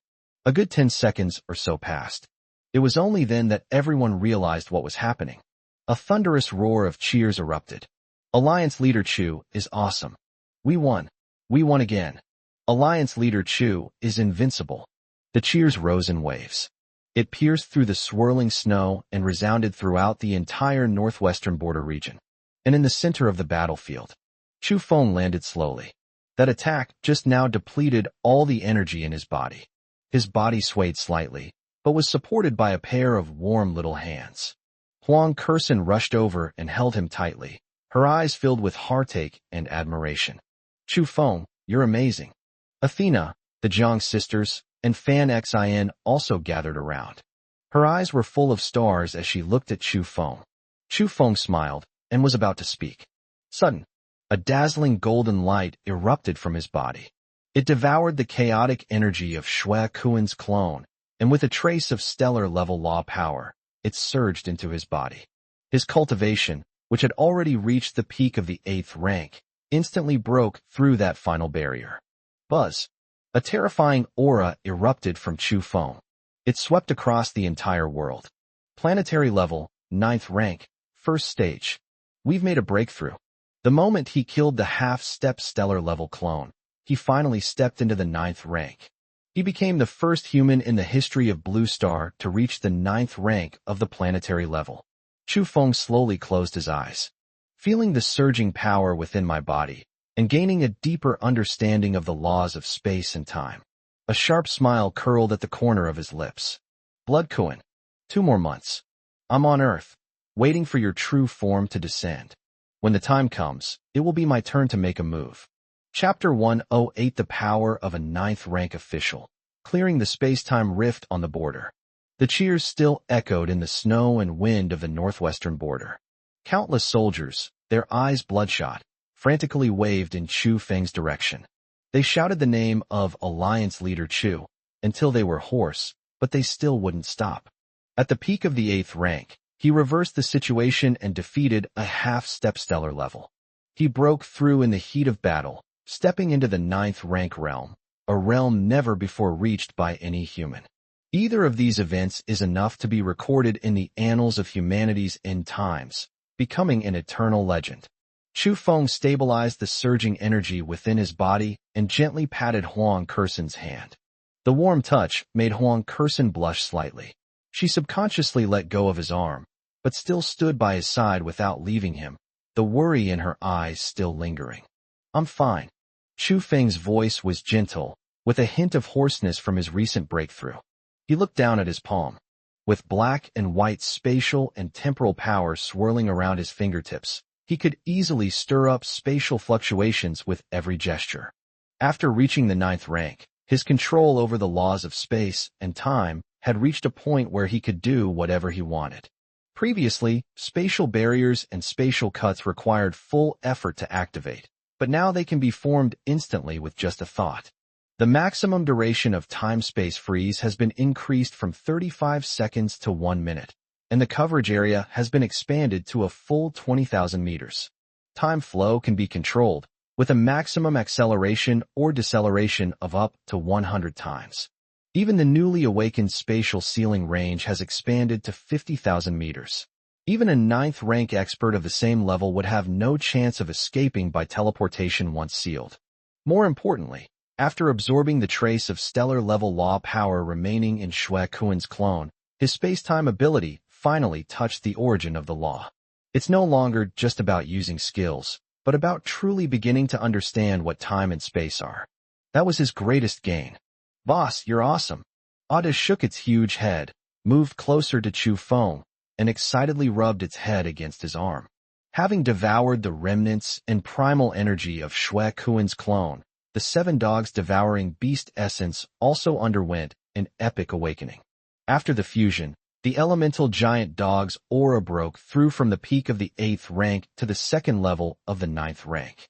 His cultivation level is even higher than Chu Feng's, who just broke through. The range of the chaos domain increased tenfold. Wherever it passed, even powerful beings of the early 9th rank from various races would have their energy instantly devoured, rendering them unable to move. Chu Feng smiled and rubbed its head, a wisp of chaotic energy flowing into it from his fingertip, stabilizing the churning energy within its body. Be steady, don't let your energy dissipate right after breaking through. He got it, boss. Ada immediately suppressed his aura and obediently squatted down behind Chu Feng. At that moment, Athena walked over quickly. Her blue eyes still held lingering shock and admiration as she held a tactical tablet and spoke softly. Chu Feng, we've just finished taking inventory of the battlefield. This time, we killed nearly 1 million vanguard soldiers of various races, including 17 8th-rank generals and 123 7th-rank commanders. The seized supernatural crystals, spirit crystals, and various supplies have all been registered and are being transferred to the rear. As she spoke, she leaned slightly forward, her long golden hair falling down, carrying a faint fragrance. After reporting the battle situation, she secretly glanced at Chu Feng and whispered, "While you were fighting just now, I kept a close eye on your vital signs, and I was almost scared to death several times." As soon as she finished speaking, Her cheeks flushed instantly, and she quickly lowered her head, pretending to look at the data on the tablet. Chu Feng chuckled and gently flicked her forehead. Don't worry, I'm very tough. Athena's forehead was flicked by him. Her body trembled slightly. Her cheeks flushed even more, but she secretly raised her eyes and smiled at him. Fan Xian, who was standing next to him, also came over, holding an encrypted communicator in his hand, his face showing undisguised excitement. Chu Feng, good news. We just received news from survivor bases around the world that you killed Shui Kuan's half-step stellar-level avatar and broke through to the 9th rank. All the remaining human forces around the world have declared their allegiance to the Human Alliance. Even several large bases in South America and Africa, which had previously maintained neutrality, have sent applications to submit and are willing to obey all your commands. Now, all of humanity is finally completely united. Upon hearing this, Li Hong, Lu Qian, and the others around him erupted in thunderous cheers. We've unified. It has been almost a year since the apocalypse began. Humanity has finally transformed from a state of fighting each other and being a disorganized mess into a unified force. This means that they can finally unite the power of all humanity to fight against the alliance of all races and to welcome the arrival of Shui Kuan's true form. A hint of relief flashed in Chu Feng's eyes. He had waited too long for this day. In the previous life, until the extinction of humankind, true unity could not be achieved. In this life, he finally did it. Very good. Chu Feng nodded, looked at Fan Xian, and slowly gave the order. Reply to all bases. We accept all applications for annexation. All bases will continue to be transferred to the 3 major safe zones of Xia Kingdom in batches, according to the previous plan. The escort missions along the way will be handled by the secret guards and various military districts in batches to ensure the safety of every survivor. All supplies, weapons, and awakened individuals in all bases will be registered and reported to the Human Alliance headquarters for unified allocation by Kong Weihai. Yes, I'll take care of it right away. Fan Xian immediately stood at attention and responded, then turned around to handle the communications matters. As she left, she couldn't help but turn back to look at Chu Feng, her eyes overflowing with love and admiration. From the moment she risked her life to bring back the intelligence from Ukraine, this man became the only light in her life. Chu Feng turned his head and looked at the 3 huge space-time rifts in the distance. Even though Shui Kuan's clone had been killed, low-level warriors from all races continued to pour out of the crack. Although these soldiers are not of high rank, their numbers are endless. If left unchecked, they will soon regroup and threaten border security. Li Hong, Lu Qian. Here. The 2 men immediately stepped forward, stood at attention, and saluted. You will lead your teams to clear out the remaining myriad races on the outskirts of the battlefield, gather the wounded and supplies, and build a temporary defensive line. Yes. Ada, come with me. Chu Feng leaped onto the back of the elemental giant dog. Boss, where are we going? Spacetime rift. Chu Feng's gaze fell upon the 3 dark cracks. His tone was calm, yet carried an undeniable killing intent. Go and temporarily plug these holes. The words fell. The elemental giant dog let out a deafening roar, its 4 hooves stomping the ground, transforming into a white lightning bolt as it sped towards the spacetime rift. Without hesitation, Huang Kursen, Athena, Jiang Lingyu, and Jiang Lingyin immediately activated their special abilities and followed behind Chu Feng. Although they couldn't be of much help, they still had to stay by his side, even if it was just to keep watch for any noise around him. A few minutes later, Chu Feng and his group arrived directly in front of the space-time rift. Around the rift, countless low-level warriors of various races, upon seeing Chu Feng, instantly turned red in the eyes and roared as they charged towards him. Most of these warriors from various races were at the 2nd or 3rd rank, with the highest being only the 4th rank. Previously, they could also pose a threat to ordinary soldiers. But now, in front of Chu Feng, who has stepped into the 9th rank, they are no different from ants. Chu Feng didn't even raise his hand. It was just a thought. Spatial strangulation. An invisible spatial force erupted instantly within a 10,000-meter radius in front of him. Countless spatial lines intertwined to form a net. instantly enveloping all the warriors of the myriad races who charged forward. A series of muffled thuds rang out. The densely packed warriors of all races were instantly shredded into blood and gore before they could even scream. In just 1 second, the tens of thousands of low-level races that charged forward were completely wiped out. Not even a single intact body was left. The 4 women following behind watched this scene with a hint of shock in their eyes. This is the power of the 9th rank. With just a single thought, he annihilated tens of thousands of enemy soldiers. This was something that was completely unimaginable before. The myriad races within the cracks continued to surge outwards. But as soon as they broke through the crack, they were instantly annihilated by Chu Feng's spatial manipulation. There is no enemy who can withstand a single blow. Chu Feng rode the elemental giant dog and slowly walked to the front of the rift, looking up at these 3 enormous cracks, each tens of kilometers wide. On the other side of the rift lies the vanguard starfield of the alliance of myriad races. The roars of warriors from all races echoed continuously from within, along with various terrifying energy fluctuations.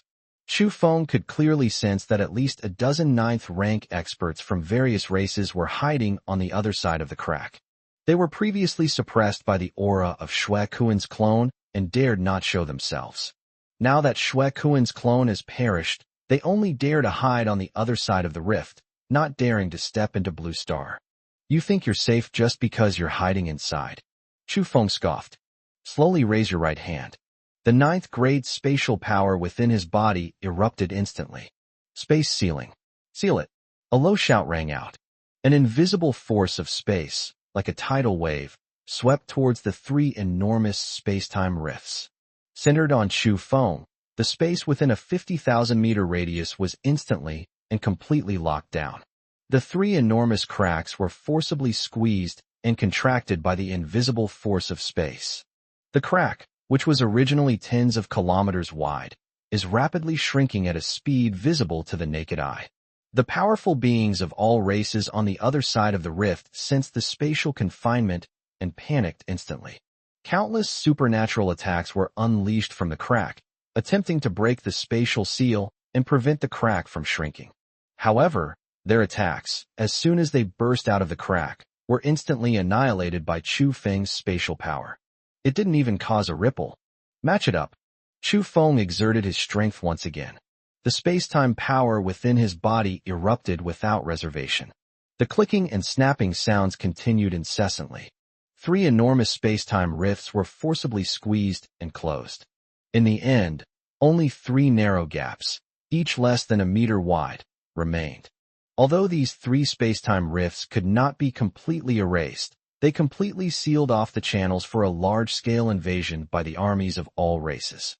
Unless a stellar-level powerhouse forcibly tears space apart from the other end, even a peak 9th rank expert from one of the myriad races would not be able to squeeze through this tiny gap.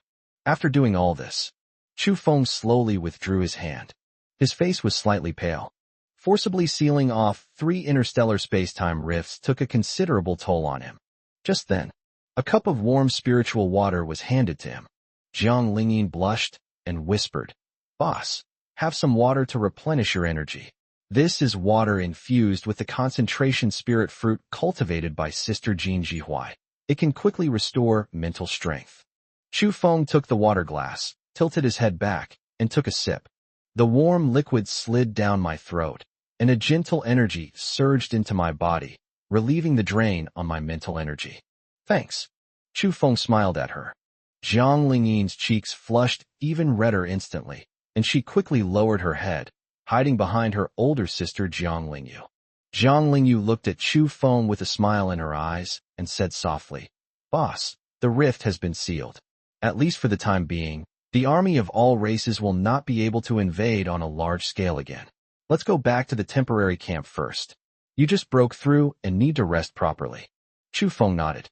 He turned around and jumped onto the back of the elemental giant dog. He led the 4 women and sped toward the temporary camp. The sun is setting. The golden afterglow spilled onto the frozen earth, casting Chu Feng's long shadow. Upon seeing Chu Feng return, the soldiers in the camp immediately put down what they were doing, stood up straight, and gave him a standard military salute. His eyes were filled with fervent worship and respect. Chu Feng nodded slightly to them. I just returned to the temporary command post. I haven't even had a chance to sit down and rest. The encrypted satellite phone in his arms started ringing incessantly. It was Kong Weihai calling from the headquarters in Qingzhou. Chu Feng answered the phone. As soon as the call connected, Kong Weihai's anxious voice came from the other end of the line. Chu Feng, something terrible has happened. Our monitoring satellites in outer space have just captured the images. A massive number of spaceships have appeared on the outer edge of the solar system. They're so numerous, you can't see the end of them. It's the main fleet of the alliance of all races. They've already entered the solar system. Chu Feng's pupils contracted instantly. The main fleet of the alliance of all races. We've already reached the solar system so quickly? It was a full month and a half earlier than he had expected. Chapter 109 The main fleet of myriad races enters the solar system. Global preparations for war. Chu Feng's pupils contracted instantly. The main fleet of the alliance of all races. They've entered the solar system so quickly? Kong Weihai, on the other end of the phone, was still breathing heavily, clearly quite shocked by the sudden news. Chu Feng, the images transmitted back by the satellite are very clear. The fleet is extremely large. We can detect more than 3,000 main warships alone, plus a dense array of escort ships and transport ships, bringing the total to at least 20,000. Their travel speed is extremely fast, and they have already crossed Jupiter's orbit. Based on their current speed, they will reach Earth's near-Earth orbit in at most 15 days. 15 days. This number instantly silenced the command center. You could hear a pin drop. Li Hong slammed the water glass he was holding onto the table with a clatter. His face paled instantly. 20,000 spaceships. 3,000 capital ships. They arrived on Earth 15 days later. What does this mean? This means that the alliance of all races has truly mobilized its entire force this time. They are no longer the vanguard or probing attackers they once were. Instead, they intend to lead their entire main force to raise Blue Star to the ground and slaughter the entire human race. Damn it! Have these beasts gone mad? Lu Qian slammed his fist on the table, his knuckles turning white from gripping it so tightly. We just destroyed Shui Kuan's clone, and they've already sent their main fleet? They don't even want to give us a chance to breathe. 3,000 capital ships. Zhou Weiguo's voice was extremely dry. He was once a major general in the regular army, and was well aware of the power of spaceships. Even the lowest-level capital ship of the myriad races has enough power in its main guns to easily destroy a city. 3,000 capital ships fired simultaneously. Even a peak 9th rank expert wouldn't dare to confront it head-on. Moreover, the fleet must also carry a massive number of elites from all races, and perhaps even higher-level powerhouses. An atmosphere of despair instantly spread throughout the command post. They had just killed Shui Kuan's half-step stellar-level avatar. Chu Feng had just broken through to the 9th rank, and the human race had just completed its unification. They hadn't even had time to catch their breath. The allied race's world-destroying fleet has already arrived at our doorstep. The difference is just too great. Just as everyone was in a state of panic. Chu Feng spoke slowly. His voice wasn't loud, but it carried a reassuring quality that instantly silenced all the noise in the command center. What's the panic? It's just 20,000 wrecked ships. If they dare to come, we dare to shoot them all down. Chu Feng's tone was calm, without the slightest hint of panic. In his previous life, he had experienced a situation even more desperate than this. At that time, the human race did not even have a single 7th rank expert. The fleets of all races had blockaded the entire Blue Star, and major cities fell one after another. Humans could only hide underground and eke out a living. And now, he is already a 9th rank, 1st-level powerhouse, capable of withstanding a mid-9th rank elemental giant hound after fusion, possesses a unified human alliance, and has a complete defense system and logistical support. Compared to his previous life, he was dealt a much better hand. 15 days. That's enough. Upon hearing Chu Feng's voice, Kong Weihai on the other end of the phone instantly regained his composure. Chu Feng, what should we do now? The satellites are still monitoring the fleet's movements, and I will keep you updated in real time. First, encrypt all the images and detailed data captured by the satellite, and send them to Athena. Chu Feng slowly issued the command, his tone clear and decisive, without the slightest hesitation. At the same time, immediately activate the highest level red alert order of the Human Alliance. All survivor bases worldwide have entered a state of first-level combat readiness. All non-essential production activities shall be suspended, and all resources and manpower shall be devoted to the war. Yes, I'll take care of it right away. Kong Weihai replied immediately. Also, notify Gao Peixing's RD department to operate all production lines for supernatural firearms, high-explosive shells, and anti-aircraft weapons at full capacity. Within 15 days, I need at least 5 million supernatural firearms and 100,000 anti-aircraft guns to be distributed to the front-line troops. Notify Jinjihuai that all spiritual plant bases immediately cease the cultivation of non-essential spiritual plants and focus all efforts on producing awakening pills, healing pills, and ability recovery pills. Within 15 days, the production of all pills must be increased tenfold. Notify Zhou Weigua to immediately draw all main forces from the 3 major security zones and assemble them within 15 days at the 3 major defense lines of the northwest border, the eastern coast, and the southern border to build a multi-layered air defense system and ground defense positions. Notify Li Hong that all members of the Dark Guard are to be mobilized and dispatched to various bases around the world to supervise the implementation of the War Preparedness Order, eliminate all hidden spies and traitors from all races, and ensure that no mistakes are made. Notify Liu Qian that the Ice Phoenix Special Squad be immediately split into teams and deployed to the 3 main lines of defense as a mobile support force, filling any gaps that arise. Each instruction was crystal clear. From war preparedness and production to troop deployment and internal purges, every aspect was taken into account without any omissions. The previously panicked crowd instantly found their bearings. They all stood at attention, saluted, and replied in unison, "Yes, sir. We guarantee to complete the mission." I hung up on Kong Weihai. Chu Feng turned his head and looked at Athena beside him. Athena immediately stepped forward, her tablet already open, her blue eyes glowing with a faint white light. She was fully activating her psychic abilities, receiving satellite data from the Qingzhou headquarters. Chu Feng, the data is being transmitted synchronously. In 10 minutes at most, all the satellite images and fleet parameters will be fully analyzed.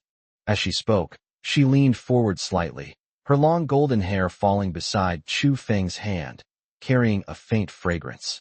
After reporting her work, she glanced up at Chu Feng again and whispered, "Don't overwork yourself.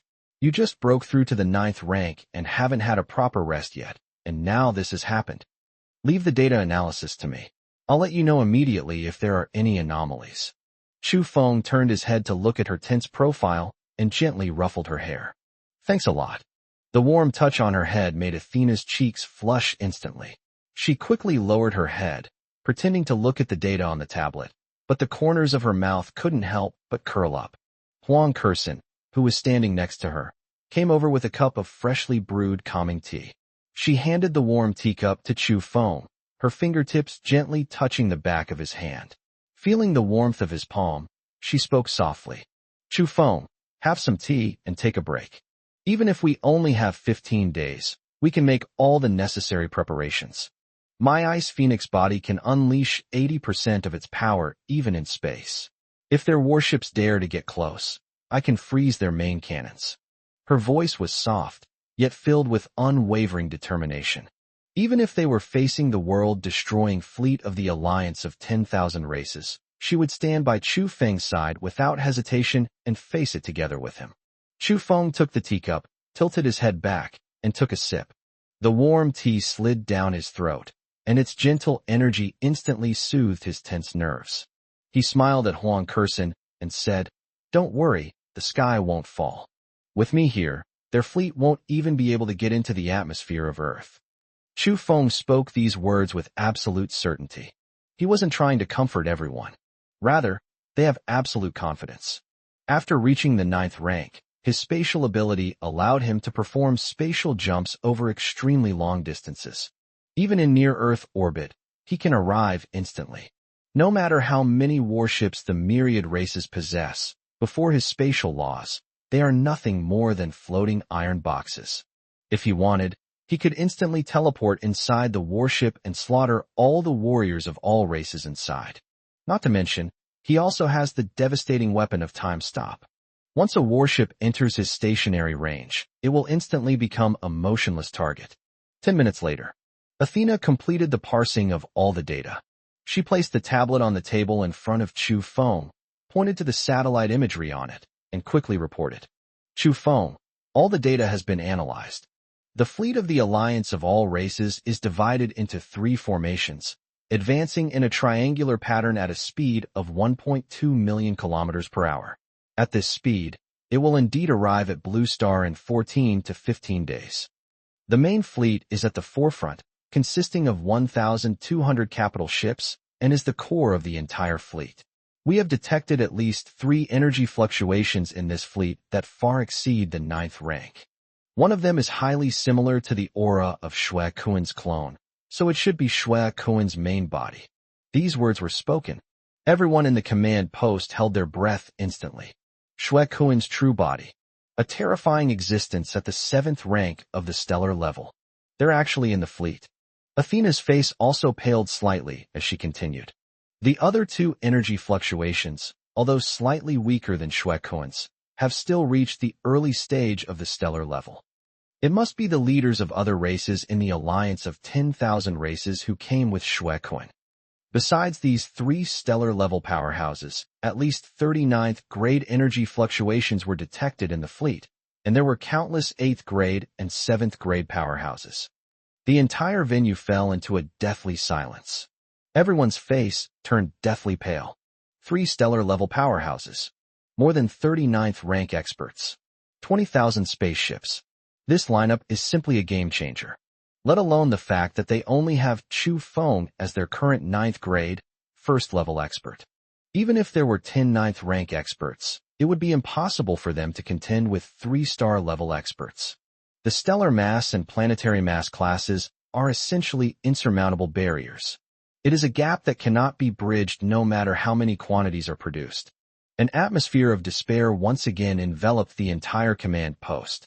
Even Li Hong and Lu Qian clenched their fists, unable to utter a single word. They are not afraid of death. Faced with such an overwhelming force, they barely had the courage to resist.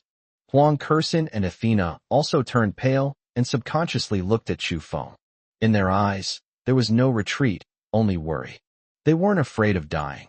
What they feared was that something would happen to Chu Feng. But Chu Feng remained seated in the main seat. There was no trace of panic on his face. He didn't even frown. He looked at the satellite images on the tablet, at the densely packed fleet, and a sharp smile crept onto his lips. 3 stellar-class satellites. 39th rank officials. Very good. It saves me the trouble of looking for them one by one. Everyone was stunned when they heard his words. They all raised their heads and looked at Chu Feng. His eyes were filled with disbelief. Has Alliance leader Chu gone mad? How could he still laugh in the face of 3 stellar-level powerhouses? Chu Feng raised his eyes, swept them over the solemn faces of the crowd, and slowly spoke. I know what you're afraid of. We're afraid of the stellar-class ships. We're afraid of those 20,000 warships. But I tell you, even a stellar-level being isn't invincible. 15 days is enough time for me to break through to the peak of the 9th rank, or even half a step into the star level. So what if Shui Kuan's true form comes? Last time, I was able to destroy his clone. This time, I will be able to destroy his true form. Chu Feng's voice was not loud, yet it carries an undeniable air of dominance. It instantly dispelled the despair in everyone's hearts. Yes, Chu Feng has never let them down. A 5th rank official can defeat a 7th rank official. A 6th rank official can defeat an 8th rank official. An 8th rank cultivator can slay a half-step stellar level being. He is now at the 9th rank, 1st level. In 15 days, who can guarantee that he won't create another miracle? Alliance leader Chu is right.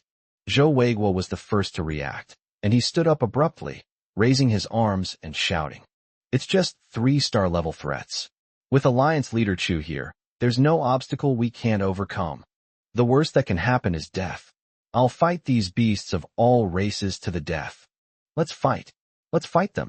The people in the command post were instantly filled with fighting spirit.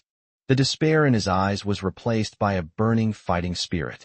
Chu Feng nodded as he looked at the group, whose fighting spirit had been rekindled. All right, everyone, stop standing here. Execute my instructions immediately. Every minute and every second of these 15 days must not be wasted. Yes. Everyone responded in unison, gave a standard military salute, turned around, and rushed out of the command post to carry out their respective tasks. In the blink of an eye, inside the command post, only Chu Feng, Huang Kursin, Athena, Jiang Lingyu, Jiang Lingyin, and Fan Xian remained. Fan Xian, carrying a thick stack of documents, walked up to Chu Feng and spoke softly. Chu Feng, this is the statistical data of all awakened individuals worldwide, as well as the troop deployment plans for the 3 major defense lines. Take a look. I have followed your instructions and incorporated all awakened ones of rank 4 and above into the frontline combat sequence, totaling 37,200 people. She kept her head down as she spoke, not daring to look Chu Feng in the eye. Only when Chu Feng took the documents did she secretly raise her eyes to look at him, her eyes filled with undisguised admiration and worry. Chu Feng took the document and quickly flipped through it. Fan Xian's plan was very detailed, with clear arrangements for troop allocation, firepower configuration, and logistical support, without any oversights. Well done. Chu Feng looked up and smiled at her. Fan Xian's cheeks flushed instantly. She quickly lowered her head, her fingers nervously twisting the hem of her clothes, and whispered, I'm glad I could help you. Jiang Lingyu, holding her younger sister Jiang Lingyin's hand, walked up to Chu Feng and spoke softly. Boss, Lingyin and I have already discussed it.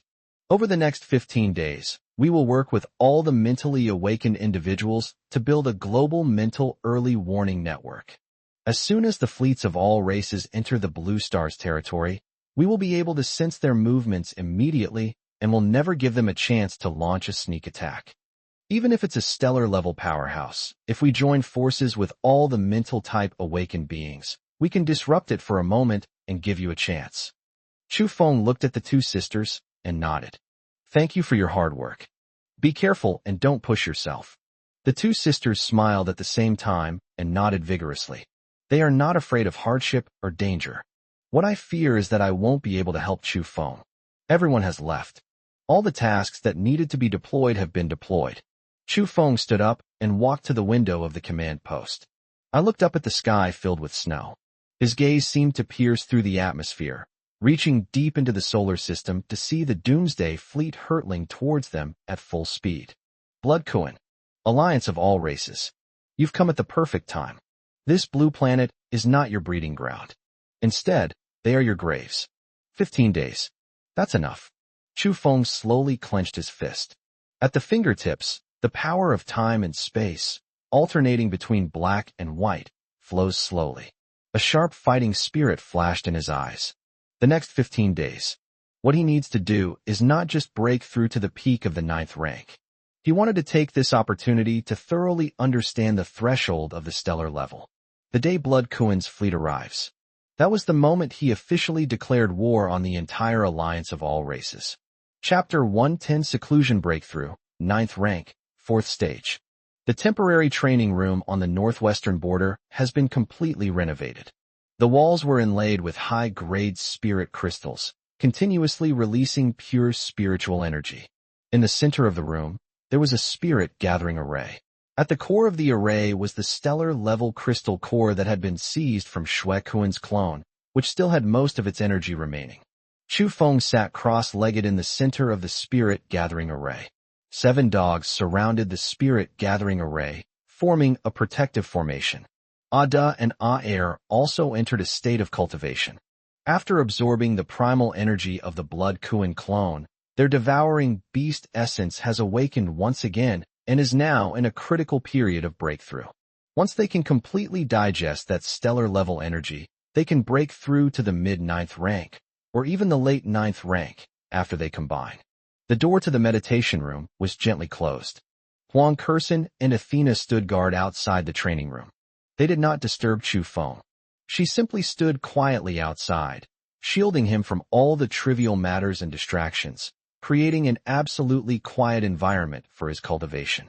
Every 2 hours, Huang Kurson would personally brew a cup of calming tea and place it at the door of the cultivation room.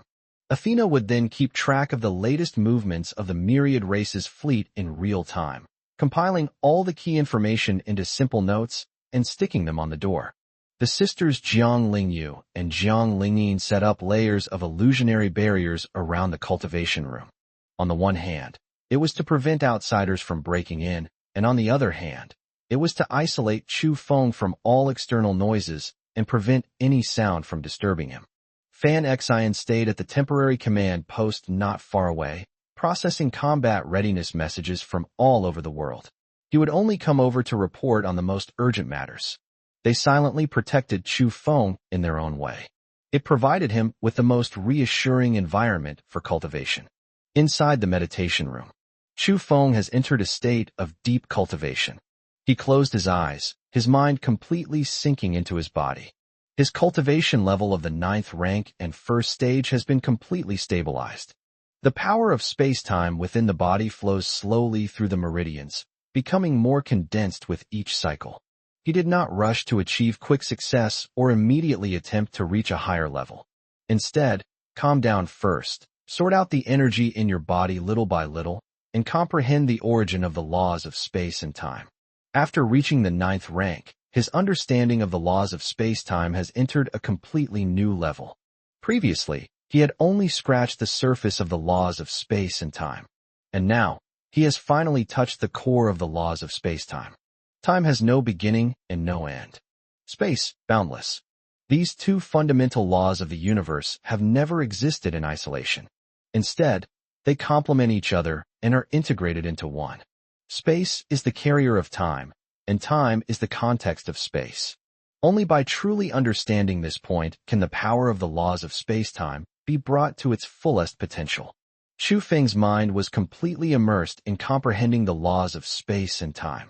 His consciousness seemed to detach from his body and drift into the depths of the universe. He witnessed the birth and death of stars, the operation of galaxies, the traces left by time in the universe, and the distortion of space under gravity. My understanding of the laws of space and time is improving at a speed visible to the naked eye. Time passed little by little. 3 days have passed without me even realizing it. During these 3 days, Chu Feng's cultivation level did not improve at all. However, the aura emanating from him became increasingly refined and profound. Every gesture carries a subtle rhythm of time and space. The surrounding space would slightly distort with his breathing. Time around him slows down slightly, depending on his thoughts. He has already done it. Wherever his mind leads, the law follows. The understanding of the laws of space and time has moved beyond the level of technique and entered the threshold of Tao. This is a more important gain than the improvement in cultivation level. That's about it. Chu Feng slowly opened his eyes. A black and white light flashed in his eyes, then disappeared. 3 days of comprehension had thoroughly solidified his foundation at the 9th rank, first level, and his understanding of the laws of space-time had reached a whole new level. Now, it's time to strive for even greater heights. Chu Feng looked down at the star-level crystal core at the center of the array. The crystal core emitted a faint crimson glow, and the stellar-level energy it contained was still terrifyingly vast.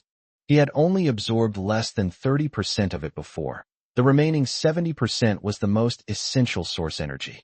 Previously, he was only at the peak of the 8th rank and dared not forcibly absorb it, fearing that his foundation would be unstable and he would explode and die. But now, he has entered the 9th rank, and his physical body and meridians have been qualitatively improved. It can already withstand the onslaught of this stellar-level energy. Chu Feng slowly extended his hand. He held the stellar-level crystal core in his palm. He closed his eyes, circulated his cultivation technique, and began frantically absorbing the energy from the crystal core. Boom! A terrifyingly powerful energy, like a flood bursting its banks, gushed out from the crystal core and surged into Chu Feng's body. Stellar-level energy, gentle yet possessing extreme dominance. It constantly cleanses his meridians, expands his dantian, and tempers his physical body. Chu Feng's meridians were being stretched painfully by this energy. But he gritted his teeth and didn't stop for a moment. While circulating energy through the body using the cultivation technique, excess energy is stored in the dantian. At the same time, his mind remained immersed in his understanding of the laws of space and time. They absorbed energy, improved their cultivation, and comprehended the laws of nature. The three complement each other and advance together. His cultivation level began to steadily improve at a rate visible to the naked eye. Rank 9, Tier 2. In just half a day, he easily broke through to the second level of the 9th rank. Its foundation is incredibly solid, without the slightest hint of superficiality. After breaking through, he didn't stop. It continued to frantically absorb the energy from the crystal core. Time passed little by little. 2 more days have passed quietly. Inside the meditation room, Chu Feng's aura had increased several times over. His cultivation level has broken through from the second level of the 9th rank to the 4th level of the 9th rank. In just 5 days, I've progressed through 3 minor ranks. Moreover, each breakthrough was built upon an incredibly solid foundation. There are no hidden dangers left by being too hasty. All of this stems from his profound understanding of the laws of space and time. The improvement in cultivation level is simply a natural consequence. Chu Feng slowly opened his eyes. Feeling the surging power within him, a satisfied smile appeared on his lips. 9 ranks and 4 levels. His strength has increased several times since he broke through. Now, even if he faces a peak 9th grade expert, he can fight head-on and even easily crush them. The maximum duration of time-space freeze has been increased to 1 minute and 30 seconds, and the coverage area has been expanded to 50,000 meters. The flow of time can be controlled, with a maximum acceleration or deceleration of up to 200 times. The area of the spatial confinement has also been expanded to 100,000 meters. Even a peak 9th rank expert would have no chance of escaping once sealed by him. More importantly, his understanding of the laws of space and time deepened once again. They are already capable of distorting space and reversing time at will within their own domain. He has even touched upon a deeper level of time travel. Theoretically, he can already travel short distances back in time, returning to a few minutes earlier. However, this ability consumes a great deal of resources and will cause slight disturbances to the timeline, so it should not be used lightly unless absolutely necessary. But this also means that his space-time ability has entered the top tier of the universe. Even among stellar-level powerhouses, those who can control the laws of space-time are extremely rare. Chu Feng lowered his head and looked at the stellar-level crystal core in his palm. After 5 days of frantic absorption, he had already absorbed 60% of the energy in the crystal core. There is still 40% of the core source energy remaining. This energy is too domineering. With his current cultivation level of rank 9, rank 4, forcibly absorbing it would only damage his foundation. Chu Feng was not in a hurry to achieve results. He casually placed the crystal core back into the erased core. He knew very well that haste makes waste. There are still 10 days until the arrival of the fleet of all races. It was enough for him to slowly digest the remaining energy and steadily improve his cultivation. Chu Feng stood up and stretched. The bones made a series of cracking sounds. After 5 days of seclusion, his figure remained upright, showing no signs of fatigue. On the contrary, he was full of energy and his aura was even more profound. He walked to the door of the meditation room and gently pushed it open. The door had just opened. Then I saw Huang Kursin standing guard at the door. She was holding a freshly brewed calming tea, preparing to place it at the door. When Chu Feng suddenly opened the door, she was stunned for a moment. Then a surprised smile appeared on her face. Chu Feng, you've emerged from seclusion? She quickly stepped forward, handed the warm teacup to Chu Feng, and said softly, "Are you tired? I've prepared some food for you, all your favorites, and it's been kept warm." Her eyes were filled with unconcealed joy and heartache. For 5 days and 5 nights, Chu Feng secluded himself inside to cultivate. She stayed outside for 5 days and 5 nights without ever leaving her side. Chu Feng took the teacup, tilted his head back, and took a sip. The warm tea had a familiar, sweet taste. He looked at the faint dark circles under Huang Kursin's eyes and gently stroked her cheek. "Thank you for your hard work. staying here all this time. Warm fingertips touched her cheek, and Huang Kursen's cheeks instantly flushed. She subconsciously leaned closer to him and whispered, "It's not hard work. I'm happy just to be able to stay by your side." Just then, Athena also walked over quickly. She was holding a tablet, and her blue eyes lit up instantly when she saw Chu Feng emerge from seclusion. "Chu Feng, you've broken through." She could clearly sense that Chu Feng's aura was more than twice as strong as it was before he went into seclusion. That profound feeling was something she couldn't see through even when she used all her mental abilities. Rank 9, Level 4. Chu Feng nodded and smiled at her. "Any new developments from the myriad races fleet?" Athena immediately snapped out of her daze and quickly reported. "The fleet's speed remains unchanged, maintaining its previous pace. We will arrive at Blue Star in 10 days. However, our monitoring satellites discovered that 3 days ago, the fleet detached a small formation of about 100 frigates and headed towards Mars, but the specific purpose is unknown. In addition, we have also detected that the stellar-level energy fluctuations in the fleet are becoming more and more obvious. Shuekuan's main body seems to be constantly releasing its aura to suppress the spiritual energy fluctuations on Blue Star." Chu Feng raised an eyebrow. "A small formation heading towards Mars? Is Shuekuan planning to establish an outpost on Mars? Or is there some other purpose?" Chu Feng's fingers gently tapped the side of the teacup. A hint of coldness flashed in his eyes. "Whatever they want to do. Anyone who dares to set foot in the solar system should not expect to return alive. Is there anything else?" Chu Feng continued to ask. "Combat readiness work around the world is progressing smoothly." Athena continued her report, her tone tinged with delight. "The RD department has completed the transformation of the production line for supernatural firearms. Now it can produce 400,000 supernatural firearms per day, which can fully meet the goal of 5 million firearms in 15 days. At the Spirit Plant base, the production of pills has also increased 5-fold. Sister Jean Jihuai said that within 15 days, we can definitely achieve the goal of 10-fold production. General Zhou Weigua's forces on the 3 major defense lines have already mobilized 70% of their strength. The defensive positions and air defense systems are being built day and night and will be completed within 10 days. As for Captain Li Hong, the secret guards have already cleared out more than 30 hidden spy dens of various races, eliminating most of the internal threats. Everything is progressing steadily according to Chu Feng's plan. There were no mishaps." Chu Feng nodded, a hint of satisfaction flashing in his eyes. He didn't misjudge him. Those who have followed him all the way have never let him down. Just then, Fan Xin also ran over quickly. She held an encrypted telegram in her hand, her expression somewhat grave. "Chu Feng, I just received an urgent message. There's a problem in Australia. The remnants of the sea race of the alliance of 10,000 races launched a surprise attack while our main forces were concentrated on the 3 lines of defense and breached Australia's largest survivor base. The more than 300,000 survivors in the base are trapped in underground fortifications and can only hold out for 3 days at most. The troops stationed in Australia are on the verge of collapse and have sent an urgent telegram requesting assistance." Chu Feng's eyes instantly turned cold. Remnants of the sea race.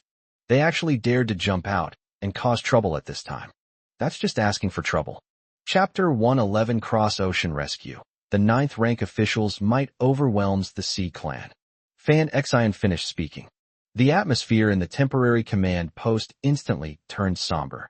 Australian base. That was the largest human survivor base in the Southern Hemisphere, and also the core hub of the Human Alliance in the Southern Hemisphere. It contains not only more than 300,000 survivors, but also a large amount of mineral resources and military production lines. Once completely lost, not only will more than 300,000 of our compatriots be lost, but the Human Alliance's war preparations and production will also be significantly affected. More importantly, there are now only 10 days left until the main fleet of all races arrives. The rear must not be in disarray. Once Australia is completely occupied by the sea creatures, they can use it as a springboard to launch a full-scale attack from the Southern Hemisphere, forming a pincer movement with the approaching fleet of all races. At that time, humanity will be caught in a desperate situation attacked from both sides. Damn it! These sea monsters are like persistent ghosts. Lu Qian, who remained at the command post, slammed his fist on the table, his eyes filled with anger. In the previous battle in the East China Sea, their main force was completely wiped out by us, yet they still dare to jump out and cause trouble. Alliance leader Chu, I request to fight. Lu Qian immediately stepped forward, stood at attention, and saluted. I'm leading the Ice Phoenix squad to Australia immediately. I guarantee that within 3 days, we will wipe out all remaining sea creatures and rescue the trapped survivors. He had barely finished speaking. Zhou Weiguo, who was standing next to him, immediately spoke up as well. Alliance leader Chu, I request that 2 heavy armored divisions from the Northwest Defense Line be transferred to Australia to accompany Lu Qian. Since the remnants of the sea race dare to show themselves, we must completely cripple them in one fell swoop and leave no future troubles. The 2 were absolutely adamant in their stance. With over 300,000 compatriots trapped, they cannot simply sit idly by. Chu Feng's fingers tapped lightly on the table. His eyes were cold, and he didn't speak immediately. He knew it very well. This sudden attack on Australia by marine life was definitely not accidental. In the Battle of the East China Sea, the Sea Emperor was beheaded, and the million-strong sea race army was wiped out. The remaining remnants had long since hidden in the deep sea and dared not show their faces. Now they suddenly appeared, and they even precisely chose this time when the fleet of all races was about to arrive. It's obvious. They received a message from the alliance of all races and deliberately jumped out at this time to disrupt the human race's deployment and tie down the human race's forces. The strategy was to use the tactic of besieging Wei to rescue Zhao. If he does indeed withdraw his main force to aid Australia, the 3 lines of defense will be left vulnerable. If the fleet of all races arrives ahead of time, the consequences will be unimaginable. But if I don't go, the more than 300,000 trapped survivors are doomed. The Australian base will also fall completely. The human race's rear will be in complete chaos. Just as everyone was waiting for Chu Feng's instructions, Huang Kursin gently tugged at Chu Feng's sleeve. She looked at Chu Feng, her eyes resolute. Chu Feng, let's go to Australia. We cannot just give up on our more than 300,000 compatriots like this. The deployment of the 3 defense lines has been basically completed. With General Zhou Weiguo and Captain Lu Qian guarding them, there will be no problems. Your spatial ability allows you to cross oceans in an instant. Even if something happens in Australia, we can get back immediately. Her voice wasn't loud, but every word she said hit the nail on the head. Chu Feng turned his head and looked at her. He reached out and ruffled her hair, a faint smile playing on his lips. That's the same principle he was thinking. Sending the main force to provide reinforcements would take at least 2 or 3 days round trip, which would be too much of a delay. But he went by himself. It won't take that long at all. With his current strength at the 9th rank and 4th level, his maximum spatial traversal range can already cover the entire blue star. From the northwest border to Australia, it only takes a thought to get there instantly. It won't take up much time at all. And, with his current strength, even if the remnants of the Australian sea tribes have some hidden tricks up their sleeves, they're nothing but a bunch of worthless idiots. One trip there, and you could crush them with a flick of your wrist. It saved more than 300,000 survivors, eliminated hidden dangers in the rear, and did not delay the war preparations on the front line. Killing 2 birds with 1 stone. You're right. Chu Feng nodded to Huang Kursin. He then looked up at Lu Qian and Zhou Weiguo. You 2 don't need to go to Australia. Stay on the northwest defense line. Keep an eye on the construction of the 3 major defense lines, as well as the movements of the myriad races fleet, and absolutely no mistakes can be made. I can go to Australia by myself. These words were spoken. Lu Qian and Zhou Weiguo were stunned for a moment. Alliance leader Chu, how can this be? Zhou Weiguo immediately spoke, his tone full of worry. No one knows how many traps the sea creatures have laid in Australia, or how many powerful figures they've hidden there. It's too dangerous for you to go alone. Even if we're going, we should at least bring the Shadow Guards and the Ice Phoenix squad, so we can have backup. Chu Feng waved his hand. His tone was calm, yet it carried an undeniable confidence. Need not.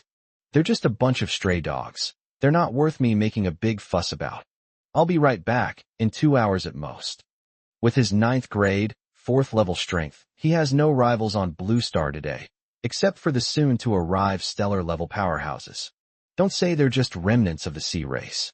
Even if they summoned all the powerful sea creatures from the deep sea, they still wouldn't be enough for him to kill with one hand. Looking into Chu Feng's determined eyes, Lu Qian and Zhou Weiguan knew that he had made his decision.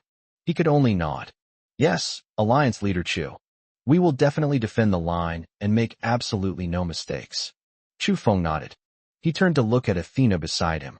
Athena immediately stepped forward, her tablet already open, her blue eyes gleaming with a faint white light. Chu Feng, I have located the exact coordinates of the Australian base and the underground fortifications of the trapped survivors. My psychic abilities have locked onto the auras of the powerful sea creatures there. There are 3 8th grade fluctuations and 17 7th grade fluctuations. The leading aura of a peak 8th grade cultivator is actually a giant deep-sea octopus. It should be the younger brother of the sea emperor you killed before, Mocha. As she spoke, she leaned forward slightly, her long golden hair falling onto Chu Feng's shoulder. After reporting all the data, she glanced up at Chu Feng again and whispered, I'll go with you. My psychic abilities can help you pinpoint the location of all sea creatures in real time and warn you of their traps in advance, so I won't hold you back. Chu Feng looked at the determination in her eyes and nodded with a smile. Okay, you'll come with me.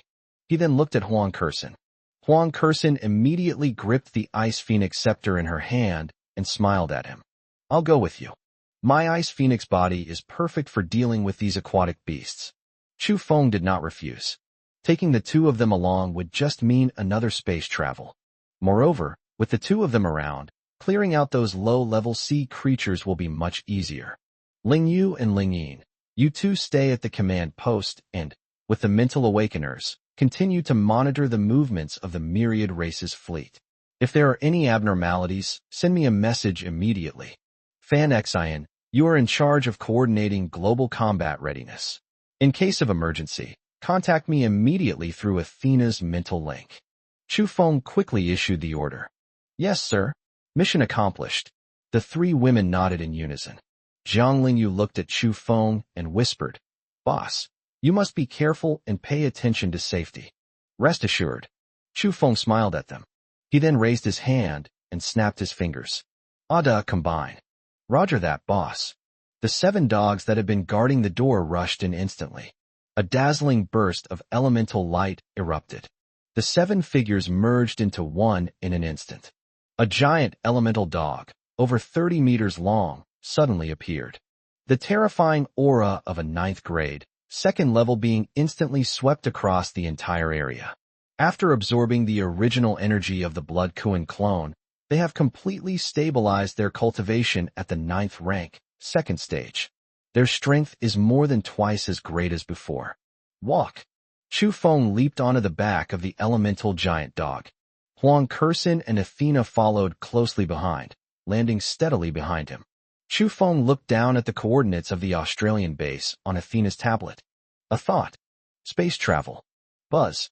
An invisible spatial force instantly enveloped Chu Feng and his group. The surrounding space instantly distorted. The next second, Chu Feng and his group, along with the elemental giant hound, vanished from the command center in an instant. Only a faint ripple remained in the space where it had been. Lu Qian and Zhou Weiguo looked at the empty space and exchanged a glance, both seeing shock in each other's eyes. This is the strength of a 9th rank expert. Spanning the entire Eurasian continent and the Indian Ocean, a distance of tens of thousands of kilometers can be reached instantly with just a thought. It's simply a miracle. On the other side, Australian continent, Sydney base. The once bustling city is now a ruin. The frozen streets were filled with the figures of sea creature warriors. Swarms of fishmen, crab generals, and octopus monsters are frantically sweeping through every corner of the city. The streets were littered with human corpses and burning buildings.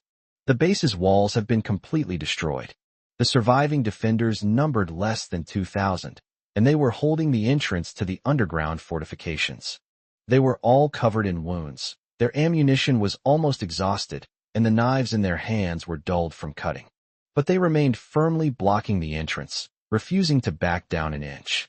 Behind them, in the underground fortifications, were more than 300,000 unarmed survivors.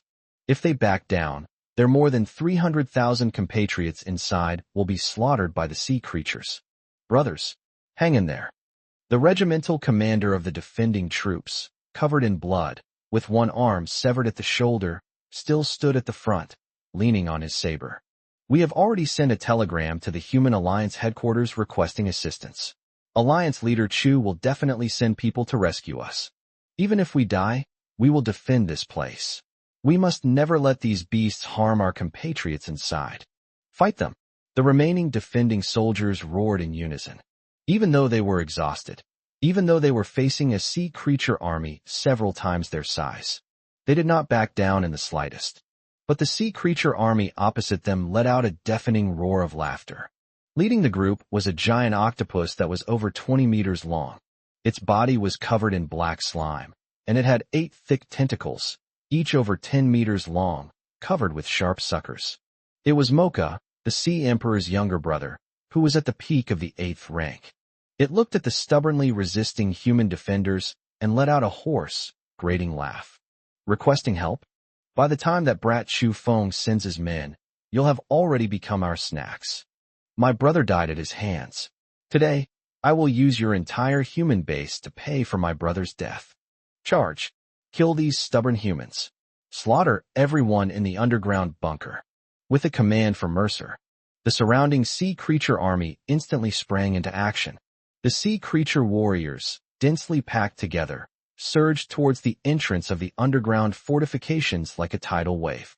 The defending soldiers gripped their weapons tightly, their eyes filled with determination.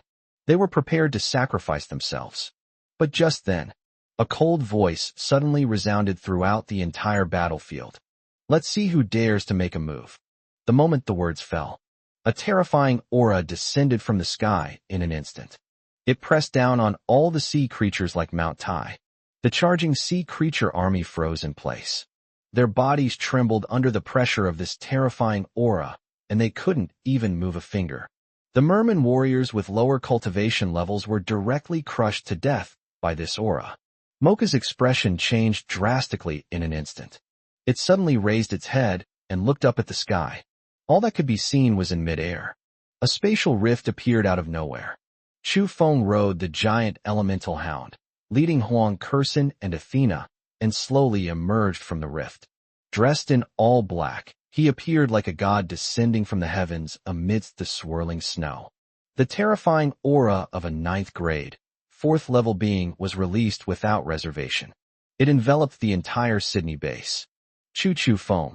The moment Mocha saw Chu Feng, his pupils contracted sharply, and his eyes were filled with extreme fear. It never expected this. Chu Feng actually came to Australia in person, and they arrived so quickly. Less than an hour has passed since it sent its distress telegram. Chu Feng actually traveled all the way from the northwestern border to Australia. How is this possible? The soldiers guarding the entrance to the underground fortifications were all stunned. They stared wide-eyed at Chu Feng in midair, unable to believe their eyes. Several seconds passed. Only then did someone realize what was happening. A deafening cheer erupted. It's Alliance Leader Chu. Alliance Leader Chu has arrived. We're saved. Alliance Leader Chu has come to our rescue. Alliance Leader Chu is awesome. The cheers rose in waves. Many soldiers threw down their weapons, hugged each other, and wept bitterly. They were prepared to sacrifice themselves. Unexpectedly, Chu Feng actually came, and they arrived so quickly. Chu Feng rode the giant elemental hound and slowly landed on the ground. He looked down at the wounded soldiers and nodded slightly to them. Thanks for your hard work. Leave the rest to me. A simple sentence brought tears to the eyes of all the soldiers instantly. They knew that with Alliance Leader Chu around, they were safe. The more than 300,000 compatriots inside are also safe. Chu Feng turned his head. He looked at Mocha, who was trembling with fear. His gaze was cold, as if he were looking at a dead object. Was it you who led the men to breach my base? Mocha trembled as he looked into Chu Feng's cold eyes. The 8 tentacles instinctively curled up. Although it was at the peak of the 8th rank, It didn't even have the courage to fight back in front of Chu Feng. After all, even its brother, the Sea Emperor at the peak of the 8th rank, was killed by Chu Feng with a single strike. Moreover, it is. Alliance leader Chu, it's a misunderstanding, it's all a misunderstanding. Mocha's voice trembled uncontrollably. I was just confused for a moment. I'll take my people and leave right now. I'll leave Australia immediately. I'll never dare to come back. As it spoke, it slowly backed away, trying to take the opportunity to escape. Misunderstand? Chu Feng scoffed. You killed my men, surrounded my base, and now you're telling me it's a misunderstanding? It's too late. The words fell. Chu Feng didn't even raise his hand. It was just a thought. Spatial strangulation. An invisible spatial force erupted around Mocha in an instant. Countless spatial lines instantly intertwined into a net, trapping it firmly in place. No, don't. Mocha let out a desperate roar. He frantically channeled the energy within his body, trying to break free from the constraints of space. But its struggles were futile in the face of Chu Feng's spatial laws. A series of muffled thuds rang out. Mocha's massive body was instantly shredded into a bloody pulp by the spatial lines. He didn't even have time to finish a scream before he died. A sea tribe leader at the peak of the 8th rank. Sold out instantly. The surrounding sea creature army panicked completely when they saw their leader being killed instantly. He turned around and tried to run away. Trying to run? Chu Feng snorted coldly. Ada, it's up to you now. Roger that, boss. The elemental giant dog let out a deafening roar. The chaotic realm unfolded instantly. Dark, chaotic energy, like a tsunami, swept across the entire battlefield. Wherever they went, all the sea warriors were instantly devoured before they could even scream. Huang Kersen also moved. She leaped into the air. An icy blue light burst forth instantly. A clear phoenix cry resounded throughout the heavens and earth. Absolute zero zone. A delicate shout. With her as the center, an area within a kilometer radius was instantly enveloped in extreme cold. The fleeing sea creature warriors were instantly frozen in the ice. Even the blood inside his body froze into ice crystals. Athena stood beside Chu Feng. The psychic abilities are fully unleashed. She accurately pinpointed the location of all the sea creatures that wanted to hide inside buildings or dive underground. It was synchronized with Chu Feng in real time. Chu Feng, at the 3 o'clock position, 30 meters underground. There are 12 5th-rank sea creatures hiding. At the 11 o'clock position, in that collapsed building, there is a 7th-rank octopus commander hiding. Following her suggestion, Chu Feng casually waved his hand. One after another, spatial blades were unleashed in an instant. No matter where the sea creatures hid, they were instantly killed. There is no enemy who can withstand a single blow. This was a one-sided massacre. Less than 10 minutes. The entire sea creature army in the Sydney base was completely wiped out. Not a single survivor was left. The battle is over. The gate to the underground fortification slowly opened. More than 300,000 survivors emerged from inside. As they looked at Chu Feng standing in the center of the battlefield, their eyes reddened. They all knelt down and bowed deeply to Chu Feng. Thank you, Alliance Leader Xie Chu, for saving my life. We will never forget the great kindness and virtue shown by Alliance Leader Chu. We swear to follow Alliance Leader Chu to the death. Shouts echoed throughout the entire Sydney base. Chu Feng looked at the survivors in front of him and raised his hand to signal them to get up. Get up, everyone. I am the leader of the Human Alliance. Protecting you is what I should do. His voice wasn't loud, but it warmed everyone's hearts. Just then, Athena's expression suddenly changed. She walked quickly to Chu Feng's side, her blue eyes filled with seriousness. Chu Feng, something bad has happened. My psychic abilities have just been detected. A massive sea creature army has appeared off the east coast of Australia, numbering at least 1 million. Leading them are 3 sea race powerhouses at the early stage of the 9th rank. They're heading full speed toward the Sydney base. Chu Feng's eyes instantly turned cold. 3 powerful sea creatures at the early stage of the 9th rank. 1 million-strong sea creature army. Turn out to be. This is their real backup plan. Mercer was just a decoy. Their real purpose is to lure themselves to Australia. Then, 3 9th rank experts surrounded and killed him. Chapter 112-3 Rank 9 Encirclement and Slaughter? Annihilated in a counterattack. As soon as Athena finished speaking, a deafening roar could be heard from the distant sea. The frozen sea surface was torn apart by countless huge ravines. A densely packed army of sea creatures surged forth from the deep sea like a black tide. A million-strong army, overwhelming the sky and the earth. It stretches as far as the eye can see. Leading the group were three enormous figures. On the far left is a giant lobster nearly 100 meters long, covered in a dark red shell, with two huge pincers that gleam with a cold light, and exuding a terrifying aura of the early stage of the 9th rank. In the middle was a giant walrus, tens of meters tall, covered in thick ice armor, with two long tusks like two sharp blades, and its aura was also at the early stage of the 9th rank. On the far right was a deep-sea demon shark over 100 meters long, its gaping maw filled with sharp fangs, and its scarlet eyes fixed on Chu Feng. Its aura was that of a genuine early-stage 9th rank shark. The aura of three early-stage 9th rank cultivators erupted without reservation. Like three towering mountains, they loomed over the entire Sydney base. The more than 300,000 survivors who had just been rescued turned deathly pale instantly. The soldiers who had just breathed a sigh of relief instantly gripped their weapons, their eyes filled with tension once again. Three 9th rank experts. A million-strong sea creature army. This lineup is more than 10 times stronger than the team that Mocha brought before. They had been hiding in the deep sea all along, waiting for Chu Feng to walk right into their trap. Huang Kurson instantly dodged and stood in front of Chu Feng. The Ice Phoenix body was fully unleashed, its entire body enveloped in icy blue light, and the illusory ice and snow phoenix behind it let out a wary cry. The Ice Phoenix scepter in her hand was fixed firmly on the three sea creature figures in the distance, her eyes filled with unwavering determination. Even if she faced three 9th rank experts, she would never back down. Athena immediately stood beside Chu Feng.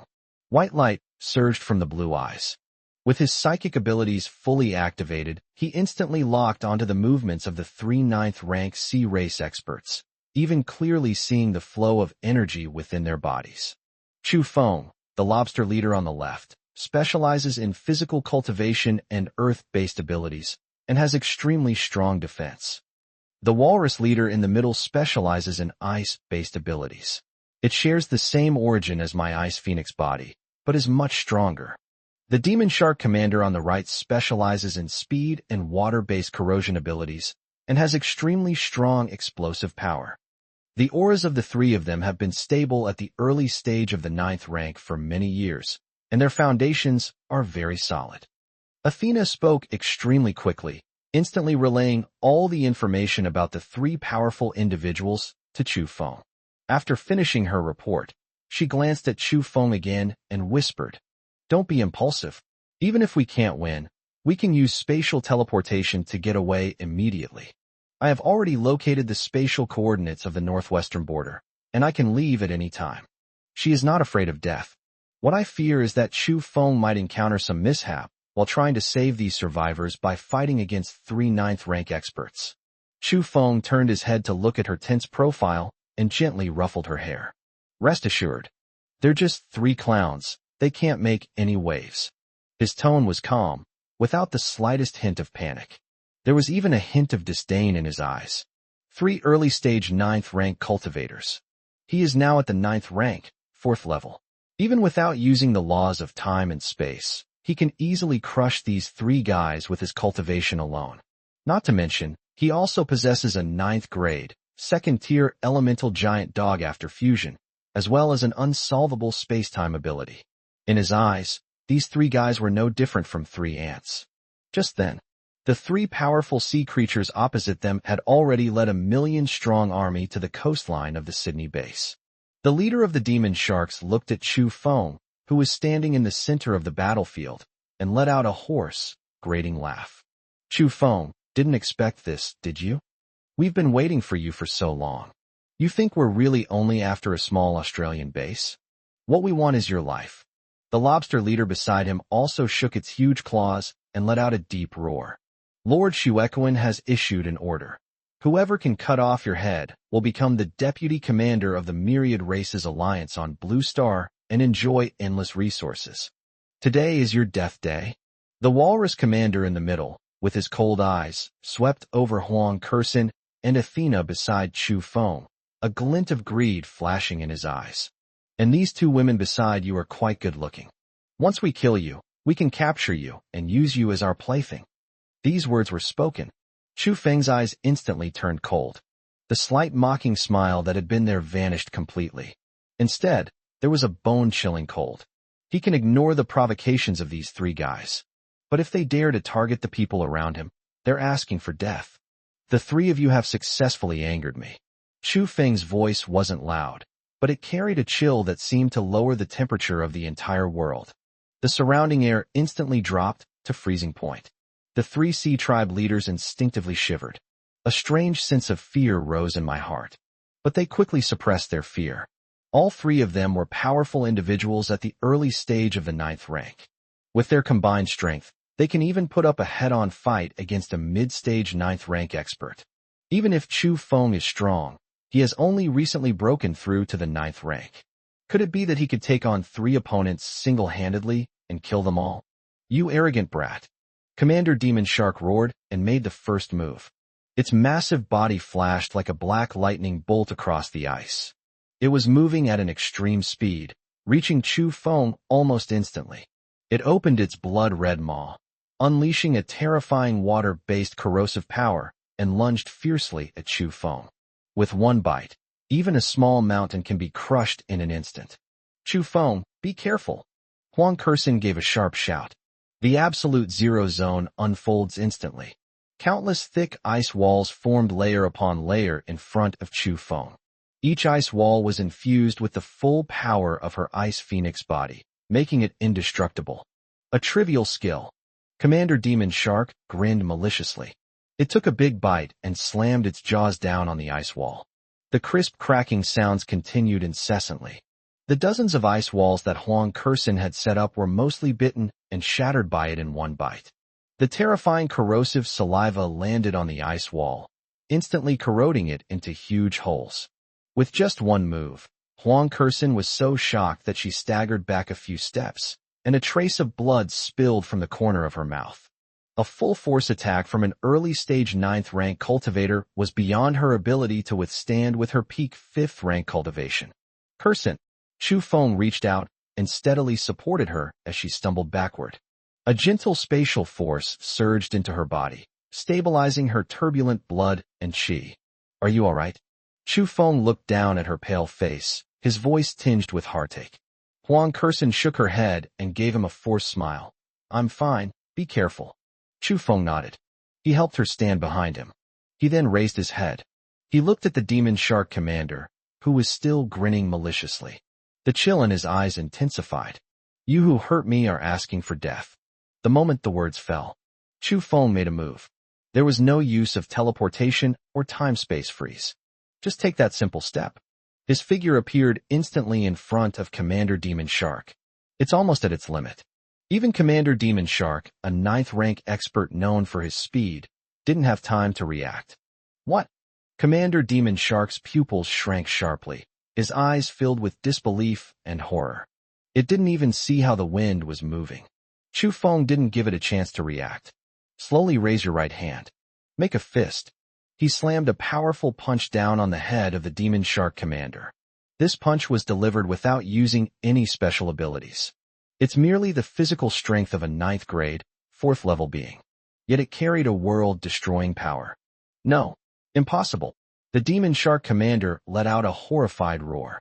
He frantically channeled the energy within his body, forming a thick water-based shield in front of his head. At the same time, all the scales on his body stood up instantly, forming an indestructible defense. But it was no use. Chu Feng's fist slammed into the shield in an instant. A snap. The water-based shield shattered instantly. The fist, still brimming with force, slammed into Commander Demon Shark's head. Boom. A deafening roar. The massive body of the Demon Shark commander was slammed into the frozen ground by Chu Feng's punch. The entire ground collapsed instantly. Countless ice shards and pebbles flew everywhere. The low-ranking sea creature warriors nearby were hit by the shockwave and instantly exploded to death. The power of that single punch was terrifying. The entire venue fell into a deathly silence. The charging sea creature army froze in place. The lobster and walrus leaders beside them also stopped in their tracks instantly. His eyes were filled with extreme horror and disbelief. One punch. Just one punch. He just smashed the demon shark commander, who was also at the early stage of the 9th rank, into the ground. How is this possible? Just how powerful is Chu Feng? Chu Feng stood on the edge of the collapsed pit. Looking down into the pit, one could see the demon shark commander, his head deformed from the impact, barely clinging to life. His eyes were cold and expressionless. Is that all you've got? You dare to try and kill me? You dare to make a move on the people around me? The demon shark commander in the pit let out a weak roar. It struggled to get up. However, its head had already been smashed to pieces by Chu Feng's punch, and even its soul had been severely damaged. It can't move at all. Chu Feng snorted coldly. Lift your foot. He stomped hard on its head. With a soft pft, Chu Feng stomped on the head of the demon shark commander and crushed it. Golden blood splattered all over the ground. A demon shark commander at the early stage of the 9th rank. Sold out instantly. The entire venue fell silent once again. You could hear a pin drop. The million-strong sea creature army was frozen in place. They stared wide-eyed at the corpse of the demon shark commander in the pit, trembling all over. Their leader, Lord Demon Shark, at the early stage of the 9th rank. He was actually killed instantly by Chu Feng with just one punch and one kick. This is simply a fantasy. The lobster and walrus leaders standing nearby were also completely panicked. They finally realized it. They severely underestimated Chu Feng's strength. This human is not a novice who has just broken through to the 9th rank at all. His strength has far surpassed that of the early stage of the 9th rank, reaching a level that they simply cannot reach. Retreat. Retreat now. The walrus commander was the first to react. With a roar, it turned and tried to escape back to the deep sea. It knew that even if the two of them joined forces, they would still be no match for Chu Feng. Staying here means certain death. Trying to run? Chu Feng scoffed. Once you're here, you're not leaving. The words fell. Chu Feng snapped his fingers. Spatial lockdown. Buzz. An invisible spatial force erupted instantly. The area within a radius of 100,000 meters was completely locked down. The fleeing lobster and walrus leaders crashed into an invisible spatial barrier. It bounced back hard. They frantically channeled their internal energy, attempting to tear through space and teleport away. No matter how hard they tried, the surrounding space remained completely still. They were completely unable to break through Chu Feng's spatial seal. No, let me go. The lobster leader let out a desperate roar. It wildly swung its two enormous pincers and smashed them fiercely towards the spatial barrier. However, its attack landed on the spatial barrier without even causing a ripple. Chu Feng walked forward slowly. They walked step by step toward the two trapped sea tribe leaders. His steps were very light. Each step he took felt like stepping on the hearts of the two commanders. Their bodies trembled uncontrollably. You stay away. The walrus commander watched Chu Feng approach step by step, his eyes filled with extreme fear. We were ordered by Lord Shuequan. He sent us to kill you. It's none of our business. Let us go. We'll take our people and leave Australia right now, and we'll never dare to come back. It was utterly terrified. He started begging for mercy frantically. Chu Feng raised an eyebrow and stopped in his tracks. Oh, Shuequan sent you. What else did he say to you? The walrus commander, as if grasping at a lifeline, immediately spoke. I'll tell you everything. Lord Shuequan's fleet will arrive on Blue Star in 7 days. A full 7 days earlier than previously expected. He also said that you are the biggest variable, and you must be eliminated before the fleet arrives. Besides the three of us, he has also deployed more than a dozen ambushes around the world. As soon as you leave the northwest border, they will immediately jump out and distract you. These words were spoken. Chu Feng's gaze instantly sharpened. The fleet arrived 7 days ahead of schedule. More than a dozen ambushes around the world. Shuequan was determined to completely eliminate him before he could grow up. Is there anything else? Chu Feng continued to ask. That's all. I've told you everything I know. The walrus commander shook his head hastily, his eyes filled with pleading. I've told you everything I know, please let us go. We really won't dare to go against you again. Chu Feng looked at it and suddenly smiled. His smile was utterly cold. Tell me all this, and I can give you a quick death. You want me to let you go? No way. The words fell. Chu Feng raised his hand and waved. Two spatial blades were unleashed in an instant. No.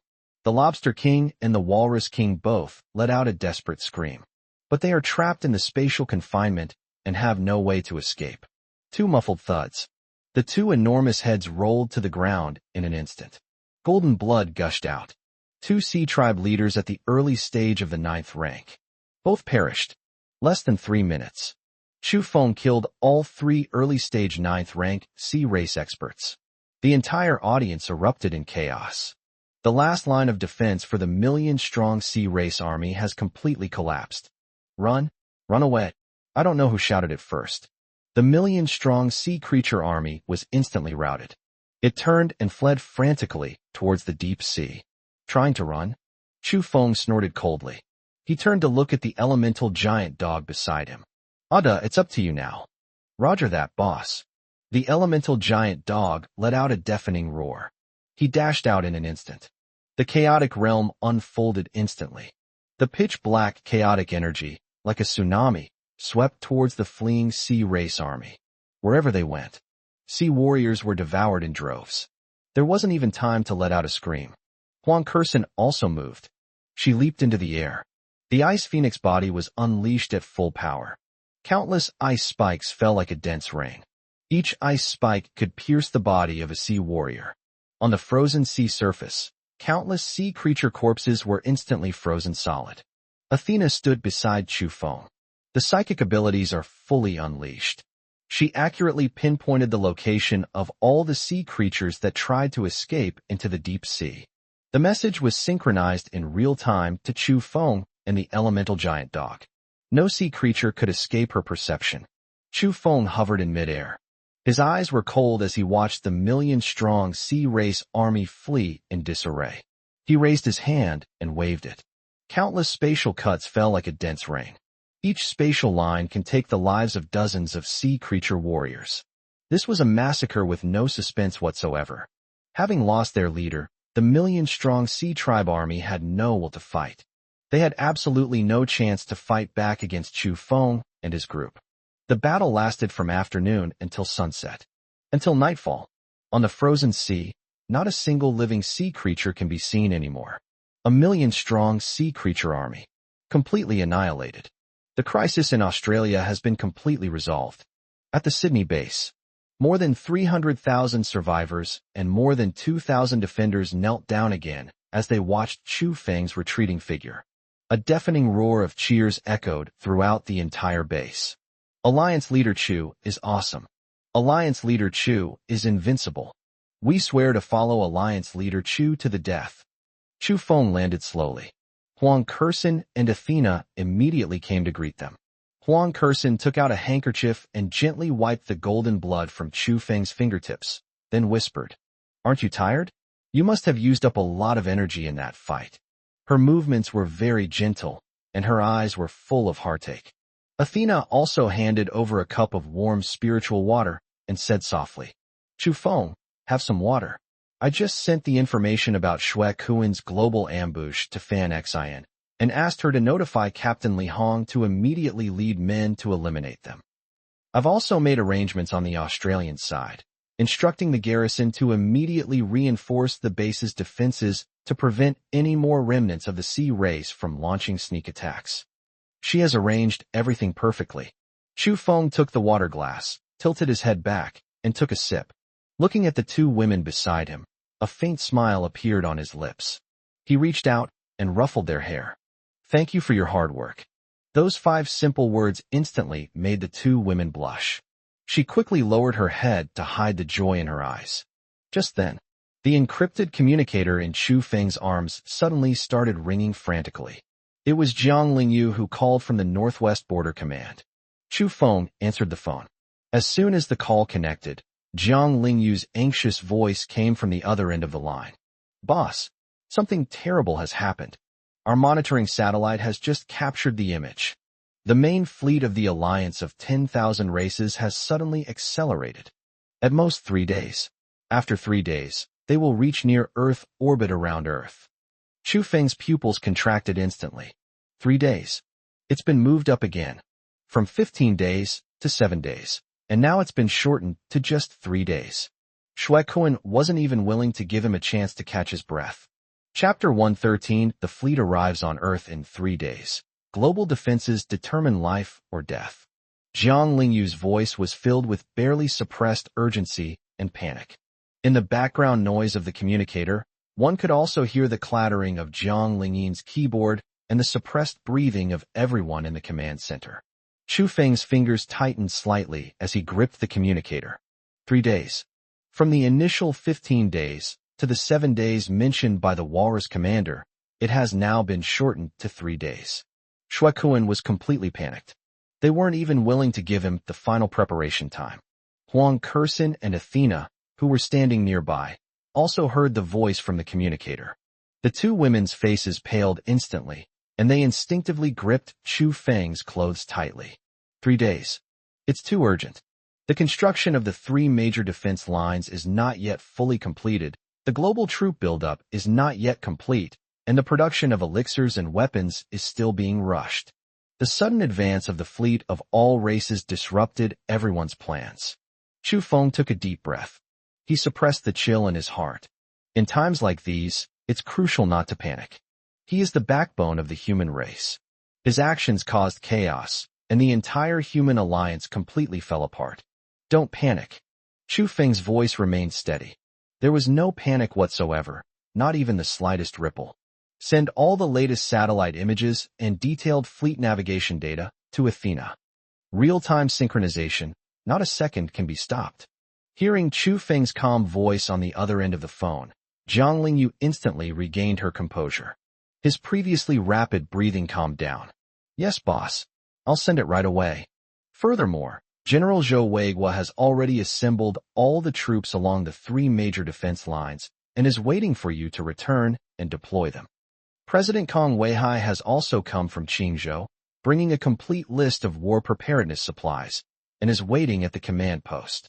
Minister Gao Peixing said that the latest anti-aircraft main gun from the RD department has been transported to the 3 major defense lines overnight and is being urgently installed and tested.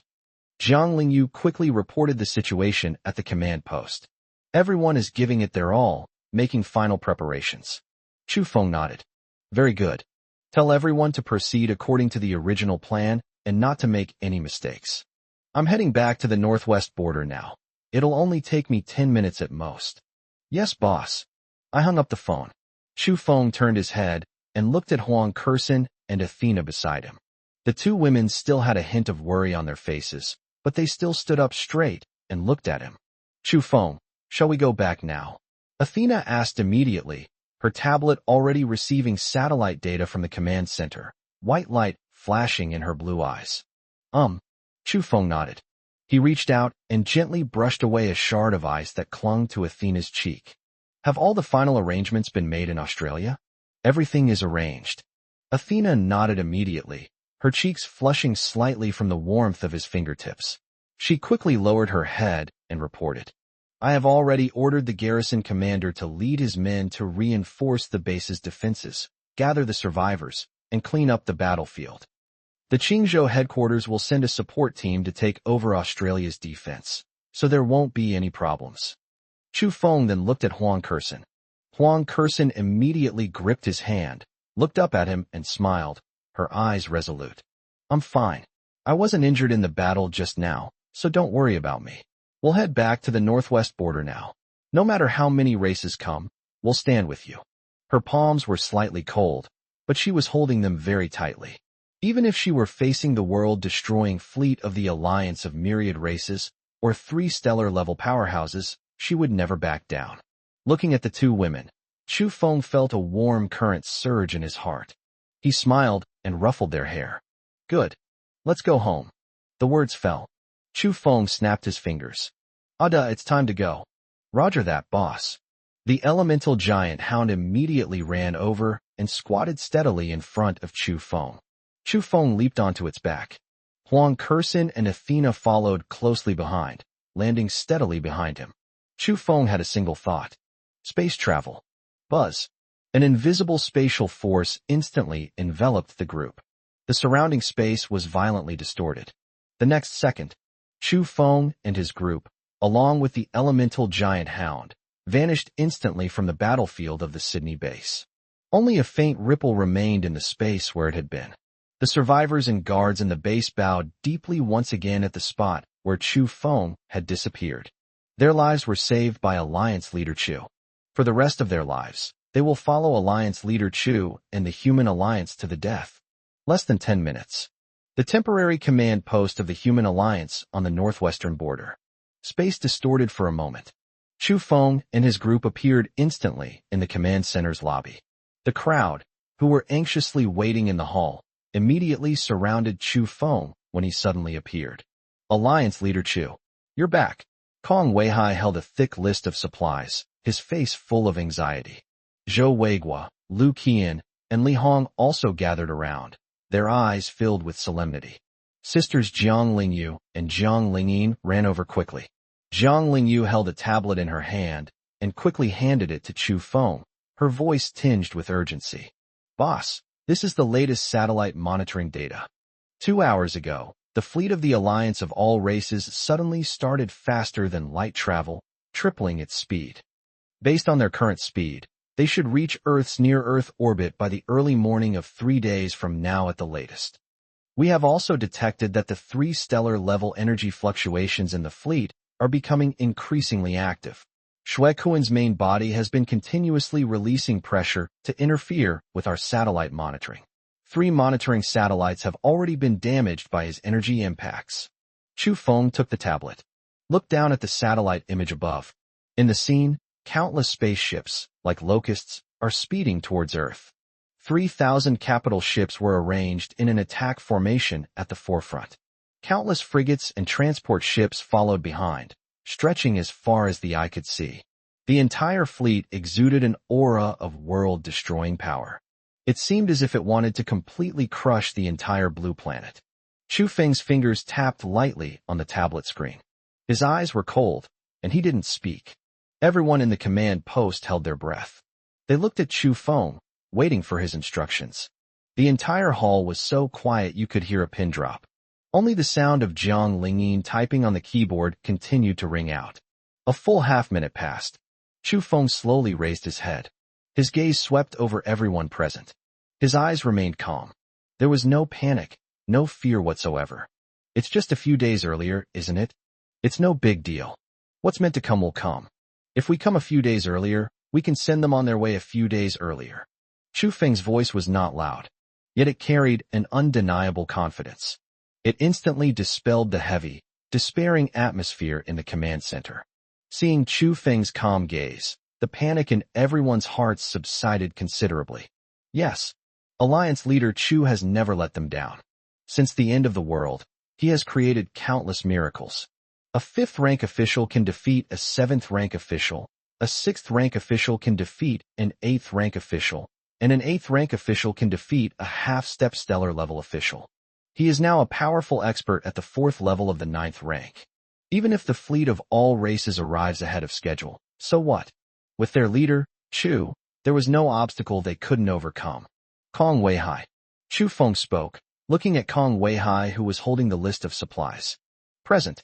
Alliance Leader Chu. Kong Weihai immediately stepped forward, stood at attention, and responded. What is the current status of global war preparedness reserves? Chu Feng asked.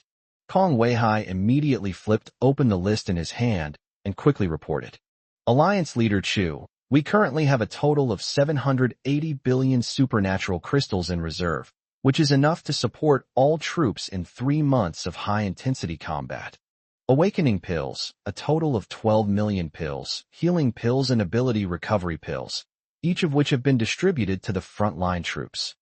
The food reserves are enough to feed 30 million survivors for 5 years, and there will absolutely be no food shortage. In terms of weaponry, Gao Peixing's RD department has produced 6.2 million supernatural firearms, 120,000 anti-aircraft guns, and 3,000 large-caliber main guns, all of which have been transported to the three major defense lines and are being installed and tested overnight. All material reserves have exceeded the previously set targets. Even if the fleet arrives 12 days early, it will absolutely not lag behind in terms of supplies. Chu Feng nodded. A hint of satisfaction flashed in his eyes. Very good. Thanks a lot. Kong Weihai quickly shook his head, blushing, and said, It's no trouble at all. This is what I should do. As long as I can protect the human race, it's worth it even if I have to risk my life. Chu Feng smiled and turned to look at Zhou Weigua. Zhou Weigua, what's the current status of the troop deployment along the three defense lines? Reporting to Alliance Leader Chu. Zhou Weigua immediately stepped forward, gave a standard military salute, and spoke in a loud voice. The three defense lines have a total of 2.3 million main force troops, including 370,000 superhuman troops, all of whom are awakened individuals of the fourth rank or above. The Northwest Defense Line is our main defense line, with 1 million main force troops, 120 main guns, and 40,000 anti-aircraft guns deployed. I am personally in charge of it. The Eastern Coastal Defense Line is guarded by 800,000 main force troops, 80 main guns, and 50,000 anti-aircraft guns, led by Liu Qian. The Southern Border Defense Line is guarded by 500,000 main force troops, 50 main guns, and 30,000 anti-aircraft guns, led by Li Hong. All defensive positions, air defense systems, and supernatural killing arrays have been installed and tested, and are ready to be deployed in battle at any time. Troop deployment is complete. The three lines of defense, like three great walls of steel, firmly guarded the core area of the human race. Chu Feng nodded again. Very good. He scanned everyone present, slowly opened his mouth, and issued the final battle preparation order. I command. From this moment forward, all human bases worldwide shall enter the highest level of apocalyptic preparedness. All non-combat personnel immediately enter the underground security bunkers. No one is allowed to leave without orders. All troops along the three lines of defense immediately take up combat positions, be on 24-hour alert, and do not relax in the slightest. The RD department and all production lines shall continue to operate at full capacity, and all weapons and ammunition produced shall be transported to the front lines as soon as possible. The Spirit Plant base is to produce high-grade pills at all costs, prioritizing supply to frontline combat personnel.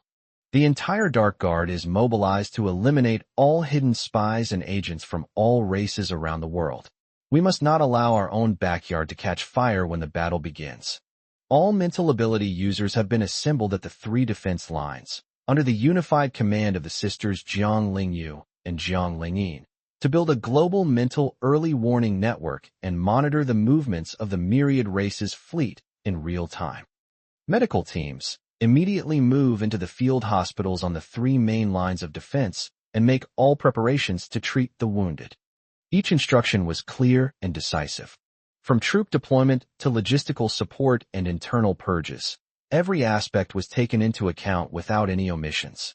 Everyone present stood at attention and saluted. They responded in unison, Yes.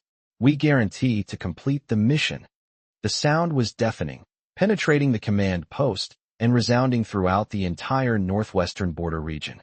Not a single person backed down. No one was afraid.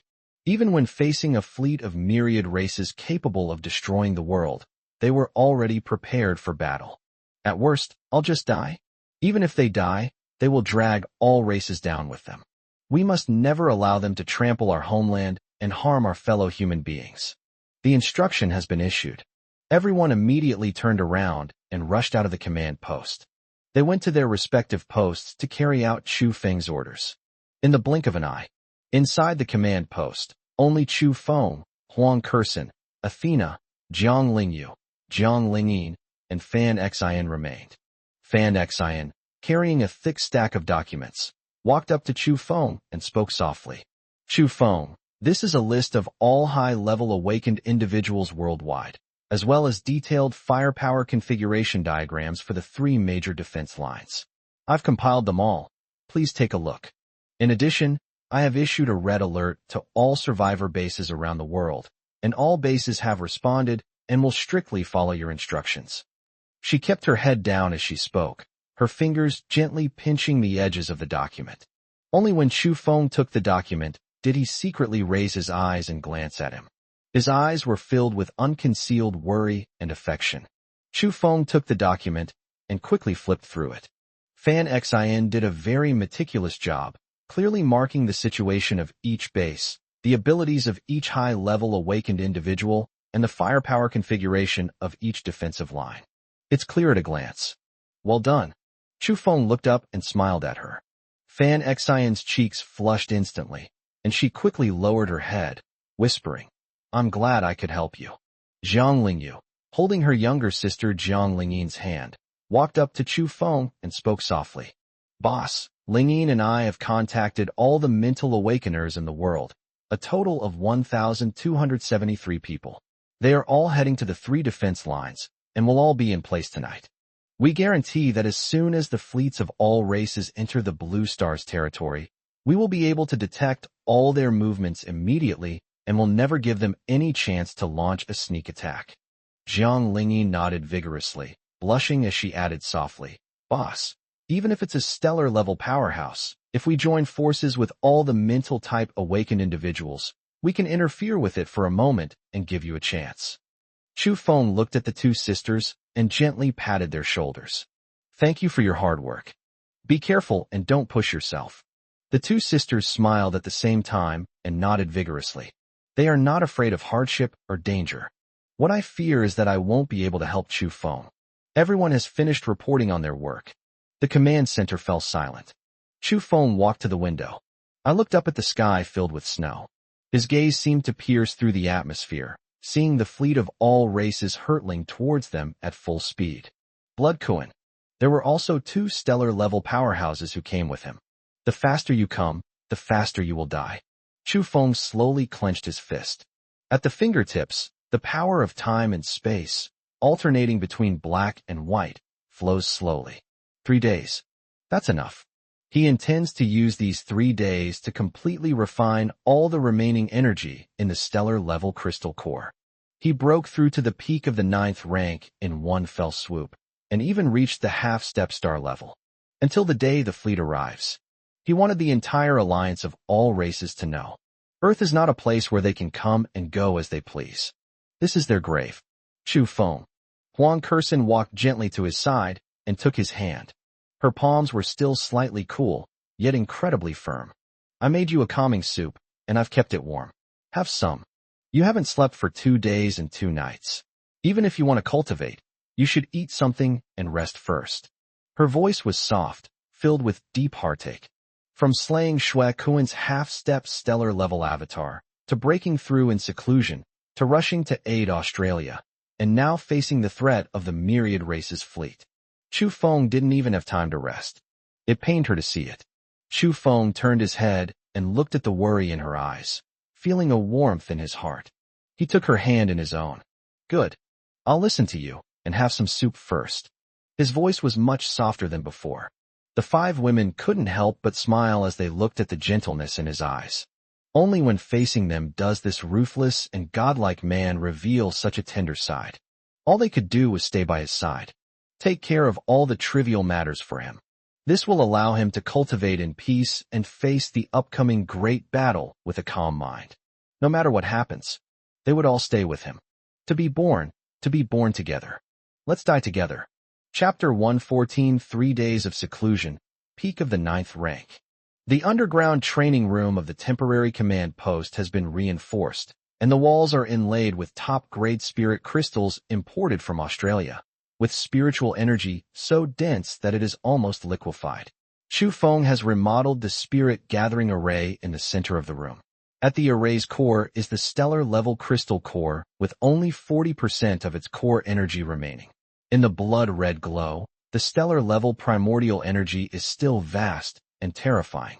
Chu Feng sat cross-legged in the center of the formation, surrounded by 7 dogs for protection. After devouring the essence of 3 9th-grade sea creatures in the battle in Australia, their devouring beast essence had awakened again. After merging, They had firmly entered the third rank of the ninth grade, only one step away from the mid-stage of the ninth grade.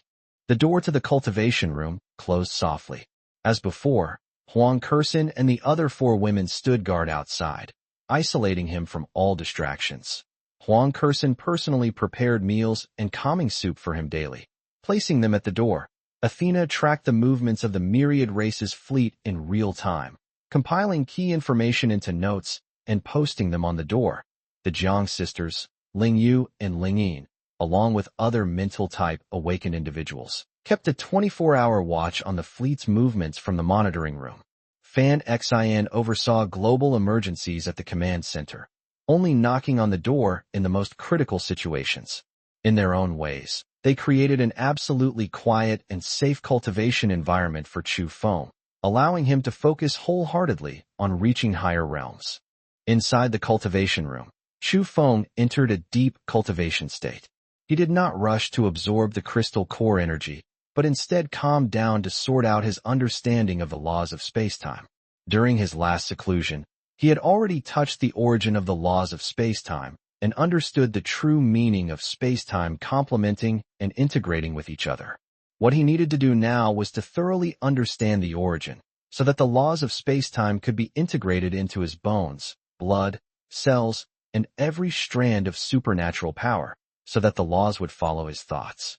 His mind sank into the ocean of the laws of spacetime, his consciousness detaching from his body and drifting into the depths of the universe, witnessing the birth of spacetime during the Big Bang. His understanding of the laws soared at an alarming rate. A day and a night passed, and Chu Feng's cultivation had not improved an inch, yet his aura grew increasingly profound and terrifying. He sat there, seemingly fused with spacetime, his figure visible, yet his presence imperceptible. He had achieved a unity of the laws of spacetime with his body, his understanding stepping into the realm of Tao. He was no longer simply using skills, but truly controlling spacetime. With a single thought, he could freeze time and collapse space.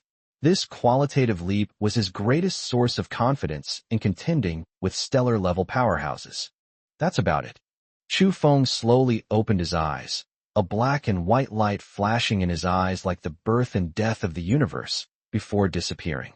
A day and a night of enlightenment had brought his understanding of the laws of spacetime to its peak in the history of Blue Star.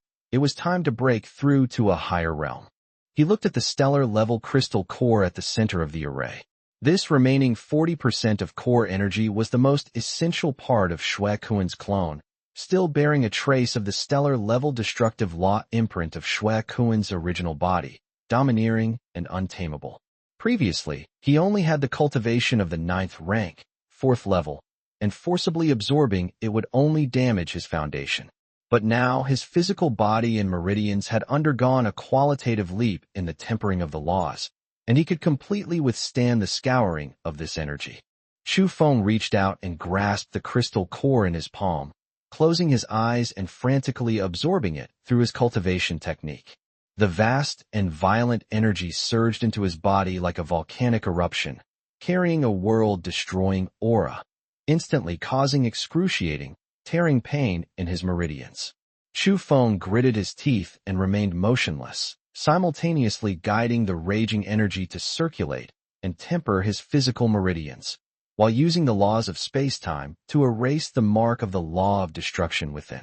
The law of destruction was already a level lower than the law of spacetime, and besides, it was only a trace of the mark. It quickly melted away like snow meeting the scorching sun. The violent primal energy, now gentle, was guided by Chu Feng to merge into his dantian and every cell, causing his cultivation to steadily soar. In just half a day, he steadily broke through to the 5th rank of the 9th grade, his foundation solid and without any weakness. Another day passed, and with only 12 hours left before the arrival of the myriad races fleet on Blue Star, Chu Feng's aura had surged several times over, propelling him from the 5th rank of the 9th grade all the way to the peak of the 9th grade. In just 2 days and 2 nights, he leaped 5 minor stages from the 4th rank of the 9th grade to reach the peak of the 9th grade, each step as steady as a rock, without the slightest hidden danger. This was all thanks to his profound understanding of the laws of space and time. His cultivation improvement was simply a natural progression. Chu Feng opened his eyes, feeling the surging power within his body, a sharp smile playing on his lips. Now he could crush a peak 9th grade expert of the same level with a single finger, and could even fight a half-step stellar level expert head-on, or easily kill them. His time-space freeze limit had increased to 2 minutes, covering a range of 100,000 meters. His control over time flow could accelerate or decelerate by up to 500 times, and his spatial ceiling range had expanded to 500,000 meters, leaving no chance of escape for a half-step stellar level expert. More importantly, his comprehension of the laws of time and space had reached the threshold of the stellar level. He could not only freeze large areas of space-time for short periods, but also rewind time within a minute. Even if severely injured by a stellar-level expert, he could instantly revert to an unharmed state. This was his most terrifying trump card. The crystal core in his palm had been completely drained, turning into a handful of grayish-white powder. Chu Feng casually waved the powder away, slowly stood up, and his bones crackled with a series of crisp sounds. After 2 days and 2 nights of seclusion, he showed no signs of fatigue. On the contrary, he was full of energy, and his aura had become even more profound and terrifying. Even when facing Shui Kuan's stellar-level body, he now had the confidence to fight him head-on. Chu Feng walked to the door and gently pushed open the door to the cultivation room. Outside, Huang Kursin was about to put down the freshly stewed calming soup when she saw him open the door. She was taken aback at first, then her face lit up with a delighted smile. "Chu Feng, you've come out of seclusion?" She quickly stepped forward and handed him the warm bowl of soup. Her eyes filled with undisguised joy and heartache. She had stayed here, without leaving for the past 2 days and 2 nights. Chu Feng took the soup bowl, tilted his head back, and drank it all in one gulp. The familiar warmth instantly soothed his tense nerves. He looked at the faint dark circles under Huang Kursin's eyes, reached out, and gently stroked her cheek. "Thank you for your hard work, staying here all this time." The warm fingertips touched her skin, and Huang Kursin's cheeks instantly flushed. She subconsciously leaned closer to him and whispered, "It's no trouble at all. I'm happy just to be here with you." At this moment, Athena also ran over quickly, holding a tablet in her hand, her blue eyes shining brightly. "Chu Feng, you have broken through." She could clearly sense that Chu Feng's aura was more than 10 times stronger than before his seclusion.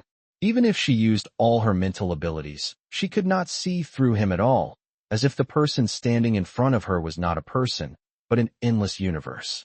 "Yes, peak of the 9th rank." Chu Feng nodded and smiled, then asked, "What new developments have the myriad races fleet made?" Athena immediately composed herself and quickly reported, "The fleet's speed remains unchanged. In 12 hours, that is, early tomorrow morning, we will arrive in near-Earth orbit around Blue Star. Monitoring satellites have detected that the fleet has deployed its attack formation, and the main guns of the capital ships have all begun charging.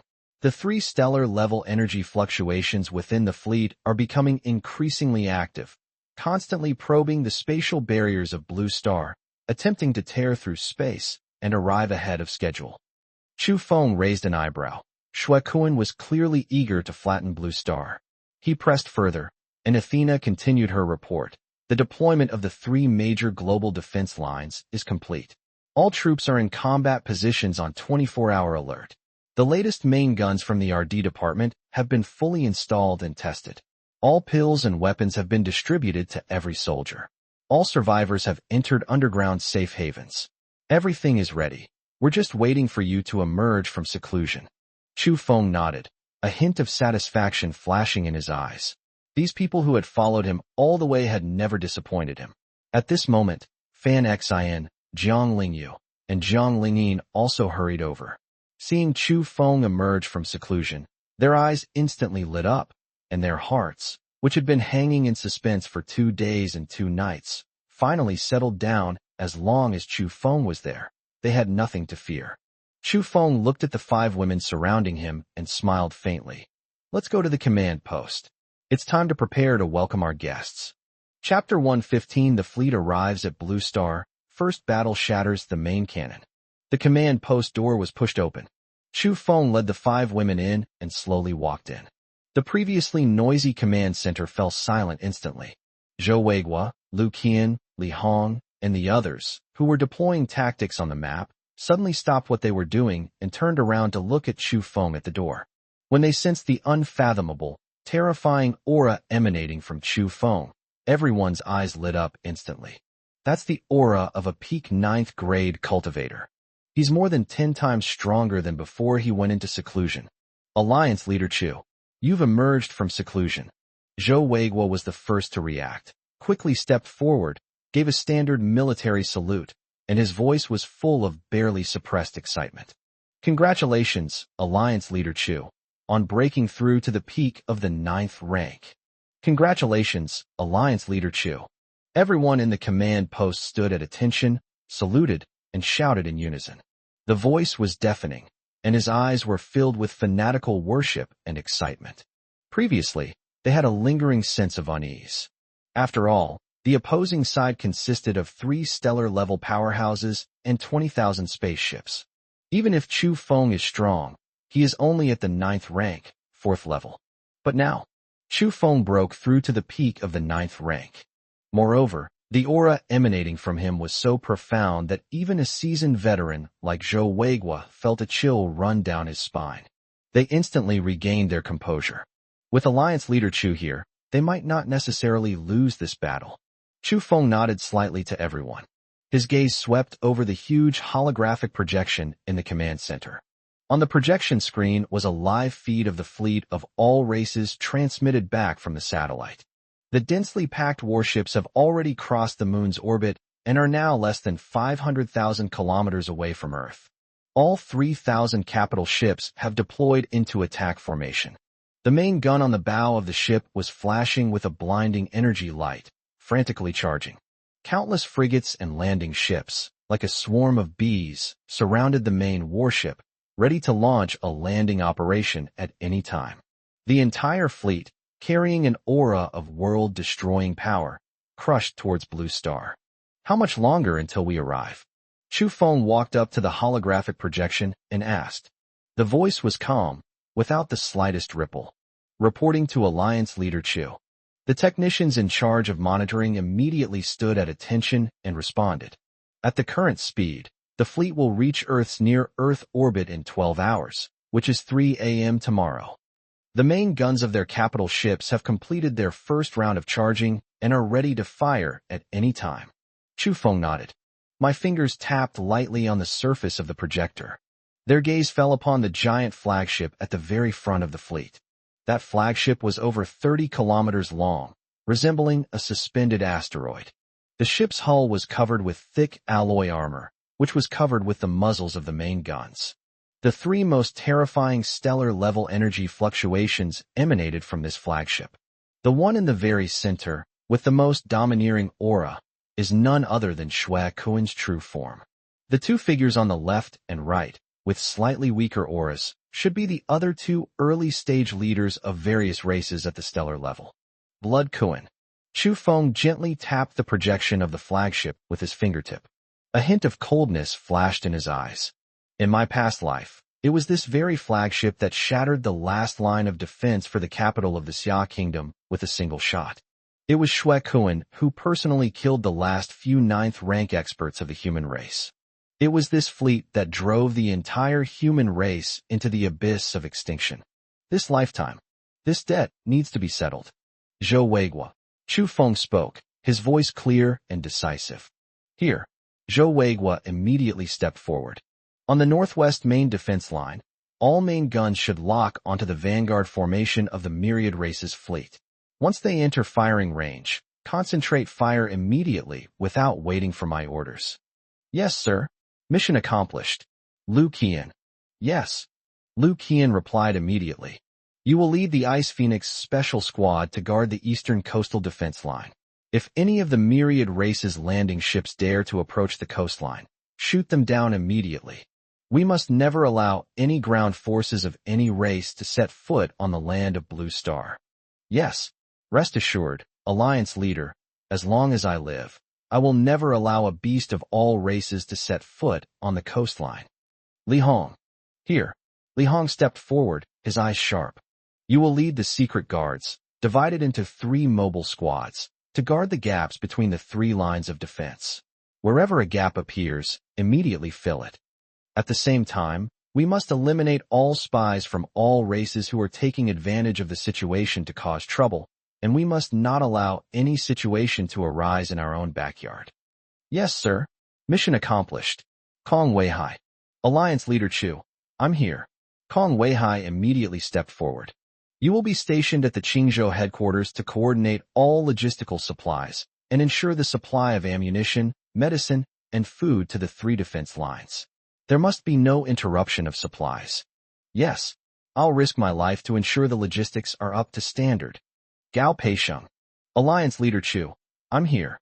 Gao Peixiong quickly adjusted his glasses and stepped forward. All technical personnel in the RD department have been stationed at the field repair stations of the 3 major defense lines. If the main gun or anti-aircraft gun malfunctions, they will be repaired immediately without delay. Furthermore, all experimental high-powered weapons should be deployed to the front lines. Don't hold back. Start building as many as you can. Yes, I'll arrange it right away. Each instruction was crystal clear. From frontal defense to mobile support and logistical support, every aspect is taken into account without any omissions. The entire command center instantly sprang into action at high speed.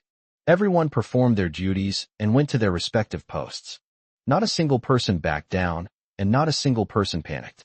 Even when facing a fleet of myriad races capable of destroying the world, they were prepared to fight to the death.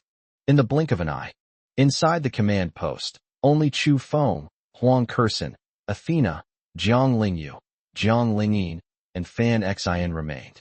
Athena quickly walked to Chu Feng's side, her tablet displaying the latest data from the myriad races fleet in real time. Her blue eyes gleamed with a faint white light as she unleashed her full psychic powers, firmly locking onto the 3 stellar-level auras within the fleet. Chu Feng, Shuekuan's aura, is becoming increasingly active.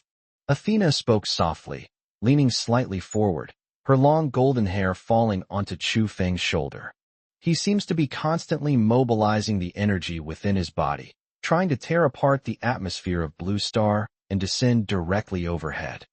The other 2 stellar-level experts also have very unstable auras. They must be protecting Shuekuan. After reporting the intelligence, she secretly glanced at Chu Feng and whispered, "Don't push yourself too hard. Even if they are stellar level, we still have a fighting chance. If all else fails, we can take all the survivors and use space travel to move away. As long as we're alive, we can always fight again." She is not afraid of death. What I fear is that Chu Feng might fight 3 stellar-level powerhouses head-on to protect Blue Star, and something unexpected might happen. Chu Feng turned his head to look at her tense profile and gently ruffled her hair. "Rest assured, I know what I'm doing. They want to tear through the atmosphere and descend. It won't be that easy." His tone was calm, yet it carried an absolute confidence. His current mastery of the laws of space has reached its pinnacle. The entire space of Earth is under his control. Shuekuan wants to tear through space to descend, but he can only do so if he first breaks Chu Feng's spatial control. Otherwise, it would be absolutely impossible. Huang Kershin, who was standing next to her, came over with a cup of warm, calming tea. She handed the teacup to Chu Feng, her fingertips lightly touching the back of his hand, and spoke softly. "Chu Feng, there are still 12 hours left. Why don't you lean back here and rest for a while? The great battle is about to begin. You need to get plenty of rest. I'll stay here and watch over you. If there's any disturbance, I'll wake you up immediately." Her voice was soft, filled with deep heartache. Since the apocalypse began, Chu Feng hasn't had a single day of proper rest. They are either fighting or cultivating, always busy with the life and death of the human race. It pained her to see it. Chu Feng took the teacup, tilted his head back, and took a sip. The warm tea slid down his throat, soothing his tense nerves. He smiled at Huang Kershin, put his arm around her waist, and pulled her close to him. "Good. I'll listen to you, and take a break." Huang Kershin's cheeks flushed instantly, but she didn't pull away. Instead, she nestled obediently in his arms, her little hands tightly gripping the hem of his clothes. Fan Xin, standing not far away, was holding a thick stack of documents. Looking at the two people leaning against each other, a hint of envy flashed in her eyes, but she quickly suppressed it. She strode forward, placed the documents on the table in front of Chu Feng, and spoke softly. Chu Feng, this is a map showing the distribution of all underground security facilities around the world, as well as emergency evacuation routes. I've compiled them all. If the front line is breached, we can immediately organize the survivors to evacuate along the predetermined route, and there will be absolutely no chaos. In addition, I have issued the final emergency plan to all bases around the world. In the event of the worst-case scenario, the self-destruct program will be activated immediately, leaving no usable resources for any race. She kept her head down as she spoke, not daring to look Chu Feng in the eye. Only after I finished reporting my work did I secretly glance at him. His eyes were filled with undisguised admiration and unwavering determination. Even if it means death, she wants to die with Chu Feng. Chu Feng looked at the neatly organized documents and nodded. Thank you for your hard work, Fan Xian. It was done very thoroughly. Fan Xian's cheeks flushed instantly, and she quickly shook her head, saying softly, It's no trouble at all. It's what I should do. Zhang Lingyu, holding her younger sister Zhang Lingyin's hand, also walked up to Chu Feng. The two sisters exchanged a glance and spoke softly. Boss, Lingyin and I have already built a global mental early warning network with all the mental awakeners. As soon as the warships of all races enter the atmosphere, we can immediately sense their exact location and even interfere with their fire control systems, causing their main guns to miss their target. We've already tried it. Even the fire control system of a capital ship can be briefly disrupted by working together. Zhang Lingyin nodded vigorously, blushing as she added softly, Boss, even if we have to risk our lives, we'll help you disrupt the mental power of those 3 stellar-level experts and give you a chance to make a move. Chu Feng looked at the two sisters and gently patted their shoulders. No need to risk your life. Protecting yourself is the greatest help you can give me. The two sisters smiled at the same time and nodded vigorously. They are not afraid of death. What I fear is that I won't be able to help Chu Feng. Time passed little by little. The sky outside the window gradually darkened. There are only 6 hours left before the fleet of all races arrives on Earth. The entire planet Earth fell into an unprecedented silence. On the 3 lines of defense, all the soldiers gripped their weapons tightly and stood guard in their battle positions. Their eyes were fixed on the sky, on high alert 24 hours a day, not daring to relax for a moment. Inside the underground safe havens, tens of millions of survivors remained quietly. No one cried or panicked. They all gripped their pre-prepared weapons tightly, and even unarmed ordinary people were prepared to fight to the death against all races should the defenses fall. The entire planet Earth was united as one. Everyone was waiting for the great battle that would decide the fate of humanity. 2 o'clock in the morning. Only 1 hour remains before the arrival of the fleet of all races. On the holographic projection in the command center, the fleet of all races had arrived in near-Earth orbit around Earth. 20,000 warships densely filled the entire sky. Like a steel cloud, it obscured the starlight. The atmosphere of Earth was constantly distorted by the terrifying aura emanating from the fleet. All the main guns of the 3 defensive lines have locked onto the fleet in the sky. The muzzle flashed with a blinding energy light, ready to fire at any moment. Every soldier's finger was on the trigger. The heartbeat and the main gun's charging frequency remained in sync. Chu Feng stood on the top floor of the command post. Looking up at the sky, there was a densely packed fleet of steel. Huang Kersen and the other 4 women stood behind him, never leaving his side. The 7 dogs merged into a giant elemental hound, crouching beside Chu Feng, their eyes fixed on the fleet in the sky, letting out low growls. It was exactly 3 a.m. The fleet of all races came to a complete stop in near-Earth orbit around Earth. All the main guns of the capital ships were aimed at the 3 major defensive lines below. The main cannon, fully charged, gleamed with devastating energy. Just then, a cold, aloof voice echoed across the entire planet Earth through all the radio channels. It was Shuekuen. Humble human ants. I am Shuekuen, the commander of the Alliance of Myriad Races and a 7th-tier stellar-level expert. Now, I'm giving you one last chance. Immediately lay down your weapons, open the defenses, and surrender by binding yourselves. Offer Chu Feng's head and all the women and resources of the human race. I can spare your lives, but I will make you slaves of all races and let you eke out a living. Otherwise, in 10 minutes, all the ship's main guns will fire simultaneously. I will blast the entire blue planet into cosmic dust. Shui Kuan's voice was filled with disdain and killing intent. It spread to every corner of the earth. The survivors in the underground safe haven turned several shades paler instantly. The soldiers on the 3 defensive lines gripped their weapons tightly, their eyes filled with anger. Yet not a single person flinched in the slightest because of Shui Kuan's threat. Just then, a cold voice, also transmitted through the radio channel, resounded throughout the entire planet. It is Chu Feng. Blood Kuan. Stop barking up there. If you want to fight, then come down and fight. Don't even mention 10 minutes. Even if you have 10 months, you still can't destroy Blue Star. And also they want my head. You have to have that ability. Chu Feng's voice wasn't loud, but it carried an air of domineering arrogance. It instantly overwhelmed Shui Kuan's voice and spread throughout the entire Blue Star. Upon hearing Chu Feng's voice, all the survivors and soldiers instantly regained their composure. Yes, they still have the leader of the Chu Alliance. With Alliance leader Chu around, they have nothing to fear.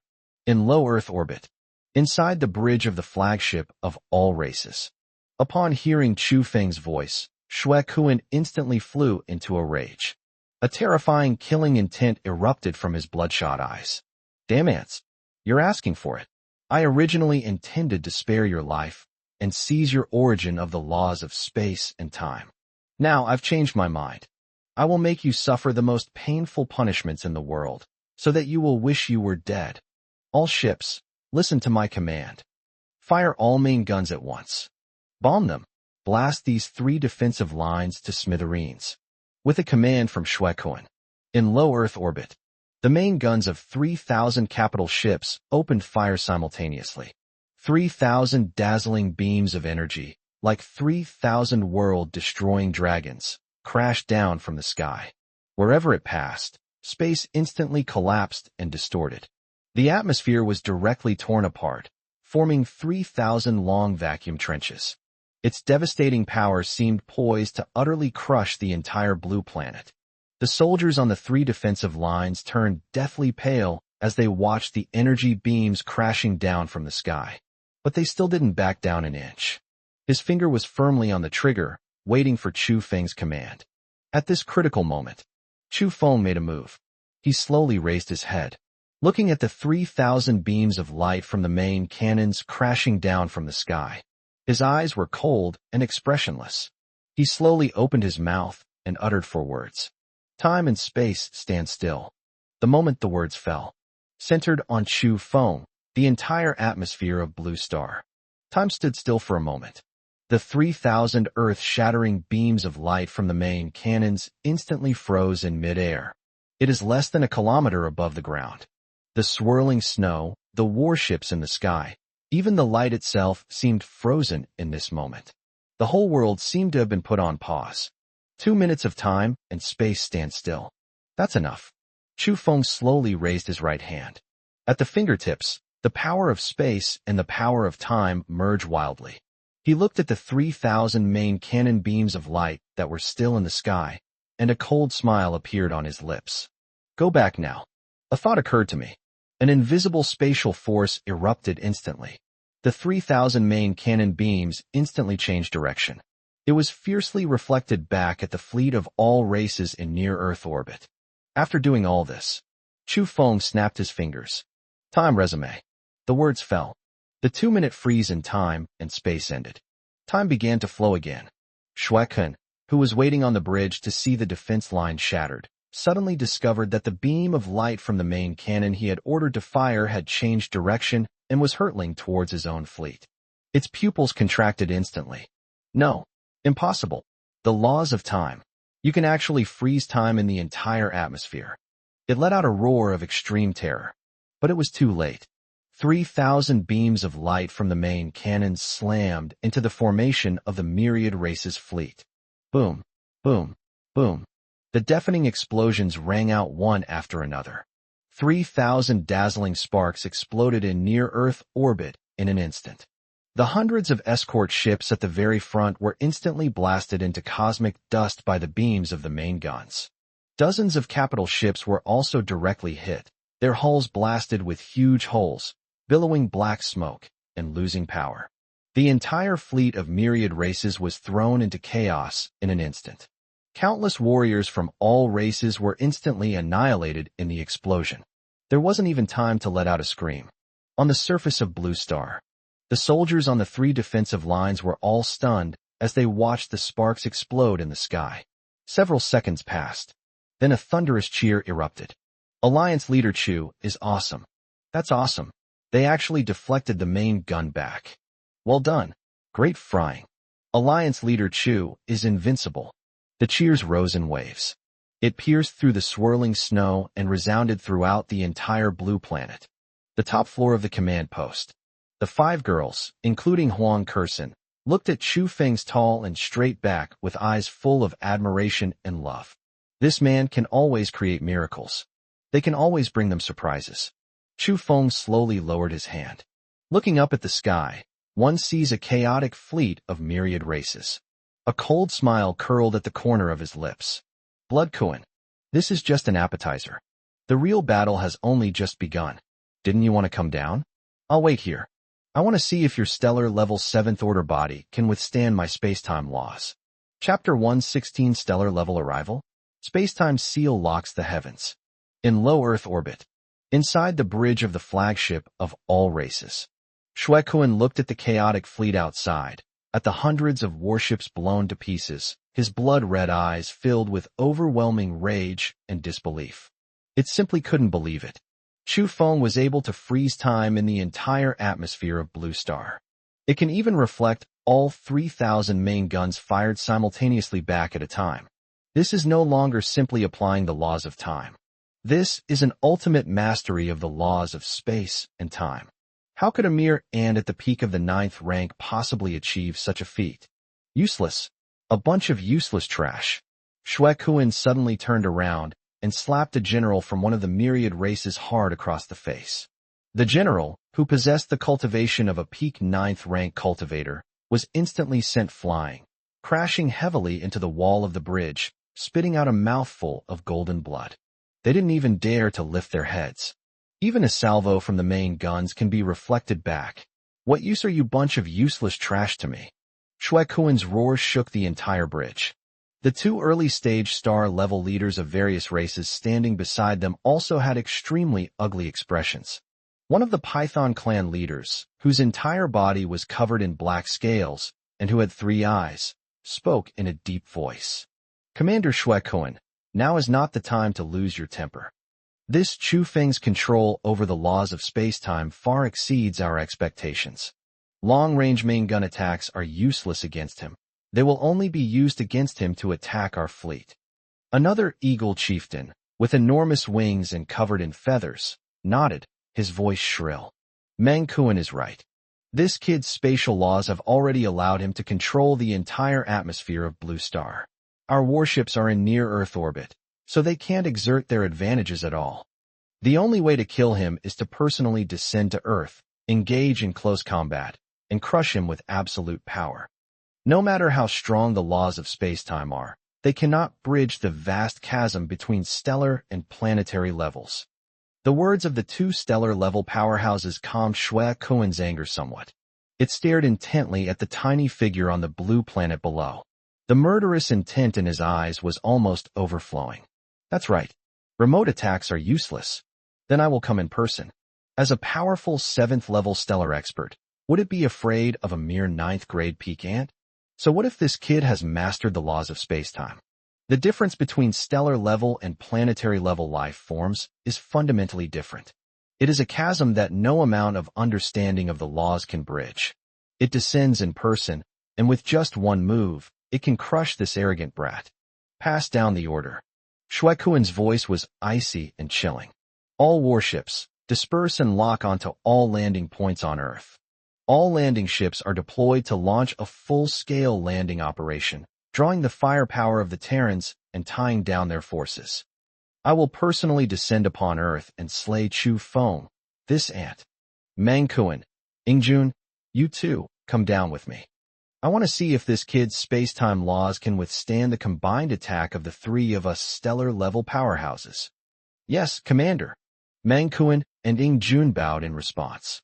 A bloodthirsty killing intent flashed in his eyes as Shuekuan issued his order. The chaotic fleet of myriad races instantly readjusted its formation. Countless landing ships, like locusts, swarmed out of the mothership, densely packed, covering the sky and the earth. They swooped down relentlessly towards every coastline and defense line of Blue Star. Each landing ship was filled with elite warriors from all races. The total exceeds 10 million.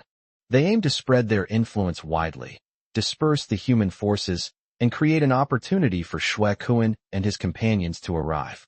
On the ground, the soldiers on the three defensive lines tensed up instantly as they watched the countless landing ships swooping down from the sky. Fire! Beat them! Zhou gave the order. All main guns and anti-aircraft guns on the northwest defense line opened fire simultaneously. Countless beams of energy, like a dense rain, poured down into the sky. The eastern coastal defense line and the southern border defense line also opened fire simultaneously. Deafening explosions rang out one after another. In the sky, landing ships were hit and exploded in mid-air, turning into fireballs. There are simply too many landing ships.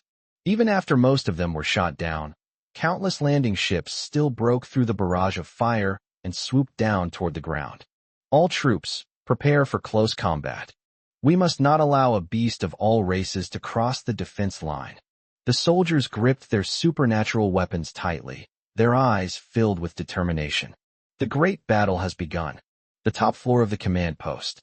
Chu Feng stared coldly at the fleet of myriad races launching a full-scale landing operation in the sky. Of course he knew. This is just a smokescreen by Shuekuan.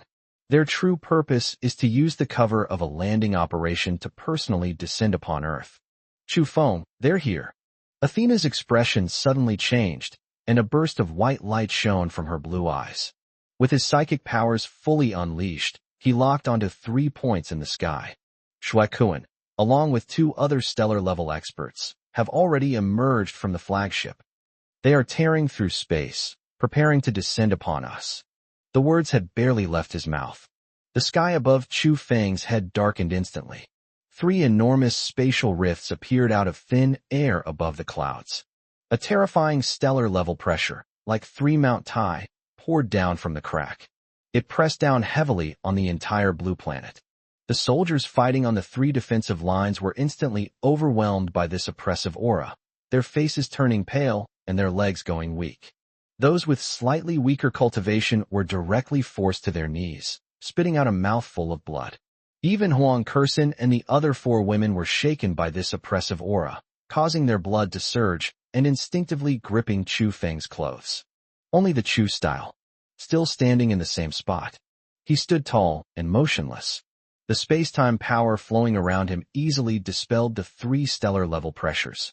It was as if this oppressive force, capable of crushing even a peak 9th-rank expert, was nothing more than a gentle breeze to him.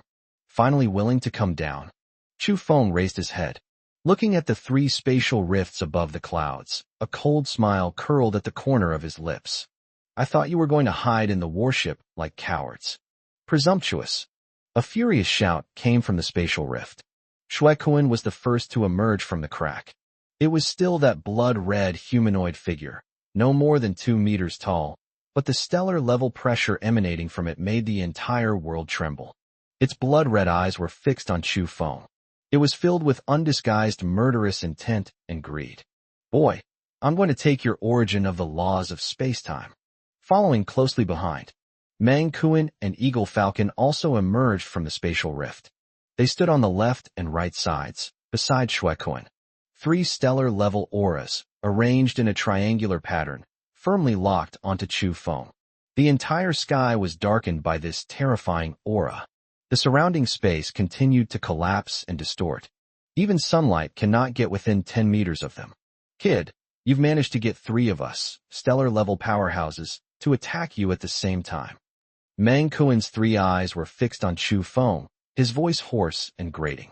Even if you die, you can still be proud.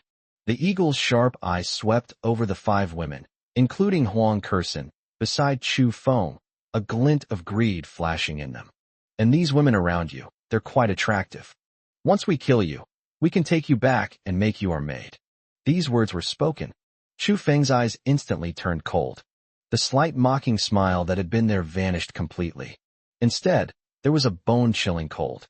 He can ignore the provocations of these three guys. But if they dare to target the people around him, they're asking for death. The three of you have successfully angered me. Chu Feng's voice wasn't loud, but it instantly lowered the surrounding temperature to freezing point. Shuekuan looked at Chu Feng's cold eyes and let out a disdainful sneer. So what if I anger you? What can a mere peak 9th rank ant do, even if he controls the laws of spacetime? The gap between stellar and planetary levels is an insurmountable chasm that you will never comprehend. Today, I'll show you what true despair is. The words fell. Shuekuan slowly raised his right hand. Crimson energy gathered wildly in its palm. A stellar-level law of destruction erupted instantly. The surrounding space was being corroded by this energy, making a hissing sound. It intends to annihilate Chu Feng in one move. But just then, Chu Feng suddenly moved. He slowly raised his head, looking at the 3-star level powerhouses in the sky. His eyes were cold as he slowly spoke. Spatial lockdown. The 4 words fell. Buzz. An invisible spatial force erupted instantly.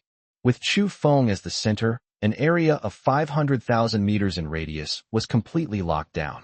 The entire sky was completely enveloped by an invisible spatial barrier. Shuekuan, Mang Kuen, and Ying Jun were instantly immobilized on the spot. The space around them, like solidified steel, locked their bodies tightly. Even the flow of energy within their bodies became incredibly sluggish. What? Shuekuan let out a horrified roar. Impossible. How could a mere 9th-grade peak spatial seal possibly trap me? It frantically channeled its stellar-level energy, attempting to tear apart the spatial barrier. No matter how hard it tried, the surrounding space remained completely still. It was like an impregnable fortress, completely unshakable. Mang Kuen and Eagle Falcon panicked instantly. They attacked the surrounding spatial barriers frantically, but their attacks failed to even create a ripple. 3 stellar-level powerhouses were actually trapped in mid-air by Chu Feng's spatial seal. On the ground. Upon seeing this, the soldiers on the 3 defensive lines erupted in thunderous cheers. Alliance leader Chu is awesome. They actually managed to trap 3 stellar-level powerhouses. Amazing. Alliance leader Chu is invincible. Cheers pierced through the gunfire and resounded throughout the entire battlefield. Chu Feng hovered in midair. They walked step by step toward the 3-star level powerhouses who were sealed in midair. His steps were very light. Each step felt like it was landing on the hearts of Shuekuan and the other 2.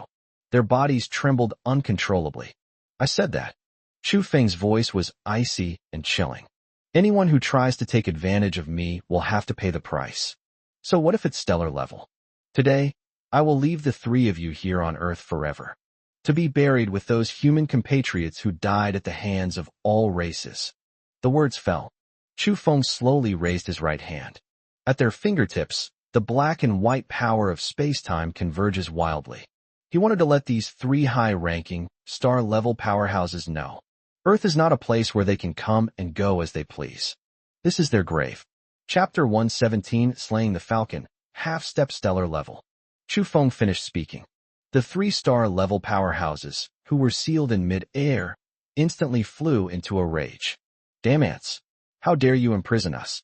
The falcon let out a sharp cry. Its huge wings flapped wildly behind it. Countless wind blades, carrying the power of stellar laws, slashed fiercely at the surrounding spatial barriers. It is a speed-type stellar-level powerhouse, whose greatest strength lies in tearing through space and launching rapid attacks. But now, its speed, which it was so proud of, was completely rendered useless within Chu Feng's spatial confinement. Countless wind blades struck the spatial barrier, but failed to even create a ripple. Break! Mang Kuen also let out a hoarse roar. 3 beams of pitch-black death light simultaneously erupted from its 3 eyes. With a destructive power that corrodes everything, it slammed heavily against the spatial barrier. But it still didn't work. Chu Feng's spatial sealing technique incorporates all his understanding of the laws of space and time. Even a star-level expert would never be able to break through it in a short time. Only Blood Kuan. Unlike the other two, he didn't attack relentlessly. Its blood-red eyes were fixed on Chu Feng. The stellar-level energy within his body was operating wildly. It can sense it clearly. This spatial barrier not only contains the ultimate spatial laws, but also the enhancement of the time laws. Space is a lock, time is a stagnation. The two complement each other, which is why this seal, which even a star-level barrier cannot be easily broken, was formed. I didn't expect that. Shui Kuan's voice was icy and chilling. On this abandoned ancestral planet, a prodigy like you actually emerged. At the peak of the 9th rank, one can control the two laws of space and time, and even trap 3 of us at the star level. If I gave you 10 years, you might actually grow to the point where you could stand up to me head-on. Pity. A ruthless glint flashed in Shui Kuan's eyes. You don't have that chance anymore. The moment the words fell, its stellar level 7th order power erupted without reservation.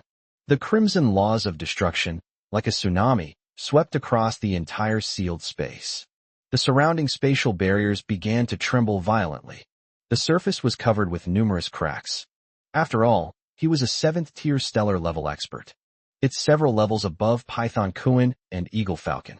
Although Chu Feng's spatial sealing technique could trap early-stage stellar-level beings, it would still be slowly shaken when facing a high-stage stellar-level being like Shui Kuan. Chu Feng, be careful. Shui Kuan is about to break the seal. On the ground, Athena let out a gasp. Her psychic abilities firmly locked onto the energy fluctuations within Shui Kuan's body. They sensed the danger immediately. Her voice had barely faded. A crisp snapping sound. The spatial barrier in front of Shui Kuan was forcibly torn open. Although it was only as thick as a finger, it meant that Chu Feng's spatial seal had been breached for the first time. Kid, your seal can't hold me back. Shui Kuan let out a sinister laugh. Crimson energy surged wildly out of that opening. It will completely tear apart the entire spatial seal. But Chu Feng showed no sign of panic. Instead, a cold smile curled at the corner of his mouth. I never expected that a single seal would be enough to trap and kill the 3 of you. This barrier is simply to prevent you from swarming in. The moment the words fell, Chu Feng made a move. He ignored Shui Kuan, who was tearing apart the seal. His figure flashed. It appeared in front of the Falcon in an instant. His first target was the Eagle clan leader, who was known for his speed. First, eliminate the most agile one. The remaining 2 will then be trapped like turtles in a jar. What? When the Falcon saw Chu Feng suddenly appear in front of it, its pupils shrank. A flicker of horror crossed his eyes. It never expected that Chu Feng would dare to attack it first, just as Shui Kuan was about to break the seal. Court death. After the initial shock came overwhelming rage. It was a powerful early-stage star-level expert, yet it was treated like a pushover by a mere peak 9th rank ant. Kid, you dare to mess with me? You're asking for trouble. The Falcon let out a sharp cry. The wings on its back closed instantly. Countless feathers imbued with stellar-level wind laws rained down on Chu Feng like a storm. Each feather could easily pierce the body of a peak 9th rank expert. Even a small mountain would be instantly blasted into dust by this attack. But Chu Feng, looking at the rain of feathers rushing towards him, showed no emotion whatsoever. He opened his mouth slowly. Time flow speed, decelerated by 500 times. The words fell. Within a kilometer radius, centered on an eagle. The flow of time slowed down by 500 times in an instant. The feather rain, which was originally as fast as lightning, suddenly became slower than a snail crawling. Even the movements of eagles and falcons became incredibly sluggish. The ferocity on its face and the murderous intent in its eyes were stretched out infinitely. No, impossible. The eagle let out a terrified scream. It frantically channeled its stellar-level energy, trying to break free from the constraints of time slowdown. No matter how hard it tried, it could only watch its own movements, which were as slow as if frozen in time. The biggest difference between stellar and planetary levels lies in the understanding of the laws. However, The space-time laws that Chu Feng controls are the most advanced fundamental laws in the universe. It is a whole level higher than its law of wind. Faced with Chu Feng's laws of time, it had absolutely no chance of resistance. I said that. Chu Feng slowly walked up to the falcon. His gaze was cold, as if he were looking at a dead object. If you want to mess with the people around me, you'll have to pay the price. The words fell. Chu Feng slowly raised his right hand. At the fingertips, a black and white blade of time and space instantly takes shape. It incorporates all his understanding of the laws of space and time, as well as all his power at the peak of the 9th rank. Remember this in your next life. Don't come to Earth, you're just asking to die. A light flick of the wrist. The blade of time and space slashed down in an instant. Just as the blade was about to strike the falcon, the 500-fold time deceleration has ended. The falcon instantly regained its mobility, but it only felt a blur before its eyes. A deadly sense of crisis instantly swept over my entire body. Without a second thought, it immediately activated its wings, attempting to teleport backward. But it was too late. A muffled thud. The blade of time and space struck its neck in an instant. The sharp blade easily pierced through its stellar-level physical defenses. No! The falcon let out a desperate, utter scream. Its head was severed in an instant. It crashed heavily to the ground from mid-air. Golden, stellar-level blood gushed from its neck like a fountain. Its massive body crashed to the ground. It crashed onto the frozen ground with a deafening roar. The entire ground trembled violently. A powerful early-stage stellar-level expert, the falcon, fallen. The entire venue fell into a deathly silence. Mang Kuan, who was frantically attacking the spatial barrier, froze instantly. His eyes were filled with extreme horror and disbelief. Dead. A falcon of the same rank as it was actually killed by Chu Feng with a single strike? How is this possible? That's a stellar-level powerhouse. Not some random cat or dog on the street. He was actually killed instantly by a mere ant at the peak of the 9th rank. Shui Kuan, who was tearing apart the spatial seal, also stopped his actions instantly. It stared at the falcon's carcass on the ground, its bloodshot eyes filled with unbelievable horror. It simply couldn't believe it. Chu Feng actually managed to kill a star-level expert. And right under its nose. On the ground. The soldiers on the 3 lines of defense were all stunned. A good 10 seconds or so passed. Then a thunderous cheer erupted. Alliance Leader Chu is awesome. Killed. Alliance Leader Chu killed a stellar-level expert. Amazing. Alliance Leader Chu is invincible. Humanity will prevail. Slay these beasts of all races. The cheers rose in waves. It pierced through the sky filled with the sound of artillery fire and resounded throughout the entire battlefield. The landing force of all races, which was originally charging forward frantically, froze in place. His eyes were filled with extreme fear. Their stellar-level leader was actually killed. Even stellar-level powerhouses are dead. What use are these lowly soldiers if they stay? The previously high morale plummeted instantly. Run. Run for your lives. I don't know who shouted it first. The charging army of myriad races was instantly routed. He turned and fled like a madman toward the landing ship. Trying to run, Zhou Weiguo let out a roar. All troops attack. Kill them. At a command. The city gates of the 3 defensive lines were all opened instantly. The human soldiers surged out like a tidal wave. They launched a fierce counterattack against the fleeing army of myriad races. The originally deadlocked landing battlefield instantly turned into a one-sided massacre. The top floor of the command post. The 5 girls, including Huang Kursen, looked at Chu Feng's tall and straight back in mid-air with eyes full of admiration and joy. My heart, which had been hanging in suspense, finally settled down. When Chu Feng charged towards the falcon, their hearts were in their throats. They were afraid that something might happen to Chu Feng. Only after seeing Chu Feng kill the falcon with a single strike did they finally breathe a sigh of relief. Boss is amazing. Jiang Lingyin clenched her little fists, her eyes sparkling, her face full of admiration. Jiang Lingyu smiled and nodded, her eyes filled with pride. Fan Xian finally relaxed his grip on the documents. Watching Chu Feng's retreating figure, the corners of her mouth couldn't help but curve into a smile. Huang Kursen looked at Chu Feng in mid-air, her small hands clenched tightly. His eyes were filled with undisguised love and pride. This man can always create miracles. They can always bring them surprises. In midair, Chu Feng slowly turned around.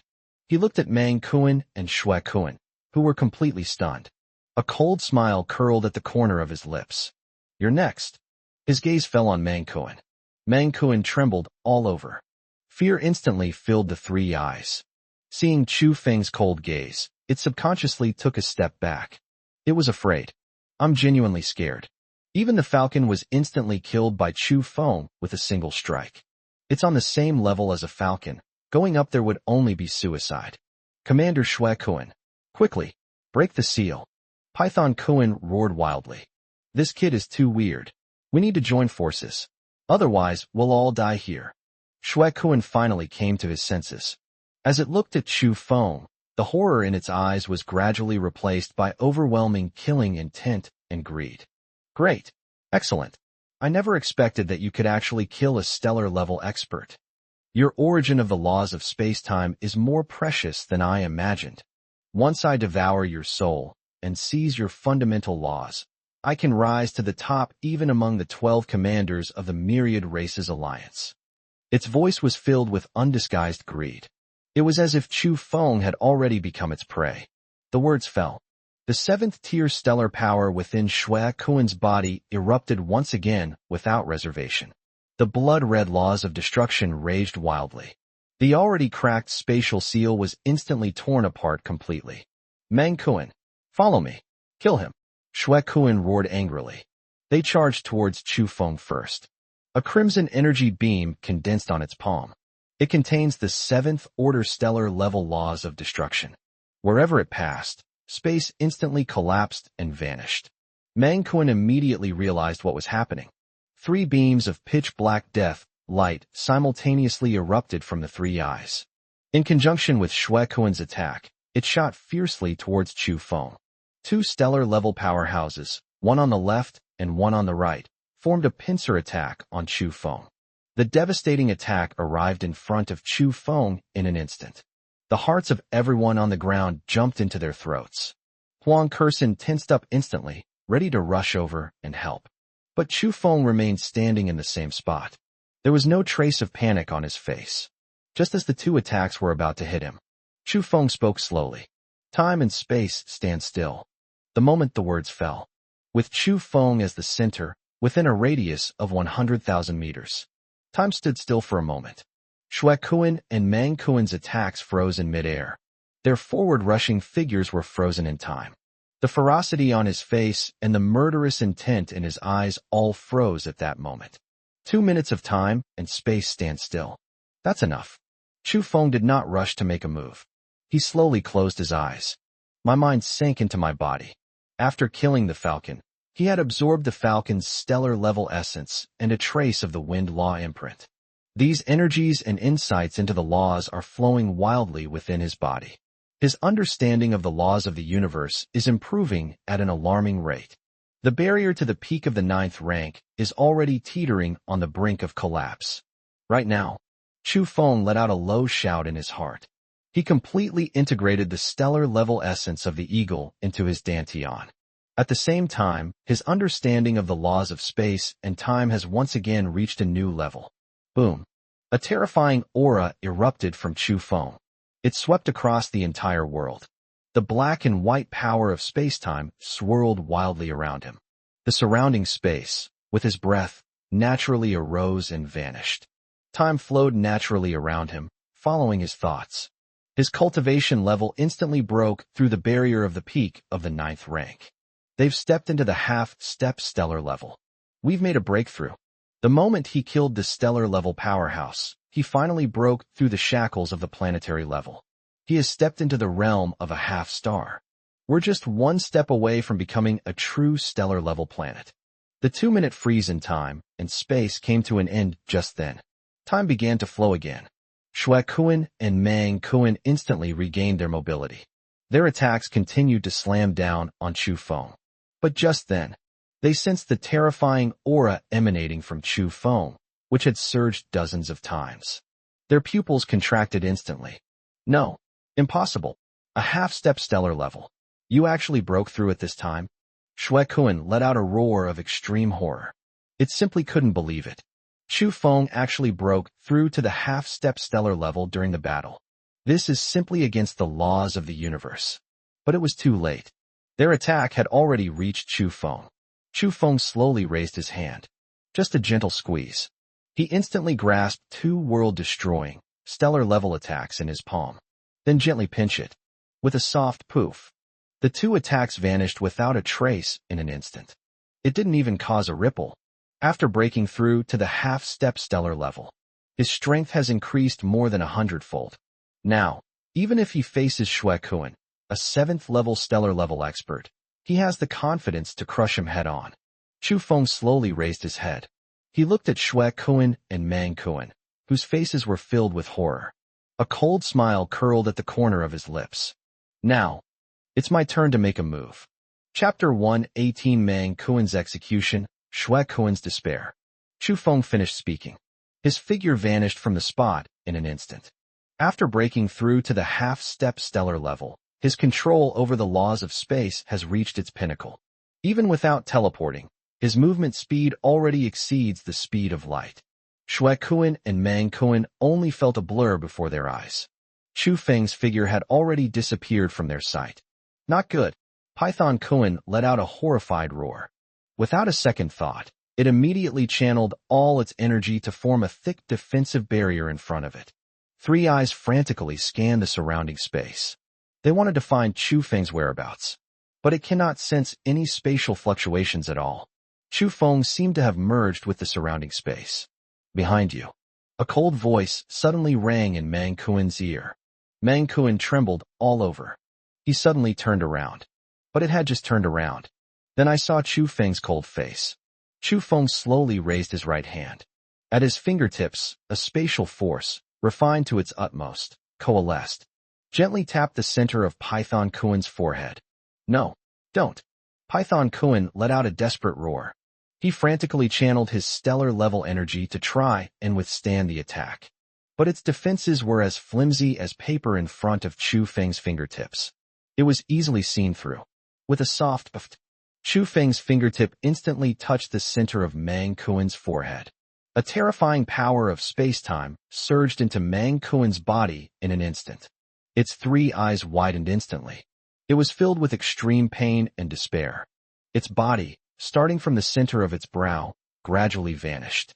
First the head, then the torso, and finally the limbs. Along with its sole imprint and stellar-level origin, it was completely annihilated by Chu Feng's space-time power. Not even a trace was left. Python Kun, an early-stage stellar-level powerhouse. Fallen. From Chu Feng's intervention to Mang Kun's complete demise. It took no more than a second. Sold out instantly. A complete and utter annihilation. After breaking through to the half-step stellar level, those who were at the early stage of the stellar level were no different from ants in his eyes. He couldn't even withstand a single move. On the ground, the soldiers who were frantically chasing down the fleeing troops of all races erupted in thunderous cheers upon seeing this scene. Alliance leader Chu is awesome. Another one killed. Another stellar-level powerhouse killed. Amazing. Alliance leader Chu is invincible. Humanity will prevail. The cheers rose in waves. Countless soldiers threw down their weapons, embraced each other, and wept bitterly. A stellar-level powerhouse.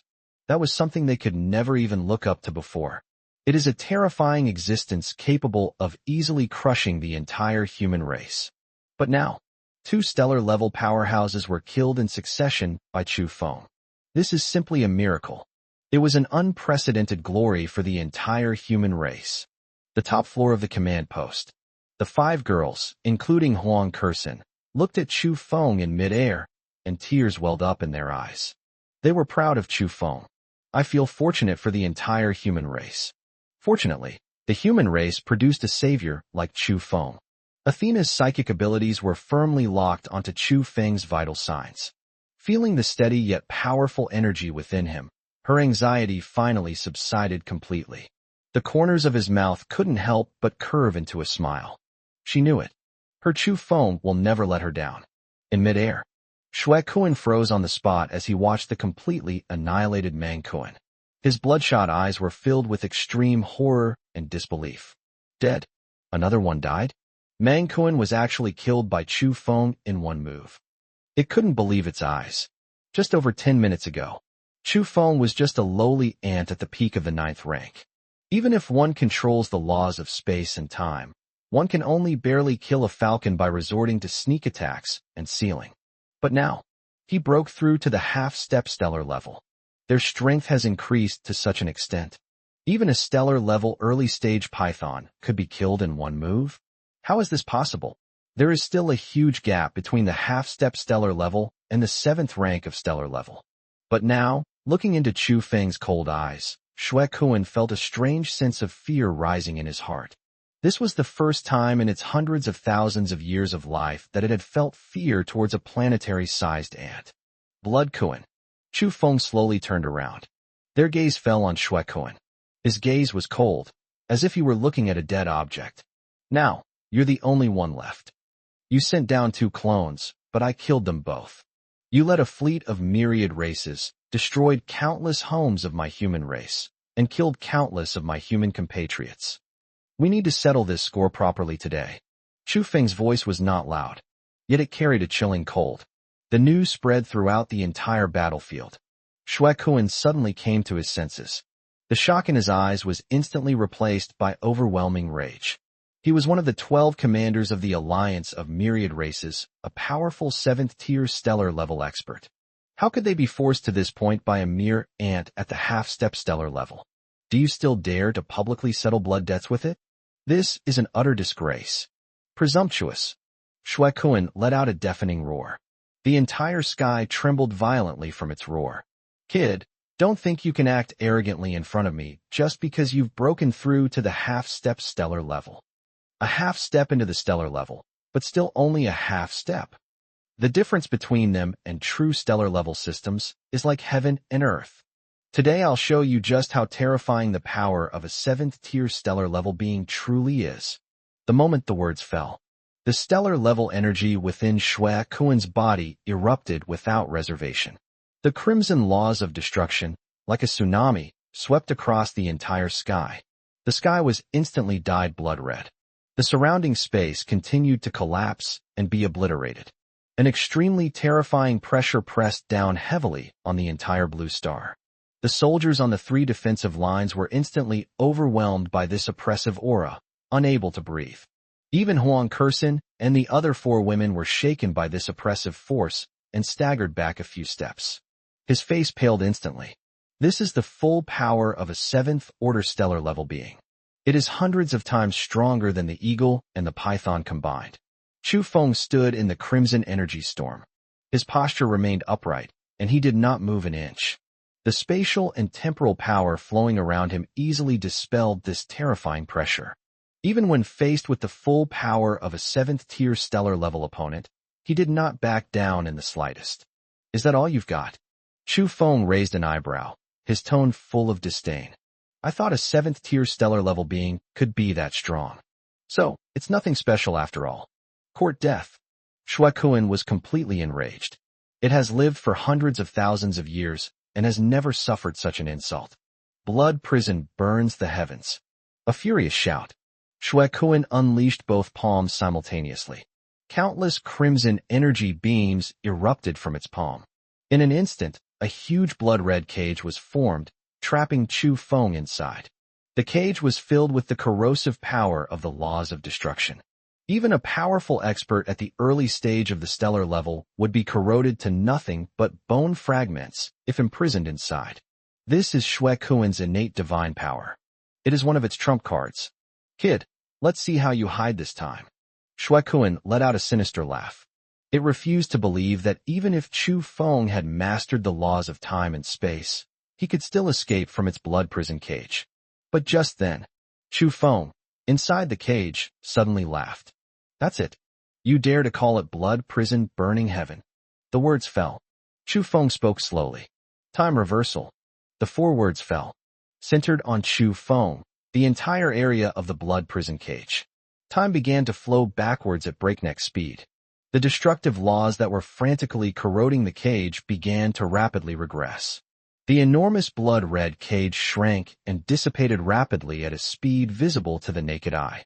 In just 1 second, the blood prison cage, which Chu Feng had condensed using all his energy, vanished without a trace. It was as if it had never existed. Chu Feng remained standing in the same spot. There wasn't a speck of dust on him. Unharmed. No. Impossible. Chu Feng let out a roar of extreme horror. His bloodshot eyes were filled with unbelievable despair. Time reversal. You actually control time reversal. How is this possible? Even among high-level stellar experts, very few can control the reversal of time. It finally got scared. It was an extreme fear that arose from the very core of one's being. Time flows backward. This is one of the most powerful supernatural abilities in the laws of time. It can reverse all attacks and revert to any state. With this move in hand, all of its attacks are ineffective against Chu Feng. It couldn't harm Chu Feng in the slightest. Nothing is impossible. Chu Feng walked slowly toward Chu Feng. His steps were very light. With each step, the surrounding crimson energy dissipates instantly. The crimson hue of the entire sky was fading rapidly. You're treating Earth like your breeding ground for venomous insects. You treat my human race like your parasites. You never imagined that one day you would be driven to this point by the goo worms you see, did you? Chu Feng's voice was icy and chilling. Every word was like a knife, stabbing deeply into Chu Feng's heart. You deserve to die. You deserve to die. Chu Feng has completely gone mad. It watched Chu Feng approach step by step, its eyes filled with a frenzied, killing intent. So what if you could control time and reverse it? Even if I have to self-destruct, I'll drag you down with me. I will make the entire planet Earth perish with me. The words fell. The stellar-level energy within Chu Feng's body began to surge wildly. Its body began to swell violently. It's actually going to self-destruct. The self-destruction of a 7th-tier stellar-level powerhouse. Its power is enough to instantly shatter half of the blue planet. Even if Chu Feng survives, Blue Star will be completely destroyed. Humanity will also be completely wiped out. The people on the ground turned pale instantly upon seeing this scene. The 5 women, including Huang Kursen, tensed up instantly. He was about to rush forward to help Chu Feng share the damage. Don't come any closer. Chu Feng immediately turned around and called out to them. He then turned his head away. Looking at Chu Feng, who was about to self-destruct, there was no panic in his eyes. Instead, a cold smile curled at the corner of his mouth. Self-destruction? Did you ask me if I agreed? The moment the words fell, Chu Feng made a move. With a flash, he appeared in front of Chu Feng in an instant. Under Chu Feng's horrified gaze, Chu Feng slowly raised his hands. Space ceiling. Time stands still. 2 great supernatural powers erupted simultaneously. Within a radius of 10,000 meters, with Chu Feng as the center. Time stood still for a moment. The space was completely locked. Chu Feng, who was expanding wildly and about to self-destruct, froze on the spot. The stellar-level energy within the body, which was about to spiral out of control, also came to an instant halt. The self-destruction process was abruptly interrupted. No. Let me go? Let me self-destruct. Chu Feng roared madly in his heart. But its body was firmly fixed in place. He can't even move a single finger. They can't even manage to self-destruct. Chu Feng looked at Chu Feng, who was tightly restrained, with icy eyes. I said that. Today you must die. But how you die is not up to you. It's my decision. The words fell. Chu Feng slowly raised his right hand. At their fingertips, the black and white power of space-time converges wildly. He poured all his understanding of the laws of space-time and all his power at the half-step stellar level into this attack. This was the strongest attack he had ever delivered. Blood Cohen. Remember this in your next life. Don't provoke the human race again. A light flick of the wrist.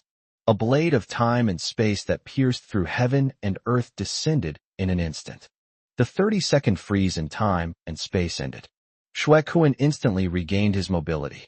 But all it saw was a black and white blade, magnified infinitely in its field of vision. No. The final, desperate scream abruptly ended. The blade of time and space struck Chu Feng's body in an instant. A muffled thud. Shuequan's body was instantly cut in two. Its stellar-level origin, soul imprint, and even its law of destruction imprint were completely and utterly annihilated by this single strike. Not even a sliver of a chance for reincarnation was left behind. A 7th-tier stellar-level powerhouse, commander of the alliance of myriad races, Shuequan. Fallen. The entire venue fell into a deathly silence. You could hear a pin drop. The entire planet Earth fell into an unprecedented silence. Whether on the battlefield where battles are raging or as survivors in underground safe havens. Everyone held their breath. His eyes widened as he stared at the tall, black figure in midair. A full half-minute passed. The entire planet Blue Star erupted in deafening cheers. We won. We won. Alliance leader Chu killed Shuequan.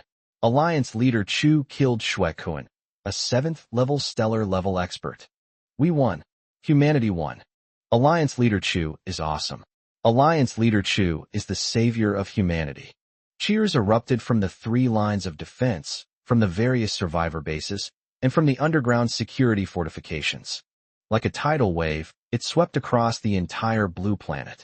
Countless people embraced each other and wept uncontrollably. They survived. Humanity survived. They won this world-ending war. Chu Feng slowly landed on the ground. Just landed. Huang Kursin and the other 4 girls immediately rushed forward. They surrounded him. Huang Kursin reached out and gently grasped Chu Feng's hand. Her palms were slightly cold, yet they trembled uncontrollably. With tears in her eyes, she smiled and said, "Chu Feng, we won." "Yes, we won." Chu Feng smiled and nodded. He reached out and gently wiped away the tears from the corners of her eyes. Athena quickly walked to Chu Feng's side and hugged his arm. His blue eyes were filled with tears and joy. "I knew you would win." Jiang Lingyu, Jiang Lingyin, and Fan Xin also surrounded Chu Feng. Looking into his eyes, she saw nothing but admiration and love. Chu Feng looked at the 5 women beside him, at the cheering soldiers in the distance, and at the sunset. He slowly clenched his fist. Shuequan is dead. The main force of the myriad races fleet was also completely routed. But this is not the end. The main force of the alliance of all races is still deep in the universe. Of the 12 stellar-level commanders, only Shuequan died. The road ahead is still long. But Chu Feng was not afraid. This lifetime, he has people around him. They have the entire human race as their backing. He would dare to fight, even if it meant facing the entire alliance of myriad races. Chu Feng raised his head, looking into the depths of the universe. A sharp fighting spirit flashed in his eyes. Alliance of all races. I, Chu Feng, am here waiting for you. You dare to come? I dare to kill. Chapter 119 Post-War Reconstruction. The Secret of Stellar-Level Crystal Cores. The deafening cheers still echoed in every corner of the blue planet. On the frozen land, human soldiers could be seen cheering everywhere. The routed landing force of the myriad races was either killed on the spot or threw down their weapons and knelt down to surrender. Not one of them was able to escape the encirclement of the 3 defensive lines. In near-Earth orbit, the fleet of all races, having lost its commander, was in complete chaos.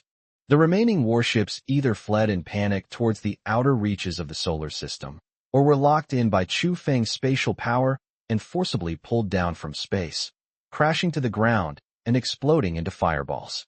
Without Shuequan as their leader, the remaining remnants of the myriad races would be utterly vulnerable. Chu Feng stood on the top floor of the command post, looking down at the cheering crowd below, his fingertips gently stroking the blood-red crystal core in his palm. This is a stellar-level 7th-order crystal core left behind after Shuequan's fall. The crystal core was only the size of a fist, yet it was incredibly heavy, containing a terrifyingly vast amount of stellar-level primordial energy, as well as a trace of a complete law of destruction. It is more than 100 times stronger than the crystal core of the previous clone. This is the most precious treasure he has acquired so far. Chu Feng. Huang Kursin walked over with a bowl of warm meat soup, her steps very light, as if afraid of disturbing him. She handed the soup bowl to Chu Feng and spoke softly. "You've been playing since this morning and haven't eaten a single thing. This is stewed with the meat of a high-level spirit bird bred by the golden locust tree. It can quickly replenish the energy you have consumed. Drink some. Her voice was gentle, and her eyes were filled with unconcealed heartache. Throughout this great battle, Chu Feng withstood the greatest pressure from beginning to end. From trapping 3 powerful stellar-level experts to successively killing Eagle Falcon and Python Kuan, and finally confronting Blood Kuan head-on, every step he took was a perilous journey. No matter how relaxed he appears, the effort he puts in behind the scenes is unimaginable to ordinary people. Chu Feng snapped out of his daze, took the soup bowl, tilted his head back, and drank it all in one gulp. The warm broth slid down his throat, and a gentle energy instantly flowed through his body, soothing his nerves that had been tense all day. He handed the empty bowl back to Huang Kursin and gently ruffled her hair. "Thank you for your hard work, always keeping watch on the rear for me." Huang Kursin's cheeks flushed instantly. She quickly lowered her head, took the empty bowl, and whispered, "It's no trouble at all. I'm glad I could help you." Just then, Athena also walked over quickly. She was holding a thick stack of documents, her blue eyes showing a hint of weariness, yet still sparkling. Seeing Chu Feng looking over, she immediately smiled and reported, "Chu Feng, the battlefield statistics are out. In this battle, we annihilated more than 12 million elite troops of various races and captured nearly 3 million low-level races. A total of more than 17,000 warships of various races were shot down or captured, including more than 300 intact capital ships and more than 8,000 frigates and transport ships. The casualty statistics for the 3 major defense lines have also come out. We have lost a total of 270,000 soldiers, 150,000 seriously wounded, and 400,000 slightly wounded." When the casualty figures were mentioned, Athena's voice lowered slightly. Even if humanity won this great battle, it paid a heavy price. Chu Feng's gaze also darkened slightly. 270,000 precious lives were lost forever on this frozen land. They all sacrificed themselves to protect humanity and their homeland. Compile a list of all the fallen soldiers. Chu Feng spoke slowly, his tone extremely solemn. All the fallen warriors will be posthumously honored as heroes of the human race, and their families will be supported by the Alliance for Life and enjoy the highest level of compensation. Use the best healing medicines and the best medical resources to heal all wounded soldiers at all costs." "Yes, I'll arrange it right away." Athena nodded in response. Looking at Chu Feng's solemn profile, her admiration deepened. This man not only led them to victory in the war that destroyed the world, but also forever remembered every ordinary person who sacrificed for humanity. This is the kind of leader they should truly follow for a lifetime. Fan Xian, who was standing next to him, also came over carrying a thick stack of planning maps. She adjusted her glasses and spoke softly to Chu Feng. "Chu Feng, I have already coordinated with the heads of each base regarding the global reconstruction plan. We plan to rebuild the national urban system with the 3 major security zones of Beijing, Qingzhou, and Shancheng as the core, while establishing new security zones and defensive fortresses in coastal and border areas. Reconstruction work will also begin simultaneously at survivor bases in Australia, Europe, and the Americas. All resources and manpower have been allocated in a coordinated manner. In addition, Minister Gao Peixing has already taken the people from the RD department to the captured warships of the myriad races. They are dismantling and studying them, striving to master the myriad races' space travel and weapon technologies as soon as possible." She speaks clearly and logically. She arranged all the reconstruction work meticulously and without the slightest oversight. Chu Feng took the planning map and quickly flipped through it. Fan Xian's plan was very detailed, covering everything from urban reconstruction and defense system upgrades to people's livelihood and industrial recovery. They even considered the employment of survivors and the education of children. "Well done." Chu Feng looked up and smiled at her. "Thank you for your hard work, Fan Xian." Fan Xian's cheeks flushed instantly. She quickly lowered her head, her fingers nervously gripping the hem of her clothes, and whispered, "It's no trouble at all. It's what I should do."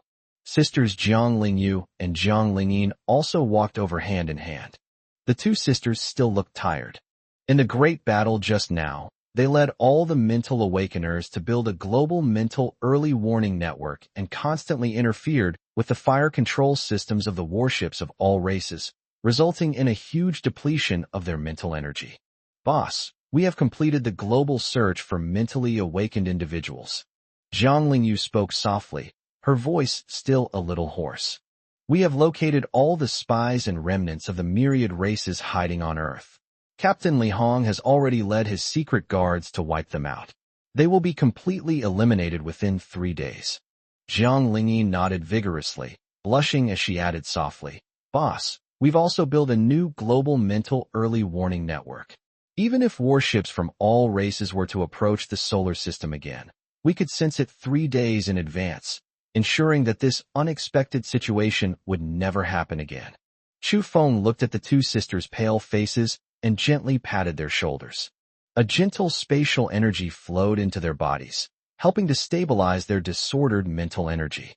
Thank you for your hard work. Go back and get some rest. Don't overwork yourself. The two sisters felt their mental energy calming down, and at the same time, they smiled at Chu Feng and nodded vigorously. Looking at the 5 women around him who were wholeheartedly devoted to him and to the human race, Chu Feng felt a surge of warmth in his heart. In his past life, he struggled alone in the apocalypse, with no one he could trust, and ultimately met a tragic end. In this life, he not only rewrote the fate of humanity, but also gained so many people willing to risk their lives for him. He would never allow the tragedy of his past life to repeat itself. All post-war matters were arranged. Chu Feng returned to the cultivation room that had been prepared especially for him. The walls of the cultivation room were inlaid with top-grade energy crystals salvaged from the warships of the myriad races, and the rich spiritual energy was almost condensed into a liquid state. 7 dogs were fast asleep in the corner of the training room. In this great battle, they also expended a great deal of energy, devouring a large number of corpses and crystal cores from various races. They are now digesting and absorbing these substances in preparation for a breakthrough. Chu Feng sat cross-legged in the spirit gathering array in the center of the cultivation room. He took out the 7th order stellar level crystal core of Shui Kuan once again.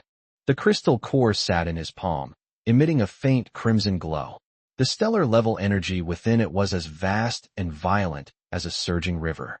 In the previous battle, he broke through to the half-step stellar level by killing the Eagle Falcon, and then successively killed Python Kuan and Blood Kuan, which raised his understanding of the laws of space-time to a new level.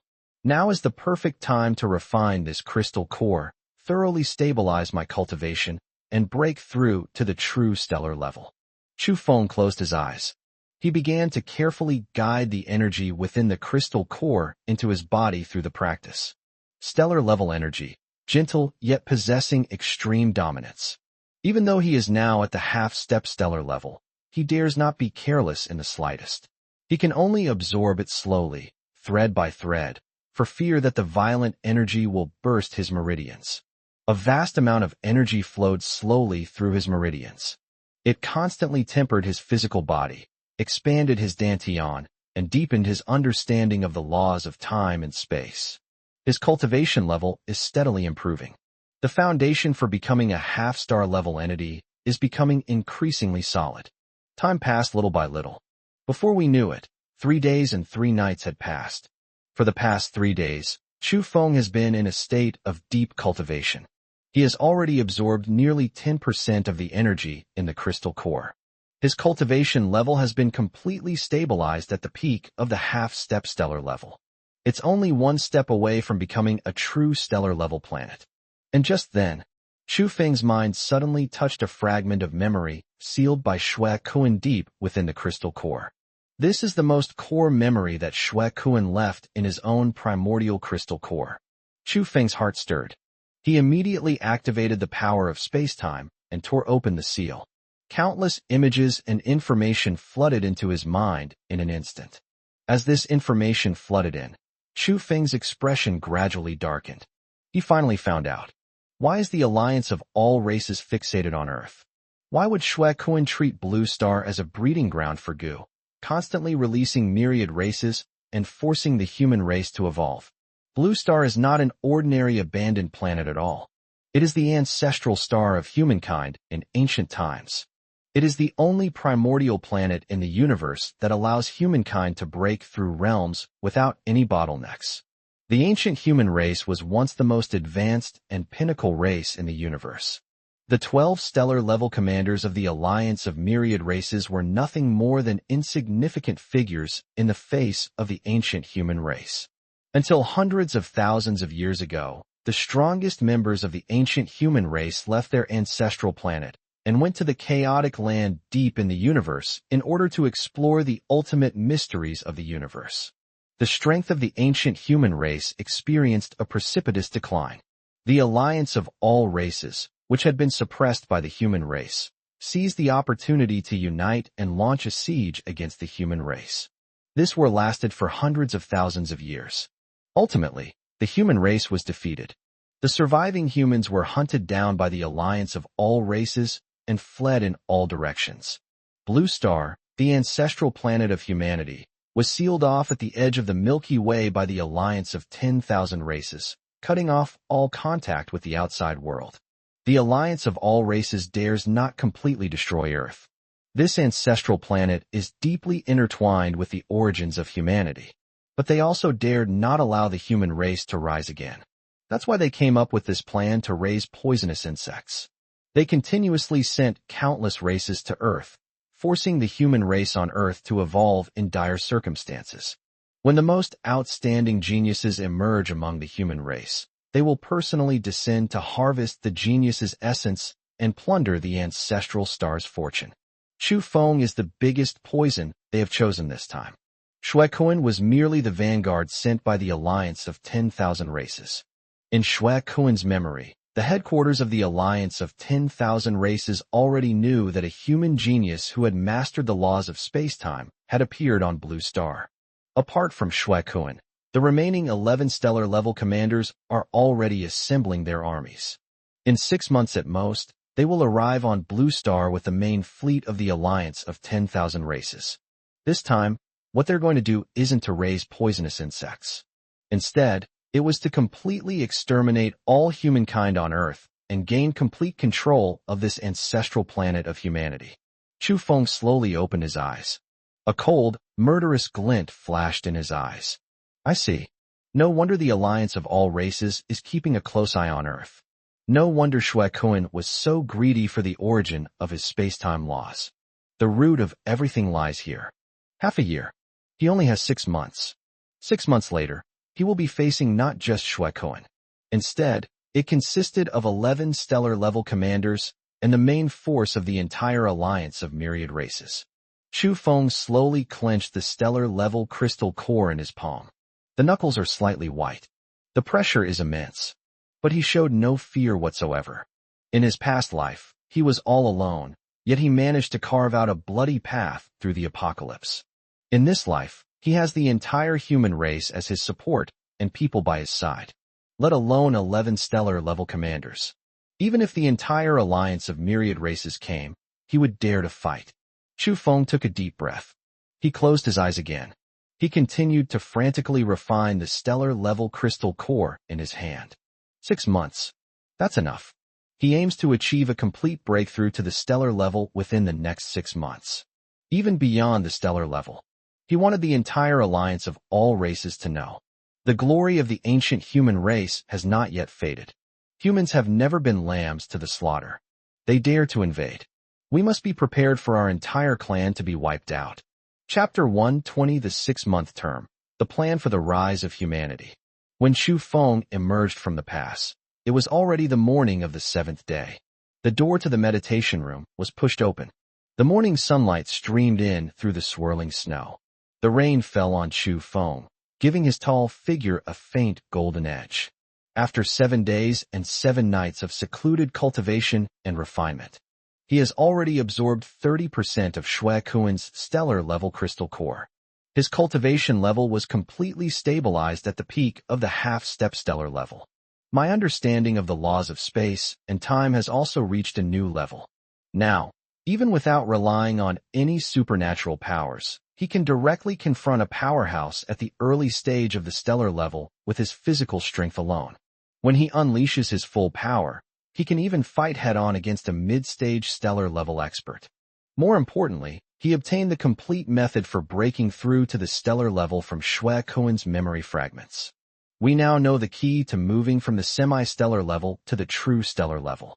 Unlike before, we can no longer rely solely on battles and insights, feeling our way across the river. Given enough time, breaking through to the stellar level will be a natural progression. Chu Feng, you've emerged from seclusion. Huang Kursen, who was guarding the door of the cultivation room, saw Chu Feng come out, and her eyes lit up instantly. She was carrying a thermos in her hand, and when she saw Chu Feng come out, she immediately walked up to him. I figured you'd be out of seclusion soon, so I specially made you a spirit bird soup. I've kept it warm, so drink it while it's hot. Her eyes were filled with undisguised joy and tenderness. For the past 7 days, she has been guarding the entrance to the cultivation room every day. They were afraid that something might happen to Chu Feng during his cultivation. Chu Feng took the insulated box and smiled as he ruffled her hair. Thank you for your hard work, staying here with me every day. It's not hard work. Huang Kursen shook her head, her cheeks slightly flushed, and whispered, I'm happy just to be able to stay by your side. Just then, Athena, Fan Xin, Zhang Lingyu, and Zhang Lingyin also walked over quickly. They received news that Chu Feng had emerged from seclusion and rushed over immediately. Seeing the deeper and more powerful aura emanating from Chu Feng, a hint of joy and admiration flashed in the eyes of the women. After 7 days of seclusion, Chu Feng's strength has increased once again. Chu Feng, General Zhou Weigua and the others are waiting in the headquarters conference room. They say they have something important to report to you. Athena quickly walked to Chu Feng's side and spoke softly. Her psychic abilities allowed her to immediately sense the situation in the command center. Okay, I understand. Chu Feng nodded. He also wanted to take this opportunity to tell everyone the truth about the alliance of 10,000 races, as well as the news of the army's advance 6 months later. At the same time, we also need to determine the development plan for the entire human race for the next 6 months. The group headed towards the headquarters conference room. On the way, Chu Feng looked at the scene on the street. In just 7 days, the streets that were originally damaged by the war have been cleaned up. Countless construction vehicles are working day and night to rebuild the destroyed buildings. The streets were filled with survivors, their faces hurried but their eyes resolute.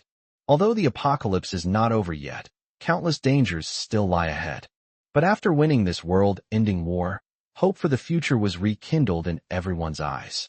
It's no longer the numbness of struggling to survive and despair. This is what Chu Feng brought to them. It is the hope of survival. It is the light of humanity's future. Soon, the group then arrived at the headquarters conference room. The conference room door was pushed open. The people inside who were discussing the matter immediately stopped talking. They all stood up in unison and looked at Chu Feng at the door. Zhou Weigua, Li Hong, Lu Qian, Kong Weihai, Gao Peisheng, Jin Jihuai. All the core leaders of the Human Alliance are here. When Chu Feng entered, everyone's eyes lit up instantly. Alliance Leader Chu.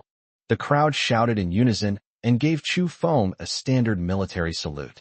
His voice was filled with heartfelt respect and admiration. It was Chu Feng who led them to victory in this seemingly impossible war that threatened to destroy the world. It was Chu Feng who gave humanity hope for survival. In their hearts, Chu Feng was no longer just the leader of the Alliance. It is also the faith of the entire human race. Chu Feng nodded slightly to everyone and walked to the main seat to sit down. Please sit down. Tell me what's wrong. Take your time. Everyone took their seats. Zhou Weigua was the first to stand up, saluted Chu Feng, and reported in a deep voice. Alliance Leader Chu, reporting to you. The remaining forces of all races worldwide have been completely wiped out. We have imprisoned all 3 million low-ranking races who were captured and assigned them to work in the mines and farms for post-war reconstruction. The reconstruction and upgrading of the 3 major defense lines has been fully launched. We plan to build 3 more layers of defense on the basis of the existing defense lines, and at the same time establish permanent defense fortresses at key nodes around the world, so as not to give the myriad races another chance to land.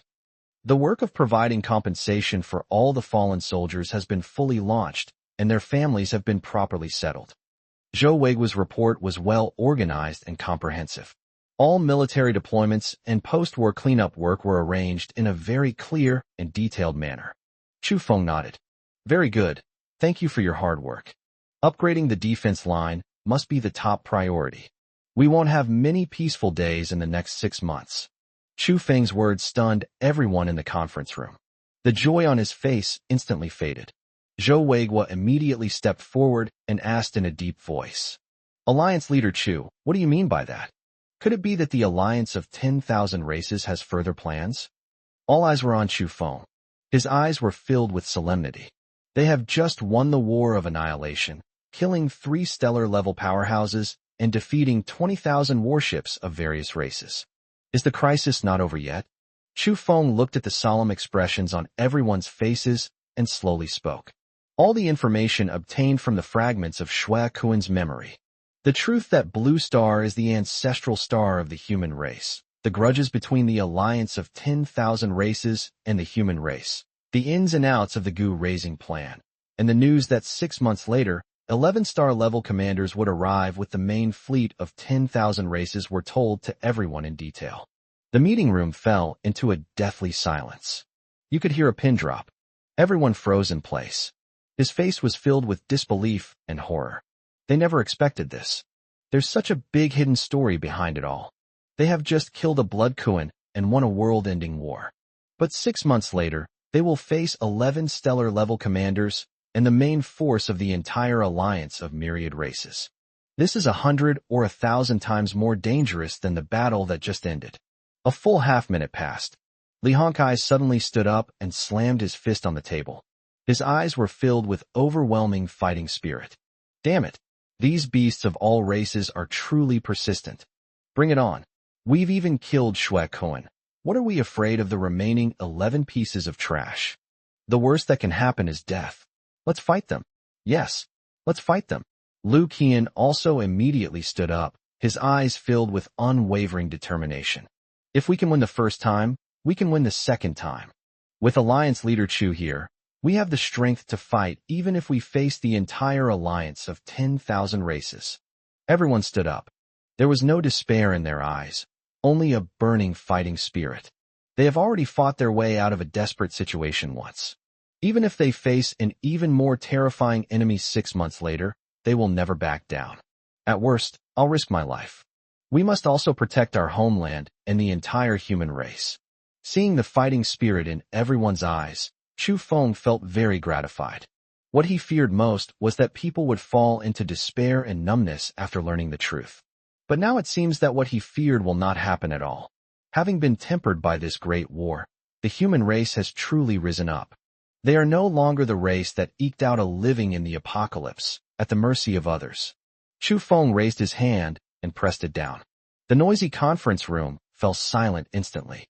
Everyone looked at Chu Feng, waiting for his instructions. It's a good thing that everyone is motivated to fight. Chu Feng spoke slowly. But we can't just rely on passion to fight the alliance of all races. 6 months is neither a long nor a short time. We aim to achieve a qualitative leap in the strength of the entire human race within the next 6 months. I have drawn up a plan for the rise of humanity. For the next 6 months, everyone must strictly follow the plan. Everyone immediately straightened their backs, took out paper and pens, and prepared to take notes. His eyes were full of seriousness. Chu Feng's gaze swept over everyone before he slowly issued his instructions. First, in terms of military research and development. Gao Peisheng, I'm giving you a death order. Within 6 months, we must thoroughly understand the technology of the myriad races' warships and achieve the independent mass production of space warships. At the same time, all weapon systems must be fully upgraded to pose a substantial threat to stellar-level powerhouses. We can't rely on myself to fight against stellar-level powerhouses forever. We must have our own trump cards and our own ultimate weapons. Gao Peisheng immediately stood up, adjusted his glasses, and said firmly, Don't worry, Alliance Leader Chu. I will complete the mission even if it costs me my life. Within 6 months, we will definitely be able to build our own spaceships. Chu Feng nodded and continued. Secondly, regarding the cultivation system. Kong Weihai and Jin Jihuai, you two will take the lead. Within 6 months, we must establish a complete cultivation system suitable for the human race. I will give you the complete cultivation method, as well as the key points for breaking through each realm. At the same time, the production scale of awakening pills must be increased tenfold. Every human being should have the opportunity to awaken their special abilities. We aim to increase the proportion of awakened individuals in the entire human race from the current 1% to over 10% within 6 months. The number of high-level awakened individuals of rank 4 or above should be increased tenfold. We must build an elite army that can truly stand up to all races head-on. Kong Weihai and Jin Jihuai immediately stood up and responded in unison. Yes, sir. Mission accomplished. Chu Feng continued. Thirdly, in terms of the defense system, Zhou Weigua, you are in full charge. Within 6 months, we must build 3 lines of space defense around Earth. Establish forward bases and early warning systems on the Moon and Mars. We must never allow the fleet of all races to reach Earth's near-Earth orbit so easily again. At the same time, the defense system of Earth must be fully upgraded. It must be able to block even the arrival of a star-level powerhouse, giving us time to react. Yes, Alliance Leader Chu. I guarantee the mission will be completed. Zhou Weigua immediately stood at attention and saluted, his voice booming. Fourth, in terms of talent cultivation, Lu Qian and Li Hong, you two are in charge. Within 6 months, we must establish 10 advanced academies for supernatural abilities, selecting talented young people from around the world for systematic training. We must not only win this battle, but also cultivate enough talent for the future of our people. Yes, we guarantee to complete the mission, the two replied in unison. Each instruction was clear and decisive. From military research and development to training systems, defense construction, and talent cultivation, it covers all aspects. This is a complete plan for the rise of humanity. What Chu Feng needs to do is not just win this war 6 months from now. Furthermore, it is about freeing the entire human race from the fate of being oppressed by all other races, to stand once again at the pinnacle of the universe. As everyone in the conference room listened to Chu Feng's plan, the light in their eyes grew brighter and brighter. The slight unease and anxiety I had felt earlier completely disappeared. Instead, they were filled with confidence and fighting spirit. With the leader of the Chu alliance present, and with this complete plan in place, they are confident that within 6 months, the entire human race will undergo a complete transformation. Even against the entire alliance of myriad races, they have the strength to fight. After the meeting, everyone immediately rushed to their respective posts. Go and carry out the orders given by Chu Feng. The entire planet Earth began to rotate at high speed once again. Everyone is giving it their all for the big battle 6 months from now. Not a single person slacked off, and not a single person backed down. They all know. 6 months later, either humanity will rise to power completely, or all races will be wiped out. They had no way out. Only Chu Feng and the 5 women remained in the conference room. Fan Xian, carrying a thick stack of documents, walked up to Chu Feng and spoke softly. Chu Feng, I have compiled the entire plan you just set out, and I will distribute it to all bases around the world in a moment. In addition, the heads of all the bases around the world have sent messages saying that they will strictly follow your instructions and will not hold you back. Chu Feng took the document, flipped through it, and smiled at her. Thank you for your hard work, Fan Xian. I always have to trouble you to organize these trivial documents. Fan Xian's cheeks flushed instantly, and he quickly shook his head, saying softly, It's no trouble at all. I'm happy to help you with these things. Zhang Lingyu, holding her younger sister's hand, walked up to Chu Feng and spoke softly. Boss, we have already communicated with all the mental awakeners in the world. Over the next 6 months, we will establish a mental ability academy to train mental talents and help you build a mental early warning network covering the entire solar system. Even if it's a fleet of all races, we can detect it the moment it enters the solar system. Chu Feng looked at the 2 sisters and nodded with a smile. Okay, I trust you with this matter. Take care of yourself and don't overwork yourself. The 2 sisters simultaneously smiled and nodded vigorously. Athena walked to Chu Feng's side, her blue eyes gleaming with a faint white light. She spoke softly. Chu Feng, I have cracked the communication frequency band of the Myriad Races Alliance through Shui Kuan's memory fragments. Next, I will monitor the communications of the alliance of 10,000 races in their entirety. I will inform you of any of their movements immediately. In addition, I have also compiled all the information about the remaining 11 commanders of the Myriad Races Alliance from Shui Kuan's memories, including their cultivation levels, special abilities, and weaknesses. I have compiled it into a book, and I will show it to you in a moment. Chu Feng looked at her and gently ruffled her hair. Thank you for your hard work, Athena. With you here, I'm saved a lot of trouble. Athena's cheeks flushed instantly, and she lowered her head, but couldn't help but smile. Huang Kursin walked to Chu Feng's side and gently took his hand. Her palms were still slightly cold, but her resolve was unwavering. Chu Feng, no matter what you face next, we will always be with you. Just keep charging forward, we'll take care of everything behind you. The other 4 women also nodded in agreement. Her eyes were filled with determination and admiration as she looked at Chu Feng. No matter how many dangers or hardships lie ahead, they will always stay by Chu Feng's side. To be born together. Let's die together. Looking at the 5 women beside him, Chu Feng felt a surge of warmth in his heart. He took Huang Kursin's hand in return and smiled at everyone. Good. Let's walk the road ahead together. 6 months from now, together we will show the entire alliance of all races how powerful the human race is. Chu Feng raised his head and looked at the sky outside the window. Their gaze seemed to pierce through the atmosphere, reaching the headquarters of the alliance of all races deep within the universe. A sharp fighting spirit flashed in his eyes. Alliance of all races. You wait and see. 6 months later. It was our turn, the human race, to fight back. Chapter 121, A Major Breakthrough in Spiritual Plants. The era of cultivation for all begins. The first rays of sunlight in the morning pierced through the frozen clouds. The rain fell on the roof of the training room at the Qingzhou Alliance headquarters. Chu Feng sat cross-legged in the center of the spirit-gathering array. The blood-red stellar-level crystal core in the palm of his hand was emitting a warm glow. 3 days have passed. He has already absorbed nearly 40% of the energy in the crystal core. His cultivation level, at the peak of the half-step stellar level, was as stable as it could possibly be. The origin of space-time within the Dantian, like the sun and moon, slowly rotates. Each rotation deepened his understanding of the laws of space and time.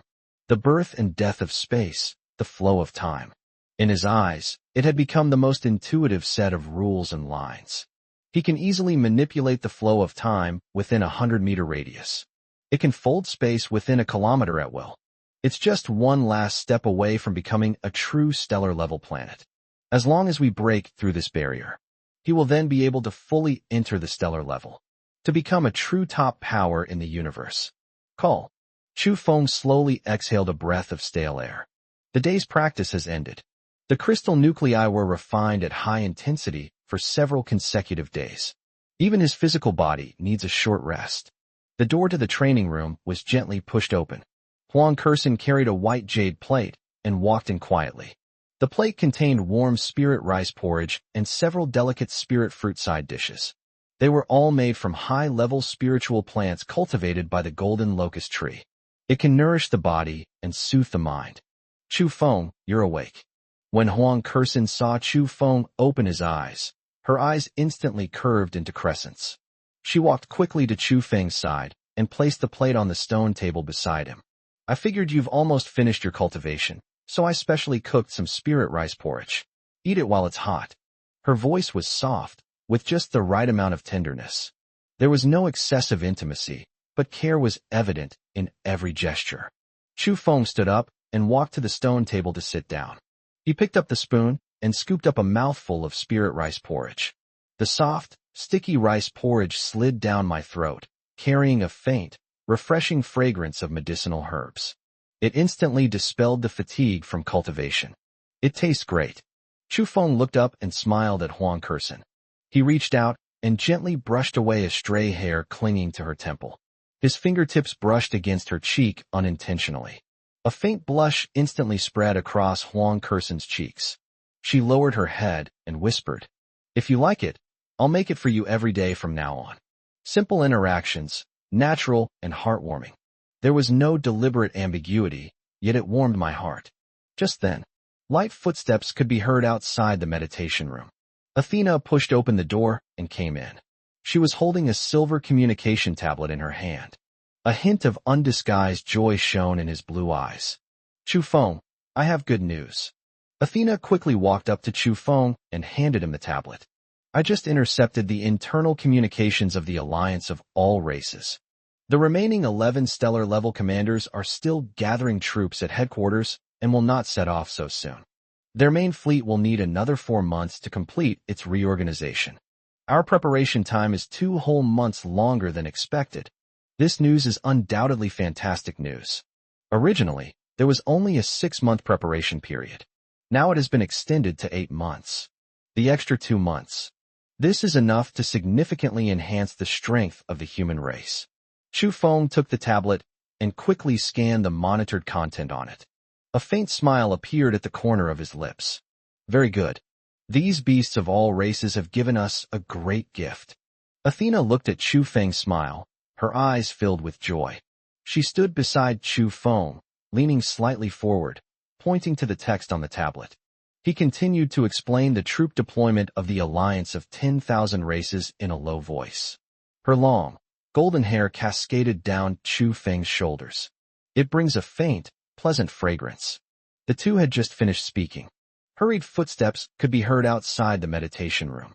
Fan Xian strode in, carrying a thick stack of documents. Her face beamed with undisguised joy, and she immediately spoke upon seeing Chu Feng. Chu Feng, good news. General Zhou Weiguo sent a message that the site selection for the lunar forward base has been finalized, and the advanced team has set off with engineering equipment. The initial construction of the base will be completed in at most half a month. Minister Gao Peixing has also finished disassembling the first main battleship of the myriad races. He has mastered most of the core engine and main gun technologies. It is expected that the blueprint design of the first domestically produced warship will be completed within 3 months. The training academies at various bases around the world have completed site selection and construction and will be able to officially enroll students next month. The first batch is expected to recruit 100,000 talented students. Fan Xian spoke quickly, but his thoughts were incredibly clear. One piece of good news after another came from her mouth. Everything is progressing steadily in accordance with Chu Feng's plan for the rise of the human race. She kept her head down, organizing the documents in her hands, while she spoke. Only after reporting all the details did he secretly raise his eyes and glance at Chu Feng. His eyes were filled with undisguised joy and admiration. For the past 2 weeks, the entire human race was holding back a lot of energy. Everyone is giving it their all for the big battle 6 months from now. Now every project is progressing smoothly without any problems, and she is happier than anyone else. Chu Feng took the documents from her and quickly flipped through them. The documents were neatly organized, with the progress of each project, the problems encountered, and the subsequent plans clearly marked. It's clear at a glance. Well done. Chu Feng looked up and smiled at her. Thank you for your hard work, Fan Xian. These days, you've been managing all the trivial matters at various bases around the world all by yourself. You must have been staying up a lot of nights. His gaze fell on the faint dark circles under Fan Xian's eyes. There was a hint of barely perceptible heartache in his tone. Fan Xian's cheeks flushed instantly. She quickly lowered her head, her fingers nervously gripping the hem of her clothes, and whispered, "It's not hard work. I'm very satisfied if I can help you take care of these trivial matters so that you can focus on your cultivation." Huang Kursin and Athena, who were standing next to her, couldn't help but smile at each other as they looked at her flushed cheeks. But he didn't say much. They all understood this feeling, wanting to silently stay by Chu Feng's side and share his burdens. Looking at the 3 women, Chu Feng felt a warm current surge in his heart. Immediately, he picked up the communicator on the table and dialed the encrypted communication with Zhou Weiguo, Gao Peixing, and others. The communication was quickly established. On the screen appeared the figures of Zhou Weiguo, Kong Weihai, Li Hong, and others. Upon seeing Chu Feng, they immediately stood up straight and gave a standard military salute. Alliance Leader Chu. The crowd shouted in unison. Chu Feng nodded to them and got straight to the point. I just received a message that Athena overheard. The main fleet of the alliance of 10,000 races will have to postpone its departure by 2 months due to issues with troop reorganization. Our preparation time has been extended from 6 months to 8 months. These words were spoken. The people on the communication screen were instantly stunned. Immediately, an undisguised look of ecstasy erupted on his face. Really, that's wonderful. Zhou Weiguo slammed his fist on the table, his voice filled with excitement. With an extra 2 months, our space defense system can be fully completed. 8 months. Enough time for us to build at least 10 main warships. Gao Peixing adjusted his glasses, his eyes gleaming with excitement. With 2 more months, our awakening pill production can at least triple. The plan for universal cultivation can be implemented ahead of schedule. Kong Weihai immediately spoke up, his voice trembling slightly. Everyone was thrilled. The extra 2 months are a godsend for the human race right now. Originally, time was tight and the task was heavy, so many plans had to be rushed to completion. Now that they have 2 more months, they can do everything more thoroughly and perfectly. The strength of the human race can also be greatly enhanced. Seeing everyone's excitement, Chu Feng smiled faintly. Then, his tone became serious, and he spoke again. Although we have 2 more months, we cannot relax in the slightest. All plans should not only not be slowed down, but should be accelerated. We should use the extra time to fill in the gaps, to improve our strength, and to lay a more solid foundation for the future of the human race. Do you understand? Understood. Mission accomplished. The people on the screen immediately stood at attention, saluted, and responded in unison. His voice was full of determination and fighting spirit. The communication was disconnected. Chu Feng had just put down the communicator. There was another gentle knock on the door of the cultivation room. Come in. Chu Feng spoke up. The door was pushed open. Jin Jihuai walked in quickly, carrying a small bamboo basket. Her cheeks were flushed, and there was a thin layer of sweat on her forehead, indicating that she had rushed over. Upon seeing Chu Feng, she immediately stopped and bowed deeply to him. Alliance Leader Chu. Her voice was filled with barely suppressed excitement and joy. Alliance Leader Chu, we succeeded. We finally succeeded. Seeing her excited expression, Chu Feng raised an eyebrow and asked with a smile. What did you succeed at? Tell me slowly, there's no rush. Jin Jihuai quickly raised his head and handed the bamboo basket in his arms to Chu Feng. The basket was lined with a layer of clean spiritual plant leaves. On the leaf, there were a dozen or so pure white fruits. The fruit is only the size of a thumb, with a faint fragrance and glistening dew on it. A pure spiritual energy emanated from the fruit. Even just smelling it can invigorate you. Alliance Leader Chu, these are the spirit-gathering fruits we cultivated. Jin Jihuai's voice carried an undisguised pride. The spirit-gathering fruits we cultivated before could only grow in a constant temperature spiritual plant greenhouse, and it would take 3 years to bear fruit. Moreover, the yield was extremely low, with a maximum of a few hundred fruits produced per year. After 2 weeks of repeated improvements, we have finally cultivated a cold-resistant variety of jeweling fruit.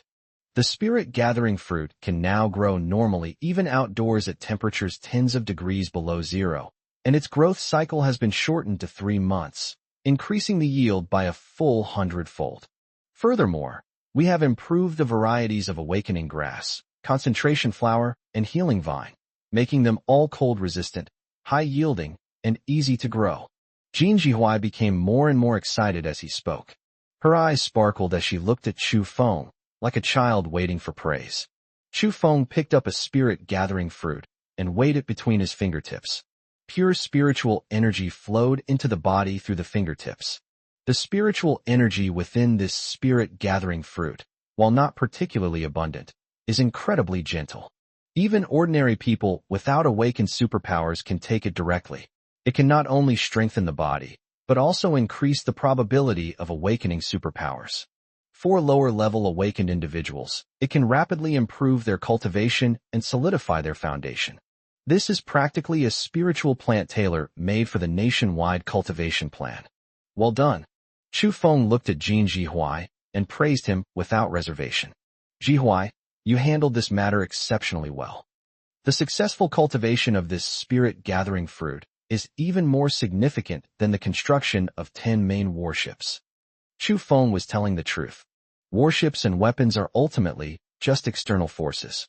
Only when the overall strength of the entire human race improves can it truly become powerful. This improved spirit-gathering fruit can give ordinary people the opportunity to embark on the path of cultivation. It can enable a qualitative leap in the proportion of awakened beings in the entire human race. This is the truly momentous event that can change the future of humanity. Jin Jihuai's cheeks flushed instantly upon hearing Chu Feng's praise. Her head was almost touching her chest, her fingers nervously twisting the hem of her clothes, and she whispered, "No, it wasn't all my doing. It is thanks to the ancient spiritual plant cultivation method that Alliance Leader Chu gave me before, as well as the samples of spiritual plants from all races that you provided, that we were able to improve them so quickly. I just did what I was supposed to do." Her voice was soft and gentle, with a hint of shyness. But this made Huang Kursin and the other girls next to her burst into laughter. Chu Feng looked at her shy expression and shook his head with a smile. "If you've made a contribution, you've made a contribution. There's no need to be modest. Tell me, what reward do you want?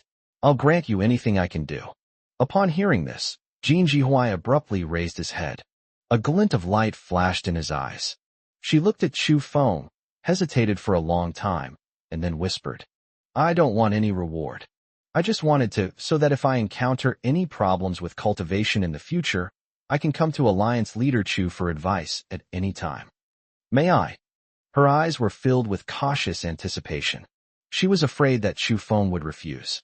Upon hearing this, Chu Feng couldn't help but laugh. "Sure.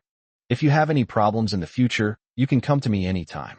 "Thank you, Alliance Leader Chu." Jin Jihuai instantly beamed with joy. The blush on her face spread all the way to her ears. Seeing her happy, Chu Feng's mood improved considerably. There is a group of people who are willing to do everything in their power for the future of humanity. What else could he possibly worry about?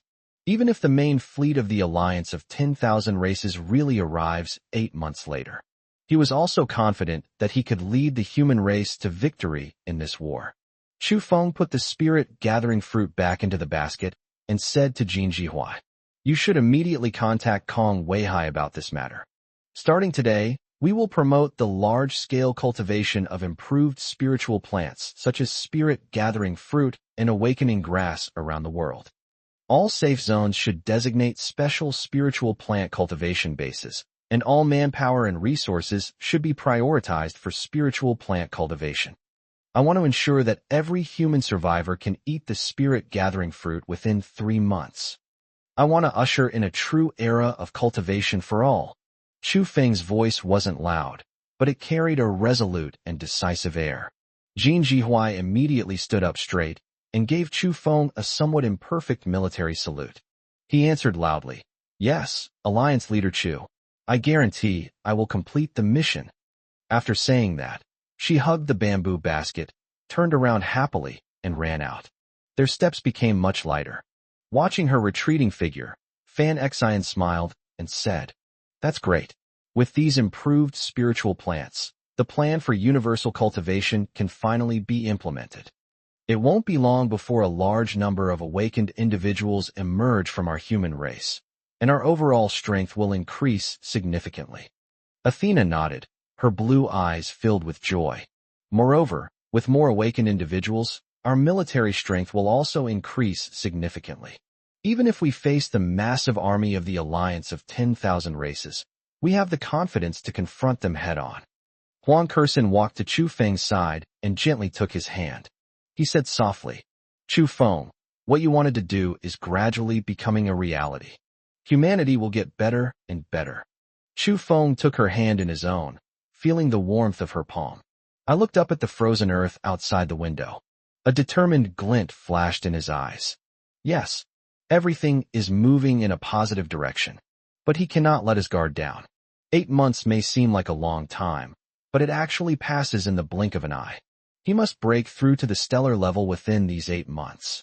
Only in this way can he truly have the confidence to face the 11 stellar-level commanders of the Alliance of Myriad Races. Chu Feng took a deep breath. He said to the women around him, "You guys go ahead and get busy. I need to continue my seclusion and cultivation. This time, I'm going to try to completely break through the barrier of the stellar level." Upon hearing this, the girls all showed expressions of joy, but he didn't forget to remind them. "Chu Feng, you must be careful and don't rush things. Even if we can't break through, it's okay, we still have time. We'll stay outside and make sure no one disturbs you." Chu Feng smiled at them and nodded. He turned around and went back into the training room. The heavy stone door slowly closed. Chu Feng sat cross-legged in the center of the spirit-gathering array. He took out the stellar-level crystal core of Shui Kuan once again. There is still 60% of the energy in the crystal core that has not been absorbed. He has not yet fully comprehended the complete law of destruction imprint contained within it. Chu Feng closed his eyes. My mind and spirit were completely absorbed into my body. The origin of space-time within the Dantian began to slowly rotate. A powerful suction force erupted from within the Dantian. The stellar-level energy within the crystal core surged into his body like a raging river. He wanted to make use of these extra 2 months. A breakthrough was achieved, reaching the stellar level. He wants the whole universe to know. Humans have never been lambs to the slaughter. He will personally restore the glory of the ancient human race.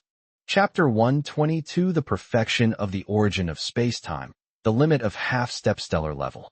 Inside the meditation room, the spiritual energy was so rich it was almost dripping with moisture. Chu Feng sat cross-legged in the center of the spirit-gathering array. His body was surrounded by a black and white spatial power. Time seemed to move around him, sometimes speeding up, sometimes slowing down. Space around him sometimes folds, sometimes vanishes. He seemed to have become one with the laws of time and space. Shui Kuan's stellar-level crystal core floated above his head. The crystal core emitted a faint crimson glow. The immense stellar-level energy within was being extracted strand by strand and slowly integrated into Chu Feng's body. Time passed little by little. 1 day, 3 days, 7 days. In the blink of an eye, Chu Feng had been in seclusion for a full 10 days. During these 10 days, he didn't stop for a moment. While frantically refining the stellar-level energy within the crystal core, they also comprehended the destructive law imprint contained within it. He doesn't want to cultivate the law of destruction. Instead, it is through the law of destruction that we can glimpse the law comprehension of a stellar-level expert and understand the most crucial barrier between the stellar level and the half-step stellar level. In his previous life, he eventually reached the stellar level. However, he broke through by burning his life force in a desperate situation. So his foundation was weak and his understanding of the stellar level was extremely shallow. In this life, he will walk the most solid and perfect path. He wanted to thoroughly understand the essence of stellar-level energy before making a breakthrough. To achieve a breakthrough that would allow one to crush even star-level powerhouses of the same rank. Inside the meditation room, Chu Feng's mind was completely immersed in the ocean of laws. His consciousness seemed to detach from Earth and drift into the depths of the universe. He witnessed the birth and death of stars, the swallowing of black holes, and the brilliance of supernova explosions. I saw the traces that time left in the universe. I saw space, its folds twisted and contorted by gravity. His understanding of the laws of space and time was improving at an alarming rate. The origin of space-time within the Dantian also became increasingly solid and dazzling.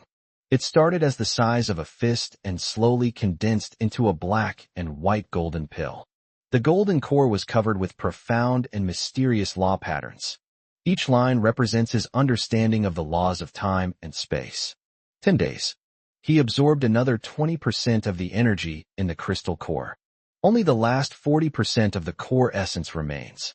His cultivation level also progressed from the peak of the half-step stellar level to the ultimate of the half-step stellar level. We've reached the end of the planetary level. Now, even without relying on any supernatural powers, he can easily crush a powerhouse at the early stage of the stellar level with just his physical body and energy. Even a mid-stage stellar level expert, he could fight head-on and not be at a disadvantage. But that stellar barrier still stood in his way. It seems like there's only a thin layer of paper separating us, but we can never break through it. Chu Feng slowly opened his eyes. A hint of doubt flashed in his eyes. Wrong. That shouldn't be the case. His understanding of the laws of space-time has reached the pinnacle that a half-step stellar level can achieve. The energy within the body has also reached its peak. Both in terms of understanding the laws and accumulating energy, the conditions for breaking through to the star level have been met. But why is it that we can never break through that barrier? Chu Feng frowned. A faint sense of time and space lingers around my fingertips. I began to gradually sort out my own path of cultivation. Reborn from the apocalypse. Awakening dual superpowers, he tamed 7 dogs, rescued Huang Kursen, and fought his way back from Wu Kingdom to Xia Kingdom. By establishing the human alliance and slaying powerful beings from all races, we have gradually arrived at where we are today. His path was incredibly solid, without the slightest hint of superficiality. He achieved unparalleled skill at every level. Every breakthrough is built on a solid foundation. What exactly went wrong? Chu Feng closed his eyes. I once again sank into my mind. Look inward at your Dantian, and look inward at the golden core of space-time origin that has been condensed to the extreme. The golden core rotated, and the black and white space-time power flowed slowly. Flawless. It is flawless. But why can't we break through? Just as Chu Feng was filled with doubt, a sentence from Shui Kuan's memory fragments suddenly flashed through his mind. The stellar level represents a leap in the level of life, a complete fusion of laws and the physical body, and the construction of one's own micro-world. Chu Feng had seen this sentence countless times before, but they never truly understood. And now, when he reached the pinnacle of the half-step stellar level, he saw this sentence again. Like a bolt of lightning, it instantly cleaved through the fog in his mind. I see. He finally understood where he went wrong. His understanding of the laws of space and time is already quite profound. The body has accumulated enough energy, but he never achieved a complete fusion of the laws and his physical body. His space-time laws have always been supernatural powers used in battle and means of attack, but it has not truly integrated into every drop of one's blood, every cell, and every inch of one's body. If this is not achieved, then one's own self is space-time, and space-time is oneself. They haven't even built their own little world. This is the most crucial reason why he cannot break through. I figured that out. Chu Feng suddenly understood. All previous doubts vanished instantly. It turns out that the key to breaking through to the stellar level has never been the amount of energy, nor the depth of one's understanding of the laws. Rather, it represents a leap in the level of life. It's a complete transformation from the inside out. Chu Feng slowly exhaled a breath of stale air. A knowing glint flashed in his eyes. He no longer focused on refining the energy within the crystal core. Instead, he closed his eyes. He began to guide the space-time power around him, gradually integrating it into his physical body. It is integrated into every cell, every bone, and every drop of blood. This process is very slow, yet it was incredibly solid. With each wisp of space-time energy that seeps into his cells, his physical body undergoes a tempering process. His level of life will be slightly elevated. Time, once again, passed little by little. 5 more days passed quietly. The door to the cultivation room remained closed. The women standing guard outside the door all showed a hint of worry on their faces. It's been 15 days. Chu Feng has been in seclusion for a full 15 days. There was no movement during that time. Although they trusted Chu Feng, they couldn't help but worry. Sister Kursen, will Chu Feng be all right? Zhang Lingyin tugged at Huang Kursen's sleeve and asked softly. His eyes were full of worry. Huang Kursen shook her head, reached out and patted the back of her hand, and softly comforted her. Don't worry, Chu Feng will be fine. He's just in seclusion, trying to break through to the next level. All we need to do is stay here and keep watch so no one can disturb him. That being said, but her eyes were also filled with unconcealed worry. She knew better than anyone how difficult it was to break through to the stellar level. The slightest carelessness will result in a backlash from the laws, leading to death and the dissipation of one's spiritual power.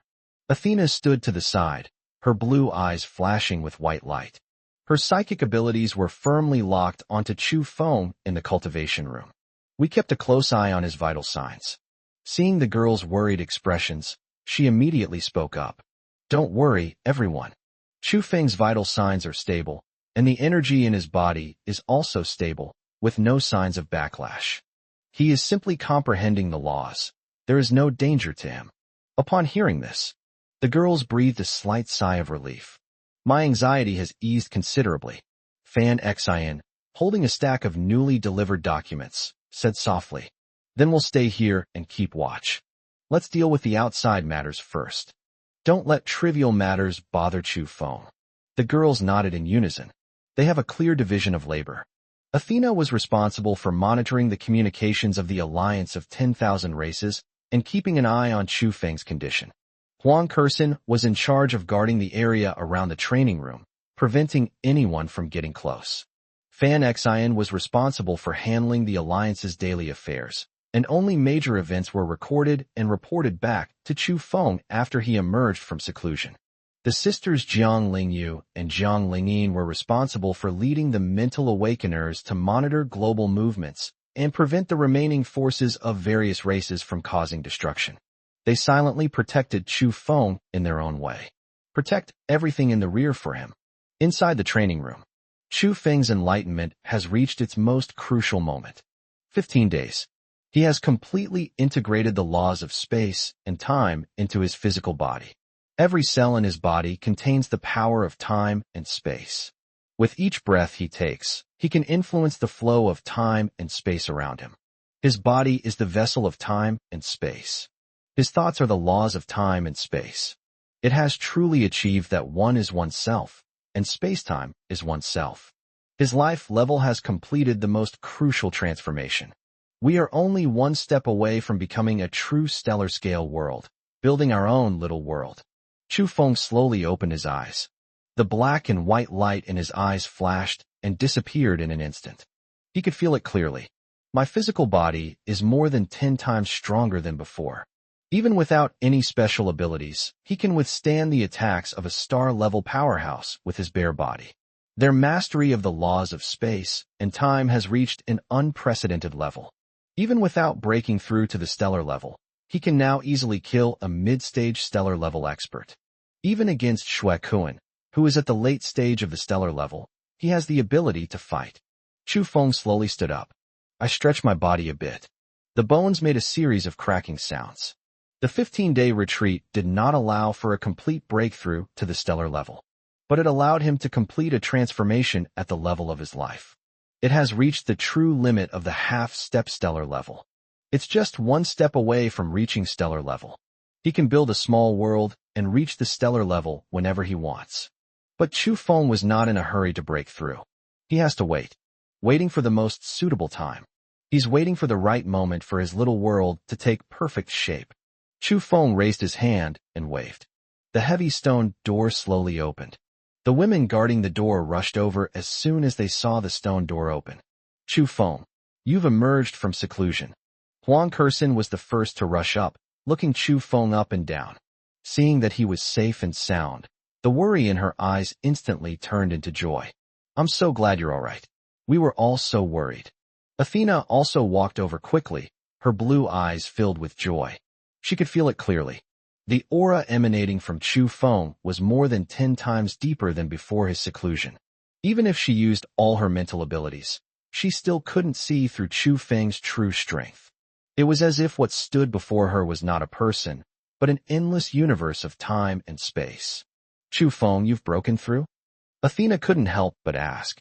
Chu Feng smiled and shook his head. Not yet. However, it will be soon. I can break through to the stellar level at any time now. These words were spoken. A dazzling light instantly shone in the eyes of the girls. A breakthrough is possible at any time. This means that Chu Feng has completely figured out the barrier of the stellar level. He can step into that realm that countless people dream of whenever he wants. That's great. Chu Feng, you're amazing, Jiang Lingyin said, skipping along, her eyes sparkling with admiration. Fan Xin, also holding the documents, said with a smile. That's great. Once you break through to the stellar level, Even if the 11 commanders of the Myriad Races Alliance come, we won't be afraid. Seeing the girl's happy expressions, Chu Feng's lips curled into a faint smile. Then, he looked at Fan Xian and asked, "During my 2-week seclusion, has anything major happened in the League?" Fan Xian immediately snapped out of his daze, opened the file in his hand, and quickly reported, "Chu Feng, everything is progressing steadily according to plan, and there have been no unexpected incidents. Regarding the cultivation of spiritual plants, Jin Jihuai has led his team to establish hundreds of large-scale spiritual plant cultivation bases in various safe zones around the world. The improved spirit-gathering fruit and awakening grass have already begun to be planted on a large scale, and the first batch will be ready to mature in 3 months. In terms of military research and development, Gao Peixing has completed the blueprint design of the first human space warship and construction has begun. It is expected to be launched and tested in 4 months. In terms of space defense, the Lunar Advance team has completed the construction of the initial base, and the main engineering team has set off with equipment. It is expected that the construction of the main lunar base and the first line of space defense will be completed within 6 months. Regarding cultivation academies, all 10 advanced supernatural ability academies worldwide have been completed and will officially open next month. The first batch of 100,000 students has already been selected. In addition, General Zhou Weiguo has completed the reorganization of the army and formed 10 elite army groups with a strength of 1 million each, all equipped with the latest supernatural weapons, ready to be put into battle at any time. Fan Xian's report was well organized and comprehensive. He went into seclusion for half a month. The human race as a whole continues to develop rapidly. Every day, I'm getting stronger. Chu Feng nodded in satisfaction after listening. Very good. Everyone did a great job. He didn't misjudge him. Even when he's not around, these people can handle everything perfectly. Just then, the communication tablet in Athena's hand suddenly started vibrating wildly. She glanced down at the tablet. His expression changed instantly. She abruptly raised her head, looked at Chu Feng, and said in a hurried tone, "Chu Feng, something terrible has happened. Our monitoring satellites located in the outer reaches of the solar system have just issued an alarm. A small fleet has broken through the outer perimeter of the solar system and is heading towards Earth at full speed. 3 energy fluctuations at the early stage of the stellar level have been detected in the fleet." Chu Feng's eyes instantly turned cold. Stellar class. And there are 3 of them. The vanguard of the alliance of all races has arrived so quickly. Chapter 123, Rescuing Mars. Half-step stellar level force crushes the stars. As Athena finished speaking, the relaxed atmosphere in the command center instantly froze. Li Hong suddenly stood up, his fists clenched so tightly they cracked. Damn it. These beasts of all races, they're like ghosts that won't leave. The main fleet hasn't even assembled yet, and the advanced team dares to sneak over? Zhou Weiguo immediately stepped forward, his expression grave. Alliance leader Chu, at the Mars outpost, we have a total of 50,000 soldiers stationed there, as well as 30 main cannons salvaged from the warships of the Myriad Races. The base's defense system was built to withstand attacks from a 9th-rank expert. The fact that they were able to send out an emergency distress signal means that the advanced fleet that arrived is definitely not weak, and there may even be a half-step stellar-level expert in charge. The Mars outpost is the first line of defense for the solar system established by Chu Feng. It was also the first foothold for humanity as it ventured into the universe. Once the base is breached, it will not only lose 50,000 elite soldiers and a large amount of weaponry and equipment. The solar system early warning system built by the human race will also be torn open with a huge gap. The fleet of all races could then drive straight in and approach Blue Star directly. The consequences would be unimaginable. All eyes turned to Chu Feng, waiting for his instructions. Chu Feng tapped his fingertips lightly on the table, his eyes calm and without the slightest panic. He had long anticipated that even if the main fleet of the alliance of 10,000 races had not yet been assembled, it would still send an advance team. Firstly, to investigate the true nature of Earth. Secondly, to eliminate outposts on Mars and the Moon, clearing obstacles for the arrival of the main fleet. I just didn't expect them to arrive so quickly. Can you pinpoint the size and strength of the enemy fleet? Chu Feng looked up at Athena, his tone calm. Can. Athena nodded immediately, her fingertips swiping rapidly across the tablet. A faint white light flickered in the blue eyes. With his psychic powers fully unleashed, he extended his reach towards Mars along the encrypted communication channel. I have connected to the spirit beacon at the Mars outpost.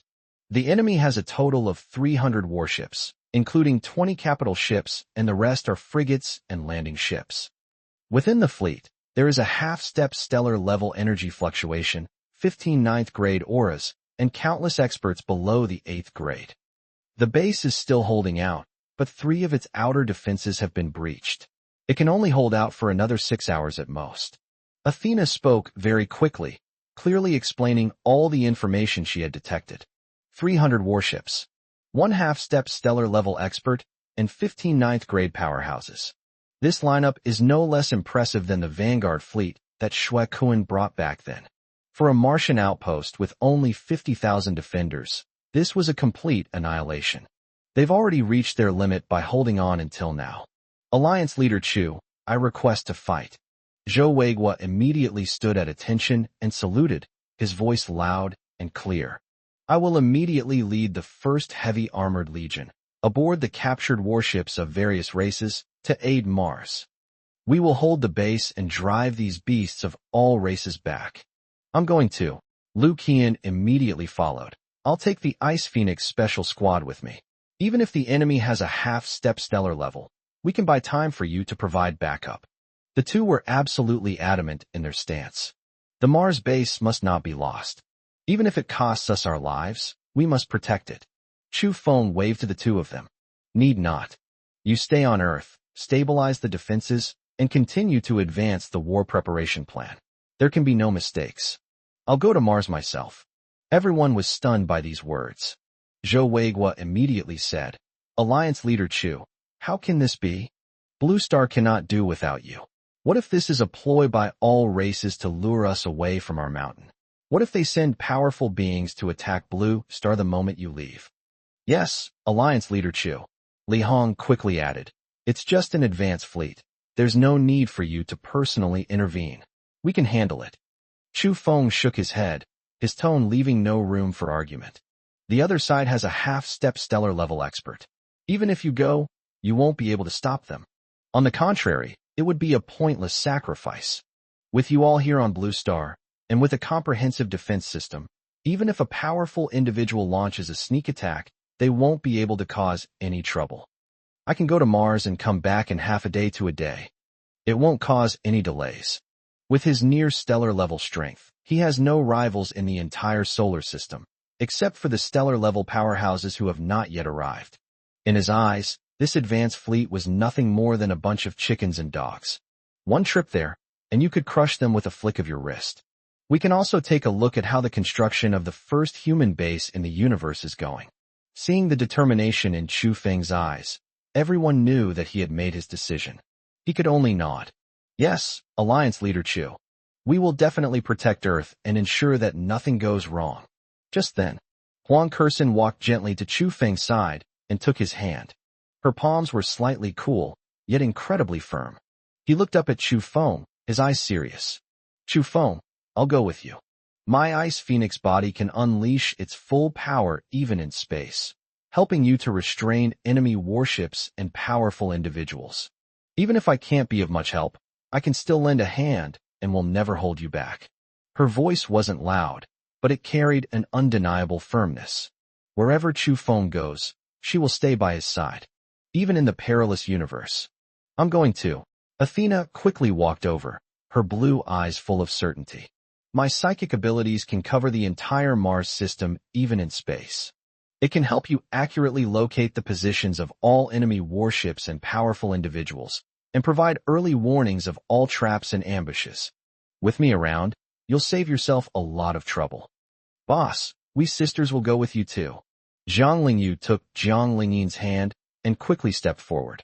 The two sisters exchanged a glance and said in unison, Our mental power can interfere with the fire control systems of enemy warships over a wide area, and it can also interfere with the mental power of enemy experts.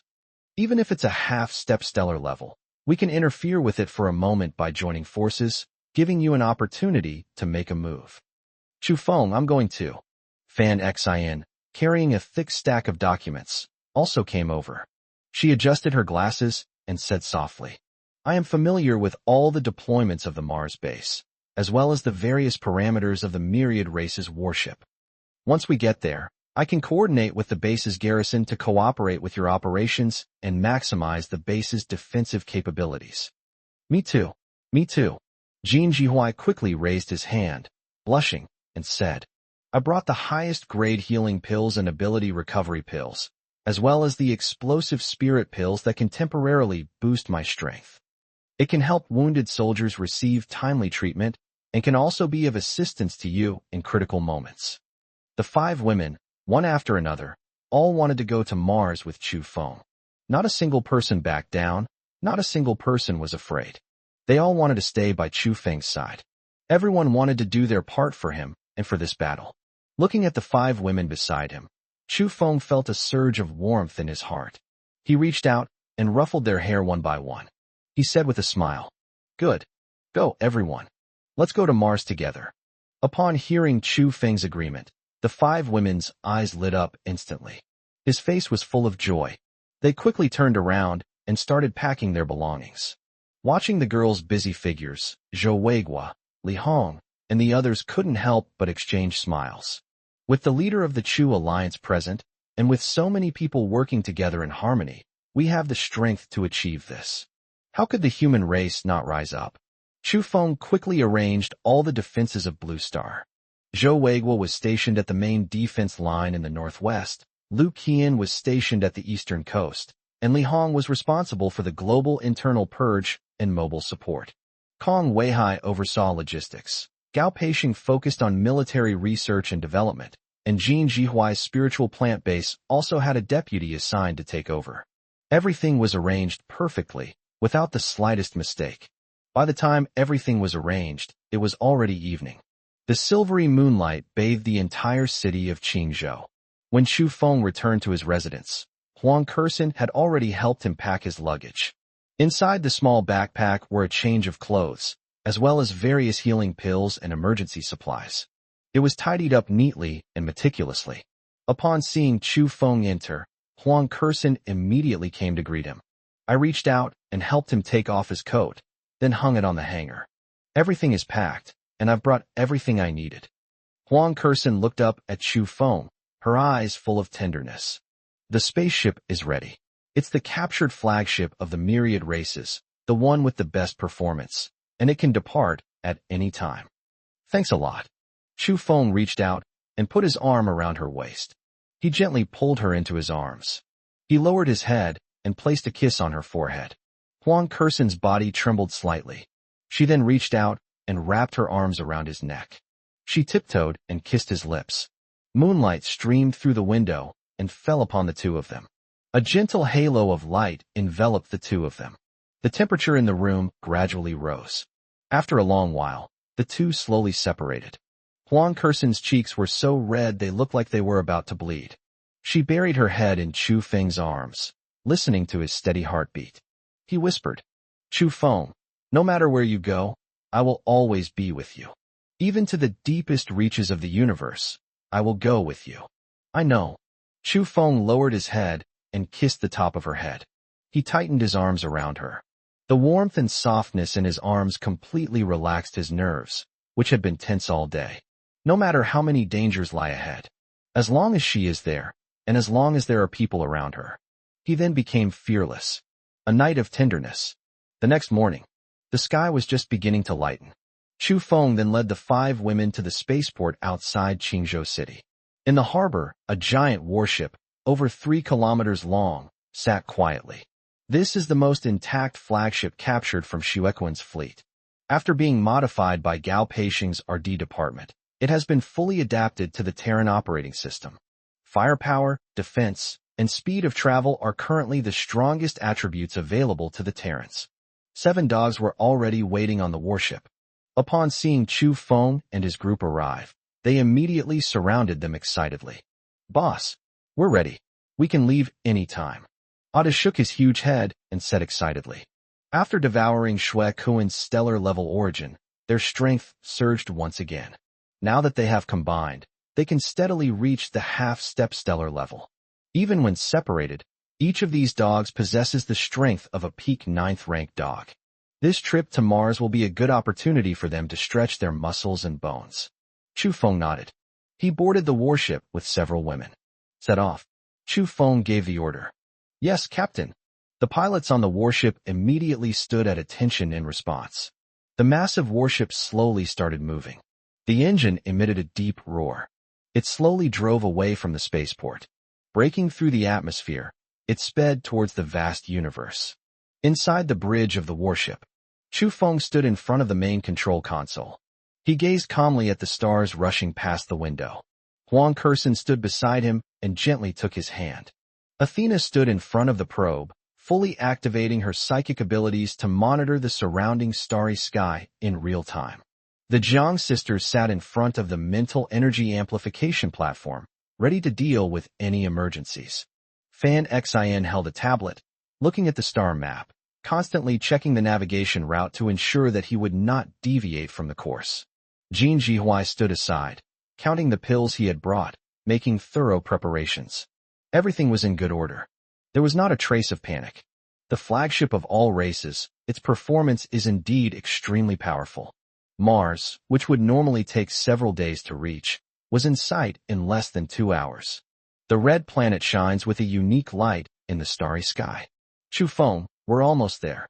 Fan Xin quickly walked to Chu Feng's side and said softly. The Mars outpost is located on Utopia Plain on the far side of the planet. Our detection radar has detected energy fluctuations on the battlefield.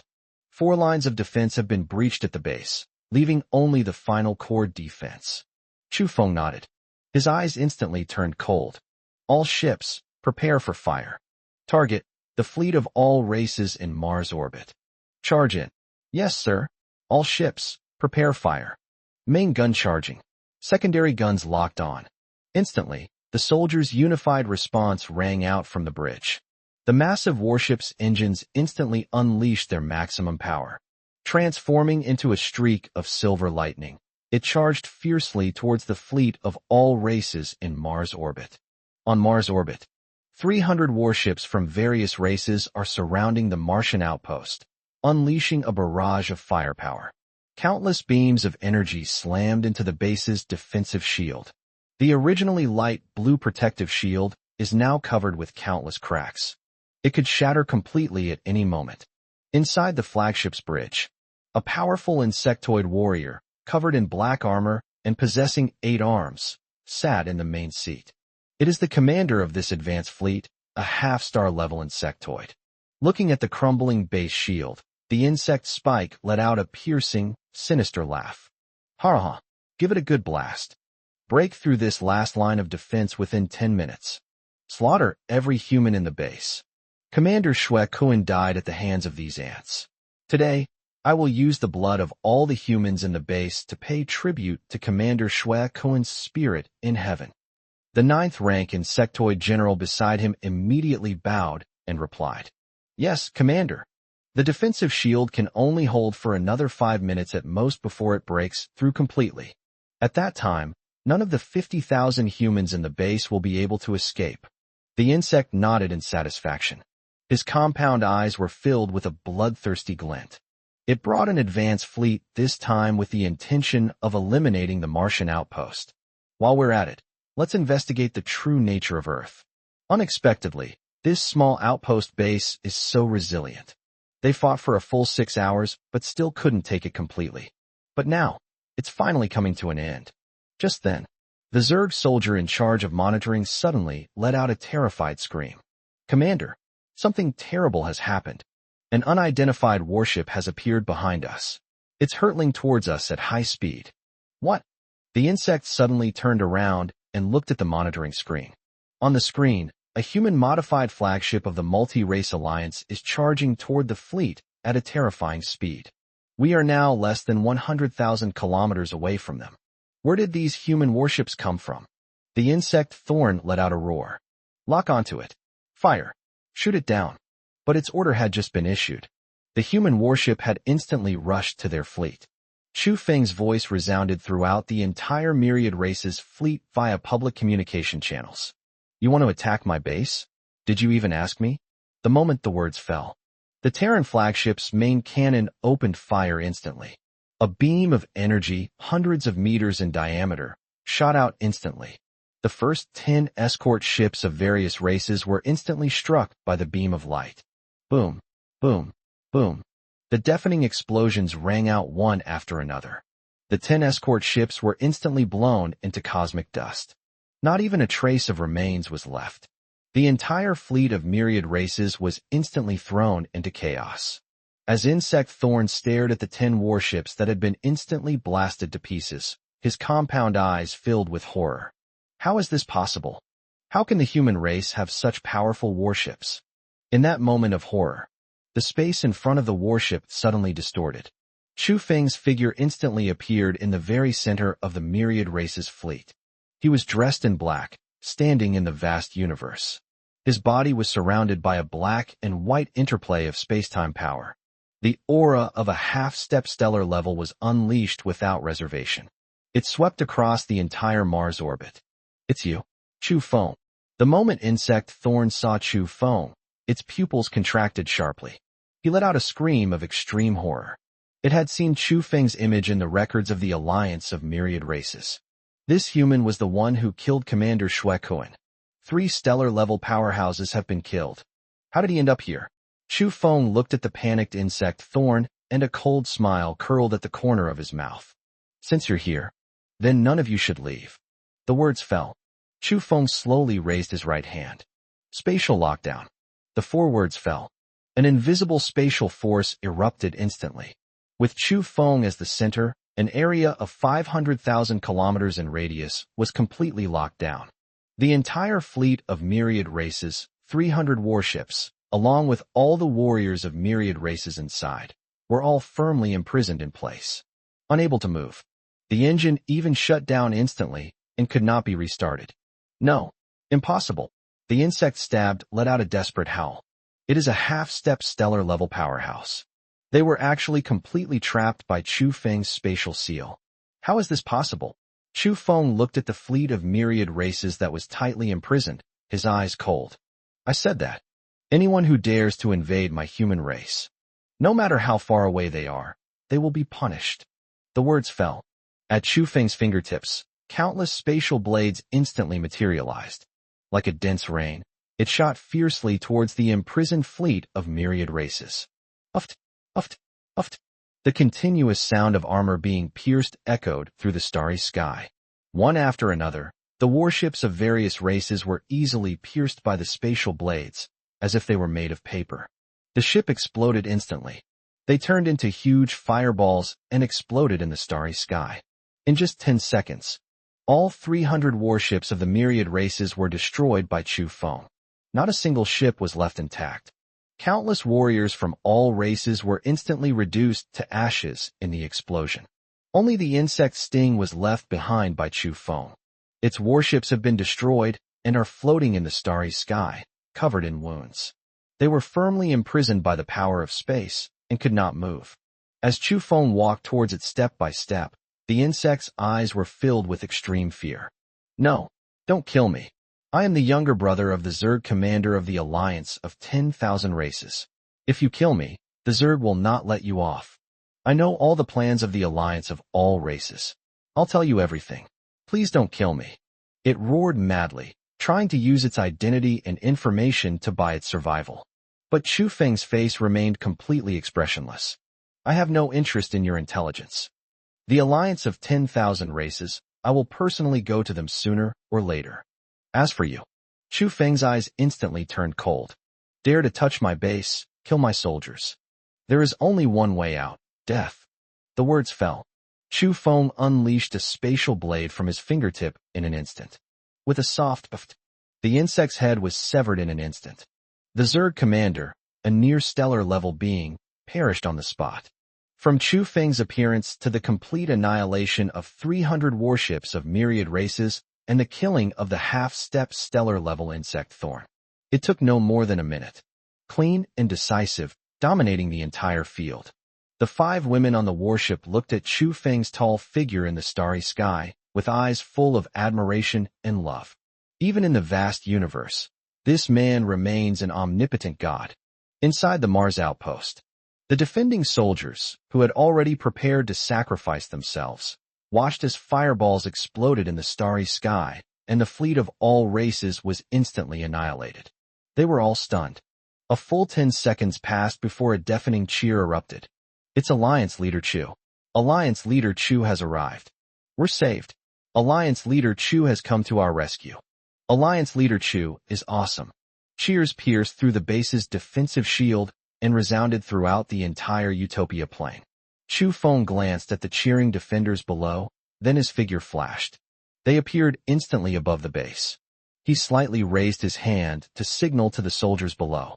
The sunlight shone on him, giving him a golden halo. It was as if a god had descended. Chapter 124 Warmth at the Base, News of the Extraterrestrial Human Race. Chapter 124 Warmth at the Base, News from the Human Race in the Universe. Chu Feng's figure slowly landed on the base's plaza. The base gates opened instantly. The division commander stationed at the base led all the surviving officers out quickly. The group rushed up to Chu Feng and stood at attention in unison, saluting. The division commander, covered in wounds and with gunpowder and bloodstains on his face, still stood ramrod straight. His eyes were filled with tears, and his voice trembled uncontrollably. Commander Zhao Gang of the Mars Outpost Base, along with all surviving officers and soldiers, pays respects to Alliance Leader Chu. Thank you, Alliance Leader Xie Chu, for your timely assistance. Alliance Leader Chu, we almost failed to defend the base. We've embarrassed you. In the end, Zhao Gang's voice was full of remorse. They suffered heavy losses in this surprise attack by the fleet of all races. Of the original 50,000 defenders, less than 30,000 remain. 4 of the 5 lines of defense have been breached. If Chu Feng had arrived half an hour later, the base would have been completely lost. Chu Feng reached out and helped Zhao Gang up. His gaze swept over the soldiers behind him, each one bearing wounds, yet still standing tall and straight. His eyes were full of approval. You haven't disgraced yourselves. You did a great job. Faced with 300 warships, a half-step stellar-level expert, and 15 ninth-rank powerhouses, you were able to hold out for 6 hours, defend the base, and protect humanity's first line of defense on Mars. You are all heroes of the human race. Chu Feng's voice wasn't loud, but it clearly reached the ears of every soldier. The soldiers, who were initially filled with remorse, instantly had tears in their eyes upon hearing these words. They fought desperately to defend their territory, sacrificing so many brothers. Gaining the approval of the Chu Alliance leader makes it all worthwhile. Alliance Leader Chu. Zhao Gang straightened up abruptly and gave a standard military salute. All the soldiers behind him raised their hands and saluted at the same time. Their movements were synchronized and powerful. Even if they are covered in wounds, even if they are exhausted and on their last legs. But their spines remained straight. Chu Feng returned the salute to the crowd. He then asked, have the casualty figures been released yet? Reporting to Alliance Leader Chu, the statistics have been compiled. Zhao Gang immediately responded, his voice lowering slightly. We lost a total of 21,300 soldiers. More than 8,000 were seriously wounded, and the rest were almost all slightly wounded. 80% of the base's defenses were destroyed, 12 main guns were destroyed, and the remaining 18 were also damaged to varying degrees.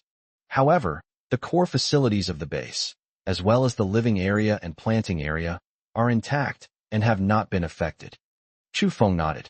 The remains of the fallen soldiers must be properly preserved, brought back to Earth, and buried in the human race heroes cemetery. The families of all fallen soldiers will receive the highest level of compensation, and the Alliance will provide lifelong support. Wounded soldiers should be treated with the best medical resources at all costs. I will have the Blue Star headquarters immediately send an engineering team and supplies to repair and rebuild the damaged facilities at the base as soon as possible. Yes, thank you, Alliance Leader Xie Chu. Zhao Gang stood at attention and saluted again, his voice full of gratitude. Chu Feng waved his hand. Accompanied by Zhao Gang and 5 women, They entered the base. The base was filled with traces of battle. The walls were riddled with bullet holes and cracks from explosions, and there was still blood on the ground. Everywhere you look, you can see engineering soldiers repairing facilities and medical personnel treating the wounded. Despite having just experienced a fierce battle, there was no sign of defeat in the entire base. Everyone is doing their job and busy with their work. His eyes were full of determination and hope. Chu Feng felt very gratified as he watched this scene. This is the resilience of the human race. No matter how great the disaster or how desperate the situation, we can always get back up, and we can always start anew. Zhao Gang led Chu Feng and his group to the medical area first. The medical ward was filled with wounded soldiers. Medical staff are working diligently. Everyone stopped what they were doing when they saw Chu Feng enter. They all stood up and saluted Chu Feng. Even seriously injured patients lying in hospital beds, unable to move, struggled to get up. Don't move, just rest and recover. Chu Feng quickly waved his hand and strode forward. He nodded slightly to the wounded soldiers. You are all great. Take good care of your injuries. Once you're healed, we'll work together to send all those beasts of all races back to their homeland. The soldiers in their hospital beds lit up instantly upon hearing this. They all nodded vigorously. Yes, Alliance Leader Chu. We'll definitely recover well. We won't hold anyone back. Jin Jihuai also quickly stepped forward and took out all the high-level healing pills he carried with him. It was handed to the person in charge of the medical area.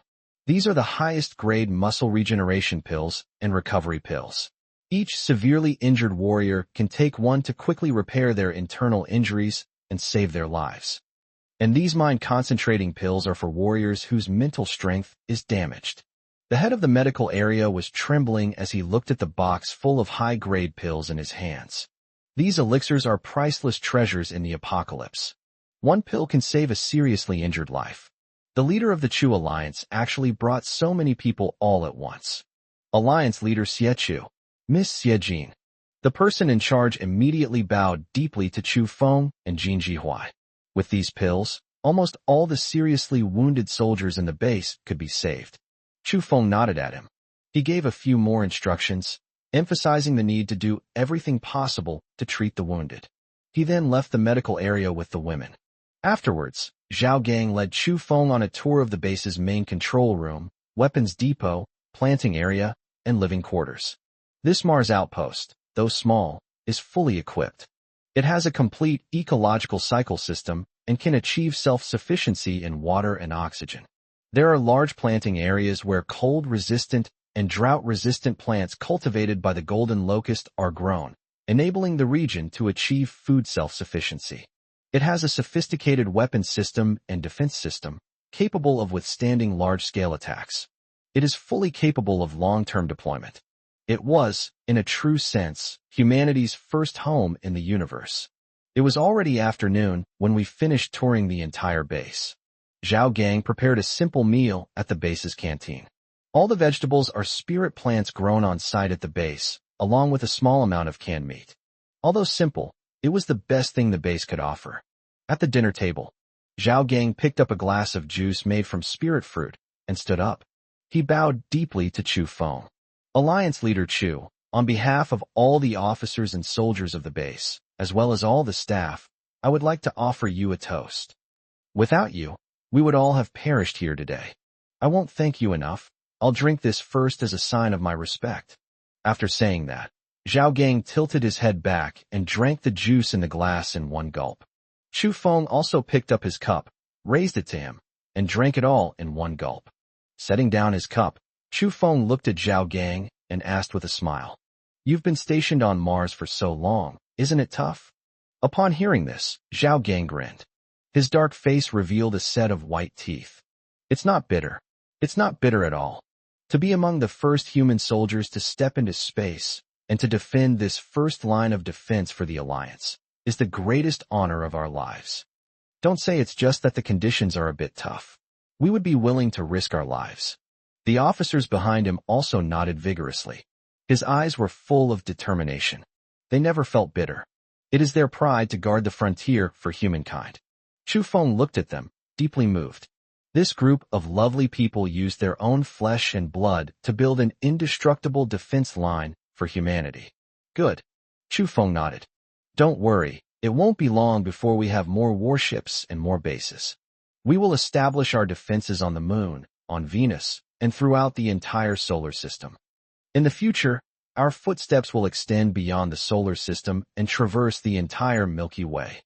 You are all pioneers of the human race's space age. History will remember you forever. Chu Feng finished speaking. All the officers at the dinner table instantly had tears in their eyes. All that they did was recognized by the leader of the Chu Alliance and remembered by history. Even if it means death, it would be worth it. The meal was a lively and enjoyable affair. The oppressive atmosphere caused by the great battle completely dissipated. After finishing the meal, it was already getting dark. The nights on Mars are much colder than on Earth. Warm yellow lights illuminated the base. It adds a touch of home to this desolate red planet. Zhao Gang arranged the best accommodations in the base for Chu Feng and his group. There are several separate lounges, fully equipped and clean. Chu Feng's lounge is located at the very back, with a private viewing balcony. Standing on the balcony, you can see a sky full of stars and the desolate Martian landscape in the distance. Huang Kersen carried 2 glasses of warm water and walked to Chu Feng's side. He handed one of the cups to Chu Feng. What are you thinking about? Huang Kersen asked softly, leaning against him. The evening breeze gently lifted her long hair and brushed against Chu Feng's cheek. It has a faint, pleasant fragrance. Thinking about the future of humanity. Chu Feng reached out and put his arm around her waist. He pulled her into his arms and looked down into her eyes. Back on Earth, I only thought about how to protect humanity and how to defeat all other races. Now that I'm on Mars, I realize how vast the universe is. We humans cannot be confined to Earth forever. We still have a long way to go in the future. Huang Kersen looked up at him, her eyes full of tenderness. She reached out and gently stroked his cheek. No matter where you want to go, or how far you want to go, I will always be with you. If you want to lead humanity into the universe, I will accompany you and traverse the entire starry sky. Her voice was soft, yet incredibly firm. Chu Feng's heart felt as if it were filled with something. He lowered his head and kissed her lips. A gentle evening breeze was blowing. The 2 people on the balcony embraced tightly. The starry sky provided the perfect backdrop. After a long while, the 2 slowly separated. Huang Kersen buried her head in Chu Feng's arms, listening to his heartbeat, her cheeks slightly flushed. Just then, there was a gentle knock on the door of the lounge. Athena's voice came from outside the door. Chu Feng, are you there? I have something important to tell you. Chu Feng and Huang Kersen exchanged a glance.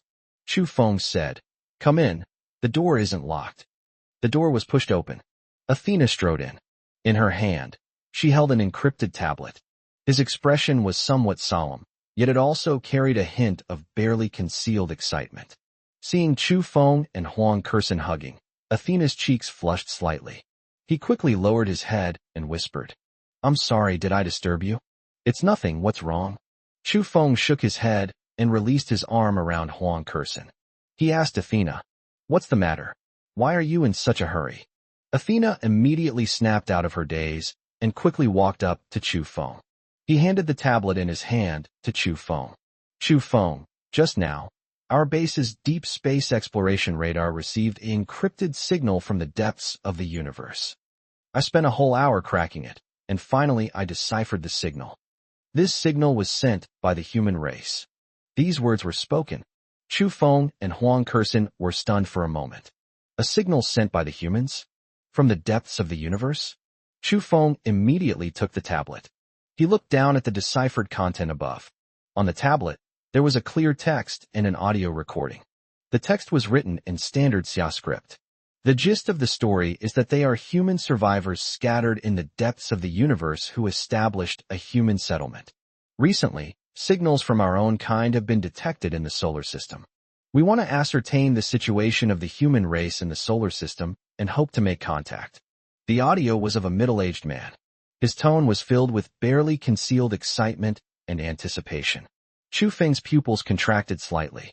Are there other human survivors in the depths of the universe? In Shui Kuan's fragmented memories, he only knew that after the ancient human race was defeated, many survivors fled their ancestral planet and scattered throughout the universe. Unexpectedly, there was actually a living human settlement that sent a signal. This is absolutely fantastic news for humanity. If we can reunite with the human survivors in the universe, the overall strength of the human race will inevitably experience a qualitative leap. They also felt more confident facing the alliance of all races. Can you pinpoint the source of the signal? Chu Feng looked up at Athena, his voice tinged with barely concealed excitement. Able. Athena nodded immediately, pointing to the star map on the tablet. The signal comes from the Proxima Centauri system, which is about 32 light-years away from our solar system. Their settlement is on the second planet in the Proxima Centauri system. The signal also includes their communication frequency band, so we can contact them at any time. Chu Feng looked at the star map on the tablet, a sharp glint flashing in his eyes. Proxima Centauri, 32 light-years. Given the current warship technology of the human race, it would take a considerable amount of time to reach that destination. But as long as we can get in touch, that's a good thing. Very good. Huang Kursin also said excitedly. I never imagined that there were other people like us in the universe. If we can join them, we won't be fighting alone. Chu Feng nodded. I took a deep breath and suppressed my excitement. Athena, immediately send them a message using the frequency band in the signal. Tell them that we are the Blue Star human race, and confirm their identities and specific circumstances. At the same time, tell them about the current situation on Earth and the threat from the alliance of 10,000 races. Yes, I'll take care of it right away. Athena nodded immediately, turned around, and ran out quickly. Go reply to the other person's message. In the lounge, Chu Feng stared intently at the text on the tablet. A human settlement deep in the universe. Is this a surprise or a trap? Will the alliance of all races take this opportunity to set a trap? Anyway, this news has opened a brand new door for the future of humankind. Chu Feng raised his head and looked out at the starry sky and universe. A determined glint flashed in his eyes. No matter how many unknowns or dangers lie ahead, he will lead the human race onward. I've traversed this starry sky to find all the lost members of our clan. May the glory of the ancient human race shine upon the entire universe once more. Chapter 125 Proxima Centauri's Response. Purge the remnants of Mars. Athena left quickly. Chu Feng, along with Huang Kursin and Fan Xin, returned to the base's main control room. On the large screen in the main control room, a clear 3D model of the entire Mars base is displayed. The red areas represent facilities damaged in the battle, while the green areas represent intact and usable parts. Fan Xin held the tablet, his fingertips swiping rapidly across it, and reported softly to Chu Feng.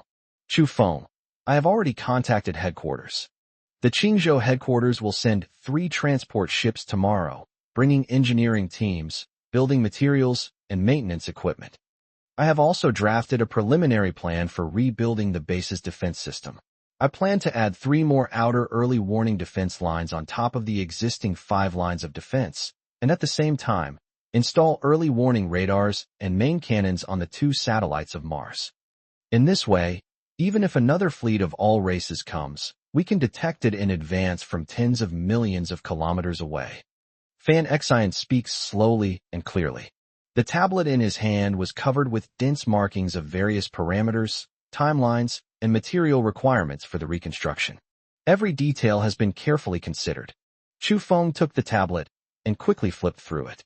The plan is very comprehensive, from defense upgrades to base expansion, to the optimization of the ecological cycle system, and even the living areas for future new residents have been planned in advance. Well done. Chu Feng looked up and smiled at Fan Xin. He reached out and gently patted her shoulder. I'm very confident in entrusting this matter to you. A faint blush instantly spread across Fan Xion's cheeks. She quickly lowered her head, her fingers nervously gripping the edge of the tablet. He whispered, I'm glad I could help you. Standing to the side, Huang Kursin couldn't help but smile softly as she watched this scene. She reached out and took Chu Feng's arm, pointed to the meteorite belt area on the big screen, and said softly, Chu Feng, Zhao Gang just said that there are still some remnants of various races hidden in this asteroid belt between Mars and Jupiter. The base's transport team was attacked by them before, and more than a dozen soldiers were killed. Taking advantage of the cover provided by the asteroid belt, they would occasionally come out to harass the outer outposts of the base. Chu Feng's eyes instantly turned cold. He was so busy dealing with things at the base that he forgot about these rats lurking in the shadows. How many people are there? What's their strength? Chu Feng asked. Zhao Gang said there are 3 factions in total, with a combined force of about 1,000 people. Huang Kursin immediately responded. The 3 leaders are all at the peak of the 9th rank, and the rest are all warriors of the myriad races at the 5th rank or above. They're hiding in the asteroid belt, making it difficult for the base's main guns to lock onto them. Sending out small teams to clear them out would easily result in them being ambushed. Chu Feng scoffed upon hearing this. They were just 3 peak 9th rank rats. They even dare to roam around on his turf. Okay, I understand. Chu Feng nodded. Since I have nothing better to do, I'll go and clean up these rats. The words had barely left his mouth. Ada, accompanied by 6 dogs, rushed in excitedly. Boss, we heard that. Leave the rat problem to us. We'll handle it perfectly. Ada shook his huge head and said excitedly. After devouring the half-step stellar level origin of the insect spikes, their strength surged once again. I was just worried about not having a place to stretch my muscles. Chu Feng smiled and rubbed Ada's head. Okay, let's go together then. Let's see how much your strength has improved. Don't worry, boss. I definitely won't let you down. The 7 dogs instantly became excited, rubbing their hands together, their eyes filled with fighting spirit. Chu Feng turned his head and looked at Huang Kursin and Fan Xian. You guys wait for me at the base, I'll be right back. I'll go with you. Huang Kursin immediately gripped his hand tightly, her eyes resolute. My Ice Phoenix body will help you seal off the asteroid belt and prevent any member of the myriad races from escaping. Chu Feng looked at the determination in her eyes and nodded with a smile. Okay, let's go together. Half an hour later, a small frigate sailed away from the Mars base. It sped off toward the asteroid belt. Inside the cockpit of the frigate, Huang Kursin leaned against Chu Feng, watching the rapidly receding meteorite outside the window, and whispered, Let's stay on Mars for a couple more days when we get back this time. I haven't had a proper look at our human race's first base in the universe yet. Chu Feng reached out and put his arm around her waist. He let her lean against him. He lowered his head and placed a kiss on her forehead. Good. After we've cleared out these remnants, we'll stay on Mars for 2 days. Let me show you the sunrise on Mars, and show you the craters here. Huang Kursin's cheeks flushed slightly as she nestled obediently in his arms. A beautiful curve appeared at the corners of her mouth. The frigate is extremely fast. In less than half an hour, we arrived at the asteroid belt. Countless meteorites float in the starry sky. Some are as big as small mountains, while others are only the size of a fist. The terrain here is complex, making it an ideal place for ambushes and hiding. Boss, we've located them. A flash of red light appeared on Air's metal head. He immediately reported. 3 forces, each located in one of the 3 meteorite clusters, each possessing the aura of a peak 9th rank expert. It's all crystal clear. Chu Feng nodded. His eyes instantly turned cold. Kursin, thank you for your help. Use the Ice Phoenix body to seal off the entire meteorite belt, and don't let a single one escape. Don't worry. Huang Kursin nodded immediately. He leaped out of the frigate. Floating in the starry sky, an icy blue light burst forth from her body in an instant. A clear phoenix cry echoed through the starry sky. A gigantic phoenix silhouette spread its wings behind her. Absolute Zero Zone activate. A delicate shout. Centered on Huang Kursin, the meteorite belt spanning tens of thousands of miles was instantly enveloped in extreme cold. All the meteorites were frozen in place. Even the space inside the crevices of the meteorite was frozen solid. The warriors of all races hidden in the meteorite cluster were instantly frozen in place. He can't even move a single finger. Well done. Chu Feng smiled and gave a compliment. He then turned his head and waved to the 7 dogs. Go. A swift and decisive victory. Roger that, boss. The 7 dogs dashed out instantly. It transformed into 7 bolts of lightning of different colors and rushed into the 3 meteorite clusters. Immediately afterwards, explosions were heard continuously from within the asteroid belt. There were also the blood-curdling screams of warriors from all races before their deaths. In just 5 minutes, the 7 dogs came back. Oda still had the heads of 3 race leaders in his mouth. "Boss, it's done. Exterminate all the beasts of every race hiding here." Not a single one escaped. Oda shook his head and said, as if to take credit. Chu Feng smiled and nodded. I reached out and rubbed its head. "Not bad, you've improved a lot." They were able to wipe out 3 peak 9th rank warriors and thousands of warriors from all races within 5 minutes. The 7 dogs are now incredibly strong. Huang Kursin also withdrew her Ice Phoenix form and floated back to Chu Feng's side. Her cheeks were slightly flushed from the force of her attack. "It looks exceptionally beautiful." Chu Feng reached out and grasped her cold little hand. I used my own body heat to warm her hands. "Are you tired?" "Not tired." Huang Kursin shook her head and smiled at him. "I'm happy if I can help you." The two looked at each other and smiled. They returned to the frigate with the 7 dogs. They changed direction and headed towards the Mars base. By the time we got back to base, it was already dark. I just entered the base gate. Athena quickly came to meet her. Her face was filled with barely suppressed excitement and joy. The blue eyes shone like stars. "Chu Feng, there's a reply." They replied from Proxima Centauri. Athena quickly ran to Chu Feng and handed him the tablet. His voice was filled with barely concealed excitement. Chu Feng took the tablet. "Look down at the content above." The humans on Proxima Centauri did indeed receive their reply. Moreover, a very detailed response was given. The human settlement on Proxima Centauri is called Starfire City. It is a settlement built over hundreds of thousands of years by a branch of the ancient human race that fled after their defeat in the war. The settlement now has a population of 5 million and possesses a complete cultivation system, military-industrial complex, and space travel capabilities. The strongest person in the settlement is the current city lord, Lin Zhenghong, who has a cultivation level of the 3rd stage of the stellar level.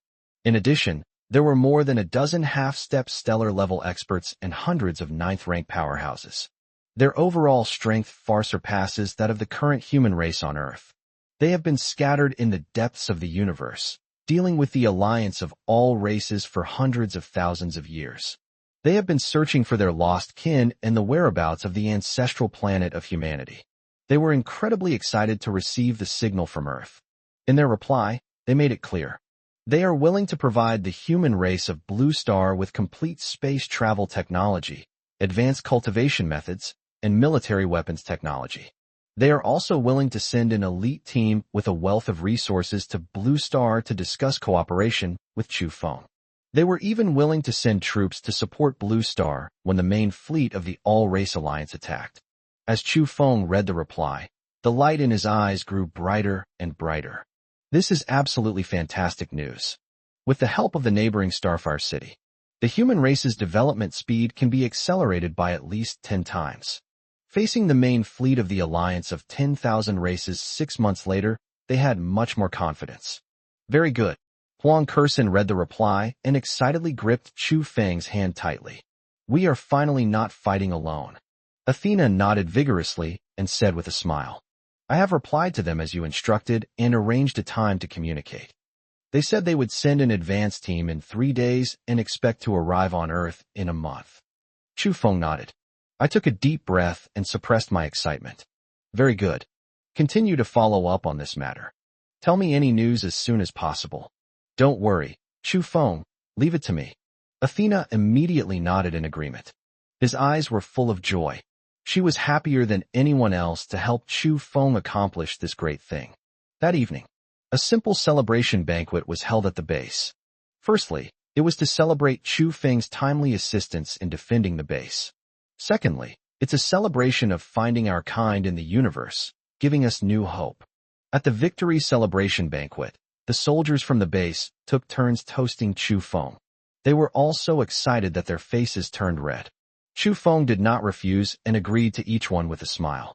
The banquet lasted until late at night. Chu Feng drank quite a bit of alcohol and, slightly tipsy, returned to the lounge. I just pushed the door open. He saw Huang Kursen holding a cup of hangover soup, standing in the room waiting for him. Upon seeing Chu Feng enter, she immediately hurried to greet him. You've drunk so much. Hurry up and drink this hangover soup, or you'll have a headache tomorrow. Huang Kursen handed the warm hangover soup to Chu Feng, her voice full of concern. Chu Feng took the hangover soup and drank it all in one gulp. The warm soup slid down my throat, instantly dispelling much of the effects of the alcohol. He put the empty bowl aside and reached out to pull Huang Kursen into his arms. He lowered his head and kissed her lips. Huang Kursen's body trembled slightly, and then she reached out and wrapped her arms around his neck. She obediently responded to his kiss. The temperature in the room gradually rose. Moonlight streamed through the window, illuminating the two figures embracing. Gentle and tender. A night of tenderness. The next morning, when Chu Feng woke up, Huang Kursen was already awake. She was nestled in his arms, her fingers gently tracing his chest. When she saw Chu Feng open his eyes, her cheeks instantly turned red. She quickly lowered her head, not daring to look him in the eye. Chu Feng smiled and ruffled her hair, then lowered his head and planted a kiss on her forehead. Woke up. Huang Kursen responded softly and snuggled closer to him. Athena just sent a message saying that the transport ship sent by the Blue Star headquarters has already set off and will arrive on Mars tomorrow morning. Also, Proxima Centauri has sent another message, along with the list of the advance team's personnel and the accompanying supplies. Chu Feng nodded. Okay, we'll go take a look in a bit. He held the soft warmth in his arms, feeling incredibly at peace. There are people around me, and there are fellow human beings in the universe. This time, he will surely lead humanity to forge a path of their own. He was fearless even when facing the entire alliance of myriad races. Chapter 126 The Allied forces of all races press in. The final war of humanity begins. It was the 30th day since Chu Feng returned to Earth from Mars. The advance team from the neighboring Starfire City arrived on Blue Star as scheduled. The leader of the team was Lin Zhenghong, the city lord of Xingho City and a third-level stellar-level expert.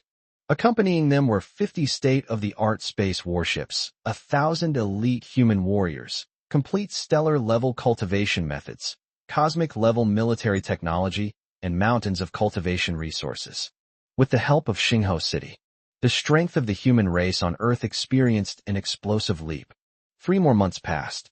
Only 3 days remain until the arrival of the main fleet of the alliance of 10,000 races. During these 3 months, the entire human race is giving it their all in this final battle. With the widespread adoption of Starry Spirit rice globally, the proportion of awakened humans has skyrocketed from 1% to 20%. The number of high-level awakened individuals of rank 4 or above has exceeded 500,000. The number of 9th rank experts has increased from just a handful to 127. Besides the 7 combined devouring beasts, 12 exceptionally talented young people also successfully broke through to the half-step stellar level. In the military industry, Gao Peixing led the RD department to thoroughly understand the technology of the myriad races warships.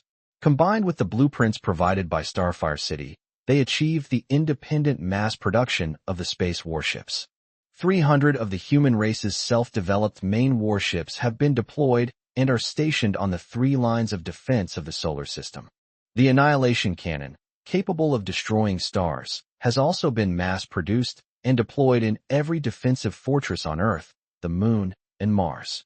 Regarding the cultivation system, Chu Feng combined the inheritance of the ancient human race with the cosmic cultivation methods in Xue Kuan's memories to compile a complete cultivation system suitable for the human race of Blue Star. From the first grade to the star level, the key points and cultivation methods for each realm are clearly explained. The entire human race will never again be like it was in the early days of the apocalypse, feeling its way across the river by touching the stones. As for Chu Feng himself, after 3 months of seclusion, he completely refined the mature time-space lotus and the stellar-level origin left behind by Xue Kuan. His cultivation level steadily reached the 2nd stage of the stellar level. Their mastery of the laws of space and time has reached a state of perfection. In a single thought, time can be frozen throughout the entire solar system. With a single thought, a space of millions of kilometers can be folded.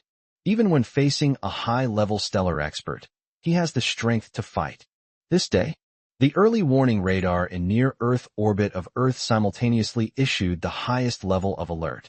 A monitoring satellite at the edge of the solar system transmitted real-time images.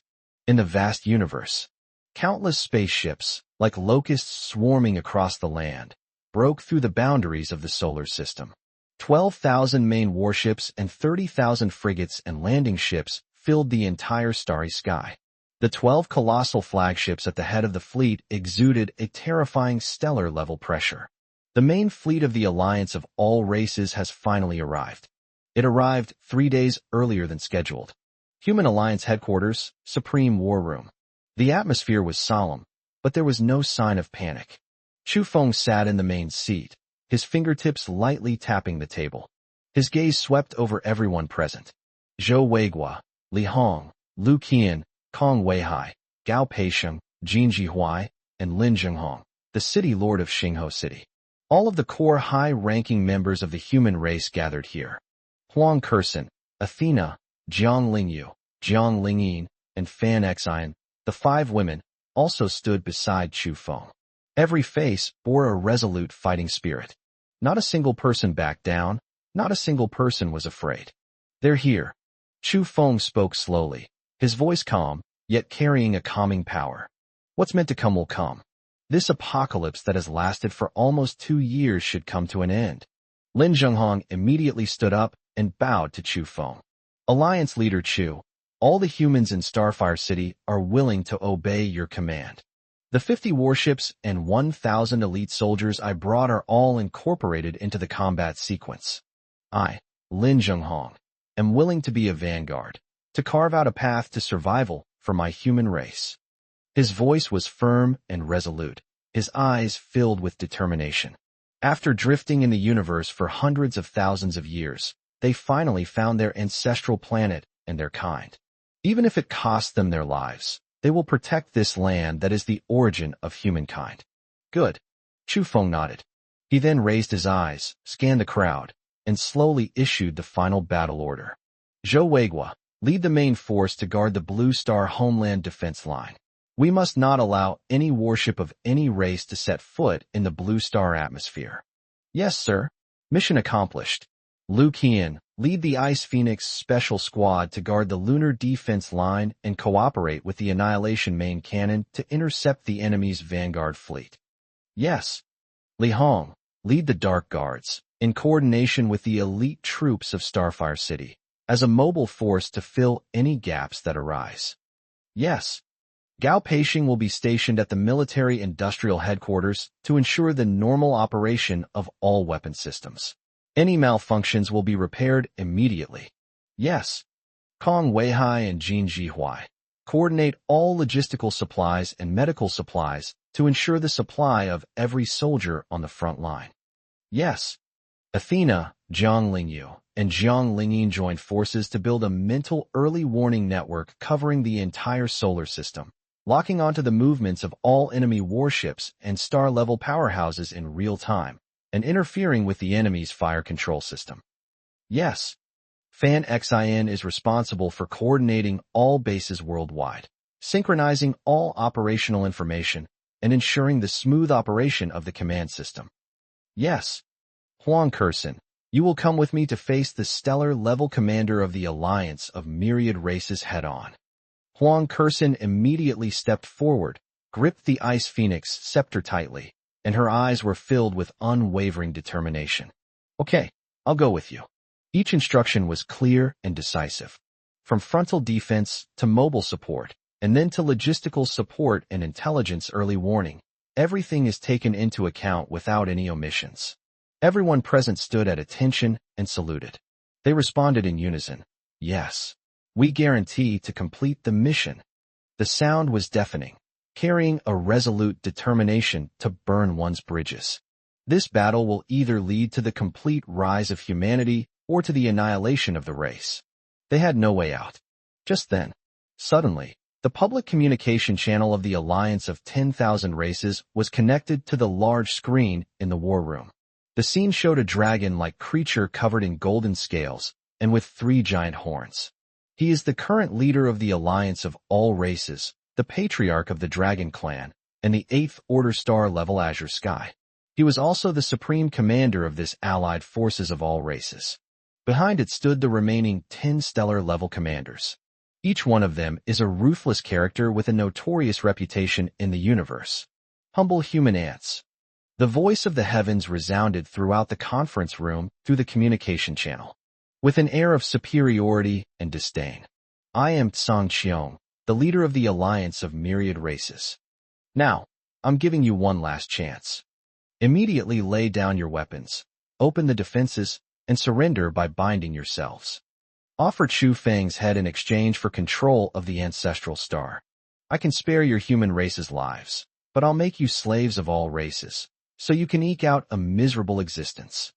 Otherwise, in 10 minutes, all the ship's main guns will fire simultaneously. I will blast the entire blue planet into cosmic dust.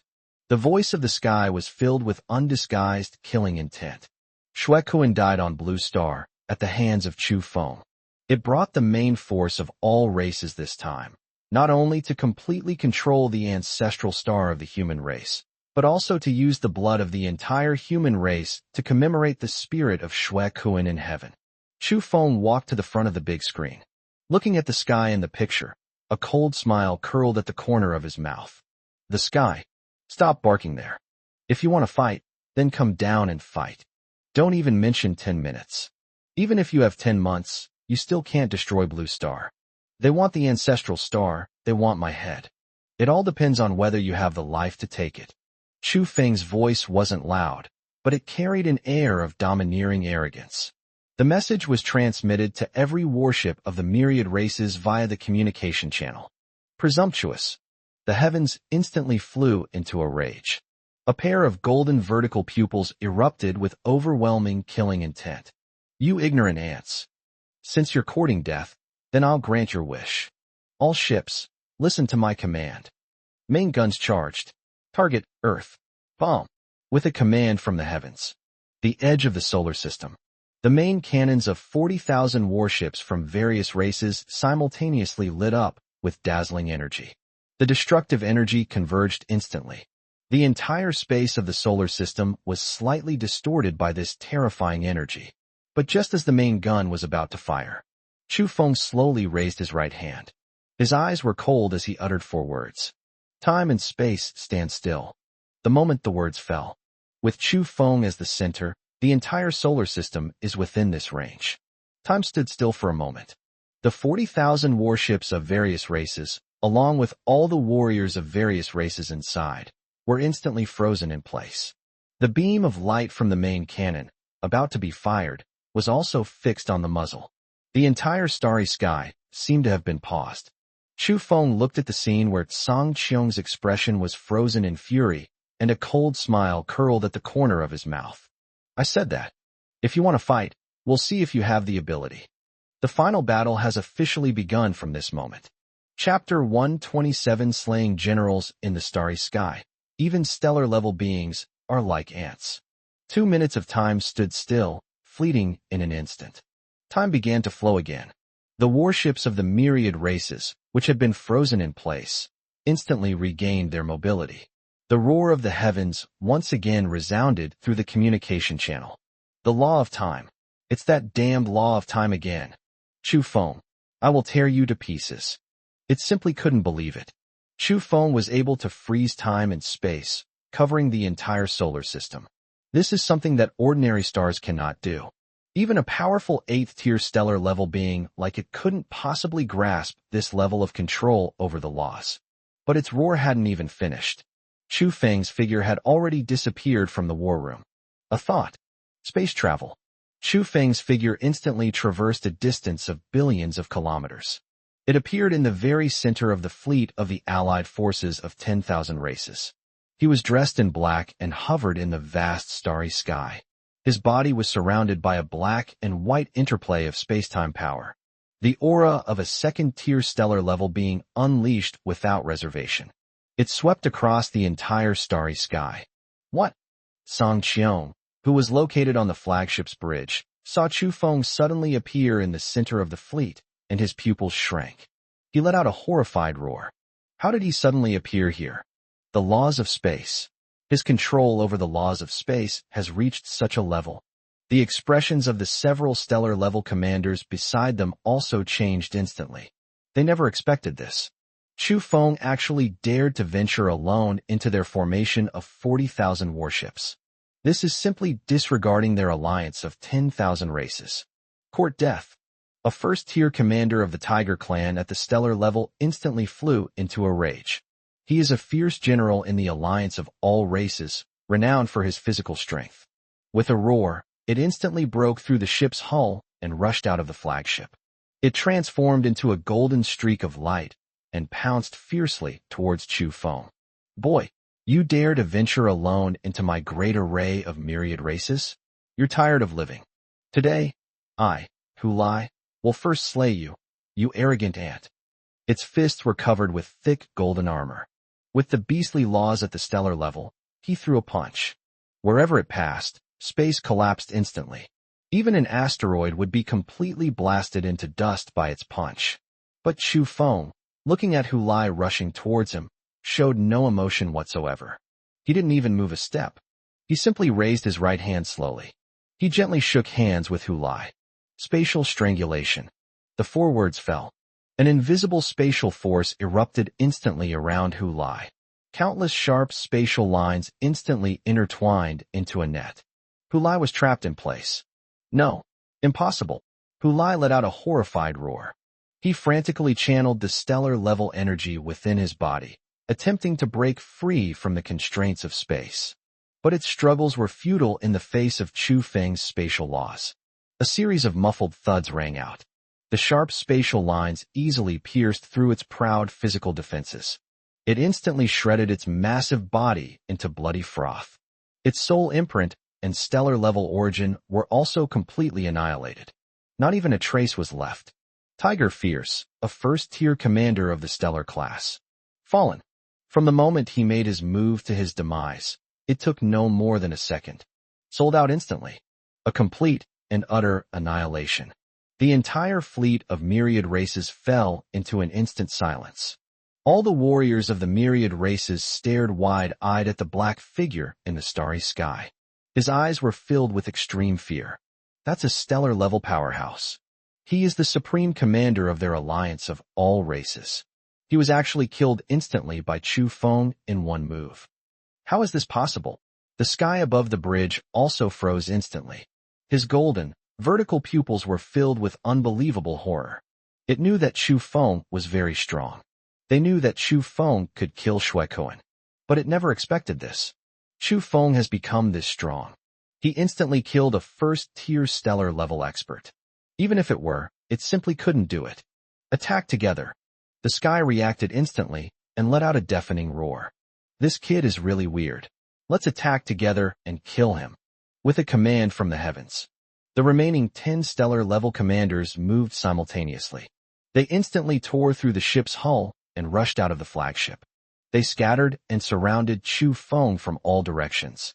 10 terrifying auras at the stellar level simultaneously locked onto Chu Feng. The power of laws capable of destroying the heavens and the earth was frantically gathering in their hands. They dared not be careless in the slightest. They must join forces to annihilate Chu Feng in one fell swoop. Chu Feng, standing in the starry sky, looked at the 10-star level powerhouses surrounding him, but his face remained completely calm. Instead, a cold smile curled at the corner of his mouth.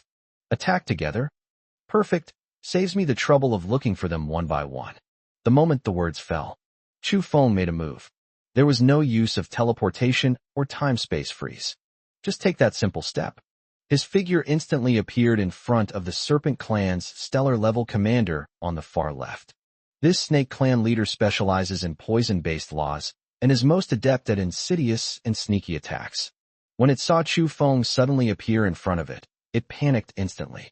He frantically channeled the energy within his body, spewing out a cloud of pitch-black, poisonous mist. Even a stellar-level expert would instantly have their physical body rot and their very essence damaged if they came into contact with this poisonous mist. But Chu Feng, looking at the poisonous fog rushing towards him, simply spoke calmly. Time reversed.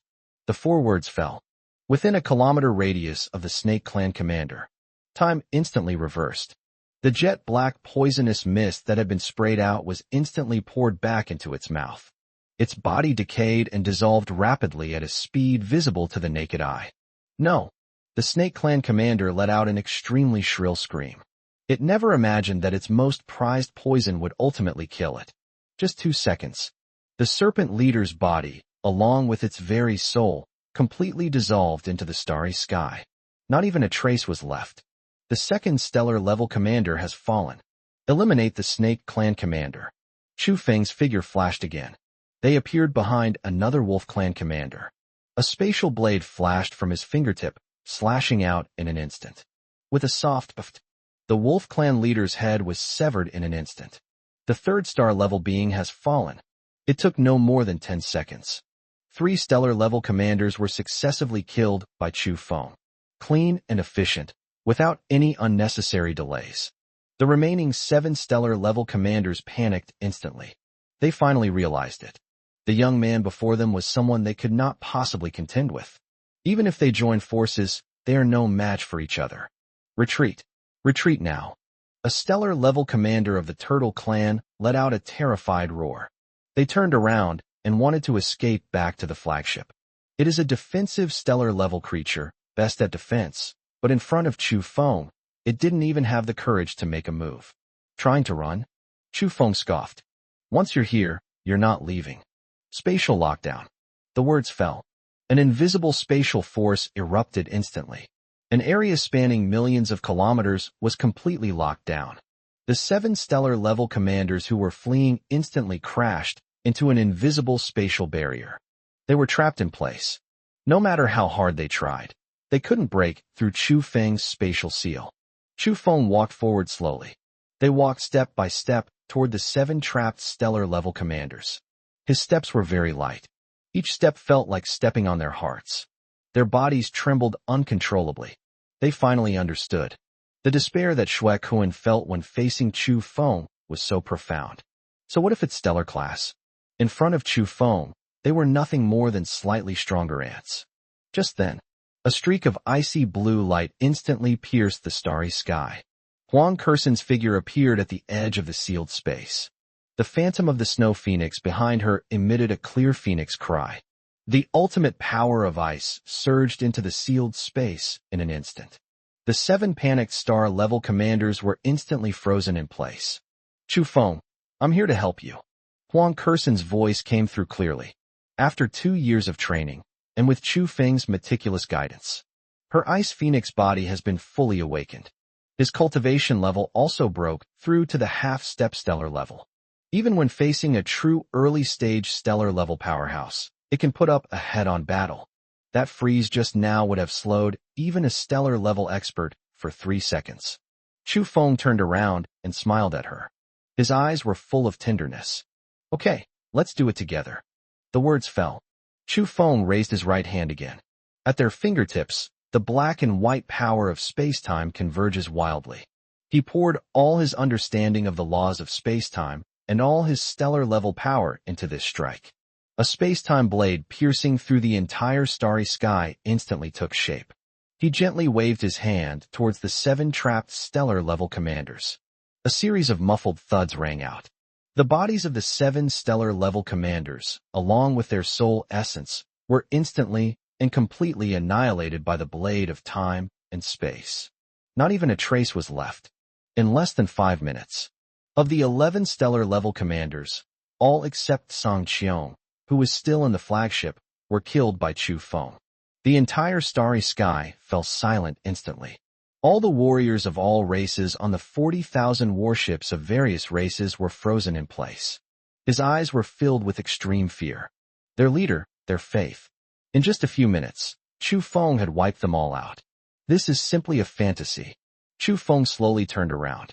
Their gaze fell upon the giant flagship at the very front. His eyes were cold. The sky. Now it's your turn. Chapter 128, Slaying the Heavens and Settling the World. the allied forces of 10,000 races collapse. Chu Feng's voice traveled clearly through the space and reached the flagship's bridge. Song Qiong's body froze instantly. His golden, vertical pupils were filled with utter horror and disbelief. Dead? They're all dead?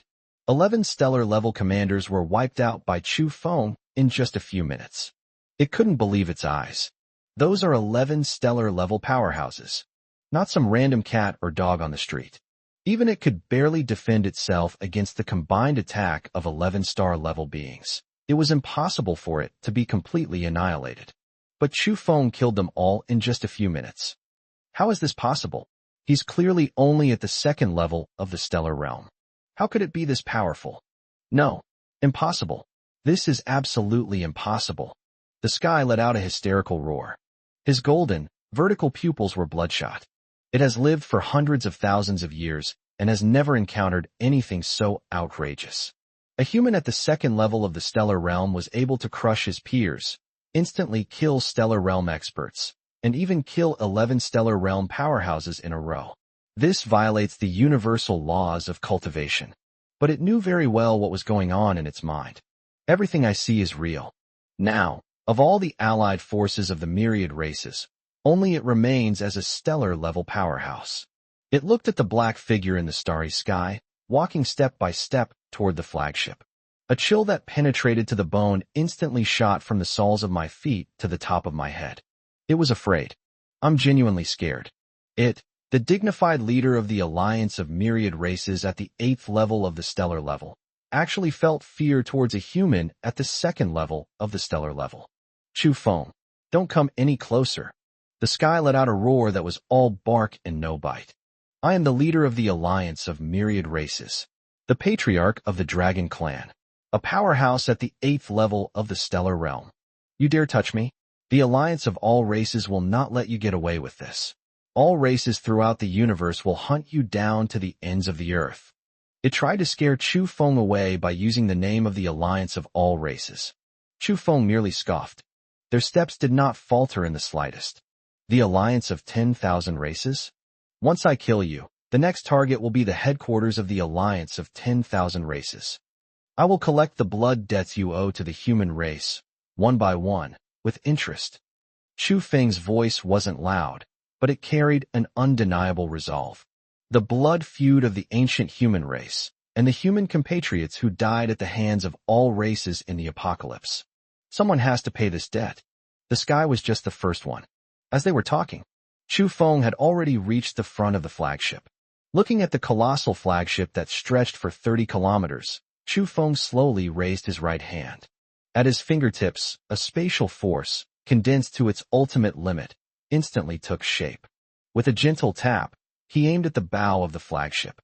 With a soft puff, that flagship, capable of withstanding asteroid impacts and covered with over a dozen layers of alloy armor, was as flimsy as paper. It was easily pierced by Chu Feng's fingertips. A huge hole appeared instantly on the ship's hull.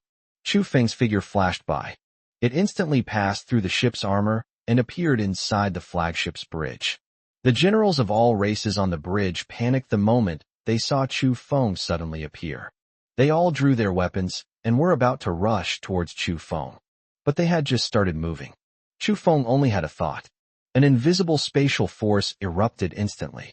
The charging generals of all races were instantly shredded into bloody pulp.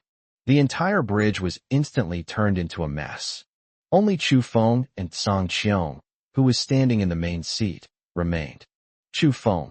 As Song Qiong looked at Chu Feng before him, the shock in his eyes was gradually replaced by a frenzied, killing intent. It knew that there was no turning back now.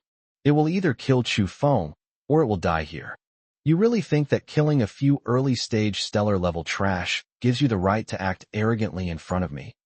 The gap between the 8th and 2nd tiers of the stellar level is an insurmountable chasm that you will never comprehend. Today, I'll show you what true stellar-level power is.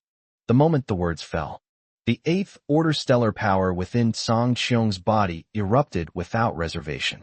The golden dragon's might swept across the entire bridge. Its body instantly swelled up.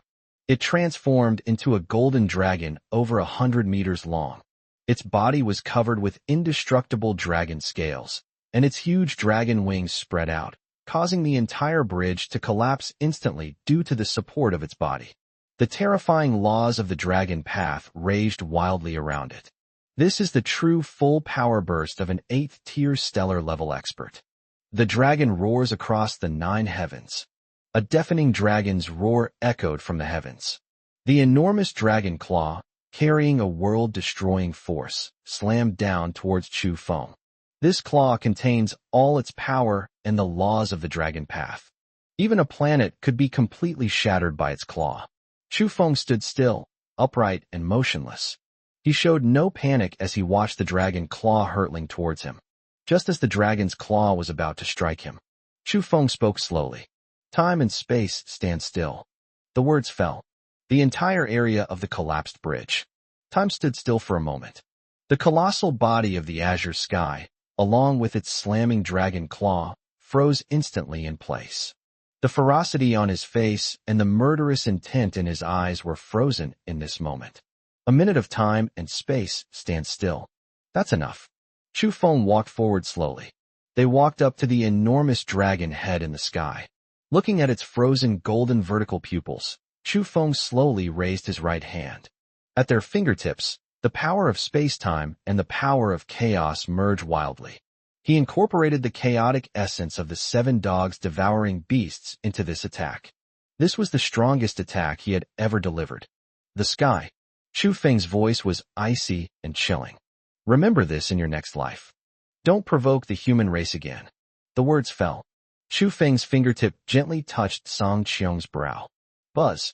The black and white energy surged into the sky's body in an instant.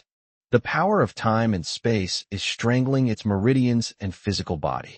The power of chaos is devouring its origin and soul. A minute of time and space stood still, and then it ended. Time resumed its flow. The sky instantly regained its mobility. But all it felt was an extremely terrifying power raging wildly within its body. Its dragon scales were shattered inch by inch.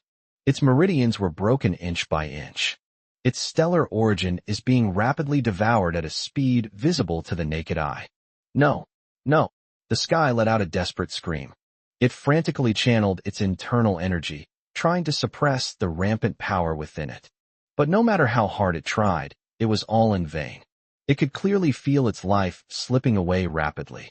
In just 3 seconds, the colossal dragon body in the sky, along with its soul imprint and stellar-level origin, was completely annihilated by the power of space-time and chaotic energy. Not even a trace was left. Stellar-level 8th rank, leader of the alliance of myriad races, Azure Sky. Fallen. The bridge fell completely silent. Only Chu Feng's tall figure remained, standing amidst the chaos. The supreme commanders of the allied forces of myriad races, 12-star-level powerhouses, were all killed by Chu Feng. Chu Feng turned around and took a step forward. His figure flashed again, appearing in the starry sky. Huang Kersen immediately came forward and took his hand. His eyes were filled with worry and joy. Chu Feng, are you all right? I'm fine. Chu Feng smiled at her and took her slightly cool hand in his. It's all resolved. Just then, Athena's voice, transmitted through the mental link, reached Chu Feng's mind. Chu Feng, thank goodness. You're all right. The fleet of all races is in complete chaos. Their commanders are all dead, and they are now fleeing in panic towards the outer reaches of the solar system. Should we activate the main guns and intercept them? Chu Feng looked up at the chaotic fleet of myriad races. 40,000 warships were now fleeing frantically towards the outer reaches of the solar system, like headless flies. Without a commander, without a backbone, they have completely lost the will to fight. Chu Feng's eyes were icy as he slowly spoke. No need to intercept. Let them go. Let them go back and tell all the races of the universe. Humanity's ancestral planet is not a place they can come and go as they please. Those who offend our human race, no matter how far away, shall be punished. If you want to come and die, we're ready to accompany you anytime. Chu Feng's voice, transmitted through his spiritual power, reached every fleeing warship of the myriad races. All the warriors of the myriad races trembled uncontrollably upon hearing these words. Piloting their warships, they fled frantically towards the outer reaches of the solar system. They were terrified that if they were even a step too slow, Chu Feng would catch up with them, and they would suffer the same fate as Zhang. In just half an hour, 40,000 warships from various races fled completely. The vast solar system has returned to peace once again. This final battle that will determine the fate of humanity. Chu Feng killed 12-star level powerhouses and defeated 40,000 warships of various races, achieving a great victory. When Chu Feng brought Huang Kursin back to the headquarters of the Blue Star Human Alliance, the entire planet Earth was plunged into an unprecedented frenzy of celebration. We won. We won. Alliance leader Chu has killed all the commanders of the myriad races. We have won. The apocalypse is over. We survived. Cheers erupted from safe zones and survivor bases around the world. Countless people embraced each other and wept uncontrollably. From the day the end times came, they lived in fear and despair. Every day I worry that I might die at the hands of alien beasts and other races at any moment. Now, they have finally won. The apocalypse is over. They survived. On the plaza of the Human Alliance headquarters, it was packed with cheering crowds. They saw Chu Feng appear. Everyone knelt down in unison. He bowed deeply to Chu Feng. Thank you, Alliance leader Xie Chu, for saving my life. Alliance leader Chu is the savior of humanity. We swear to follow Alliance leader Chu to the death. The shouts rose in waves. It resounded throughout the entire city of Qingzhou and throughout the entire Blue Star. Chu Feng looked at the crowd kneeling on the ground, at the 5 women beside him, and at Lin Zhenghong, Zhou Weiguo, and others behind him. He slowly clenched his fist. He did it. He rewrote the tragedy of his previous life. He protected humanity and this ancestral planet. But this is not the end. This is just the beginning of humanity's journey into the universe. Chapter 129 Post-War Reconstruction, a New Era for Humanity. The news of the defeat of the Allied forces of all races swept across the entire Milky Way like a hurricane. All 12-star level powerhouses were killed. 40,000 warships fled in disarray. This great war in the solar system made the name of humanity unforgettable for all races in the galaxy. I also remembered the name Chu Feng. Countless branches of the human race that had been wandering in the universe for hundreds of thousands of years received the message from their ancestral planet, Blue Star. One after another, communication requests flew to the headquarters of the Blue Star Human Alliance, like snowflakes. Countless scattered human tribes sent messages, wanting to return to their ancestral planet and reconnect with their ancestors. Overnight, the human race on Earth transformed from a weak race residing in the solar system into a powerful force that the entire galaxy could not ignore. After all, there are very few races in the entire Milky Way that can kill 12-star level powerhouses in one go. And the Earth's home planet. Post-war reconstruction efforts are in full swing. Chu Feng sat in the main seat at the Alliance headquarters and set out the core development plan for the human race for the next 5 years. First, comprehensively repair the cities damaged in the apocalypse and restore the global ecological environment. May all survivors be able to return to their homes and live a peaceful and stable life. Second, establish a nationwide cultivation system. From elementary school to university, we will build a complete cultivation education system so that every child can receive systematic cultivation education from a young age. Completely break down the barriers to cultivation, giving everyone the opportunity to embark on the path of cultivation. Third, we will make every effort to develop space military technology, expand warship production, and establish a space fleet belonging to the human race. Completely break free from dependence on captured warships and achieve full self-sufficiency in core technologies. Fourth, establish a comprehensive defense system for the entire solar system. Establish human settlements and permanent defensive fortresses on planets such as Mars, Venus, and Jupiter, to transform the entire solar system into an absolutely safe backyard for humankind. Fifth, unite with the neighboring Starfire City to form the Human Interstellar Alliance. Chu Feng was appointed as the leader of the alliance, and Lin Zhenghong was appointed as the deputy leader. Unify the management of all returning human settlements and unite the strength of all humans. Each instruction was clear, specific, and implemented at every level. The entire human race began operating at high speed. On the streets, you can no longer see the figures fleeing in panic during the apocalypse. On everyone's face was hope for the future. They no longer need to worry about dying at the hands of alien beasts and other races in the next second. No longer do we have to risk our lives for a bite to eat. They can finally live a fulfilling life, for their own future and for the future of humanity. That evening, after finishing the last batch of Alliance business, Chu Feng walked out of the headquarters building. The sunset is just right. Golden sunlight pierced through the clouds and shone on the streets of Qingzhou City. The streets were bustling with traffic and people. All the shops along the roadside have reopened. The aroma and steam from the breakfast stalls wafted out. Newly arrived cultivation manuals were displayed at the entrance of the bookstore, and a group of children were laughing and playing around in front of the toy store. The children's laughter was clear and loud, echoing through the streets. The adults walked together in twos and threes, chatting and planning their future lives. We will never again see the desolation and ruin of the apocalypse, nor the numb fear on people's faces. The whole city exudes a vibrant energy and lively atmosphere. Chu Feng stood at the entrance of the building, looking at the scene before him, and couldn't help but smile gently. This is what he risked his life to protect in both his past and present lives. This is the scene he most wanted to see after his rebirth. What are you looking at so intently? A gentle voice came from beside me. Huang Kursin walked quickly to his side and naturally took his arm. She wore a simple white dress, her long hair loosely tied back, and a gentle smile on her face. Having shed the sharp edge of her bloody battles in the apocalypse, she is now simply a little woman nestled beside her lover. They are being watched. Chu Feng turned his head to look at her, smiled, raised his chin, and pointed to the crowd on the street. Very nice. Huang Kursin followed his gaze, her eyes also filled with tender warmth. All of this is thanks to you. If it weren't for you, we wouldn't be where we are today. Chu Feng shook his head and reached out to ruffle her hair. His fingertips traced her soft hair with gentle movements. It's not all my achievement. It's the result of everyone working together. I especially want to thank you for staying by my side from beginning to end. Huang Kursin's cheeks flushed slightly as she leaned gently into his arms. He whispered, I will always be with you. Wherever you want to go, whatever you want to do, I will be with you.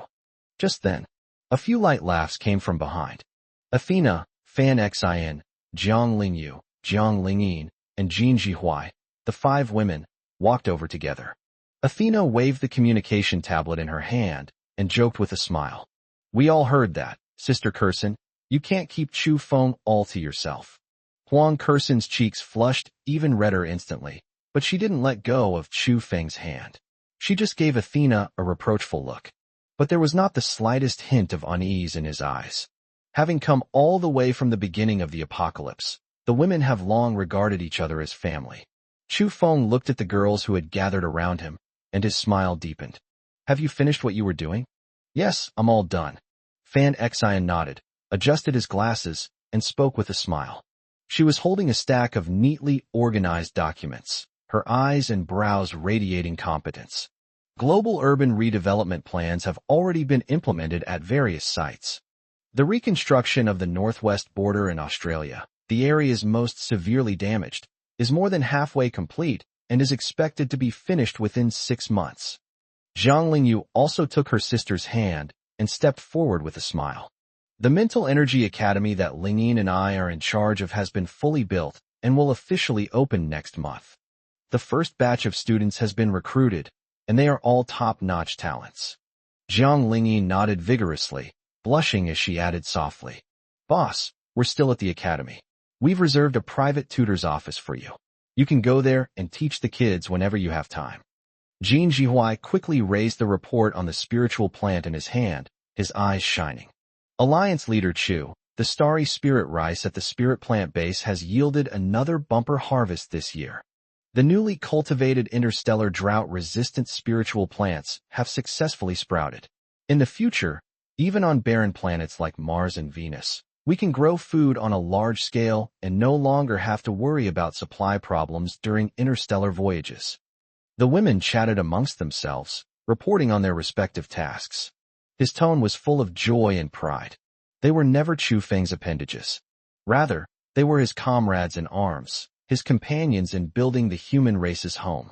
In their own ways, they accompanied him and supported the future of humanity. Chu Feng looked at them, his heart filled with warmth. Thank you for your hard work. Let's not talk about work today. I'll show you around and let you see this city that we've protected together. The girls' eyes lit up instantly. They all gathered around Chu Feng. The group walked side by side on the street in the sunset. They chatted and laughed, creating a relaxed and pleasant atmosphere. When pedestrians see Chu Feng, they immediately stop and bow respectfully to greet him. His eyes were filled with heartfelt respect and admiration. Chu Feng would always respond with a smile and a nod, showing no airs whatsoever. The setting sun cast their shadows long, gentle and beautiful. Night. Chu Feng led the women back to their residence. It was a detached villa located by the lake, built before the apocalypse, and perfectly preserved during the war. It was a home that several girls decorated little by hand. The girls cooked dinner together. The table was full of dishes, all of which were Chu Feng's favorites. At the dinner table, the women chatted and laughed, creating a warm and lively atmosphere. Gone is the tension and oppression of the apocalypse. Only the warmth and peace of family reunion remain. After finishing the meal, Chu Feng sat on the terrace in the courtyard. I looked up at the starry sky.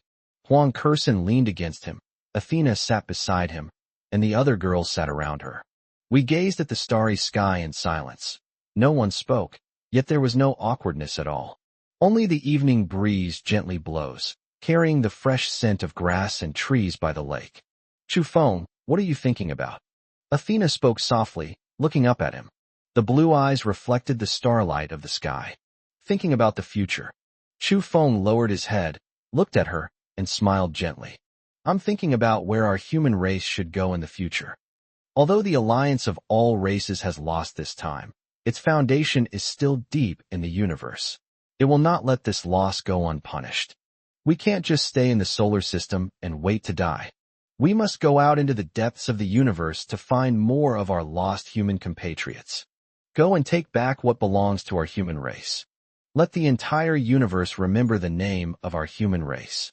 Chu Feng's voice wasn't loud, but it carried an unwavering strength. The girls looked at him, their eyes sparkling. No matter where Chu Feng wants to go or what he wants to do, they will always stay with him. Even at the ends of the earth, even in the depths of the universe, we will never abandon each other. Huang Kursen looked up at Chu Feng's sharply defined profile and said softly, wherever you go, we'll be with you. We'll support whatever you want to do. The other girls nodded in agreement. Yes, we'll always be with you. Chu Feng smiled, lowered his head, and placed a gentle kiss on Huang Kursen's forehead. When he looked up again, his gaze towards the starry sky held both the tenderness of protecting their home and the determination to shatter the Milky Way. This night's rendezvous under the stars became the starting point for humanity's journey into the starry sky. Over the next 10 years, Chu Feng led the entire human race, fulfilling his promise step by step.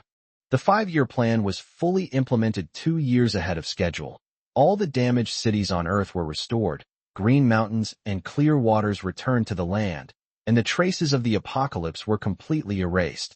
A comprehensive cultivation system was fully implemented, and a complete education chain from enlightenment to advanced levels was established, making the cultivation path, which was once only for a few, a future that every child could reach, the solar system's defense. System was strengthened layer by layer, and permanent fortresses and ecological settlements for the human race were built on all 8 planets, making this star system a truly indestructible backyard for the human race. The scale of the independently developed interstellar fleet exceeded 100,000 ships, and the core technologies were 100% independently controllable, allowing the human race to completely break free from dependence on foreign technologies. Subsequently, Chu Feng personally led the human interstellar fleet, starting from the ancestral planet Blue Star, and officially embarked on his journey into the vast galaxy. Huang Kursen, Athena, Fan Xian, the Zhang sisters, and Jin Jihuai were always by his side. They were never his vassals, but his comrades in arms who fought side by side to manage the world. Fan Xian coordinated the logistics and territorial governance of the entire race, becoming the most stable steward of the human interstellar alliance. The Jiang sisters' Spiritual Power Academy provided the fleet with countless top spiritual power experts, becoming the cradle of talent for the human race. Jin Jihui cultivated interstellar spiritual plants, which allowed barren alien planets to grow food, completely solving the supply problem of the human race's interstellar voyages. Athena and Huang Kursin fought alongside Chu Feng, one commanding the interstellar fleet and the other guarding the Central Army, accompanying him to sweep across the Starry River. Wherever the fleet passed, countless branches of humanity scattered across the galaxy for hundreds of thousands of years were able to return to their ancestral lands, and countless human compatriots oppressed and enslaved by other races were rescued. All the affiliated forces of other races that had once humiliated humanity were wiped out, and none of the remnants of those races who participated in the siege of the solar system escaped. Chu Feng's cultivation also broke through its shackles in repeated bloody battles, surpassing the stellar-level barrier and entering the cosmic-level realm, becoming the universally acknowledged strongest being in the entire Milky Way. The final battle took place at the headquarters of the All Races Alliance in the center of the Milky Way. The cosmic-level leader of the Myriad Races Alliance, lurking deep within the universe, led his remaining elite forces in an attempt to annihilate the rising human race. However, before Chu Feng and the human army, all their resistance proved futile. In that battle, Chu Feng personally beheaded the leader of the Myriad Races Alliance, completely destroying the alliance that had plagued the Milky Way for billions of years and settling all the blood debts owed by humanity. After this battle, the name of the human race resounded throughout the stars. Once a weak race that could only eke out a living in the cracks of the solar system, humanity has risen to become the master of the Milky Way, establishing the human interstellar alliance that spans most of the galaxy. Countless races have bowed down to them, and no one dares to underestimate humanity in the slightest. Chu Feng was revered by the entire human race as the holy lord of humanity, becoming the sole faith of the entire human race throughout eternity.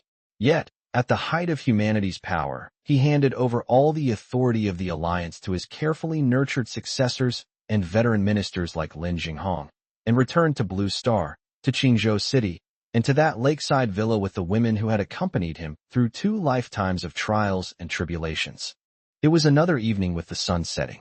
Chu Feng held Huang Kursin's hand and walked side by side with Athena and Fan Xian on the streets of Qingzhou City. The streets were bustling with traffic and brimming with the aroma of cooking. The steam and fragrance from breakfast stalls wafted far and wide. Children's laughter was clear and loud, and bookstores along the roadside were filled with the latest cultivation techniques. The city's giant screen was displaying the prosperity of the human race's star-crossed territories. Passers-by would still respectfully stop and greet them, their respect and affection undiminished. Yet the fear and alienation of the apocalypse were gone. Chu Feng stopped in his tracks, looking at the prosperous world before him, with his beloved by his side who had accompanied him through 2 lifetimes of life and death. The smile on his lips was gentle and content. He fought bloody battles in 2 lifetimes, but what he sought was never a title that could dominate the stars, nor the cultivation that made him the supreme ruler for all time. What he has always wanted is the warmth of human life, the lights of every household, and for all his compatriots to live peacefully without fear or risking their lives for a bite to eat. Huang Kursin leaned gently on his shoulder and said softly with a smile, "What are you thinking about so intently?" Chu Feng turned his head, looked at the familiar smiling faces around him, squeezed their hands, and whispered, "Thinking about it, it's so nice. Very nice." He protected everything he wanted to protect. The people he loves are all around him. The human race he protected enjoyed a prosperous and peaceful era. The evening breeze carried the fragrance of grass and trees and the warmth of everyday life, while the setting sun cast their shadows long and thin. In the vast galaxy, may humanity live in eternal peace. The story that belongs to Chu Feng and to the entire human race has finally come to a perfect end.